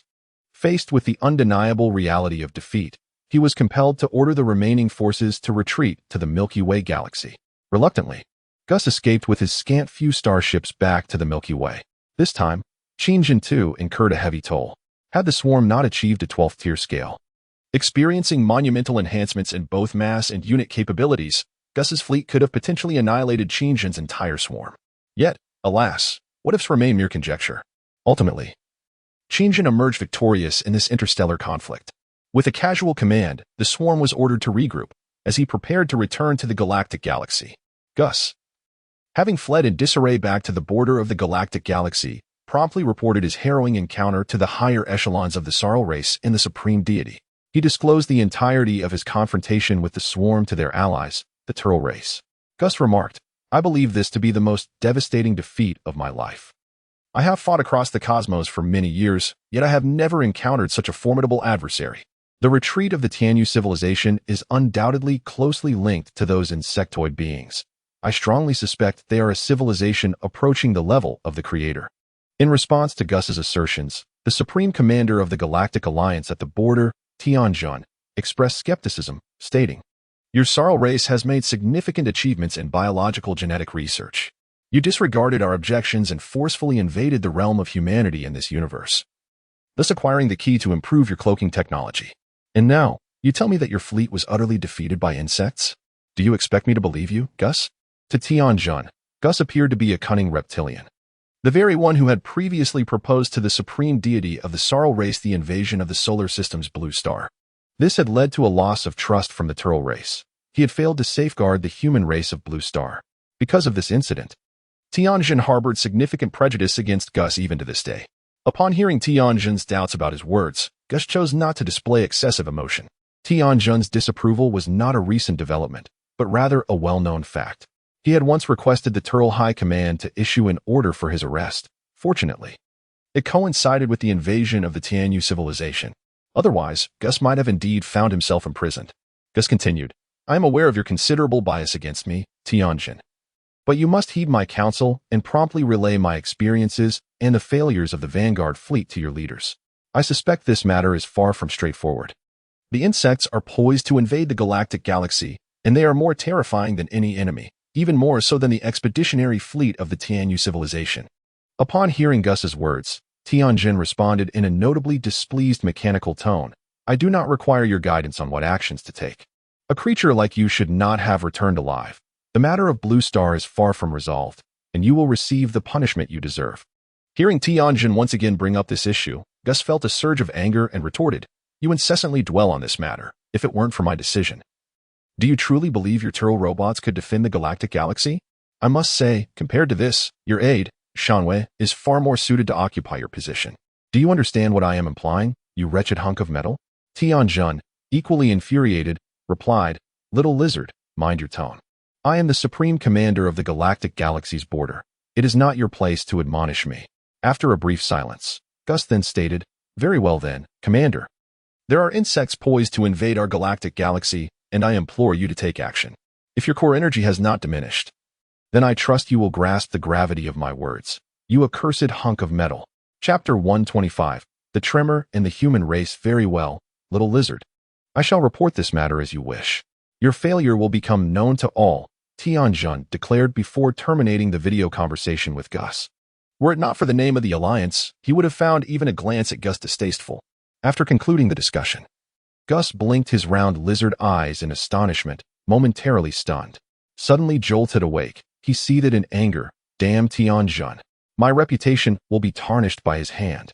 Although Tianjin harbored biases against Gus, he did not treat the situation lightly, accurately reporting the failure of Gus's expedition fleet to the leader of the Tel clan. He viewed Gus's defeat as a manifestation of his overreaching ambition, proclaiming that Gus's fleet had barely entered the Tianyu galaxy before being utterly routed by the Tianyu alliance. Reduced to begging for mercy, Gus returned to the Milky Way in tears, overwhelmed with humiliation. This news swiftly spread across the home planets of all civilizations above level 2 in the galaxy. What? Are you jesting with me? That was 1,000 starships of level 4 civilization. While Gus's fleet possessed a stealth system, a technology that had previously caused significant losses for the Tianyu civilization, he believed that Gus's fleet had encountered a formidable enemy. However, he suspected that it was the Tianyu alliance's fleet that had engaged them. During a communication with his subordinate, Shanyu, Tianjin remarked that it appeared the Tianyu clan had adequately prepared for this retreat. The arrogant little lizards would ultimately face dire consequences for their ignorance. Shanyu, in possession of intelligence reports, stated that they had learned Gus's expeditionary force had faced a terrifying insect. Insect? Do you truly believe that? Tianjin responded coldly upon hearing this. If it were indeed an insect, what sort of creature could be so powerful as to reduce 1,000 starship fleet to mere dozens? The rapid defeat of such a vast interstellar fleet could scarcely be attributed to mere insects. It was clearly the civilization of the Tianyu alliance at play. Upon hearing this, Shanyu's square, bulbous eyes flickered as he replied, Commander, I believe Gus has no reason to deceive us. If that were the case, he would not have made his failure public. Gus, Gus, Gus, I will not permit you to utter that repugnant name in my presence. Tianjin's voice seethed with fury as he activated the blade on his mechanical arm with a sharp click. He seized Shanyu, who was smaller than him, and pressed the blade against Shanyu's mechanical neck, causing sparks to fly. That wretched little lizard does not deserve such a title. You are my aide, not a damned lizard man subordinate. Even if what he says is true, I shall remain vigilant. With that, Tianjin shoved Shanyu aside. I understand, Commander, Shanyu responded. Understand that it is best. Tianjin then retracted the blade into his mechanical arm. Standing at 3 meters tall, Tianjin possessed the most formidable firepower system of the Tel clan. It was rumored that his core was, in fact, a star compressed through advanced technology, and he could transform into a heavy tank of the Tel civilization. Strictly speaking, the tank form represents his true essence. The Terra civilization shares the same type of robotic nature as the Transformers within the Marvel universe. Their individual prowess is formidable. Tianjin once served as the governor of the galaxy and, by a stroke of fate, discovered the human race within the solar star domain, subsequently initiating contact with them. He soon realized that humanity possessed an immense potential unmatched by any other civilization. Tianjin reported this finding to the leader, who was equally astonished and promptly ordered Tianjin to closely monitor humanity aiding them in their gradual development. As everything progressed smoothly, following several interactions, Tianjun assured a few leaders of the human race that the Galactic Alliance would maintain stability within the galaxy.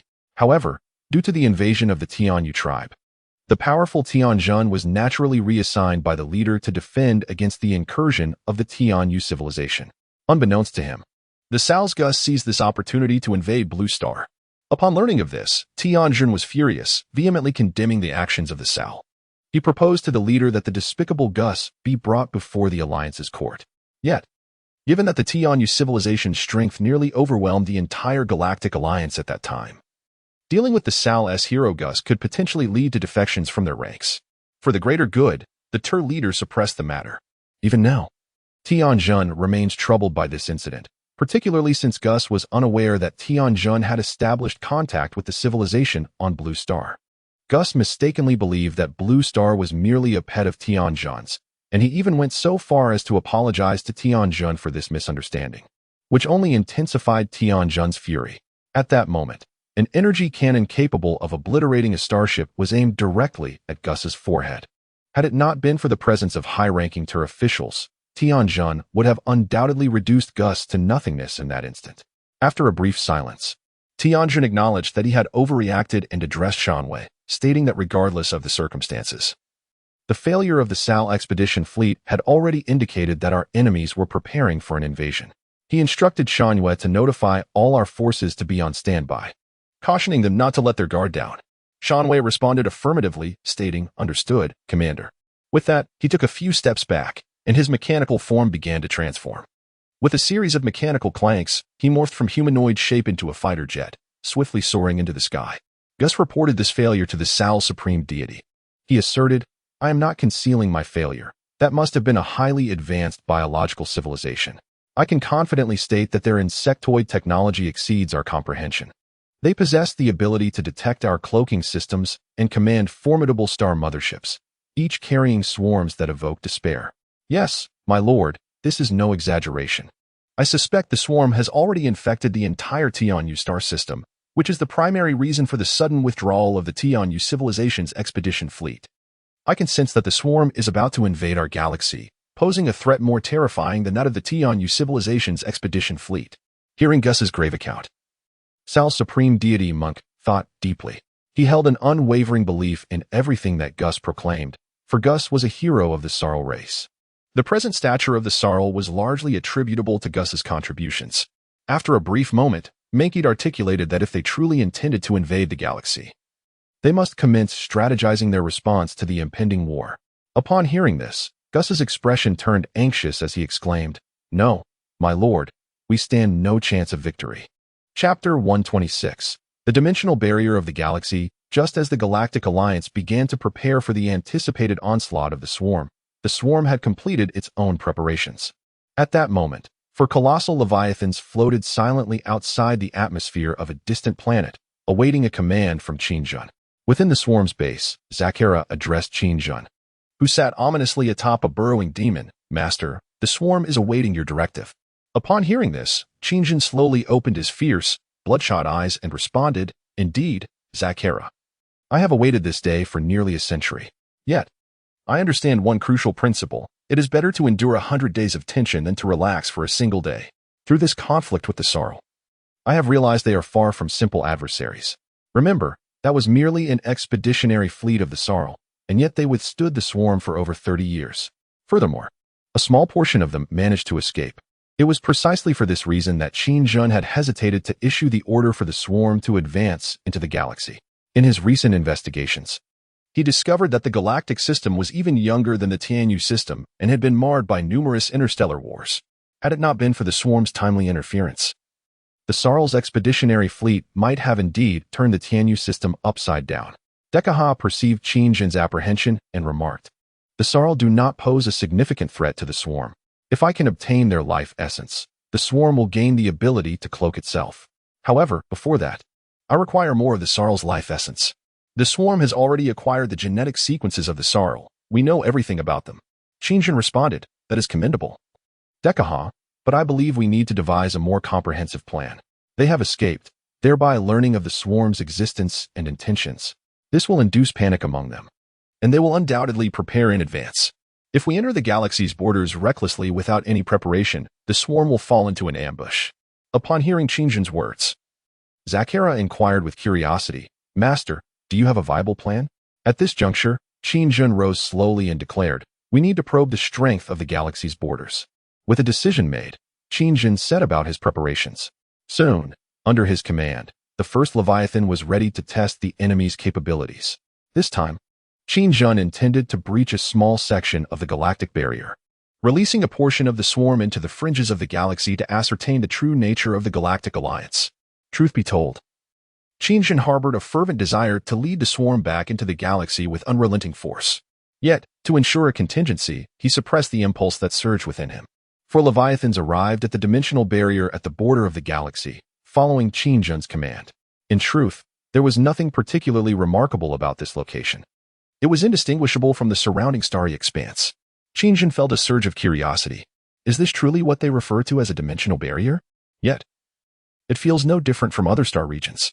To verify his doubts, Qingjun manifested a nanobot cannon on his right arm and fired a series of nanobot projectiles into the starry void before him. Strangely, the projectiles he launched vanished into thin air under his gaze. What? Qingjun's large eyes narrowed, filled with perplexity. Before him lay an expansive cosmos, and yet, the projectiles he had fired mysteriously disappeared. The projectiles sank into the space as if they were stones plummeting into water, creating ripples in the fabric of reality. Just as Qingjun was lost in thought, the very projectiles he had shot out suddenly returned from afar, hurtling back towards him. Qingjun's eyes widened in shock, and an expletive flashed through his mind. Boom, boom, boom. The projectiles, having closed the distance, ricocheted back almost directly in front of him, and the startled Qingjun was blasted away by his own attack. Ah, what the hell? Fortunately, his exoskeleton was sturdy enough, but the impact still sent him flying. His entire body crashed forcefully against the Leviathan. My lord, several brain bugs shared the damage as Qingjun was struck, each bracing for an imminent threat, believing an enemy had launched a sudden assault. Damn it! Qingjun's expression soured immensely. Rising swiftly, he immediately sensed the turmoil among the swarm and reassured them. I am fine. Everyone remained calm. Master, I cannot detect the enemy's position, Shamo exclaimed anxiously. Upon hearing this, both Zakera and Dekaha were taken aback. If even Shamo could not locate the enemy, they swiftly commanded the Leviathans to deploy a swarm of dragons, encircling Qingjun to ensure his safety. Amidst the swarm's fervent response, Qingjun felt a mix of exasperation and relief. There's no need to panic. It was my own attack that returned, he clarified. Upon hearing this, the brain bugs looked at him with astonishment. It seems that ordinary attacks cannot traverse this dimensional barrier of the galaxy, Qingjun remarked. With that, he expelled a small beetle from his mouth. The tiny beetle unfurled its shell, fluttering its wings and buzzing forward, swiftly vanishing into the dimensional barrier. At the same moment, Qingjun closed his singular large eye, focusing entirely on the beetle's consciousness. As the beetle flew into the dimensional barrier, Qingjun was astonished to discover that the scene before him was, in fact, the beetle's point of origin. The beetle buzzed back to land on Qingjun's shoulder. Coming to a stop, opening his large eye, Qingjun remarked, how intriguing. It appears that without employing unconventional methods, the civilization of the Tianyu galaxy will find it impossible to escape this star region. As the question arose, what enabled the fleeing Solarian forces to effortlessly traverse this dimensional barrier? Qingjun found himself in a state of perplexity. He mentally addressed the system, inquiring, can you elucidate the peculiar phenomenon that just transpired? Manifest your presence. In response to Qingjun's bewilderment, the system replied, Master, I am equally in the dark. Qingjun, taken aback, questioned with skepticism, is there truly something that the insectoid system is unaware of? Are you jesting? You possess knowledge of other universes, yet you remain oblivious to this dimensional barrier? How then do you acknowledge its existence? The system reiterated, indeed, Master, my knowledge lacks comprehension of the cosmic dimensional barrier. While I am aware of other matters, this is truly beyond my grasp. Upon hearing such a response, Qingjun felt a wave of exasperation wash over him. Nevertheless, he refrained from further speculation and commanded, Leviathan, charge the biological plasma cannon. I aim to create a temporal rift here to send the swarm forces into the fringes of the galaxy. Chapter 127, the Cybertron. At the very moment Qingjun issued his command, for level 2 Leviathans simultaneously began to charge their biological plasma cannons. A formidable luminescence emanated from the mouths of the 4 Leviathans, illuminating the surrounding starry expanse. Concurrently, at the galactic border, before the dimensional barrier, an armada of interstellar warships, numbering in the thousands, congregated. As Qingjin launched the nanite insect projectile to assault the dimensional barrier, the Galactic Alliance's border fleet detected the anomaly. Heeding Gus's warning, the Galactic Alliance regarded the situation with utmost seriousness. The Tianyu civilization would never depart in such disgrace. As for the swarm mentioned by Gus, the Galactic Alliance preferred to err on the side of caution. Just as the Leviathans were poised to unleash their powerful plasma cannon upon the dimensional barrier, a Solarian reconnaissance vessel detected the imminent threat. A terrified Solarian soldier exclaimed, "Commander, we have a situation. We have detected 4 immensely powerful energy fluctuations beyond the dimensional barrier." Upon hearing this report, the entire Galactic Alliance fleet braced for confrontation. Finally, they had come. Activate the main cannon. Prepare to charge. The commanders of various civilization fleets promptly initiated video connections. A level 3 civilization's spiritual entity was the first to speak. Is this the fleet from the Tianyu star system? No, the Tianyu civilization's fleet possesses the capacity to breach the dimensional barrier. They would not so brazenly assault it. The commander of the Tellurian fleet responded decisively. Indeed, Lord Gus has persistently warned us. They are a terrifying swarm, their size far surpassing that of our starships. Interjected the commander responsible for the Solarians, a reptilian being. Insects? Are you suggesting that the invaders this time are some form of insect? What manner of creature possesses such formidable energy to forcibly assault the dimensional barrier for invasion? Inquired another level 3 civilization. Upon hearing this, the commander of the Tellurian fleet declared, "Well then, comrades, regardless of what has arrived, we must safeguard the star domain behind us." Agreed. Numerous commanders of various civilizations expressed their unanimous agreement. Although Shan Yu served merely as the deputy to Tianjin, his capabilities were undeniably formidable. Many civilizations believed that Shan Yu would ascend to replace Tianjin once he became the next leader. Consequently, the fleets of the Galactic Alliance began to deploy their warships. A multitude of starships and fighters filled the celestial expanse, heralding an unprecedented interstellar conflict on the brink of eruption. Thunder rumbled ominously within the dimensional barrier. Flashes of lightning illuminated the scene, revealing a tremendous energy tearing through space, poised to breach the galaxy's dimensional boundary. With a grave expression, Shan Yu urged, "Everyone, prepare yourselves. Our adversary is about to emerge." Just as Shan Yu's words faded, an energy beam, seemingly capable of annihilating everything, tore through the barrier, hurtling directly towards the Galactic Alliance fleet. Boom, boom, boom. This assault was overwhelmingly powerful, obliterating hundreds of starships in mere moments. Despite having activated their protective shields in advance, the fleet succumbed instantly to the onslaught. Panic gripped all the fleets. Damn it! What is this? Prepare for battle. In response to this attack, Qingjin not only commanded a combined strike from 4 Leviathans, but also employed the swarm energy points to amplify the assault tenfold. A rift in space-time was violently torn open. Now, Qingjin beheld countless Galactic Alliance starships on the opposing side of the galaxy, densely packed and sprawling across the heavens. Behind the Alliance fleet, or perhaps deep within or at the borders, lay Qingjin's homeland. His large eyes sparkled with excitement as he thought, "Blue Star, I have returned. Mom, Dad, Sister, I have come to avenge you." Recollecting his thoughts, he fiercely commanded, "The rift will not last long. Release the swarm meteorites immediately." Following Qingjin's directive, an innumerable array of colossal meteorites, filled with swarming creatures, were hurled into the space-time rift by the Leviathan's massive biological tendrils. These meteorites were colossal, some measuring dozens of kilometers in size, nearly equivalent to the Leviathans themselves. Under Qingjin's orchestration, the swarm had already infiltrated these meteorites in advance. Whoosh, whoosh, whoosh. Hundreds of space meteorites, akin to miniature asteroids, surged into the space-time rift one after another. As the last meteorite was about to be dispatched, Qingjin abruptly unfurled his insect mouthparts. Countless diminutive beetles bust forth, emerging from his mouthparts in a swirling mass numbering in the millions. These insects were produced within him through the fusion of energy and his cells. Equipped with splitting genetic sequences, they proliferated in an endless cycle, multiplying exponentially into the millions. Under Qingjin's command, the swarm of beetles took flight, landing upon the final meteorite, charging into the merging space-time rift. Simultaneously, the entire arsenal of the Galactic Alliance fleet was activated.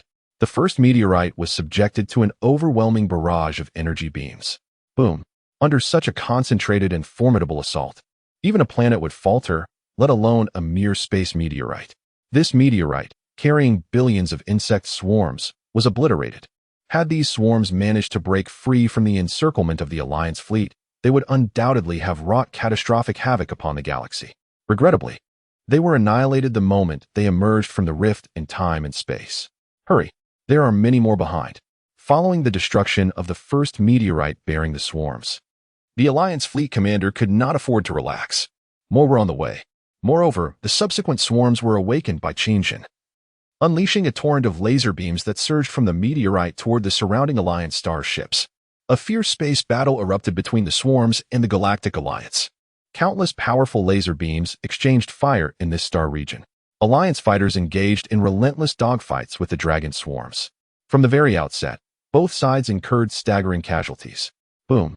A more potent energy beam suddenly illuminated the battlefield, striking directly at the massive meteorite that carried the swarms. Under the impact of this formidable blow, the nearest meteorite was utterly shattered, taking with it over 100 megatons of level 10 insects. Then, a colossal starship suddenly appeared. Its peculiar shape resembled a tangle of interwoven iron chains.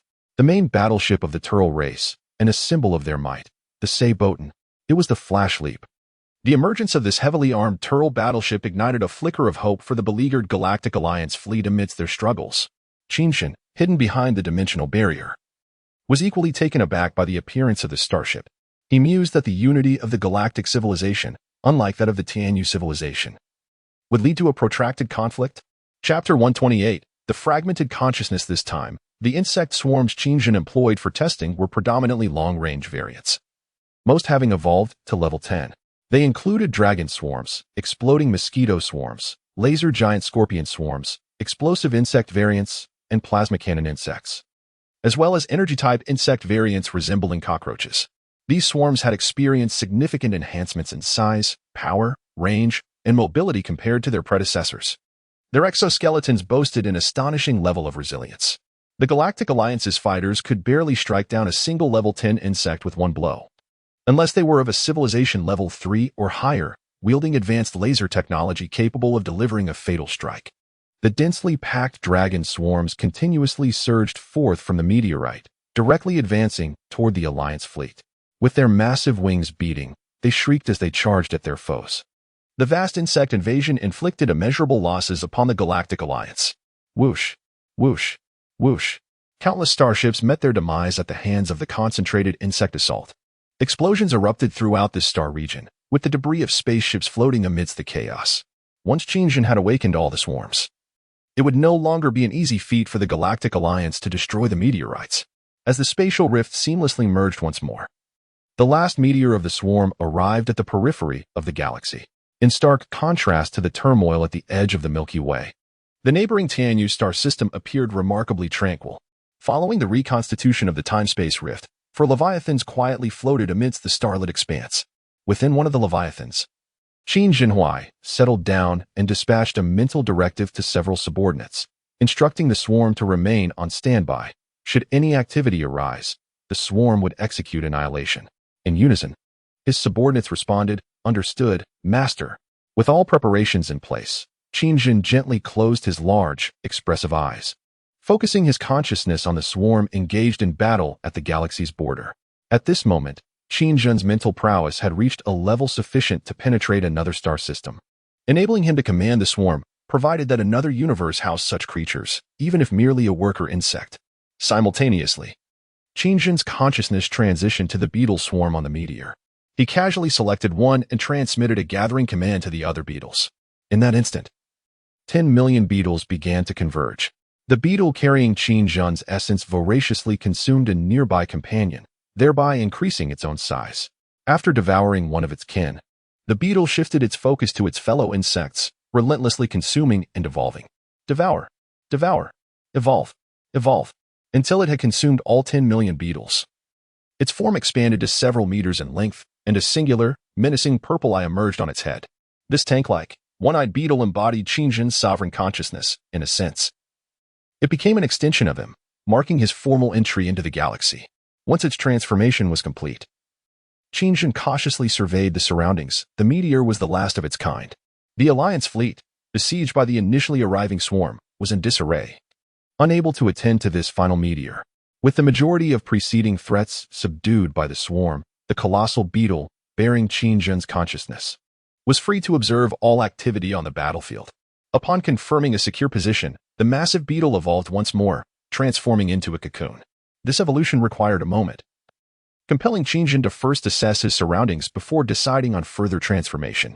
Should he be discovered and attacked, although he would not perish, the impact on his primary mental force would be detrimental, affecting the swarm as well.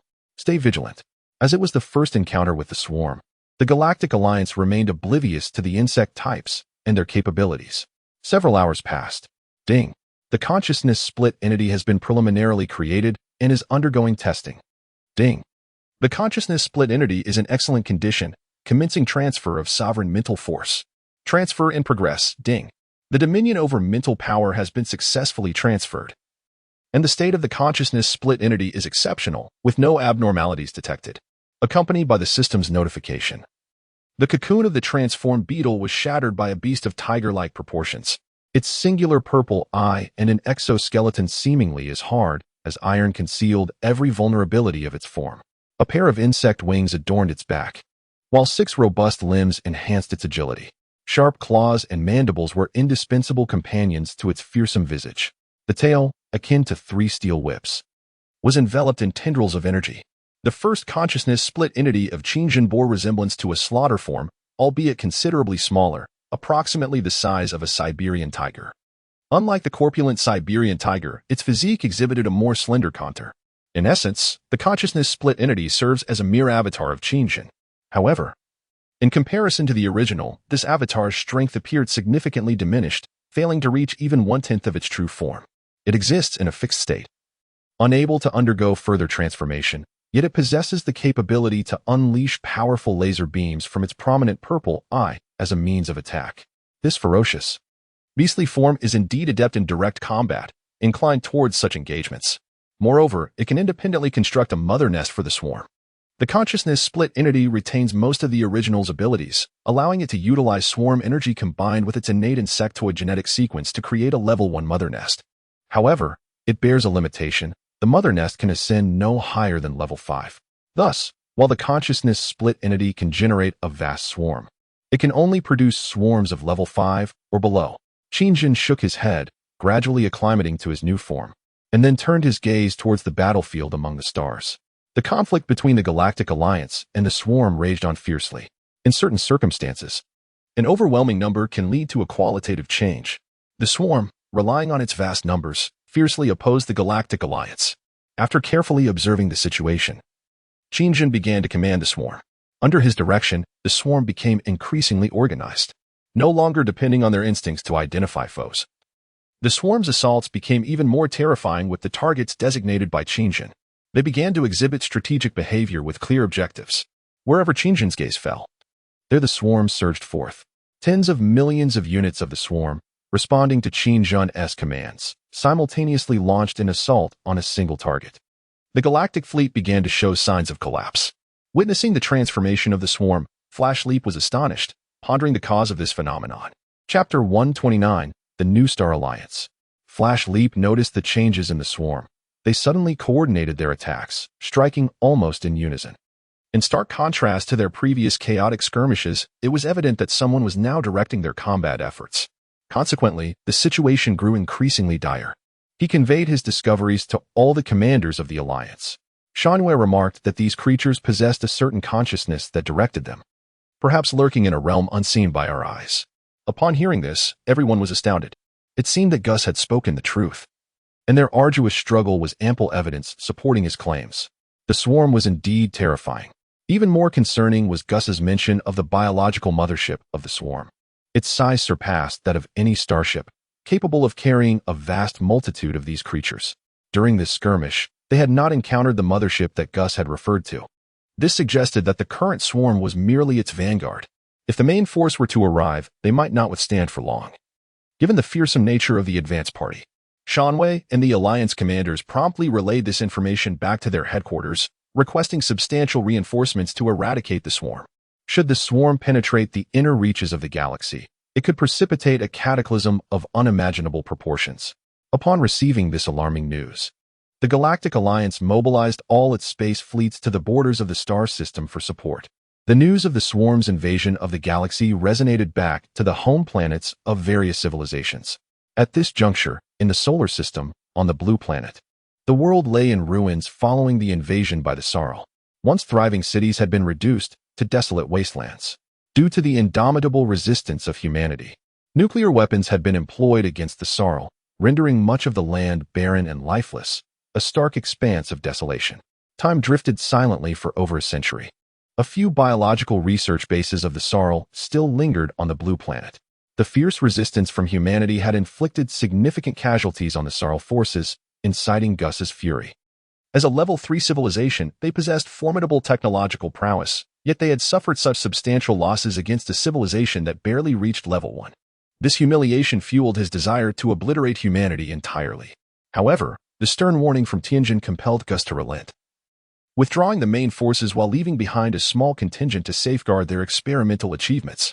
Nevertheless, the blue planet had paid a grievous price in the face of this extraterrestrial incursion. Countless species were captured by the Sarl for their cruel biological experiments. The fortunate survivors among humanity numbered merely in the billions, struggling to exist amidst the ruins. They had to remain vigilant not only against the Sarl, but also against the failed experiments of their kind. In these inhumane trials, myriad species had been mutated by external factors, transforming into ferocious beasts. What was even more terrifying was that many of these failed mutants retained their original consciousness. Empowered by their newfound strength, they turned their predatory instincts against their former kin. Even though the Sarl had ceased their incursions into the blue planet under the threat of Tianjin, the world had already transformed into a veritable hellscape. The remaining members of humanity have not relinquished hope. In such arduous circumstances, they have managed to unite and establish the New Star Resistance Alliance, led by individuals from 5 distinct races. During this period, the New Star Alliance has received covert assistance from the Celestial Shock, resulting in a remarkable advancement in their technology. Although they cannot escape Blue Star, they have acquired knowledge of certain aspects of the universe beyond. The New Star Alliance is situated in the central region of what was once the largest landmass on Blue Star. They have erected towering walls to fend off the incursions of mutated beings. After a century of evolution, the population of these mutations has surged to an astounding hundreds of billions, branching into various factions, each claiming its own territory, leading to incessant warfare among them. Many of these mutated beings regard themselves as a new race, possessing greater strength and abilities, and believe they should assimilate all members of the New Star Alliance. Simultaneously, the New Star Alliance has been broadcasting images from the battlefield at the edge of the galactic star system. In a communal hall, a television is displaying the ongoing conflicts at the interstellar frontier. The last invasion was by the Tianyu civilization, and now they are facing another incursion by insectoid creatures. Truly a time of calamity. In front of the television, a young man exhales a puff of white smoke, despite the hardships of life, often going hungry. He cannot suppress his concern for the wars among civilizations in the universe. After a brief pause, he sincerely hopes they can thwart these dreadful insects and prevent them from reaching Blue Star.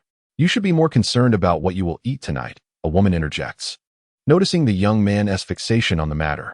Hearing this, the young man shifts uncomfortably, turning to her and exclaiming, "I'm not bragging, but if I were the commander of an interstellar fleet, I would undoubtedly lead my squadron to vanquish these invaders.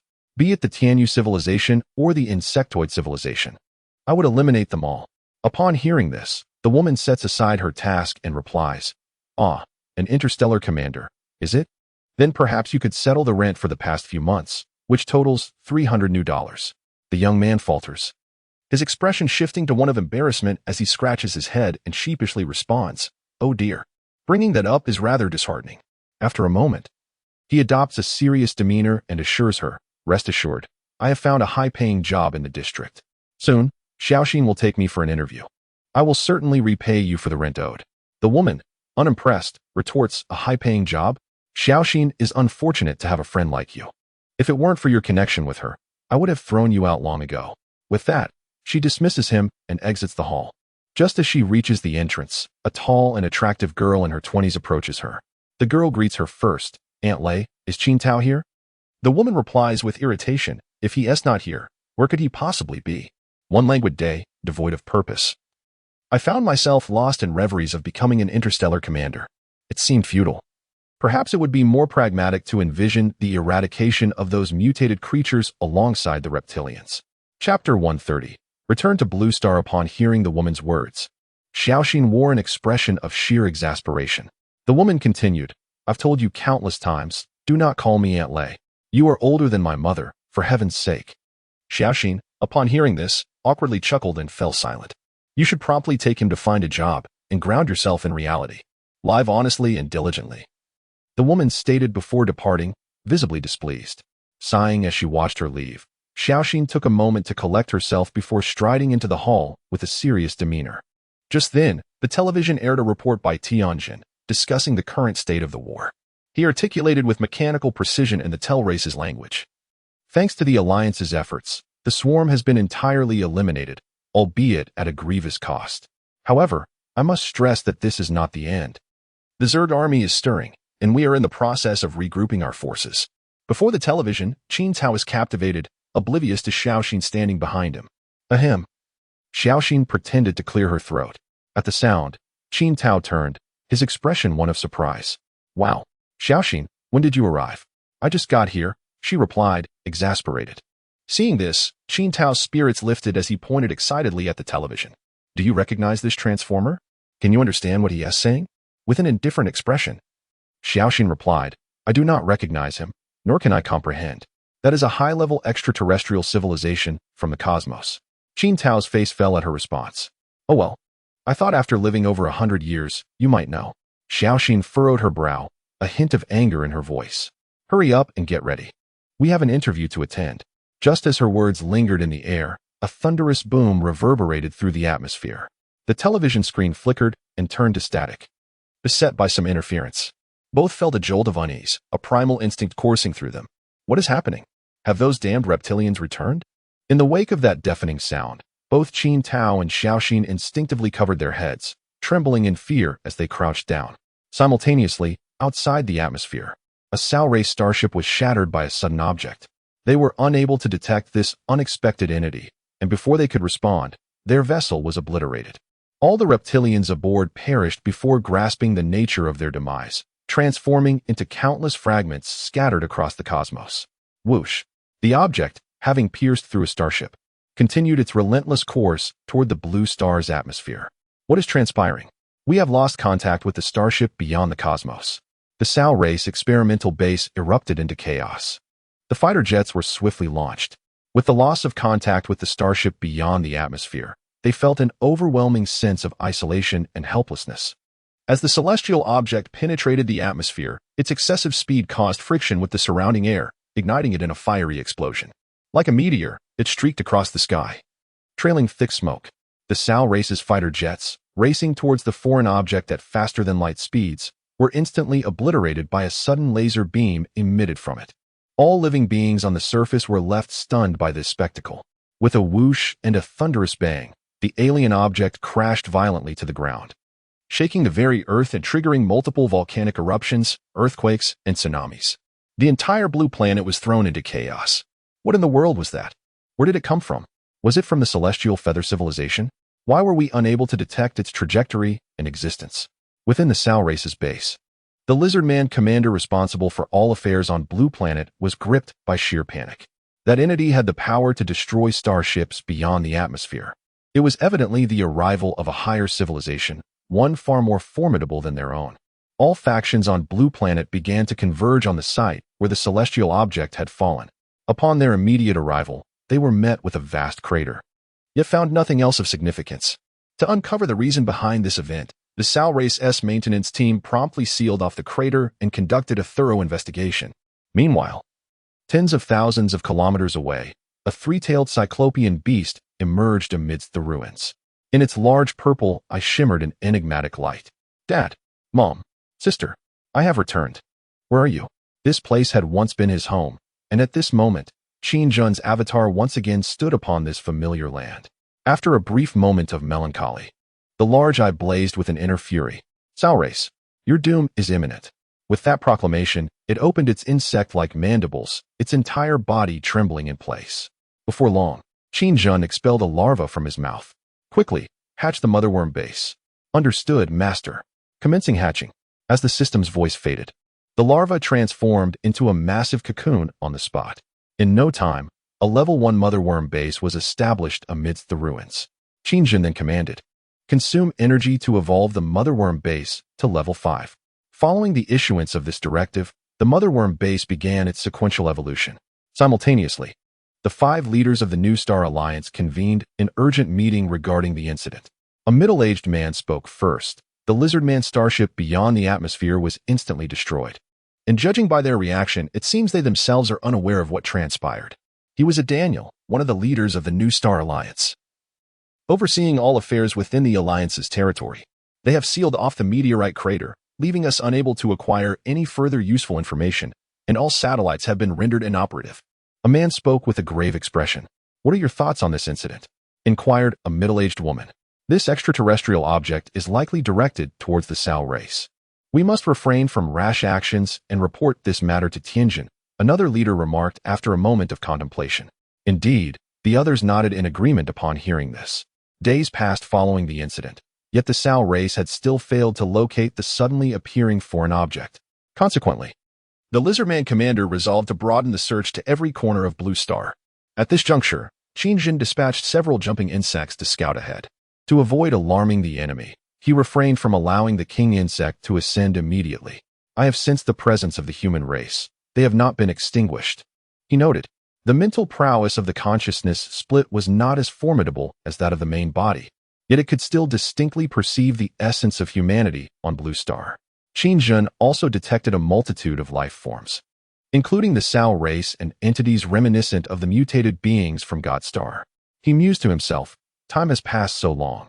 I never imagined that humanity could survive that invasion." This realization was utterly unexpected for Qin Jun, who had believed Blue Star to be doomed and the human race annihilated.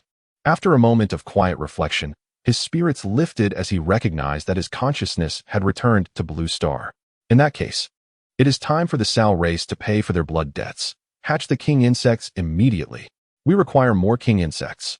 Following Qin Jin's directive, the mother insect base began to tirelessly spawn swarms of insects. Simultaneously, in the New Star District, at the headquarters of the Ethereal Energy Core, Xiao Xian hurriedly approached a base entrance. She swiped her access card against the sensor. Beep. Hiss. The base door slid open automatically, and Xiao Xian, with a stern expression, strode inside. The atmosphere within the base was exceedingly tense, bustling with activity, resembling a chaotic scene. The Ethereal Energy Core had received orders to locate the sudden extraterrestrial object before the Sao Lizardmen or other mutated factions could. This object had the capacity to instantly obliterate starships outside the atmosphere and had disrupted all satellites in the vicinity, vanishing without a trace upon landing. The High Command of the New Star Alliance speculated that the object either possessed an extraordinarily fearsome mobility or some form of cloaking ability akin to that of the Lizardmen. At this moment, Xiao Xian arrived at the command center, where a burly man with a scruffy beard furrowed his brow and said, "Xiao Xian, we have received orders for a search mission." "A search mission?" Xiao Xian queried, somewhat puzzled by the man's arrival. The burly man explained, "A few days ago, an unidentified object from outer space destroyed the Lizardman starship beyond the atmosphere and rendered all our satellites inoperative. We only resumed yesterday. The new alliance believes that this is a manifestation of an advanced civilization or perhaps a lost extraterrestrial race, and we must locate it." Upon hearing this, Xiao Xian appeared contemplative and remarked, "So that was the case. A few days ago, with such a commotion, I thought it was merely a meteorite. Did it truly obliterate the Lizardman starship?" After a moment of deep thought, she added, "But if even the Lizardmen cannot find it, do you think we can?" The burly man responded, "We are no longer the same, Xiao Xian, especially you. With the aid of the Galactic Alliance's Chancellor Tianjun, you have acquired formidable ethereal power. Such matters are beyond the comprehension of the Lizardmen." He continued, "Perhaps we can indeed find it. This is our mission. Let us prepare to depart at any moment." Hearing this, Xiao Xian nodded gently and said, "All right, I hope so. I will prepare immediately." With that, she turned to change into her combat attire. In a short while, She donned a high-tech ethereal warrior suit and began to assemble with the other dozens of ethereal warriors. The new alliance's ethereal warrior suits were technologically advanced, designed with intricate energy patterns that shimmered intermittently. Their weaponry was exceptionally powerful as well. All the ethereal warriors were individuals who had survived the lizardman's experiments. Unlike the mutated beings, the transformation of the ethereal warriors did not alter their physical form, but instead birthed a force akin to energy within their bodies. In essence, it was a form of spiritual energy. Not only did they possess enhanced abilities, but their lifespans were also significantly extended, freeing them from the shackles of aging. They could slay lizard men, yet they remained unable to detect those lizard men who had entered a cloaked state. Xiao Xian was the strongest among the ethereal warriors. When the new alliance discovered her, she had already lost her beloved, her parents, and her tragically fated brother, who fell on the battlefield shortly after deployment. Before their departure, the squad leader reconfirmed the mission with the team members. He stated, "The object vanished upon landing, and the lizardmen's forces have sealed off the area. We cannot access the center to gather more useful information. However, I believe that if the object is still alive or is a mobile entity, it will not linger near the crater. Thus, we will extend our search into the outer regions of the sector." What? The outer regions of the sector? That is the territory of the mutated beings. They will not welcome us. Indeed, Captain. The mutated beings in the outer regions will not allow us to search their domain easily. We have always been adversaries. It feels akin to courting death, merely to seek an unknown entity. Upon hearing the captain's words, the team members wore expressions of discontent and began to chatter amongst themselves. Yet, Xiao Xian remained composed, exuding an air of tranquility. Although the ethereal squad frequently encountered peril, whether against mutated beings or lizard men, those confrontations had always been with clear objectives. For the sake of an unidentified object that even the lizard men could not locate, they were compelled to venture deep into enemy territory for a search, which was understandably a source of discontent among them. Silence. The captain's sharp reprimand quelled all murmurs. With a hint of anger, he queried, "Have you all forgotten the pain of over a century ago? Our human civilization was utterly powerless against those extraterrestrial forces. Each one of you present is not an ordinary individual. You have survived that terrifying war. Without the assistance of the Galactic Alliance's Governor Tianjin, we might have already succumbed to the mutations that lurk beyond our realm." As the captain's words resonated, the squad fell into an attentive silence. Acutely aware of their distinction from the current humanity, they were, in truth, the new breed of humans. Given a starship, they could pose a significant threat to a Level 3 civilization's home planet. The squad leader then proclaimed that this might represent a new opportunity, asserting that they would not overlook a chance to grow stronger. "Do you understand?" The group responded in unison, "Understood, Captain."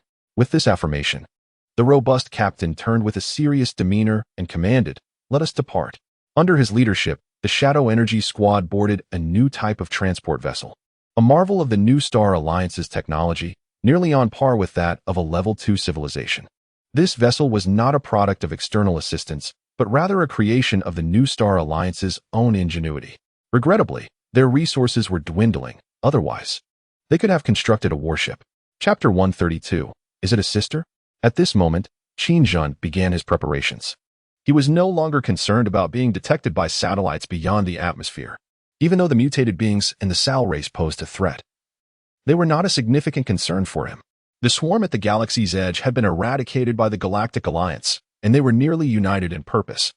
Despite the discord between Tianjin and the Salsgus, both sides had dispatched their entire fleets to the border.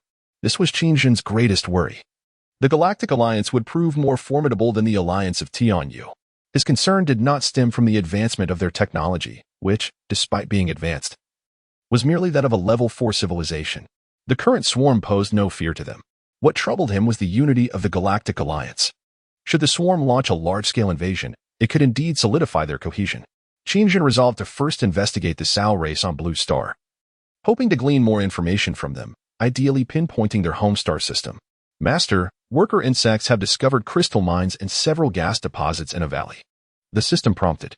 Upon hearing this news, Qinjun immediately ordered the collection of all available resources, ensuring that other ecosystems remained undisturbed. This planet had already suffered enough. Following Qinjun's directive, the worker insects began their industrious task over the following days.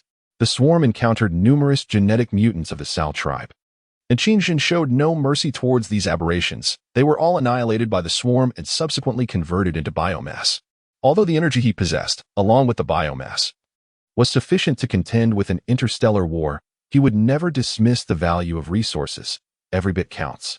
The sudden emergence of the swarm quickly attracted widespread attention. The first to engage in confrontation with the swarm were the mutants. Within days, those mutants were left trembling in fear at the hands of the swarm. Had Qingjun not targeted the Sao tribe, it is likely that the swarm could have unleashed a frenzied massacre using the resources at hand within mere days. The Sao tribe was profoundly shocked by the appearance of the swarm, as they had already been informed of their supreme commander Gus's failure. Within the Sao tribe's Blue Star base, several Lizardman commanders convened an emergency meeting, their expressions resembling those of mourners in deep despair. One Lizardman spoke up, stating, "We have discovered that the swarm on Blue Star is identical to the one previously mentioned by Lord Gus. No wonder they were able to destroy our starships. What shall we do now? We cannot establish contact with other fleets." Another Lizardman responded, "Lord Gus mentioned that our cloaking systems are utterly ineffective against the swarm." At this, the atmosphere of the meeting grew heavy with dread. After a moment's pause, one of the Lizardmen, with a sinister expression, declared, "It seems we have no choice but to awaken all the experimental subjects in the base." What? Those subjects were prepared for an invasion of the Tianyu star system or to counter the Tao tribe, and we cannot control them reliably, another protested. Indeed, if we awaken them now, they may become uncontrollable, and this planet could face destruction. Tianjin will not spare us. What you are discussing is already concerning. But I fear even more that they could spiral out of control. If that happens, it would not be just this planet that faces annihilation. Upon hearing this plan proposed by the Lizardman, the other commanders quickly voiced their disapproval. Then what do you suggest we do? The initially proposing Lizardman became increasingly agitated at the dissent. You fear this and that. Yet we are up against a swarm capable of combating an entire star fleet. We cannot reach out to other fleets, which means there will be no reinforcements. Even if we could contact them, by the time they arrive, we would likely be dead. Only by awakening those experimental subjects do we stand a glimmer of hope. Have you not noticed that the invading swarm at the star system's border has already been eradicated by the Alliance fleet? I suspect these swarms escaped from the battlefield at the star system's border, indicating they are merely a small fraction. Upon hearing this, the Lizardmen fell into deep contemplation once more. After a lengthy silence, another Lizardman stated, "If that is indeed the case, then we need not awaken those experimental subjects. I believe if Lord Gus were present, he would certainly not advocate for such a course of action. We still possess an army of hundreds of thousands. And I hope your assertion regarding the swarm being merely a minor faction is accurate. Perhaps we can leverage those mutants. Indeed, those aberrations were of our own making. And it is time to extract their true worth." The meeting concluded here, with all the Lizardmen generals in agreement. Following the adjournment, preparations commenced to confront the swarm. While the fate of those mutants appeared grim, under the command of Qingjun, despite the swarm being merely a level 5 entity, it effortlessly dominated those mutants, applying immense pressure even with minimal numbers. The swarm was simultaneously preoccupied with Blue Star while effortlessly pursuing and attacking those mutants. Qingjun advanced. He had become somewhat addicted to this. It had been a long time since he had engaged in such pursuits. Upon discovering that Blue Star had not been utterly annihilated, his mood significantly improved. Nevertheless, he still sought vengeance for his parents and sister, determined to ensure that the entire Sao tribe of Lizardmen would pay the ultimate price. Days passed, and a 10-member ethereal energy squad, led by Xiao Xian, stealthily approached the swarm. Their presence had already been detected by Qingjun. The emergence of this squad astonished him profoundly. One woman bore an uncanny resemblance to his sister, both in appearance and age. On the fungal carpet of the swarm's base, Qingjun incredulously murmured to himself, "How can this be possible? Even if Qining had not perished back then, she would surely be old by now. It has been over a century." Yet, he had transformed considerably since then. After a brief moment of shock, he regained his composure. Perhaps it was merely a striking resemblance, but it was astonishingly close. Meanwhile, Xiao Xian rejoiced. "Excellent. We haven't been detected by these creatures." The ethereal energy squad, positioned not far from the swarm, was diligently observing its every movement. This revelation cast a grave expression upon Xiao Xian. Instead of responding immediately, she subtly raised her gaze to the sky, where a royal insect was locking eyes with her through its numerous, piercing orbs. Had they truly gone unnoticed? It was evidently implausible. What perplexed her most was why the swarm refrained from attacking them. Just then, a small group of swift-jumping insects fortuitously passed by, mere inches away from them. The ethereal energy squad was left in a state of utter bewilderment. Fine, I admit my earlier assumptions were superficial. I retract my previous statements, Xiao Xine remarked. These insects have already detected us. Upon hearing this, one ethereal warrior stated, I suspect there is something amiss. Look at these creatures, thrashing about. We have witnessed their brutality when attacking those mutants. So why do they not assault us? A female ethereal warrior inquired. You ask me? I would like to pose the same question to you. The group fell silent. Before their arrival, they had prepared themselves to face the despairing swarm. Who could have anticipated such a scenario? Shall we open fire? A spectral warrior arose, grasping his sniper rifle, and turned to the pensive Xiao Xine.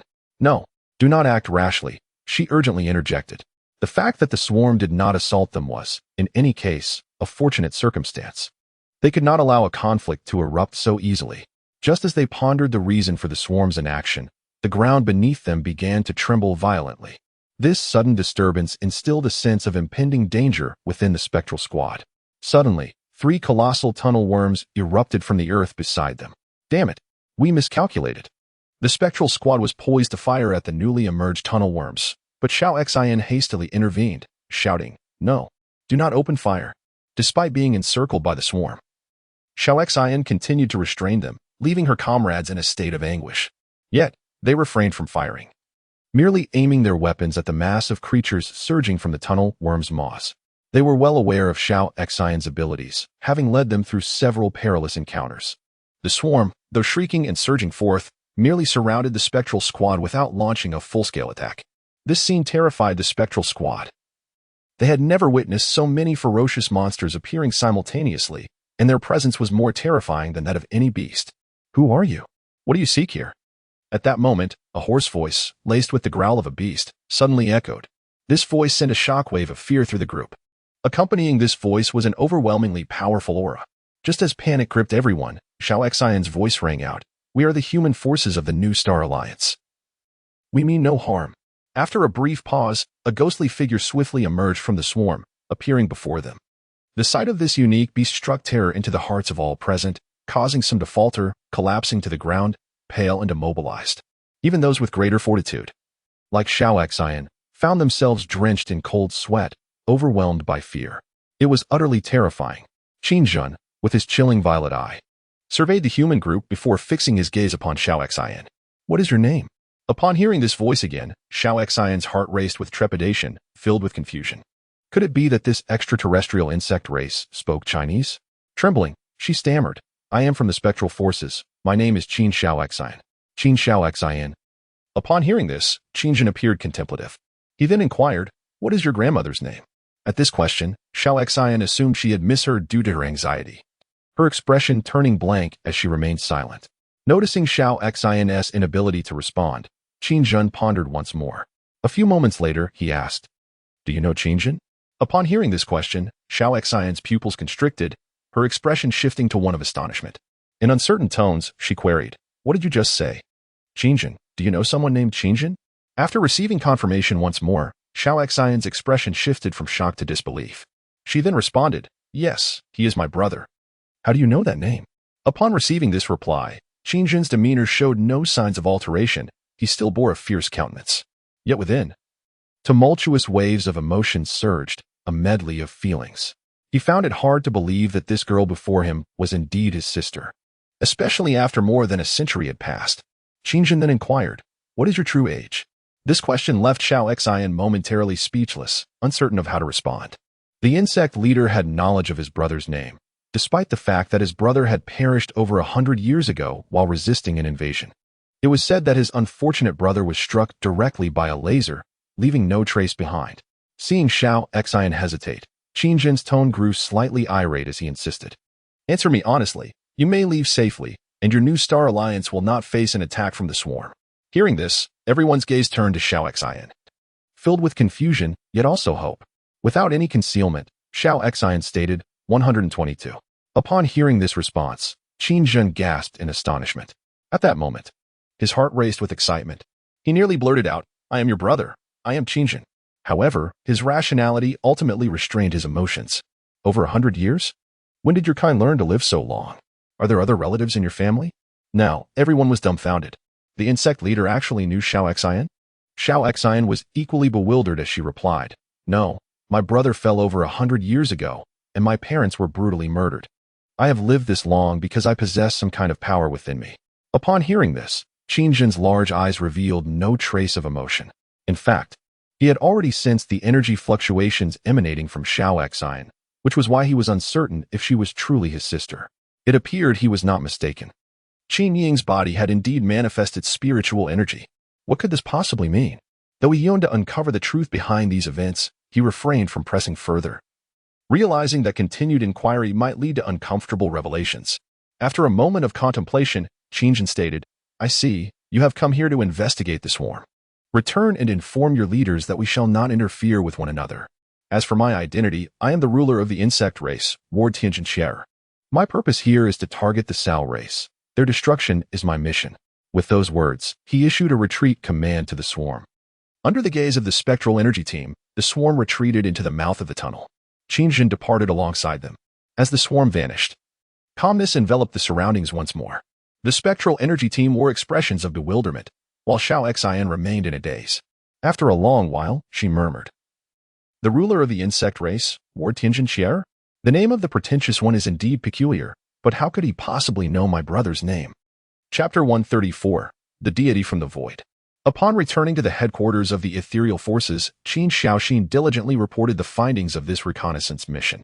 She stated that the entity claimed to be the ruler of the insectoid race, hailing from another universe, and had come to Blue Star with the intent to annihilate the lizardmen of the Sao race, the highest-ranking officer of the ethereal forces responsible for the New Star Alliance, was a young woman with long black hair, named Lian Xia.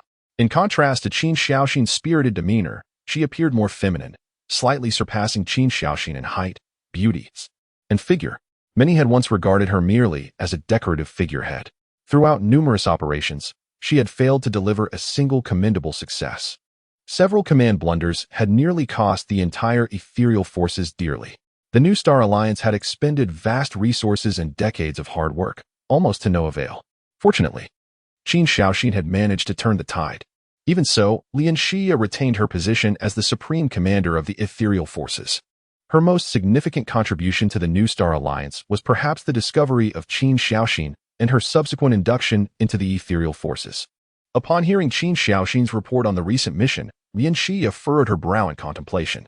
After a moment, she murmured, "From another universe?" Qin Xiaoxin affirmed, adding, "Moreover, I sense that he seems to know everything about our human race. The intentions of the swarm are quite clear. They seem to harbor no hostility towards us." Lian Xia nodded gently in agreement, stating, "It must possess some terrifying perception to know your brother's name." She continued, "In light of this, we should refrain from taking any rash actions before these creatures launch an attack, but we must remain vigilant in monitoring their every movement." With a serious expression, she turned her gaze to a transparent screen displaying a photograph of Qingjin, captured clandestinely by the ethereal team. After a prolonged silence, Lian Xia, with an expression of horror, declared, "Regardless, I refuse to believe that such a vicious extraterrestrial being would spare anyone. Its inaction may simply indicate that the time for it to strike has yet to arrive." Hearing this, Qin Xiaoxin's face reflected her deep concern. Is it waiting for a specific moment?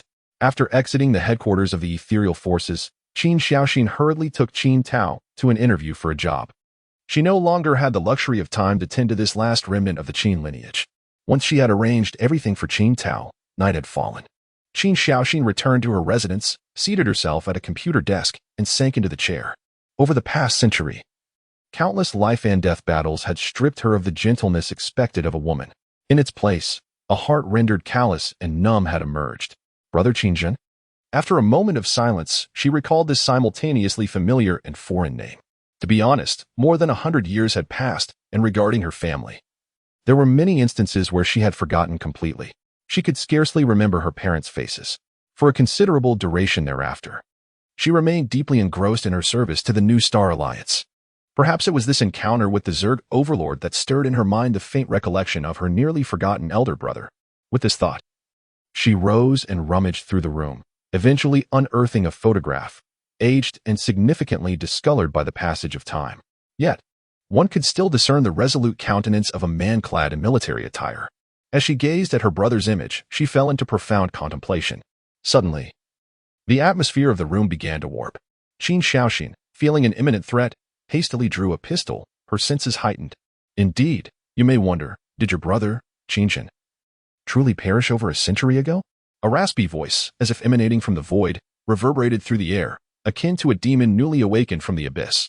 Qin Xiaoxin, her expression tense, scanned her surroundings anxiously and inquired, "Who are you?" She understood that this voice belonged to another timeline or perhaps a different universe. The hollow voice responded, "I am Rogopaiwei, a being from the void universe, a true deity, a spectral warrior of the fourth universe. I possess knowledge of all that pertains to you. Indeed, that is a tragic past." Hearing this, Qin Xiaoxin's expression shifted to one of astonishment. A deity. In times past, she would have deemed such a notion utterly absurd. Yet now, nothing could shock her excessively. Noticing her response, the voice coldly mocked, "Have you encountered it? What are your thoughts?" As you can observe, it shows no mercy to any living being. Why would it spare you? Is it because you are sufficiently handsome or beautiful? Clearly not. You must comprehend that the Zerg are exceedingly formidable, especially their overlord. As these enigmatic words reached her ears, Qin Xiaoxin's demeanor turned grave. Confounded, she retorted, "I do not understand what nonsense you are spouting. What do you seek from me?" Rogopaiwei replied, "Indeed, you are quite an unlikable young lady.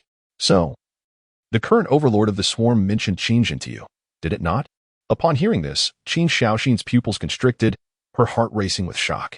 The voice had referenced her brother, and in light of her conversation with the Zerg overlord, how could she not be astonished? It appeared that her long-deceased brother was intricately linked to certain matters. After a moment of gathering her composure, she asked, "Since you are aware, why do you inquire thus? Did you come merely to inform me that you are a deity and then depart in a show of superiority? If that is the case, congratulations, you have succeeded. I find your display quite impressive." Arrogance. Upon hearing Qin Xiaoxin's words, Rogopaiwei's voice turned furious. An invisible yet formidable pressure surged from the void, compelling Qin Xiaoxin to kneel before its might. She gritted her teeth in resistance. After a brief moment, Rogopaiwei retracted the oppressive force and addressed the now perspiring and breathless Qin Xiaoxin, stating, "The Zerg overlord bears the mission of annihilating all. Sparing you is merely a temporary reprieve. It is cunning and deceitful, having fabricated countless lies and obliterated numerous civilizations across the cosmos. Indeed, it spares no one. It is a demon." Taking a deep breath, Qin Xiaoxin inquired, "Do you want me to eliminate it?" Rogopaiwei replied, "You are correct. However, you cannot accomplish this alone, which is why I have appeared." After pondering for a moment, Qin Xiaoxin responded, "Why should I believe what you say? What if this is merely part of your scheme?" To this, Rogopaiwei assured her, "I shall allow you to witness firsthand the horrific nature of this reality." With that, a beam of green light suddenly materialized, piercing directly into the astonished pupils of Qin Xiaoxin. Chapter 135, Gaining the Power of the Divine. As the green light fully entered her eyes, Qin Xiaoxin felt a profound hum, and her consciousness was swept into a series of vivid images. A swarm of insects surged forth, bringing devastation and despair. She beheld a one-eyed insectoid creature bellowing in rage, its cries echoing as the horde followed suit. The scene shifted to a colossal insect, resembling a dragon, erupting from the earth. The one-eyed creature, with a sinister demeanor, advanced with purpose, unleashing an immensely powerful attack upon the utterly despondent orcs within the city. The fortified walls crumbled instantly, and the swarm flooded into the city, where countless orcs emitted agonized wails of despair. She witnessed once vibrant forests teeming with life, reduced to haunting wastelands by the relentless gnawing of the swarm. The scene transitioned again, revealing the city of the Cartons, where the swarm descended like a dark cloud, charging ferociously.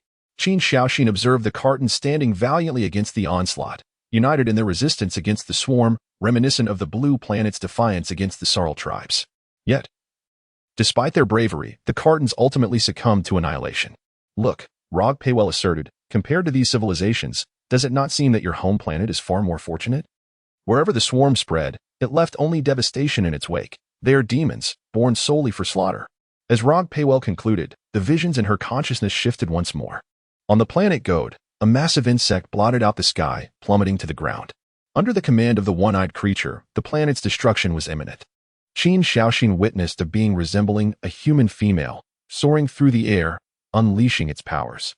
With a resounding hum, dust swirled violently, The Godians suffered catastrophic internal injuries, collapsing lifelessly, with none escaping the onslaught. Given that Rog Paywell provided the perspective of the opposing force, Qin Xiaoxin saw the profound despair etched on the faces of the Godians in their final moments. In their last breath, they clung tightly together, closing their eyes, awaiting the embrace of death. Even more horrifying to Qin Xiaoxin was the grim fate that awaited their bodies, to be consumed by the merciless swarm. The mother planets of the Starborn and the Xanu, along with countless other civilizations, were instantaneously annihilated by the swarm. With a sharp intake of breath, Qin Xiaoxin emerged from the vivid tableau, her expression pale with shock. She was utterly bewildered, and soon her legs weakened, causing her to slump back into her chair. Do you understand now? It has arrived. It has come to the Milky Way galaxy, to the blue planet. What do you envision this world will become in the future? In your eyes, the Zerg are heinously malevolent, for you are still alive. The planets ravaged by the swarm have no right to harbor hatred. The swarm grants no opportunity to any life form. As they require energy, they require biomass. And all of this is extracted from every living being. Do you believe that in the end, the blue planet can escape this calamity? After hearing all this, Qin Xiaoxin's expression turned once again to one of confusion. What had prompted her to join the ethereal forces all those years ago? It was to protect the remnants of humanity, to prevent further suffering. She understood well that the Zerg lizardmen had spared the blue planet only because they were threatened by the Chancellor, Tianjin. However, upon learning of the horrors of the swarm, she felt utterly helpless. No one can halt the swarm. The Milky Way galaxy will be devoured by it, and the blue planet will be no exception. Moments later, Qin Xiaoxin's expression stabilized considerably, and she said, I now have a question. Rogue, whatever doubts you possess, I shall resolve them, he replied. Indeed, the brave ethereal warriors of the fourth universe, I have come for that purpose. With a stern expression, Qin Xiaoxin inquired, why do you all mention the name Qingjin? He has been dead for over a century. What relevance does he have to these matters? Upon hearing her question, Rogue did not respond immediately. After a brief silence, he spoke, the current ruler of the Zerg is Qingjin. Hearing this, Qin Xiaoxin's pupils constricted, followed by a look of disbelief as she murmured, this is impossible. Qingjin is my brother. He has been dead for over 100 years. How could he possibly be the ruler of the Zerg? You must have mistaken him for someone else. Perhaps they merely share the same name.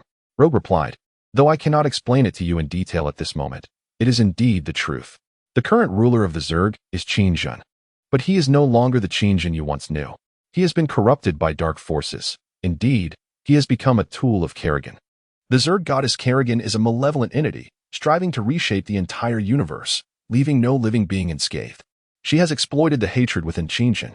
Indeed, the current ruler of the Zerg, Qingjin, has grown immensely powerful. He is now unstoppable within the fourth universe, and it is imperative that someone rises to confront him.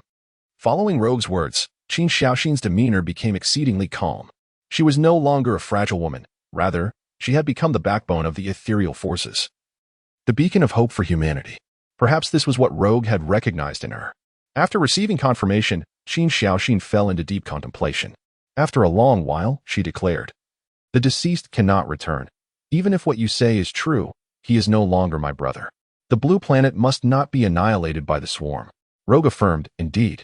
All of this hinges upon you. Humanity relies on you for salvation. The blue planet requires your protection. Hearing this, Qin Xiaoxin's expression turned grave as she stated, I need even greater power. I have seen him. He is too formidable. Relying solely on my current strength is utterly impossible. Rogdeo affirmed that the void energy would deliver a fatal blow to him. Void energy? Qin Xiaoxin found herself engulfed in confusion. Rogdeo continued, as you can see, he has become immensely powerful. Within the fourth universe, no material or energy can completely extinguish him. You must harness the power of the void.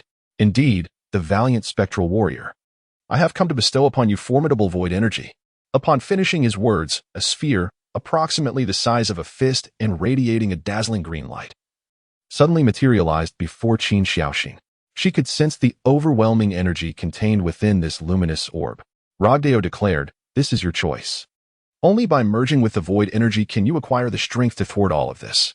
Hearing this, Qin Xiaoxin hesitated for a moment, lost in thought, before her expression transformed into one of unwavering resolve. She reached out her hand, meeting the energy sphere that floated before her. In that instant, the sphere seemed to sense an anomaly and began to spin wildly. It transformed into wisps of gas, penetrating her entire being. An unprecedented surge of power coursed through her body. Ah! Qin Xiaoxin cried out in agony, her voice piercing the heavens. After merging with the void energy, she underwent a cataclysmic transformation. An immensely powerful force radiated from her position, expanding with a resounding boom to every corner of Blue Star. At that moment, Qinjin, who was crouched within the swarm's base, suddenly sensed the strikingly familiar void energy, and his singular purple eye widened in alarm. A disquieting sensation has emerged. Chapter 136. Annihilation of the Blue Star. Sarlacc clan. Qinjin slowly rose to his feet, directing his gaze toward the direction of the New Star Alliance. As worry began to creep into his heart, the void energy, that power could bring about the total destruction of the swarm, leaving him no chance of escape. The emergence of void energy on Blue Star caught him utterly off guard. Initially, he had intended to annihilate the lizard men on Blue Star and eliminate all mutated beings, subsequently seeking a way to restore Blue Star to its former visage. Only then could he depart for the second galaxy and fulfill his mission. He was acutely aware that there was no turning back for him now. Should he waver even slightly, the swarm would plunge into oblivion, including Shamo, Zakara, Dekaha, Broken Fong, and Fashman. Everything belonging to the swarm would cease to exist. Strangely, he had been plagued by increasingly frequent hallucinations of Kerrigan lately.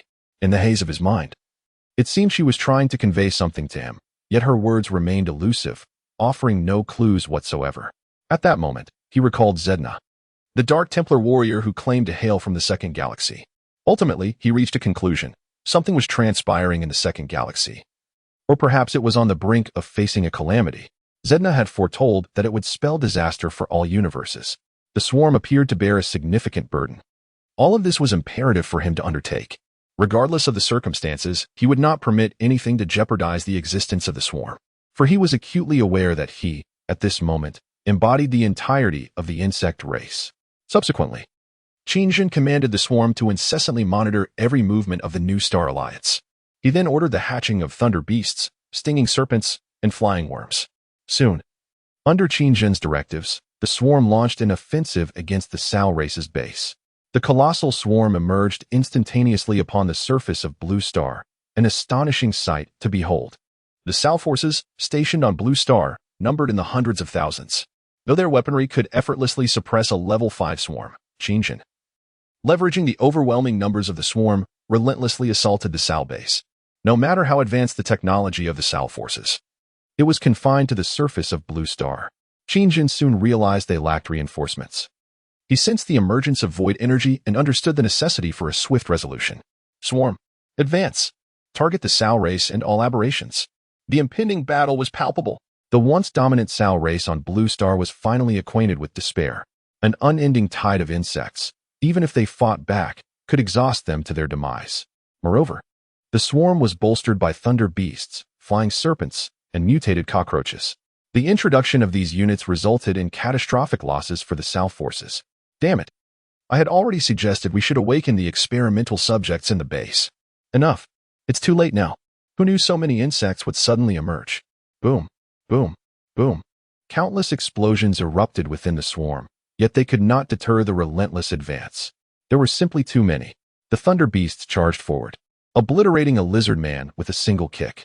The scythe-like claws swept through, destroying a heavy tank in one strike. The level 5 stinging serpents unleashed a barrage of spines, systematically destroying the Sao aircraft above. Naturally, Qinjin moved in tandem with the swarm. Let destruction reign upon the Sao race. For he knew that within the swarm on Blue Star, his form was the most formidable weapon. He utilized his 6 powerful limbs to swiftly navigate the battlefield. One by one, he unleashed lasers that obliterated the Sao's large-scale weaponry. This astonishing spectacle was witnessed by the New Star Alliance. The 5 leaders wore expressions of grave concern. Although they relished the sight of the Sao being engulfed by the swarm, the sheer magnitude of the swarm's sudden appearance left them perplexed. Where did they come from? One leader asked, his expression grave. The lizardmen are being slaughtered by the swarm. While I find some satisfaction in this, Daniel hesitated to speak further. It promised non-aggression towards us. Its sole aim is the Sal's lizardmen. A leader from the New Star Zone interjected. There are simply too many. The swarm's numbers are overwhelming. Another leader replied, his face etched with worry. After the annihilation of the Zerg race, will they turn their attention to the New Star Alliance? Even if the Zerg truly adhere to the non-aggression pact proclaimed by their overlord, Blue Star may soon fall under their dominion. They have been relentlessly striving to reclaim all territories from the Zerg. With the assistance of Tianjin, hope has ignited within them. Now, this colossal swarm has effortlessly crushed the once invincible lizardmen. We have reported everything here to the Galactic Alliance, and Tianjin, along with his fleet, is en route. We hope he arrives in time. The Zerg are on the verge of overrunning all the Zerg bases. Just as several leaders fell into silence, a guard abruptly reported, "Sir, the psychic unit's Qin Xiaoxin has urgent matters to discuss with the esteemed ones." Qin Xiaoxin. Upon hearing the report, the leaders were taken aback, exchanging glances filled with curiosity about the significance of her visit at this critical moment. Approaching with a grave demeanor, Qin Xiaoxin proclaimed, "I have a method to halt all of this." Meanwhile, upon receiving the news, Tianjin hastened towards Blue Star at the utmost speed. On his way, he expressed his concerns, stating, "I initially thought they contacted me due to the troublesome little lizards, but it turns out I received another shocking piece of information." Beside him, Shanwei remarked, "We are unable to detect the concealed Zerg, which indicates that the swarm has acquired the capability to evade our technological surveillance. This is indeed a terrifying revelation." Tianjin responded, "I am deeply worried. My concern lies in the possibility that the Zerg have infiltrated our star system, and we remain utterly oblivious." While Tianjin was still en route, Qingjin had already exterminated all lizardmen on Blue Star. Damn these monsters, these cursed insects. In the base, a severely wounded lizardman commander, barely clinging to life, was surrounded by the swarm. Qingjin slowly approached the lizardman commander, exclaiming, "I am quite astonished. It seems I have stumbled upon your remarkable research. If those entities are awakened, it would spell a catastrophic disaster." Chapter 137, The Need for a Code Word Zerg. The Zerg will be eternally at odds with the Zarl race. Cursed insects, the great Lord Mund of the Zarl will not spare you. The lizardman commander hissed and growled at Qingjin. Upon hearing this, Qingjin smirked, retorting, "Indeed, blood for blood." With that, his eyes gleamed with a terrifying ferocity as he raised his claws. Ding! Detected 60-level psychic energy fluctuation. The system within his consciousness suddenly alerted him. Hearing the system's notification, Qingjin halted his raised claws midair, astonished. "Void psychic energy. At last, I have found you." A voice resonated within the swarm. Upon hearing that sound, Qingjin was taken aback, hastily setting aside his claws and retreating a few steps, casting a fierce gaze towards a high point within the Sal tribe's base. Hissing through his sharp teeth, he uttered, "Qining." Suddenly, Qin Xiaoxin erupted into laughter, and with a swift motion, she deactivated her invisibility. "What's wrong, Qingjin? After more than a century, upon returning to Blue Star, do you not even intend to recognize your own sister? Or perhaps I should refer to you as the overlord of the insectoid." In her hand, she firmly grasped a sniper rifle, aiming it steadily at Qingjin's head, speaking nonchalantly. Startled by the revelation that the swarm could not detect her invisibility, Qingjin's alarm heightened. "Die." Qin Xiaoxin's expression hardened as she pulled the trigger. Bang! A round of armor-piercing ammunition, enveloped in a surge of green energy, shot forth from the muzzle. Swish! With a deafening crack, the head of the lizardman commander was obliterated. Glancing at the lifeless lizardman, Qingjin remained tense. Lowering his posture and cautiously retreating a few more steps, he sensed a profoundly dangerous aura emanating from Qining. Perplexed as to why he had not perceived it earlier during their last encounter, after dispatching the lizardman, Qin Xiaoxin stood up, hoisting her 1.5-meter-long sniper rifle, and leaped gracefully, landing solidly a short distance before Qingjin. Aiming her weapon at him, she declared ominously, "The king covers the earth." Qingjin was momentarily bewildered. Suddenly, a realization struck him, yet uncertainty lingered. He murmured, "The pagoda suppresses the river demon, so it truly is you." Upon hearing Qingjin utter the next line, Qining lowered her weapon, replying, "I thought you had perished a century ago." Even as she set down the gun, Qingjin remained vigilant, saying, "Likewise, Qining. I sense a disquieting energy within you. You have been eroded by the void." "The void?" Qining smiled at his words, responding, "Indeed, however. While many are aware of my immense power, they remain oblivious to the truth." Her expression then darkened as she continued, "My body can consume all forms of power and transform them into my own energy. Just after I made contact with you that day, a being claiming to be from the void approached me, professing to be a god. He asserted he could bestow upon me tremendous strength and revealed everything to me. I witnessed you leading the swarm and annihilating all, and he labeled you a demon, claiming you carried hatred and vowed to devour everything. What he did not realize is that I had already become a demon a century ago. Do you wish to know how I acquired my current strength? As she spoke, Qi raised her left hand, clenching it tightly, and a powerful energy surged forth from her fist. With a malevolent tone, she declared, this power was seized from countless mutated beings. Yes, brother, our human race is too weak. A century ago, that war stripped us of everything, and in an instant, it made me realize that a weak race possesses no rights. I must become formidable enough to make the entire universe tremble. The rise of humanity shall commence with me. Upon hearing this, Qinjin was somewhat astonished, but what shocked him even more was the transformation of Qi.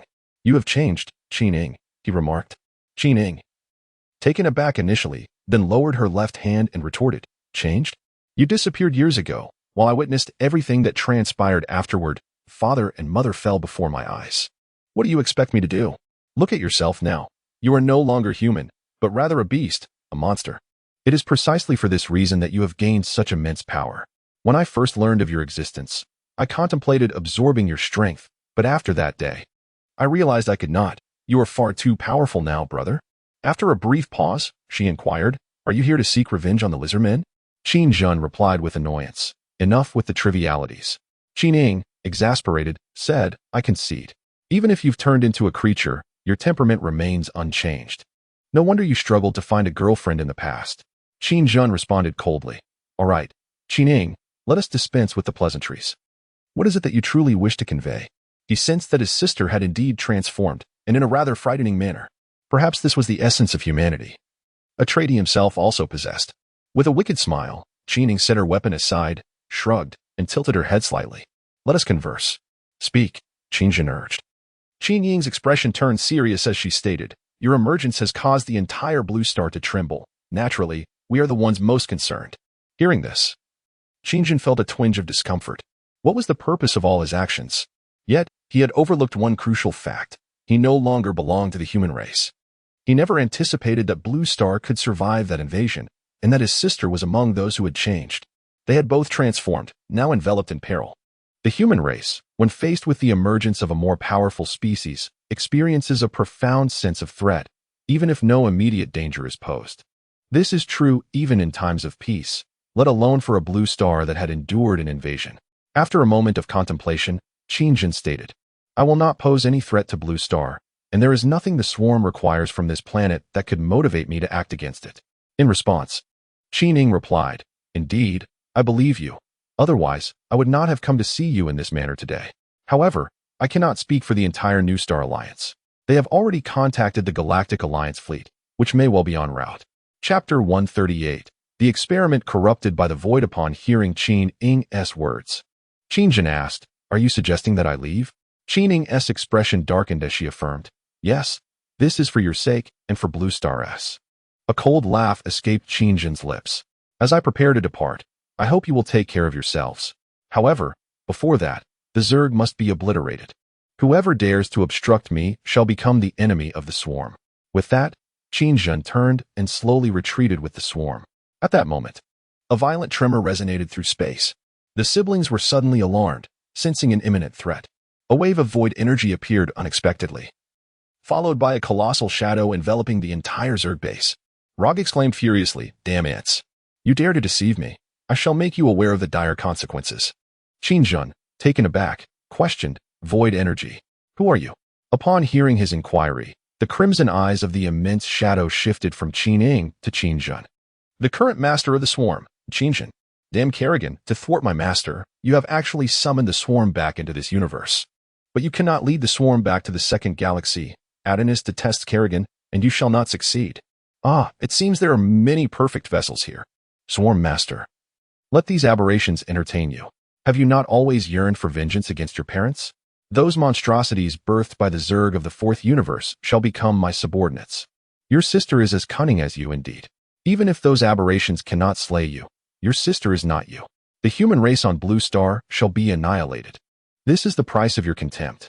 After uttering these words, the shadow released countless streams of eerie green gas that rapidly spread outward. Qinjin was immediately alarmed. Damn it! He hastily commanded the swarm to annihilate all experimental subjects within the Zerg base. With a rush, the swarm surged forward, flooding into the experimental base. Qin Ying sensed the impending danger as she raised her sniper rifle, unleashing a series of energy-infused bullets toward the shadow. I shall protect the human race. Seeing this, Rog's massive shadow was taken aback. This void energy could indeed harm his mental fortitude. Enraged, he exclaimed, "What a cunning woman! Feigning ignorance to siphon my energy, and now converting it for your own use. I have truly underestimated you."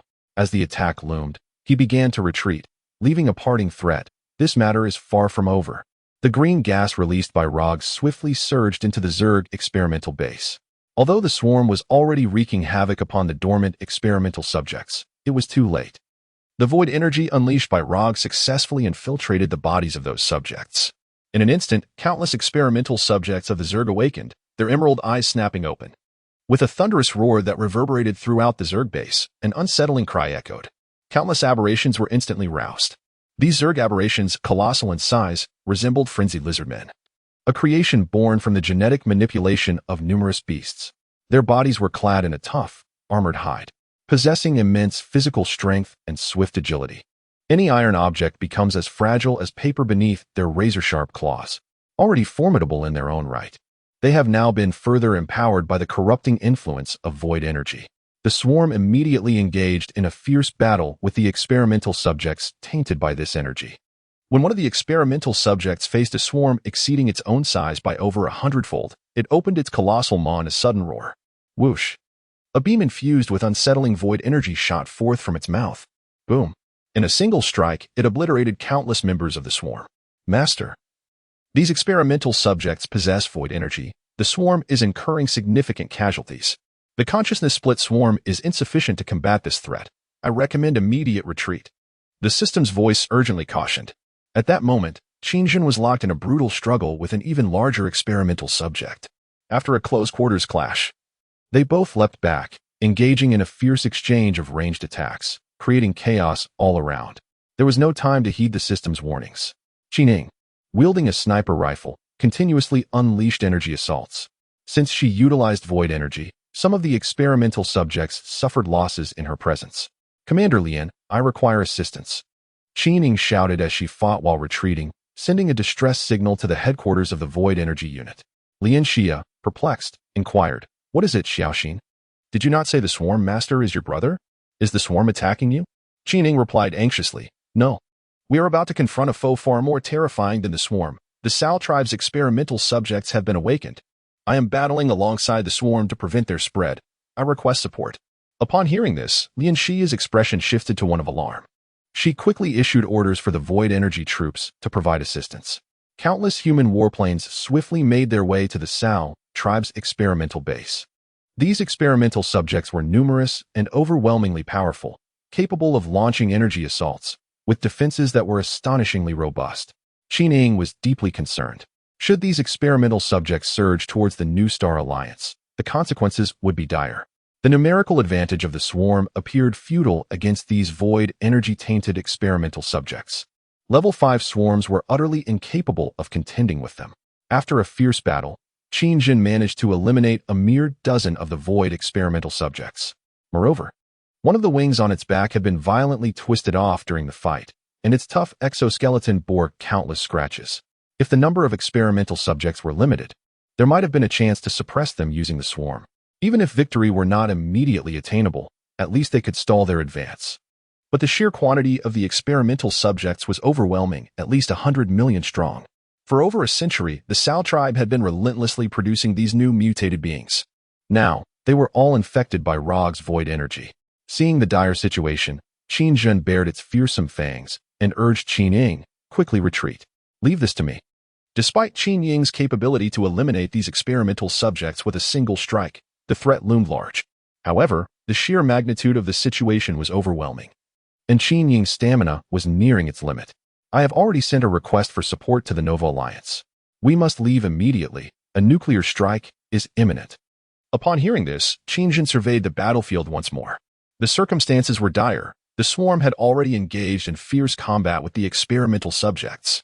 If they were to retreat, they would undoubtedly be pursued relentlessly. At that moment, Lian Xia managed to contact Qining. "Xiaoxian, you must evacuate from there at once.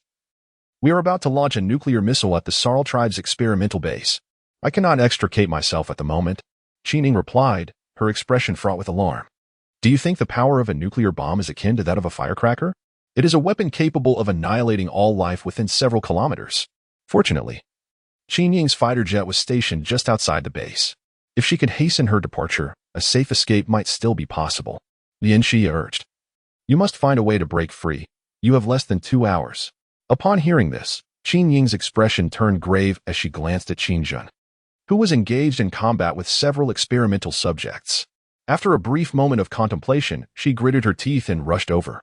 Seizing the opportunity, she dispatched a few experimental subjects and reached Qin Jun's side, her voice urgent. We need to leave now. Time is running out. With his back to Qin Ying, Qin Jun utilized his large ocular abilities to vigilantly scan their surroundings, intermittently firing energy lasers to repel the approaching experimental subjects. Despite the swarm being overwhelmingly aggressive, they were utterly crushed when faced with these agile and void energy-firing subjects. Observing this, Qin Jun remarked darkly. It is truly ironic that the consciousness-split entity has been cornered to such an extent on Blue Star. Qin Ying, perplexed by Qin Jun's sudden statement, chose not to dwell on it further. We must leave together. There is still time. Yet, Qin Jun countered, once the swarm retreats, these experimental subjects will instantly disperse. And before your nuclear strike commences, they will sweep across every corner of Blue Star. Moreover, it is not that I underestimate the nuclear bomb. Perhaps such a strike would be utterly ineffective against them. It could even allow them to absorb nuclear radiation and mutate further. Even releasing just a few of them could inflict catastrophic losses. Indeed, Qin Jun possessed an extraordinarily precise perception of living entities. Even as a consciousness-split entity, he could sense the formidable strength of the void-infected experimental subjects. Hearing this, Qin Ying's expression grew increasingly troubled. After pondering for a moment, she suggested, let us leave together. The Galactic Alliance's fleet is en route. We can hold out until they arrive. In her view, Qin Jun might be overthinking the situation. Even the Sarl tribe feared nuclear strikes. She believed that nothing could withstand the immense power generated by nuclear fission. Upon hearing this, Qin Jun scoffed coldly. I am more aware of the Galactic Alliance's capabilities than you realize. If they employ conventional means, they will be utterly incapable of eliminating these entities. At that moment, they would undoubtedly prevent the spread of these entities. They might even annihilate Blue Star entirely. Is this truly what you desire? Upon hearing this, Qin Ying was momentarily taken aback. She harbored doubts about the formidable nature of these entities as described by Qin Jun. Perhaps sensing her apprehension, Qin Jun urged her to evacuate swiftly, assuring her that, regardless of the circumstances, the swarm would hold these entities at bay. With a grave expression, Qin Ying listened as Qin Jun continued, You may underestimate my prowess as the sovereign of the insect race. I have endured countless nuclear strikes, yet here I stand, able to return to Blue Star. Do you grasp my meaning? Listening to Qin Jun's confident assertions prompted Qin Ying to recall the words of Rog from the Will faction. He had stated that within the fourth universe, no energy or matter could utterly extinguish the insect sovereign, Qin Jun, although she had previously harbored skepticism. Hearing Qin Jun articulate this truth in person made her reconsider its validity. It was akin to the sensation she experienced upon first meeting him, where she sensed his overwhelming aura. Unbeknownst to her, this conscious fragment was merely a projection of Qin Jun, whose true form resided within the Leviathan at the Tianyu border and was far more powerful, nowhere near even a tenth of his true strength. Qin Jun mentally cursed his circumstances. He had envisioned returning to the galaxy in a regal manner, with the Sal race's homeworld drenched in blood and the Galactic Alliance bowing to the swarm. Instead, the Void civilization had appeared on Blue Star, much to his dismay. Reassured by Qin Jun's confidence, Qin Ying swiftly made her choice. As she prepared to break free, she remarked, I believe we have misjudged you. Perhaps the new Star Alliance's perspective on you will shift following this incident. Upon hearing this, Qin Jun, after repelling the nearby experimental entities, retorted with irritation, Stop wasting time. If you don't leave now, you may not have the chance later. If you falter, the dream of humanity's resurgence will perish alongside you. Qin Ying, displeased by his demeanor, replied, Brother, with a personality like yours, not even the most esteemed queen would take a liking to such a character. After this, she harnessed her psychic energy, enveloping herself in invisibility. This spectacle astonished Qin Jun. He found himself unable to detect her presence or even her aura, inciting a profound curiosity within him. He mused that if the swarm could harness such a remarkable ability for stealth, it would elevate their capabilities significantly. Just the thought of granting the Leviathan such an undetectable quality was exhilarating. However, now was not the time for distractions, as numerous experimental entities had breached the swarm's defenses and were charging ferociously towards him. Anger surged within Qingjin, and he unleashed a fierce roar. Propelling himself with all 6 limbs into the fray, a relentless swarm of insects surged from various bases on Blue Star towards the experimental facility of the Sal tribe.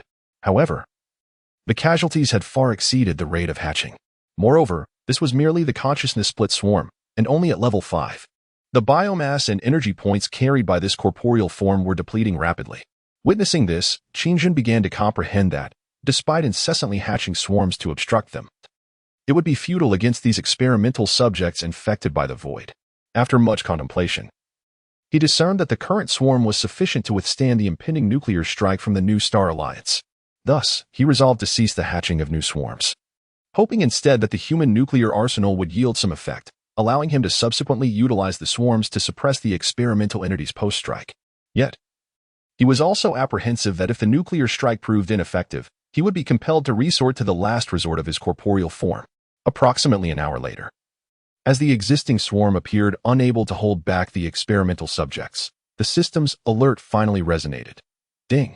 Nuclear fusion strike detected in transit.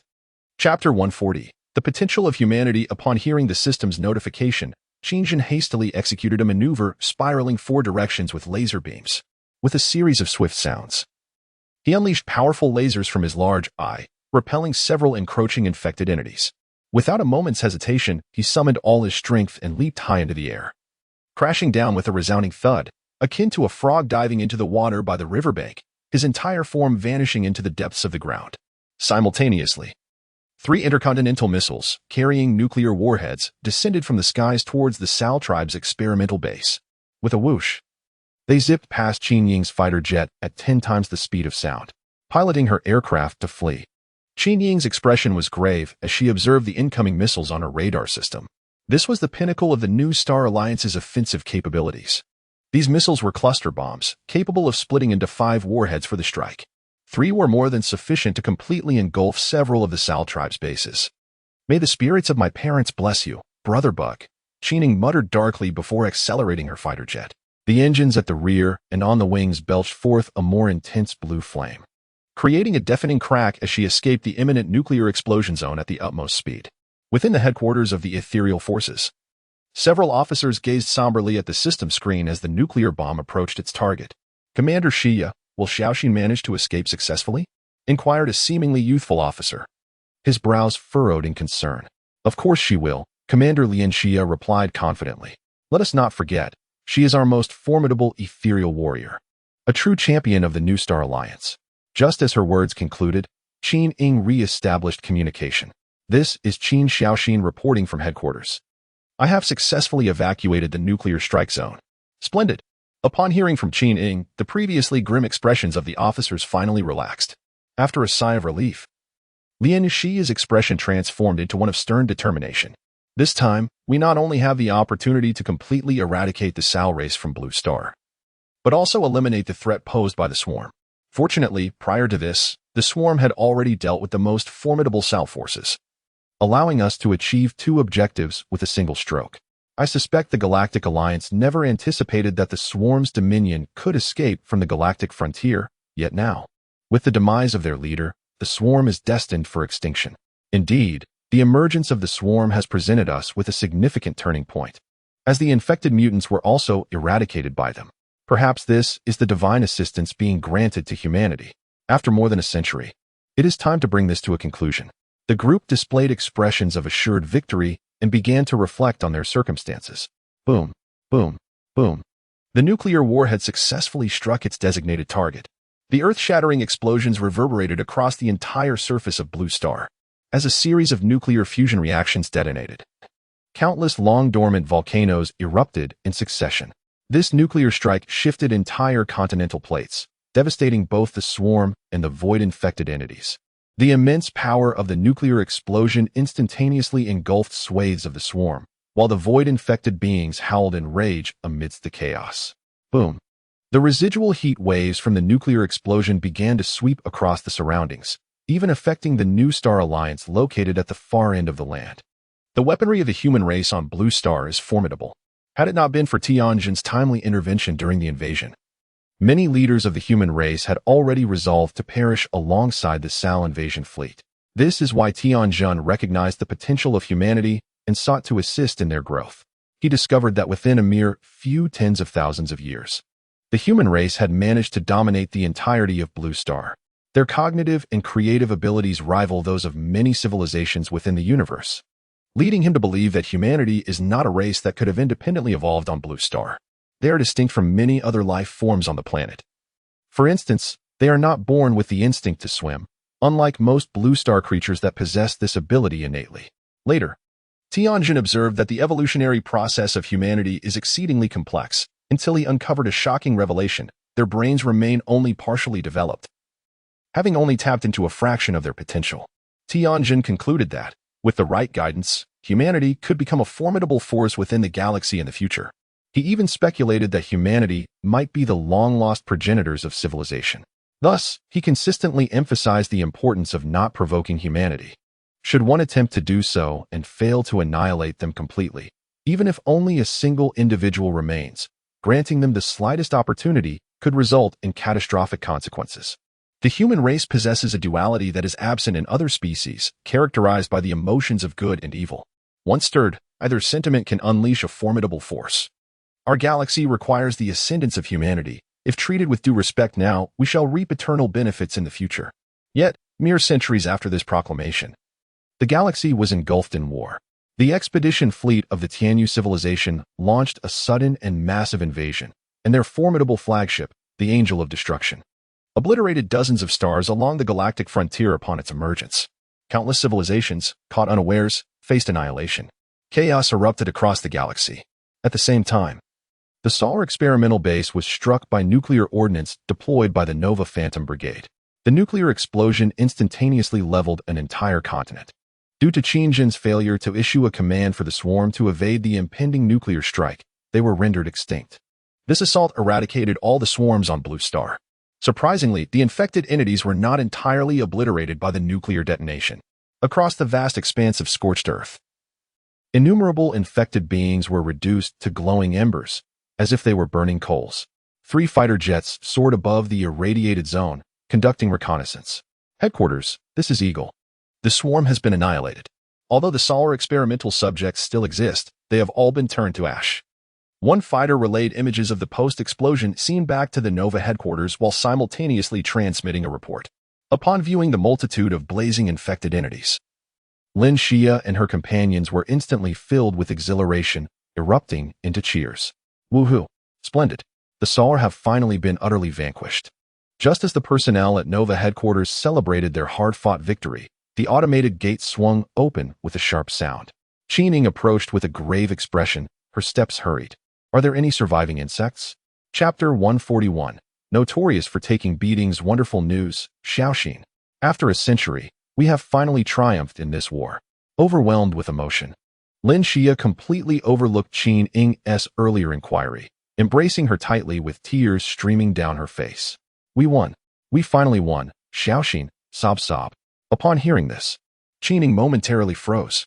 While it was indeed a reason for rejoicing, an outcome she had longed for day and night, she could not fathom why she felt no joy in that moment. Instead, a twinge of sorrow stirred within her. Indeed, had it not been for the sudden arrival of the swarm's master, Qin Zhen, who first obliterated the Solar warships hovering above the atmosphere and then descended, conjuring a vast swarm seemingly out of thin air, she remained perplexed. Even now, she could not comprehend how Qin Zhen had managed to summon such an enormous horde in such a brief span of time after landing. However, without the swarm assisting the Nova Alliance in eliminating those formidable mutated beings in the Nova Expanse, as well as the hundreds of thousands of troops stationed on Blue Star by the Sorrel race, humanity had no chance of securing victory today. It is likely that the nuclear missile was intercepted before it could be launched.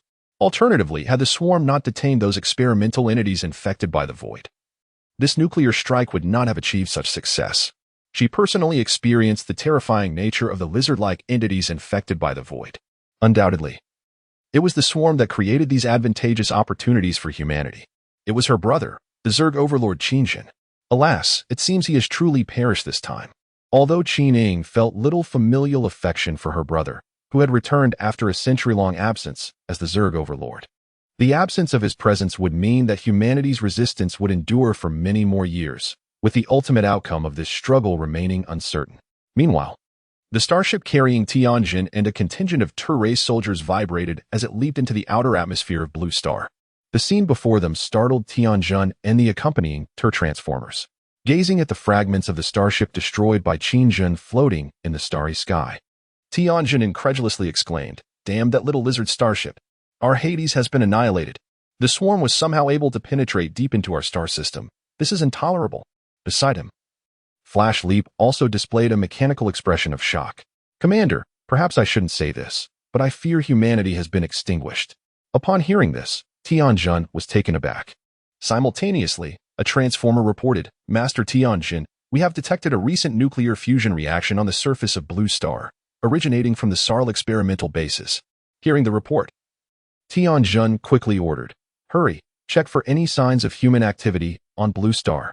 The transformer soldier responded, "Master Tianjin, the Nova Alliance base has not detected any attacks. They are alive and well. Strangely, all Sarl forces and mutated beings on Blue Star have vanished, and our radar systems detect no presence of the swarm." After receiving this information, Tianjin coldly replied, "It is fortunate. You nearly extinguished the spark within me with your fright. Humanity must not be eradicated. They may be the only key to tracing our Tur heritage." After hearing Tianjin's words, Flash Leap fell silent for a few seconds before suddenly interjecting, "It's also possible that they are not, from what I know. The humans on Blue Star evolved from monkey-like creatures." As soon as Flash Leap finished speaking, Tianjin struck him with a powerful blow that sent him flying. With a resounding crash against the starship's deck, sparks erupted, and he was hurled several meters away, scattering screws and parts across the floor. But this was not the end. Tianjin, in a fit of rage, unleashed the cannon from his mechanical arm. Accompanied by the grinding sound of gears, he aimed the cannon at Flash Leap, who was struggling to rise. Furiously, he declared, "This is not the first time. How dare you believe the words of that little lizard and question my spark energy? My existence predates those diminutive lizards. While they were merely small reptiles, I had already engaged in fierce battles across the cyber galaxy on behalf of the Terran race." Shanyu, in a state of palpable anxiety, confessed to the commander that he had misspoken, pleading for mercy and urging him not to open fire. Tianjin, maintaining an air of displeasure, remarked that the spark within him was a gift from the leader, and he must place his trust in the Terrans. Otherwise, Tianjin would crush his spark with his own hands. Shanyu nodded repeatedly, affirming his understanding. This scene seemed all too familiar, as the nearby Transformer soldiers paid little heed to it. Shanyu's frequent beatings appeared to be common knowledge throughout the galaxy. Even the commander of the Tianyu civilization, Wasteland, had previously mocked Shanyu, saying, "You seem unusually tight today. Is it because you haven't been beaten up?" With a cold huff, Tianjin commanded the starship to descend into the atmosphere of Blue Star. Following his orders, the Terran starship began its gradual descent, due to damage sustained by Tianjin's flagship, the Cybertron. During the repulsion of the swarm invasion, it was currently undergoing extensive repairs at a space station. Thus, they had brought along only a small, several-kilometer-long firepower destroyer. It was at this moment that Tianjin ordered contact with the Nova Alliance to inform them of their arrival. However, what truly occupied Tianjin's thoughts was the desire to comprehend the events that had transpired before him. Just as the starship entered the atmosphere, the radar system suddenly blared an alarm. A transformer operating the radar system exclaimed, "Lord Tianjin, I have just detected a surge of unidentified energy appearing on the surface of Blue Star." Upon hearing this, Tianjin inquired, "At what location?" The transformer soldier replied, "The energy is manifesting at the site of the recently nuclear-struck Sal race base." Tianjin was taken aback. "Is it the swarm?" "No, it is something far more powerful. We have also detected significant nuclear radiation," the transformer soldier reported. Simultaneously, at the jubilant headquarters of the ethereal energy, before they could announce their victory, a panicked voice suddenly rang out, "Commander Lien, we have a situation." The jubilation ceased abruptly, and an ominous premonition settled in the hearts of all present. Commander Lien and Qingning hurriedly approached, asking, "What has happened?" The soldier operating the radar detection system appeared as though he had witnessed something profoundly terrifying. His face pale and his words stumbling. "The Sal experimental subjects. They have come back to life." Chapter 142. The Evolutionary Infected. What did you just say? This report left everyone at the Ethereal Energy headquarters in stunned silence. Qin Ying, her expression tense, forcefully pulled the soldier aside and directed her gaze to the radar system, her fingers darting across the screen. As she executed a series of commands, the radar system zoomed in on the previously nuclear-stricken Sal race base. The once charred infected entities began to show signs of life once more. This revelation left all present in a state of utter shock. At that moment, Qin Ying suddenly recalled the words spoken by Qingjin. He believed that a nuclear strike could not possibly eradicate those lizard-like experimental subjects infected by the void. In fact, it might even lead to their evolution, rendering them even more terrifying. Indeed, Qingjin's ominous prediction came to fruition. Those infected beings, scorched to charcoal by the intense heat, began to show signs of life as the temperature slightly cooled. Cracks started to appear in the charred layers enveloping their bodies. Boom! The first of the resurrected infected beings shattered the charcoal that encased its form and came back to life. Or rather, they had never truly perished. Roar! The lizard-like infected beings, having endured the nuclear strike, awakened once more. This time, they were indeed as Qin Jun had foretold. They not only withstood the nuclear fission attack, but emerged evolved. The evolved infected beings grew increasingly formidable, their once seemingly indestructible scales replaced by a layer of searing red flames. Roar! Countless infected beings gradually awakened, and among them was one that had evolved into an even larger form. It raised its grotesque lizard head, opening its gaping maw, aimed directly at the Terran starship entering the atmosphere. A surge of immense energy began to coalesce in its throat. This menacing energy was detected in an instant by the Terran starship. Tianjun was immediately alarmed and decisively ordered an evacuation. As soon as he finished speaking, Shanyue hastily activated the cannon system on his chest and dashed towards a glass-like window in the starship's command room. Bang! Bang! Bang! As the threat approached, he unhesitatingly fired powerful shells at the glass window. With a resounding boom, the impact caused the starship to tremble violently. Simultaneously, Shanyue leaped out of the starship, transforming midair into a strikingly cool Terran fighter jet. With a swift motion, he broke through the window and vanished in the blink of an eye. Tianjin, furious at Shanyue's reckless act, exclaimed, "Damn it. The ship hasn't even been struck by the enemy, and you're already about to destroy it." With that, he flung his cannon and leapt out through the shattered window. The massive lizard-like infected being unleashed a plasma beam aimed at the Terran starship. Boom! The ground shook violently. The Terran starship was instantly obliterated by the strike, and many Terran transformers who could not escape were annihilated alongside their vessel. The starship was reduced to scattered debris, burning fiercely as fragments rained down onto the surface of the blue planet. Witnessing this scene, Lian Xia was left speechless in shock. After a long pause, she finally stammered, "My goodness! Even Lord Tianjin's starship couldn't withstand that blow. What shall we do now? We are doomed." A profound sense of despair enveloped everyone. It was important to note that that very starship had carried the Galactic Alliance's governor, Tianjun, along with his subordinates. Just like that, they were all gone. Meanwhile, in a location distant from the Sal base, with a sudden crack, Qingjin emerged from the ground like a shadow, swiftly shaking off the dirt that clung to him. He then cast his violet gaze upon the enormous lizard-like infected creature in the distance. The cold and sinister Sal had merged countless life forms genes into these lizard experiments, further enhanced by void energy, presenting a significant dilemma. I sensed a formidable energy within these infected beings. They had somehow absorbed nuclear fission. Damn it! If only the original entity had come instead. Their genetic sequences should have been preserved by the swarm. After contemplating this alone, Qingjin fell into a silent reverie. The system had just alerted him to energy fluctuations indicative of a fourth-level civilization. This must be the Galactic Alliance mentioned by Qin Ying. Could it be those two robots? As this thought crossed his mind, he gazed at the fragments of starships falling from the sky. This time they are in for a challenge. The Sal has indeed manufactured a terrifying number of lizardman experiments, showcasing their audacious ambition. If they were to master this technology, similar experimental bases would surely exist elsewhere. The Sal is in the process of creating a shockingly formidable galactic battalion. If this is the case, their success would spell trouble not only for the Tianyu galaxy, but potentially for the entire Milky Way as well, posing a significant threat to the swarm. The swarm must eradicate the Sal to prevent this calamity. Upon finishing his thoughts, Qingjin's violet eyes coldly scanned the surroundings before fixing on a specific direction. With a powerful thrust of his 6 limbs, he leaped forth, kicking up dust in a tremendous explosion as he landed, creating a massive crater in the ground. Moments later, a thunderous roar of mechanical engines echoed from within the pit. Suddenly, with a swift motion, a heavy armored tank surged out of the crater. Upon reaching the surface, it emitted a crackling sound and began to transform with a series of clangs. Before long, the heavy tank had morphed into the humanoid form of Tianjin. After surveying the area, he transmitted a signal to all surviving transformers, calling for all true warriors to assemble at his location. "This is Tianjin.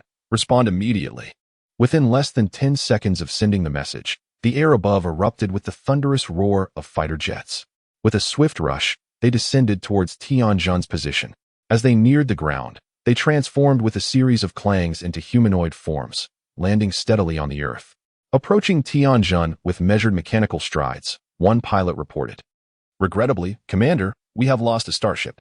Tianjin replied, "Indeed, Shanjue, this complicates matters. We must ascertain precisely what has transpired here. You must immediately send a signal to the New Star Psychic Energy Unit, instructing them to converge swiftly at my location." As Thunderquake issued commands amidst the tremors and flashes, numerous transformers of varying sizes who had survived began to converge upon the signal he emitted. Thunderquake focused his attention towards the direction of the Sarl race's experimental base. His tone icy as he remarked that those entities instilled a profound unease within the spark of his being. Chapter 143, It Has Not Perished Roar. After experiencing a wave of nuclear evolution, the infected lizards had grown increasingly ferocious.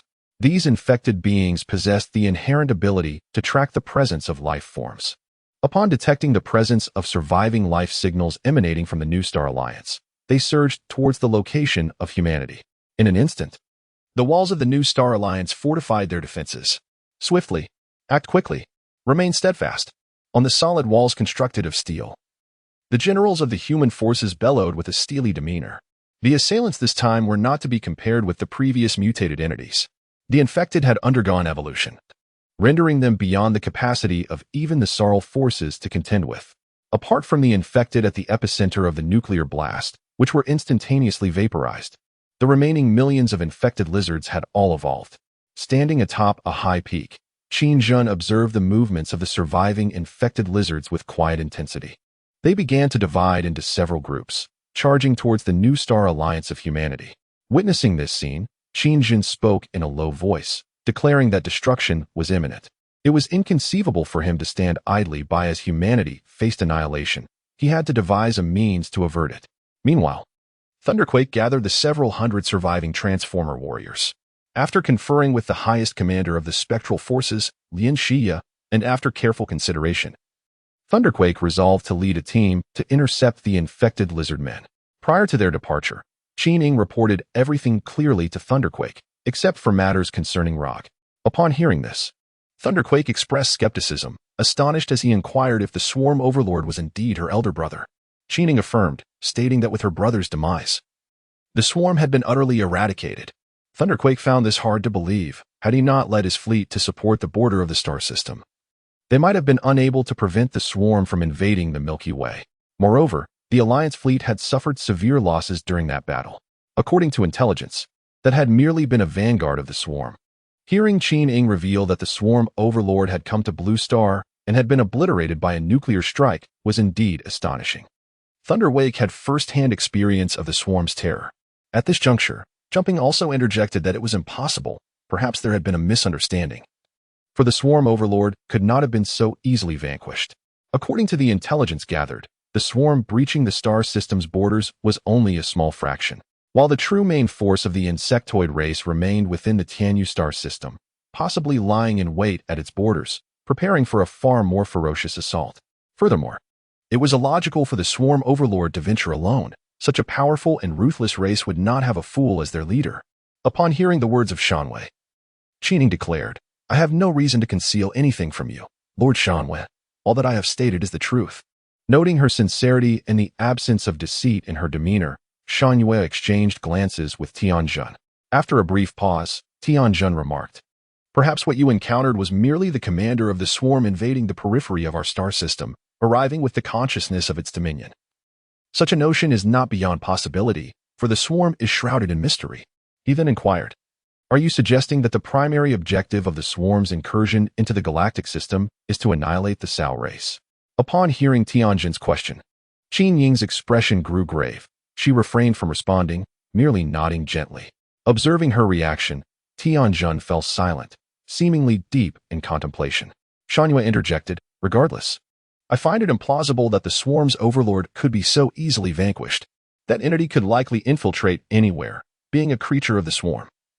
It is conceivable that their overlord possesses an exceptionally potent mental presence. Do you concur with my assessment, Commander?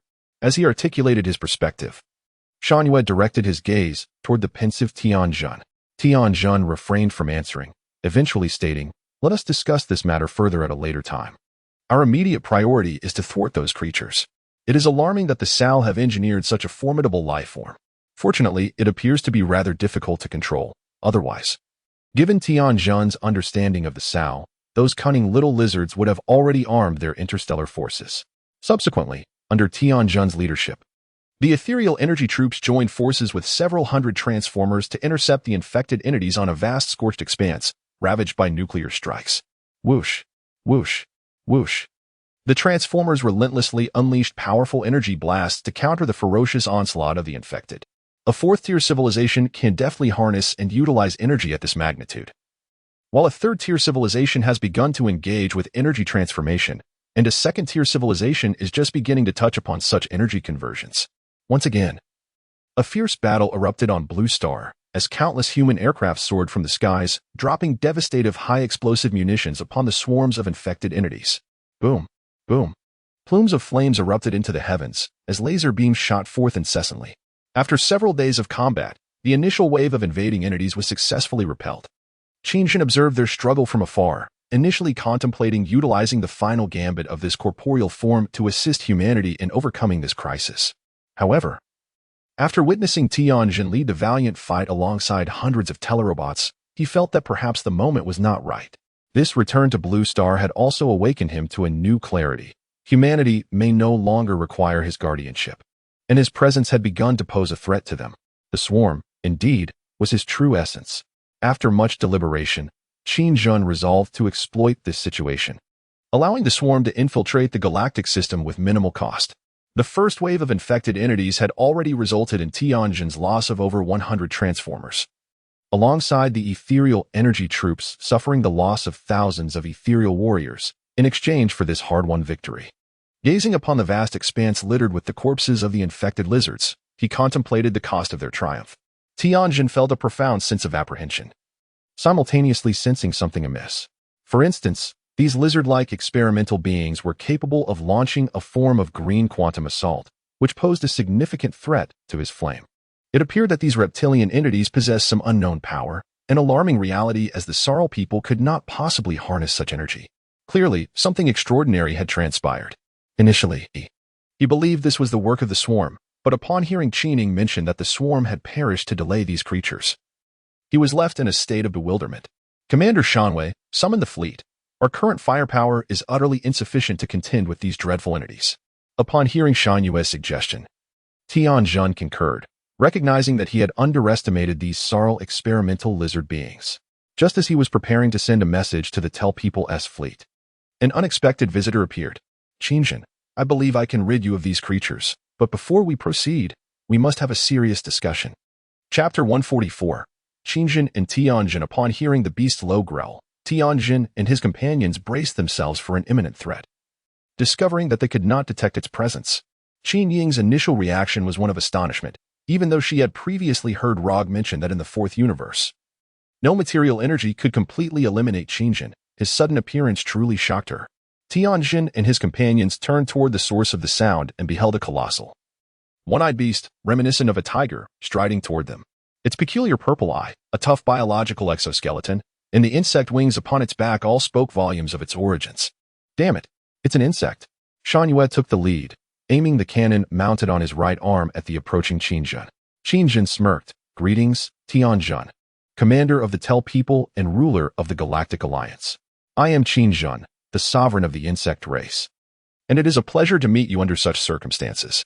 The atmosphere turned tense as everyone became acutely aware of Qinjin's presence. His aura was inexplicably undetectable, whereas previously the Ghost Energy Squad could sense his terrifying energy fluctuations and life signs. What did this signify? It indicated that he possessed the ability to evade all forms of detection. No wonder he had eluded the Galactic Alliance's fleet and arrived on Blue Star. Tianjin locked his mechanical gaze with Qingjin's large purple eye for a prolonged moment. After a brief pause, he gestured for everyone to relax, stating that the creature did not appear to be seeking trouble and suggested they listen to its intentions. In response, Qingjin remarked, "Indeed, Commander, I come with purpose," accompanied by some rather unfortunate news. "Tianjin, you are not the sovereign of the swarm. My flame energy can detect the energy levels within your body. You are incapable of creating those formidable insects. Yes, those swarms can obliterate everything, yet your current form is insufficient to command such a fearsome legion." Upon hearing Tianjin's words, Qin Ying was immediately taken aback. The gaze directed at Qingjin became increasingly uncertain. Upon hearing Tianjin's remarks, Qingjin let out a series of cold laughs, asserting that these matters were not of primary importance. "Commander, rather, I believe you should be more concerned with my purpose for being here." Tianjin, visibly displeased, remarked that the sudden invasion by the insect swarm had inflicted severe losses on the Galactic Alliance. His disdain for the insect swarm was palpable. Had it not been for the trouble with the Sorrel race, he likely would have opened fire on Qingjin the moment he appeared. Qingjin shifted his focus to the surrounding corpses of the infected beings and spoke in a grave tone, stating that there were many more of these terrifying entities, numbering in the millions, and one had even evolved into a formidable being with an independent consciousness. Indeed, this indicated that these dreadful creatures were being guided by a powerful leader.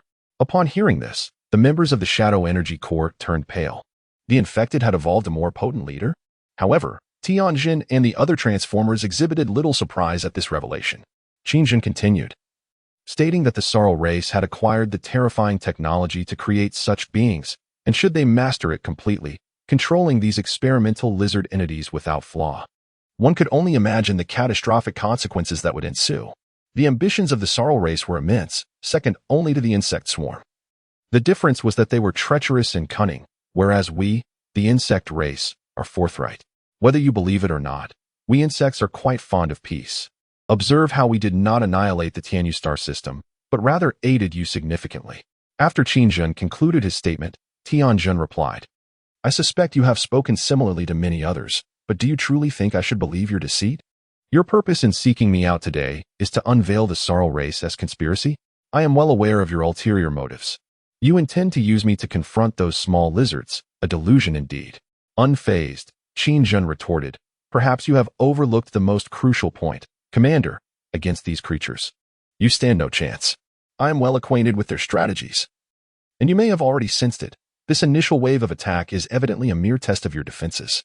At this, Tianjin suddenly burst into laughter, his entire mechanical form trembling with mirth. "Are you questioning my strength? Regrettably, I am about to summon our fleet.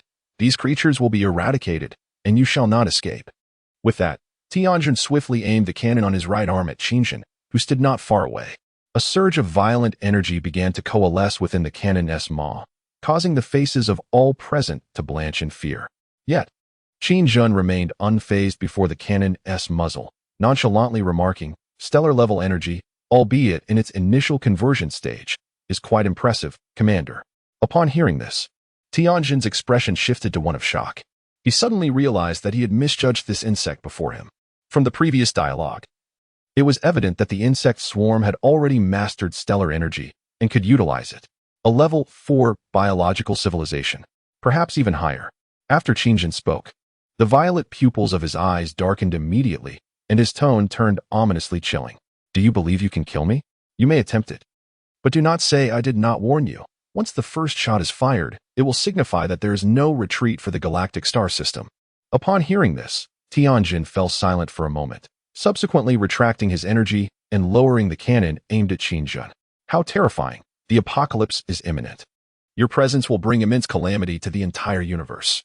I can scarcely believe that your arrival in the galactic system is solely for vengeance against the Sorrel race." Qingjin smiled faintly and replied, "That is not the subject of our current discourse. What I intend to convey is that you will not live to see the arrival of your fleet. It merely requires a single probe to ascertain a judgment. Once a conclusion is reached, in less than a few hours, the entire Blue Star will be obliterated." Hearing this, all present, including Tianjin, were taken aback. "You are talking nonsense. Even if those wretched beings are formidable, It is evidently impossible for them to defeat us in just a few hours, retorted Shan Yu. Upon hearing Shan Yu's words, Qin Jin shot him a piercing glance and said, "Impossible? What about your starship that was destroyed? Can you withstand that kind of energy attack directly? That being can unleash thousands of attacks of such potency in an instant. What do you have to defend against it?" He then turned his gaze back to Tianjin and added, "You must have sensed that energy already. Yes, it emanates from the void. What you face is no longer a creature of this universe. However, I possess a means to halt all of this." Upon hearing this, Tianjin pondered for a moment and asked, "What do you wish to obtain?" Qinjin decisively replied, "I require the coordinates of the Sal race's home planet."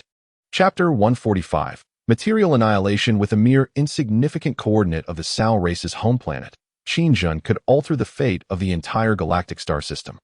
"I find this to be quite a bargain, Commander." "This is impossible, Commander. We cannot betray our allies. We fought alongside the Sal race." Hearing this, Shan Yu hastily addressed the indecisive Tianjin, fearing that Tianjin's personal reasons with Jers would lead to the complete collapse of the Galactic Alliance. Shan Yu was unaware of the Sal race's clandestine machinations. Had he known that the Sal race had been coercing the Tel race into collaboration, he would undoubtedly have refrained from such statements. Many matters were only accessible to the high-ranking officials of the Tel race, including the governor of the galactic system, Tianjin, and the arbiter of the galactic system, Tianqing. Therefore, upon hearing Qinjin's demand, Tianjin had to consider many factors. Qinjin paid no heed to Shan Yu's advice to Tianjin, for the choice lay with Tianjin. He was solely concerned with Tianjin's response, regarding others as irrelevant. Observing Tianjin deep in contemplation, Qinjin patiently awaited his reply. Meanwhile, a tremendous roar suddenly erupted, shaking the very surface of the blue star. Qinjin's gaze darkened as he focused on the source of the colossal sound. "Although I possess considerable patience, I must remind you that the situation appears quite volatile, with the most ferocious assault imminent." Upon hearing this, Tianjin found himself at a loss for words. The matter weighed heavily upon him, as he struggled to fully trust all that Qinjin had relayed. The Sal race's experimental lizards also stirred a profound unease within him. Whoosh, whoosh, whoosh. Just as Tianjin found himself ensnared in a dilemma, the onslaught from the infected beings commenced. This time, they no longer charged mindlessly. Instead, under the command of the largest infected lizard, they launched a calculated and powerful long-range offensive against the Nova Alliance. Simultaneously, the missile forces of the Nova Alliance unleashed a barrage of densely packed missiles, hoping to intercept the incoming plasma energy beams. Oh my! Every member of the ethereal energy unit looked up with grave expressions, their eyes wide as they witnessed the darkening skies filled with successive plasma energy beams heading toward the Nova Alliance's stronghold. Indeed, they found themselves at a loss for any viable solutions. Boom, boom, boom. The missile interceptors of the Nova Alliance proved somewhat effective, fending off numerous incoming attacks outside their perimeter. However, the sheer number of plasma laser beams from the infected far exceeded their defenses, with many strikes crashing directly into the territory of the Nova Alliance. Boom. Countless lives were vaporized in that devastating blow. The doomsday for Blue Star had once again arrived. Witnessing this scene, even Tianjin was struck with profound shock. Those attacks evidently matched the firepower of a capital ship's main cannon. This signified that Blue Star was currently under siege from a colossal interstellar fleet. The outcome was all too predictable. Realizing the gravity of the situation, Tianjin hesitated no longer. He understood that relying solely on their small group would not suffice to withstand such forces. After pondering briefly, he suddenly conceived an idea and transformed the coordinates of the Sal homeworld into a fist-sized energy orb, which gently drifted toward Qinjin. Flash Leap attempted to interject, but Tianjin swiftly restrained him, solemnly shaking his head. Faced with this, Flash Leap could only strike the ground in frustration. The coordinates of the Sal homeworld gradually approached Qinjin, who immediately opened his fierce mandibles and swallowed the energy orb whole. Within his mind, he communicated with the Zerg system, demanding immediate confirmation of whether this was a planetary coordinate and if it lay within the Milky Way galaxy. Understood, Sovereign. Initiating preservation. Ding. Preservation successful. Extracting the location of the corresponding star domain. Ding. Extraction complete. The coordinates are indeed located within the Milky Way galaxy. Upon hearing the system's notification, Qinjin's heart surged with excitement. Excellent. He promptly transmitted this coordinate back to the swarm while preparing to load the consciousness split into antimatter conversion. Sovereign, Qin Jin inquired, perplexed. What is it? If the consciousness split is converted into antimatter, the Sovereign's main body will sustain significant damage, which would be detrimental to the swarm. Upon hearing this, Qin Jin fell into a momentary contemplation. Subsequently, he declared that he would take it upon himself to save this planet, viewing it as a transaction that required the immediate execution of his commands. Upon hearing this, the system ceased its discourse, responding, "Understood, Master," commencing transformation. At the same time, Qin Jin turned to Tianjun and the others, expressing his utmost honor in meeting the commander and hoping that their next encounter would be as pleasant as the present. He continued, advising them to distance themselves from the area, for a grand annihilation was imminent. With that, Qin Jun's figure swiftly darted toward the experimental base of the Sao tribe, becoming a fleeting shadow that vanished after a few leaps. Witnessing this, the commander of Flash Leap cautioned, "You should not trust that creature. Do not forget that the Cybertron is undergoing extensive repairs at the space base." After Flash Leap spoke, the previously silent Qin Ing suddenly interjected, "We have no other choice, Lord Flash Leap. I am also grateful for Lord Tianjun's decision, which determines the fate of humanity." Hearing this, Flash Leap turned, stating, "You have not witnessed the horrors of the swarm. You do not comprehend what this signifies." Unfazed, Qin Ing replied, "No, Lord Flash Leap. I have seen the terrors of the swarm." With that, she signaled the Shadow Energy troops to hasten their retreat. Although they were several hundred, even 1,000 kilometers away from the Sao tribe's experimental base, she felt it paramount to distance themselves as much as possible. As she watched the Shadow Energy troops depart, Tianjin addressed the Transformer warriors of the Tel tribe, instructing them to leave as well and steer clear of the Little Lizard's experimental base. Hours later, night fell. At the Sao tribe's experimental base, millions of void-infected entities evolved amidst nuclear radiation gathered. Tianjin cast an expectant gaze toward this direction. Suddenly, with a whoosh, a blinding white light erupted from the Sao tribe's experimental base, illuminating the night sky. A powerful collision of matter and antimatter ensued. All who beheld this spectacle were momentarily transfixed. In the blink of an eye, a black hole abruptly formed, beginning to collapse inward toward its center. Time seemed to freeze in that instant. Fear, unease, whoosh. The newly formed black hole violently collapsed and disappeared. Simultaneously, the world resumed its normal rhythm. Qin Ing, who had been fixated on the unfolding scene, collapsed to the ground, drenched in sweat, her breath becoming labored. With an expression of lingering terror, she murmured, "What just transpired?" Chapter 146, The Wrath of Gus. Antimatter annihilation. Tianjin stood aghast, rendered speechless, unable to regain his composure. Such a transformation of matter could only be achieved by a civilization of the 5th tier. No wonder there was no hint of surprise regarding stellar energy. Flash Leap remarked, "Commander, the swarm possesses the power to annihilate star systems. This is indeed unfortunate news, as they may hail from another universe. They have acquired the coordinates of the Solarians' home world, and a calamity awaits the Solarians." Upon hearing this, Tianjin revealed that he had provided the coordinates of the Solarians' home world to the swarm. Indeed, this revelation compelled me to acknowledge the formidable technology of the swarm. However, the cloaking technology of those diminutive lizards remains beyond our comprehension. They have effectively concealed their home world, and without proper authorization, even a level 6 civilization would find it exceedingly difficult to detect.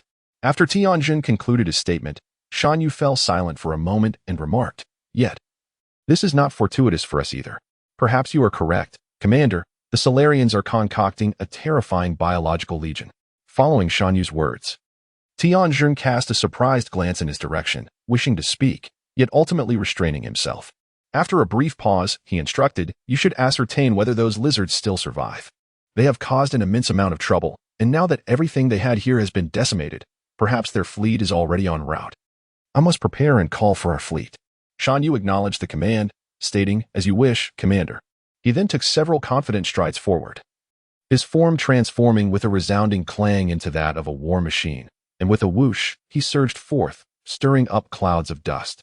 At the Solarians' experimental base, it had just endured a proton collision.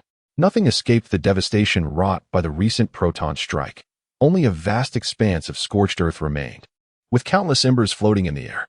The fiery starlight in the atmosphere resembled a distinct night sky, evoking a sense of awe. A Telsur warplane glimmered in the night, maneuvering at several times the speed of light for reconnaissance. Oh heavens! Upon witnessing such a scene, even Shan Yu was taken aback. He had fought countless interstellar wars against myriad civilizations. Yet this was the first time he encountered an assault capable of annihilating everything in an instant through the conversion of matter to energy. After circling in the high skies for a moment, Shan Yu swiftly transformed back into human form and descended to the ground.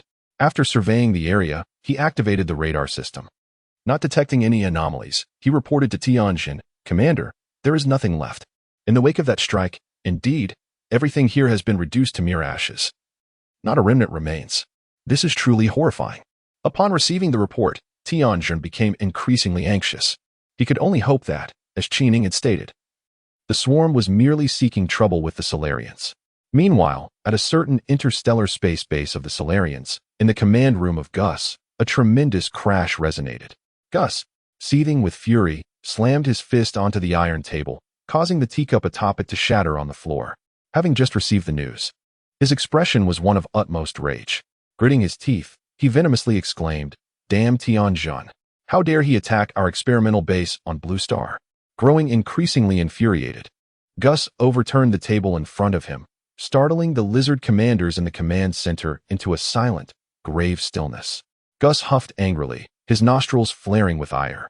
Had it not been for the sudden loss of contact with the Starship Underworld executing a mission on Blue Star, and the subsequent dispatch of a reconnaissance vessel to verify the situation near the solar star domain, he would likely still be in the dark.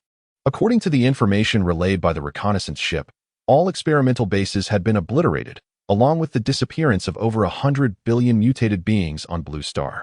Prior to this, there had been no indication of a swarm emergence on Blue Star. In truth, the Sal race's forces on Blue Star had sent out a message. Yet it had not been disseminated before the swarm launched its attack.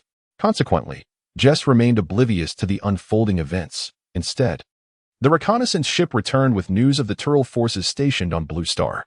This led Jess to firmly assert that all of this was orchestrated by Tianjin, as he was acutely aware of the capabilities of the human race on Blue Star. Presently, the human race could not possibly possess the means to annihilate all Sal forces, nor could they stand against them. This left only the possibility that Tianjin had either sensed something amiss or discovered the truth. After a moment of calm contemplation, Jess darkly resolved that he would not be held accountable. It was likely that the higher-ups of the Turl race were completely unaware of this situation, and that this operation was entirely Tianjin's unilateral decision. "I shall ensure your disgrace and your eternal disappearance." With a plan forming in his mind, Jess swiftly dispatched a fleet of over 100 starships toward Blue Star. Coincidentally, Tianjin had also sent a signal for assembly to the Turl fleet. The two fleets soon found themselves in a standoff within the solar system. The news of the destruction of the underworld only served to further inflame Jess's ire, as he vowed that Tianjin would pay a significant price for this.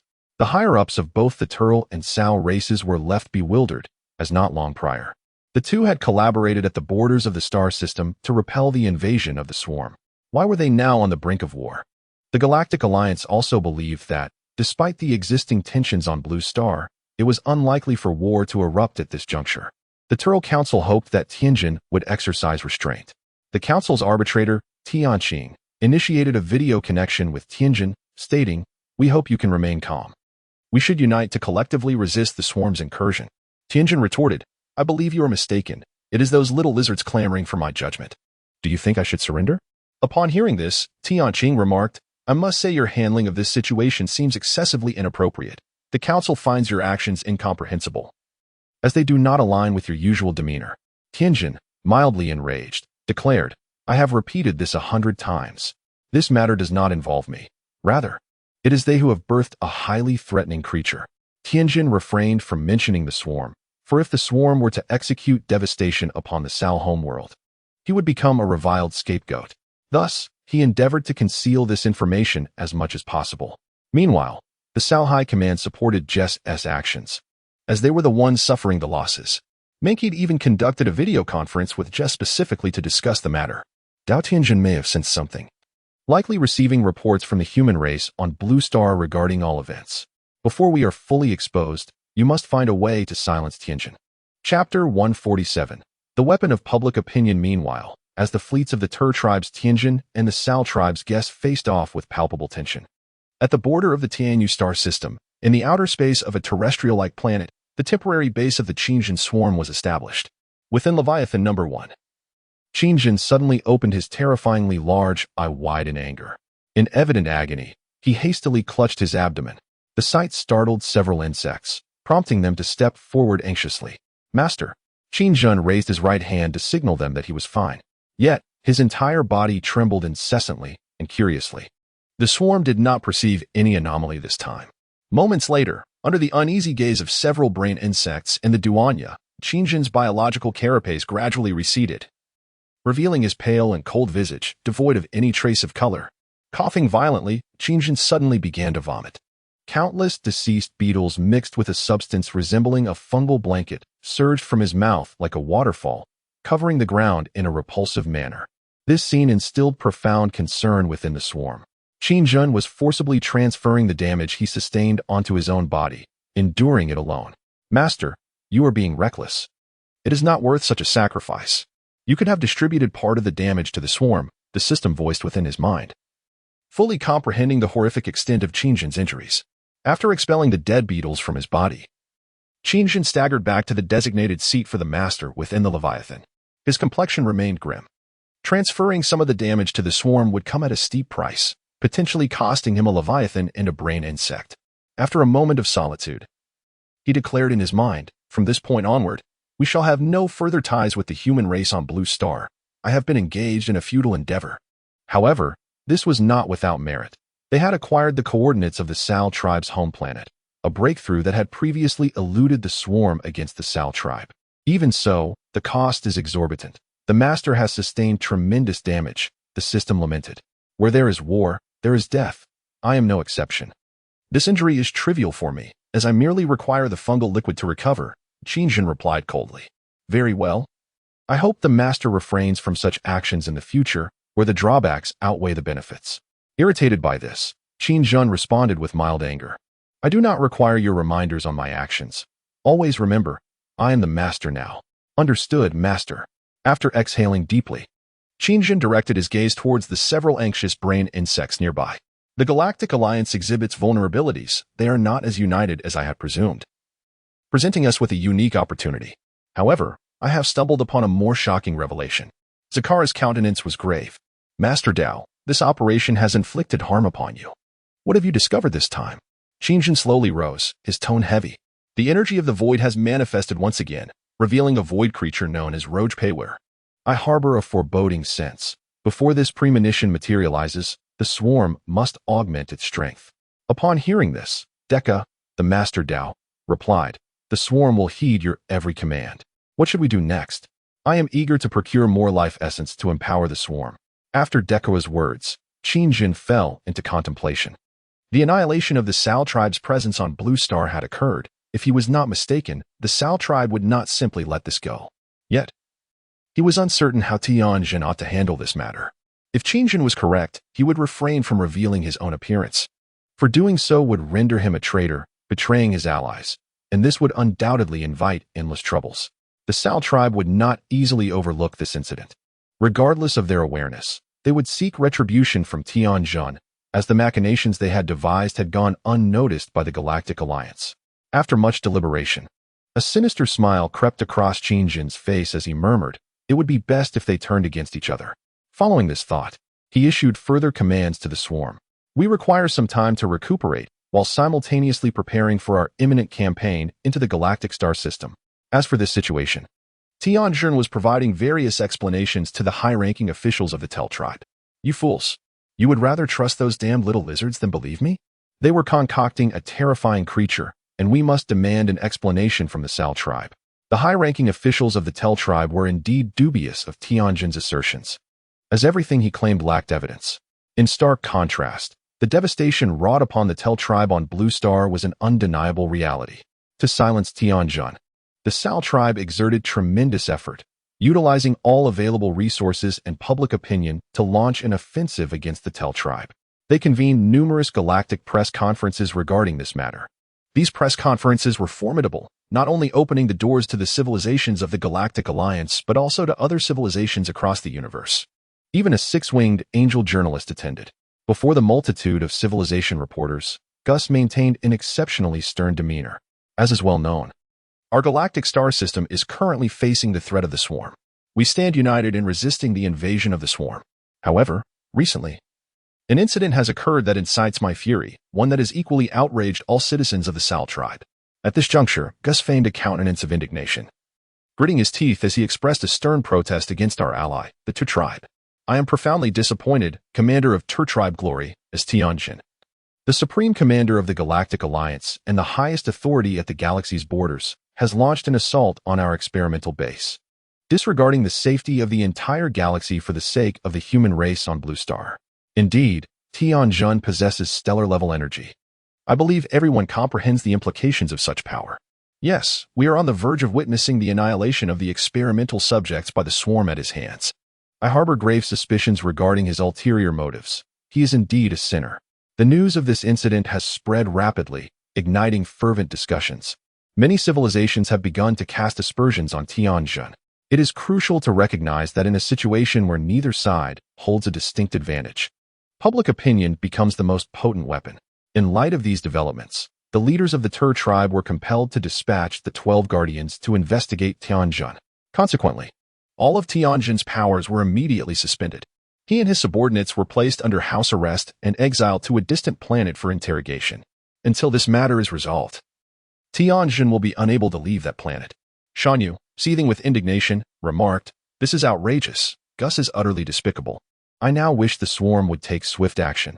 He will come crawling back to us, begging for the Tur tribe's assistance." Chapter 148. The assault begins. Shan Yu, still unconvinced, continued, "We should expose the situation with the swarm. This would compel them to delve deeper into the investigation. The Sal tribe undoubtedly possesses experimental bases on other planets akin to those on Blue Star. The truth cannot remain hidden, Commander." Upon hearing Shan Yu's fervent outburst, Tianjin appeared remarkably composed. He did not respond to the incessant chatter of Shan Yu, instead plunging into deep contemplation for a considerable time. After a moment, he stated, "We have all overlooked a crucial detail. We have been played by the swarm's overlord." Shan Yu, perplexed by this revelation, inquired, "Played? What do you mean?" He expressed his confusion. "I do not comprehend, Commander. Had that creature not intervened, perhaps we would all be lost now. The experimental subjects of the Sal tribe are terrifying. Relying solely on ourselves, we could never hope to stop them." At that time, Shan Yu had personally witnessed the horrors they could unleash. A single strike was sufficient to obliterate a starship. Moreover, those entities could launch attacks of equal magnitude. The numbers were not merely in the dozens or hundreds. We were confronting a force that could surge into the tens of thousands. As Tianjin had previously stated, with just over 100 true warriors, what could we possibly defend against? The mere recollection of those events still sends shivers down Shan Yu's spine. Noticing Shan Yu's confusion, Tianjin continued, "At that moment, I mentioned that the energy possessed by those experimental subjects is beyond the grasp of the Sal tribe. It is a form of void energy. Have you ever pondered why those experimental subjects did not exhibit any abnormalities prior to this?"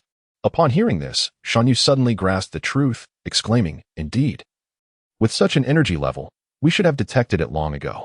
Commander, do you suspect that all of this is a grand performance orchestrated by the swarm?"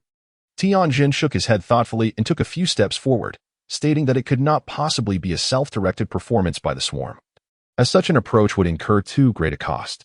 Shan Yu, increasingly perplexed, inquired of the commander whether he had discovered something.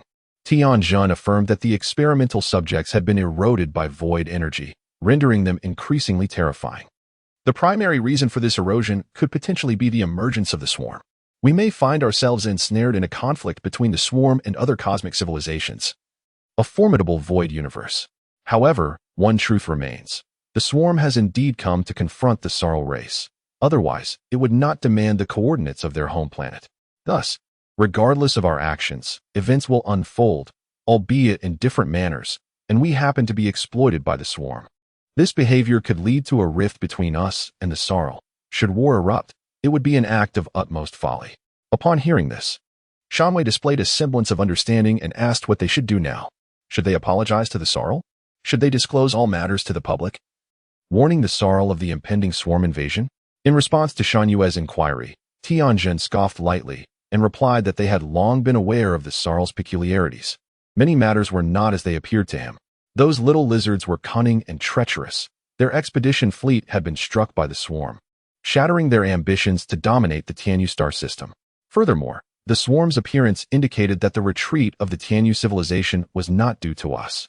Kyra likely understood that the swarm's objective was the Milky Way galaxy, and thus, to conserve their strength, they temporarily withdrew from the conflict.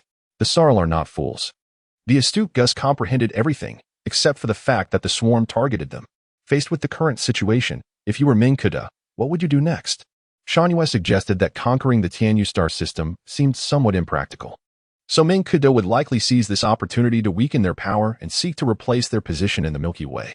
At this point, Shanhua felt a wave of shock, realizing that to achieve their goals, they might even secretly ally with the swarm. Tianjun gently nodded, asserting that they merely needed to observe the changes. Soon, the swarm would help them eliminate the treacherous Sarl. Several months passed. During this time, Tianqing, believing in all of Tianjun's assertions, began to secretly investigate the Sarl's affairs. The Sarl, in turn, initiated a series of diversions, rendering Tianqing's investigations fruitless. It was at this juncture that Qingjun had nearly recovered. Once everything was in place, he resolved to annihilate the Sarl's home planet. He had vowed that all lizardfolk would pay the price. Soon, under Qingjun's command, the swarm commenced its assault on the borders of the Milky Way galaxy. Prior to this, the swarm had mastered the technology to breach the dimensional barriers of the galaxy, allowing the Leviathans to directly use psychic energy to leap the swarm into the Milky Way. Soon, the outskirts of the Milky Way galaxy became a gathering point for countless starships. Having learned from previous encounters, the Galactic Alliance mobilized nearly all its cosmic fleets in anticipation of the impending swarm. A staggering 30,000 vessels of various sizes filled the void. However, due to the mutual distrust between the Sao and Tel races, this seemingly well-prepared response concealed the underlying intentions of both civilizations. This trepidation allowed the swarm's 4 Leviathans to penetrate the galaxy with remarkable ease. When the colossal biomothership of the swarm, the Leviathan, emerged from the dimensional barrier into the Milky Way, the commanders of the Galactic Alliance fleets were left in stunned silence. My goodness, what a monstrous creature. It resembles an enormous, boundless flea. Just as they were momentarily dazed, the 4 Leviathans activated their psychic abilities and, without releasing even a single insect, promptly teleported away. Once the Galactic Alliance fleet regained their composure, panic ensued. They exclaimed, "It's over. The swarm has infiltrated the inner galaxy." The news of the swarm's sudden appearance and subsequent disappearance at the planetary borders spread swiftly throughout the galaxy, instilling dread among all civilizations. "We have dispatched all fleets to the galactic borders, anticipating the swarm, yet we have not fully prepared. We are doomed." The atmosphere was thick with tension, as everyone felt the weight of impending doom. In the wake of this chaos, the Tel race hastily appointed a new commander, Luxurious, to oversee all matters previously handled by Tianjun. Upon receiving this disconcerting news, he was momentarily bewildered. The biomothership of the swarm appeared and vanished. Not even a single insect was released. The Tel fleet commander confirmed, "Yes, Commander. The swarm has indeed entered our galaxy's interior. Yet we are currently unable to ascertain their precise location or the star regions they intend to attack. What should we do next? Should we commence a thorough investigation of all star regions?" Without a hint of hesitation, Luxurious swiftly commanded the Tel fleet to initiate a comprehensive examination of all star regions and resource planets. Chapter 149. Overconfidence in the Milky Way Galaxy. Within the Sao star domain, Planet 01 housed a fleet base of the Sao race. It stood as one of the most formidable space fortresses, creating a powerful protective fire network around the Sao homeworld alongside 4 neighboring satellites. These satellites encircled the Sao home planet at the center. The Sao had harnessed advanced technology to create an energy shield capable of rendering their homeworld invisible, enveloping its outer space. As Tianjun had noted, even if one obtained the coordinates of the Sao homeworld, pinpointing its true location amidst a multitude of celestial bodies would prove exceedingly challenging. Moreover, the Sao had stationed powerful interstellar fleets on the satellites surrounding their homeworld. A reckless incursion into their territory would surely result in a devastating ambush. Fortunately, Qingjun had prepared for this scenario, having previously gathered intelligence on the military deployments within this star domain. Upon meticulous observation, he discerned that a surprise attack on the homeworld of the Sarl race would yield a mere 65% success rate, and this was contingent upon the swarm inflicting substantial casualties to achieve it. Consequently, he abandoned this plan in favor of a more prudent strategy. intending to initiate an assault from several satellites orbiting the periphery of their homeworld. By securing just one of these satellites, the swarm could launch a direct offensive against the Sarl homeworld from that position. The 4 satellites surrounding the Sarl homeworld thus became pivotal to the swarm's potential annihilation of the Sarl race.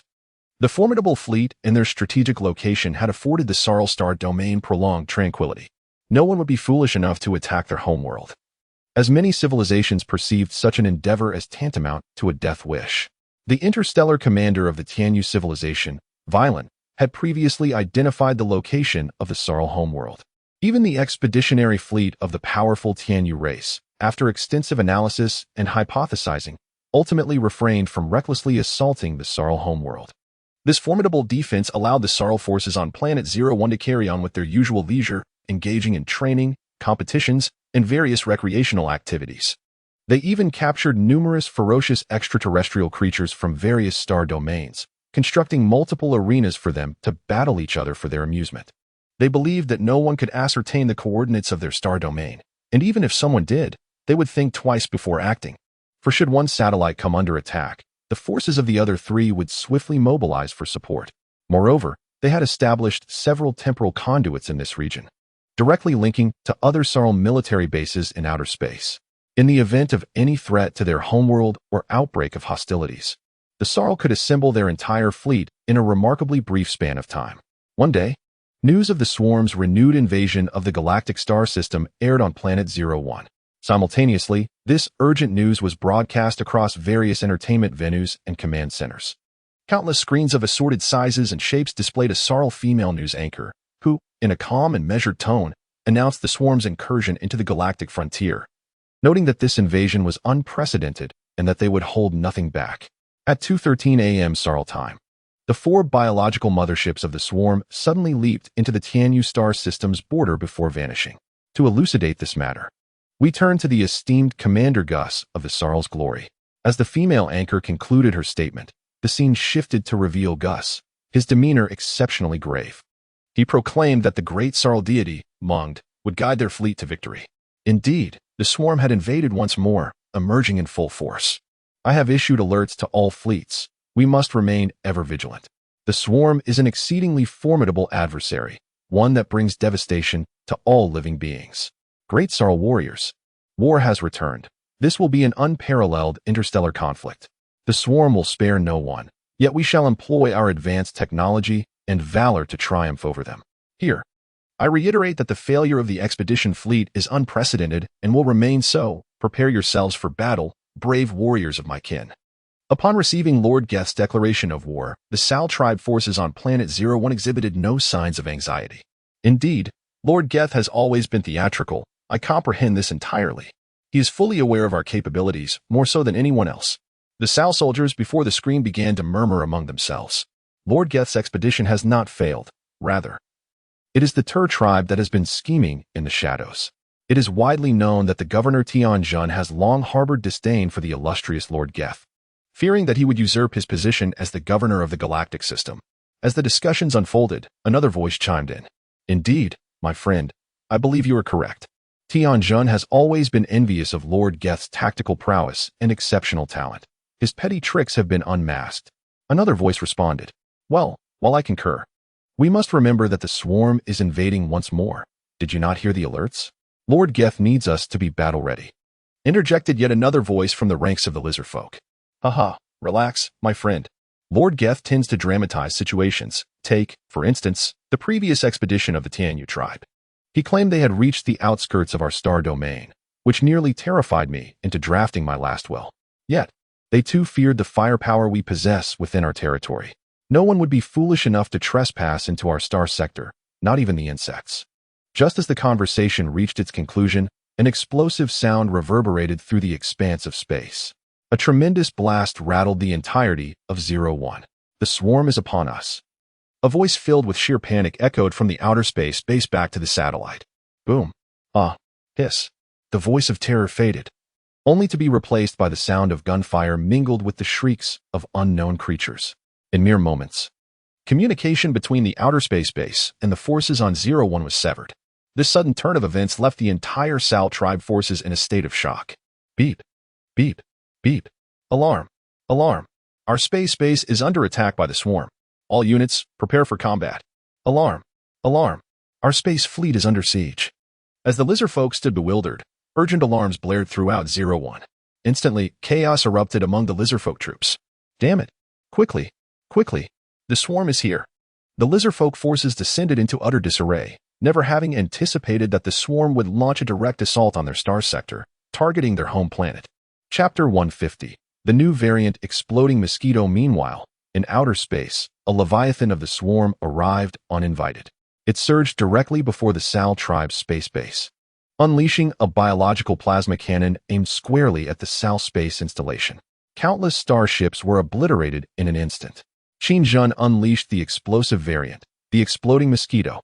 The mutated variant of the explosive insect, known as the Blast Mosquito, has emerged through the fusion of the explosive beast genes from the Zerg gene pool. Its form bears little alteration from that of the original Blast Mosquito, save for a pair of insect antennae sprouting from its head and a transformation in hue from a dark crimson to a striking purple. This variant not only retains the self-destruct capabilities of its predecessor, but can also rapidly spawn 3 smaller blast mosquitoes as it nears its target. Moreover, Qin has augmented its genes using stellar energy, exponentially enhancing the explosive power of the mutated blast mosquito. Consequently, the self-detonation of this variant triggers a nuclear fission reaction, capable of producing explosion yields in the millions. In essence, each blast mosquito functions as a miniature biological nuclear bomb. Alarmingly, the mutated blast mosquito can select its targets post-division. Boom, boom, boom. A relentless swarm of mutated blast mosquitoes surged forth from the Leviathan's form. The swarm's objective was unequivocal, to assault everything in the vicinity, sparing only their own kind. Countless Solarian starships stationed at the space base were obliterated in a concentrated explosion before they could even activate their systems. With immense blasts illuminating the cosmos like vibrant fireworks, the sudden onslaught of the swarm caught the Solarian interstellar fleet completely off guard. Calling Team 02. Satellite 01 is under attack. Requesting assistance.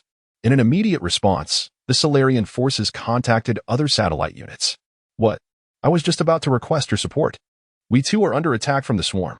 This revelation left the entire Solarian command center in disbelief. It was unfathomable that the swarm had launched simultaneous assaults on all 4 satellite bases. Far away in other star system bases, Gus, upon receiving this alarming news, leapt from his chair in terror. Frantically pacing, he hastily issued commands. Quickly, all fleets must return to defend the home planet. Immediately request support from the Alliance. The news of the swarm's assault on the Solarian home planet spread like wildfire. The faces of the Alliance fleet commanders darkened, resembling the soot of a pot's bottom. For they had previously gathered at the borders of the star system. To reach the sector housing the Solarian home planet would take at least 1 to 2 months, even at their fastest pace. This meant the Solarians would have to withstand the swarm's onslaught alone for nearly 2 months. This swarm was far more formidable than the previous one. The vanguard of the last swarm had already inflicted grievous losses on the Alliance fleet, leaving even the Cybertrons severely damaged and still undergoing repairs at the base. The ferocity of this main force of the swarm invading the Solarian star system was unimaginable. Upon receiving Gus's distress signal, the commander of the Tel tribe responded with a resigned apology. I regret to inform you, Commander Gus, that the Alliance cannot reach you in time to provide assistance. You will need to withstand the swarm's assault for at least another month. Hearing this, Gus's fury intensified. You are all useless. What a pathetic alliance. To think that you are incapable of discerning the intentions of the swarm. It seems you wish to leverage them to eliminate us, the Sarl.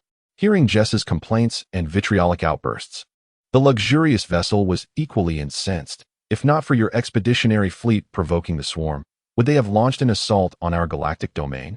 I can candidly assert that all of this is a consequence of your own actions, which have jeopardized the entire galactic alliance. Go to hell, you wretched lizard man. With that furious declaration, the connection was severed. Jess was momentarily taken aback by the tirade. But there was no time for him to engage in a war of words with the Tel. The swarm's onslaught was exceedingly ferocious, and to Jess's horror, new types of creatures were now emerging from the swarm. He could not fathom how such a multitude could exist. Just as he mobilized all available fleets to defend the homeworld, Satellite 01 transmitted dire news. Lord Jess, the space fleet has failed. The swarm is on the verge of landing on 01, and we cannot withstand it, reported the Sarl commander, his voice laden with despair. Upon hearing this report, Jess gasped sharply. It is worth noting that he had fought against the swarm for 30 years on the borders of the Tianyu system. Once the swarm concentrated its offensive, it was essentially over. Lost in thought, a sudden dizziness swept over Jess, and he collapsed to the ground. Lord Jess, this is terrible. Lord Jess has fainted. My lord, please recover. In the face of such a crisis, his guards were in a state of panic. Against the full force of the swarm's coordinated attack, Jess's maneuvers would only hasten the demise of the Sarl interstellar fleet. Several space-time corridors had fallen under the swarm's control. Qingjin had filled these corridors with laser scorpions and plasma cannon insects. The Sarl forces attempting to provide aid through the space-time corridors were met with catastrophic obliteration the moment they emerged. The so-called impregnable perimeter of the Sarl homeworld fell to the swarm in less than 10 days, with all space-time corridors now under their dominion. Zakar. We must hatch more royal worms to enhance the swarm's numbers, urged Dekaha. We require additional crystal veins to replenish the swarm's energy. The swarm needs to evolve once more. From within the Leviathan, Qingjin consented to the requests of both insects and granted them authority. He rose slowly, his large eyes ablaze with fervor, and spoke softly. I have heard the whispers among the stars. The galaxy is ablaze, and the day of reckoning for the Sarl has arrived. In the face of the swarm, none shall escape. With that, the Leviathan, baring its fearsome mandibles, descended to the surface of 01, beginning to deploy the swarm. Under Qingjin's command, the Leviathan surged from the depths of space towards the Sarl satellite. As it approached 10,000 meters above the ground, the Sarl ground defense forces launched a barrage of energy laser beams at the Leviathan. Such an assault was hardly sufficient to even tickle the robust creature.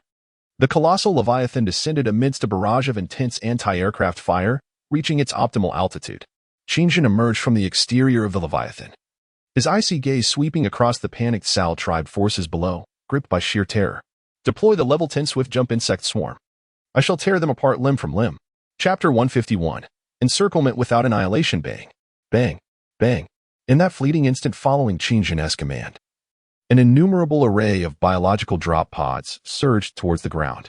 Simultaneously, a massive burrowing demon erupted from within the Leviathan, its gaping maw, lined with fearsome fangs, aimed directly at Qingjin, as if awaiting further instructions.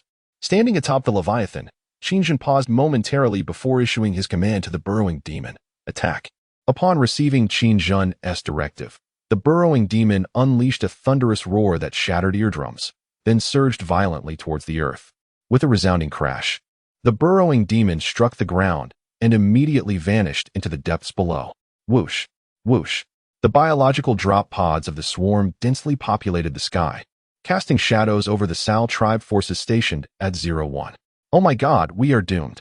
Witnessing the sheer scale of the oncoming swarm, every Sal soldier was left in stunned disbelief, engulfed in an overwhelming sense of despair. Bang!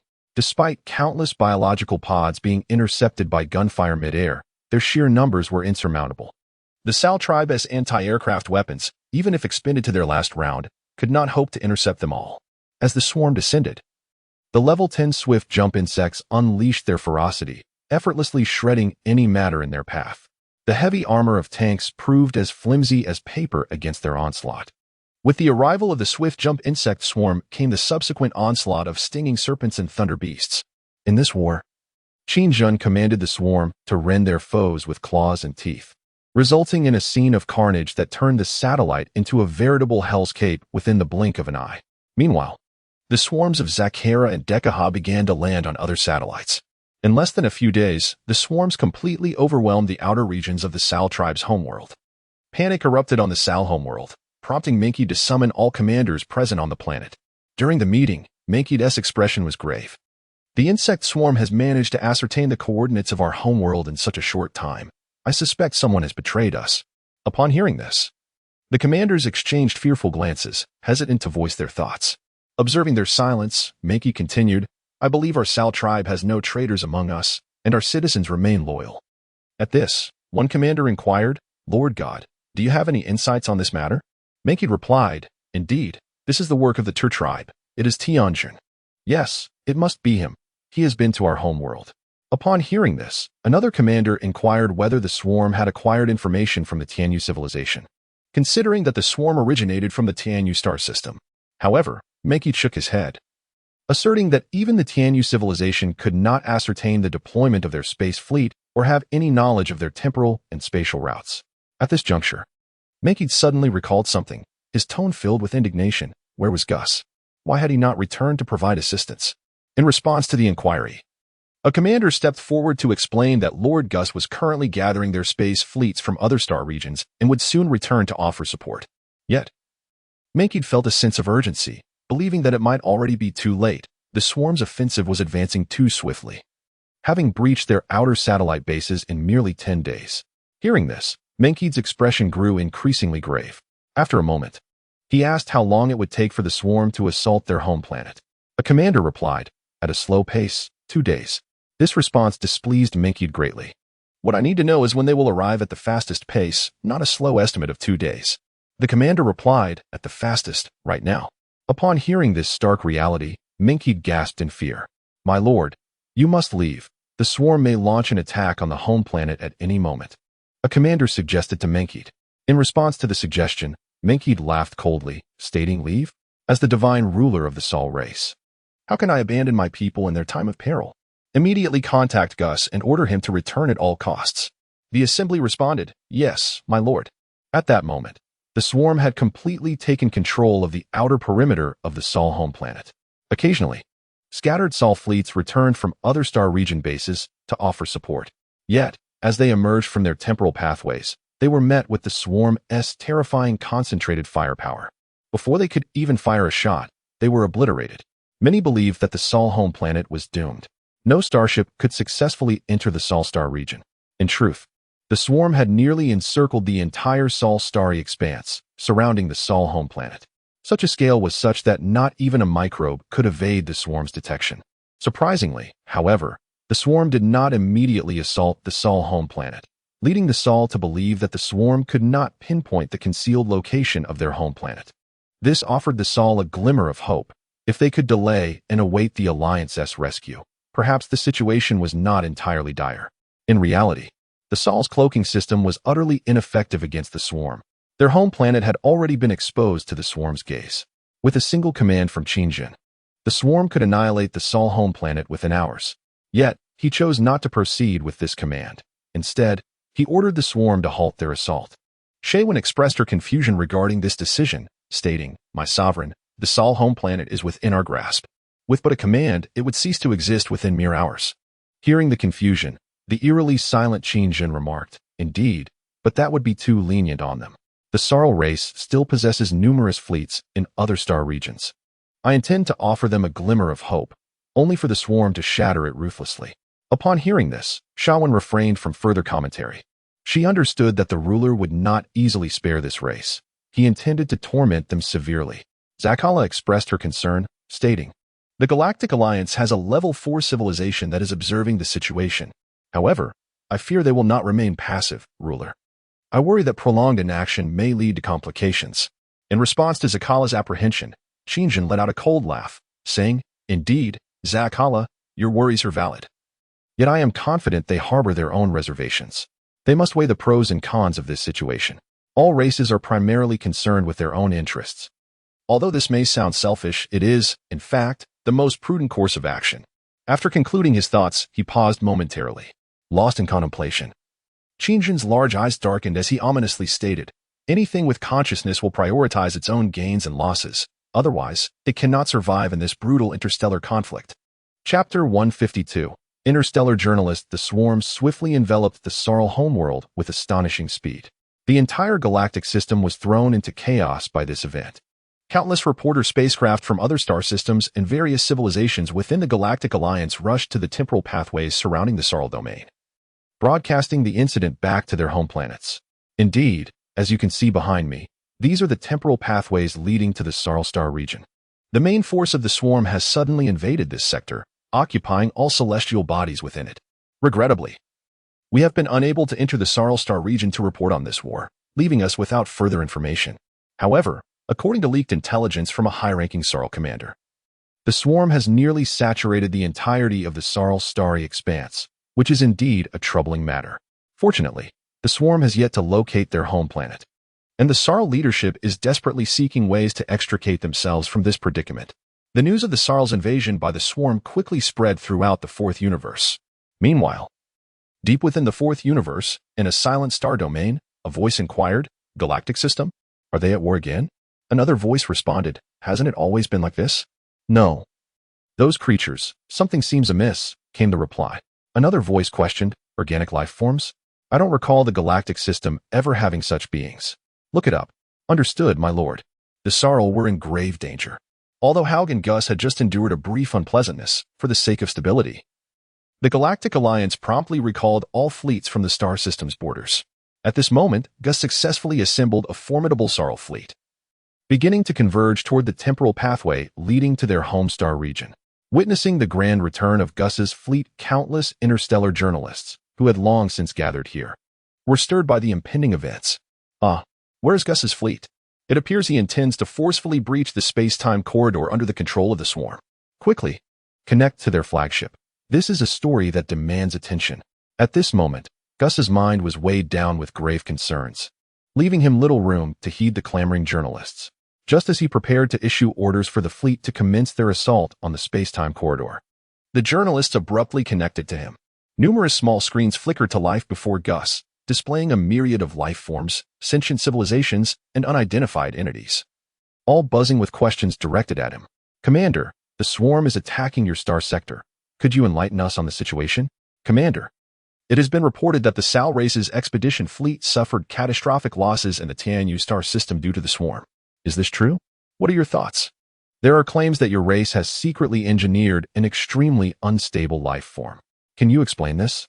Rumors suggest you have fallen under the control of the swarm. Are you speaking for yourself or for the insects?"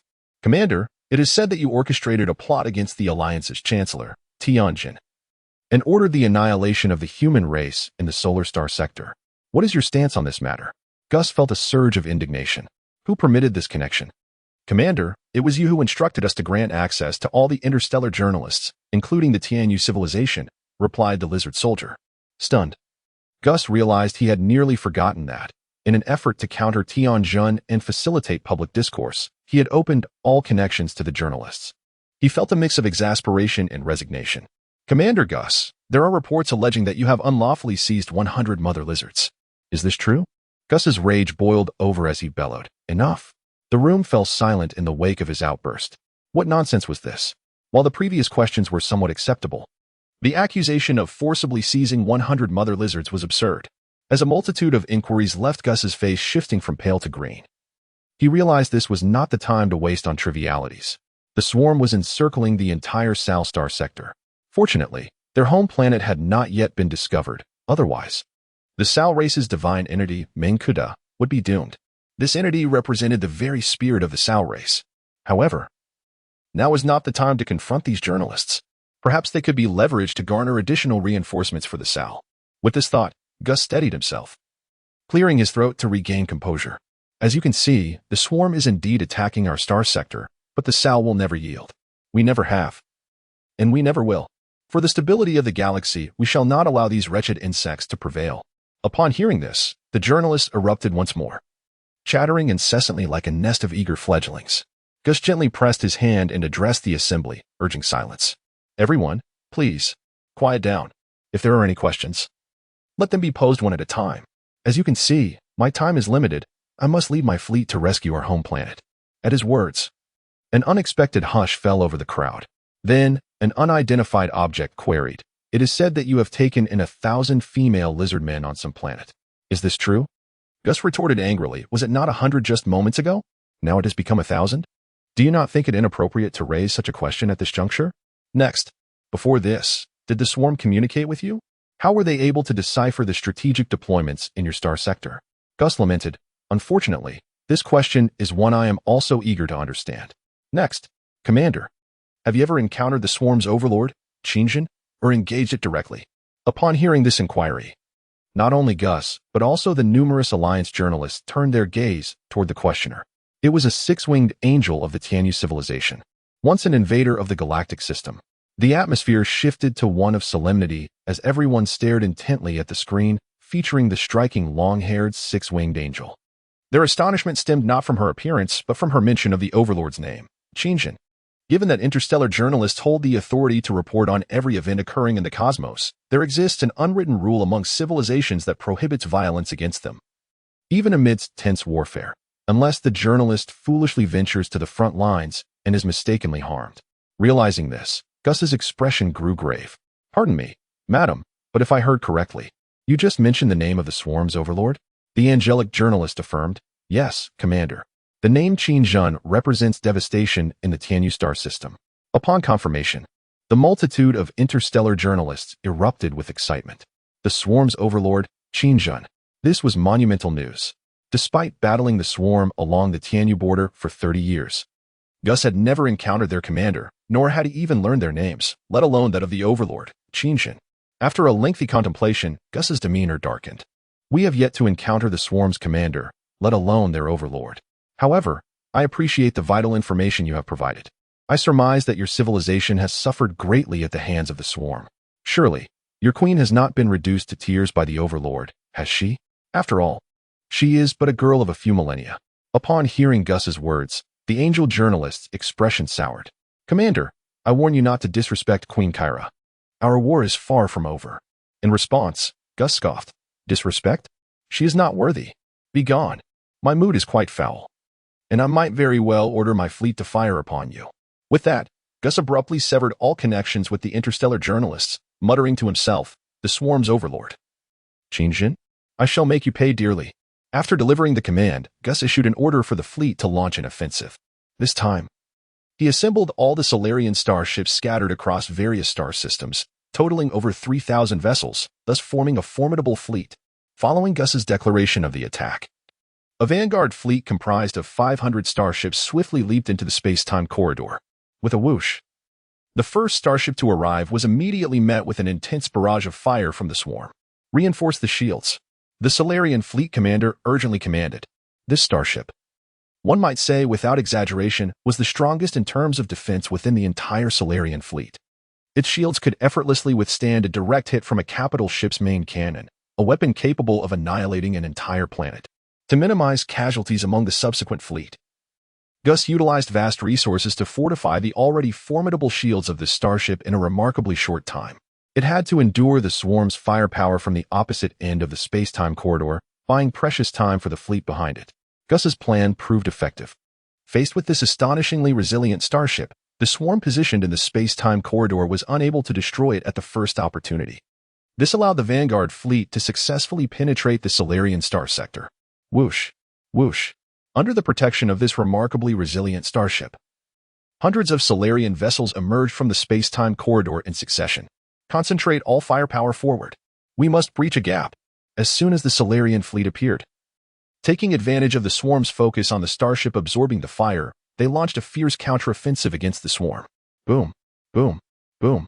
Countless attacks were unleashed in an instant. Laser scorpion clusters and plasma cannon arrays were ruthlessly obliterated. A battle for control of the space-time corridor erupted instantaneously. Chapter 153. The lizard species swarm variant Zakara was indeed quite unfortunate. Since her inception, the majority of the swarm siege battles and large-scale interstellar conflicts had been waged by her forces. For instance, this time, Gus's retaliatory fleet fortuitously targeted the space-time corridor defended by Zakara's swarm. Faced with Gus's sudden and fierce counterattack, Zakara felt a twinge of dread.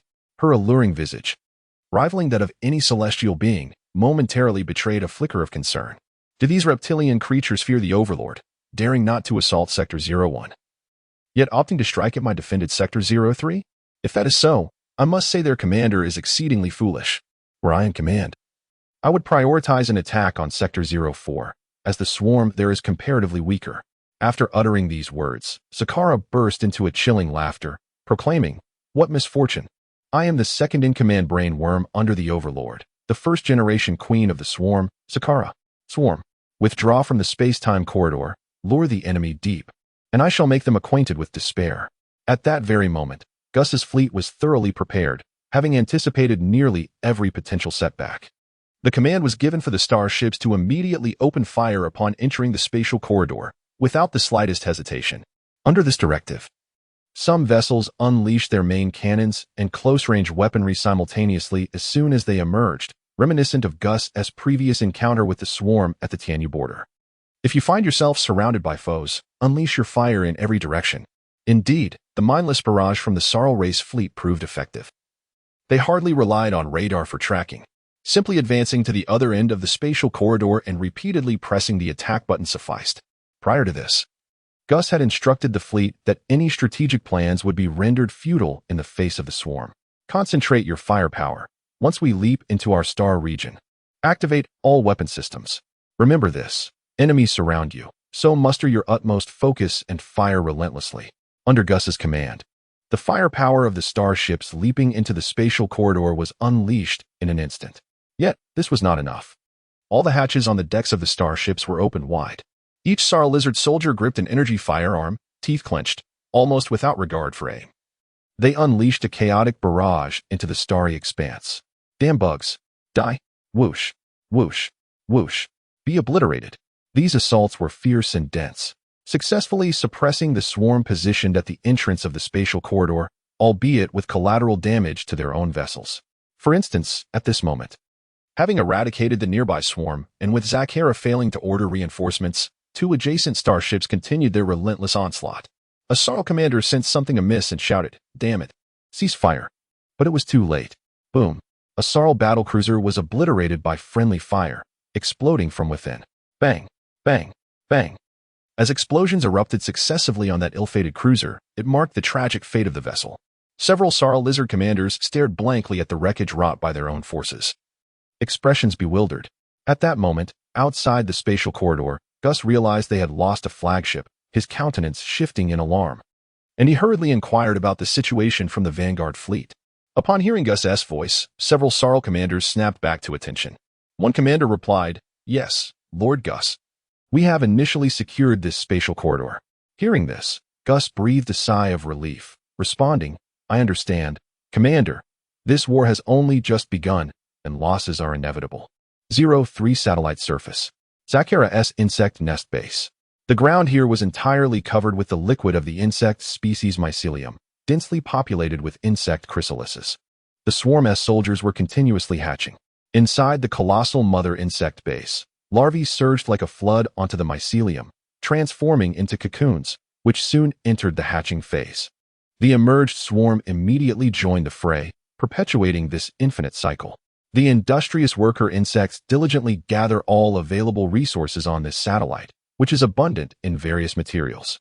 It is no wonder that the Sarl people chose it as their base, rather than other nearby celestial bodies. Following the conquest of Outpost 03, the worker insects soon unearthed deep-seated crystal veins.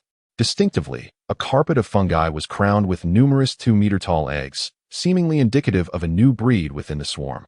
Zakhara, nestled within the hive, transmitted information to Qingjun, stating that the Sarl fleet had breached the swarm's defenses and that she was luring the enemy deeper. Upon hearing this, Qingjun exhibited little surprise. Zakhara had proven herself cunning even before her ascension.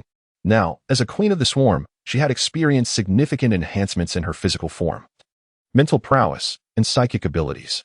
Nevertheless, the Sarl were at least advanced to the 4th level of technology. Lacking strength would indeed be abysmal.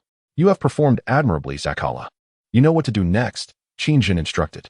Zakhara responded with utmost reverence, affirming that the Sarl would surely appreciate the gifts he had bestowed upon them. With that, she severed the connection. At that moment, Qingjun, his expression dark and resolute, strode toward a nearby hive. This area, too, was blanketed with the swarm's fungal carpet, upon which countless unknown eggs stood tall, their numbers so dense that they obscured his vision. Upon approaching, Qingjun halted, his keen gaze surveying the enormous eggs before him, then spread his arms wide. He spoke to the eggs, musing on how the Sarl delighted in orchestrating the slaughter among others, their genetic weaponry having driven many to turn their blades upon their former kin. "Now, I shall allow you to experience the taste of betrayal from your own brethren. Awaken, lizard-like insectoid mutants."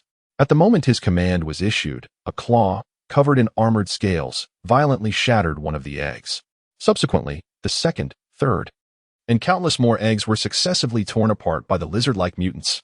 With a fierce roar, the newly birthed mutants announced their arrival to the heavens.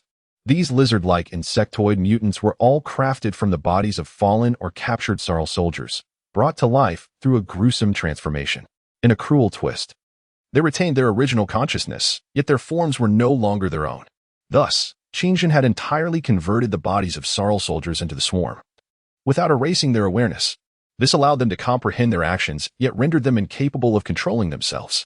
Qingjin had deliberately orchestrated this to ensure that the Sarl, while remaining conscious, would be compelled to engage in mutual slaughter. Observing the multitude of successfully hatched lizard-like mutants before him, Qingjin smirked. Enjoy the spectacle. Chapter 154. The plan of Shumir. After the Sarl fleet successfully seized control of the temporal passage defended by Zakala's swarm, they relayed news of their victory back to Gus. Lord Gus, all enemy insects before the temporal passage have been eliminated.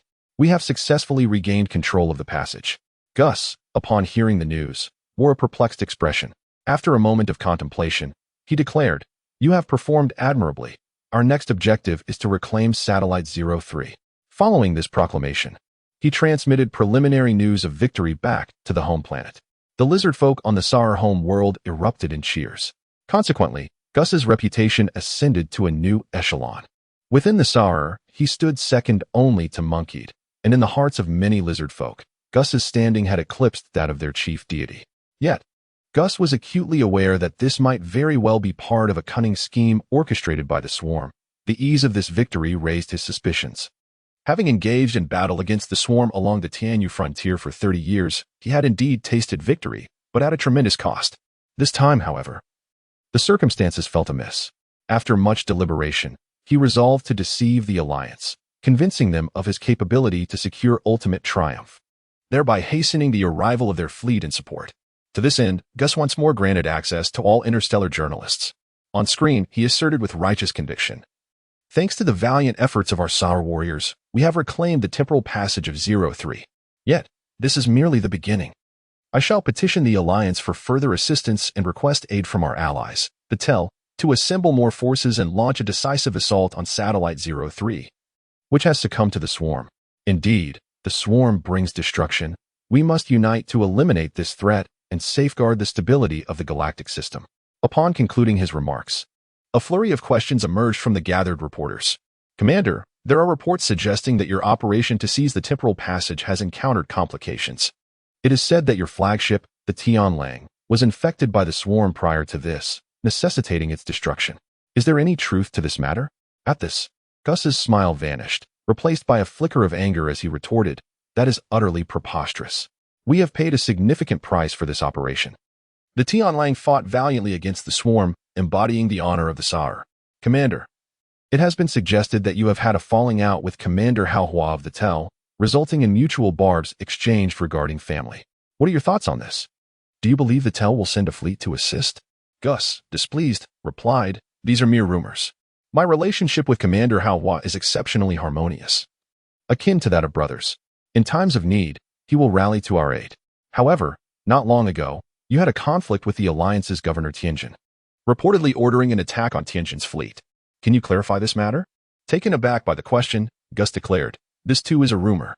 It is well known that I have had my differences with Tianjin, but that is solely a personal matter between us and will not impact the relationship between our two races." Meanwhile, news of Gus's victory spread once more. On a distant planet in the Tianyu system, a striking young girl, seemingly no older than 17, gazed at the screen displaying Gus's fervent declarations. A smirk graced her lips as she coldly mused, "Gus of the Sar is quite impressive. Perhaps they remain oblivious to the true horrors of the swarm, which will ultimately lead to his downfall." Viren stepped forward respectfully, addressing the queen. "The cunning and treacherous Gus of the Sal tribe is a formidable adversary. I have previously encountered his fleet, and I suspect he has discerned the terrifying nature of the swarm. His statements may harbor ulterior motives." Kyla, upon hearing this, fell into deep contemplation. After a considerable pause, she remarked, "This is fortuitous. Let them engage in conflict. It would be advantageous for the swarm to become an unstoppable force within the galaxy, potentially provoking that civilization, which would bode well for us." Viren replied, "Indeed, my queen. However, the new insectoid empire of Fashuman is on the rise, having already seized control of a significant portion of the star system." Kyla acknowledged, "Yes, that is indeed a troubling matter." As Kyla and several eight-winged angels remained in silence, a panicked six-winged angel rushed in to report to the queen, "Your Majesty, just moments ago, a fleet has entered our star zone. Upon hearing this news, the high-ranking members of the Tianyu tribe were instantly alarmed.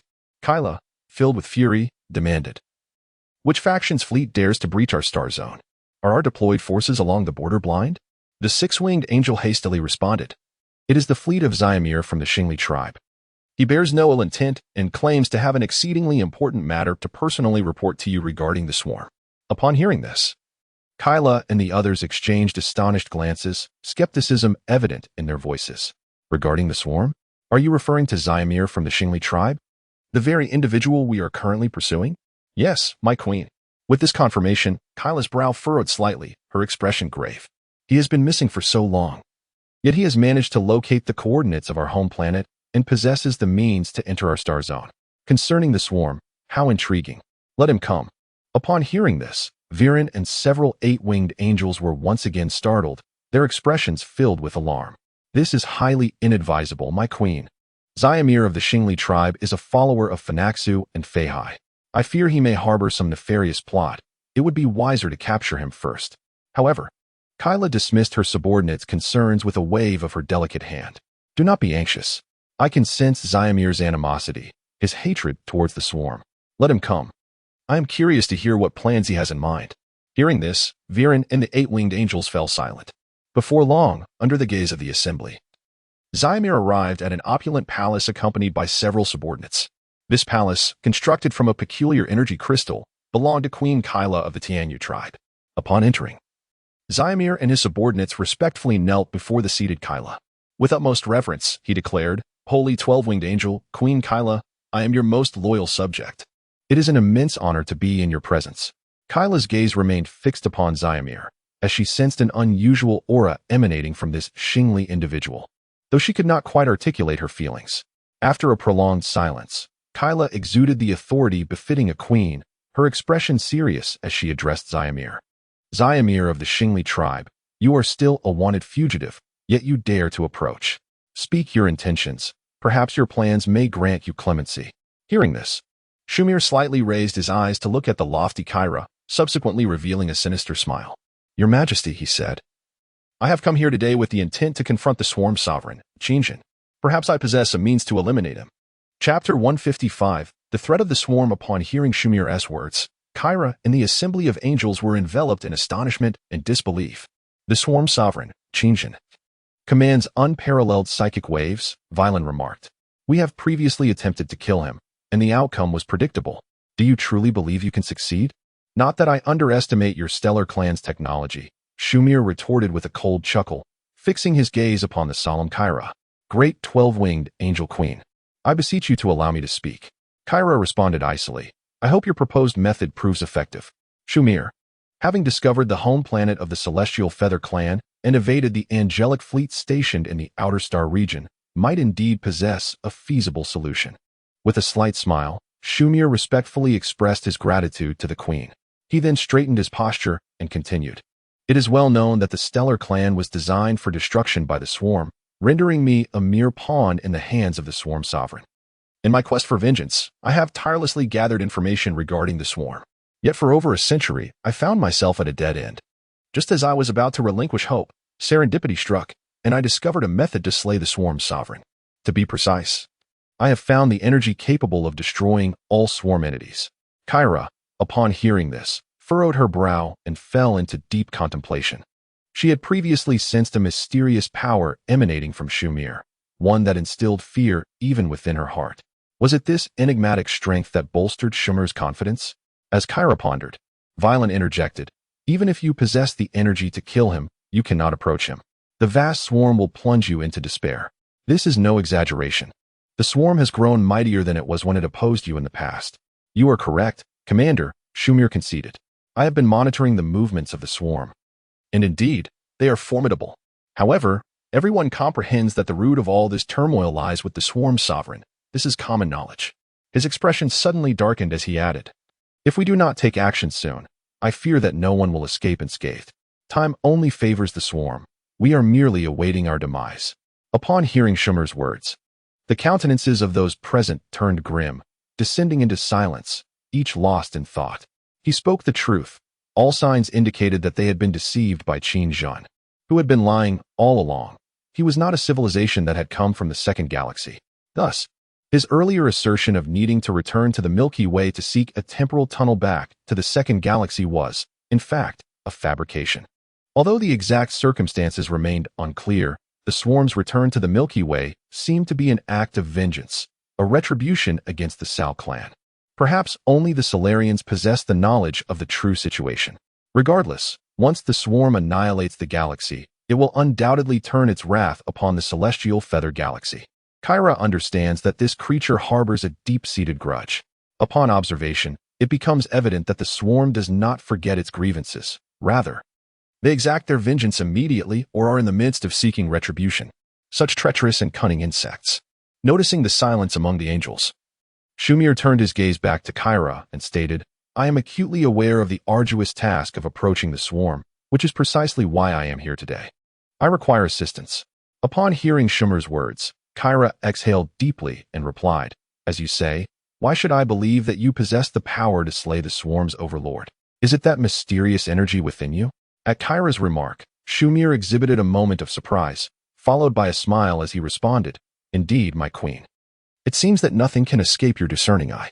Kyra's expression darkened slightly at this flattery. "Enough, Shumir. I lack the patience for such trivialities.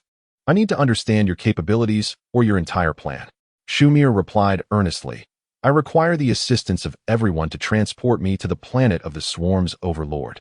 Once there, I will have the means to obliterate him. As long as Qin Jun is dead, the swarm will either perish alongside him or become a disorganized mess, no longer posing any threat." Hearing this, Kyra interjected, "You misunderstand my intent. I need to see your trump card. You know well that infiltrating the swarm entails a monumental cost, and whether we can breach their defenses remains a significant question." After a moment of silence, Shumir seemed to resolve himself. With an expression of unwavering determination, he extended his right hand and opened his palm. With a resonant hum, a vibrant green energy orb materialized within his grasp. The sheer ferocity of the orb startled all present, even instilling fear in Kyra, whose eyes widened in shock. Shumir, with utmost gravity, declared, "This energy originates from the void. It possesses the power to eliminate all commanders of the swarm, as well as its overlord. In my moment of despair, the great void deity Rogpai will heard my prayers and descended. He bestowed upon me this void energy. As long as I can approach the swarm's overlord, I can detonate this energy. At that moment, the swarm will lose its master, and all current fears will dissipate." After contemplating Shumir's words for a moment, Kyra steadied her thoughts and, with a hint of skepticism, murmured, "The void deity Rogpai will?" Shumir reversed his hand, retracting the energy, and affirmed, "Indeed, my queen. This is the sole opportunity. Lord Rogpai has warned repeatedly that the swarm grows ever stronger if we do not act swiftly. It will escalate into a catastrophe for the entire universe." Upon reaching this point, Shumir's expression darkened, and his voice took on an ominous and chilling tone. "Your Majesty, I speak of the entire universe. Even civilizations far surpassing us in countless dimensions must confront the menace posed by the swarm. The swarm symbolizes annihilation. Their relentless slaughter never ceases. You must comprehend that, as long as they are provided with resources, the swarm can grow to terrifying proportions in an alarmingly brief span of time." At this revelation, Kyra fell silent. She had long suspected as much. The swarm had emerged merely a little over a century ago. In that short time, other civilizations would scarcely have made a ripple. Yet the swarm had, in such a brief period, breached the barriers of entire star systems, instilling profound dread in all civilizations across 2 galactic clusters. Even a level 5 creator civilization could not achieve such a feat in such a fleeting moment. After much contemplation, Kyra resolved in her heart. Her expression grave as she stated, "The angel fleet shall assist in all your endeavors." Chapter 156. The Alliance's counterattack. Shumir continued, "Pardon my boldness, your Majesty, but I must assert that all beings, including the civilizations of the Milky Way, cannot succeed solely with the aid of the angel fleet." At this, Vylon was taken aback, his expression tinged with anger. "Are you questioning our strength? Were it not for the creator laws, the Harbinger fleet could lay waste to an entire star system." Hearing Vylon's defiance, Shumir gently shook his head and smiled slightly. "Commander, do you truly believe the swarm are fools?" Vylon was rendered speechless. Shumir then lowered his voice again. "What makes the swarm so formidable? It is entirely due to their master. We have all experienced Qin Jin's cunning, and the swarm possessed a powerful orbital cannon over a century ago. You must realize, as you just stated, can the swarm of a century ago be compared to the swarm of today? Moreover, the biological mothership of the swarm possesses the ability to instantaneously enter subspace. Pray tell, aside from the technology of a level 5 civilization, can we achieve such a feat? After Shumir concluded his remarks, the assembly of angels fell silent once more. They had not anticipated that Shumir, a remnant of the once fortunate star clan that had narrowly escaped annihilation, would suddenly reemerge. From the looks of his plan, he seemed poised to become the great hero who would save the two star systems. As everyone remained silent, Kira spoke, "You must understand that prior to this, in pursuit of resources to become a creator, our Tianyu clan invaded the Milky Way galaxy. We fought fiercely, both sides suffering tremendous losses. Even if our Tianyu clan agrees to dissolve all grievances, the alliance of the Milky Way may not be able to relinquish the past." Upon hearing this, Shumir replied, "If we do not unite against the swarm's master, Qinjun, then none shall survive the impending war. Your dreams of becoming creators will also perish and fade into the past. Great Queen of the Tianyu star system, this is why I have come to seek your counsel. Only you possess the power to set aside all grievances and unite us to collectively resist this monumental threat." After Xiamir's words, Kira fell into a prolonged reverie. She was uncertain whether the leader of the Tur tribe would set aside all grievances, as he was notoriously obstinate. If it were the two high-ranking officials of the Tur tribe, Tianjin and Tianqing, perhaps there would be a glimmer of hope for persuasion. As for Geth, it goes without saying, he was eager for the angel fleet to mobilize immediately to eradicate the swarm. Geth was a man who valued only profit, disregarding enmity. His loyalty lay solely with the Sao tribe. Everything else was mere trifles to him. After several minutes, Kira broke the silence once more, expressing her intention to try her utmost, hoping they could comprehend the current predicament. Meanwhile, Geth's fleet successfully captured a temporal passage leading to the South Star region. Regardless of the circumstances, this development finally shattered the deadlock and brought hope to all the lizardfolk on their home planet. As the Coalition fleet began to arrive in waves for support, Geth promptly convened with the Coalition commanders to strategize the next course of action. For this purpose, numerous Interstellar commanders initiated video connections. Geth declared that the swarm was not invincible. Our fleet had successfully reclaimed a temporal passage, which would be pivotal in utterly defeating the swarm. In truth, Geth had been harboring concerns. He understood that matters were far from as simple as they appeared. If it were that easy, he wouldn't have been reduced to a pitiful state at the borders of the Tianyu star system. However, he refrained from mentioning this crucial point, for he was among the very few in the Galactic Alliance who had truly engaged in battle with the swarm. Should the Alliance become aware of the swarm's terrifying nature, they would likely be reluctant to assist him in launching an offensive deep into the South Star region. The newly researched specimens were uncontrollable, and he urgently required the Coalition fleet's assistance. Even if it meant being used as cannon fodder, it was better than having no support at all. One commander, upon hearing this, agreed, exclaiming that Geth was indeed admirable, and we must thoroughly eradicate the threat of the swarm. Another commander echoed this sentiment, asserting that the swarm would not succeed. We shall unite as one. Other Coalition commanders also expressed their agreement. Most of them possessed technology of a level 2 civilization. To be frank, they had no choice but to participate. Once interstellar war escalated to involve a level 4 civilization from their star cluster, these so-called allies would merely serve as cannon fodder. This was akin to the recent invasion by the Tianyu civilization, where countless level 2 civilizations faced annihilation. If the Sao tribe had not broken through technological barriers and attained the strength to confront the Angel fleet, the Galactic star system would likely have been swallowed by Kira. The swarm would not be an exception. What was perplexing, however, was that the swarm did not initially target the formidable Tur tribe. There were rumors that prior to this, the swarm had been embroiled in a fierce conflict with the civilization alliance of the Tianyu star system. It was due to Geth's ambitions to invade the Tianyu star system that, upon breaching its borders, he unwittingly plunged into the domain of the swarm. This led to the swarm's main force directly confronting the Sao tribe. As all commanders expressed their support for Gus and the Sao tribe, the typically silent commander of the Tur tribe, Wawa, finally spoke up. He expressed his unease, questioning how it was possible for your expedition fleet, battered and bruised by the swarm, to effortlessly reclaim the temporal passage from them. Could there be a hidden agenda? Upon hearing this, Gus immediately felt a wave of discontent wash over him, for the other commanders began to wear expressions of doubt and concern. While he silently cursed Wawa in his heart, he maintained an outward appearance of confidence. He replied, "I understand Commander Wawa's concerns. It is precisely because I have reflected upon our previous failures and recognized that our fleet has also suffered significant losses in reclaiming this passage that I can assert we have discovered the swarm's weaknesses. I recall a saying from the human race on Blue Star. The swarm has revealed its vulnerabilities before me. Overall, they have run out of tricks against us. Revealed vulnerabilities? What does that mean? The commanders of the Alliance exchanged puzzled glances, entirely at a loss. Only Hua appeared somewhat speechless. He then remarked, "Although I detest your reference to Blue Star, I must say that is indeed a vulnerability." Upon hearing Hua's words, the Alliance commanders displayed expressions of understanding. And seeing that Hua showed no signs of yielding, Gus dared not say more at that moment, awkwardly clearing his throat. Indeed, the swarm has exposed its weaknesses. Victory will belong to our Galactic Alliance. Chapter 157. On the brink of ruin, Hua had initially intended to retort against Gus, but perhaps considering other factors. His words faltered in his throat. Since their recent friction on Blue Star, Tianjin had continually emphasized the formidable nature of the swarm. What instilled a sense of dread throughout the Tur tribe was his mention of the swarm's proficient mastery of stellar energy and the terrifying conversion of antimatter. It is worth noting that Tianjin, having served as the long-standing leader of the Galactic Alliance, would not fabricate such matters concerning the Tur tribe's upper echelons.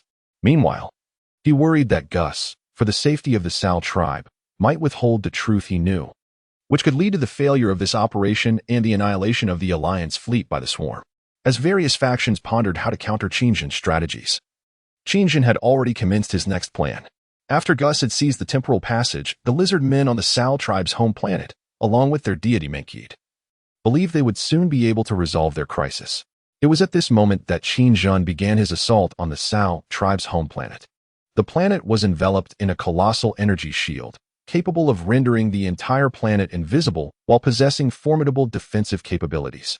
This shield could negate attacks from stellar energy, meaning that to launch an assault on the Sal tribe's home world, the swarm would need to breach this immense barrier. Even if a breach could not be achieved, they would need to tear open a gap. Thus, Tianjin resolved to command Leviathan to unleash its bioplasma cannon upon the homeworld of the Sarl race, in order to gauge the strength of the protective shield. As the colossal Leviathan drew nearer to the Sarl homeworld, the lizard men residing there began to exhibit signs of panic and unrest. "Oh no, Mother of Mercy! The swarm has arrived! The swarm! We are doomed!" The lizard men, with poor composure, frantically covered their heads, scurrying about like ants on a hot stove. They dashed aimlessly through the streets, resembling headless flies, overwhelmed by anxiety. Manga, too, was in a state of utter disarray. Was it not stated that the swarm could not detect the location of the homeworld? Gazing at the immense shadow looming in the sky, it was evident that the swarm's massive mothership was approaching. Trembling with fear, he fidgeted, nearly displacing his crown, an emblem of authority, while demanding to know from the nearby lizardman commander what was transpiring. How could the swarm have discovered our homeworld in such a short span of time? Where was Gus? What was he doing? Urgently, he implored the commander to summon Gus and lead the fleet back for rescue.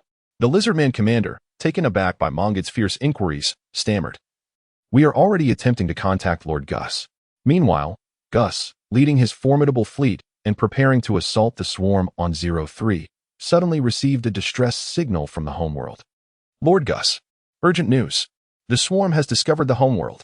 A massive mothership has already breached our protective shield. The Supreme Being commanded you to return for rescue immediately." Upon hearing this, Gus's expression twisted in fear. He promptly dispatched orders to all fleets. "The swarm has discovered our homeworld. Change of plans. We must provide support." The commanders, startled, exchanged glances. Was it not said that the swarm could not detect the Sarl homeworld in such a brief period? Just a few days had passed. One astute commander seemed to grasp an unsettling notion, stating, "Gus, I must suspect that this entire situation is a scheme of the swarm. They must have discovered your homeworld long ago, and their delay in attacking was a deliberate tactic to lure you back, thus ensnaring us." Upon hearing this, the faces of the Alliance commanders darkened as if stained by soot. This implied that Gus's ability to seize the space-time route was, in fact, a trap set by the swarm, designed to entice him. This posed a significant predicament. If they proceeded to rescue the homeworld, they would invariably fall into the swarm's trap. It went without saying that the swarm had laid a pocket formation for the Alliance. The Sarl homeworld had always been a lure, albeit one specifically aimed at the Sarl. With this realization, it seemed that the war bore no relation to the Alliance. The Alliance fleet had evidently been duped by Gus, the scoundrel. At this juncture, Gus was beyond reason. His homeland was on the verge of being annihilated by the swarm, and he cared little for anything else. In any case, the Alliance fleet comprised thousands of starships, all of which had already entered the Sarl Star region. At this juncture, leaving was evidently not an option. Hwa unleashed a torrent of curses, expressing his frustration. What on earth makes you think the swarm would allow you to seize the temporal passage so easily? You are leading us to our doom. Just then, as the Alliance fleet had fully transitioned into the Sal Tribe Star region, the rear vessels came under assault from the swarm. Countless explosive bug swarms and clusters of space dragons filled the celestial expanse, erupting en masse from nearby asteroid fields and meteor belts. Calling the forward fleet. Calling the forward fleet. The swarm has appeared. We are under attack. The reports from the rear fleet were laced with palpable terror. It was not difficult to imagine the horror they faced as the swarm descended upon them. If only they could retreat, even at the cost of being labeled as cowards, it would be a relief. However, the reality was that there was no path of escape. The most distressed among them was Gus, whose anxiety was palpable. Although he had anticipated such a scenario, he had not foreseen the swarm's sudden onslaught. This predicament left them in an inextricable bind and severely undermined the morale of the Alliance fleet. Boom, boom, boom. The Alliance fleet's rear was immediately engulfed in chaos as they clashed with the unexpectedly aggressive swarm. Numerous starships of the Alliance were systematically obliterated by concentrated attacks from the swarm. In a moment of desperation, Gus resolved to reclaim Satellite 03 as a stronghold. This would allow the fleet to utilize Satellite 03 as a focal point to defend against the swarm while also providing a route to rescue their home planet. With this strategy in mind, Gus promptly issued orders for the fleet to concentrate their assault on Satellite 03. Reluctantly, Hwa found himself forcibly allied with Gus. Though he was infuriated and tempted to eliminate Gus himself, the reality of the encroaching swarm from the dark corners of space was undeniable. He understood that their only hope lay in unity. Fortunately, there were not many swarm forces outside Satellite 03, allowing Gus's fleet to break through the defensive line. Given the urgent situation, Gus acted without hesitation and commanded the landing troops to deploy onto Satellite 03. To his surprise, there was minimal resistance encountered during the landing. Even the swarm's anti-air units, the plasma cannon bugs, were conspicuously absent, with only sporadic laser fire emanating from Satellite 03 posing any threat. This unsettling situation filled Gus with trepidation. Indeed, the first wave of successfully landed troops transmitted a chilling report. Lord Gus, we are under attack by our own forces. Chapter 158. The terrifying lizard bug variants. Upon hearing such a panicked report, Gus was taken aback. Our troops? Are you certain? The soldier's voice trembled as he responded, Yes. Lord Gus, I can confirm they are soldiers of the Sal tribe, and they are firing upon us. They have become frenzied. Something is terribly amiss. Oh heavens, they are coming to attack us. As the soldier's words hung in the air, a mutant lizard-like creature suddenly lunged forward with a blood-curdling roar. Its crimson eyes glowed with a ferocious hunger, and in an instant, it had brought down a member of the Sarl tribe's lizardmen. A viscous, repulsive fluid oozed from its elongated jaws. Brother, please kill me. The lizard mutant begged incessantly within its mind, even as its claws and menacing maw relentlessly attacked the Sarl soldier before it. No, please, someone in my torment. After mercilessly tearing apart its kin, the mutant charged towards the Sarl landing forces. Open fire. They are no longer our brethren. They have been infected by the bugs. The landing soldiers swiftly recognized the dire situation. They raised their weapons and unleashed a barrage upon the advancing mutant. But such attacks were utterly futile against the lizard mutant. Its muscular structure had been enhanced through the genetic manipulation of the insectoid race. Its defensive capabilities and reflexes were terrifyingly formidable. Most alarming of all was the fact that it had been implanted with the mutated genetic sequences of the Sarl tribe, granting it not only a horrific ability to infect but also the power of invisibility. This was a chilling reality. Any contact with the fluid from their mouths would result in immediate infection, transforming the victim into a new member of the lizard mutant species. However, this viral infection was only effective against the Sarl lizardmen.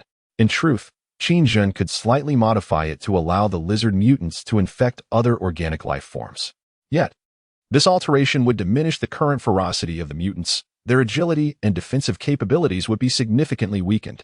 Presently, the mutants exhibited extraordinary agility, effortlessly dodging bullets. This was precisely what Qingjin desired.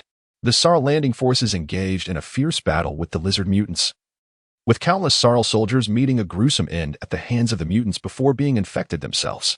In essence, the bodies of these lizard mutants were under the control of the insectoid genes, which is why they retained their former conscious awareness, yet could not govern their own bodies. Tears of sorrow streamed down their faces as they savagely tore into their fellow Sarl soldiers, leading to the agonizing screams of countless lizard men as they succumbed to infection and became lizard mutants. The Sarl soldiers before them were once their kin, comrades in arms, and now they were facing the bitter fruits of their own actions. Qingjin had unleashed his most prized biological weapon upon them, allowing them to experience the depths of despair. Each lizard mutant's consciousness cried out for someone to end their suffering.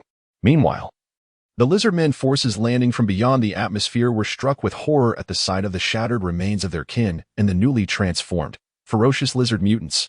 What on earth had transpired here? They have all been controlled by the insects and are no longer our kin. Lord Gus commands us to open fire. Rat-a-tat-tat. Whoosh. Whoosh. The rear troops have received information from Satellite 03.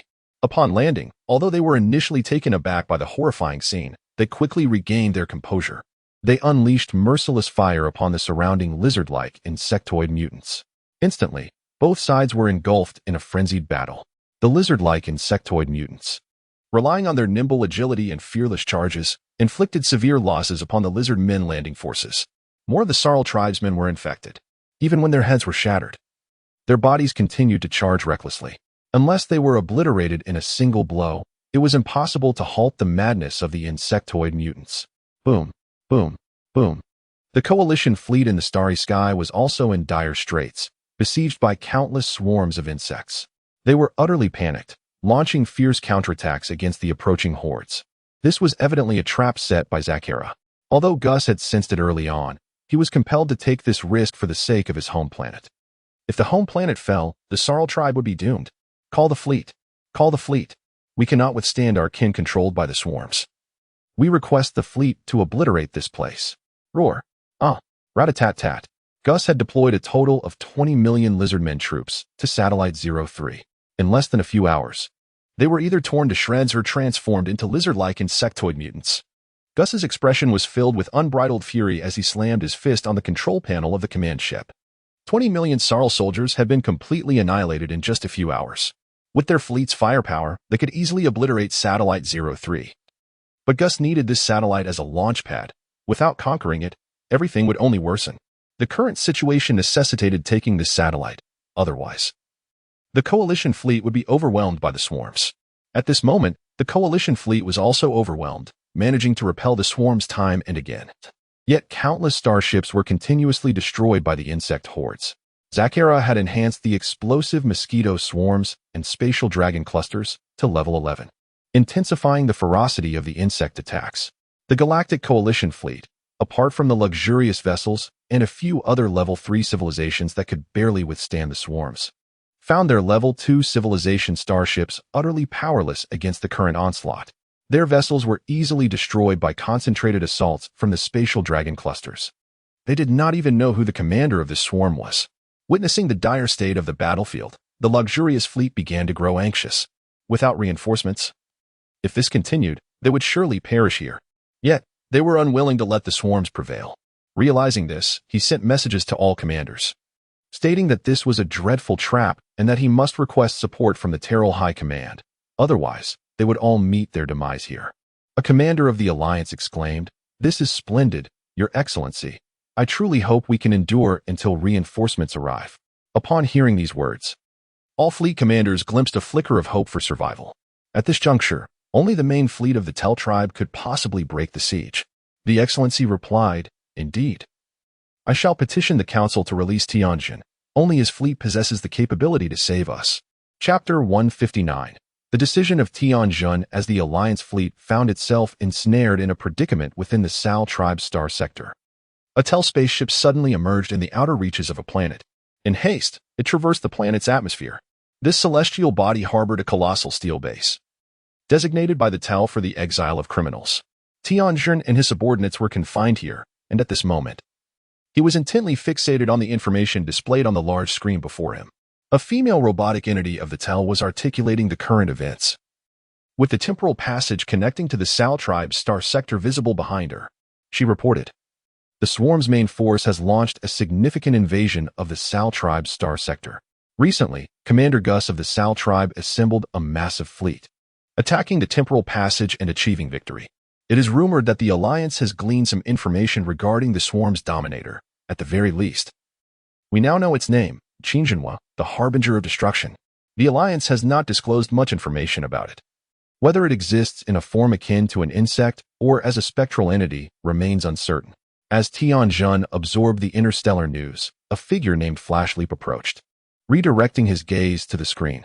The swarm's assault is remarkably swift, catching almost everyone off guard as it struck the Sal tribe sector. "Is it true, Commander, that the Sal tribe faces utter annihilation?"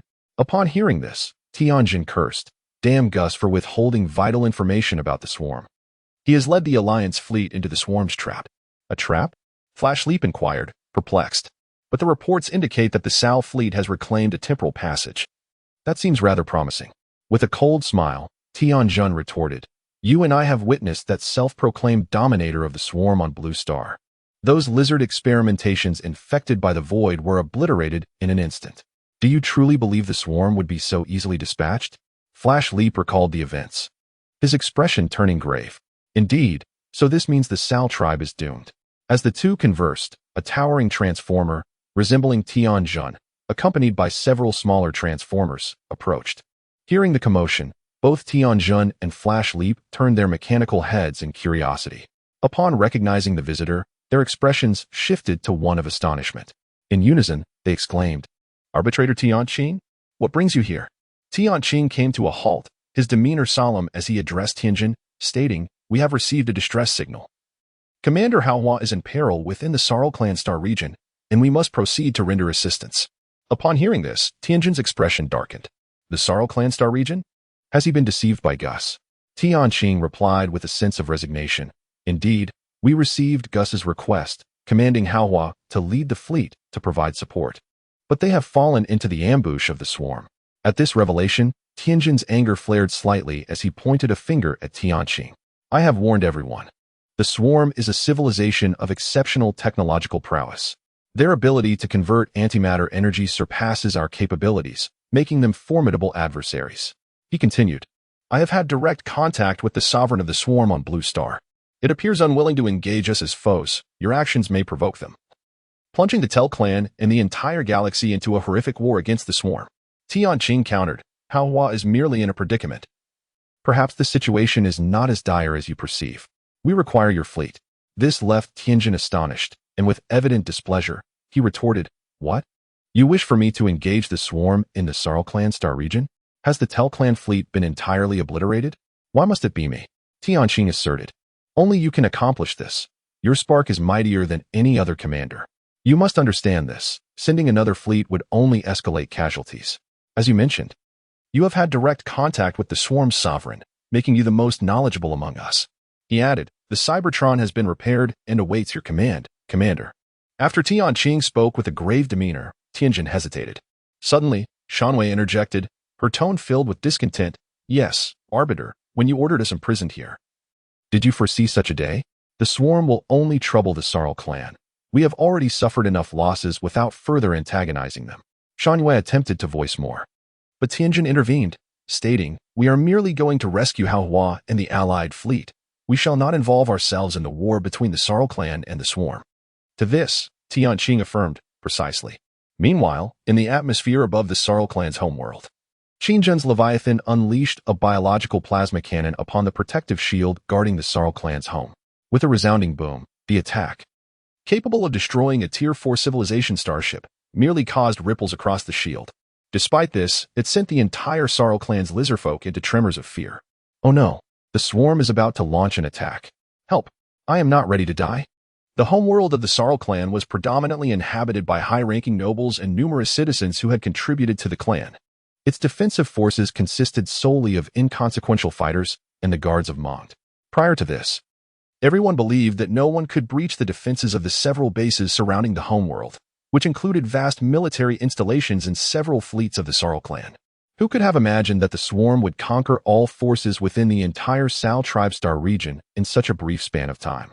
In truth, Qingjin's swarm paid an immense price, with casualties surpassing those of the enemy by multiple folds. However, these losses could be swiftly replenished. For this moment, Qingjin had meticulously prepared for over a century. The Sao tribe had destroyed everything he held dear and slain his parents, transforming him into a monstrous being over the course of these 100 years. Yet, he felt indifferent now. The annihilation of the Sao tribe was imperative.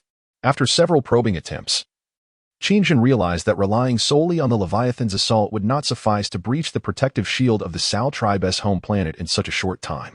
After careful contemplation, he resolved to employ the swarm orbital cannon to shatter this obstructive shield. With this thought in mind, he promptly commanded the burrowing demon to emerge. Chapter 160. The Advance of the Insectoid Sovereign at Qingjin's command.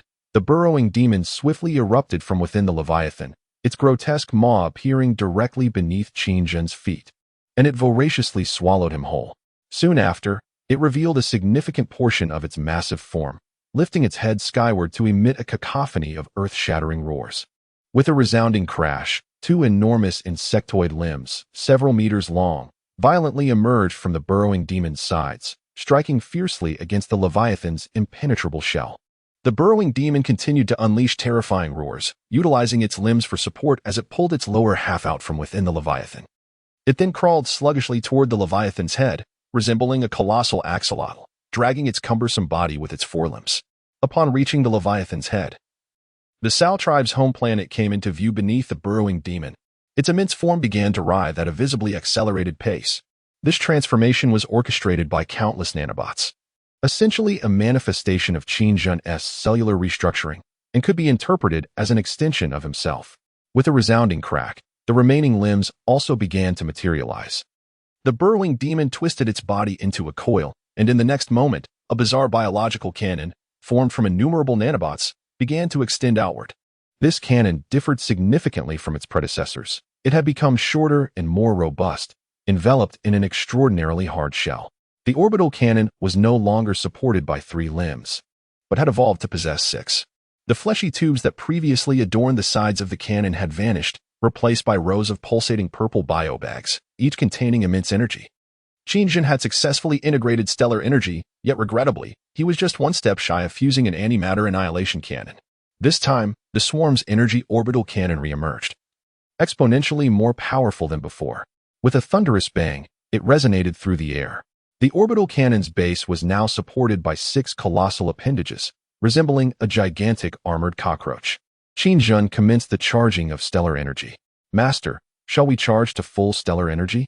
The system inquired upon receiving Qingjin's command. After a moment's hesitation, Qingjin coldly replied, "No, 20% will suffice.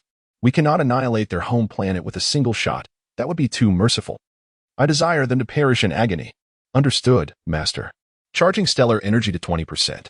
Commencing charge.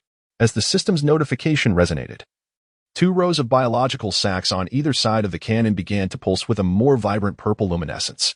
An overwhelming torrent of energy gradually coalesced at the cannon's mouth. Ding! The swarm's stellar orbital cannon is fully charged. Whoosh! A powerful beam of purple light erupted forth, instantly blinding all the lizard men on the Sao race's home planet facing Qingjin. "Ah, my eyes. I can't see. I'm blind. My eyes. I see nothing." The blinded lizard men became engulfed in terror, desperately shielding their eyes with their hands and scrambling in chaos. They were struck with profound dread as a disconcerting purple orb appeared high in the sky. All the lizard men were momentarily paralyzed by fear. A purple star? Upon witnessing this sight, Mongo's expression twisted in horror, drenched in cold sweat, collapsing onto his throne with a thud. In a daze, he muttered, "It's over, all over." The blinding purple radiance reached far and wide, even alarming the Alliance forces and Jess, who were engaged in battle with the swarm in a distant star system. Jess was drenched in perspiration, his countenance fraught with terror, rendered speechless by the overwhelming purple light. He murmured, "What in the world is that?" The most astonished was undoubtedly manhwa. Upon regaining his composure, he gasped in shock. "Stellar energy. Damn it." Tianjin's words were true. The swarm has indeed harnessed stellar energy. They are merely insects. How can a biological civilization wield stellar power with such proficiency? Many have been skeptical of Tianjin's warnings, manhwa included. Yet witnessing this spectacle firsthand was utterly harrowing. At this moment, the energy was fully charged. Without the slightest hesitation, Qin issued the command to attack. Boom! An immensely powerful purple beam struck the Sal race's home planet below. The tremendous force propelled Leviathan's colossal tentacles backwards, causing it to stagger for a moment. In the blink of an eye, the formidable purple beam impacted the home planet's protective shield, dissipating almost instantly. This was merely Qin utilizing 20% of the stellar energy. Had he charged to 100%, this strike would have obliterated the Sal race's home planet along with its protective shield in one fell swoop. As the violet beam dissipated, tranquility returned, seemingly rendering the previous strike ineffective. The lizard folk on the home planet of the Sar tribe gazed anxiously at the sky, fixated on the spot that had just been struck by the purple light. What had just occurred? Was it futile? Just as everyone believed that the attack had been intercepted by the protective shield, a colossal crack reverberated through the air. A spiderweb-like fissure suddenly appeared in the heavens above the Sar homeworld. The sky resembled a glass pane that had been struck by an object. The crack rapidly began to extend outward with a cacophony. With a thunderous shatter, the entire sky fragmented. This left the lizard folk in utter disarray. The quick-witted among them had already retreated to their basements, while the slower ones stood dumbfounded, staring upwards. Oh heavens! The shield has been breached. Run! The swarm is coming. The entire Sar tribe was thrown into chaos, akin to ants on a hot stove, scurrying about in frantic disarray. After firing a shot, Qin promptly disengaged the railgun mode. As the Leviathan gradually descended, he stood atop its head, observing the panicked lizard folk fleeing in all directions. His cold, large eyes surveyed the chaos below without a trace of emotion, only an endless indifference. Moments later, Qin clenched his fists tightly, producing a sound of fury. He opened his insect-like mandibles, unleashing a series of terrifying and piercing insectoid shrieks directed at the disoriented lizardfolk below. He then commanded the airborne deployment of lizard-type insect variants. Chapter 161, National Martial Arts Champion? With the energy shield lost, the Sar homeworld was rendered visible, its entirety exposed to sight. It was a pale blue planet, appearing more beautiful than Earth from the vastness of outer space. Yet now, it was on the brink of catastrophe. The swarm would not spare it for its beauty. Just as the Sar fleet had shown no mercy to Earth in the past, Qin's character was somewhat extreme. Once he set his mind on something, he would not easily waver, especially against the Sar tribe with whom he had a blood feud. This time, he was compelled to utilize stellar energy, highlighting the comprehensive defensive capabilities of the Sar homeworld shield. Strictly speaking, a level 4 civilization's homeworld would not be easily breached by external forces. Were it not for the coordinates and information provided by Tianjun, Qin's chances of locating the Sar homeworld would have been exceedingly slim. Regrettably, the Sar tribe was fated to face this calamity. One could argue that since the invasion of Earth by Gus's fleet and the subsequent capture of Qinjun as a genetic test subject, the Sar tribe's doom had been predetermined. The sworn nemesis of the Sar race, the Zerg Overlord, has returned today to exact vengeance. Boom, boom, boom. Countless biological drop pods erupted from the Leviathan, hurtling towards the surface of the Sar homeworld. The defensive forces on the Sar homeworld incessantly attempted to intercept. Such an attack might be deemed reasonable against a flagship of a third-tier civilization, but to contend with Qin's astral mothership is evidently trivial. The Sar were overly confident, failing to station forces capable of resisting the swarm on their homeworld. For tens of thousands of years, perhaps even longer, the Sar homeworld and its star system had scarcely faced invasion. Within the galaxy, the so-called impregnable Sar sector's 4 satellite fortresses were utterly breached by the swarm in less than a month. Mere hours later, the Guard of Menkeed suffered a gruesome slaughter at the hands of the lizard-like Zerg variants, with those who survived becoming infected, transforming into one lizard-like Zerg after another. On the Sar homeworld resided hundreds of billions of noble citizens and high-ranking officials. These lizardfolk faced a catastrophic demise. As the Leviathan descended through the atmosphere of this planet, it heralded the fate of this world. No one would escape. The Sar homeworld ran red with blood, the anguished wails of the lizardfolk resonating throughout the starry expanse. Qin arrived on the surface of this planet, where no force could hinder the frenzied onslaught of the mutated swarm. There was no need for him to intervene, nor for the swarm itself. At this moment, Qin stood atop the body of a burrowing beast, his cold, piercing gaze fixed upon the harrowing scene before him. This tableau felt eerily familiar. Indeed, the current plight of the Sar homeworld mirrored the invasion faced by the blue planet in days gone by. Yet the Sar endured a far grimmer fate. Their once noble kin had all become subjugated to Qingjin, most transformed into the brutally ferocious lizard-like Zerg variants. After a long while, the Overlord relayed the location of manhwaedit's palace. Upon receiving this information, Qingjin coldly uttered despair, helplessness, annihilation. With this thought, the burrowing beast slowly coiled its body, enveloping Qingjin entirely within itself, sinking into the ground and vanishing without a trace. On the solar homeworld, interstellar reporters from other civilizations were present. These journalists began broadcasting the tragic fate of the solar homeworld. As the screen displayed the sorrowful scenes unfolding on the solar homeworld, a profound fear arose in the hearts of all civilizations. How horrific! The swarm is terrifying. Could they possibly attack us as well? The Solar are facing a catastrophic disaster, and this obliteration goes unchecked. Meanwhile, at the headquarters of the ethereal energy on the blue planet, the human race, with the assistance of the Tianjin, managed to acquire any information received by the teller. In other words, for every event that occurs within the galaxy, as long as the teller can receive the information, the human ethereal forces would also be informed simultaneously. In the headquarters of the ethereal energy, Lian Xia and Qin Ying, along with others, wore solemn expressions, their eyes fixated on the screen displaying the invasion of the Sao race's home planet.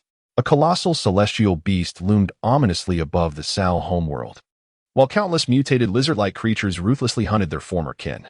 The sounds of anguished screams and desperate roars reverberated through the air, instilling both fear and a sense of vindication within the onlookers. Lian Xia inhaled deeply, her prideful demeanor evident as she turned to Qin Ying, remarking that they were now experiencing the despair that humanity once endured. The cost they faced this time was exponentially greater. After reflecting on the events that had transpired, she suddenly felt a sense of fortune for humanity. Without the assistance of the celestial tremor and the connection with the swarm's master, the two incidents alone could have driven them to annihilation. Qin Ying, maintaining a composed exterior, quietly responded that perhaps fate is immutable. Surprised by her words, Lian Xia cast a curious glance at Qin Ying and then recalled something, inquiring about her brother, who, as far as she knew, had once been an exceptional warrior in the former Blue Star Flame Dragon Brigade. Upon hearing the question, Qin Ying's brow furrowed as she reminisced, her expression uncertain. It seems like it was a long time ago. I can't quite recall. I only vaguely remember. She trailed off, resting her chin in contemplation. After a moment, as memories surfaced, she added, I believe he was also a national martial arts champion. Meanwhile, the Alliance fleet, engaged in fierce combat with the swarm outside the star zone, swiftly received news of the Sal homeworld's fall to the swarm. Zakera, initially intent on leaving no survivors, found herself challenged when the Celestial Tremor's fleet suddenly entered the fray. The overwhelming firepower of the Celestial Tremor caused the swarm under Zakera's command to falter. Consequently, she sent a message to Dekaha and Shamoa, requesting their swarm's assistance. Upon receiving the message, Shamoa promptly arrived with the broken tooth, while Dekaha remained unresponsive. When pressed by Zakera, Dekaha stated bluntly, The Master has commanded me to hold this position. Without his orders, I will not issue any commands to the swarm. Indeed, I shall heed no one's instructions but the Master's. Dekaha's forthrightness flushed Zakara's fair complexion with indignation. She declared her intention to report Dekaha's insubordination to the Master, asserting that such disunity would lead to the swarm's downfall, while she extolled the support from Shamoa and Broken Tooth. It is worth noting that prior to this, Zakera held significant prejudice against them. She remarked, The Master is currently occupied with pressing matters and should not be disturbed. I require more swarms for support.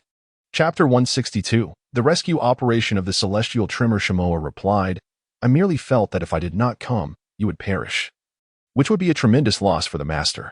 In truth, Shamoa harbored some dissatisfaction towards Zakera as well. Why does the Sovereign evolve while I do not?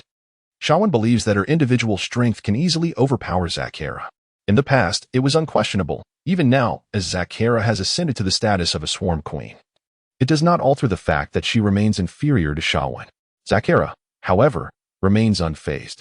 She can perceive Shawan's subtle thoughts, but chooses not to counter them, instead letting out a chilling giggle while concealing her cherry-red lips with her claws. With a sidelong glance at the silent Duanya, she teasingly inquires, And what about you? Little pup, have you become entranced by my current form? After all, you are a conscious little jumper, and I must say, this still surprises me. Upon hearing this, Duanya shot a fierce glare at Zakera. I merely wish to battle. It would grant me energy. I need to evolve, in your present form, compared to before. Only disgust me further. Noting Duanya's persistent lack of appreciation, Zakara decided to refrain from further attempts at humor. With the integration of Shawin's swarm, Tianjin's rescue operation became increasingly arduous. Duanya was successfully transported aboard a Tellurian starship. Bang, bang, bang. The terrifying figure of Duanya moved like a phantom, ruthlessly tearing apart the Tellurian transformers that attempted to impede him within the starship. The Tellurian warriors urgently sent a distress call to the flagship. Commander, a fearsome insect has invaded our starship. We cannot lock onto it. It has devoured the sparks of our warriors. This is terrifying. Upon receiving this anxious report, Tianjin wasted no time in responding. I command you to abandon the ship immediately. These insects are far more fearsome than before. They possess a form of electromagnetic interference that will severely disadvantage our troops. Following Tianjin's command, countless Tellurian warriors fled the starship invaded by Duanya. Once they entered the starry expanse, they swiftly transformed into fighter jets, engaging in fierce combat with the swarm in the cosmos. Tianjin's fleet boasted the most formidable starships of the Galactic Alliance. Even though the swarm was numerous, they tore through the ranks with resolute force, successfully clearing a path and connecting the Sarlian star region to the temporal passageway. In this critical moment, Tianjin promptly initiated a video connection with all commanders.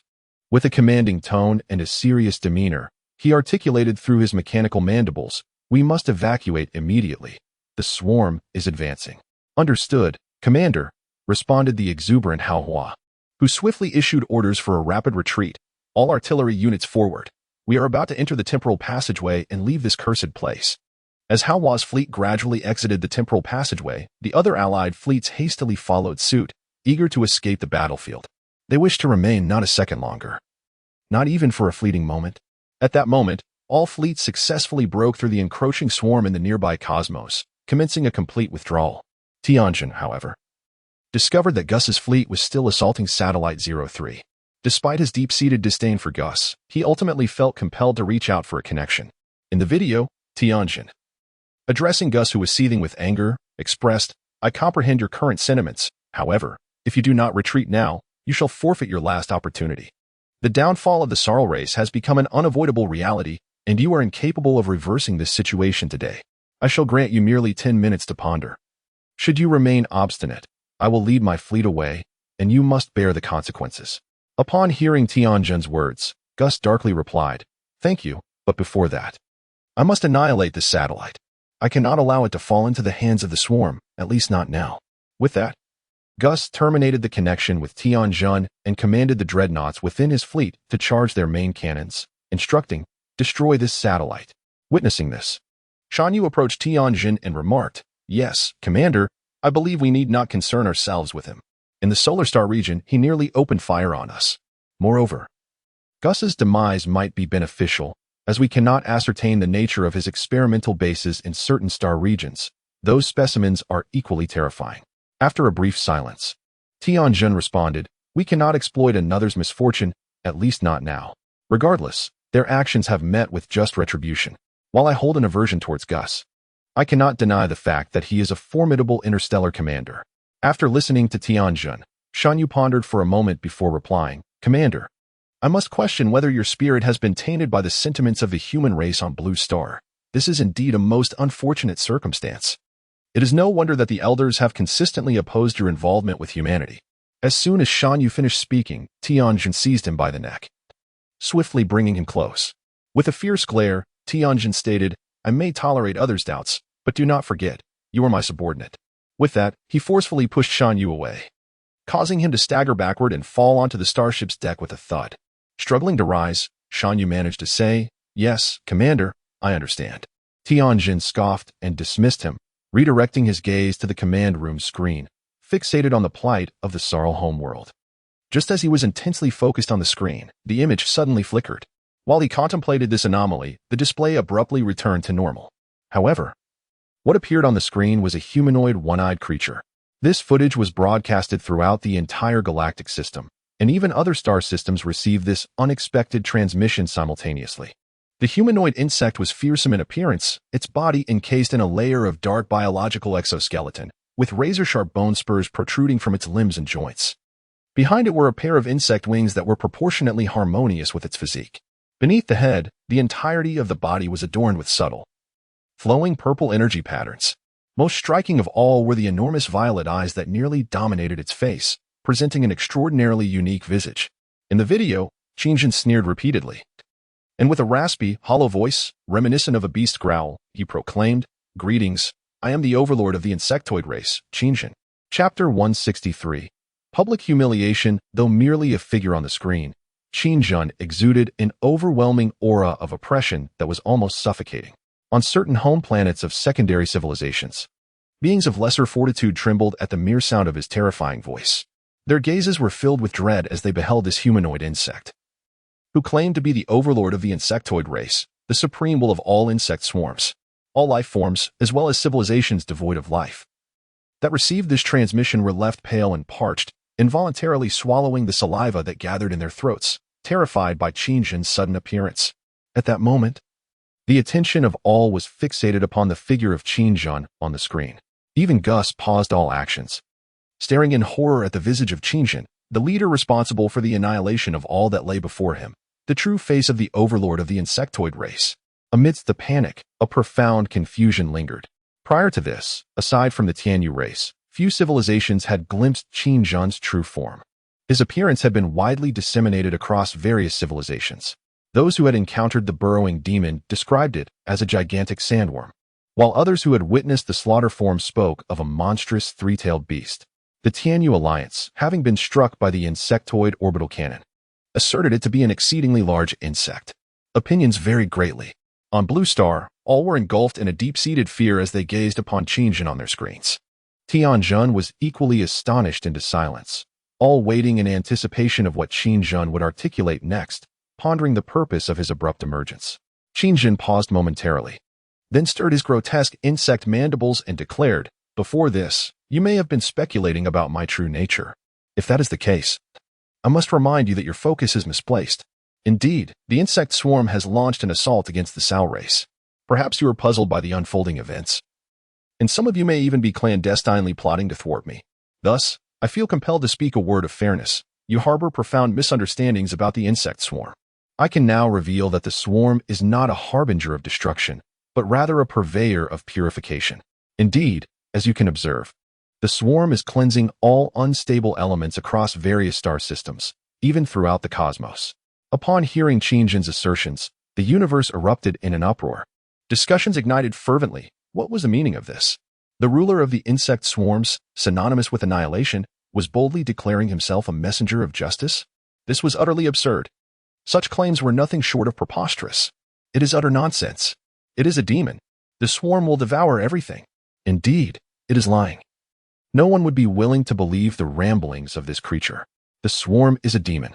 In the Tianyu star system, civilizations that have suffered from the swarm's attacks were incensed upon hearing such words. Each of them clenched their fists in fury at the sight of Qingjin on the screen.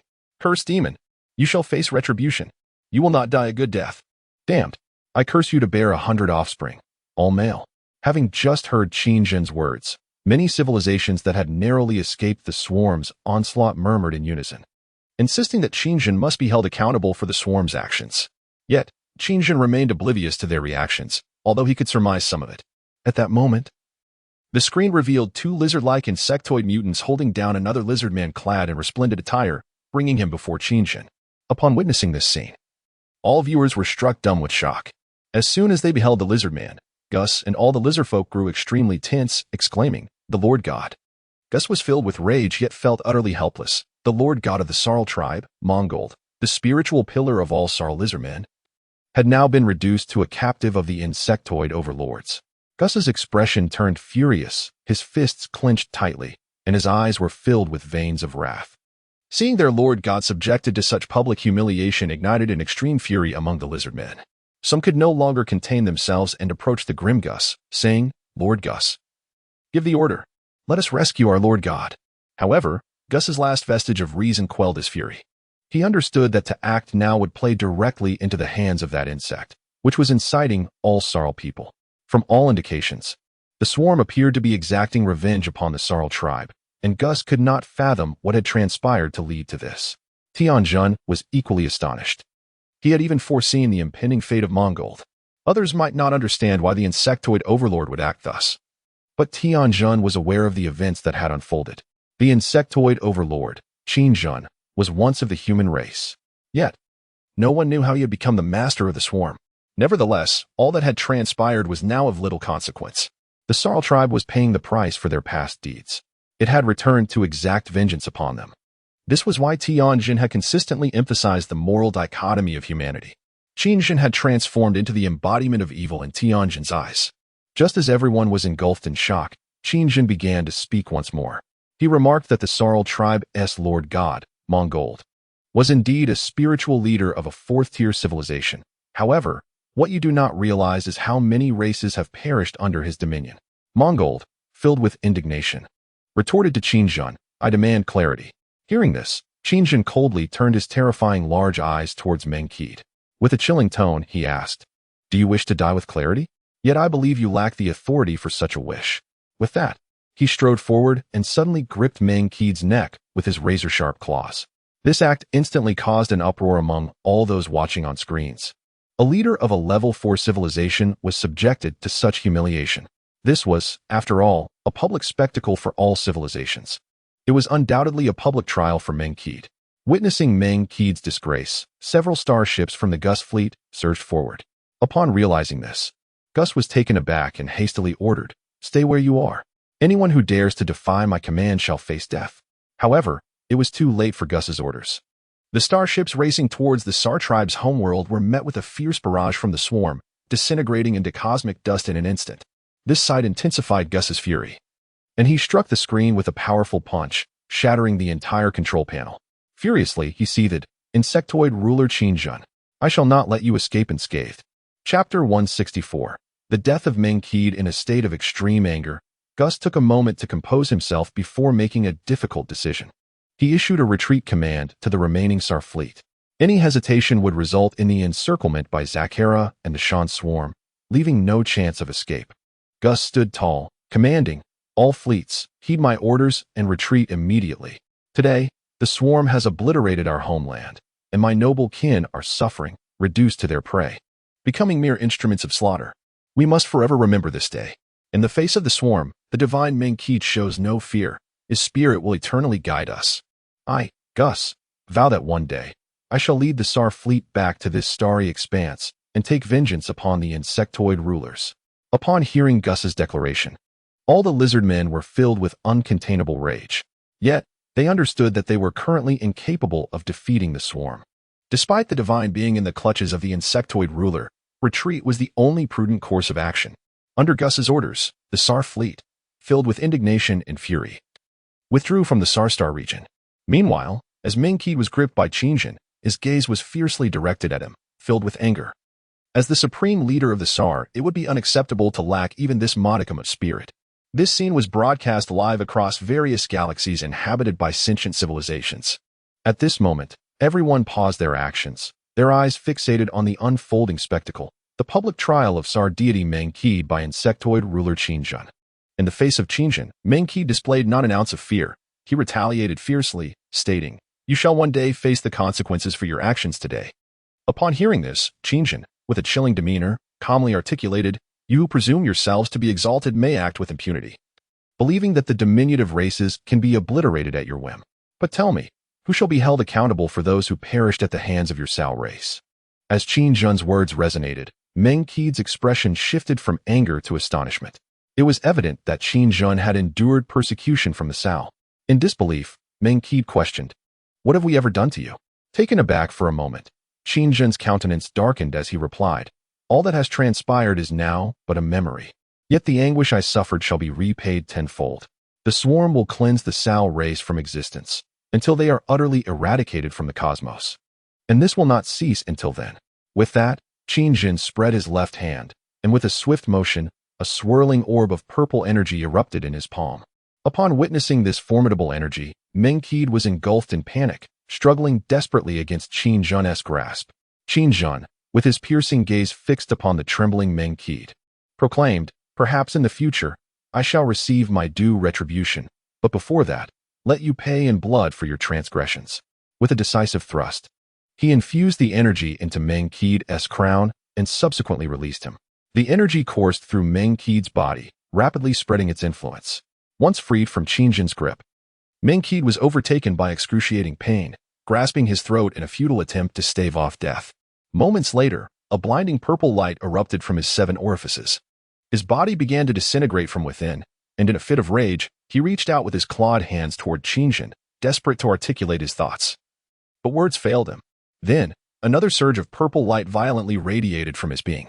The Sao race's supreme deity, the highest leader of the lizard men, Mengqi, met his end with a harrowing wail, vanishing without a trace. Throughout this ordeal, Qingjin's gaze remained cold and unwavering. The spectators, transfixed, struggled to comprehend the magnitude of what had just transpired. The leader of a level 4 civilization had been slain, leaving all races that had clashed with the swarm in stunned silence. Kira and her subordinates watched with grave expressions, although they had anticipated Mengqi's demise. Witnessing it firsthand was an entirely different experience. This scene shocked everyone. Many felt their positions precarious. The methods employed by the swarm were excessively brutal.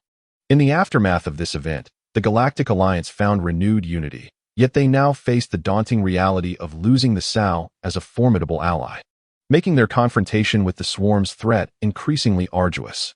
To prepare for the tumultuous changes ahead, Tianjin summoned the commanders of all fleets within the Galactic Alliance. The discussion commenced on how to confront the formidable threat posed by the swarm.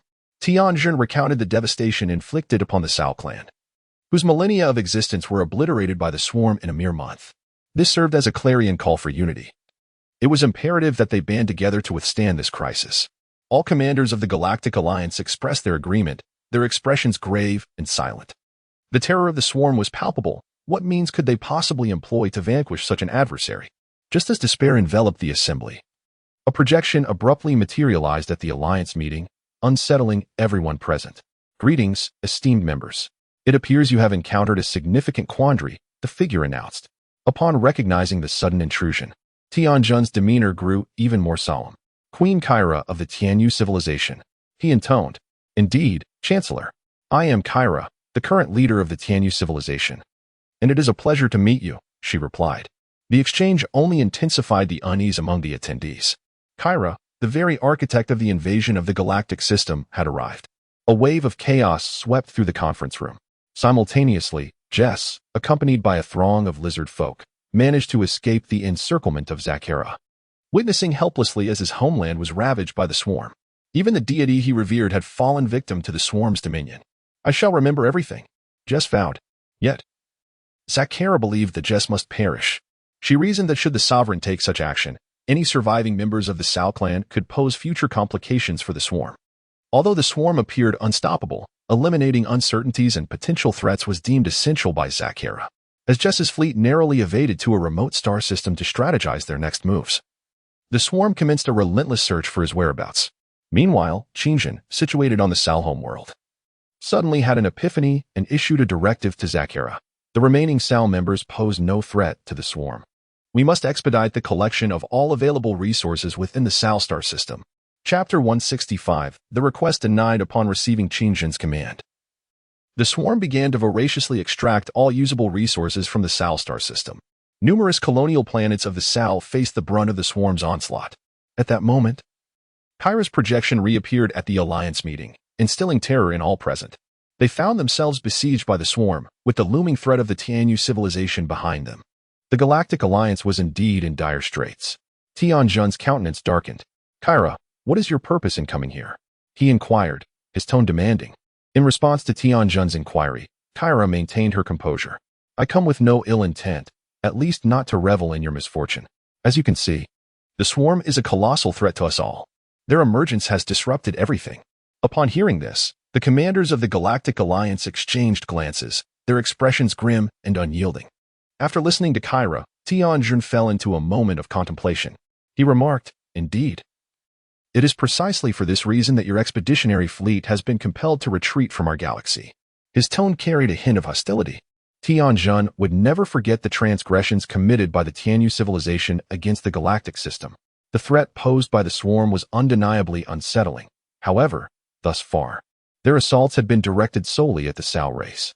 The fact that they had not expanded into neighboring star regions after conquering the Sal sector suggested that Qingjun was not inclined to provoke unnecessary strife, at least for the present moment. Tianjun's animosity did not overly concern Kyra. Rather, it fell within her expectations. Long-standing adversaries, once they crossed paths, could not be swayed by mere words. After a brief pause, Kyra addressed the governor, saying, "I am aware that my presence is unwelcome, and you may be contemplating ways to expel me. Yet, before you act, I believe it is imperative that you allow me to finish speaking." Upon hearing this, the commanders exchanged puzzled glances, while Tianjin remained consistently unfriendly towards Kyra, seemingly aware of her true intentions for being there. After a moment, he replied, "Then speak. I am eager to hear what plans you propose." Kyra wasted no time and stated to Tianjin, "The swarm has become an unstoppable force, and a monumental disaster is upon us. We must unite to withstand this menace. Only together can we hope to survive this obliteration. I have sensed the ambition of the swarm's leader, Qingjun. As I mentioned earlier, I believe his aspirations will not cease here. The annihilation of the Sal is merely the beginning, a reality you must comprehend, Governor." Upon hearing this, the assembled commanders began to murmur amongst themselves. Tianjin, too, fell into contemplation. Had he not been privy to Qingjun's background, he might have readily agreed to Kyra's proposition of forming an alliance with the Tianyu civilization.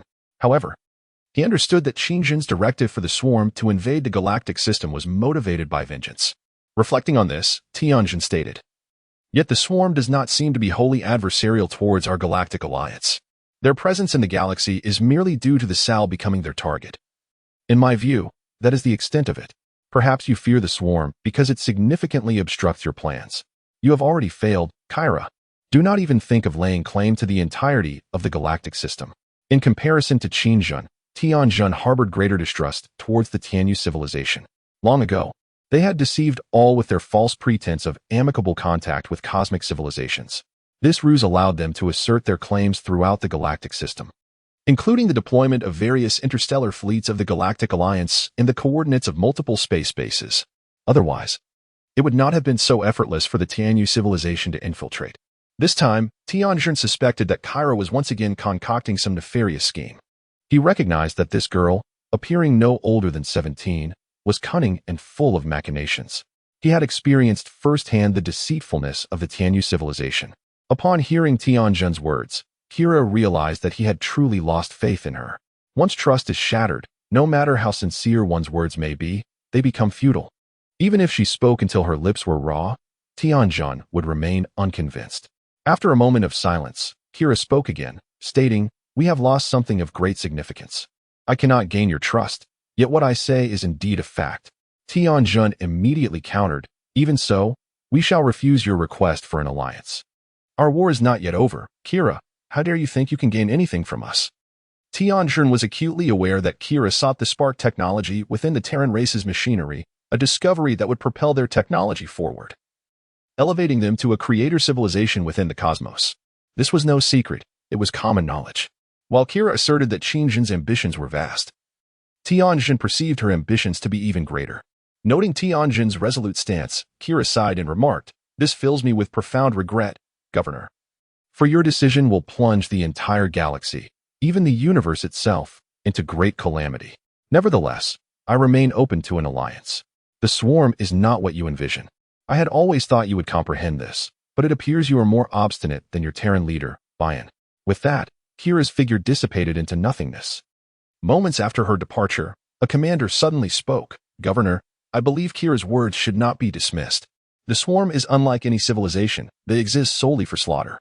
From what I understand, they require vast amounts of biomass and energy to sustain their biological systems." Hearing this, Tianjin fell into deep contemplation. After a long pause, he made a startling decision. "I believe I must speak with the swarm's overlord." "What?" The commanders were taken aback by this revelation. One commander added, "Governor, I must say this is not a prudent course of action." Another commander, displaying concern, remarked, "Indeed, Governor, the swarm is exceedingly mysterious. Even if they have not commenced their next war, it does not imply they are willing to engage in dialogue with us. Remember, if the swarm's overlord were amenable to negotiation, Meng Kuda would not have met his public execution." Despite the apprehensions of those present, Tianjin confidently asserted, "I possess leverage to converse with it. Indeed, no one else can achieve this. Upon hearing this, everyone was left in a state of confusion. Tianjun continued. This is crucial for us. It may alleviate our current concerns. Meanwhile, after Qingjin had slain the Sao race's deity, Mengkuda, he began plotting his next moves. The emergence of the void rogue named Wei intensified his urgency to augment the swarm's strength. He had come to understand. Even if he himself harbored no desire to return to the second galaxy, there were those who wished for his disappearance. The emergence of the swarm posed a significant threat to certain factions. As for the identity of the enemies, Qingjin remained in the dark. So far, only a rogue named Will had appeared. Regarding the previously encountered Dark Templar warrior, Zedna, Qingjin speculated that this individual was not an enemy of the swarm, perhaps even an ally? He could not ascertain. Furthermore, he recalled hearing Rog mention that Adonis harbored a deep-seated hatred for Sarah Kerrigan. He would not allow the swarm to re-enter the second universe.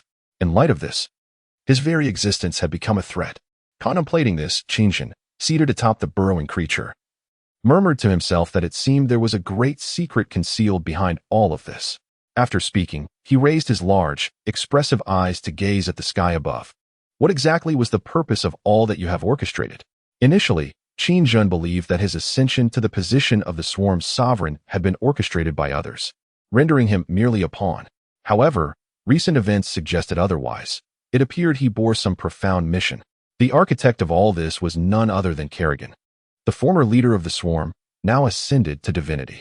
According to the swarm's system, Kerrigan had once been a human from the second galaxy, recognized by the first generation of swarm dominators for her formidable psionic abilities. She was subsequently captured and transformed into the first generation of the swarm's Queen of Blades.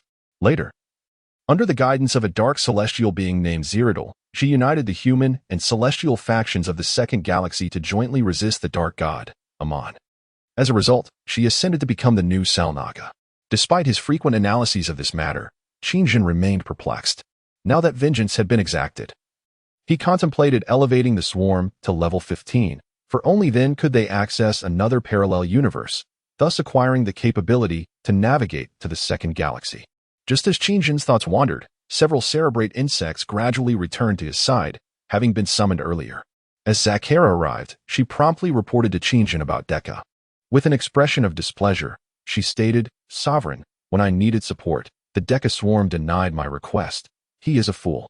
Deka, overhearing this, initially stared blankly at Zakara before turning to Qingjin and affirming, "Indeed, Sovereign, you commanded me to guard the 02 temporal route, and I shall only heed your orders." Upon hearing this, Zakara quickly interjected, "There were no enemies along the 02 route.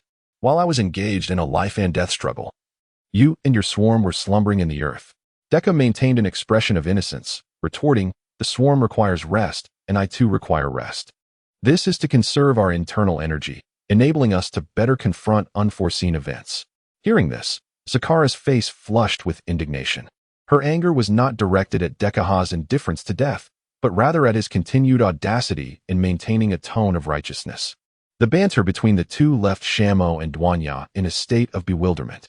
Just as Zakara was about to utter another word, he was sharply interrupted by Qingjin, who commanded, "Enough." The intensity of Qingjin's fury startled several brain insects, leaving them trembling. Even Duanya was left aghast, becoming unusually cautious. Qingjin rarely lost his temper. Standing upright slowly, he expressed with a hint of ire that the swarm must remain united. In unison, the insects responded, "As you command, Master." Qingjin felt a wave of frustration. He had been planning to hatch a fourth brain insect. If one day the swarm grew even stronger and produced more brain insects, he could only wonder what chaos might ensue. He even envisioned a scenario where, despite his presence, the brain insects might engage in conflict among themselves. As they each possessed their own distinct consciousness and thought processes, their perspectives on matters could vastly differ. With a soft sigh, he remarked that the destruction of the Sarl race was merely a phase. The swarm faced far mightier adversaries lurking in the shadows, with war poised to erupt at any moment. There could be no room for complacency, otherwise they would march towards annihilation. Hearing this, Shamo spoke up, "Master, I wish to gather more resources and evolve." Qingjin was taken aback by Shamo's sudden declaration. She sought to grow stronger? He fixated his large eyes upon her, hoping to discern her intentions, yet found nothing conclusive. He had assumed she encountered formidable foes in the recent battle. After a brief pause, He responded, "Go ahead, Shamal. Your desire for growth brings me comfort. The several colonial planets of the Sarl are now yours." Shamal replied, "As you wish, master." With his consent, she flapped her wings and buzzed toward her vehicle, Leviathan number 2, and departed. Xinjiang then turned to Zakera and Dekaha, stating that the swarm needed to return to the Tianyu star system, for he harbored a foreboding sense that Kira might be concocting some scheme. This unsettled him. Even if the swarm failed to locate their home world, they must create sufficient turmoil to give her a headache. In response, Zakera and Dekaha echoed in unison, "As you command, master." With that, they took their leave. Once everything was arranged, Xinjiang ordered the swarm to infect the Sarl home world. Countless insect queens began to spread fungal blankets across every corner of the planet. Once an ecological paradise, it was swiftly transformed into a hellish landscape. At that moment, Xinjiang strode purposefully alongside Duanya over the fungal blanket, heading towards the location of the mother insect base. He intended to use this time to hatch the swarm's 4th brain insect and the 5th Leviathan. Once the 4th brain insect emerged, the swarm's strength would amplify significantly. Just then, the Cybertron suddenly leaped into the time-space passage controlled by the swarm. It appeared suddenly, only to be discovered by the swarm. Simultaneously, the information was transmitted to Xinjiang's consciousness by the king insect. Xinjiang, bewildered, pondered, what does Tianjin intend to do? Chapter 167, I am the insect race. Xinjiang paused momentarily to contemplate. He then directed the swarm ahead of the time-space corridor to approach. Shortly thereafter, the Cybertron arrived above the Sar tribe's home planet. Upon Tianjin's arrival with several subordinates, he was struck with astonishment at the sight of the planet, completely enveloped in the swarm's mycelial blanket. The worker insects were diligently engaged in their tasks, while groups of swift-jump insects scurried about. Countless large creatures, resembling jellyfish, floated in the sky. The lizard-like insectoids, transformed and infected by the swarm, stood in orderly rows, their eyes gleaming with a ferocious thirst for blood. Tianjin recalled that during his last visit, this location had been a council plaza, complete with a central fountain where crystal-clear water flowed into a brook. Now, everything lay concealed beneath the mycelial blanket, transformed into a paradise for the swarm. After a brief pause, Tianjin shouted towards the nearby insect nest, "Insect race ruler, Lord Xinjiang, I am Tianjin, commander of the Tel tribe and governor of the Galactic Alliance. We met last on Blue Star." As Tianjin's voice faded, the ground suddenly trembled. The shock nearly caused him and his companions to lose their footing. "What is happening? Is it an earthquake?" exclaimed Flash, alarmed. Just as the group was engulfed in panic, a massive burrowing demon erupted from beneath, roaring and screeching towards the sky. This scene instilled a sense of dread in the onlookers, prompting them to brandish their weapons in defense. The burrowing demon's body, akin to a colossal dragon, began to undulate menacingly from the depths. Moments later, a merciless purple eye emerged from the creature's form. Before their astonished gazes, Xinjiang emerged, exuding an overwhelming presence. At this moment, he resembled an unstoppable titan. The suffocating aura he projected was not a mere act but stemmed from the innate power radiating from his being. Xinjiang glared fiercely at Tianjin and his companions, unfurling the insect wings on his back and unleashing a series of hostile, piercing insectal shrieks through his grotesque mandibles. Witnessing this, the group felt a jolt of fear. The true essence of the swarm's ruler was far more terrifying than the beastly insect they had encountered on Blue Star. Confronted with Xinjiang in his current form, Tianjin and his companions felt their resolve waver. After the intimidation display, Xinjiang stirred his interwoven mandibles and spoke, his tone laden with displeasure. "Tianjin of the Tel tribe, I spared you on Blue Star, yet you dare to oppose the swarm." Upon hearing this, Tianjin hurriedly declared that the swarm had become a grave threat to the Galactic Alliance, compelling us to act. Xinjiang coldly retorted, "Is your purpose here to confront the swarm? If so, I suggest you at least muster an interstellar fleet." With that, he swiftly unleashed the biological cannon from his right arm, targeting Tianjin and his companions with a nanoswarm projectile. With a resounding bang, the nanoswarm was launched, rapidly dividing into 5 projectiles, which within the blink of an eye, surged toward Tianjin and the accompanying robots. The group was instantly struck with panic. Indeed, the swarm's master was volatile, launching an attack over the slightest provocation. As the assault approached, the individuals hastily attempted to evade. However, these nanoswarm projectiles were unlike any before. Once fired, they autonomously tracked their targets. Unless one could withstand the onslaught, they were destined to suffer the consequences. "Oh, damn it. In a desperate attempt to escape the impending attack, Shanwei jetted flames from his rear engine while transforming and fleeing. Boom, boom, boom, boom, boom. The 5 explosions erupted in succession. Not a single one of the 5 robots accompanying Tianjin escaped unscathed, all falling victim to Qingjin's fire. Except for Tianjin and Shanwei, the other 3 robots were left severely damaged from the blast. No, I did not come here to oppose you. Seeing Qingjin on the verge of summoning the swarm, Tianjin cried out urgently, filled with regret. The Qingjin he faced now was on an entirely different level from the one on Blue Star. Upon hearing this, Qingjin's expression turned cold as he asked, "Then what is your purpose for being here?"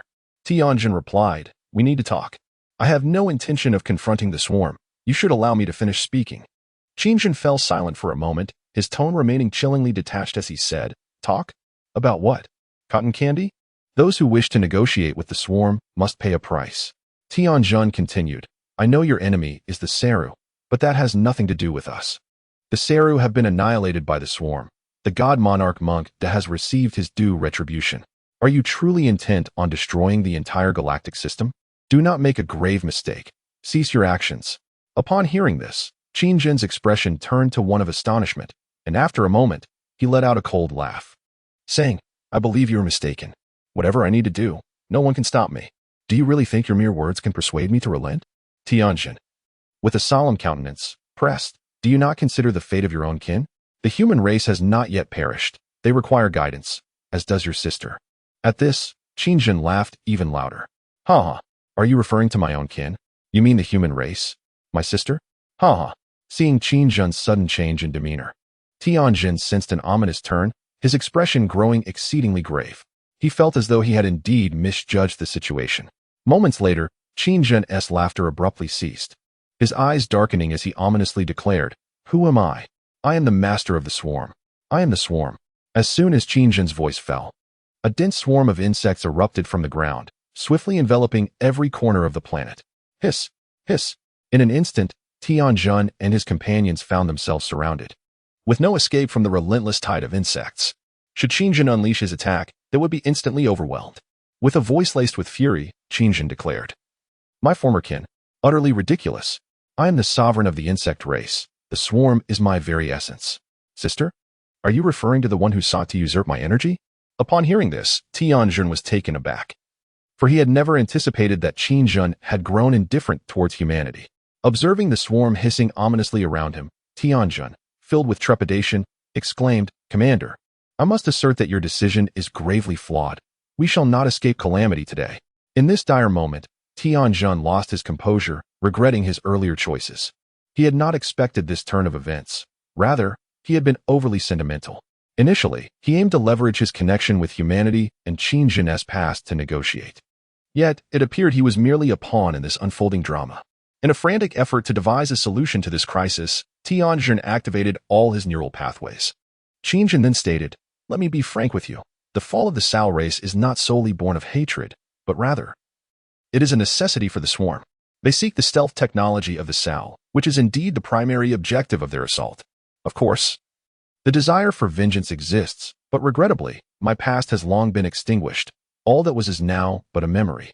If you wish to negotiate with me, do not use humanity as leverage. It holds no significance for me." Upon hearing these words, a spark of inspiration ignited within Tianjin, and he hurriedly replied, "I possess what the swarm requires." Qingjin, astonished, raised his hand to quell the restless swarm. Under his command, trillions of insects fell silent in an instant, awaiting further instructions.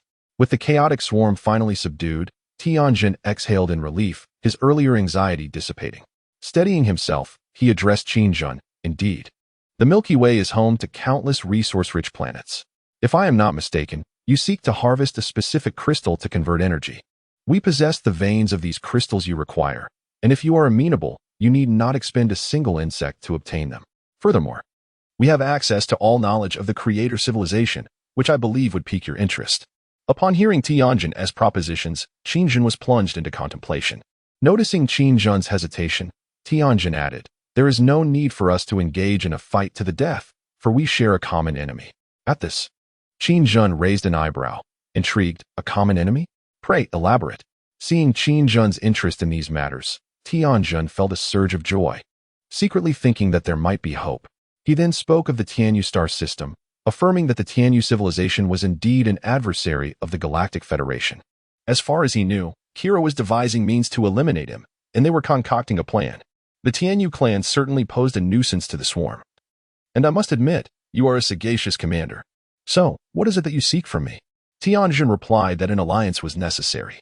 Yes, the Galactic Federation would provide all assistance to the swarm, but we need to unite to resist the Tianyu star system. You understand, our grievances are trivial. Upon hearing this, Qingjin promptly issued a retreat command to the swarm. Once the thought was conveyed, the densely packed swarm simultaneously burrowed into the ground. This scene left Tianjin and his companions utterly astonished. He could control the entire swarm with thought, achieving such synchronization. How formidable must Qingjin's mental strength be? It is unsettling to contemplate. No wonder the swarm is so terrifying, capable of receiving Qingjin's orders in an instant and responding in unison. It is indeed alarming. At this moment, Qingjin fell into contemplation. The void energy reemerged, and he could not afford to be careless.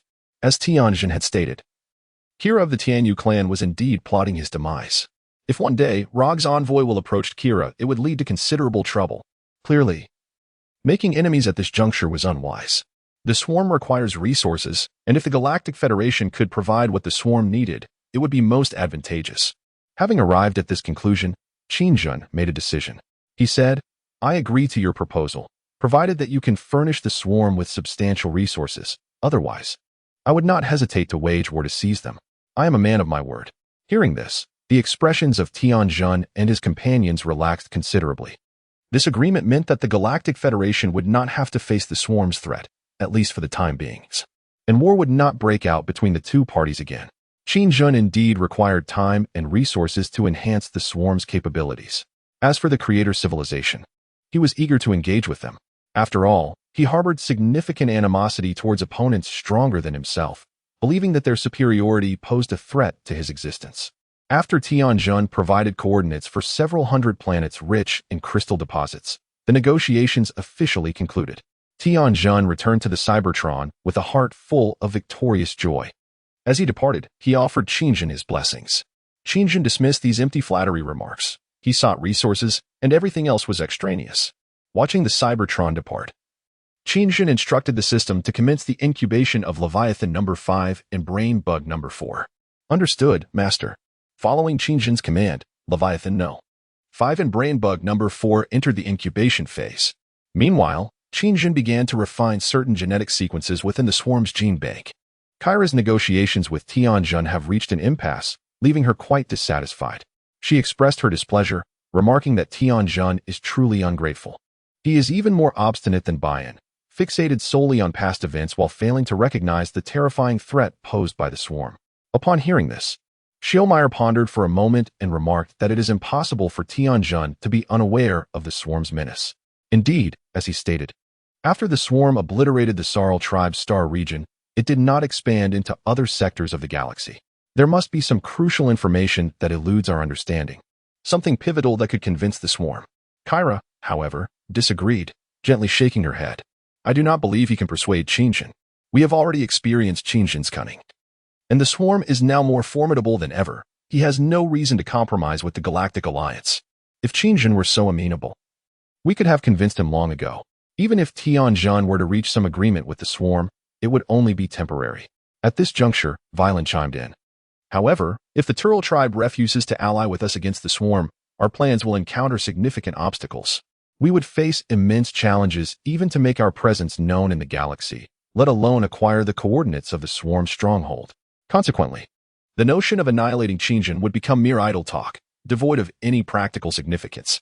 Hearing this, Schielmeyer contemplated deeply for a considerable time before a sinister smile crossed his face as he suddenly had an epiphany. Perhaps we could secure his assistance, yes. The survivor of the Sarl tribe, Gus. Gus? Upon hearing this, Kyra and the other angels were taken aback. Schielmeyer continued, Indeed, Gus, the commander of the Sarl tribe's Interstellar expedition fleet. According to the information we have, he has not lost his sanity despite the fall of the Sarl tribe. He is a remarkably intelligent reptilian and will likely align with us. After a lengthy contemplation, Kyra nodded in agreement. She then added, during that battle, Gus led the remnants of the Sarl fleet to safety. The swarm vowed to exterminate the Sarl tribe, so he must be hiding very effectively. Their cloaking technology is quite advanced, making it exceedingly difficult for us to locate him in a short span of time. Schielmeyer, however, remained unfazed. Smiling as he reassured her, "Fear not, my queen, I shall find a way." Meanwhile, during the interval of awaiting the emergence of the fourth brain bug, Qingjin began to delve into the gene database of the swarm. Given the swarm's previous relentless advance, they had acquired the genetic sequences of countless life forms, many of which could prove beneficial to them. Qingjin needed to catalog these genes meticulously and then examine their characteristics, subsequently filtering and integrating them with the swarm's combat units. The swarm must continuously evolve, shedding unnecessary traits while amalgamating more advantageous genes to mutate. As the sovereign of the swarm, Qingjin was, of course, deeply invested in this endeavor. For the swarm system had consistently indicated that the current types of swarm soldiers were the culmination of countless generations of refinement by various leaders of the swarm. This situation would lead Qingjin to believe that the system insinuates his inadequacy. Perhaps it has long considered him the most inept leader of the Zerg he has ever encountered. This notion greatly unsettled him. He felt compelled to develop several new strains of his forces to demonstrate their superiority, ensuring they surpassed the current Zerg units except, of course, for the Leviathan, which was far too complex for him to surpass.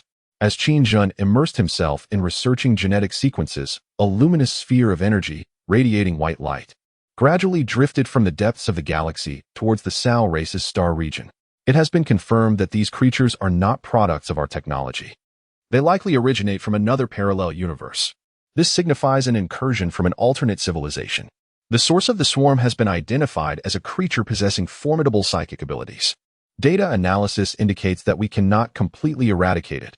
We are preparing to venture to the target star region to execute a dimensional transfer.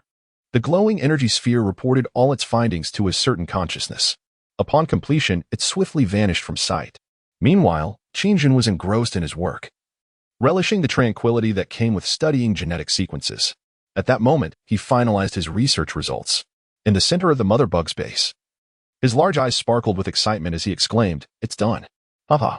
The swift bug lizard species, a gigantic egg, pulsating rhythmically like a vibrant heart, lay upon the fungal carpet. The indistinct creature within was faintly discernible, resembling a reptilian embryo. The swift bug lizard species is currently in its larval stage and requires another 10 hours to mature before hatching. The system's notification echoed in Qingjin's mind. He nodded in satisfaction, thinking, "Very good. I hope this is not a failure, as it has consumed a significant amount of my energy and biomass." The system responded, "Master, the genetic sequence of the Sao race is highly mature, and the chances of failure are minimal." Qingjin found this reassuring.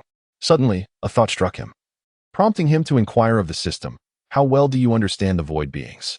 Replying to the master, strictly speaking, the void universe is another parallel dimension, wherein the beings are immensely powerful and are perpetually intent on devouring all universes to expand their domain. Upon hearing this, Qingjin fell into deep contemplation. It seemed that the root of all these troubles lay within the void. He increasingly hoped that the Zerg could swiftly ascend in rank. If they could reach the second galaxy, the mysteries weighing on his mind would become clear. However, achieving this was easier said than done.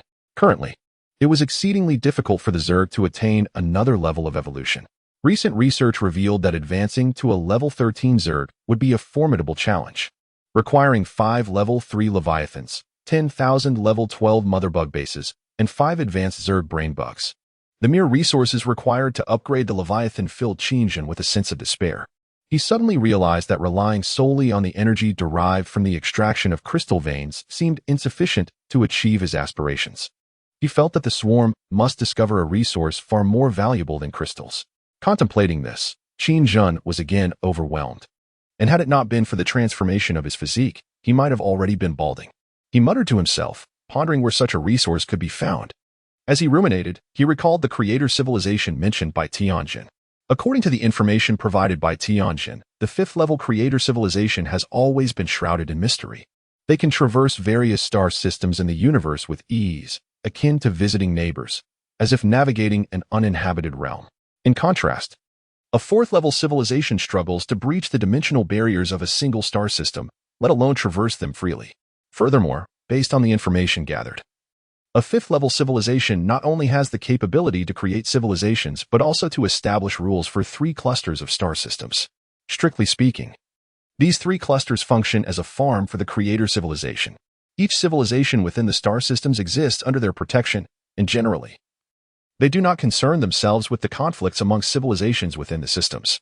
For instance, if civilizations within the same star system erupt into interstellar warfare over resources to them, it is merely akin to a minor skirmish between household pets over a piece of meat. Consequently, they remain indifferent to such trivial matters, unless, of course, a particularly extraordinary event occurs within the star clusters they oversee. If such an event captures their attention, and they deem it necessary to intervene, they will make their presence known. Not only that, they have also touched upon the realm of temporal laws. They possess advanced energy conversion technologies as well as formidable primary temporal weaponry. Upon receiving this information, Qin Jun surmised that the emergence of the swarm would likely prompt these entities to reveal themselves. However, this might prove beneficial, as a civilization with such advanced technology might possess what the swarm requires. Reflecting on this, Qin Jun sighed in contemplation, expressing a desire to encounter these so-called creator civilizations. Chapter 170. Zerg and Kerrigan. As long as the swarm can establish contact with a 5th-level civilization, even through conflict, there would be an opportunity to engage with deeper realms of technology. Currently, the swarm appeared unstoppable, but that was the extent of it. Time passed quietly for several days. Ding. Congratulations, Overlord. The 4th brain bug has completed its hatching and is undergoing final genetic testing. Ding. Congratulations, Overlord. Genetic testing is complete, and no abnormalities have been detected. As the system's notifications echoed in his mind, the enormous chrysalis situated in the division pool began to shake incessantly. The tremors intensified. Strangely, Qingjin did not perceive a significant life force emanating from it. In simpler terms, he was unable to sense the immense life energy of the soon-to-be-born 4th brain bug. Qingjin's large eyes instantly darkened, filled with confusion as he wondered what was happening. A surge of anxiety coursed through him. Could it be that he had failed? Suddenly, a sharp cracking sound echoed. The first fissure appeared on the chrysalis. Qingjin's expression grew increasingly grave. If this were a failed specimen, it would be utterly laughable. Abruptly, the chrysalis was violently shattered by a colossal organism. The 4th brain bug of Qingjin's swarm finally emerged. Its form resembled an enormous insect, fierce, grotesque, and utterly spine-chilling. A long segment beneath its mouth was densely covered with numerous insect appendages. Upon its birth, it emitted an ear-piercing shriek. Observing the 4th brain bug's appearance, Qingjin felt a sense of astonishment. It was not its differences that intrigued him, but rather the fact that it was truly a gigantic insect. Previously, the Shamo, Zakera, and Dekaha, although varied in form, had all evolved towards a humanoid shape. Initially, Zakara's form leaned towards that of an insect swarm, yet upon advancement, it evolved into a humanoid upper body. In contrast, the 4th brain bug was undeniably a massive insect. It was, without a doubt, a genuine brain bug. The 4th brain bug proclaimed, "The swarm reigns supreme. The swarm is destined to dominate the cosmos. The swarm assimilates all. Discard the refuse." Upon hearing the 4th brain bug's declaration, Qingjun's eyes brightened with intrigue. How fascinating. Congratulations, Master. The 4th brain bug of the swarm has successfully been birthed. Qingjun nodded in satisfaction, albeit gently. However, the next challenge lay in naming it, a task that left him quite perplexed. After much contemplation, a sudden epiphany struck him. From now on, you shall be called Li Go, the master of genetic modification of the swarm. Just then, accompanied by a familiar feminine voice, a dazzling golden light erupted before Qingjin, nearly blinding his large eyes. He quickly covered them, exclaiming in anguish, My eyes are going to be blinded. Kerrigan, you shall lead the swarm. A tremendous storm is approaching." Hearing this voice again sent a jolt through Qingjin. He thought he might be hallucinating once more. Yet this felt too real. After a moment of relief, he slowly partially opened his unique purple eyes. When he finally discerned Kerrigan hovering in midair, his heart quivered. "So now, should I address you as the Queen of Blades or as Zerg? Shall I call you Sarah Louise Kerrigan? I have perished. All that remains of me is a fragment of consciousness entwined within the swarm," Kerrigan replied with a calm demeanor. Hearing this, Qingjun inexplicably felt a wave of melancholy wash over him. He had no personal connection with Kerrigan, and his understanding of her was exceedingly vague. After a prolonged silence, he shifted to a somber expression and inquired, "Did you implant the Zerg system within me? What is the purpose of all your actions?" It was you who transformed me into the Zerg Overmind, the essence of everything. Kerrigan gazed steadily at Qin for a long while before slowly speaking. No, it was she who chose you. She chose me. Qin was taken aback and inquired about the significance of his appearance and the mission of the swarm. He sought to understand everything. Am I merely a pawn in your game? My presence offers you guidance, yet I can no longer exist for much longer. The emergence of Abathur signifies that you are now capable of leading the swarm. A pawn? Perhaps not. That depends on how you define the matter. Adonis has remained troubled by my ascension to the Xel'Naga. After Amon's demise, a new Amon arose after a considerable period, lurking in the void and biding its time. As it grew stronger, it sought vengeance upon the entire universe, one of them leveraging Adonis's hatred for me to mercilessly slaughter Zagara's swarm, leaving no aberration unscathed. They assimilated the entirety of the void universe. If left unchecked, all universes would succumb to this assimilation, with none spared. Upon hearing this, Qin's expression shifted in astonishment. These matters were somewhat perplexing to him. The void assimilation? Kerrigan affirmed, indeed, the void was launching a massive invasion. The swarm queen Zagara bravely led the swarm into battle. And after her fall, I created the Overmind system to guide them across various corners of the universe to regroup. Alas, they all failed. The void has grown even stronger. And you, at present, are the culmination of my last efforts. I am about to dissipate, and I hope you can halt all of this. The rogue spire you encountered earlier was merely a fragment of consciousness. The void has yet to breach the laws of this universe, and they must confront the pinnacle civilization of this realm. However, in the face of the void's overwhelming assault, they are also overwhelmed. Upon hearing this, Qin began to ponder, attempting to seek useful clues within his mind. Yet, he could only recall Zedna and that rogue spire well.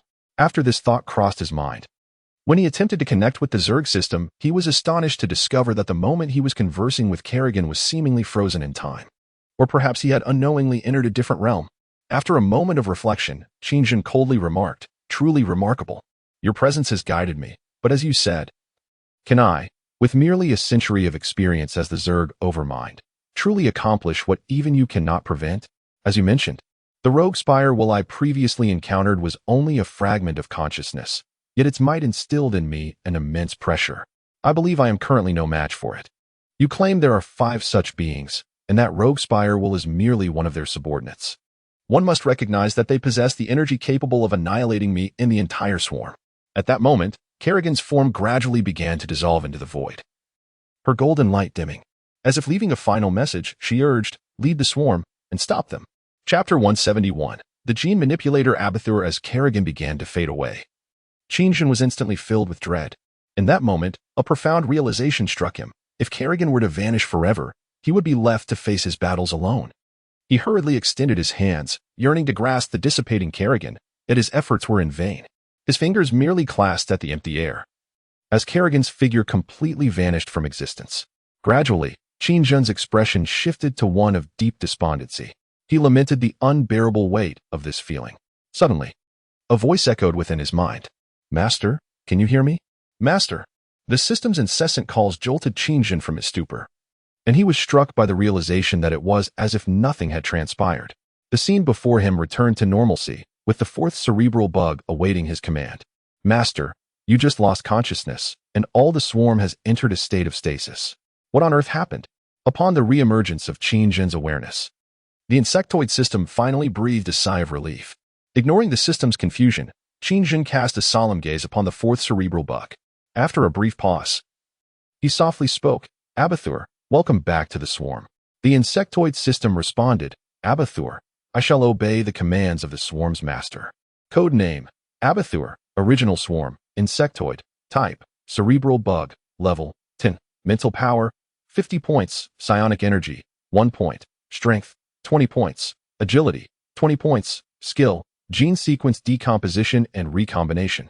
Ultimate evolution of the swarm. As a cerebral bug of the swarm, Abathur is unwaveringly loyal to the master of the swarm, under the authority granted by the master. It can independently hatch its own swarm and command all operations of the swarm. This includes directing the swarm in combat. Unlike other cerebral bugs, Abathur has the unique capability to utilize existing mother bug bases to hatch powerful guardian units and hosts for the swarm. Furthermore, Abathur's gene sequence is the last ace left by Kerrigan within the insectoid system. To be precise, it is the true insectoid, a gene sequence preserved from the previous abathur, replicated and hatched anew after its demise. Its form contains all the gene sequence data preserved throughout the history of the insectoid race, second only to that of the swarm master, devoid of any foreign genetic material. Regrettably, this abathur is not the abathur of old. In order to safeguard its intellect, Kerrigan had to forfeit all prior consciousness upon its death. Thus, this abathur now also belongs to Qinjin's swarm. As the gene manipulation master of the swarm, abathur possesses an extraordinarily complex biological modification system within its body. It can independently decompose all gene sequences of any life form within itself. In simpler terms, upon consuming a life form, it employs its intricate biological system to dissect the gene sequences of that creature. Subsequently, exceptional genomes are meticulously selected within the body, which, when combined with the genetic sequences of the swarm soldiers, result in the reconstitution of entirely new genetic sequences. This skill operates without any cooldown period, meaning that once a Basser acquires a new genetic sequence, it is capable of instantly recomposing a novel genetic sequence for the swarm soldiers at will or under the command of its master. Perhaps it is this very ability that has earned a Basser the esteemed title of the universe's most formidable genetic modification master. The second skill, Ultimate Evolution, allows a Basser to select a specific creature within the swarm and bestow upon it the genetic capability of ultimate evolution. This ability enables the enhanced creature to achieve ultimate evolution through the assimilation of biomass. However, the means of acquiring biomass is not dictated by a Basser or Qinjin. Rather, it must independently gather biomass from defeated foes to undergo this ultimate evolution. Yet, this ability bears a flaw, as it is presently limited to 3 types of swarm soldiers: the armored cockroach, the guardian, and the flying serpent. When the armored cockroach receives the blessing of ultimate evolution, it gains the capacity to autonomously gather biomass from adversaries during combat, evolving through 2 stages. The first stage sees it transform into the destroyer, while the second stage allows the destroyer to collect sufficient biomass and evolve into the ultimate behemoth. Similarly, when the guardian is endowed with ultimate evolution, it can independently gather biomass and evolve, initially transforming into a bug queen, and upon amassing enough biomass, it can evolve into the Leviathan. This signifies that as long as a Basser exists, the time required to hatch the cosmic biological mothership, the Leviathan, will be considerably reduced, and the resources needed will become more accessible. The swarm's Leviathan fleet is thus within reach. The flying serpent, once graced with a Basser's enhancement, can evolve after collecting sufficient biomass, first evolving into the spatial dragon, and subsequently, upon gathering enough biomass, it transforms into the devourer. Under this ability, all evolutions require no expenditure of energy points. Once a creature is blessed by a Basser, it merely needs to gather enough biomass to independently undergo ultimate evolution. This appears somewhat excessively audacious. Upon comprehending all aspects of a Basser, Qinjin found himself momentarily stunned. After a brief pause, he shook his head vigorously, expressing his astonishment. Goodness! Kerrigan truly left me with an extraordinary creature. From every conceivable angle, Qinjin believed that the emergence of a Basser would render the current swarm even more powerful. This skill is overwhelmingly potent. It is no wonder that it is deemed the master of genetic modification. Qinjin mused inwardly, regaining his composure from the shock. Qinjin addressed a Basser. Your presence will ensure the swarm's invincibility, a Basser. Upon hearing this, a Basser stirred its ferocious insect mandibles and respectfully responded, Yes, my master. Carnivorous. I shall savor the essence of what I consume. I can reorganize it, transform it. Qinjin unexpectedly revealed a satisfied smile after a long absence, gently nodding and stating, Indeed, quite remarkable. Just then, he seemed to recall something, and he mentally inquired of the system, You must honestly disclose to me. Which generation of the Zerg sovereign am I? This question momentarily astonished the system, which typically responded instantaneously. It fell silent for several seconds before answering, Yes, sovereign. You are the 63,640,000th sovereign of the swarm. Upon hearing this response, Qinjin's eyes narrowed, and he paused in astonishment for a considerable time, exclaiming, What? So, before me, countless others have perished? Chapter 172. Temporal Weapons. The Zerg system responded with remarkable enthusiasm. Indeed, sovereign, and since my inception, among the 63,640,000 sovereigns I have accompanied, only you have reached this stage. Stunned by this revelation, Qinjin pondered, So many sovereigns have succumbed? The system confirmed, Yes, sovereign. Qingjun was taken aback. What could possibly have led to the demise of so many sovereigns? As the current sovereign, he understood the immense power of the swarm. How could it be that none of these sovereigns managed to reach his current position? This was utterly absurd. The system, without any concealment, elaborated. Most were overly confident. After the swarm established a foundation, they became excessively arrogant, which ultimately led to their downfall. There were also several humanoid sovereigns who exploited the swarm's threat to amass numerous beautiful women, indulging in their allure until they became notorious for their debauchery. Qingjun, skeptical, thought, dying from seduction? Do you take me for a fool? How could I believe such a tale? The power bestowed upon a sovereign's form was immense. Could mere beauty truly be the demise of a sovereign?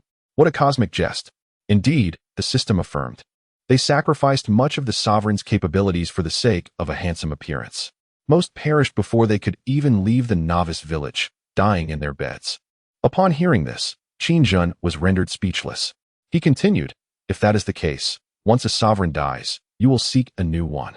Why not select a female being as the sovereign? In the myriad of universes and races, finding a host like the Blade Queen should not be a challenge.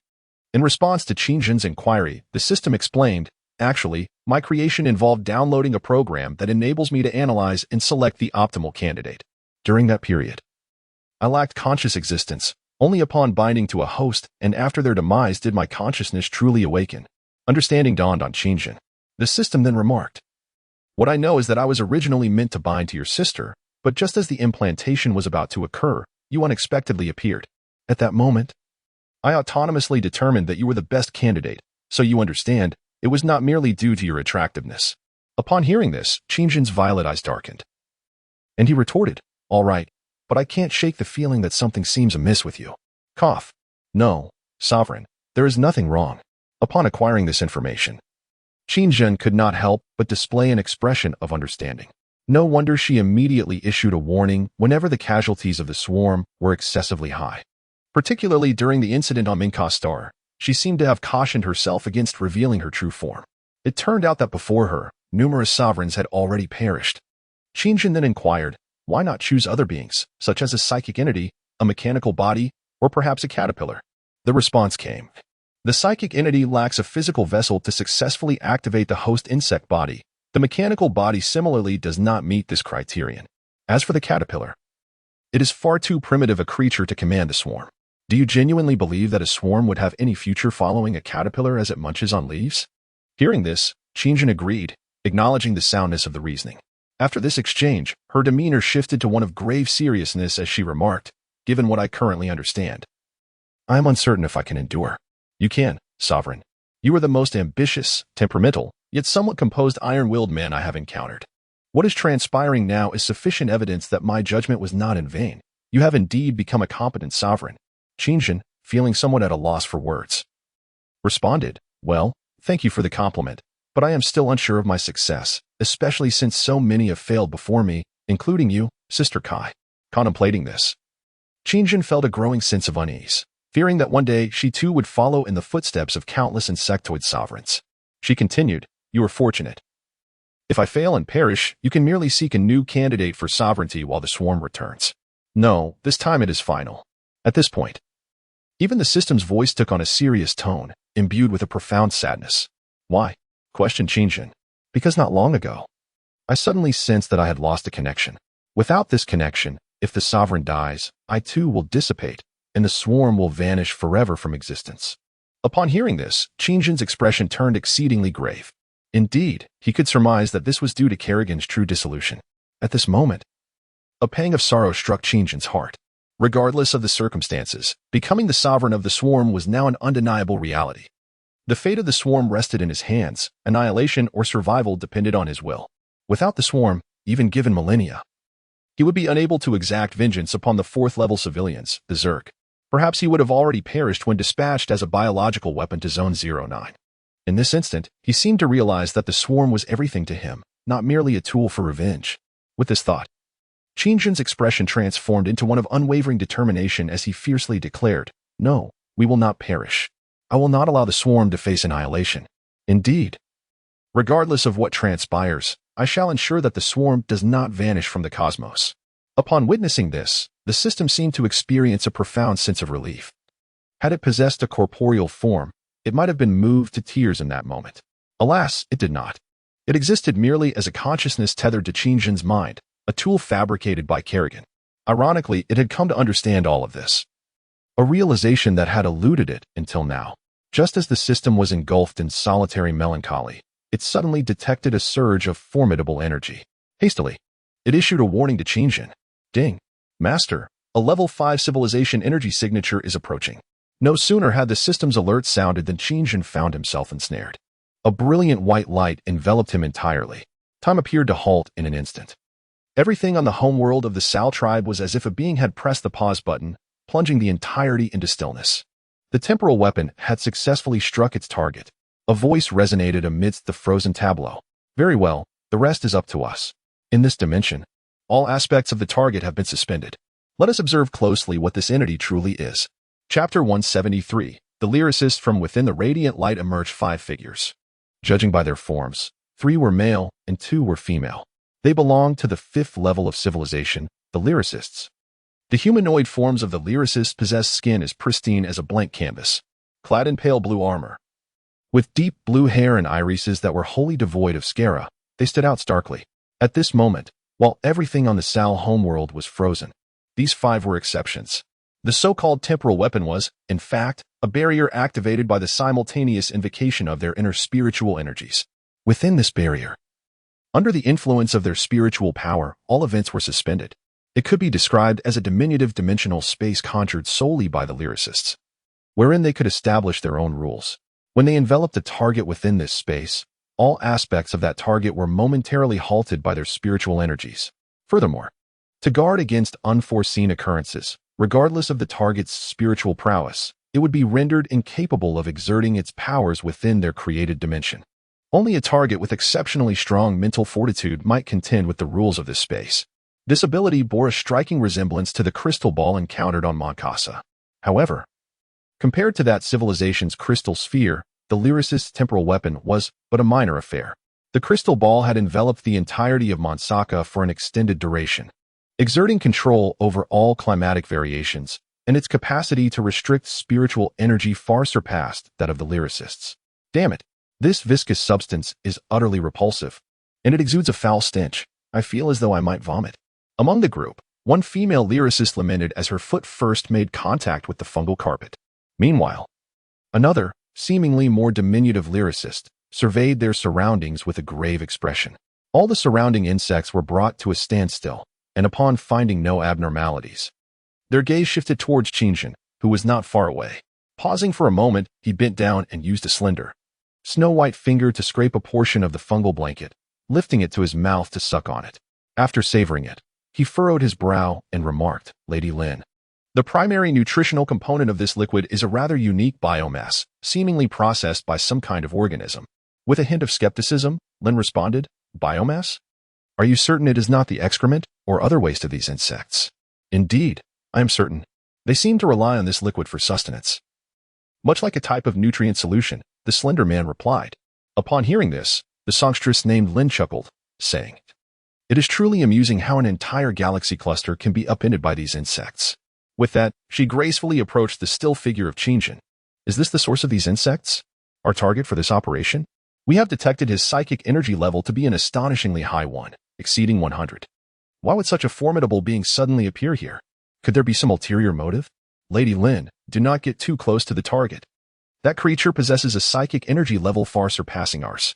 Preliminary tests indicate his energy level exceeds 100.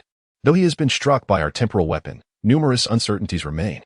As Lin attempted to approach Qingjin, the accompanying songstresses exchanged alarmed glances. "What are you afraid of? Did you not say that while he possesses high-level psychic energy, his biological signs are quite primitive? We have encountered command-type targets before. His elevated energy level is merely a product of his large population. His psychic energy is likely devoted to controlling the swarm. Strictly speaking, he is just a more formidable insect." Lin halted, her expression tinged with displeasure. "Lady Lin, our inability to ascertain other information about his physique does not imply he is a lower life form. I advise against recklessly approaching him." One of the female songstresses expressed her perspective. Hearing this, Lin paused for a moment, then resumed her steps, scoffing, "No one can escape the rules of time suspension. Even if he can decipher it, no matter how strong his psychic energy, he will be constrained. No one has ever triumphed over me within the dimensions we create. With unparalleled confidence, Lin disregarded the warnings of her companions and soon stood before Qingjun. At that moment, she perceived him as utterly immobilized, posing no threat whatsoever. Lin's gaze roamed over Qingjun, observing him while remarking, "What a peculiar life form. It appears quite impressive, especially those unique large eyes, which are strikingly similar in hue to the energy patterns on the biological exoskeleton. Both are purple." Upon hearing this, the others exchanged glances, confirming that there was no danger. They hurried towards Qingjun, their curiosity piqued by the notion that he might be a rare specimen from a civilization in another parallel universe. The slender songster was captivated by a baser who was nearby. After observing for a moment, he exclaimed with great astonishment, "My goodness! The genes of this creature are remarkably unique and intricate. Ha ha ha! I have never encountered such a wondrous being before. I must take it back for thorough research." As the others grew curious about Qingjun and Abaser, a minuscule cellular group within Qingjun's genetic chain began to rupture. Subsequently, more cellular groups followed suit, all rupturing in succession, giving rise to entirely new cells. While time outside was frozen, within Qingjun's being, it resembled a biological universe on the verge of eruption, intensely crowded and vibrantly alive. All the cells eagerly competed to undergo rupture and rebirth, defying the rules of this dimension and reawakening. This phenomenon was due to Qingjun's mental prowess having reached a formidable level. His insect form could no longer be comprehended through ordinary thought, allowing his mental strength to forcibly activate his own body. Before long, Qingjun's consciousness began to gradually awaken within this dimension. Meanwhile, the songsters, engrossed in observing Qingjun, remained oblivious to the fact that a colossal demon was slowly coming to life in the dimension they had created. "Enough. We have seen enough. Let us swiftly relocate the target," Lin suddenly instructed the others. Upon hearing this, the three began to activate a device on their arms, preparing to materialize a type of energy container meant to hold Qingjun. This energy vessel possessed the capability to manipulate time dimensions, allowing for the silent transportation of the target to a distant galaxy, thereby completely isolating him from this star system. This approach was primarily aimed at those targets that could not be eradicated. Just as they commenced their operations, Lin caught a glimpse of a purple energy vein swiftly coursing across Qingjun's biological armor, startling her. She cried out, "Get away from him." Chapter 174. The terrifying body technique. Upon hearing Lin's urgent warning, the three songsters were instantly alarmed.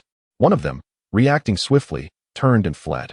The other two, a man and a woman, had just regained their senses and were about to distance themselves from Qingjun when, from the heart of his biological shell, a stream of fine purple energy began to surge forth, enveloping him.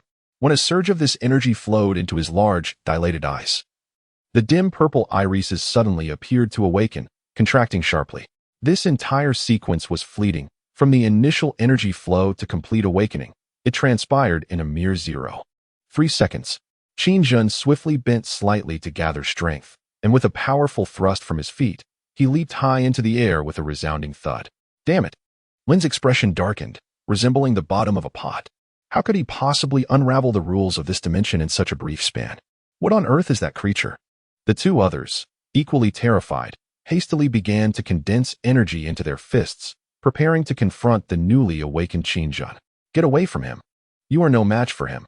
Let me handle this." As Lin observed, Qingjun raised his fist, hurtling it towards his companion who had accompanied him, causing her heart to skip a beat. It was evident that this individual possessed formidable physical prowess. Yet, it was too late. Everything transpired in a flash. Qingjun's initial target was the nearest female minstrel, whose life force was the faintest. Before she could activate her protective shield, he descended from the air with tremendous force.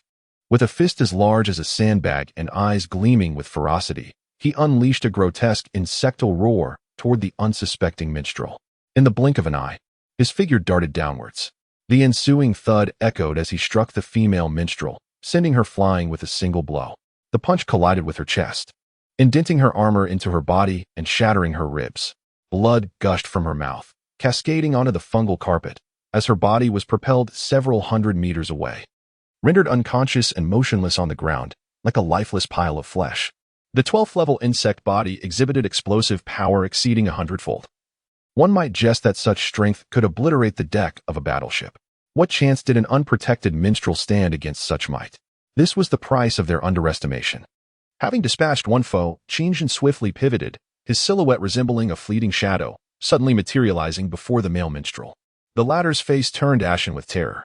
In the next moment, a dull thud resonated as Qingjin unleashed a merciless flying kick aimed between his legs. The impact obliterated all of the minstrel's reproductive organs, rendering him instantly incapacitated. Gasping in pain, the male minstrel's expression contorted, unable to articulate a cry, only managing a low, anguished groan from his throat. With a cold demeanor, Qingjin targeted his head, gathering strength in his legs to leap and deliver a sweeping kick. The sound of impact echoed as he sent the already unconscious minstrel hurtling through the air. The force of the kick shattered the minstrel's skull, propelling his lifeless body several hundred meters away. This scene unfolded in mere moments, swift, precise, and ruthless. Even Lin was taken aback. It was astonishing that the creature was a master of physical combat. How could this be? Was he a commander-type organism? How could he possess such terrifying prowess? Lin was bewildered. Typically, an entity capable of commanding such a vast horde should not exhibit such lethal physical capabilities. It blatantly contradicted the laws governing all living beings. What was most astonishing was that, from the few movements Qingjin had displayed, each action flowed seamlessly, revealing an alarming level of proficiency. This indicated his profound mastery of close combat, arguably at a championship level. What a revelation! Possessing the psychic ability to control vast groups and wielding such formidable lethality. Could this being be a deity? However, at this moment, she could not afford to be distracted. Qingjin's next target was the slender boy who had approached a baser. Lin hastily activated a protective shield and rushed forward. The slender boy, witnessing Qingjin dispatch two light singers in mere blinks, was paralyzed by fear and collapsed to the ground, retreating in terror across the fungal carpet. Just as Qingjin was poised to strike, Lin suddenly surged in from the side. She gathered a sphere of radiant energy in her fist and delivered a powerful blow aimed directly at Qingjin's head. With a resounding thud, the energy surged outward. This punch landed squarely on Qingjin's forehead, yet it failed to budge him even slightly. Fortunately, it momentarily halted his motion. Qingjin's fist was but a hair's breadth away from striking the slender boy's nose. Clearly, he was not a combatant among the light singers and could not withstand the encounter, promptly fainting from the shock. Lin, realizing that her formidable punch had failed to shake the humanoid insect before her, was instantly filled with dread, her deep azure eyes trembling uncontrollably. Qingjin turned his large, cold eyes upon the panicked Lin, and with an unsettling chirp of his insectoid mandibles, remarked, "How amusing. You are what is referred to as a level 5 creator civilization. I must say, your manner of greeting is rather unique. I shall respond in kind. Does that satisfy you?"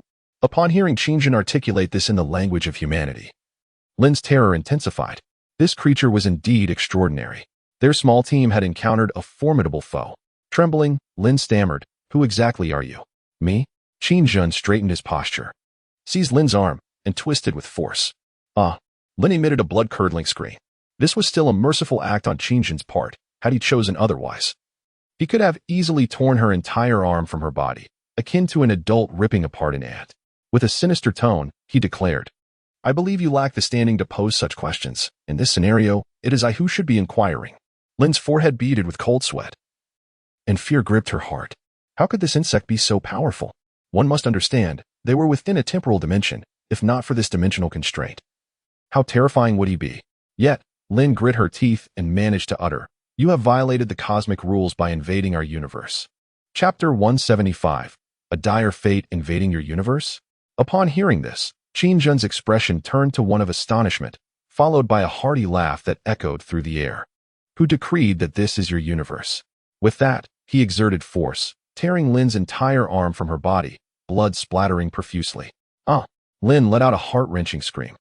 At that moment, the fleeing songstress, having returned to the vessel enveloped in radiant light, activated the ship. Simultaneously, the constraints of the temporal dimension were lifted, and everything reverted to its natural state. As time resumed its flow, a baser discerned, within the blink of an eye, several unfamiliar life forms emerging. Among them, one was firmly grasped by Qingjin, who had dismembered her arm. A baser found this perplexing. The songstress, retreating to the ship in a bid for escape, was ordered by Qingjin to be struck down by the swarm. A deafening explosion ensued, obliterating her along with the vessel. Qingjin then turned to Lin, whose features were contorted in terror, and remarked with a sardonic tone, "Arrogance, pride, disdain for all. Such are your collective weaknesses. I was contemplating a search for you. Yet you have delivered yourselves to me, leading to your demise. Regrettably, you have successfully incited my animosity, as well as that of the swarm. Insect swarm. Upon hearing this, Lin was instantly filled with dread. It was over. The songstresses had undoubtedly attracted a formidable adversary. This was a race of insectoids, a species from an alternate universe. The fearsome humanoid insect before her was undeniably the sovereign of this swarm. Lin had previously experienced the terror of insectoid races and had battled various kinds. This time, the swarm would be even more powerful, for its ruler was an immensely potent entity, though their encounter had been fleeting. Lin believed that the ruler of this swarm exhibited no vulnerabilities when facing the songstresses, utterly flawless. Suddenly, a baser interjected, stating that these life forms had evolved remarkably superior genetic sequences, and the swarm must acquire their essence. Hearing this spine-chilling pronouncement solidified Lin's conviction. This insectoid race was indeed terrifyingly strong. She was utterly doomed. With this thought, she promptly issued a command to the self-destruction system installed in her armor. The armor was neuronally controlled, allowing her to issue commands via her brain's neural pathways. However, she was taken aback to discover that the self-destruction system had inexplicably failed. Noticing Lin's expression, Qingjin chuckled coldly and said, "Have you realized that your self-destruct program has malfunctioned? You creatures always delight in these self-explosion antics, which can be rather exasperating. Thus, by the time your fist made contact with my form, I had already utilized nanobots to dismantle all your systems." Hearing this, despair engulfed Lin. She was utterly defenseless before this insect. Gritting her teeth, she declared, "Someone will come to halt your actions. Your very presence desecrates this place. And the pinnacle of this universe will judge you for all you have done, you monster." With that, she spat in Qingjin's large eyes. Qingjin, unfazed, simply wiped the saliva away with his left hand and replied, "Perhaps you are correct, but before concerning yourself with such matters, you should first worry about your kin." After speaking, he kicked the unconscious, frail boy at Abaser's feet and commanded him to extract the essence of that life form and decipher their genetic sequence. Abaser replied in agreement. Subsequently, under the gaze of Lin, filled with utter despair, he delivered the frail boy, the songster, to the gaping maw of the monstrous insect. No. As Abaser prepared to devour his companion, Lin, held captive by Qingjin, sank deeper into despair. Qingjin coldly remarked, "No one can stand at the pinnacle of the universe and issue commands. What do you perceive as the laws of the universe? Are they the rules imposed by you upon civilizations weaker than yours? Or the regulations established for this universe by your so-called pinnacle?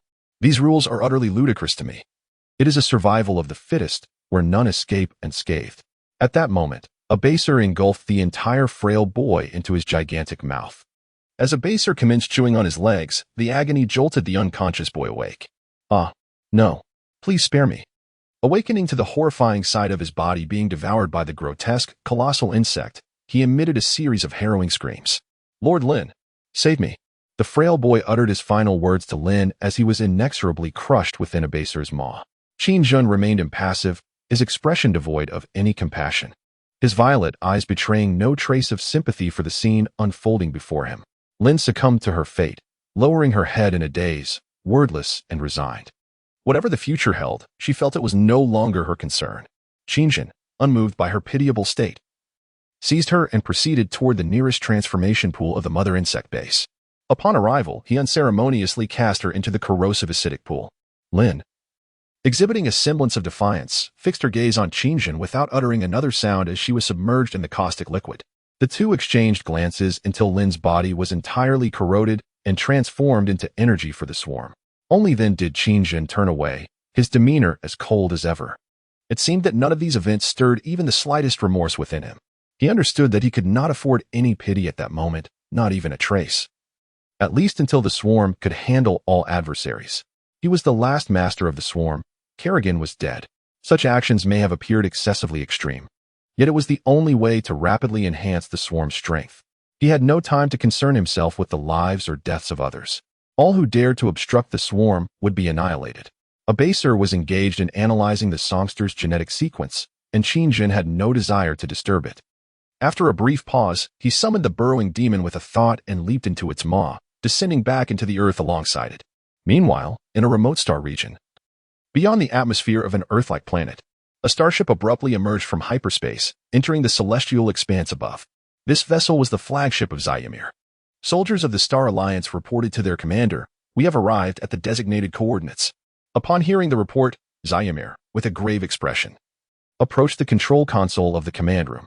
He spoke in a low voice. "Very well. We need only to wait quietly for a moment. They will surely appear." Chapter 176. Galactic Headquarters Commander. No energy fluctuations have been detected in this star domain.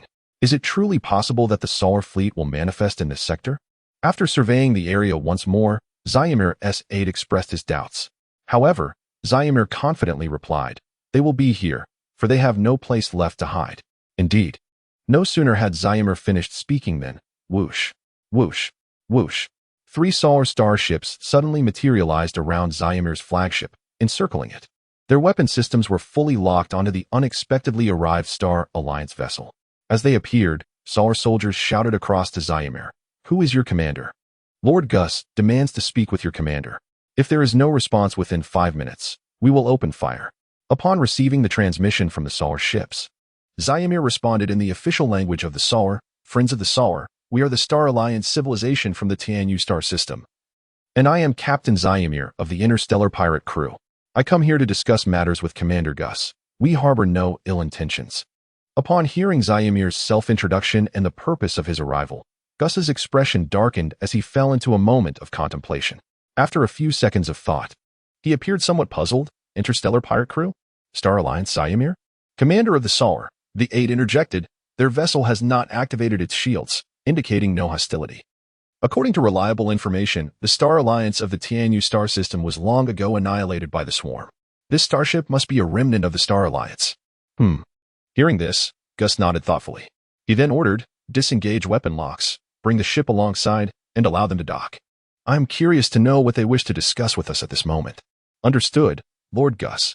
Following Gus's command, the flagship of the Solar gradually approached Zyamir's flagship until they were perfectly aligned. The aide of the Star Alliance reported, "Commander, they request to dock." Zyamir replied, "Open the docking interface and grant permission to connect." Upon hearing this, the aide, with a worried expression, cautioned, "Commander, this may not be a wise decision. They are not of the Tianyu. The Tianyu star system and the Galactic Federation are currently in a state of hostility. If they breach our ship, we may not have time to escape should anything go awry." Zyamir countered, "If anything were to happen, it would have already occurred when we first entered this star sector. Let us not forget the purpose of our arrival." With that, the aide ceased further objections and proceeded to initiate the docking procedure with the solar vessels. Moments later, under the leadership of the Salrath lizard soldier, Shumir arrived at the flagship command room of Gus. Observing Gus's expression, which resembled that of one who had just suffered a profound loss, Shumir could not help but smile inwardly. Taking a step forward, he remarked, "It is an immense honor to meet you, the illustrious Commander Gus of the Salrath." Gus coldly responded, "Isn't the Xingli clan annihilated by the swarm? How are you still alive?" Upon hearing this, Shumir exhibited no trace of anger. Rather, he smiled and shrugged, saying, "We are alike, Commander." Gus's countenance darkened, and with an irritable tone, he replied, "I see. So, what brings you here? You do not intend to propose an alliance against the swarm, do you? If that is the case, I suggest you abandon the thought, for we are incapable of such a feat. The swarm is scouring the galaxy for me, and I am in flight." After Gus finished speaking, Shumir stated, "Indeed, Commander, I possess the power to slay the swarm's overlord, Qinshan, and I require your assistance." Gus appeared momentarily stunned, then skeptically remarked, "You possess the power to kill that creature?" Shumir, with a grave expression, affirmed, "Yes, Commander." Subsequently, Shumir recounted the entirety of the events to Gus. As he listened, Gus's expression fluctuated between confusion, tension, astonishment, and fear. By the conclusion of Shumir's narrative, Gus's demeanor had transformed into one of sheer shock. "I see," he began. "Has Kyra of the Tianyu clan also agreed to the alliance? However, it is quite perplexing that Tianjin, despite his irksome nature, would refuse an alliance in such circumstances. Commander Shumir, some truths may be unpalatable, but I must convey that Tianjin has betrayed your galactic alliance." Upon hearing this, Gus's expression darkened. He had harbored suspicions, but was currently powerless to act. Otherwise, he would have confronted Tianjin for a thorough explanation. In the ensuing conversation, the two reached an accord and established an alliance. Meanwhile, deep within the galaxy. A colossal artificial space city floated amidst the stars, larger than any celestial body in its vicinity, resembling a spherical entity interwoven with one another. Surrounding it were countless temporal pathways that could instantaneously connect to other star regions in the galaxy. Some pathways even led directly to other galaxy clusters in the universe. The cosmic expanse here was bustling, with various spacecraft of differing sizes traversing the temporal routes.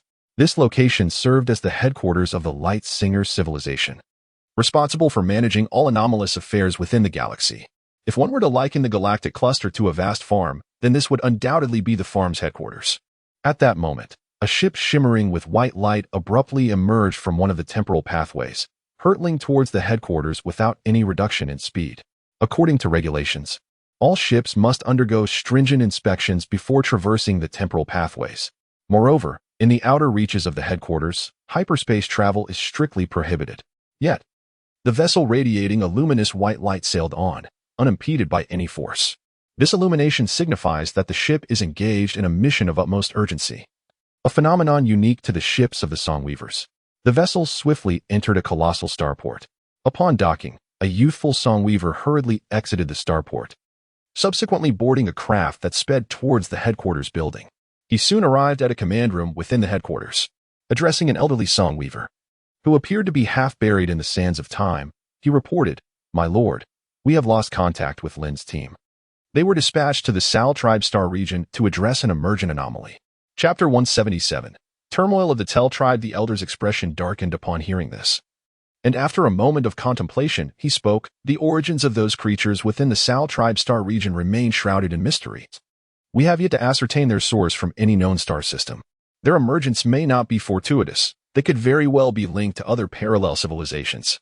Moreover, the source of these creatures possesses energy fluctuations exceeding level 100, an insurmountable target for us. It is highly probable that Lin's team has encountered peril. My lord, what shall we do next?" The elder pondered for a lengthy while before responding. "Assemble a fleet and proceed to the Sal Tribe Star region to ascertain the situation. If Lin's team has indeed perished, our fleet must immediately initiate the revival of all civilizations within the galactic system. Only through such measures can we hope to eradicate the source of these creatures." At this revelation, the young messenger's countenance shifted in surprise, uncertainly inquiring, "Are you suggesting we revive the civilizations within the entire galactic cluster?" The elder replied solemnly, "Indeed. The emergence of an entity we cannot extinguish signifies that these creatures may supplant us, posing a direct threat to our very existence." "Understood, my lord. I shall make the necessary arrangements at once." Having spoken, the young messenger bowed and departed. At that moment, in the galactic system, the homeworld of the Tell tribe appeared as a massive iron sphere. This characterization is not unfounded. Long ago, the Tell tribe's homeworld had faced obliteration. The current incarnation of this planet is, in fact, a reconstruction achieved through advanced technology. Its core is enveloped by a myriad of cosmic materials, systematically encased by Tell tribe automatons, upon which they erected formidable steel structures. After over 1,000,000 years, they finally succeeded in restoring their homeworld. Bayan is the current leader of the Tell tribe. Under his guidance, the tribe has risen from the brink of extinction to its present state of prosperity. Although his spark of energy has waned considerably, his influence remains indisputable. The Tell tribe has experienced numerous internal conflicts, yet they have never dared to disturb Bayan, a testament to the high regard and authority he commands within the tribe. The recent events occurring in the Sal tribe have left the entire Tell leadership astounded. The swarm managed to conquer the entire Sal star domain in such a brief period, culminating in the live broadcast of Manhwaedit's demise at the hands of the insectoid overlords. Such occurrences have never been within their realm of comprehension. The negotiations between Tianjin and the insect swarm were conducted without prior consultation, entirely bypassing the high-ranking officials of the Terra clan, including their leader, Bayan. He even neglected to inform anyone, proceeding with his decisions unilaterally. This approach has incited considerable discontent among the Terra's elite. Tianjin audaciously surrendered several planets to the insect swarm, a blatant act of capitulation. Even if that were acceptable, he did not even confer with us, nor did he do so discreetly. Damn it. One of those planets housed our base, and upon receiving this information, I was compelled to vacate immediately. The robot expressing these frustrations trembled with indignation, its screws visibly loosening. It had been routine for him to patrol that planet, only to be informed that it now belonged to the insect swarm. The commander of the insect swarm, Shamo, was entrenched on that planet. Any attempt to breach it would be interpreted as an act of war between the two factions. Returning with such fury, he found a tumultuous discussion unfolding among the terror robots in the council. Numerous voices called for sanctions against Tianjin and advocated for opposition against the insect swarm. Silence. Tianjin's authoritative command rendered the assembly mute. He then elaborated on the gravity of the situation, stating that the leader had been informed. Tianjin's actions indeed raised suspicions of ulterior motives. Yet, I remain convinced that he must possess knowledge of certain factors or circumstances. Ultimately, his actions must be in consideration of the entire Terra clan and the galaxy at large. Upon hearing Tianjin's remarks, a formidable-looking robot abruptly stood, visibly displeased. With mechanical teeth clattering, he voiced his objections for our consideration. If he had not disclosed the fleet deployments and home coordinates of the Sao clan to the insect swarm, do you believe they could have so swiftly overrun the Sao sector? Consequently, why would the insect swarm encroach upon our vicinity, leaving us in perpetual unease? The assembly of Teru robots was momentarily stunned by these revelations, which soon erupted into a cacophony of voices. What did you say? Zhengong, have you consumed too much oil? Where did you acquire this information? It became evident that there was more to the situation than met the eye. Upon hearing Commander Zhengong's assertions, even Tianqing appeared taken aback. After a brief pause, Tianqing responded, Zhengong, your claims lack substantiation. We require evidence. Everyone knows your long-standing defiance of Tianjin. I hope you do not harbor ulterior motives regarding this matter. Zhengong, adopting a demeanor of righteous indignation, countered, Arbitrator. Do you suspect I am exploiting this situation to undermine Tianjin? Do you think me a fool? I would never make such reckless statements without proof. I certainly possess evidence. Following his declaration, Zhengong activated the vocal apparatus within his frame, playing back the dialogue between Qin Zhen and Tianjin during their encounter on Blue Star. Upon hearing it, every robot in attendance was consumed by a wave of fury. This was utterly unexpected. Wait. Tianjin's actions are indeed for the consideration of our Terran race and the Galactic Alliance. Everyone, please remain calm. Calm about what? His actions are clearly an act of betrayal. Indeed, he has betrayed the entire Galactic Alliance. Witnessing the fury of the crowd, all clamoring for Tianjin to face justice, Tianqing's expression grew grave. The previously displayed dialogues by Zhen Xing had evidently begun to sway his resolve. It was shocking that Tianjin had secretly engaged with the swarm's ruler. Now, regardless of the circumstances, Tianjin had indeed provided the swarm's Sao race with all pertinent information. Any explanation now seemed futile. After a moment of contemplation, Tianqing ordered the arrest of Tianjin and subsequently reported the matter to Leader Bayan. Upon hearing this, Bayan exhibited little surprise. In his residence, he calmly addressed Tianqing, stating that the galactic system was on the brink of a tremendous storm. Strictly speaking, Tianjin's actions were correct. But the implications were indeed monumental. If not handled properly, the entire galactic system could find itself at war with the swarm. Hearing this, Tianqing respectfully inquired what actions should be taken. Bayan, seated in the repair chamber, paused momentarily before responding with some difficulty, stating that he sensed the imminent return of that civilization. Kyra from the Tianyu race was plotting how to annihilate the swarm's ruler. My spark has felt extremely uneasy lately. I can vaguely sense that a significant event is on the horizon. Chapter 178. The trash is myself. Upon hearing this, Tianqing's expression darkened. His voice trembled with fear. Are you referring to the light singers? Bayan, looking uneasy, replied, I can detect their energy fluctuations. They have appeared before, perhaps due to the swarm. This revelation rendered Tianqing visibly distressed. The light singers, known as the creators, had once descended, leading to the destruction of countless civilizations across the star system. For instance, the dinosaur civilization on Blue Star, among countless others. In Tianqing's eyes, the light singers were a far more formidable foe than the swarm. Their fleets boasted formidable shields and advanced energy conversion capabilities, even wielding primitive temporal weaponry. Such a civilization was akin to deities for those like them. This posed a grave predicament. Just as Tianqing was reeling from this revelation, Bayan continued, the swarm may have the power to alter everything. A grand annihilation awaits us. Upon hearing this, Tianqing inquired, how should I deal with Tianjin? Many are extremely dissatisfied with his actions. While the annihilation of the Sao race is advantageous for us, he has brought forth an even more fearsome enemy. Bayan replied, if you think this way, May I also interpret that the swarm is a consequence of the Sal race's actions? After all, it was the expeditionary force of Jess that first provoked the swarm. Realizing this, Tianqing suddenly awoke to the truth. However, he added, yet, without a proper explanation, it will be challenging to quell the public's anger. Bian pondered for a moment before slowly articulating, we cannot stand against the swarm, at least not for now. Yet, Tianjun must be apprehended. This is also a form of protection for him. Upon receiving the directive, Tianqing replied, I understand. I will ensure everything is executed properly. With that, he departed.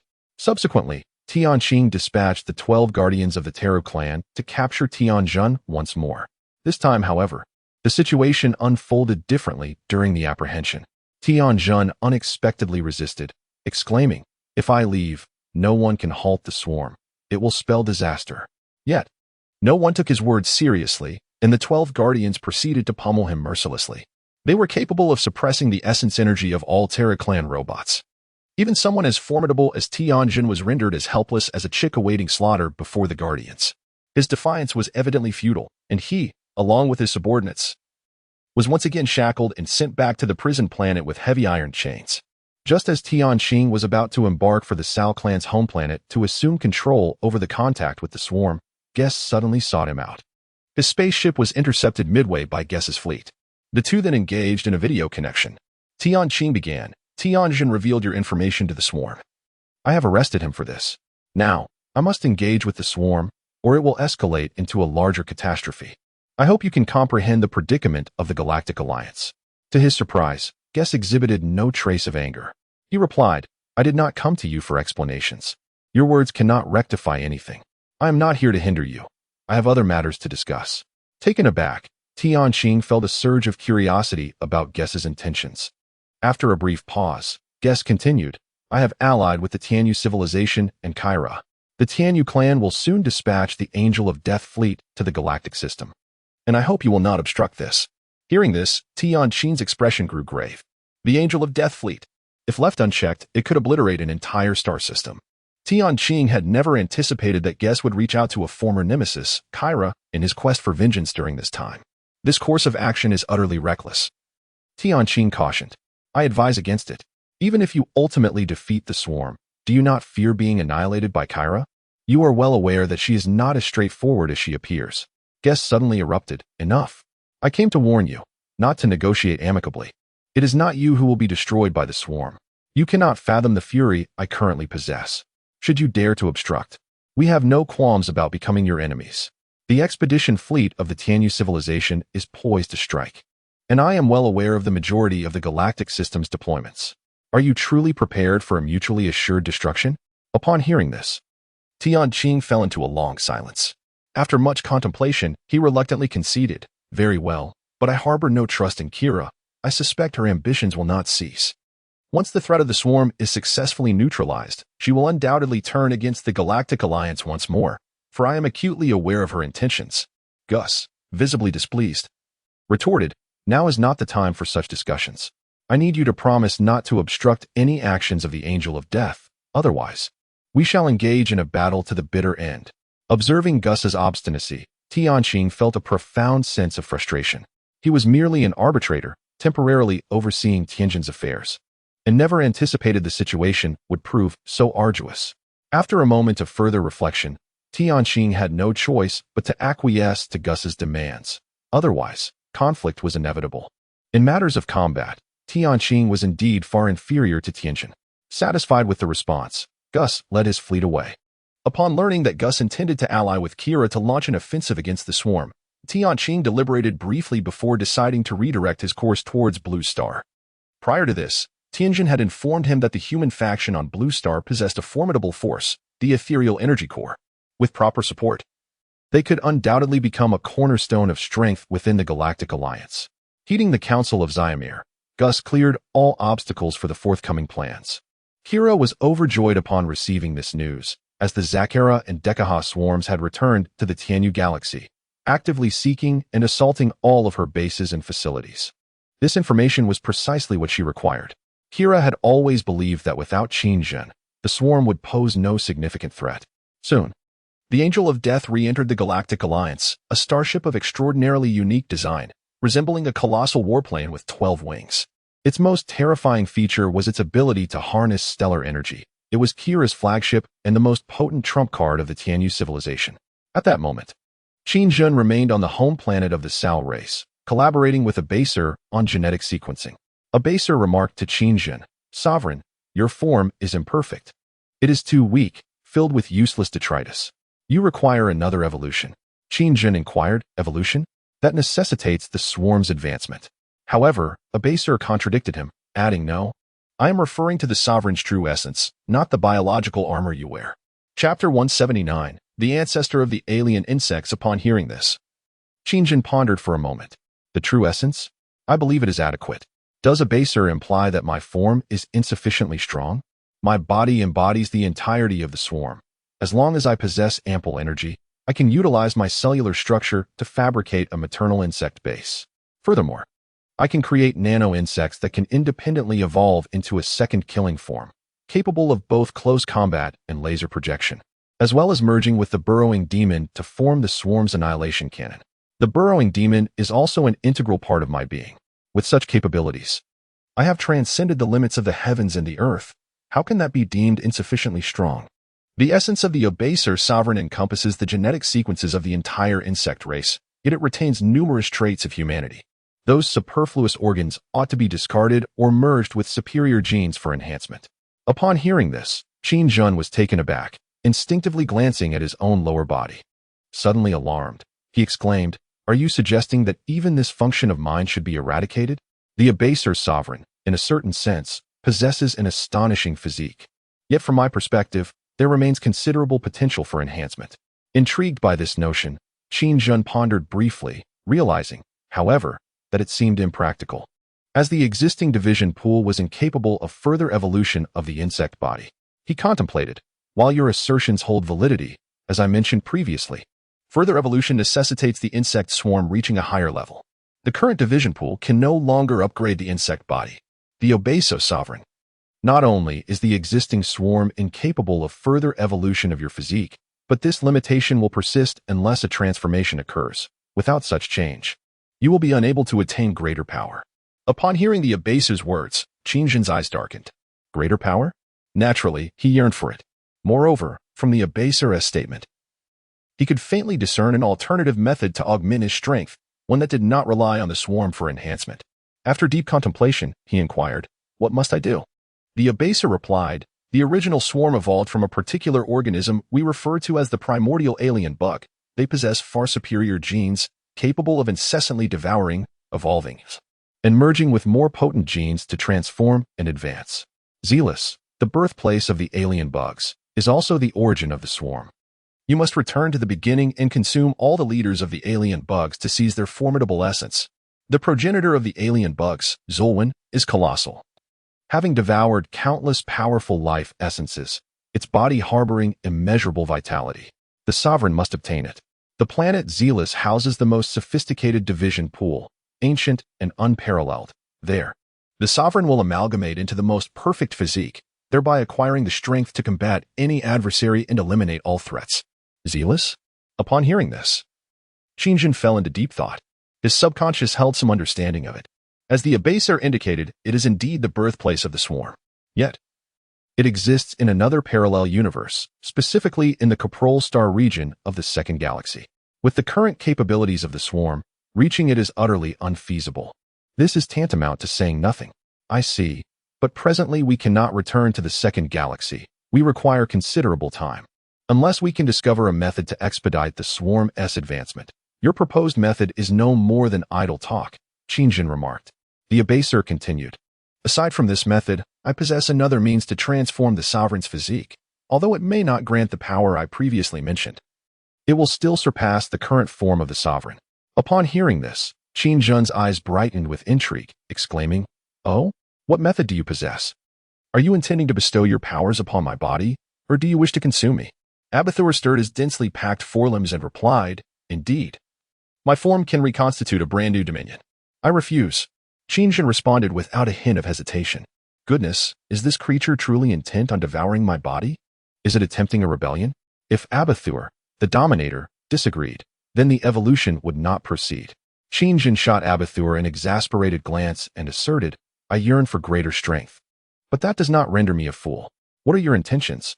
Abathur responded, the swarm should discard its useless traits and merge with more potent genes. The human genes within you are not robust. They should be eliminated or enhanced. Qingjin waved his hands dismissively, saying, let's discuss this later, Abathur. For now, I can manage the enemies before me. He had no desire to be gruesomely chewed and then reassembled within Abathur's form, though the prospect of becoming stronger was enticing. He felt a deep-seated aversion to it. Understood, Dominator, Abathur complied. After a moment of contemplation, Qingjin continued, we have deciphered the gene sequence of the Lightrunner. Your research needs to be conducted in a more secluded location. I have a feeling that this place is not safe. Upon hearing this, Abathur suggested the Sarl region. On the planet Gula possesses the optimal ecosystem. There, my research will progress more smoothly. Qingjin nodded thoughtfully. After a brief reflection, he agreed to Abathur's journey to Gula. Under Qingjin's directive, Abathur departed with Duanya. Given Abathur's relatively weak combat prowess, Qingjin deemed it safer for Duanya to accompany him. Once Abathur had left, Qingjin arrived at the center of the hive base. The area was devoid of insects, and he began to speak to himself. Kerrigan will forever remain the queen of the swarm. She created us. Since becoming the Dominator, I have never felt regret. Now that she has perished, if this is to be your final moment, I shall grant you a new form. After all, you are a member of the swarm. Dominator, may I choose my form and gender? Of course, Qingjin replied. Thank you, Dominator. The swarm system then proceeded to determine its form and gender autonomously. Ding. The form and gender have been successfully loaded. Shall we begin the separation? Qingjin's expression turned cold as he commanded, commence. No sooner had he spoken than a violent pain of flesh and bone separation surged through his abdomen. Even though he had undergone significant transformation, he could not rid himself of the agonizing sensation of the insects being birthed within him. The pain drove Qingjin to clutch his stomach, collapsing to the ground with a thud. The carapace on his face rapidly receded. Beads of sweat poured down his brow, and his complexion turned ashen. Moreover, this pain was 100-fold more intense than the initial experience. After a torturous moment, Qingjin finally expelled a plump, white larva. The recently expelled larvae swiftly crawled into the nearby maternal insect's base, entering the division pool and transforming into a colossal egg. Chapter 180. The storm of the galactic system with a pale complexion. Qingjin lay back on the fungal carpet, gasping for breath, as if engaged in a strenuous task. After a brief moment of recovery, he struggled to sit up, his right hand propped on the ground while his left clutched his abdomen, murmuring that the pain this time was even more intense than before. Meanwhile, by a stroke of misfortune, the insectoid system had just been separated when the coalition fleet formed by Kayla, Shumir, and Gus suddenly stormed the periphery of the Sarl race's star domain. The insect swarm, which had been guarding the temporal and spatial pathways, immediately launched a fierce assault against the emerging coalition fleet. Upon receiving this information, Qingjin felt perplexed. In truth, he had no way of knowing which faction had arrived, but in order to ensure the successful emergence of the insectoid system, he contemplated and decided to head to Satellite 01 to confront the troublesome forces. As he pondered this, he summoned the Earth-drilled Demon and Leviathan. The coalition fleet's firepower was unprecedented. Kayla's flagship, the Angel of Slaughter, alone posed a significant threat to the insect swarm. The news of their alliance was shrouded in secrecy, and Qingjin had received no prior warnings, leaving him utterly unprepared. Moreover, Zakera and Dekaha had already been dispatched to the Tianyu star system, while Shamo was hastily returning. On her journey back, Shamo, filled with anxiety, detected an immensely powerful fleet attacking the temporal and spatial pathways of the Sarl race. Among them, one ship radiated an astonishing energy that felt eerily familiar. It belonged to the Tianyu tribe, and the magnitude of the energy was overwhelming. A foreboding sense gripped her. It was highly likely that Kayla herself was leading the attack on the insect swarm. Shamo was baffled as to why Kayla would traverse such great distances to appear in the Sarl race's star domain. Furrowing her brow, she muttered to herself that she had a bad feeling. The master might be in peril, and she needed to expedite her return. Not long after departing, a baser communicated his intention to return for support, but was firmly dissuaded by Qingjin, who not only forbade it but also ordered him to remain hidden. At this moment, Qingjin sensed an ominous feeling. Hearing this, a baser ceased to protest, for in the realm of the insect swarm, the master's command was paramount. The formidable coalition fleet swiftly conquered all temporal and spatial pathways. Upon returning to his former territory, Gus was filled with exhilaration. After seizing the pathways, he rallied all the Sarl fleets, declaring that the insect swarm had destroyed their homeland, and his noble kin had been reduced to monstrosities. Yet they could not shatter their resolve. The spirit of the supreme god connected each of them, and today, they would reclaim their rightful star domain from the grasp of the insect swarm. For the Sarl, the lizard men, greatly inspired, roared in unison, for Sal. Commander Gus prepared for battle, declaring, "We shall reclaim our satellite number 01. We will take back our home planet, reclaim everything that belongs to us." Upon hearing Gus's renewed orders, all the lizard men aboard the starship were filled with fervor, their voices rising in a fervent chant, "Kill, kill, reclaim everything that is rightfully ours." With that, hundreds of Sal starships surged forth towards the outskirts of the satellite, which was under the control of the insect swarm, engaging in fierce combat. This scene was witnessed by Kira and Shumir. Today, Kira, determined to eradicate the threat posed by the insect swarm, had come in person, clad in formidable armor. She sat in the command room of the Angel of Death ship, observing Gus's fleet courageously battling the swarm. Her expression was grim as she noted the prowess of the Sal, recognizing that had the swarm not already devastated their foundation, they would undoubtedly become a formidable adversary in the future. Beside her, Queen Violen remarked that if they could eliminate Qingjin this time, such concerns would become trivial. Hearing this, Kira nodded and, after a moment of contemplation, instructed to dispatch 2 starships to assist their operation, emphasizing the importance of success against the swarm, lest they incur Qingjin's wrath. "Understood, Your Majesty," Violen replied, promptly departing. Just as Violen left, a video projection suddenly connected with Kira. The visage on screen revealed a half-breathing Terran robot. Upon recognizing the caller, Kira's expression shifted to one of surprise. "Bayan," she exclaimed. In the video, Bayan, manipulating his mechanical mouth, warned Kira, "The insect overlord cannot be killed. He is crucial." At this, Kira's demeanor darkened slightly. "Old fool, if you have come to dissuade me, I advise you to save your breath." Bayan responded, "I sense the energy fluctuations of the Light Singer. A storm is about to sweep across the entire galaxy." Stunned, Kira asked, "What did you say? The Light Singer?" "Indeed," Bayan affirmed. "For the sake of all beings in the galaxy, I implore you to halt all actions." After his words, Kira's expression soured.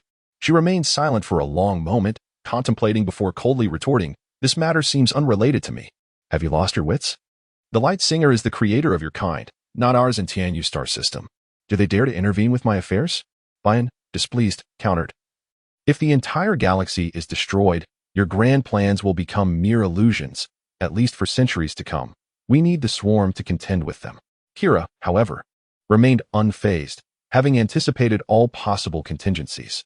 Although some factors were exceedingly unlikely, even impossible, the emergence of the Light Singer was among them. She stated, "The swarm has entrenched itself within the Tianyu star system, having conquered the majority of our territory. As long as the insect overlord Qingjin remains alive, the entire Tianyu star system will remain under significant threat." After listening to Kira, Bayan became enraged and threatened, "If you do not heed my advice, our Turtle clan shall remain your eternal adversary." In the face of Bayan's menace, Kira let out a few cold laughs and replied, "Eternal enemies? Just based on your words? Wait until I have dealt with the Zerg Overlord and obliterated your Turtle clan. Your very essence shall become mine." With that, Kira severed her connection with Bayan. After a brief pause, she reflected, "I truly did not anticipate the emergence of the lyricist. I had previously thought them the least likely to appear." Chapter 181. The Death Crisis. Kira engaged in several rounds of analysis. From the information gathered, it appeared that Qingjin was currently entrenched on the home planet of the Sal clan. The star sector was swarming with countless Zerg, all deployed under his command. If Bayan's claims held any truth, and the lyricist had indeed manifested, she would need to hasten her pace. Although the lyricist was approaching the Zerg, she did not believe that they could eradicate the swarm in a short span of time. The fact that Bayan could sense the energy fluctuations of the lyricist indicated they had made an appearance before, specifically targeting Qingjin. It was evident that the lyricist had attempted an action and had failed. Upon this realization, Kira grew increasingly certain that the lyricist would not be able to vanquish Qingjin, and there was a significant possibility that Qingjin might retaliate fiercely. It was crucial to note that her presence here was entirely reliant on the void energy of Zyamir. After contemplating for a while, she reconnected with Zyamir and stated, "We must act swiftly. If we delay any further, I fear there may be unforeseen developments." Zyamir responded gravely, "We must proceed to the home planet of the Sao clan where Qingjin resides. Only by confirming his location can we succeed." Kyra nodded solemnly in agreement. Just as she was consumed by worry, an immensely powerful purple beam suddenly shot up from Satellite 01, striking directly at the Tri-Faction Alliance fleet, piercing through their vessels. Boom, boom, boom. Dozens of starships were instantaneously annihilated by this formidable purple beam, resulting in a series of colossal explosions that formed a breathtaking spectacle, leaving everyone momentarily stunned. Kyra, her expression tense and cold sweat beading on her brow, watched the massive explosion with trepidation. After a long while, she stammered, "Intermediate stellar energy." Zyamir's expression also turned grave as he fixed his gaze on the repeatedly exploding Sao fleet, exclaiming, "What on earth is happening?" Gus hastily connected the two. His voice tinged with urgency, "Damn it. Qingjin is on Satellite 01, right beneath our very eyes." "What?" Upon hearing this information, both Kyra and Zyamir were taken aback. They had assumed that the Zerg had deployed numerous units capable of unleashing stellar energy. It turned out to be Qingjin himself, which alleviated the tension in their hearts. Kyra exclaimed, "This is wonderful. He is right here. I was just contemplating how to breach the Zerg's defenses to reach the home planet of the Sao clan." Upon learning that Qingjin was aboard the 01 satellite, Kira hastily ordered the concentration of all firepower directed towards the satellite. At this moment, Qingjin had already discerned the identity of his assailants, and he was filled with both astonishment and unbridled fury. He unleashed a barrage of stellar energy cannons upon the approaching fleet. With a thunderous boom, dust billowed into the air as a massive purple beam flashed, striking several incoming starships. All aerial forces of the swarm converged from various bases within the Sao tribe star region. Under Qingjin's command, the swarm launched an unreserved assault. "Queen Kira, we have detected a vast swarm encircling us from the cosmos," shouted an angelic warrior aboard the Killing Angel ship, his voice cracking in panic. Upon hearing this, Kira's expression darkened, her features contorting into a grimace reminiscent of a horse-esque visage. If this mission failed, even her own escape would be in jeopardy.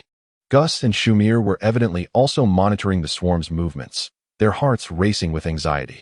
The encroaching swarm, even if it stood still to be attacked, would provide enough targets to keep them occupied for years. The sheer magnitude of the swarm was overwhelming. Moreover, Qingjin's ability to unleash stellar energy posed a direct threat to the entire fleet's operations. Realizing the gravity of the situation, Kira commanded the Killing Angel ship to enter combat mode and ordered Gus to swiftly ascertain Qingjin's location. Earlier, the attacks had originated from different positions, indicating that he had fired one shot and then relocated, complicating the task of pinpointing his exact whereabouts based on his attack trajectory. Gus, perceiving the dire circumstances, understood that if they did not quickly identify Qingjin's position, the swarm emerging from the stars would only grow in number. In a moment of desperation, Kira declared, "I will handle the swarm surrounding us. Gus, you will be the bait.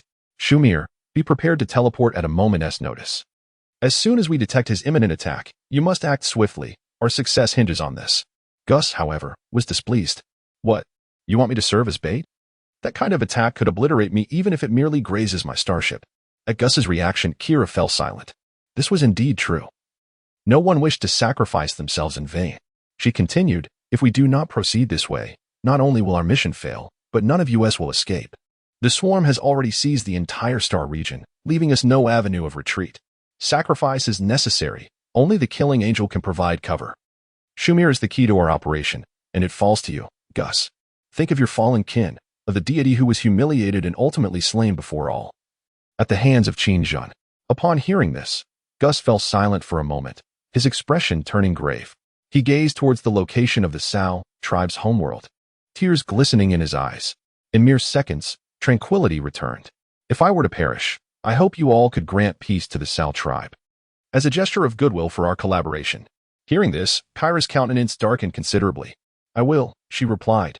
With Kyra's affirmation, Gus made a decisive choice, leading the Sao fleet into a suicidal charge against Satellite 01, in the form of a stellar cannon. Qingjin found himself utterly perplexed by the sudden frenzy of the Sao fleet. Gus has actually united the Stellar clan, Rumiel, and the Tianyu clan, Kyra. Believing that such an alliance could withstand me, I shall ensure you have no return. At this moment, the insectoid stellar cannon resembled a gargantuan cockroach, which Shinjin had also modified. This enhancement allowed him to swiftly relocate after firing and to burrow underground for concealment. Contemplating this, he erupted from the earth once more, preparing to recharge the stellar cannon. Upon returning to the surface, Shinjin, with the swarm's confirmation, learned of Gus's flagship's position. "I found you. This time, you cannot escape," he proclaimed, commencing the cannon's charge. As brilliant purple energy began to coalesce at the biological cannon's mouth, Rumiel locked onto Shinjin's precise location. Rumiel immediately commanded his starship to execute a spatial leap towards Shinjin's coordinates. A resounding boom echoed. At that very moment, Rumiel's starship materialized directly above Shinjin. The instant Rumiel appeared, Shinjin sensed an immense wave of void energy. It was too late to evade. Astonished, he exclaimed, "Damn it, so this is how it ends." Chapter 182. Is the Master dead? Feshaman's fears had come to fruition. Rumiel's starship, enveloped in a ghostly green energy, had leaped directly above him. At that moment, Shinjin, situated within the insect swarm's stellar cannon, was both shocked and terrified, his pupils shrinking to mere pinpoints. Under these circumstances, evasion was impossible. Leviathan was entangled with the enemy in outer space. Summoning aid was no longer an option. In his fervor for vengeance against Shinjin, Rumiel had recklessly sacrificed his own body, allowing a fragment of Rog's consciousness to consume him. As Shinjin's true form lay so close, Rog, possessing Rumiel, cackled. "Did you ever imagine this? Huh. This stellar clan member willingly offers himself as a sacrifice. Kerrigan is dead, and the swarm's master, Shinjin, you are now trapped, with no escape. From this moment forth, the swarm shall be utterly obliterated from the cosmos, and no one shall impede the grand design of the master. Be destroyed." Swarm Master.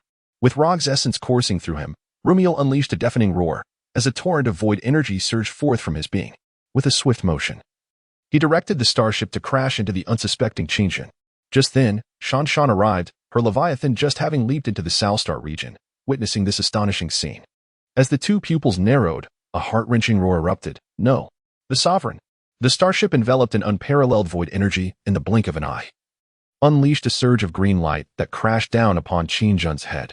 In his final moments, Shinjin glared at the approaching starship with immense fury. Unwilling to accept his fate as he howled, "Rog, you traitor." Boom. Accompanied by a sudden flash of blinding light, an extraordinary explosion resonated. Satellite 01 erupted with a deafening roar, beginning to disintegrate. This strike was inevitable, catching Shinjin completely off guard. He had never anticipated that Rog had long since allied with Kira, only realizing the truth at this last moment. It was far too late. The immense explosion instantly engulfed Satellite 01 and the surrounding swarm of insects. Had it succeeded?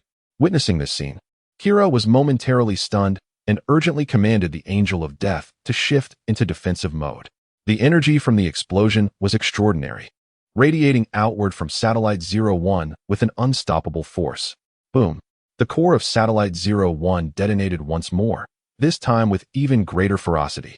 The entire South Fleet was annihilated, leaving only a handful of damaged starships. As for Shumir, there was no need to elaborate. He was obliterated along with Shinjin, reduced to cosmic dust. Yet, contrary to expectations, the insect swarm did not perish alongside Shinjin. In that instant, they lost their sovereign's guiding consciousness, plunging into a state of furious chaos.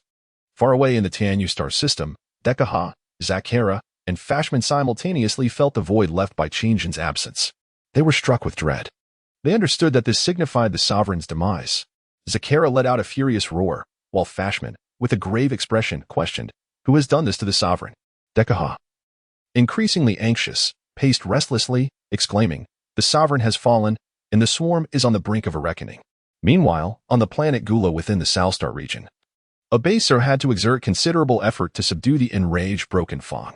Muttering to himself, he remarked that those fools believed they could halt the swarm by destroying the sovereign. It was utterly foolish. The sovereign was the supreme will of the swarm, and the swarm's continued existence indicated that the sovereign had not perished. This brief encounter had made it clear to him that the sovereign was exceedingly cautious. Urgently, the swarm needed to restore its sovereign. Inside the Leviathan 02, Shamozan collapsed to the ground in despair. In that moment, the sovereign was truly dead. For reasons unknown, a profound sadness overwhelmed her. As if she had lost something of immense importance, countless memories began to replay rapidly in her mind. despite Qingjun's cold and imposing demeanor. He had always shown remarkable kindness towards Sha Mozhan. Especially after she grasped the significance of the swarm, her loyalty to the sovereign deepened profoundly. It is essential to recognize that Qingjun wagered the fate of much of the Zerg on her behalf. It was he who bestowed upon her the gift of life, who embraced her ignorance and all her flaws. As the foremost cerebral creature of the swarm, she continuously brought forth vexation to the sovereign. At this very moment, Shawan suddenly seemed to comprehend something, rising with an expression of chilling resolve. Wiping away her feeble tears, her eyes glistening with fury, she clenched her teeth and declared, "This is far from over. I shall ensure that everyone pays a heavy price for what transpired today. Kyra of the Tianyu clan, I shall win. Now that as long as I draw breath, the Zerg shall remain relentless in our pursuit of vengeance against you." With a resounding thud, the space quivered as the enraged Shawan erupted with immense energy. Boom! Just as those present were still reeling from the previous spectacle. The energy unleashed by Shawan commanded their attention once more. Kyra's face paled in terror as she muttered, "Damn it! I almost forgot about her. Shawan of the Zerg must die." With that, she commanded the Angel Fleet to lock onto the source of Shawan's explosive energy. Simultaneously, a dozen Terran starships suddenly leaped into the battlefield of the Sarl clan. The sight of the chaos in the cosmos startled everyone. Tianqing seethed, "We've arrived too late. They have already succeeded. The Zerg sovereign is dead, yet the swarm persists, for they have other commanders." Beside him, Qining wore an expression of utmost distress. Upon entering this star domain, she had sensed a surge of void energy permeating the space. It was not difficult to deduce that Rog had been here. In her fury, Shawan summoned Qingjun's Leviathan. She began to rally the remnants of the swarm. After careful consideration, she resolved to return to the Sarl clan's homeworld, for it housed the most formidable foundation of the Zerg. Countless level 12 mother bug bases lay nestled there, alongside a vast number of Zerg. Now that the sovereign had perished, she felt an urgent need to regain control over all the Zerg on the Sarl homeworld. Just as she returned to the Sarl homeworld and sought to pacify the enraged swarm, the Angel Fleet suddenly materialized in the outer space of the Sarl homeworld. Kyra, with a grave expression, stated, "The Zerg Shawan cannot be allowed to survive. I perceive a dire potential within her. Strictly speaking, half of her being is Qingjun-S." With ruthless resolve, Kyra insisted that Shawan must not remain, for the Song of Light could appear at any moment. "We must act swiftly," she urged Violen. Violen complied, "As you command, my queen." Following the order, he directed the Angel Fleet to prepare to charge the main cannon, intending to obliterate the entire Sarl homeworld. At that moment, several remaining Sarl starships suddenly emerged, positioning themselves before the Angel Fleet. Gus promptly connected with Kyra, asserting, "Kyra, you cannot annihilate Sarl Star. That belongs to us." Gus's unexpected appearance took Kyra by surprise. He had somehow managed to evade Qingjun's stellar cannon. Though astonished, Kyra's expression shifted to one of indifference as she remarked, "Oh, Gus, you are still alive. I presumed you had perished. Do you not yet comprehend? Qingjun is dead, and thus our alliance has come to an end. You no longer possess the standing to negotiate any terms with me." Upon hearing this, Gus was momentarily taken aback, yet quickly regained his composure, retorting angrily, "You wretched creature, I will not allow you to annihilate Sal Star." At his insult, Kyra frowned, her voice icy as she replied, "And who do you think you are? A stray dog? I grant you 3 seconds to step aside. Do not mistake my patience for weakness. I am the sovereign of the Tianyu galaxy." After delivering her scathing words, she turned to Violen with evident displeasure, asking, "What are you still doing? Do you not believe our firepower is sufficient to obliterate everything before us?" Upon hearing Kyra's reprimand, Violen quickly responded, "My apologies, Your Majesty. The main cannon is charging now." The ship known as the Angel of Death would not waver in its intent to destroy Sal Star, and soon the main cannon was fully charged once more. Alarming warnings blared from Gus's fleet, declaring, "A powerful energy fluctuation detected. Please evacuate immediately." Seeing this, a nearby lizard soldier anxiously remarked, "Lord Gus, we have been manipulated by Kyra. We shall remember this grievance." Gus glared coldly at the Angel of Death, and after a moment of contemplation, resolved grimly, "This matter is far from over. We shall depart." With those ominous words, he took a handful of Sal vessels and activated the jump engines, fleeing the scene. As Gus retreated, Kyra let out a cold chuckle, saying, "I thought you feared not death. Allowing you to live is a mercy I extend today." At that moment, Violen stepped forward to report, "Your Majesty, the main cannon is fully charged." Kyra replied, "Excellent. Destroy that planet. As you command." Violin responded. Just as he turned to issue the attack order, Tianqing suddenly appeared, reconnecting with Kyra. Upon witnessing Tianqing's arrival, Kyra's fury ignited as she exclaimed, "How long will this continue? No matter who arrives today, it will be futile. Destroy that planet." Tianqing warned, "Dare to move, and you shall see." Kyra's rage boiled over, her eyes aflame with fury. She was on the brink of eliminating all potential threats, yet complications arose. Suddenly, Violin exclaimed, "Your Majesty, we are locked onto by Tianqing's fleet." Hearing this, Kyra's expression darkened, and she fell silent. Tianqing continued, "You have achieved your desired objectives. We must retain the swarm to report to the Songweavers. Otherwise, our entire galactic alliance will face annihilation."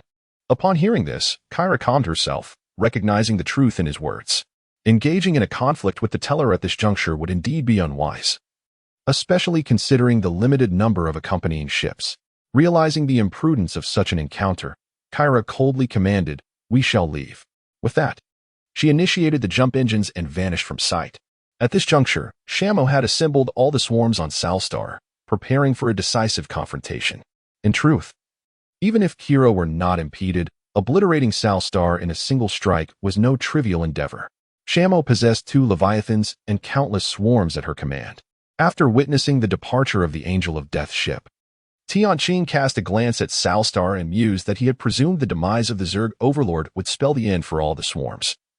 Yet it appeared that matters were far more complex than he had anticipated. Upon hearing Tianqing's remarks, Qingning stepped forward. Asserting her understanding of the situation, he should not have perished so recklessly. Tianqing, taken aback, regarded her with astonishment, remarking that he was, after all, her elder brother. And yet she seemed unfazed. Qingning replied, "That belongs to the past, Arbiter. Time has the power to alter everything." Contemplating her words, Tianqing soon declared his intention to devise a means to control the swarms on Salstar, hoping to utilize them to mitigate the impending crisis. Despite having sensed Kira's departure, Shamo remained vigilant, for Tianqing's fleet had yet to leave, and she perceived an unsettling surge of energy accompanying them. Without further speculation, Shamo promptly ordered the relocation of all 12-level Mother Bug bases into the Leviathans. She understood that with the Overlord's demise, the adversaries would not simply abandon the swarms. Although she was unaware of the circumstances surrounding Tianqing and Kira, her immediate priority was to swiftly relocate the swarms and rendezvous with other brain bugs. Under Shamo's command, the 2 Leviathans gradually descended to the surface of Salstar. The worker swarms commenced their labor, tasked with transferring numerous Mother Bug bases into the Leviathans before departing. At that moment, Shamo suddenly sensed a disturbance within one of the bases. A wave of confusion washed over her. Could it be a brain bug that the Overlord had hatched prior? Or perhaps a new species of the swarm? Driven by curiosity, she ventured into the Mother Bug base. Upon entering, she immediately beheld a colossal egg within the division pool. The shell of the egg was exceedingly thin, allowing Shamo to glimpse the entity within. A human? Long hair? Could it be a female? Shamo was perplexed. She could not fathom why Qingjin would create such a life form. Was he attempting to resurrect someone? As Shamo pondered this mystery, the being within the egg suddenly stirred violently, shocking her. It was about to break free. With a crack, a fissure appeared on the egg's surface. Shamo was astounded, for she could not detect the essence of this soon-to-emerge life form. With another sharp crack, the fissure widened further. Amidst Shamo's astonishment, a breathtaking figure emerged from the chrysalis. She possessed long, flowing black hair, and her dark eyes bore no trace of emotion, yet she wore a smile. It was eerie, profoundly eerie. What astonished Shah when the most was the sensation that under the gaze of this being, everything would be laid bare before her. Number 1 Brainworm Shah 1. It is a pleasure to meet you in this manner. Chapter 184. The Central Mind of the Main Nest, Eliza. Who? Upon hearing this sudden voice echoing in her mind, Shawan felt a surge of anxiety, bracing herself for confrontation. She had already lost her greatest support, and every subsequent step required utmost caution. "It is I, standing right before you." The melodious voice of a girl resonated once more within Shawan's mind. Surprised, she turned her gaze towards the completely naked human female before her. Her figure was alluringly curvaceous, her skin appeared remarkably tender, and her long, straight legs surpassed her own in length. In terms of maternal form, she utterly overshadowed Shawan. Shawan could not help but exclaim, "Is it really you?" "Indeed. But how can you speak without moving your mouth? What exactly are you? Were you created by the ruler?" "Well, to be precise, I am the central mind of the ruler's main nest, and my name is Eliza. Upon hearing this, Xiaowen's expression grew even more incredulous. Eliza? That's the name I chose for myself. Although prior to this, the ruler suggested I be called Li Go Dan, which I firmly declined. At this moment, Xiaowen's mouth hung agape in astonishment. She was further astounded to learn that the central mind of the swarm could possess a physical form. Isn't it merely a mechanism? This is utterly inconceivable. Though, the name Li Go Dan does align with the ruler's way of thinking. Reflecting on this, Xiaowen's thoughts drifted back to the ruler, and her expression turned sorrowful. She murmured softly, so that as why the swarm didn't perish alongside the ruler, it is because you still exist? In truth, the ruler was not destroyed. As Eliza spoke, her thoughts shifted, and a silver-white ghostly outfit enveloped her at a visible speed. She approached Xiaowen with dainty steps, her expression unchanged. Upon hearing this, Xiaowen felt a surge of joy. Is what you say truly factual? Eliza replied, of course it is. But he did come perilously close to being lost. Before him, several formidable swarm rulers were slain by the void's psychic energy, but fortunately, he is quite cautious. Upon receiving this information, Xiaowen felt utterly bewildered, scratching her head in confusion. I don't understand what you're saying. I only care about whether our ruler is alive. Eliza stated, strictly speaking, he is dead, yet not entirely so. Upon hearing this, Xiaowen was left speechless, expressing, I hope you can be more straightforward. I have little time to spare. Eliza inquired, do you still remember where you were born? My birthplace? Xiaowen was taken aback, then paused to recall. Suddenly realizing something, her expression shifted to one of astonishment as she exclaimed, I know. On planet 09. Shoo. Witnessing such an intense reaction from Shamo, Eliza promptly placed a slender finger upon her delicate lips, signaling Shamo to remain silent. Recognizing the gravity of the situation, Shamo quickly composed herself, nodding in agreement. Before we departed from 09, the sovereign clandestinely utilized his body to create a larva. Eliza's melodious voice resonated in Shamo's mind. This larva retained the entirety of the sovereign's genetic sequence and subsequently evolved into a worker insect. Technically, this worker insect is also a part of him, albeit in a dormant state. At that moment, the sovereign had issued a command to the worker insect, should his main body encounter irreversible harm or perish. The worker would begin to transform into a cocoon, evolving into a new body for the sovereign. Upon hearing this, Shamo's eyes widened in realization, her expression reflecting enlightenment. She recalled her past confusion regarding this matter. Back then, Qin Jun had explained that sometimes one must leave themselves a path of retreat. Reflecting on this statement now left Shamo astounded. It became clear that he had indeed prepared a contingency plan long ago, anticipating this very day. With this newfound knowledge, Shamo urgently grasped Eliza's hand, eager to depart. What are you planning to do? Eliza inquired. Do we really need to ask? We must seek out the sovereign. Shamo replied, tugging Eliza towards the exit of the base. Please, let me finish, Eliza insisted, breaking free from Shamo's grasp and halting her advance. Shamo was perplexed. Without the sovereign, the swarm would disintegrate, and everyone would perceive the swarm as a threat. They required the sovereign's leadership, barring unforeseen circumstances. That worker insect has only just awakened, or perhaps it hasn't even awakened yet. You must understand, the coordinates are far away in the Tianyu star system, within the territory of the Xingli clan. In the current situation, everyone would assume that the sovereign was dead. If you were to recklessly proceed, the Tianyu civilization would undoubtedly notice. You must comprehend, Kira has always sought to eliminate you. Hearing this, Shamo felt a sense of helplessness. What should we do then? Without the sovereign, we cannot contact Zakera, Dekaha, or even Fazhuman. As she spoke, a revelation struck her, and her expression brightened as she turned to Eliza. Of course, Eliza. You mentioned that you are the central intelligence of the swarm, right? If that is true, you can connect with any insect within the swarm.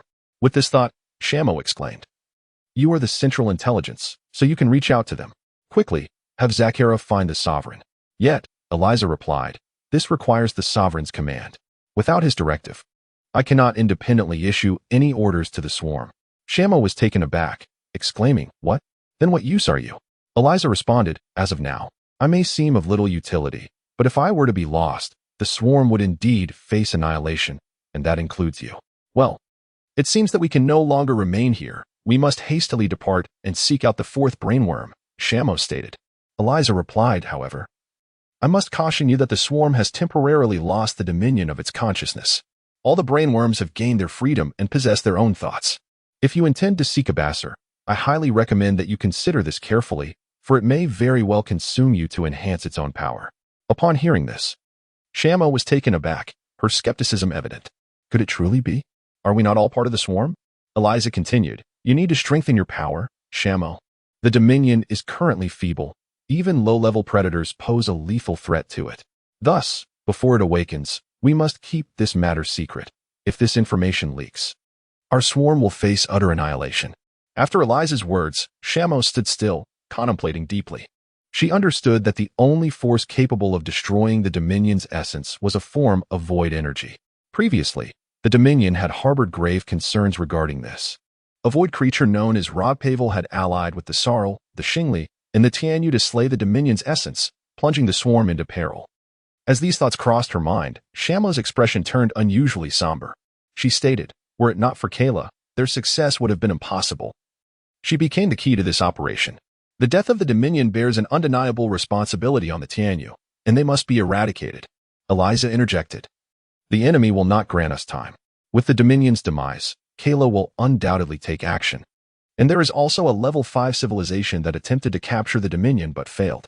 Shamo gasped in astonishment. A level 5 civilization. Eliza elaborated, the lyrical singers. A level 5 technological civilization are the creators of 3 star systems, the Galactic, the Sirius, and the Yalama. They will not easily relinquish their failure. At this, Shamo furrowed her brow. How could the swarm withstand such formidable foes in the absence of the Dominion? Even her aspirations for evolution seemed directionless without its guidance. Everything had occurred so abruptly. If she were to force her evolution, she could very well fail and ultimately suffer great losses. I am too weak, without the Dominion's assistance.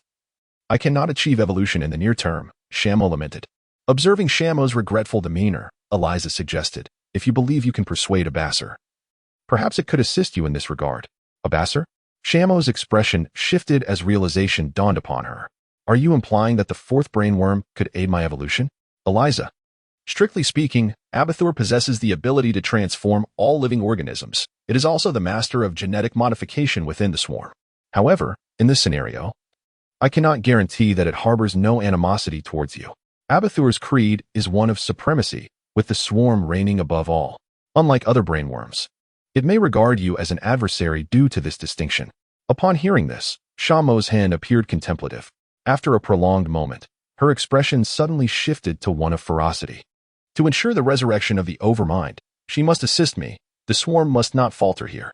The swarm embodies everything for the Overmind, and should Abathur dissent, I shall compel its agreement. In that instant, Shamo's hand seemed transformed, exuding a terrifying aura of murderous intent. She had witnessed Qingjin being instantaneously devoured by an immense void energy. At that moment, she felt as though she had lost everything, becoming an orphan in spirit. A sorrow so profound that none could fathom it. This revelation astonished Eliza. Could this be another facet of humanity? Why do you wish to change? Eliza inquired, her voice tinged with curiosity. After a brief contemplation, Shamo's hand replied, do you understand the meaning of those not of our kind must harbor different hearts? In this vast universe, no one can encompass all that I am, save for the Overmind. Indeed, it was the Overmind that birthed me, and it has ever been my protector. You must realize that as the foremost brainworm of the swarm, my very existence could lead to its downfall. The Overmind cannot be oblivious to this. Eliza, taken aback, responded, so you have always known this? Shamo's hand calmly asserted, I possess a consciousness unlike that of the swarm, rendering me acutely aware. I see, Eliza acknowledged. With a resolute expression, Shamo's hand stepped forward, unfurling the wings of the insects at her back. Now, the swarm faces an unprecedented crisis. As the foremost brainworm, I shall lead the swarm in the absence of the Overmind. Upon concluding her declaration, she cast a chilling glare at the approaching Turtle fleet descending from the sky. Clenching her fists tightly, she bellowed with fierce determination. The swarm devours all. The swarm reigns supreme. Devour. Evolve. Annihilate everything. Awaken. Swift insect lizard species. With a resounding crack. Upon her command, the swift insect lizard species, having completed their hatching, shattered their cocoons, and emerged. The first swift lizard, upon its birth, let out a tremendous roar that resonated through the heavens. This creature was a product of Qingjin's genetic fusion of the swift-jumping worm and the Sal tribe's lizardmen, resulting in a remarkably similar form. Yet, its claws were even sharper, and it bore a pair of proportionately coordinated insect wings upon its back. This meant they could engage in combat on land and soar through the skies. Their capabilities included formidable energy attacks. The physique of the rapid insect lizard species has undergone enhancements, retaining its cloaking abilities while simultaneously acquiring energy conversion capabilities. This biological energy transformation enables them to independently absorb the biomass from their adversaries, converting it into a form of energy. This energy can be expelled from their mouths, forming a laser beam. Regrettably, the energy level has only reached a basic tier due to its nascent state of incubation. Their numbers are currently limited and accompanied by numerous drawbacks. Shamo sensed the hostility of the Turtle fleet, prompting Leviathan to relocate the insect swarm. Until all the mother insect bases are fully transferred into Leviathan, she must intercept all harmful elements. At her summons, the entire swarm began to stir. Unfortunately, she was unable to command the plasma cannon bugs, laser scorpions, or exploding flying serpents, not to mention the substantially larger swarms. She was not a dominator. Her mental prowess had yet to reach the level of Qingjin, who could command the swarms with but a thought. Following the destruction of Qingjin's corporeal form, the swarms lost their dominator consciousness, plunging many into a dormant state. As the Tianqing fleet entered the atmosphere of Sarlstar, they were met with a barrage from space dragons and exploding mosquitoes. Tianqing hastily ordered the activation of the protective shield to safeguard the actions of the Spectral Energy Squad. They needed to subdue the swarm commander on Sarlstar. Chapter 186. The capture by Tianqing. The Turtle fleet, led by Tianqing, consisted of 8 battleships of considerable firepower, a flagship, and a large transport starship. This transport vessel was primarily designated to deploy reinforcements to the Sarl homeworld for combat. Tianqing originally intended to infiltrate the rear of the swarm while the Cairo Alliance and Qingjin were engaged in fierce conflict. He believed that Qingjin's subordinates must possess numerous brain bugs capable of controlling the swarm's movements. Thus, regardless of the outcome of their confrontation, his sole aim was to capture a brain bug and then withdraw, providing an explanation to the possibly emerging lyrical entity. His preparations were thorough to mitigate Qingjin's wrath. He had brought the spectral energy troops from Blue Star. Tianjin had informed him that Qining had once evaded Qingjin single-handedly. Since her discovery, her abilities had always remained shrouded in mystery. That incident further implied she possessed some formidable yet undisclosed power. This time, the swarm's strength had notably diminished. They were tasked with both covering the relocation of other swarms and countering the Turtle fleet's assaults. After enduring a relentless bombardment, the Turtle fleet finally breached the first line of defense established by Shamo's swarm, creating a secure landing point for their forces. Shamo sensed a disturbing energy fluctuation emanating from the Turtle starship. After a moment of contemplation, she directed Eliza, quickly return to Leviathan with the swarm. However, upon turning her head, she was startled to find that Eliza, who had been standing right behind her, had vanished without a trace. The expression on Shawen's face suddenly turned anxious. Damn, I've lost the hive mind. At that moment, Eliza's voice resonated in her mind. I have returned to the Leviathan. Hearing this, Shawen was momentarily stunned, then exclaimed in astonishment, What? So soon? It appeared that Eliza had quietly departed as soon as the Talaru fleet began their assault. For the sake of the swarm, I cannot afford any mistakes. Hive mind number 1, Shawen, press on. I await you aboard the Leviathan. Despite her desire to curse, Shawen reconsidered and realized the gravity of the situation, thus she refrained from dwelling on it any longer. The Talaru landing forces had successfully made landfall, and many of the swarm had yet to be relocated. She had no time to ponder other matters. Without these swarm units, she would be unable to confront the impending threat in the short term, let alone return to the Tianyu star system to reclaim the Overlord.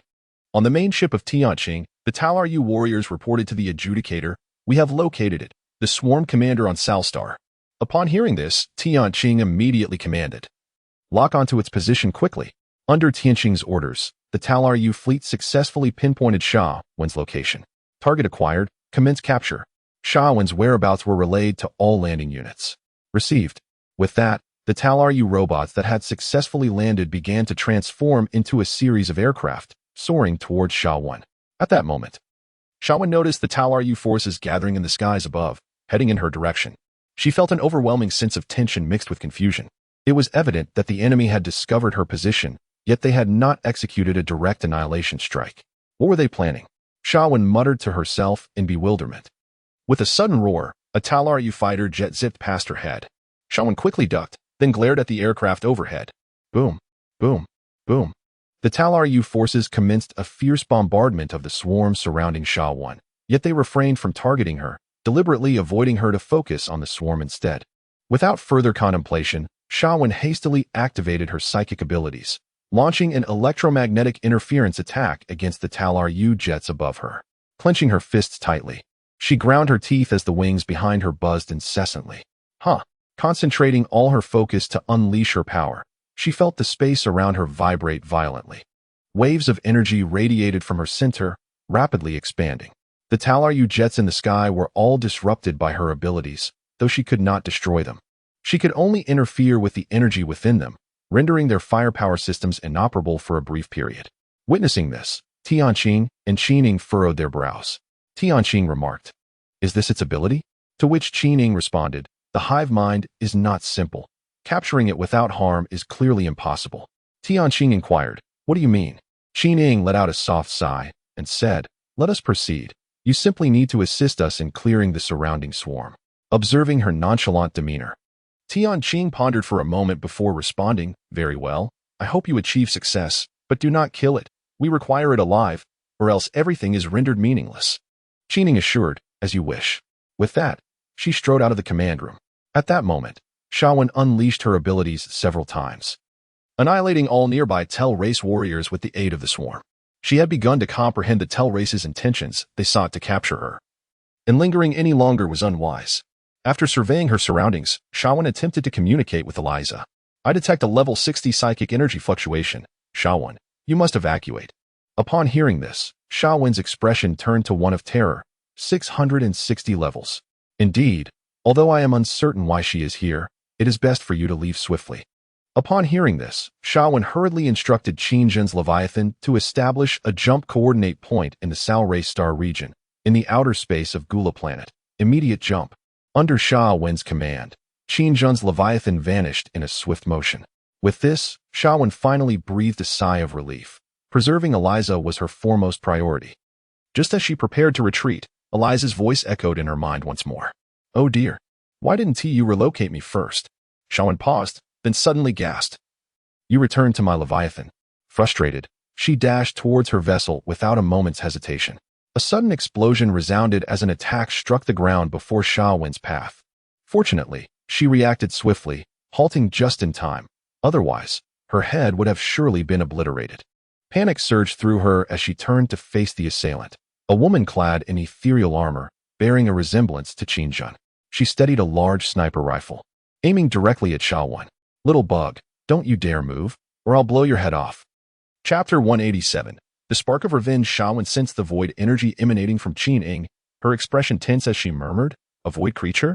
Realizing Sha-1 had ceased her movement, Qining, with a steely gaze, adjusted her communication headset. "I have locked onto the target. Prepare to execute the capture." At the same moment, Sha-1's gaze sharpened as she seized the opportunity. With a surge of energy erupting from her body, she obliterated the trigger of the sniper rifle in Qinying's hands. Qinying's face blanched in shock as she inwardly cursed her misfortune. In the next instant, Sha-1's agile figure materialized directly above her.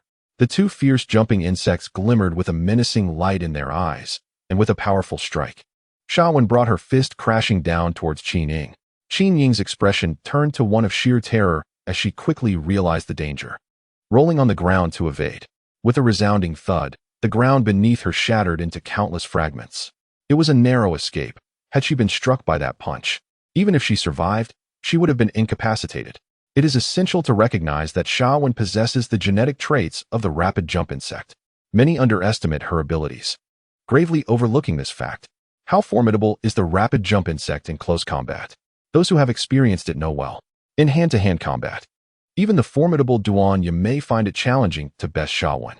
Apart from Qinzhen and Duanya, no insect in the swarm can withstand Sha-1's relentless barrage of strikes in a one-on-one confrontation. While Qining was still reeling from the shock, Sha-1 launched herself high into the air, executing a sweeping kick aimed directly at her head. The assault came too swiftly for Qining to react. Her mind could not keep pace with Sha-1's movements, and she could barely summon the energy of the void in time. As the long leg descended towards her, Qining hastily raised her damaged sniper rifle in defense. Bang! The alloy sniper rifle was utterly destroyed by the force of the kick, which continued unabated to strike Qining in the abdomen. The pain was akin to being struck by a hammer, causing her to expel a mouthful of gastric acid. The sheer force propelled her several dozen meters away. With another crash, she landed harshly on the ground, bouncing a few times before finally coming to a halt. The spectral energy troops, who had rushed to her aid upon receiving her distress signal, were utterly taken aback by the scene. Xiao Xian, after delivering a devastating blow, Shaowen promptly turned to flee. She understood the enemy's intentions clearly and would leave no opportunity for them to retaliate. Struggling to her feet, Qining coughed up blood, wiping the crimson stain from her lips, and bellowed, "Stop her." Fortunately, her body was no longer what it used to be. Otherwise, that kick could have proved fatal. A wave of dread washed over her as she recalled how countless mutated beings on Blue Star had failed to withstand her prowess. She had always held great confidence in her martial arts. When Xinjin's consciousness had split and appeared on Blue Star, she had even contemplated sparring with her brother. Yet now, she found herself bested by that wretched insect. Hearing Qin Ying's furious shout, the spectral energy troops snapped back to attention, charging headlong towards the approaching Shaowen. Shaowen, enraged and eager for battle, realized that she could not escape swiftly without first neutralizing these troops. With a fierce roar, she extended her razor-sharp claws and, leveraging her legs, leaped into the air, flapping her wings for momentum. In a flash, she surged into the ranks of the oncoming spectral energy troops. With a resonating hum, the space trembled. The nearest dozen or so members of the spectral energy team were suddenly engulfed in darkness, inexplicably losing all consciousness and collapsing to the ground. Just as Qining had caught her breath, witnessing this, she urgently warned, "Be cautious. This insect possesses special abilities." In a moment of decisive action, Shaowen unleashed a flurry of punches and kicks, wreaking havoc within the ethereal energy forces. The formidable ethereal troops, reputed to pose a significant threat to level 3 civilizations, were astonishingly overwhelmed by Shaowen. Upon witnessing her techniques, Qining was momentarily rendered speechless, frozen in place. In astonishment, she realized that this insect could indeed perform the 8 Extremes Fist. Qin Ying's deduction was accurate. It is worth noting that Shaowen was a first-rate brain insect. Shortly after her emergence, Qinjin had contemplated the advantages and disadvantages of Shaowen's abilities. Under certain circumstances, it was plausible that she could be decapitated by the enemy. Thus, to fortify Shaowen's martial prowess for self-defense, Qinjin unreservedly imparted his martial arts to her. Witnessing this scene left Qin Ying utterly astounded. The offensive capabilities of the 8 Extremes Fist were already formidable, and when combined with the explosive strength of an insect's physique, it could easily obliterate a tank with a single strike.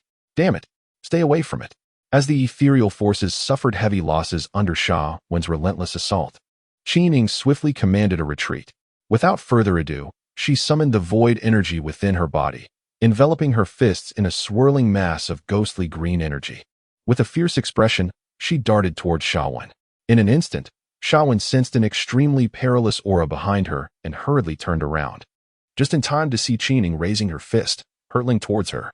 Panic surged through Shaowen as she instinctively retaliated, meeting Qin Ying's punch with one of her own. Bang! The moment their fists collided, Shaowen was instantly scorched by the void energy, sent flying across the battlefield. Despite being the initiator, Qining found herself staggering backward, her heels retreating several meters before she regained her balance. When she finally regained her composure, she was astonished to find that Shaowen had vanished without a trace, having capitalized on the momentum of the impact to escape. Tianqing, witnessing this, was equally taken aback. Doubting the strength of the ethereal forces, he hastily ordered the Tur tribe's troops to pursue the fleeing Shaowen. After several attempts at interception, they were ultimately thwarted by the swarms summoned by Shaowen, helplessly watching as she soared back to the Leviathan. Enraged, Tianqing bellowed an order to his fleet to attack her biological mothership. Upon her return to the Leviathan, Shaowen could no longer conceal her injuries, collapsing to the ground in a weakened state. Shaowen, Eliza rushed forward to support her. From her pale complexion, it was evident that Shaowen had sustained severe injuries. Eliza understood that only void energy could inflict such catastrophic damage on a brain insect. After catching her breath, Shaowen sensed that the main cannons of the Tur fleet were locking onto the Leviathan. With great difficulty, she commanded the Leviathan to establish a jump coordinate point in the outer space of the Gula star, immediately initiating a spatial jump. As soon as Shaowen's words left her lips, a thunderous roar erupted. All the main cannons of the Turf fleet unleashed a powerful barrage against Sha Wan's Leviathan. In a critical moment, with a swift motion, the Leviathan successfully executed the jump, completely departing from Salstar. Boom. After several powerful attacks fell short, striking distant celestial bodies and obliterating countless massive space meteors, the Turl fleet's assault yielded nothing but solitude. Enraged, Tian Qing slammed his fist against the control panel, exclaiming in frustration, "Damn it. It's astonishingly difficult to capture even a single brainworm. We are in deep trouble now." Chapter 188, The Intentions of a Baser Coordinates, Tianyu Galaxy Cluster. The original star of the Li Tu tribe domain, Planet 09. It has been over a century since Qin Zhen departed from this planet. Once ravaged and laid bare by the swarm, it has now miraculously transformed back into lush greenery. This remarkable revival owes much to the diligent efforts of the elven race. Yet before they could savor the fruits of their labor, they found themselves under siege by a band of interstellar pirates. Truly a cruel twist of fate. In the deep of night, within a dense forest, the chorus of insects resounded. In a patch of overgrown earth, a worker insect from the swarm toiled to unearth itself, cautiously peeking from beneath the soil. After a prolonged pause, it remained still, fearful of disturbing its surroundings, its round, glistening eyes scanning the area with utmost caution.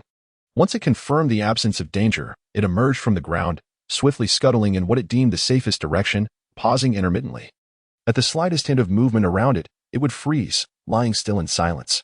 Only when assured of safety would it resume its hurried journey. Fortunately, over a century prior, all raptors in this region had been eradicated by the swarm. Otherwise, this worker insect would not have survived the night.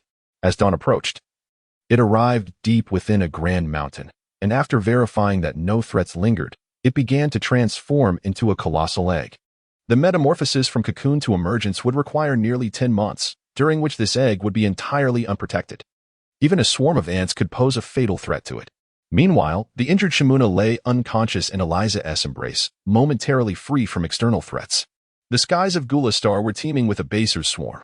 Baser, a cautious creature, had sensed the presence of a brain worm, diverting Leviathan to its location the moment Qin Zhen's Leviathan manifested. It stirred amidst the throng of insectoid legions, driving the Leviathan of the Dominator. Its appearance astonished me. It was remarkable that a brain worm could embody the will of the Dominator. What number of brain worm was it? As it pondered these questions, Shimuna's Leviathan reappeared, startling a Baser so profoundly that it nearly burrowed into the earth to hide. The simultaneous emergence of the two Leviathans filled a Baser with immense dread. It feared that a brain worm among the swarm, emboldened by the Dominator's demise, might scheme to seize the scattered power of the swarm, seizing the opportunity to evolve into a second-generation Dominator. After waiting for an extended period without witnessing an assault on Gulastar by the two Leviathans, it began to doubt whether its earlier assumptions were indeed correct. It endeavored to send commands to Qin Zhen's Leviathan, yet received no response. The same occurred when it attempted to communicate with another. Currently, Broken Tooth had been rendered unconscious by its actions.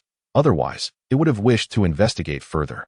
Without Broken Tooth's protection, a Baser dared not approach the two Leviathans, gripped by a profound fear of demise. If these were vessels from another civilization, it would have readily commanded its swarm to launch an assault. However, these were two Level 2 Leviathans, one of which served as the Dominator's chariot, potentially harboring millions of Level 10 or higher swarms within its dormant biological pods. Should these swarms awaken, it would be utterly torn apart in an instant. After observing for an extended period without any clarity, it commanded a dragonfly to conduct reconnaissance. Under a Baser's directive, the dragonfly approached the two Leviathans but encountered no hostility. It reported that the Dominator's Leviathan was in slumber. The swarms were also dormant, and it sensed that the swarm aboard another Leviathan was relatively sparse. With great resolve, it decided to investigate further. Simultaneously, it instructed its own swarm to mobilize at the slightest disturbance. As long as the Dominator's Leviathan was ensnared in slumber, the other Leviathan posed little significant threat. Even if it could not prevail in combat, escaping would not prove arduous. Having weighed all factors, it commanded its Leviathan to descend to the planet's surface, subsequently scaling it, and directed the Leviathan to approach the swarm's Leviathan number 2. In no time, a Baser's Leviathan arrived before the Leviathan of Sha Wan. A Baser detected that although this Leviathan remained under the control of other brain worms, the presence of the controlling brain worm seemed markedly weakened. From this information, Abaser deduced that the brainworm had sustained injuries. In its Leviathan, Abaser concluded that the brainworm was incapacitated and posed no threat. However, its ability to control the Dominator's swarm indicated that it possessed the Dominator's genetic material. Abaser resolved to extract its life essence to decode the Dominator's genetic sequence, aiming for integration and evolution to attain dominion over all swarms. Following this, it commanded its Leviathan to draw close to Sha Wen's Leviathan, entering the latter's interior amidst a throng of armored cockroach-like insects. Upon entering Sha Wen's Leviathan, it was astonished to find that the swarms within were also ensnared in slumber, further affirming the severity of the brainworm's injuries. It was not until Abaser reached the Leviathan's main nest that it finally encountered Sha Wen and Eliza. Prior to this, Eliza had already sensed Abaser's arrival, but the distance was too great, and without the Dominator's command, she could not issue directives to any insects. Eliza began, "Brainworm no. For, Abaser, it is a pleasure to meet you." Upon hearing Eliza's voice resonate within its mind, Abaser was utterly astonished. His expression of astonishment was truly remarkable. It was astonishing that the hive mind of the swarm could possess a physical form. No wonder the swarm did not face annihilation upon the demise of its master. It appeared that prior to these events, the master had deliberately separated you, an utterly bewildering act that left the swarm in shock. Yet, simultaneously, it bore the weight of a profoundly unfortunate revelation. The master had perished, leaving the swarm fragmented. Eliza remarked, "The swarm must unite, Abaser." Upon hearing this, Abaser did not respond immediately, instead directing its gaze towards the unconscious mosquito. Once again, it expressed astonishment, exclaiming how crude it was. The creature was riddled with useless debris. "I cannot help but declare that it must surely be a failed creation of the master, yet it harbored the indispensable genes of the swarm." Eliza continued, "It is the #1 brain insect, mosquito. During its creation, the master infused his own genetic sequence." Upon hearing this, Abaser fell into deep contemplation. After a moment, it concluded, "The master gene is the key to controlling the entire swarm. With the master dead and the #1 brain insect wounded by an unknown energy, its injuries are beyond reversal. I must extract the master gene from within it to reconstruct the swarm." Chapter 189. Abaser's division pool. At that moment, Abaser's ambition was unmistakable. Eliza understood that once the swarm lost the master's consciousness to maintain control, each brain insect would harbor its own schemes. They each wielded authority over portions of the swarm and would not be content to remain subordinate. Abaser, too, would not be an exception. It possessed abilities far superior to those of the other brain insects. The mere capacity to enhance the swarm by usurping biomass and subsequently undergoing ultimate evolution was sufficient to illustrate its might.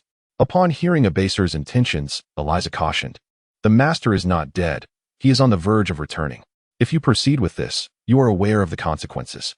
He will utilize his own genes to create the #1 brain insect, indicating that he is preparing for today, and you intend to thwart his plan. Perhaps he will dismantle you and recreate you, or perhaps transform you into a mere desiccated insect. You know the master's nature, he harbors grudges." Taken aback, Abaser responded, "I harbor no ulterior motives. The swarm cannot exist without the master. If what you say is true, then I shall assist in the master's return. For the swarm is paramount, and the master is supreme. However, the #1 brain insect is too weak. It requires evolution to eliminate unnecessary traits, merging with more powerful genes to mutate." Eliza affirmed, "Indeed, Abaser, with great adversities looming, before the master returns to the swarm, we require a formidable insect to serve as the commander of the swarm. The genes of the #1 brain insect can control a far more powerful swarm, enabling us to confront the current dire situation." Upon hearing this, Abaser pondered for a considerable time before stating, "The ecological environment of Gula Star is conducive to biological evolution. There, I have constructed a smaller division pool akin to that on Xeris. Evolving the #1 brain insect necessitates a substantial biomass, and we currently possess sufficient biomass to proceed with the evolution." After a thorough discussion, Abaser resolved to transport Mosquito back to the division pool on Gula Star for the purpose of evolution and mutation. Abaser is far from foolish. The manifestation of the Master's intellect in a tangible form speaks volumes of the Master's formidable power, coupled with their brief prior interaction. Abaser is convinced that Qingjin has not been completely obliterated and may very well return to the swarm in some capacity. It is crucial to note that the Master possesses an unparalleled genetic sequence, capable of annihilating any creature within the swarm with utmost ease. A baser, wary of taking such a risk, recognizes that the current circumstances are exceedingly unfavorable for the swarm. The swarm requires a leader to confront the impending threats. In a base's view, elevating the first brain bug, Shamo, to a position of prominence may indeed prove beneficial. Soon, a baser brought Shamo and Eliza back to the planet Gula. Once a stunning world on the verge of birthing a civilization with independent thought, a baser's arrival shattered this beauty. Among the brain bugs of the swarm, a baser's cruelty is unmatched. As the swarm descended, devastation ensued. It seized the biological matter of all living beings on this planet, creating a vast division pool.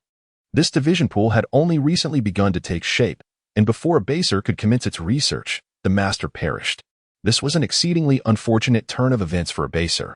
Shamo was endowed with a baser's own abilities, facilitating a smoother evolutionary process. Gazing at the colossal cocoons within the division pool, a baser remarked on the removal of the original rapid bug genes from the first brain bug's body, replacing them with the genes of the swarm's queen. Indeed, those of the first-generation Blade Queen. Its emergence will astound the cosmos, rendering the swarm unstoppable. Eliza noted that the evolution of the first brain bug would require 240 hours, during which the swarm ought to refrain from rash actions.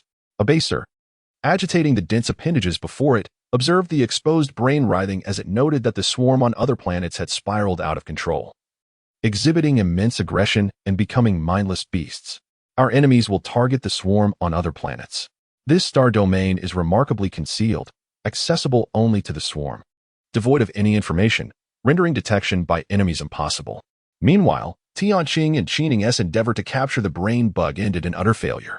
In the mothership, Tianqing expressed his profound anger, reproaching Qining. You should not have allowed it to escape. You possess the means to subdue it, yet you let it slip away. I am deeply disappointed in you. Qining responded, Arbitrator, prior to this, we were entirely unaware of the brain bug's capabilities, which is the primary reason for our failure. Despite the explanation, Tianqing remained displeased, feeling utterly at a loss regarding how to confront the forthcoming challenges. He must thwart the actions of the Light Singer, otherwise, all living beings within the galaxy face annihilation. Upon reflecting on this, he turned to Qining and said, Let it go. Although the operation was unsuccessful, we shall still assist your people in constructing an interstellar fleet. This is our pledge to you, the Turtle race, and we hope you will contribute to the Galactic Alliance. Qining, with an expressionless demeanor, announced that the human race would join the Galactic Alliance, standing united with numerous civilizations to confront any adversary. Meanwhile, within the space base, the lyricist fleet, fully prepared, awaited their orders, donned in complete armament.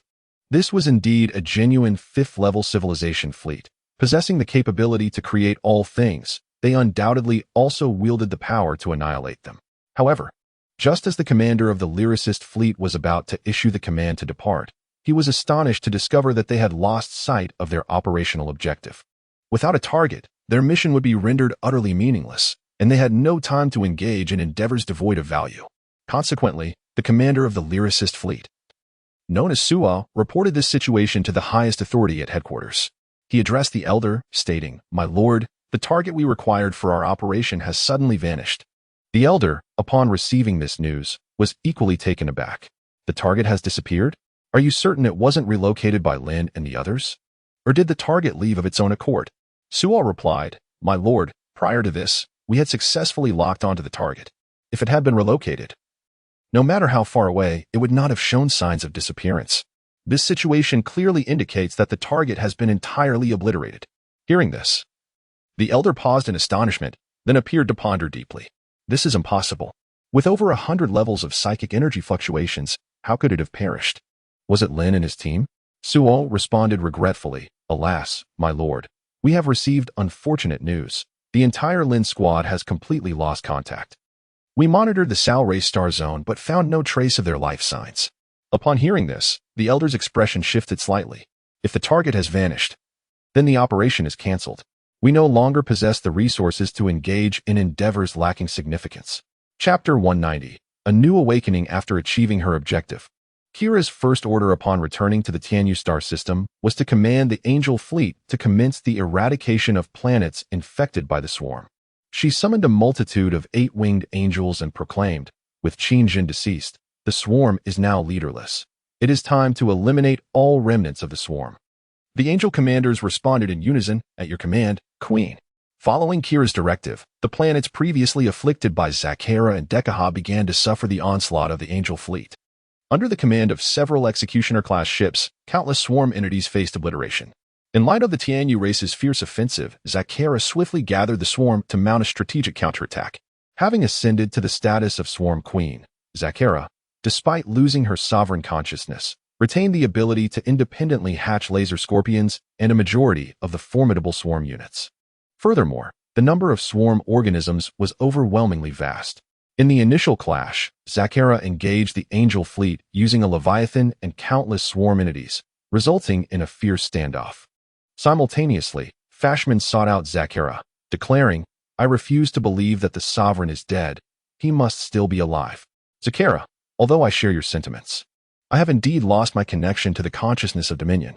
Regardless of the reality of the situation, it is an exceedingly terrifying prospect." After expressing this, I turned to Fossaman and stated my need for support.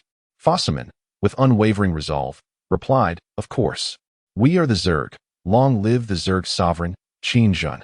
With the addition of Fossaman's new Zerg empire to the battlefield, the conflict within the Tianyu star system intensified dramatically.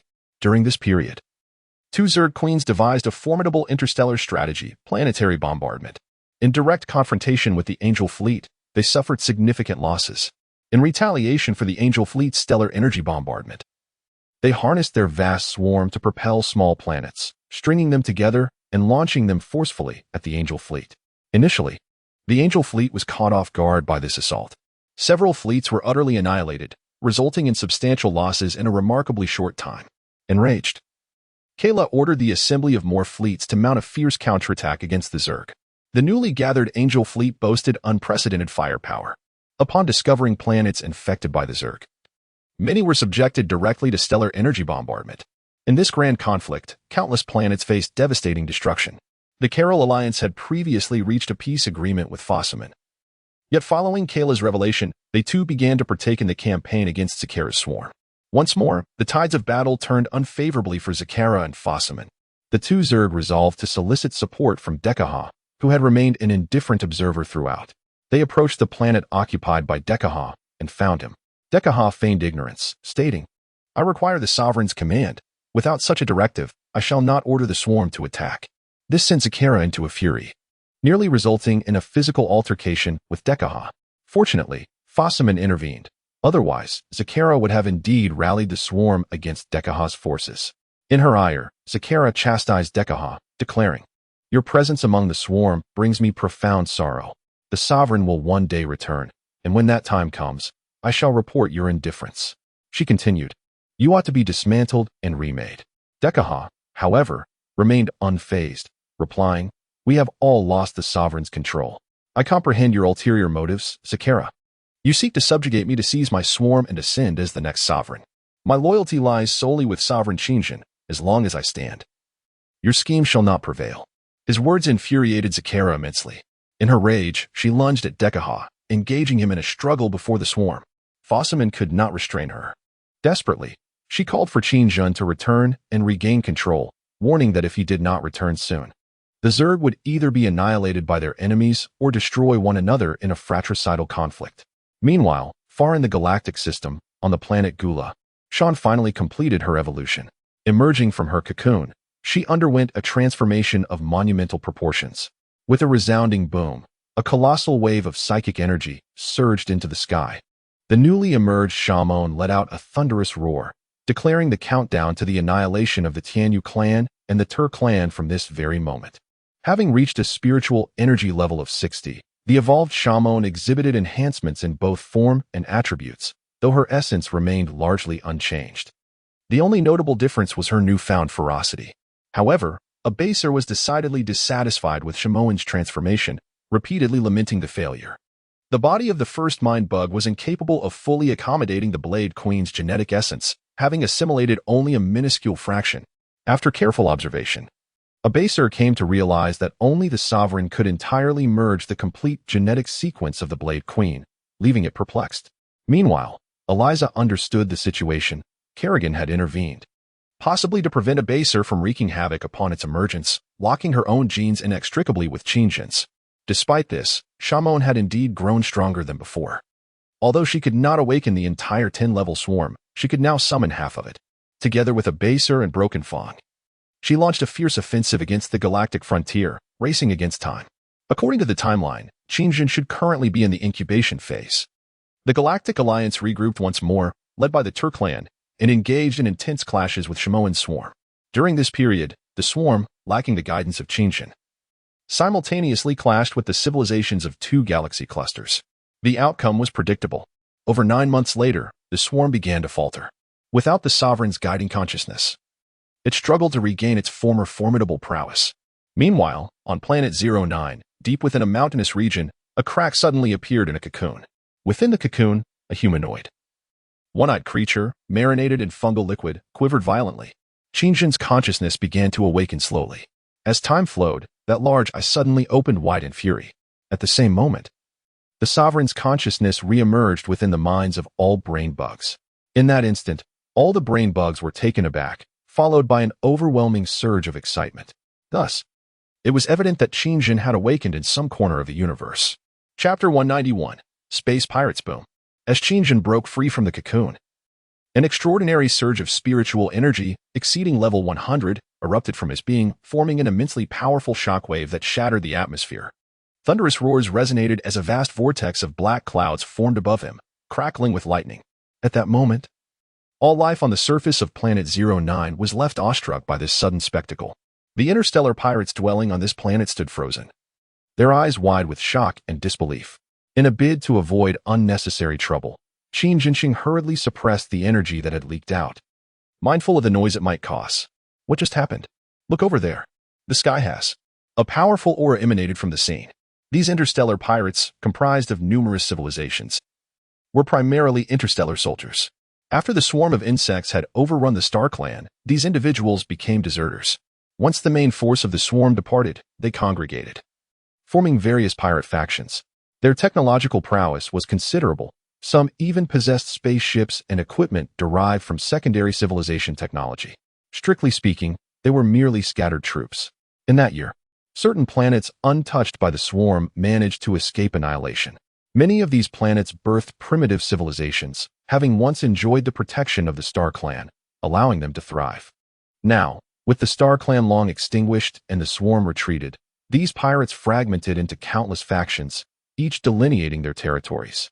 The pirate group that recently besieged the elves was but one among many, ruthlessly seizing everything from the elven race. The entire elf population was enslaved, with female elves subjected to depraved whims. Even Queen Ivy had been reduced to a mere plaything beneath the captain's control. No one paid heed to this desolate and ungoverned star sector. The strategic resources here had largely been drained by the swarm, leaving behind only trifling remnants. The plight of the elves was particularly tragic. This band of pirates had originally fled here while being pursued by rivals. Upon arrival, they were astonished to discover a civilization on this planet, and having lost their former stronghold, it naturally became their ideal base. They even sold the elves at high prices to other pirates or exchanged them for necessities. What just transpired over there? The leader of the interstellar pirates, Mixingen, a humanoid figure, felt a sense of foreboding regarding the recent phenomenon. Beside him, an oddly shaped crew member remarked, "Commander, it seemed like thunder just now." Thunder? Mixingen pondered briefly before commanding, "Send a few men to investigate. There may be something hidden in those deep mountains." "Understood, Commander." A few pirates promptly departed. The fleeting anomaly did little to deter the pirates from their revelry. They indulged in copious amounts of alcohol and meat, while embracing beautiful female elves. Yet, the expressions of these elves were predominantly vacant, devoid of spirit, many bearing various injuries. The most tragic among them was Ivy. Her eyes were lifeless, hair disheveled, and she appeared utterly dazed. Mixingen had her chained with a dog collar, leaving her completely exposed. Should Ivy dare to resist, he would order the execution of an elf as punishment. After Qin Zhengong regained his breath, he surveyed his own form with a sense of astonishment. Unexpectedly, he was no longer the human he once was. His distinctive large eye had transformed into a tangible feature, innate and profound, rendering him nearly indistinguishable from the antagonist Boros in the anime One Punch Man. Aside from this striking change, his physique bore a striking resemblance to his former self, albeit more robust than before. Each cell of this new body pulsated with an immense energy derived from swarms of insects. Raising his hands before him, the chilling violet of his large eye flickered with a fierce fire. He muttered darkly to himself, "Rogue Pile, you will pay for this." With that thought, a multitude of nano-insects surged forth from his pores. They coalesced into a biological armor, though this time, a head was deemed unnecessary. The violet energy coursed intermittently across his form, while the insects behind him buzzed energetically before settling into silence. Given that the worker insect was originally a split from Qinzheng, this new body retained all the capabilities he once possessed. After a brief transformation, it had become even more powerful than his previous human form. Clad in the biological armor, his large eye coldly scanned his surroundings. He vividly remembered that it was from this very spot that the swarm had originated, the former territory of the orc race, the Forest of Demons. Returning to the inception point of his swarm, Qinzheng couldn't help but feel a sense of nostalgia, as if everything had just transpired moments ago. However, after a brief silence, he became aware of the presence of all living beings on this planet, which left him perplexed. He murmured to himself, "Have those people already claimed this world? It seems the elves could not protect their homeland. The weak must be eliminated, such is the law of survival." With that, he began to formulate his next plans. After a moment of contemplation, Qinzheng decided to summon Zakhara to return him. He had sensed the presence of Zakhara and Dekaha's swarm, albeit from a considerable distance. It would take 2 to 3 months for them to arrive here. With this in mind, he sent a mental directive to Zakhara. Upon receiving Qinzheng's command, Zakhara, who was currently being restrained and rubbed by Kira, felt an overwhelming surge of excitement. She exclaimed, "Master, we are engaged in a confrontation with the Tianyu tribe. Leviathan cannot depart, but Dekaha remains unresponsive. I will instruct Leviathan to proceed immediately." Hearing this, Qinzheng replied, "Leviathan number 3 will remain on the battlefield. I will inquire with Dekaha about the situation." Zakhara respectfully acknowledged, "As you command, Master." After severing the connection with Zakhara, he sent another mental directive to Dekaha.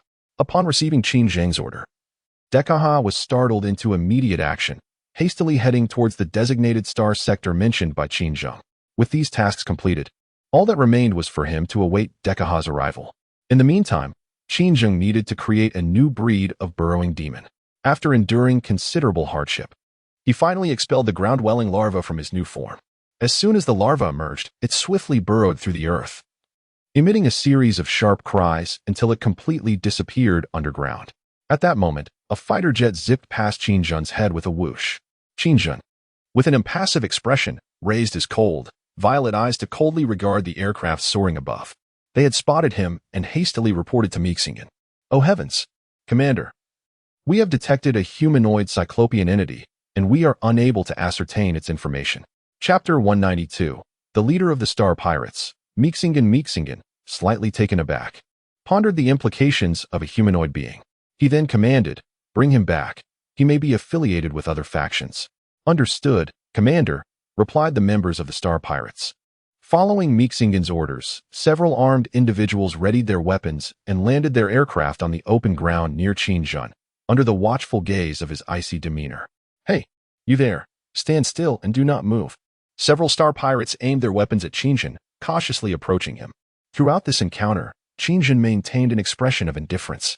He recognized these individuals as representatives of a civilization from the Tianyu star system, leading him to believe they were forces of the Tianyu alliance. "He seems unable to comprehend our language," one of the Star Pirates remarked, noting Qinzheng's unwavering stance. "Regardless, let us take him back for further examination." The others nodded in agreement, adopting feigned fierce expressions as they strode toward Qinzheng. At that precise moment, a thunderous boom resonated through the air. The massive ground dweller erupted from the earth, its fearsome maw clamping down on the fighter jet that had just halted. With a swift crunch, the aircraft was reduced to debris. After this display, the ground dweller turned its head toward the startled pirates, who were rendered pale and trembling by the sudden appearance of the creature. "Insect? Ah, no, please."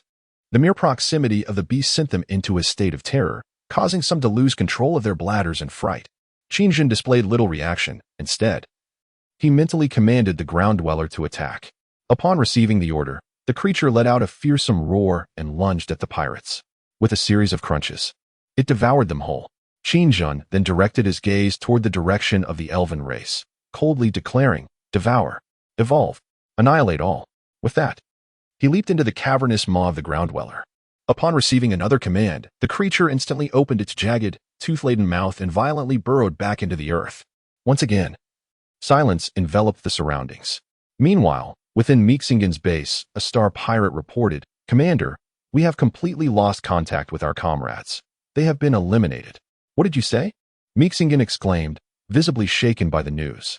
"My concerns seem to be materializing into reality. The few companions dispatched earlier have been eliminated." The pirates, believing that Meeksingen had not comprehended their initial warning, raised their voices once more. Meeksingen began to feel restless and soon commanded, "Damn it, send someone over immediately. Regardless of who that individual may be, eliminate him." Before long, a formidable starship hovering high above the Elven territory dispatched dozens of fighter jets, swiftly heading towards the direction of Qingjin's emergence. Upon their arrival, they were met with the shocking sight of a deep pit, nearly 10 meters in diameter. Good heavens! It was evident that something terrifying had transpired here. During the subsequent reconnaissance, the interstellar pirate crew, finding nothing of significance, decided to retreat. This planet likely concealed the existence of some form of life, a troubling prospect for the pirates, who required this world as their base. The sudden emergence of such an anomaly instilled a sense of unease among them. Upon returning to their base, they reported all their findings to Meeksingen, expressing their apprehensions. Upon hearing this, Meeksingen fell into deep contemplation, murmuring, "This is impossible. We have thoroughly scanned the surface of this planet before and found no anomalies." As he spoke, his gaze shifted to Ivy, who was attempting to alleviate his frustration beneath him. "Enough," he commanded. Ivy, her expression vacant, ceased her actions, awaiting Meeksingen's next directive. It was indeed a lamentable fate for a once great queen. Meeksingen inquired, "Speak. What secrets does this planet still harbor?" Ivy, with an air of despondency, replied coldly, "I do not know." At this, Meeksingen suddenly struck her with a resounding slap, sending her crashing to the ground. The surrounding elves, witnessing this scene, lowered their heads in silence, seemingly indifferent. They had grown numb to such occurrences. "Ah, the nature of humanity." Meeksingen then furiously addressed his subordinates. "I refuse to believe it. Just as you said, such a large creature, even if it is concealed beneath the surface, how could we have failed to detect it before?" Observing Meeksingen's fury, the interstellar pirates trembled in fear, hesitant to speak. At that moment, a seemingly astute pirate furrowed his brow and suggested, "Could it be some unknown space creature? Perhaps everything that has happened has drawn it here." Upon hearing this, Meeksingen nodded slightly, lost in brief contemplation. He then gravely declared, "If that is the case, it is indeed plausible. Inform all crew members to remain vigilant for any unusual activity." No sooner had Meeksingen's words left his lips than the ground began to tremble slightly. The vibrations grew closer and more intense, until the containers on the table began to sway precariously, prompting a wave of panic among all present. Meeksingen, sensing impending doom, steadied himself in a flurry, gritting his teeth and questioning, "What is happening? Is it an earthquake?" As all expressed their confusion, a thunderous roar erupted, deep beneath the surface. It seemed as though some colossal beast was racing towards them with unimaginable speed. Meekingen was instantly struck with terror. "Damn it! Hurry! Get back to the ship." He sensed a familiar yet unsettling presence, evoking a profoundly fearful memory. Although he had never confronted the swarm directly, the Alliance had thoroughly analyzed all information regarding the swarm species. Among them was a gigantic sandworm capable of traversing swiftly beneath the ground, carrying with it a multitude of formidable creatures. Its appearance signified the onset of the swarm's most ferocious assault. Under Meekingen's command, all the space pirates fled towards the several transport ships that had been parked nearby. Just as the vessels came into view, a thunderous boom erupted. The enormous burrowing beast burst forth from the earth, revealing its fearsome jaws, and after a brief roar, it lunged violently at the parked transports. Boom, boom, boom. Within mere seconds, all the transport ships were utterly obliterated. Meekingen's face turned pale with fear. Though this creature was significantly larger than the swarm's tunnel worms, its form bore a striking resemblance. Undoubtedly, what had emerged was indeed a tunnel worm from the swarm. Trembling uncontrollably, Meekingen stammered, "Oh my goodness! How unfortunate am I?" Chapter 193, Cold-Blooded and Ruthless Fire. Quickly, open fire. The sound of countless machine guns and energy pulse weapons erupted, striking the burrowing beast's armored body. These ludicrous attacks merely produced clanging noises against its hard shell, proving utterly ineffective. Enraged by the onslaught, the burrowing beast turned its wrath upon the crowd. A series of deafening roars echoed across the planet, accompanied by the harrowing cries of the space pirates that surged relentlessly. As Mazingan managed to return to the starship and was about to activate the jump drive to escape, a fist-sized purple beam pierced through the ship's levitation system, leaving the space pirates in a state of shock. Our energy shields have been breached. The jump system is damaged and cannot be activated. We are doomed. Good heavens. I do not wish to die. The air was filled with terrified screams. With all systems failing, the crew aboard the starship panicked, clutching their heads and aimlessly wandering about. Some, in their frantic state, collided violently with one another, collapsing lifelessly on the ship's floor. Chaos erupted instantly. The situation on the ground was no better. The countless elven captives, overwhelmed by terror, broke free from their confines and began to flee in a state of panic. Suddenly, a figure burst forth from the jaws of the burrowing beast. With a resounding thud and a cloud of dust, Qin Jun landed gracefully. His expression was cold as he surveyed the utter disarray surrounding him. With arms outstretched and head raised, he opened his enormous mouth wide. The violet energy patterns coursing through his physique began to flow rapidly. Countless beetles surged forth from his mouth, clamoring to escape, buzzing incessantly. A dense swarm of beetles poured from Qin Jun's lips, splitting and multiplying at an astonishing rate. In a mere moment, their numbers soared to an astounding hundreds of billions. At this instant, the air was saturated with the beetles conjured by Qin Jun. Following his intent to attack, the beetles dispersed, launching themselves at every living creature. Everyone was assailed by the relentless swarm, which overwhelmed each individual, swiftly tearing into their flesh and leaving no bones unscathed. Having orchestrated this devastation, Qin Jun lifted his gaze toward the starship hovering above, his great eye coldly fixated upon it. He concentrated all his attention, rapidly gathering energy into his eye. With a whoosh, a violet laser shot forth, piercing the starship with unerring precision. This laser was not a mere single strike, it acted like a flashlight, illuminating and relentlessly attacking without extinguishing. In that moment, Qin Jun resembled a merciless machine of slaughter, emotionless and devoid of compassion. The beam of light cleaved through the starship, obliterating all in its path. Bang, bang, bang. The vessel erupted in a series of explosions, engulfed in a blaze from which none could escape. Once he discerned that no soul aboard the starship remained, Qin Jun withdrew his energy, and his great eye returned to its previous detached demeanor. In this instance, he had grown stronger while simultaneously shedding a long-standing vulnerability. His great eye would no longer fear being blinded by any radiant light. He even believed that, had Kerrigan still been alive, he could have gazed directly at the golden luminescence emanating from her. As the released beetles annihilated all living organisms, they turned their attention to the plants, embarking on a relentless quest for resources. Once the swarm initiated its plundering mode, it would leave no usable resource behind. At this moment, the entire planet 09 lay utterly decimated by the reborn Qin Jun, with no flora or fauna spared from devastation. He coldly raised his great eye, gazing into the heavens as the starship exploded and disintegrated, countless fragments tumbling amidst thick plumes of smoke. He then strode purposefully toward the ground-dwelling creature, the Earth Devourer, and ominously declared, "From this moment forth, I shall allow no one to approach me. I am the embodiment of annihilation." More than a month later, in the outer reaches of space above Planet 09, the fabric of space trembled.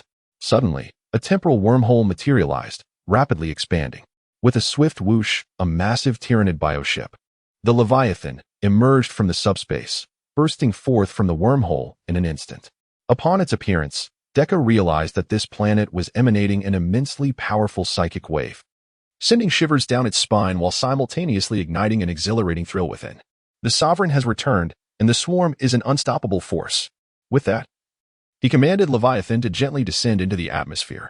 Upon reaching the surface, Dekka was astounded to discover that Qin Jun was already seated, waiting near the partially exposed form of the burrowing demon. He disembarked from Leviathan and swiftly approached Qin Jun, stating, "Sovereign, I have received your command, and I have come." However, at that moment, Qin Jun remained indifferent, resting his chin on one hand while the other rested upon his knee, which bore sharp bony protrusions, offering no response. His unique violet eyes gazed vacantly ahead, as if lost in contemplation. Witnessing this, Dekka dared not disturb him further.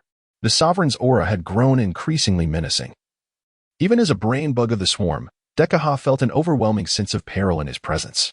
Time passed, and suddenly, Qin Jun spoke. "The swarm is facing a dire reckoning. They believed me to be dead. After a brief pause, he rose, straightened his posture, and clenched his right fist before him, declaring with a grim tone, despair, panic. The galaxy is about to blaze. Soon after, Dekaha was reconnected with Qingjin. While en route to the Tianyu star system, the territory of the swarm, Qingjin suddenly posed a question to Dekaha. If you were to lead the swarm alone against the Tianyu fleet, how long do you think it would take to utterly annihilate them? This question left Dekaha momentarily speechless, and without much thought, he replied, I cannot lead the swarm to face the entire angel fleet. Their stellar bombardment is unprecedentedly powerful.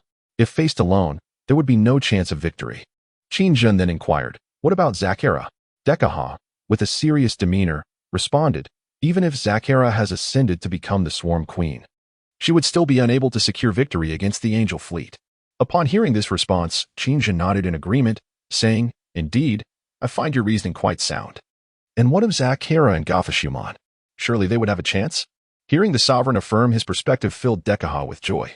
It was worth noting that since his emergence, the sovereign had yet to praise him even once. With renewed confidence, Dekaha replied, I believe they too would be unable to withstand them. Just as he finished speaking, Qingjin suddenly stood up and, controlling his strength, struck Dekaha on the forehead with a punch, sending him crashing to the ground, a large bump forming on his head, causing him to howl in pain. Qingjin, enraged, exclaimed, You fool! Your analysis is impressive, yet knowing this, why did you not support their actions? Chapter 194, The eve of the final battle. Dekaha, feeling dejected, replied, Sovereign. Before your return, Zakera attempted to control all of the swarm. Hearing this, Qingjin's expression remained unchanged.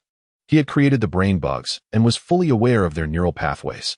Coldly, he asked, Did she attack you? Dekaha replied, No. Qingjin then questioned, Did she attack the other swarm members?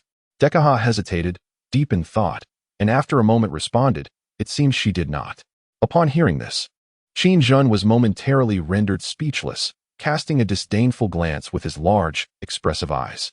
The swarms were currently under threat from external forces, and every colony must confront this challenge together. Understood, my lord, Dekaha replied earnestly, though Qingjin felt it necessary to mildly reprimand him before sinking into contemplation. Indeed, when faced with adversity, each brain insect harbored its own ulterior motives. It is only natural. Who wouldn't seize the opportunity to ascend in rank, especially among such a ferocious race of insects? However, he had anticipated that the first brain insect to stir trouble would be the recently emerged Abaser. As its thought processes diverged from those of its peers, it would never permit the colony to splinter into factions. Once he encountered a crisis, it would undoubtedly seek to assert control over the entire swarm. Yet, the outcome exceeded his expectations. Not only did Abaser refrain from causing chaos, but it also assisted in the evolution of the mosquito swarm. Regardless, this time, it was a close call without any significant danger. Had Abaser taken action against the mosquito, claiming the Dominion gene sequence for itself, even if he returned now, his foremost adversary would have been his own colony. Furthermore, in other universes, countless colony dominators had perished at the hands of Rogpaiwei. He had indeed come perilously close to demise. During this interval, he was entirely oblivious, as if he had enjoyed a deep, undisturbed slumber, devoid of even the privilege of dreams. The worker insect left behind was merely a precaution. Prior to this, he could not ascertain whether it would survive his demise. After all, so much time had elapsed. Regaining his train of thought, Qingjin murmured to himself that he had been excessively careless, committing a foolish act that nearly led to his end. Following this incident, he resolved to exercise greater caution in the future. Had it not been for the public declaration of the death of the Sar tribe's Makad, even Rog would not have been able to locate him so swiftly. This was, without a doubt, an invitation. Come here, I am right here. It was truly foolish. Meanwhile, the swarms of Zakera and Fazhuman were being relentlessly assaulted by the Angel fleet, suffering grievous losses. Without the guidance of a dominator, it was exceedingly challenging for the colony to contend with all present adversaries. It is important to note that Zakera, being merely a queen of her kind, could only command a limited number of insects. Qingjin, on the other hand, possessed the ability to transmit dominator consciousness directives simultaneously to every insect within the swarm, enabling rapid and synchronized responses. When faced with formidable foes, Qingjin could also adapt and merge the types of insects at his disposal to address the challenges that arose. Time swiftly passed. Dekaha returned with Qingjin to the star region dominated by Zakera and Fazhuman. His reappearance invigorated them greatly. In their eyes, the Dominator equated to invincibility. Even the void energy, which boasted the capability to annihilate entire colonies, could not bring about his demise. In this universe, what else could possibly impede him? However, the truth remained that only Qingjun was aware this was the final opportunity. Should he fall into the grasp of the void again and be beheaded, his fate would be sealed. The Zakarado Tianyu clan fleet has launched a full-scale assault, resulting in significant losses for the swarm. Foshuman responded, stating that we cannot contend with Kira's fleet. The new swarm has already lost several fleets. Upon hearing the dire state of the battlefield, Qingjun calmly contemplated the situation. He then declared that no one would know he was still alive. This would be an exceptional opportunity, and the swarm's counterattack was about to commence. After articulating this, he began devising a plan for retaliation. During this time, the Angel fleet had reclaimed countless planets infected by the swarm. Many believed that after the demise of the swarm's sovereign Qingjun, the swarm's power had waned. The remaining swarm commanders were incapable of opposing the formidable fourth-level civilization fleet. This was indeed the case. Unfortunately, Qingjun's unexpected resurrection had occurred. If Rog knew of this, he would undoubtedly be infuriated. To eliminate Qingjun, he had sacrificed a fragment of his consciousness to perish alongside him in the invasion of the fourth universe. Prior to this, no swarm sovereign had ever gone to such extremes. In the end, he had failed to kill Qingjun. If he were to discover this, mere anger would be a mild reaction. At this moment, with Qingjun no longer obstructing her, Kira's purge of the swarm in the Tianyu star system was relentless. All she needed to do was assemble all the Angel fleets and launch a decisive attack on the star region occupied by Zakarado and Foshuman. By eliminating Zakarado and Foshuman, the conflict between the Tianyu clan and the swarm would finally come to a close. She issued a command to all Angel fleets in the Carol Alliance fleet, proclaiming that our war with the swarm has persisted for over a century. It is time to initiate the final assault. Let us unite and eradicate every last swarm, for victory shall ultimately belong to us. Under Kira's directive, a formidable interstellar fleet began to converge within the Tianyu star system. Led by the Angel fleet, they boldly advanced toward the star region where Zakarado and Foshuman were stationed. At this juncture, Kira exhibited no reservations regarding the swarm. To her, the annihilation of the swarm was merely a matter of time. Conversely, Qingjun perceived this extensive campaign against the swarm as the perfect opportunity to strike back at Kira. He coldly remarked that Kira had presumed the swarm was incapable of retaliation. Those who are overly arrogant can never achieve victory. I shall turn her fleet into cosmic dust. The Tianyu clan will surely face destruction due to Kira's ignorant actions. Following this proclamation, he began to organize his forces. Under Qingjun's command, vast numbers of swarm creatures were incessantly being hatched. To ensure the success of this counteroffensive, he utilized the immense energy reserves of the swarm and substantial biological material to upgrade the plasma cannon bugs. This new batch of swarm creatures was forcefully elevated to level 12. The level 12 plasma cannon bugs were extraordinarily massive, exhibiting tremendous enhancements in both power and range. Following Qingjun's orders, they were preemptively deployed by two Leviathans to a critical pathway frequented by the Angel fleet. This location was littered with numerous worthless celestial bodies and rife with magnetic field disturbances. Although it was unable to trouble the Angel fleet, it posed a significant challenge for the second-level civilization's armada. Within this magnetic field, the starships of the second-level civilization faced considerable restrictions. In Qingjun's view, as long as external factors could be utilized to disrupt the enemy, it would be exceedingly advantageous for the swarm. Chapter 195. The swarm's counterattack. The two sides soon engaged in combat within the star domain that Qingjun had strategically prepared. With the issuance of Qingjun's attack command, countless plasma cannon insects launched a simultaneous assault, unleashing a staggering number of plasma projectiles that reached into the hundreds of billions. A pioneer starship of the Tianyu clan was the first to detect the unparalleled energy fluctuations. The Angel warrior operating the detection system, visibly panicked, screamed, "Commander, we have detected incoming plasma cannon fire." Upon hearing this alarming report, an 8-winged angel, serving as the commander, furrowed her brow slightly and murmured, "The swarm's plasma cannons?" After a moment of confusion, she carelessly responded, "What are you afraid of? Zakara's plasma cannon insects couldn't even breach her shields. Activate the protective barrier and quickly lock onto the attack vector for a counterstrike." Just as her words fell, an incredibly brilliant white light suddenly erupted in the star domain ahead. Instantly, everyone's expression turned to one of horror. The commander of the Tianyu clan was equally startled by this scene, tumbling from her seat onto the floor. She hastily scrambled to her feet. Her face contorted in fear as she shouted, "Quick! Switch to defensive mode." Boom, boom, boom. The incoming white light was undoubtedly the swarm's densely concentrated plasma cannon fire. In the blink of an eye, it consumed the Tianyu clan's pioneer fleet. The intense offensive caught the Angel fleet completely off guard. Simultaneously, one starship after another was obliterated. As the supreme commander of this operation, Violin was astonished to encounter an ambush from the swarm here. After countless reconnaissance missions and simulations, it had seemed impossible for the swarm to mount such an offensive. The current situation left her feeling uneasy. She promptly investigated the swarm's troop types.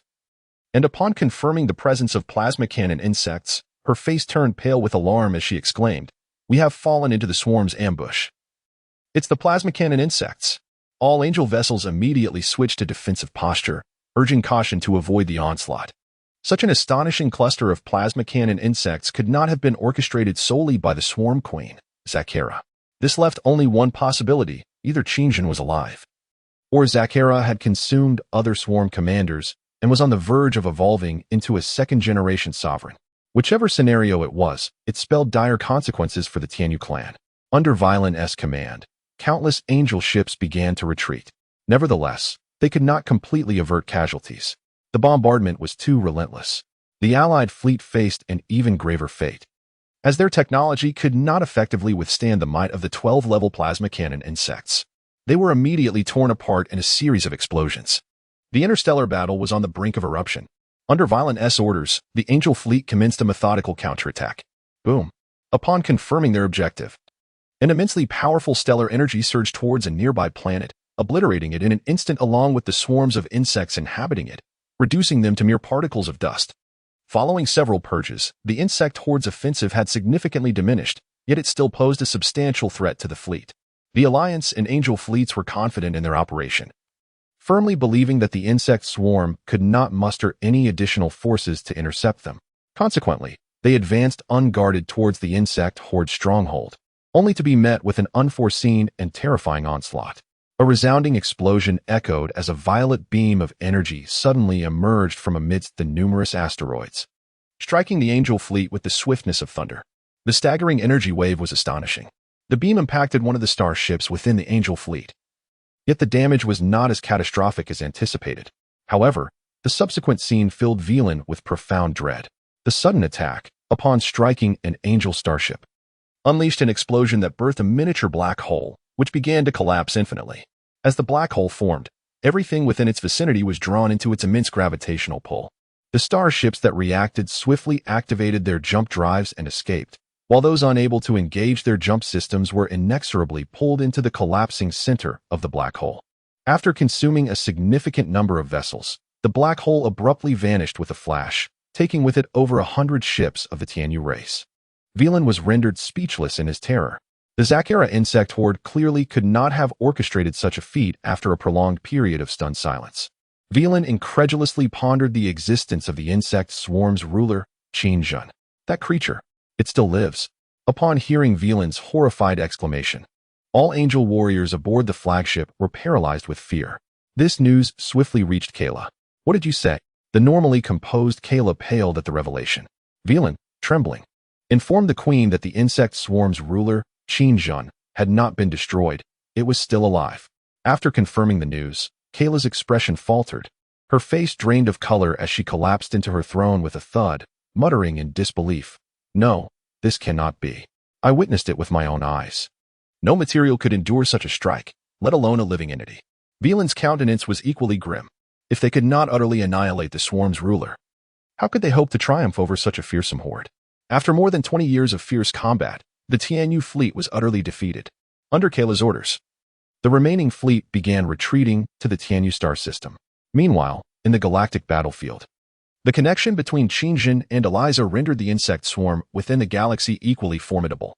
With the ruler's return, Eliza could issue commands to any swarm under his directive. Soon, the consequences would unfold. The swarm has rapidly expanded once more, pervading the vast expanse of the cosmos. Yet, despite this proliferation, Qingjin remains unable to ascertain the location of the Tianyu clan's stronghold. In response to this predicament, He has commanded the swarm to seek out the stellar region that harbors the mother planet of the Tianyu clan. He is resolute in his pursuit of Kyra, who nearly led to his utter demise. The entire Tianyu clan shall pay the price for this. As for the Carol Alliance, stripped of the Tianyu clan's fleet, they were swiftly engulfed by the swarm. The swarm ruthlessly extinguished countless civilizations within the Tianyu star system. Consequently, Qingjin's power has experienced a rapid ascension.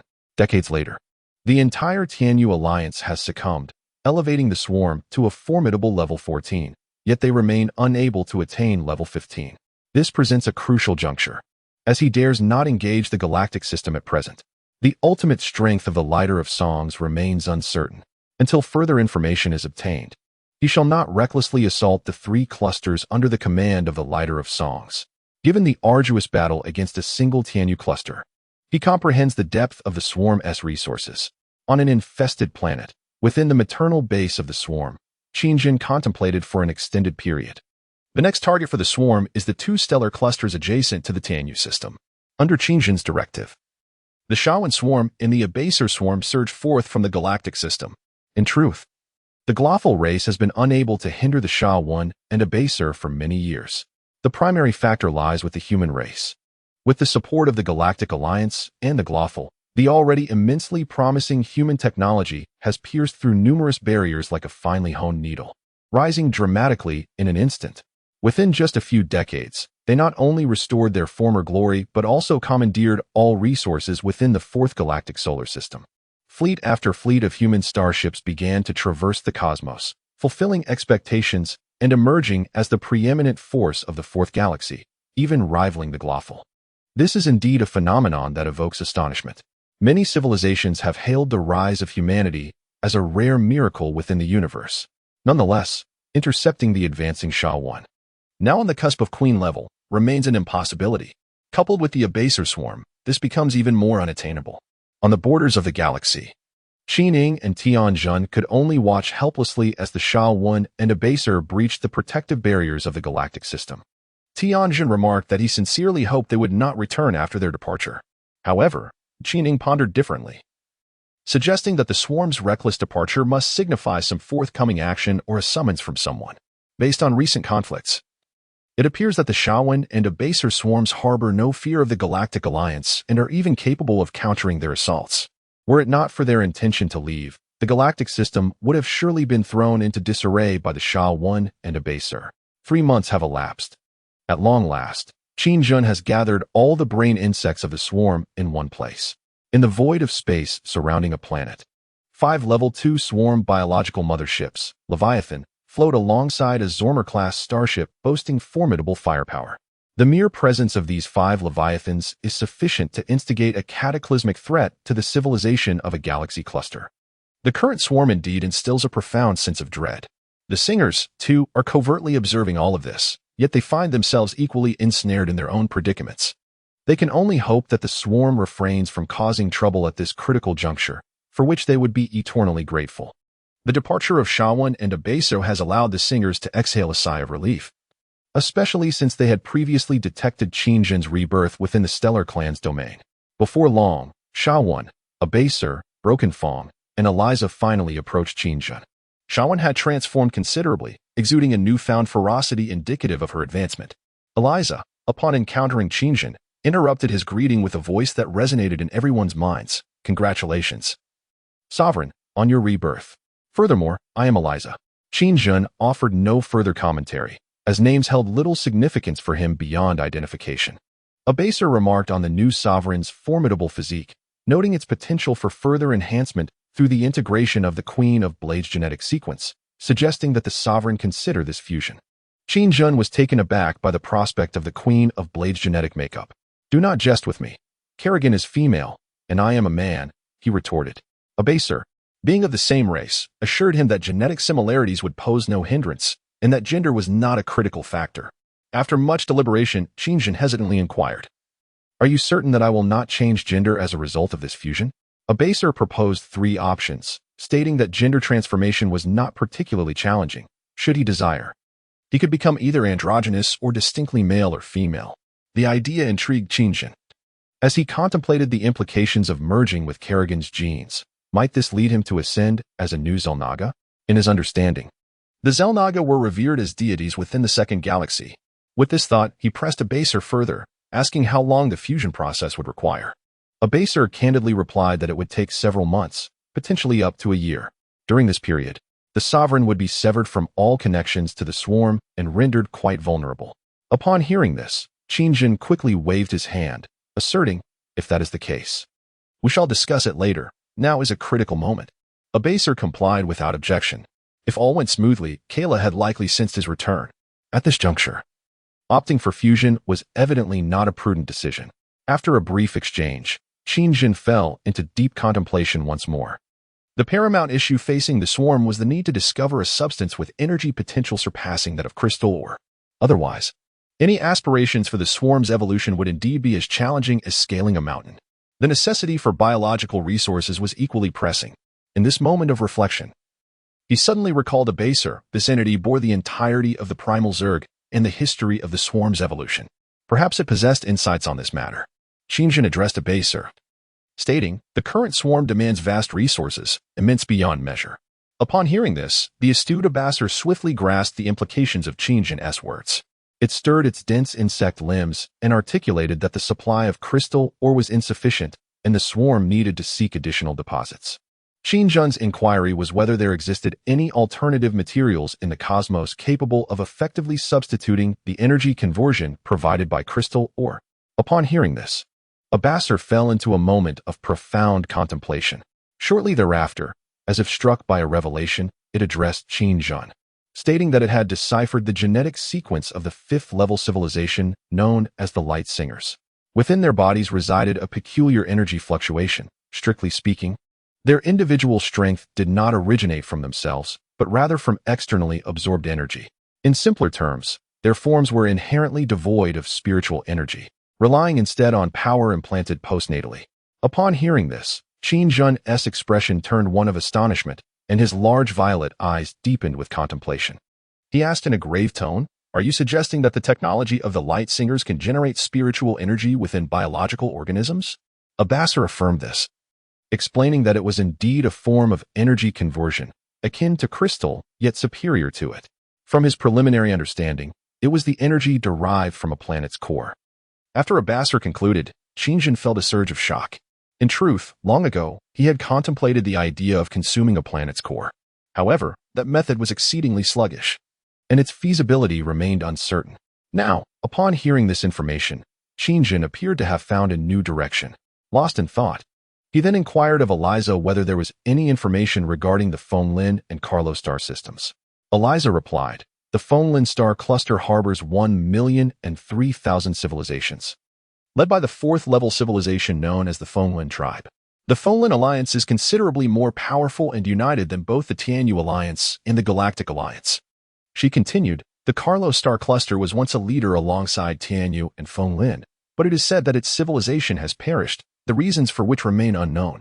The author's note, my mental state has not been well these past few days. I seem to have fallen gravely ill. Every movement induces dizziness. Yet I shall strive to restore my condition and resume updates. Chapter 197. The Liar Civilization. Upon hearing the information relayed by Eliza, Qingjin pondered aloud. So the civilization of the Carlo star cluster has been obliterated? Eliza confirmed, indeed. Qingjin continued, if that is the case, then the resources within the Carlo star cluster have become unclaimed. Should this be true, it would alleviate the casualties of the swarm. Eliza cautioned. While that may be the case, we are unaware of the current state of the Carlo star cluster. If, as you surmise, it truly is so, then Kyra and the Fonlin alliance would undoubtedly seize such a golden opportunity. Qingjin acknowledged, as you say, they may have already divided the resources of the Carlo star cluster among themselves. In any case, we must venture to the Carlo star cluster for reconnaissance. There may be some gains to be had. Simultaneously, we need to expedite the search for the home planet of the Tianyu civilization. All entities obstructing the swarm shall face annihilation. The recent incident with Shumi Air has left me quite perturbed. I do not wish for a repeat of such occurrences. Upon hearing Qingjin's declaration, all present responded in unison, as you command, Master. Yet, the silent shaman stood by, her brow furrowed, seemingly harboring a different notion. After a moment's hesitation, she addressed Qingjin, stating, The cunning Kira of the Tianyu tribe is regarded as the foremost adversary of our swarm. We cannot simply disregard them. For as the sovereign has just articulated, such occurrences must not repeat. Hearing Sha Wen's words, Qin Zhen's large eyes widened with mild surprise as he inquired, "What do you intend to do?" Sha Wen replied, "I shall remain behind to thoroughly ascertain the location of the Tianyu tribe's home planet." Upon hearing this, Qin Zhen's expression turned indifferent. After a brief contemplation, he remarked, "Kira is not an ordinary foe." Sha Wen countered, "I am no longer the same as before." Qin Zhen smiled, then said, "In that case, proceed with your plan." "Understood, Sovereign," Sha Wen affirmed. Subsequently, under Qin Zhen's command, the swarm assembled, and 4 leviathans, accompanied by a newly formed Phos human insect fleet, majestically approached the border of the Carlo star system. Upon arriving, Qin Zhen immediately sensed an immense void aura. He could not help but exclaim, "I may have uncovered something significant. The void has already launched an assault on the 4th universe, and the annihilation of the Carlo star system is likely intertwined with the void." Moreover, he vaguely perceived the presence of the swarm. What could this mean? Such signs began to instill a sense of unease within him.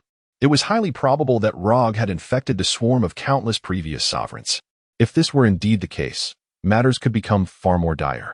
He vividly recalled the lizard experiments on Blue Star, those that had been infected by the void. They had acquired unparalleled energy.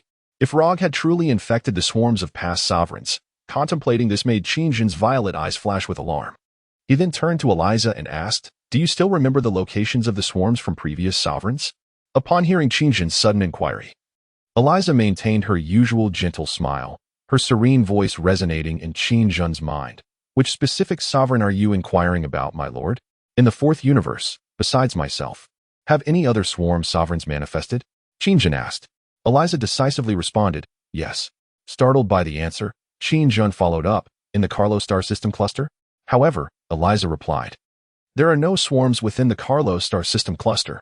Receiving this clarification further validated Qin Zhen's suspicions. The swarm he had sensed was likely the result of Rog infecting others.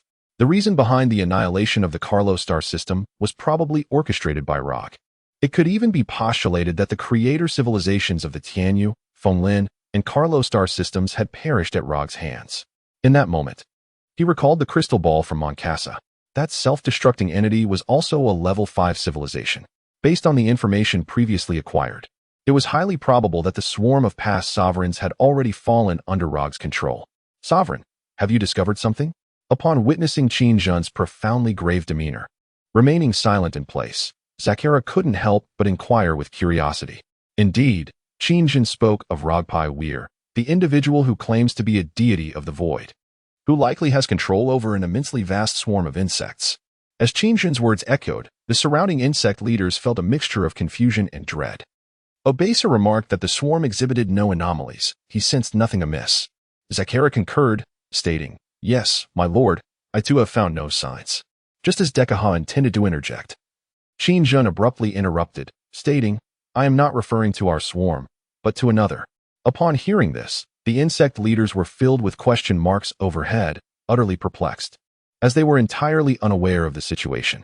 Elisa commented, "This is quite possible." Qin Zhen remained silent for a moment, deep in thought, before his expression hardened. He commanded loudly, "The swarm requires more resources. Whatever exists within the Carlo star system shall become our possession. Attack the star system's barrier. Advance on the Carlo star cluster." No sooner had Qin Zhen's orders been issued than 4 leviathans simultaneously unleashed their formidable plasma cannons. The assault concentrated at a single point, relentlessly bombarding the barrier of the Carlo star cluster. With a tremendous roar, a vast spatial rift was forcibly torn open, revealing the starry expanse of the Carlo star system before the swarm. Observing this, Qin Zhen clenched his right fist, his large pupils darkening, and with a hollow, raspy voice, he bellowed towards the Carlo star system beyond the rift, "Attack!" Whoosh, whoosh, whoosh, whoosh. Under Qin Zhen's command, the swarm surged into the spatial rift, plunging headlong into the Carlo star system. Meanwhile, in a relatively remote region of the Carlo star system, in the outer space of a terrestrial planet, over 100 starships of varying sizes and shapes floated, with 3 immense star carriers suspended at the center. This was one of the few fleets within the Carlo star cluster, the level 5 civilization, the Lair race. The Lair, resembling primates, bore an uncanny resemblance to the fearsome warriors depicted in certain science fiction films. They represented a high-tech civilization, carbon-based life forms, devoutly worshipping the Level 6 civilization, Kawanal. As Qingjin's offensive commenced, they quickly sensed the anomaly. The appearance of the swarm was detected by a Lair reconnaissance starship traveling at faster-than-light speeds. The Lair warriors urgently reported this information back to headquarters. Headquarters, we have detected an anomaly at the star system's border. Data analysis indicates another swarm, and this time, it consists of 4 Leviathans. Chapter 198. Daughter of the Void. Upon receiving this information, the Lair Star Fleet headquarters erupted in chaos. What? For Leviathans? The highest commander of the Lair Star Fleet, Long Lin, was incredulous yet filled with profound trepidation. The Lair soldier spoke in a hurried tone. Yes, Commander. And their size is more than double that of the other Leviathans. This discovery left Long Lin utterly bewildered. Thousands of years ago, a swarm of insects suddenly emerged in the Carlo star system. What began as a mere trickle rapidly multiplied, infecting countless planets and gradually annihilating the entire civilization alliance within the Carlo star system. By the time the Lyre civilization realized the gravity of the situation, they were horrified to find that the swarm had reached a point of insurmountable resistance. The most dire consequence was that, amidst this protracted war, the swarm had discovered the mother planet of the Lyre civilization. An inevitable destruction loomed over their civilization, far away, in a different star region. Long Lin and his fleet narrowly escaped the calamity, retreating to a remote area awaiting assistance from the Level 6 civilization, Quilunal. Long Lin had attempted to send a message to their neighboring allies, the Singers, seeking their support. However, the swarm leader, who referred to herself as the Void Maiden, Tina, appeared to possess some form of interference capability. Their messages could not escape the confines of the Carlo star system, where the borders were entirely engulfed by the swarm's infection zones. The remaining Lyre fleet made attempts to break free from the encirclement, but all efforts ended in failure. To the despair of the Lyre fleet, reinforcements from other star systems had arrived to support the swarm, just as Long Lin was engulfed in confusion. A report from the Lyre soldiers reached him. The soldier reported, Commander, the swarm from the Tianyu star system has engaged in battle with the swarm at the border. Long Lin thought he misheard and quickly asked, What did you say? Who is fighting whom? Please clarify. The Lyre soldier reiterated, The swarm is fighting the swarm. Upon hearing this, Long Lin and the commanders of the Lyre fleet were taken aback, exchanging bewildered glances, momentarily at a loss for words. Long Lin uncertainly inquired, Are you saying that the swarm from the Tianyu star system has clashed with the swarm at the Carlo star system's borders? The Lyre soldier excitedly affirmed, Yes, Commander. They are indeed engaged in battle. Just as the report concluded, a tremendous explosion echoed. Countless planets at the border were pierced by a sudden purple energy beam in the blink of an eye. The magnificent spectacle of exploding planets was breathtaking. Witnessing this scene, the investigating Lyre soldier exclaimed in shock, Oh heavens! My Quilunal deity! It should be noted that such an attack was beyond the capabilities of even the flagship of the Lyre fleet. Hearing the commotion, Long Lin anxiously asked, What has happened? The Lyre soldier replied, Commander, a purple energy attack just obliterated an entire star region, even igniting a star. The Void Maiden Tina had swarms spread across that area. But with that one strike, they were all annihilated. I believe we must leave. The swarm from the Tianyu star system is too terrifying. And we have also discovered something strange. The invading swarm does not exhibit any signs of void energy, but rather possesses a tangible biological essence. Upon receiving this information, Long Lin pondered for a moment before issuing an order. You must evacuate immediately. It seems that the swarm invading from the Tianyu star system is the arch-nemesis of the Void Maiden Tina. The Lyre soldiers complied. Understood, Commander. Meanwhile, in a certain star region at the heart of the Carlo star system in a grand palace, upon a towering throne, a captivating woman clad in void creature armor suddenly sensed an anomaly. What could it be? A swarm? At this thought, she paused momentarily, murmuring softly, How could this be possible? After a prolonged contemplation, she commanded with authority, Tavo. No sooner had her voice faded than a creature resembling a mantis fluttered into the palace. Alighting before her, in a raspy tone, it addressed her, Queen Tina, what are your orders? With an expression of unease, Tina responded, There are intruders at the border of the Tianyu star system. Upon hearing this, the mantis named Tavo, with a hint of skepticism, replied, Intruders? Are they seeking death? They should fear us, for the next phase of the Void Swarm's plan is to assault the Tianyu and Feng Lin star systems. However, at that moment, The usually proud Tina did not concur with Tavo's assertion. With a furrowed brow, she remarked, "The swarm at the border has been annihilated." Tavo's expression shifted to one of disbelief, clearly unable to accept the news. After all, the swarm stationed at the Tianyu border was vast, meticulously prepared for the impending invasion of the Tianyu star cluster. "My queen, this is utterly impossible. Are we mistaken?" The swarm at the Tianyu border was relocated by Lord Rog from several parallel universes, both in number and strength. It is astounding. Tina remained silent, her countenance still reflecting shock. Gradually, she rose, her eyes, glimmering with a green hue, gazed towards the direction of the Tianyu star system's border. Under Tavo's puzzled gaze, she gravely stated, "It is the swarm dominator created by Kerrigan." Upon hearing this, Tavo was immediately stricken with horror, exclaiming in disbelief, "You mean the swarm dominator? This cannot be. Did not Lord Rog declare that the last swarm dominator in the Galactic star system had been destroyed? Moreover, Kerrigan was defeated in the second universe and has utterly perished. How could a new dominator possibly arise?" Tina, too, was engulfed in confusion. Yet her perception could not be mistaken. The swarm she had infected had been completely obliterated in a single strike. Additionally, she sensed that the energy she had encountered was indeed that of the swarm. Clearly, this was the work of the swarm dominator. Only a dominator could command such immense swarm energy. Were it not for the present circumstances, she would not have felt such trepidation. Countless swarm dominators had fallen to her hand. Even those she could not defeat had succumbed to her charms. The legacies of former dominator swarms had entirely succumbed to her will. She had harnessed the void energy to control the acquired swarms, invading the fourth universe with the assistance of Rock, one of the void deities. However, rumors suggested that Kerrigan had forged yet another swarm dominator, one far more terrifying than any before. Its threat was palpable, even felt by several distant deities in the void. Consequently, Rob personally divided his consciousness to venture into the fourth universe. Not long ago, she unexpectedly received the news that the void deity Rog had perished in a cataclysmic confrontation with the last overmind of the Zerg within the fourth universe. This heralded the imminent demise of the Zerg, albeit at a grave cost to Rog, who sustained severe injuries. The final overmind was rumored to be Kerrigan's ultimate trump card, having truly inherited the entirety of the Zerg's genetic legacy from the second universe. Furthermore, it possessed the entire genetic repository accumulated throughout the history of the Zerg. This indicated that its growth would be unconstrained, rendering the Zerg even more formidable and terrifying. Should it indeed have survived Rog's assault, it would pose an exceedingly formidable challenge to all forces within the void. Contemplating this, Tina's expression turned to one of horror as she relayed the news to Taver. Lamenting that they might be facing an unprecedented dilemma, the last overmind was not dead, and Lord Rog had miscalculated. Chapter 199. A more powerful adversary in the periphery of the Carlo star system, within the Krylus sector, the Zerg, having sustained certain casualties, cleared the region of Zerg and various biological units infected by the void. After more than a month of combat, Qin Jun discovered that these infected Zerg ranked no higher than level 9. Moreover, their unit types were rather homogeneous, predominantly consisting of swift jumpers, with some even produced by infested mother bases yielding stingers and armored cockroaches. Nevertheless, they should not be underestimated.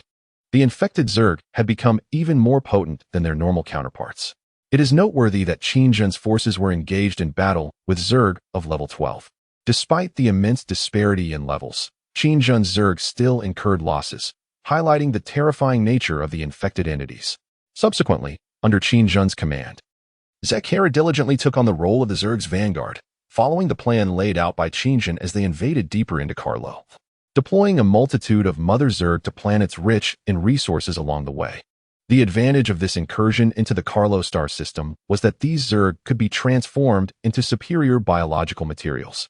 Regrettably, Qin Jun was unable to control the void energies that had infected them. He had long sought to decipher this energy, hoping to discover a means to immunize himself against the harm it could inflict. However, research yielded no progress, and even Abathur found himself at a loss. At this moment, on a particular planet, Qin Jun, accompanied by Eliza, Abathur, and the Broken Fong, traversed a carpet of fungi.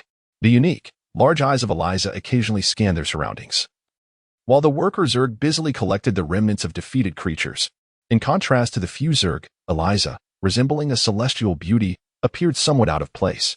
Qin Jun had often chided her, suggesting she should adopt the form of Abathur or another Zerg unit for greater suitability.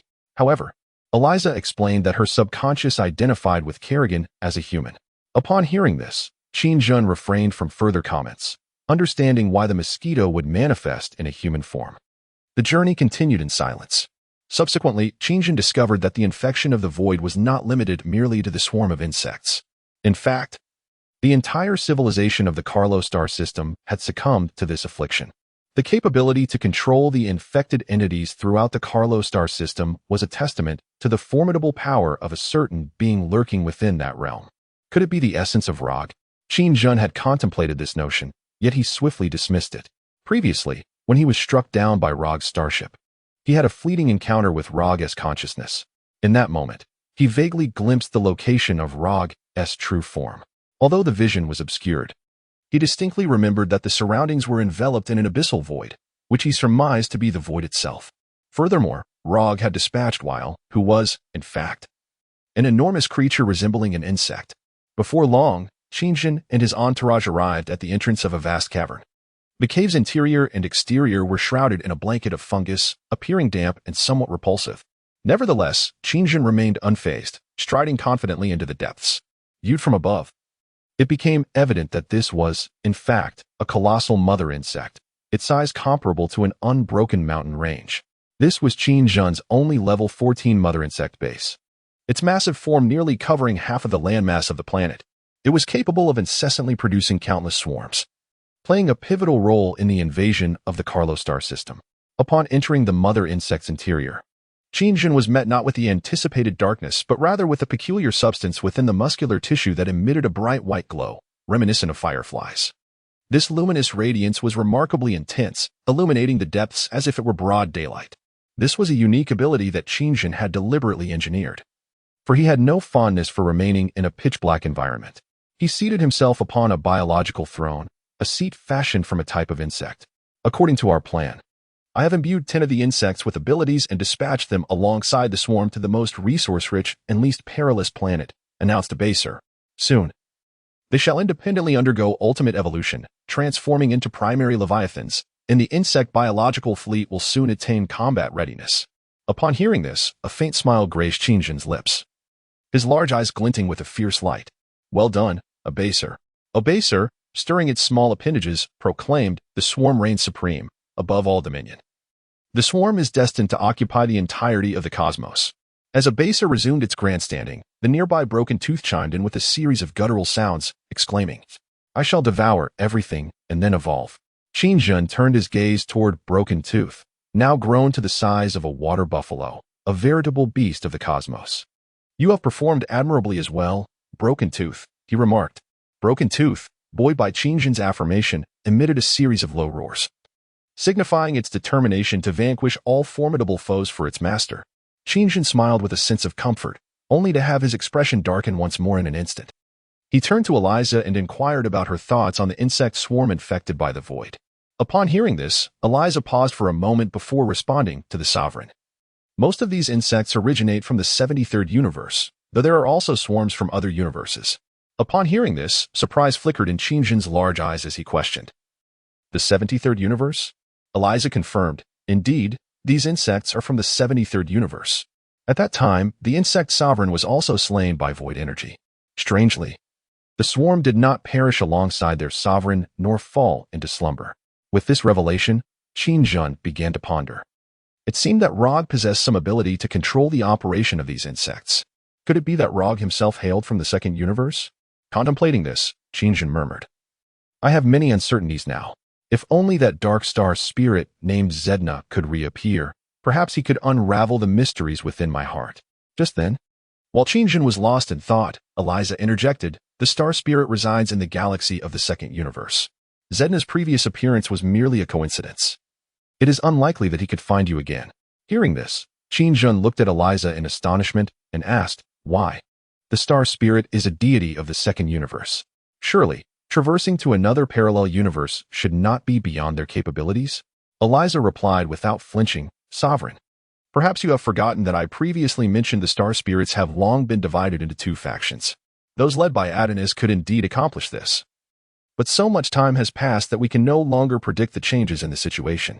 It is possible that Adonis is also an enemy of the swarm.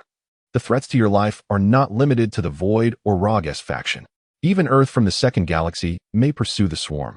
Upon hearing Eliza's words, Qin Jun was taken aback, murmuring gravely, Earth? Chapter 200. Interstellar Bounty. Eliza continued. In the galaxy of the second universe, the technological prowess of humanity is exceptionally formidable. At this point, Qin Jun contemplated the implications, realizing yet another foe had emerged. Was he truly a villain sought after by all? After a lengthy period of reflection, he shook his head, deciding not to dwell on these distant matters. The present situation was of utmost importance. He sensed the thick aura of Rog emanating from the insect swarm. Undoubtedly, everything in the Carlo galaxy was orchestrated by him. Qin Jun clenched his fists tightly, gritting his teeth in fury. The memory of that starship crashing toward him ignited a deep rage within. Since Rog sought his demise, it was now a matter of life and death. Anything associated with Rog must perish. Following a fierce offensive, Qin Jun finally learned that the entity controlling the infected beings throughout the Carlo galaxy was a void creature named Tina. This information only intensified his desire to eliminate this being from the void.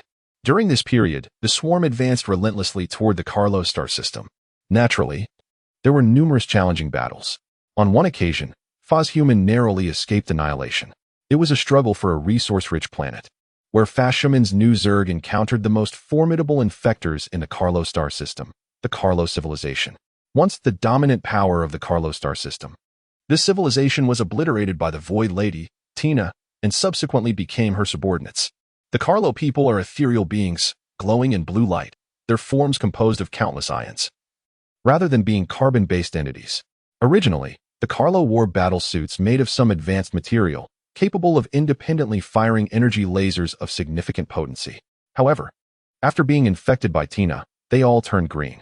Faced with these powerful long-range infectors, Fashuman's new swarm was thrown into disarray. Fortunately, timely support from Dekaha allowed them to extricate themselves from peril.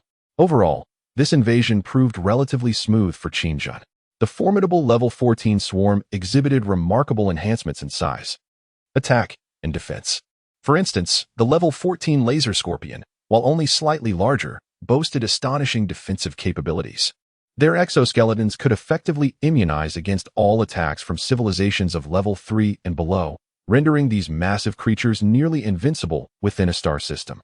Qin Jun commanded nearly 1 billion level 14 Scorpion creatures, deploying them onto the battlefield to seize resource points one after another. His true aim was not annihilation, but the acquisition of all available resources. If it could be avoided, he would not resort to the destruction of planets. Dozens of stars on the border of the Carlo star system were being drained of energy by the moth swarm. Stellar energy was currently the most scarce resource. He could only fire the antimatter cannon once due to its immense energy requirements. In contrast, the stellar cannon could be fired hundreds of times in succession. This was evidently his most effective means of attack, and stellar energy was indispensable. Simultaneously, he began issuing orders to the swarm to attempt to extract energy from planetary cores. Obaser's research also greatly depended on this energy. Just as Qin Jun's swarm launched an all-out assault on everything within the Carlo star system, the Void Lady Tina hesitated to retaliate. She had observed the immense psychic waves emanating from Qin Jun. Such a level of dominion was clearly beyond her capacity to confront. She would likely perish if she attempted to engage. Tina was astute. Even her master, Rog, had failed to eliminate him, so she dared not act recklessly. After careful observation, she learned that this dominator had birthed the most crucial creature in the swarm, a baser. Upon receiving this information, Tina was startled yet resolute. She could not allow Qin Jun to return to the galactic realm of the second universe. The native planet of the aberrant creatures in the Kaplu star sector, Xeris, housed an ancient splitting pool. Should the swarm dominator return there and gain control over the ancient aberrant Zulwin race, he would acquire an unstoppable power. Undoubtedly, a baser was a pivotal key. She must put an end to this, for if she does not, the swarm overlord will become the most formidable enemy for the Void. Addressing her subordinates, she spoke of the Zerg Overlord, Qin Jun, a terrifying creature that she believed had been obliterated by Lord Rog, only to discover that Kerrigan's last gamble possessed such astonishing power. The Void had miscalculated, resulting in a severed connection with Lord Rog and the inability to secure more potent support from the Void. Now, we must confront this newly risen Zerg Overlord alone. Upon hearing these words from Tina, Tavor pondered for a moment before suddenly exclaiming, "My queen, the swarm is overwhelmingly powerful, and we lack support." The existing infected forms are utterly incapable of battling the soaring Zerg. Tina shot him an irritated glance and retorted, I do not wish to hear such drivel. I require more astute counsel. Moreover, I do not want to entertain suggestions of retreat or escape. The swarm must be halted here. With Abathur of the swarm now in existence, time would only work against us. If the swarm were to return to the second universe, all would be lost.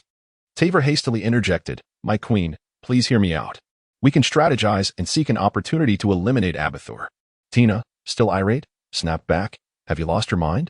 Abathur has always remained close to Qinshan.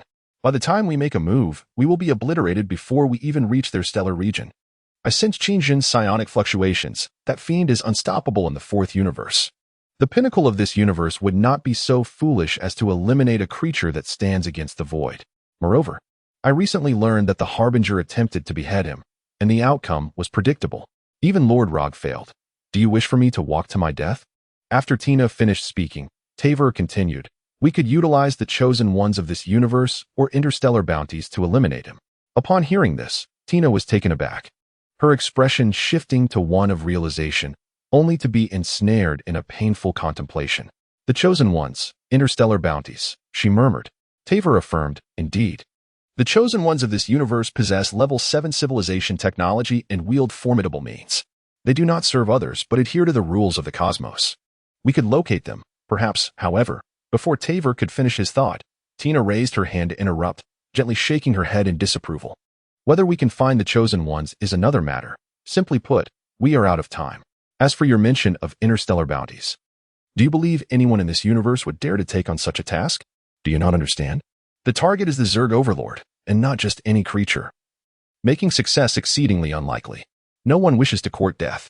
Tavor argued, with sufficient rewards, there will be brave souls. We need to offer enticing benefits regardless of success.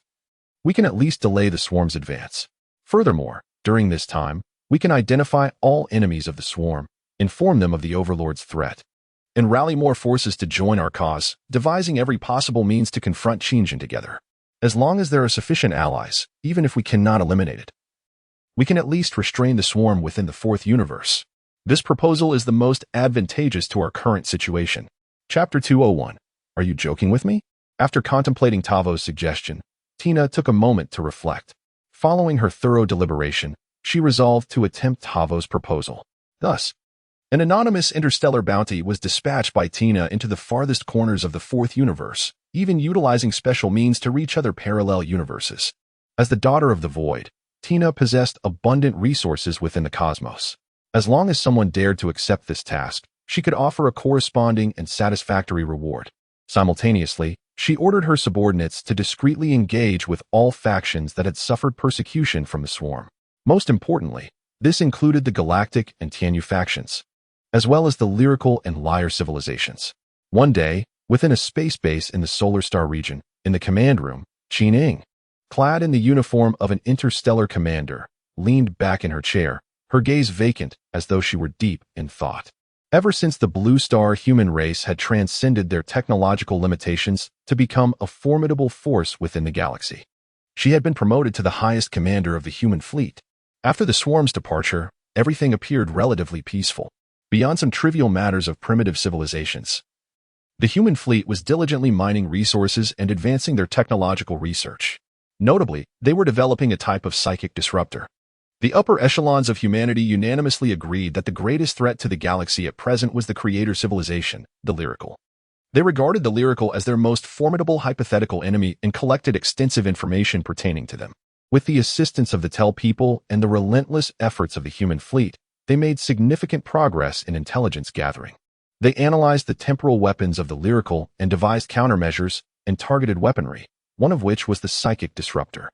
This cutting-edge technology could effectively interfere with the Lyrical psychic abilities, even directly restricting their use. Just as Qin was lost in her thoughts, a fleeting shadow suddenly materialized before her. Startled, she immediately rose, channeling the energy within her. The shadow exclaimed, "Oh no, Commander, I am not your enemy. There is no need for alarm." Upon hearing the shadow's intent, Qin Ying's expression darkened, her gaze fixed intently upon the indistinct figure before her. She sensed a familiar aura emanating from this shadow, the void energy of rock. In a low voice, she questioned, "A creature of the void?" What do you seek from me? The consciousness of Tina's shadow chuckled. Commander, you possess energy akin to mine. Indeed, I have detected Lord Rog's presence within you, indicating that you have had prior contact. Unpleased by this revelation, Qin Ying retorted, You mean that self-proclaimed void deity? We have indeed met. With that, she concentrated the void energy into her right fist, prepared to strike the uninvited shadow should anything seem amiss.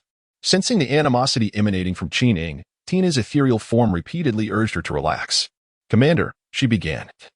As I mentioned earlier, I harbor no ill will. You may find what I am about to share intriguing. Despite these reassurances, Qin Ying remained skeptical, contemplating for a moment before retorting, If you have something to say, do so swiftly. I have no time for idle chatter. Taken aback by the woman's resolute demeanor, Tina continued, The rise of humanity is indeed astonishing. I must say, you are truly a remarkable civilization within the cosmos. However, it is a pity. Alas, such a shame. Her tone feigned gravity, leaving Qin Ying perplexed. With a furrowed brow, she scrutinized Tina's spectral form, rapidly analyzing the implications. A woman from the void. Acquainted with Roger, there was an 80% likelihood that she was aligned with him. Her evident understanding of humanity's trajectory suggested her true form resided somewhere within the Milky Way. Even if not, she must possess profound knowledge of it. From her tone, it became clear that she approached Qin Ying with a specific purpose. Through their brief exchange, Qin Ying assessed that the woman's hostile intentions were 60%, indicating a connection not aimed at humanity itself, but rather at an entity that had previously engaged with humanity or had conflicts with it. If that were the case, then her primary reason for seeking Qin Ying must relate to the swarm.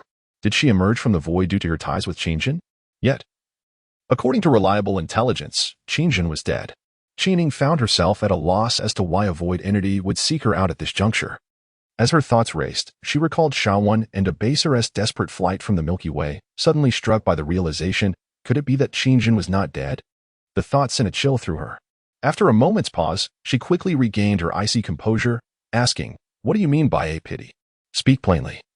I have no patience for riddles.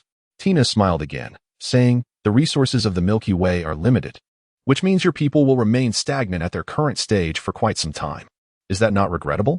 I believe that with greater resources or more advanced technology, you could break free from the Milky Way, exploring the vast and ancient universe beyond. Upon hearing this, Qin Ying's expression darkened. Do not tell me you seek to guide us merely to worship you as a deity. That is a delusion. Humanity does not worship any gods. Tina laughed lightly. You are quite the intriguing young lady.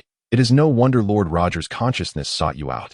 Her tone shifted to one of solemnity as she continued. I can offer humanity more resources and advanced technological civilization, enabling your technological level to ascend within a short time. However, I require your assistance in return. At this, Qin Ying furrowed her brow, her voice as frosty as ever. What sort of assistance?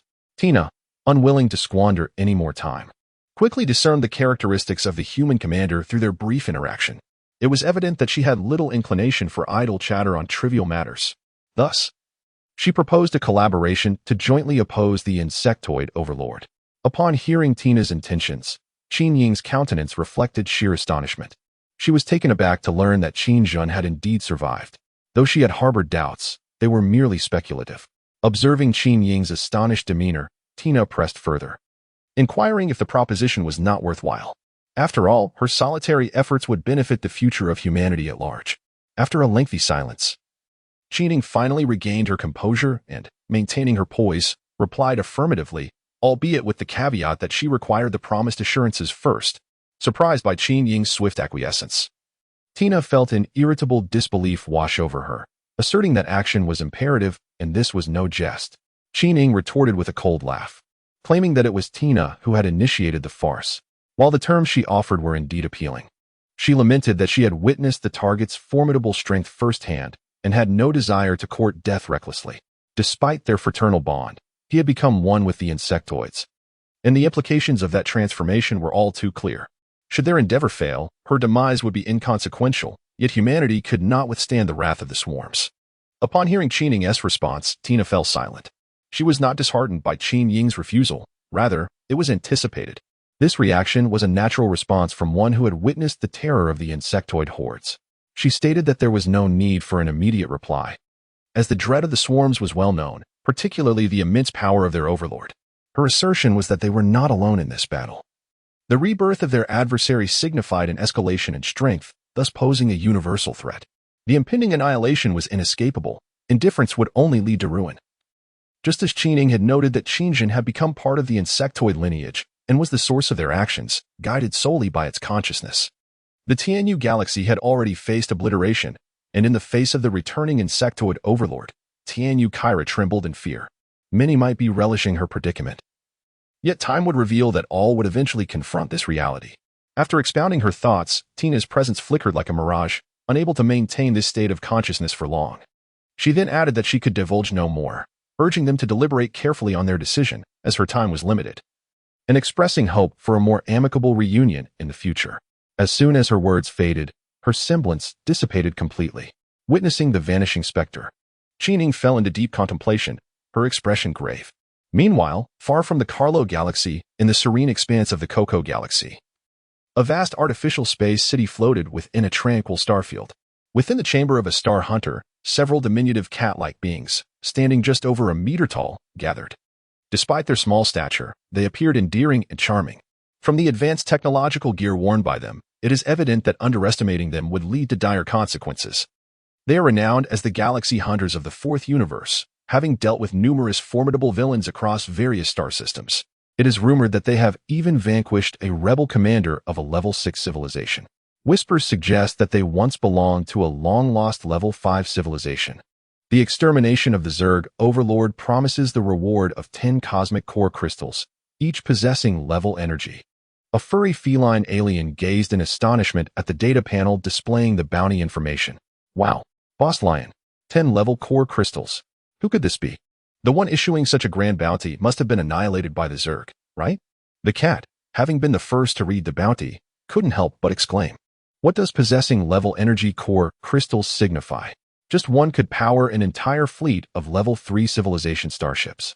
The one referred to as Boss is a unique feline with striking blue fur, exuding an air of cool detachment, and sporting a pulse pistol at his side. At that moment, he held a half-burned cigarette between his lips, his furry paws resting on his abdomen while his legs were casually draped over the table before him. Despite his subordinate's astonishment, his expression remained impassive, though internally, he too was taken aback. Completing this job would yield a reward substantial enough to reunite their scattered kin across the cosmos and restore the civilization of the feline race. Noticing Boss Lion's lack of reaction, several felines exchanged puzzled glances. One, with black fur, stepped forward and hesitantly addressed Lion. Boss, the reward for this bounty is considerable. Should we not?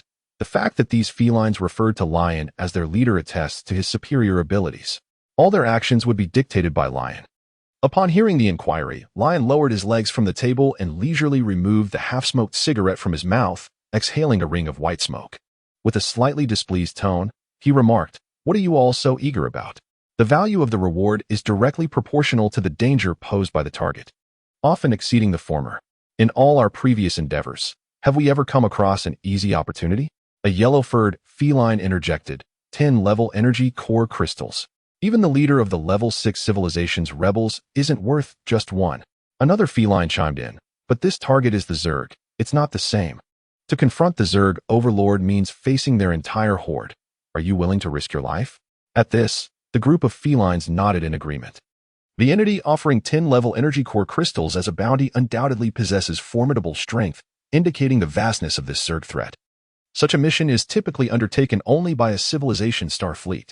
Despite this, from Lion's expression, he seemed quite eager to undertake this task. After pondering for a considerable time, he spoke darkly. The Zerg? What of it? We have encountered them before. Upon hearing this, the black cat's eyes flickered, and he stepped forward, saying, "Boss, does that mean?" Lion, filled with excitement, replied, "As long as we complete this operation, we will possess enough strength to gather our scattered kin and restore our civilization, bringing back the glory we once enjoyed. Extract all information regarding our target and prepare, comrades." Just as numerous factions, having received the bounty issued by Tina, were eager to make their move. Qingjin was engrossed in research with Abbas on the genetic mutations of the swarm. He hoped that Abbas could create a type of unit capable of autonomously seeking resources in the universe. Abbas responded, Achieving sustained travel through space and independently locating usable resource planets involves overcoming potential obstacles. Such a unit would require a multitude of characteristics, rendering it nearly impossible. Even if feasible, the resources required for its creation would exceed those necessary to produce a Leviathan. Units that are overly complex and lack significant utility are unnecessary for the swarm, thus I do not recommend their production. After hearing Abbas's words, Qin Zhen nodded thoughtfully and then inquired about any progress regarding planetary core energy. Upon Qin Zhen's questioning, Abbas replied, "The swarm has absorbed the planetary core energy, and through research, it can be transformed. Strictly speaking, it can serve as a more effective substitute for crystal or conversion. However, there are drawbacks. The process of absorbing a planetary core is complex and time-consuming, and compared to harvesting crystal veins, its efficacy is inferior and not advisable." Hearing this, Qin Zhen's eyes darkened. After all this time, this is the outcome? Is the pursuit of more efficient energy sources doomed to fail? Qin Zhen felt overwhelmed. And after considerable contemplation, he decided to maintain the status quo until a new energy source could be discovered. At that moment, Dekaha, who was attacking a planet, suddenly established a mental connection. He reported to Qin Zhen, "Overlord, the swarm has detected new enemies." Chapter 203, Deception and Manipulation. The foes were a group possessing cloaking abilities, and they launched an attack on the swarm. Dekaha reported in a calm manner. Upon receiving this information, Qin Zhen felt little surprise. For him, any entity could potentially be an adversary. Any situation was not unexpected. If there was any surprise, it was in discovering the enemies before they could strike. Cloaking abilities? We have the capacity to detect hidden units, Dekaha. In response to this information, Qin Zhen began to question further. Indeed, any cloaked unit had become ineffective before the swarm. Dekaha added, "The enemy possesses level energy attacks. They should be of a 5th-tier civilization, which the swarm cannot withstand." Upon hearing this, Qin Zhen was taken aback. A 5th-tier civilization with cloaking technology. It is no wonder that Dekaha, situated in a remote star region, would reach out to me. Without further hesitation, I promptly instructed Dekaha to relay the enemy's information back to Eliza. In no time, Eliza successfully analyzed the enemy's data. The intelligence revealed that the enemy belonged to a level 5 civilization, the Lyle civilization, which was the creator of the Tianyu, Fenglin, and Carlos star systems. Upon receiving this information, Qin Zhen's pupils narrowed in realization. He understood the gravity of the situation, but resolved not to show mercy to those who sought their own demise. With that, he summoned his vessel, Leviathan, and set off towards Dekaha's location, accompanied by Eliza and Abaser. At this moment, the war in the Carlos star system had escalated to a fever pitch. In the absence of new energy sources, under Qin Zhen's directives, the swarm launched frenzied assaults on planets rich in crystal mines and biodiversity. He was in dire need of more resources to upgrade the swarm's capabilities.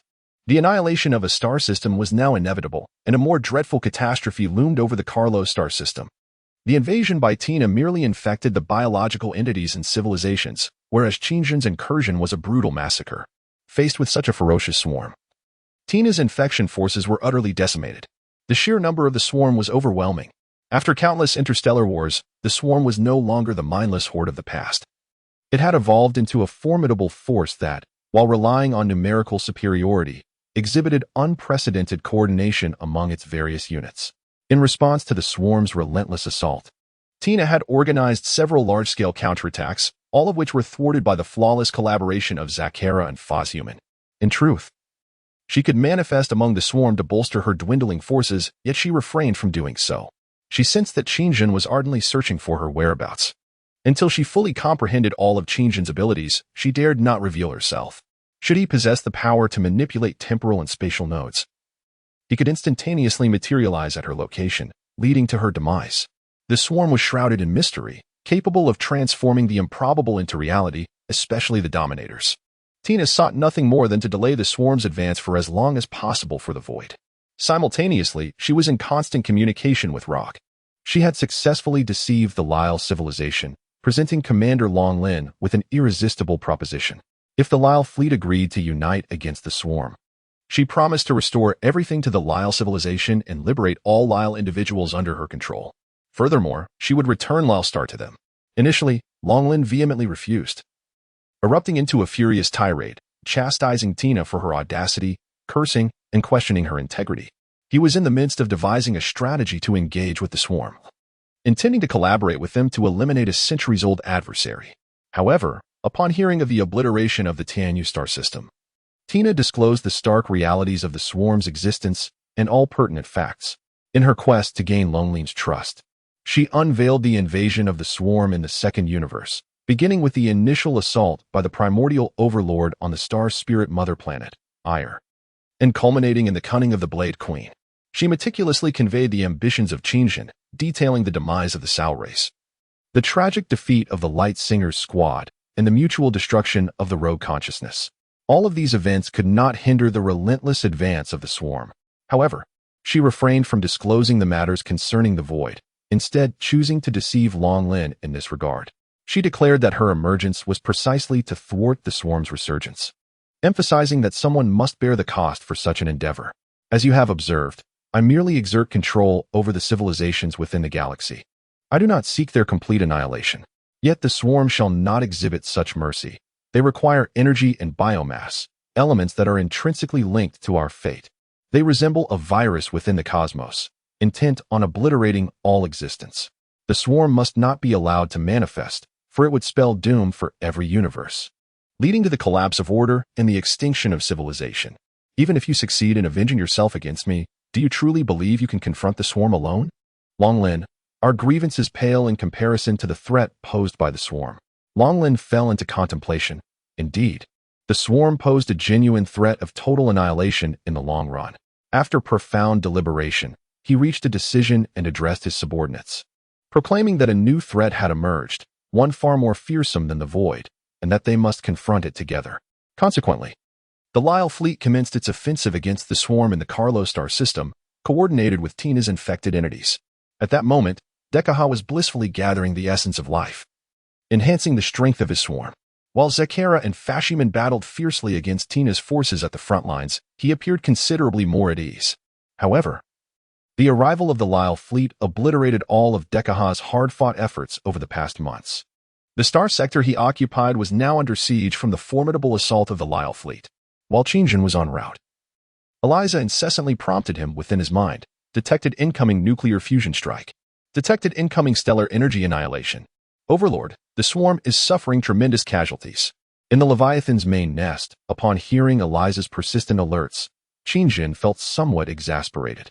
He found these notifications to be quite bothersome, especially since Eliza had taken on a physical form. Meanwhile, the Lyle fleet, engaged in the extermination of the swarm, detected the psychic energy fluctuations of the Leviathan. The Lyle warriors were immediately startled, urgently reporting, "Commander, we have detected an incoming psychic energy wave. It is rapidly approaching and will breach our vicinity in mere moments." Just as the words left their lips, before the fleet commander could react, a resonating hum of spatial distortion heralded the emergence of the colossal Leviathan, which swiftly exited subspace and successfully materialized at the designated location. Without uttering a word, it unleashed a biological plasma cannon upon the Lyle fleet, with the nearest Lyle starship becoming its primary target. Confronted by the oncoming bioplasma cannon, the commander of the Lyre starship stood frozen in shock. Boom. Chapter 204. An Epilogue.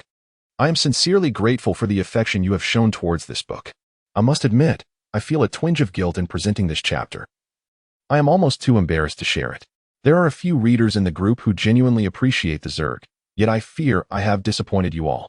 I have ceased updates, and for quite a while, I must add, as I noticed that many had pointed out the shortcomings of this work, particularly some readers on Tomato. I was taken aback. To be honest, I was truly bewildered. The criticisms they raised left me feeling quite at a loss. I am uncertain if anyone will still read this, but whether they do or not, I acknowledge my lack of writing experience. I never anticipated the backlash would be so severe, which is rather embarrassing, to say the least, especially concerning the emotional arcs. I made a grievous error and have faltered once more. However, this is not my final endeavor. I shall persist in crafting tales of a dark nature without a female lead. I shall refrain from advertising my new book, as I feel unworthy of such an act. Instead, I will succinctly summarize the concluding events of this narrative. If anyone who cherishes this book happens to read this, I am truly sorry, as I have affected your sentiments. I wish you all a joyful life filled with prosperity. In the final events, the swarm utilized a Leviathan assault to swiftly annihilate the Lyre civilization fleet. This revelation left Tina in shock.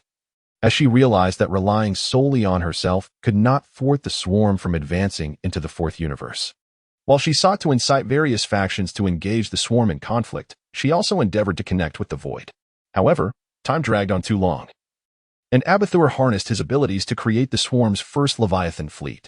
Hundreds of Leviathan clusters swiftly overran the Carlo star system, with Qin personally eliminating Tina and extracting all the data she possessed. From her, he acquired a crucial piece of intelligence: the coordinates of the spatial tunnels leading to other universes and the home planet of the Tianyu civilization. To facilitate the swarm's infiltration into other universes, Qin commanded the rapid expansion of the swarm within the fourth universe, during which countless Leviathan fleets were incubated. Shaowen, armed with the information provided by Qin, directly deployed the swarm to the home planet of the Tianyu civilization. Kayla was slain by Shaowen, heralding the demise of the Tianyu civilization. The entirety of the fourth universe began to recognize the immense threat posed by the swarm, forming an alliance to confront Qin. The Galactic fleet, led by Qin, engaged in a confrontation, during which Qin captured Qin. Before taking her life, he revealed his true intentions. He believed that the existing cosmic order should be reset. He aimed to lead the swarm in annihilating all civilizations across the universe, intending to recreate a cosmic order dominated by his will.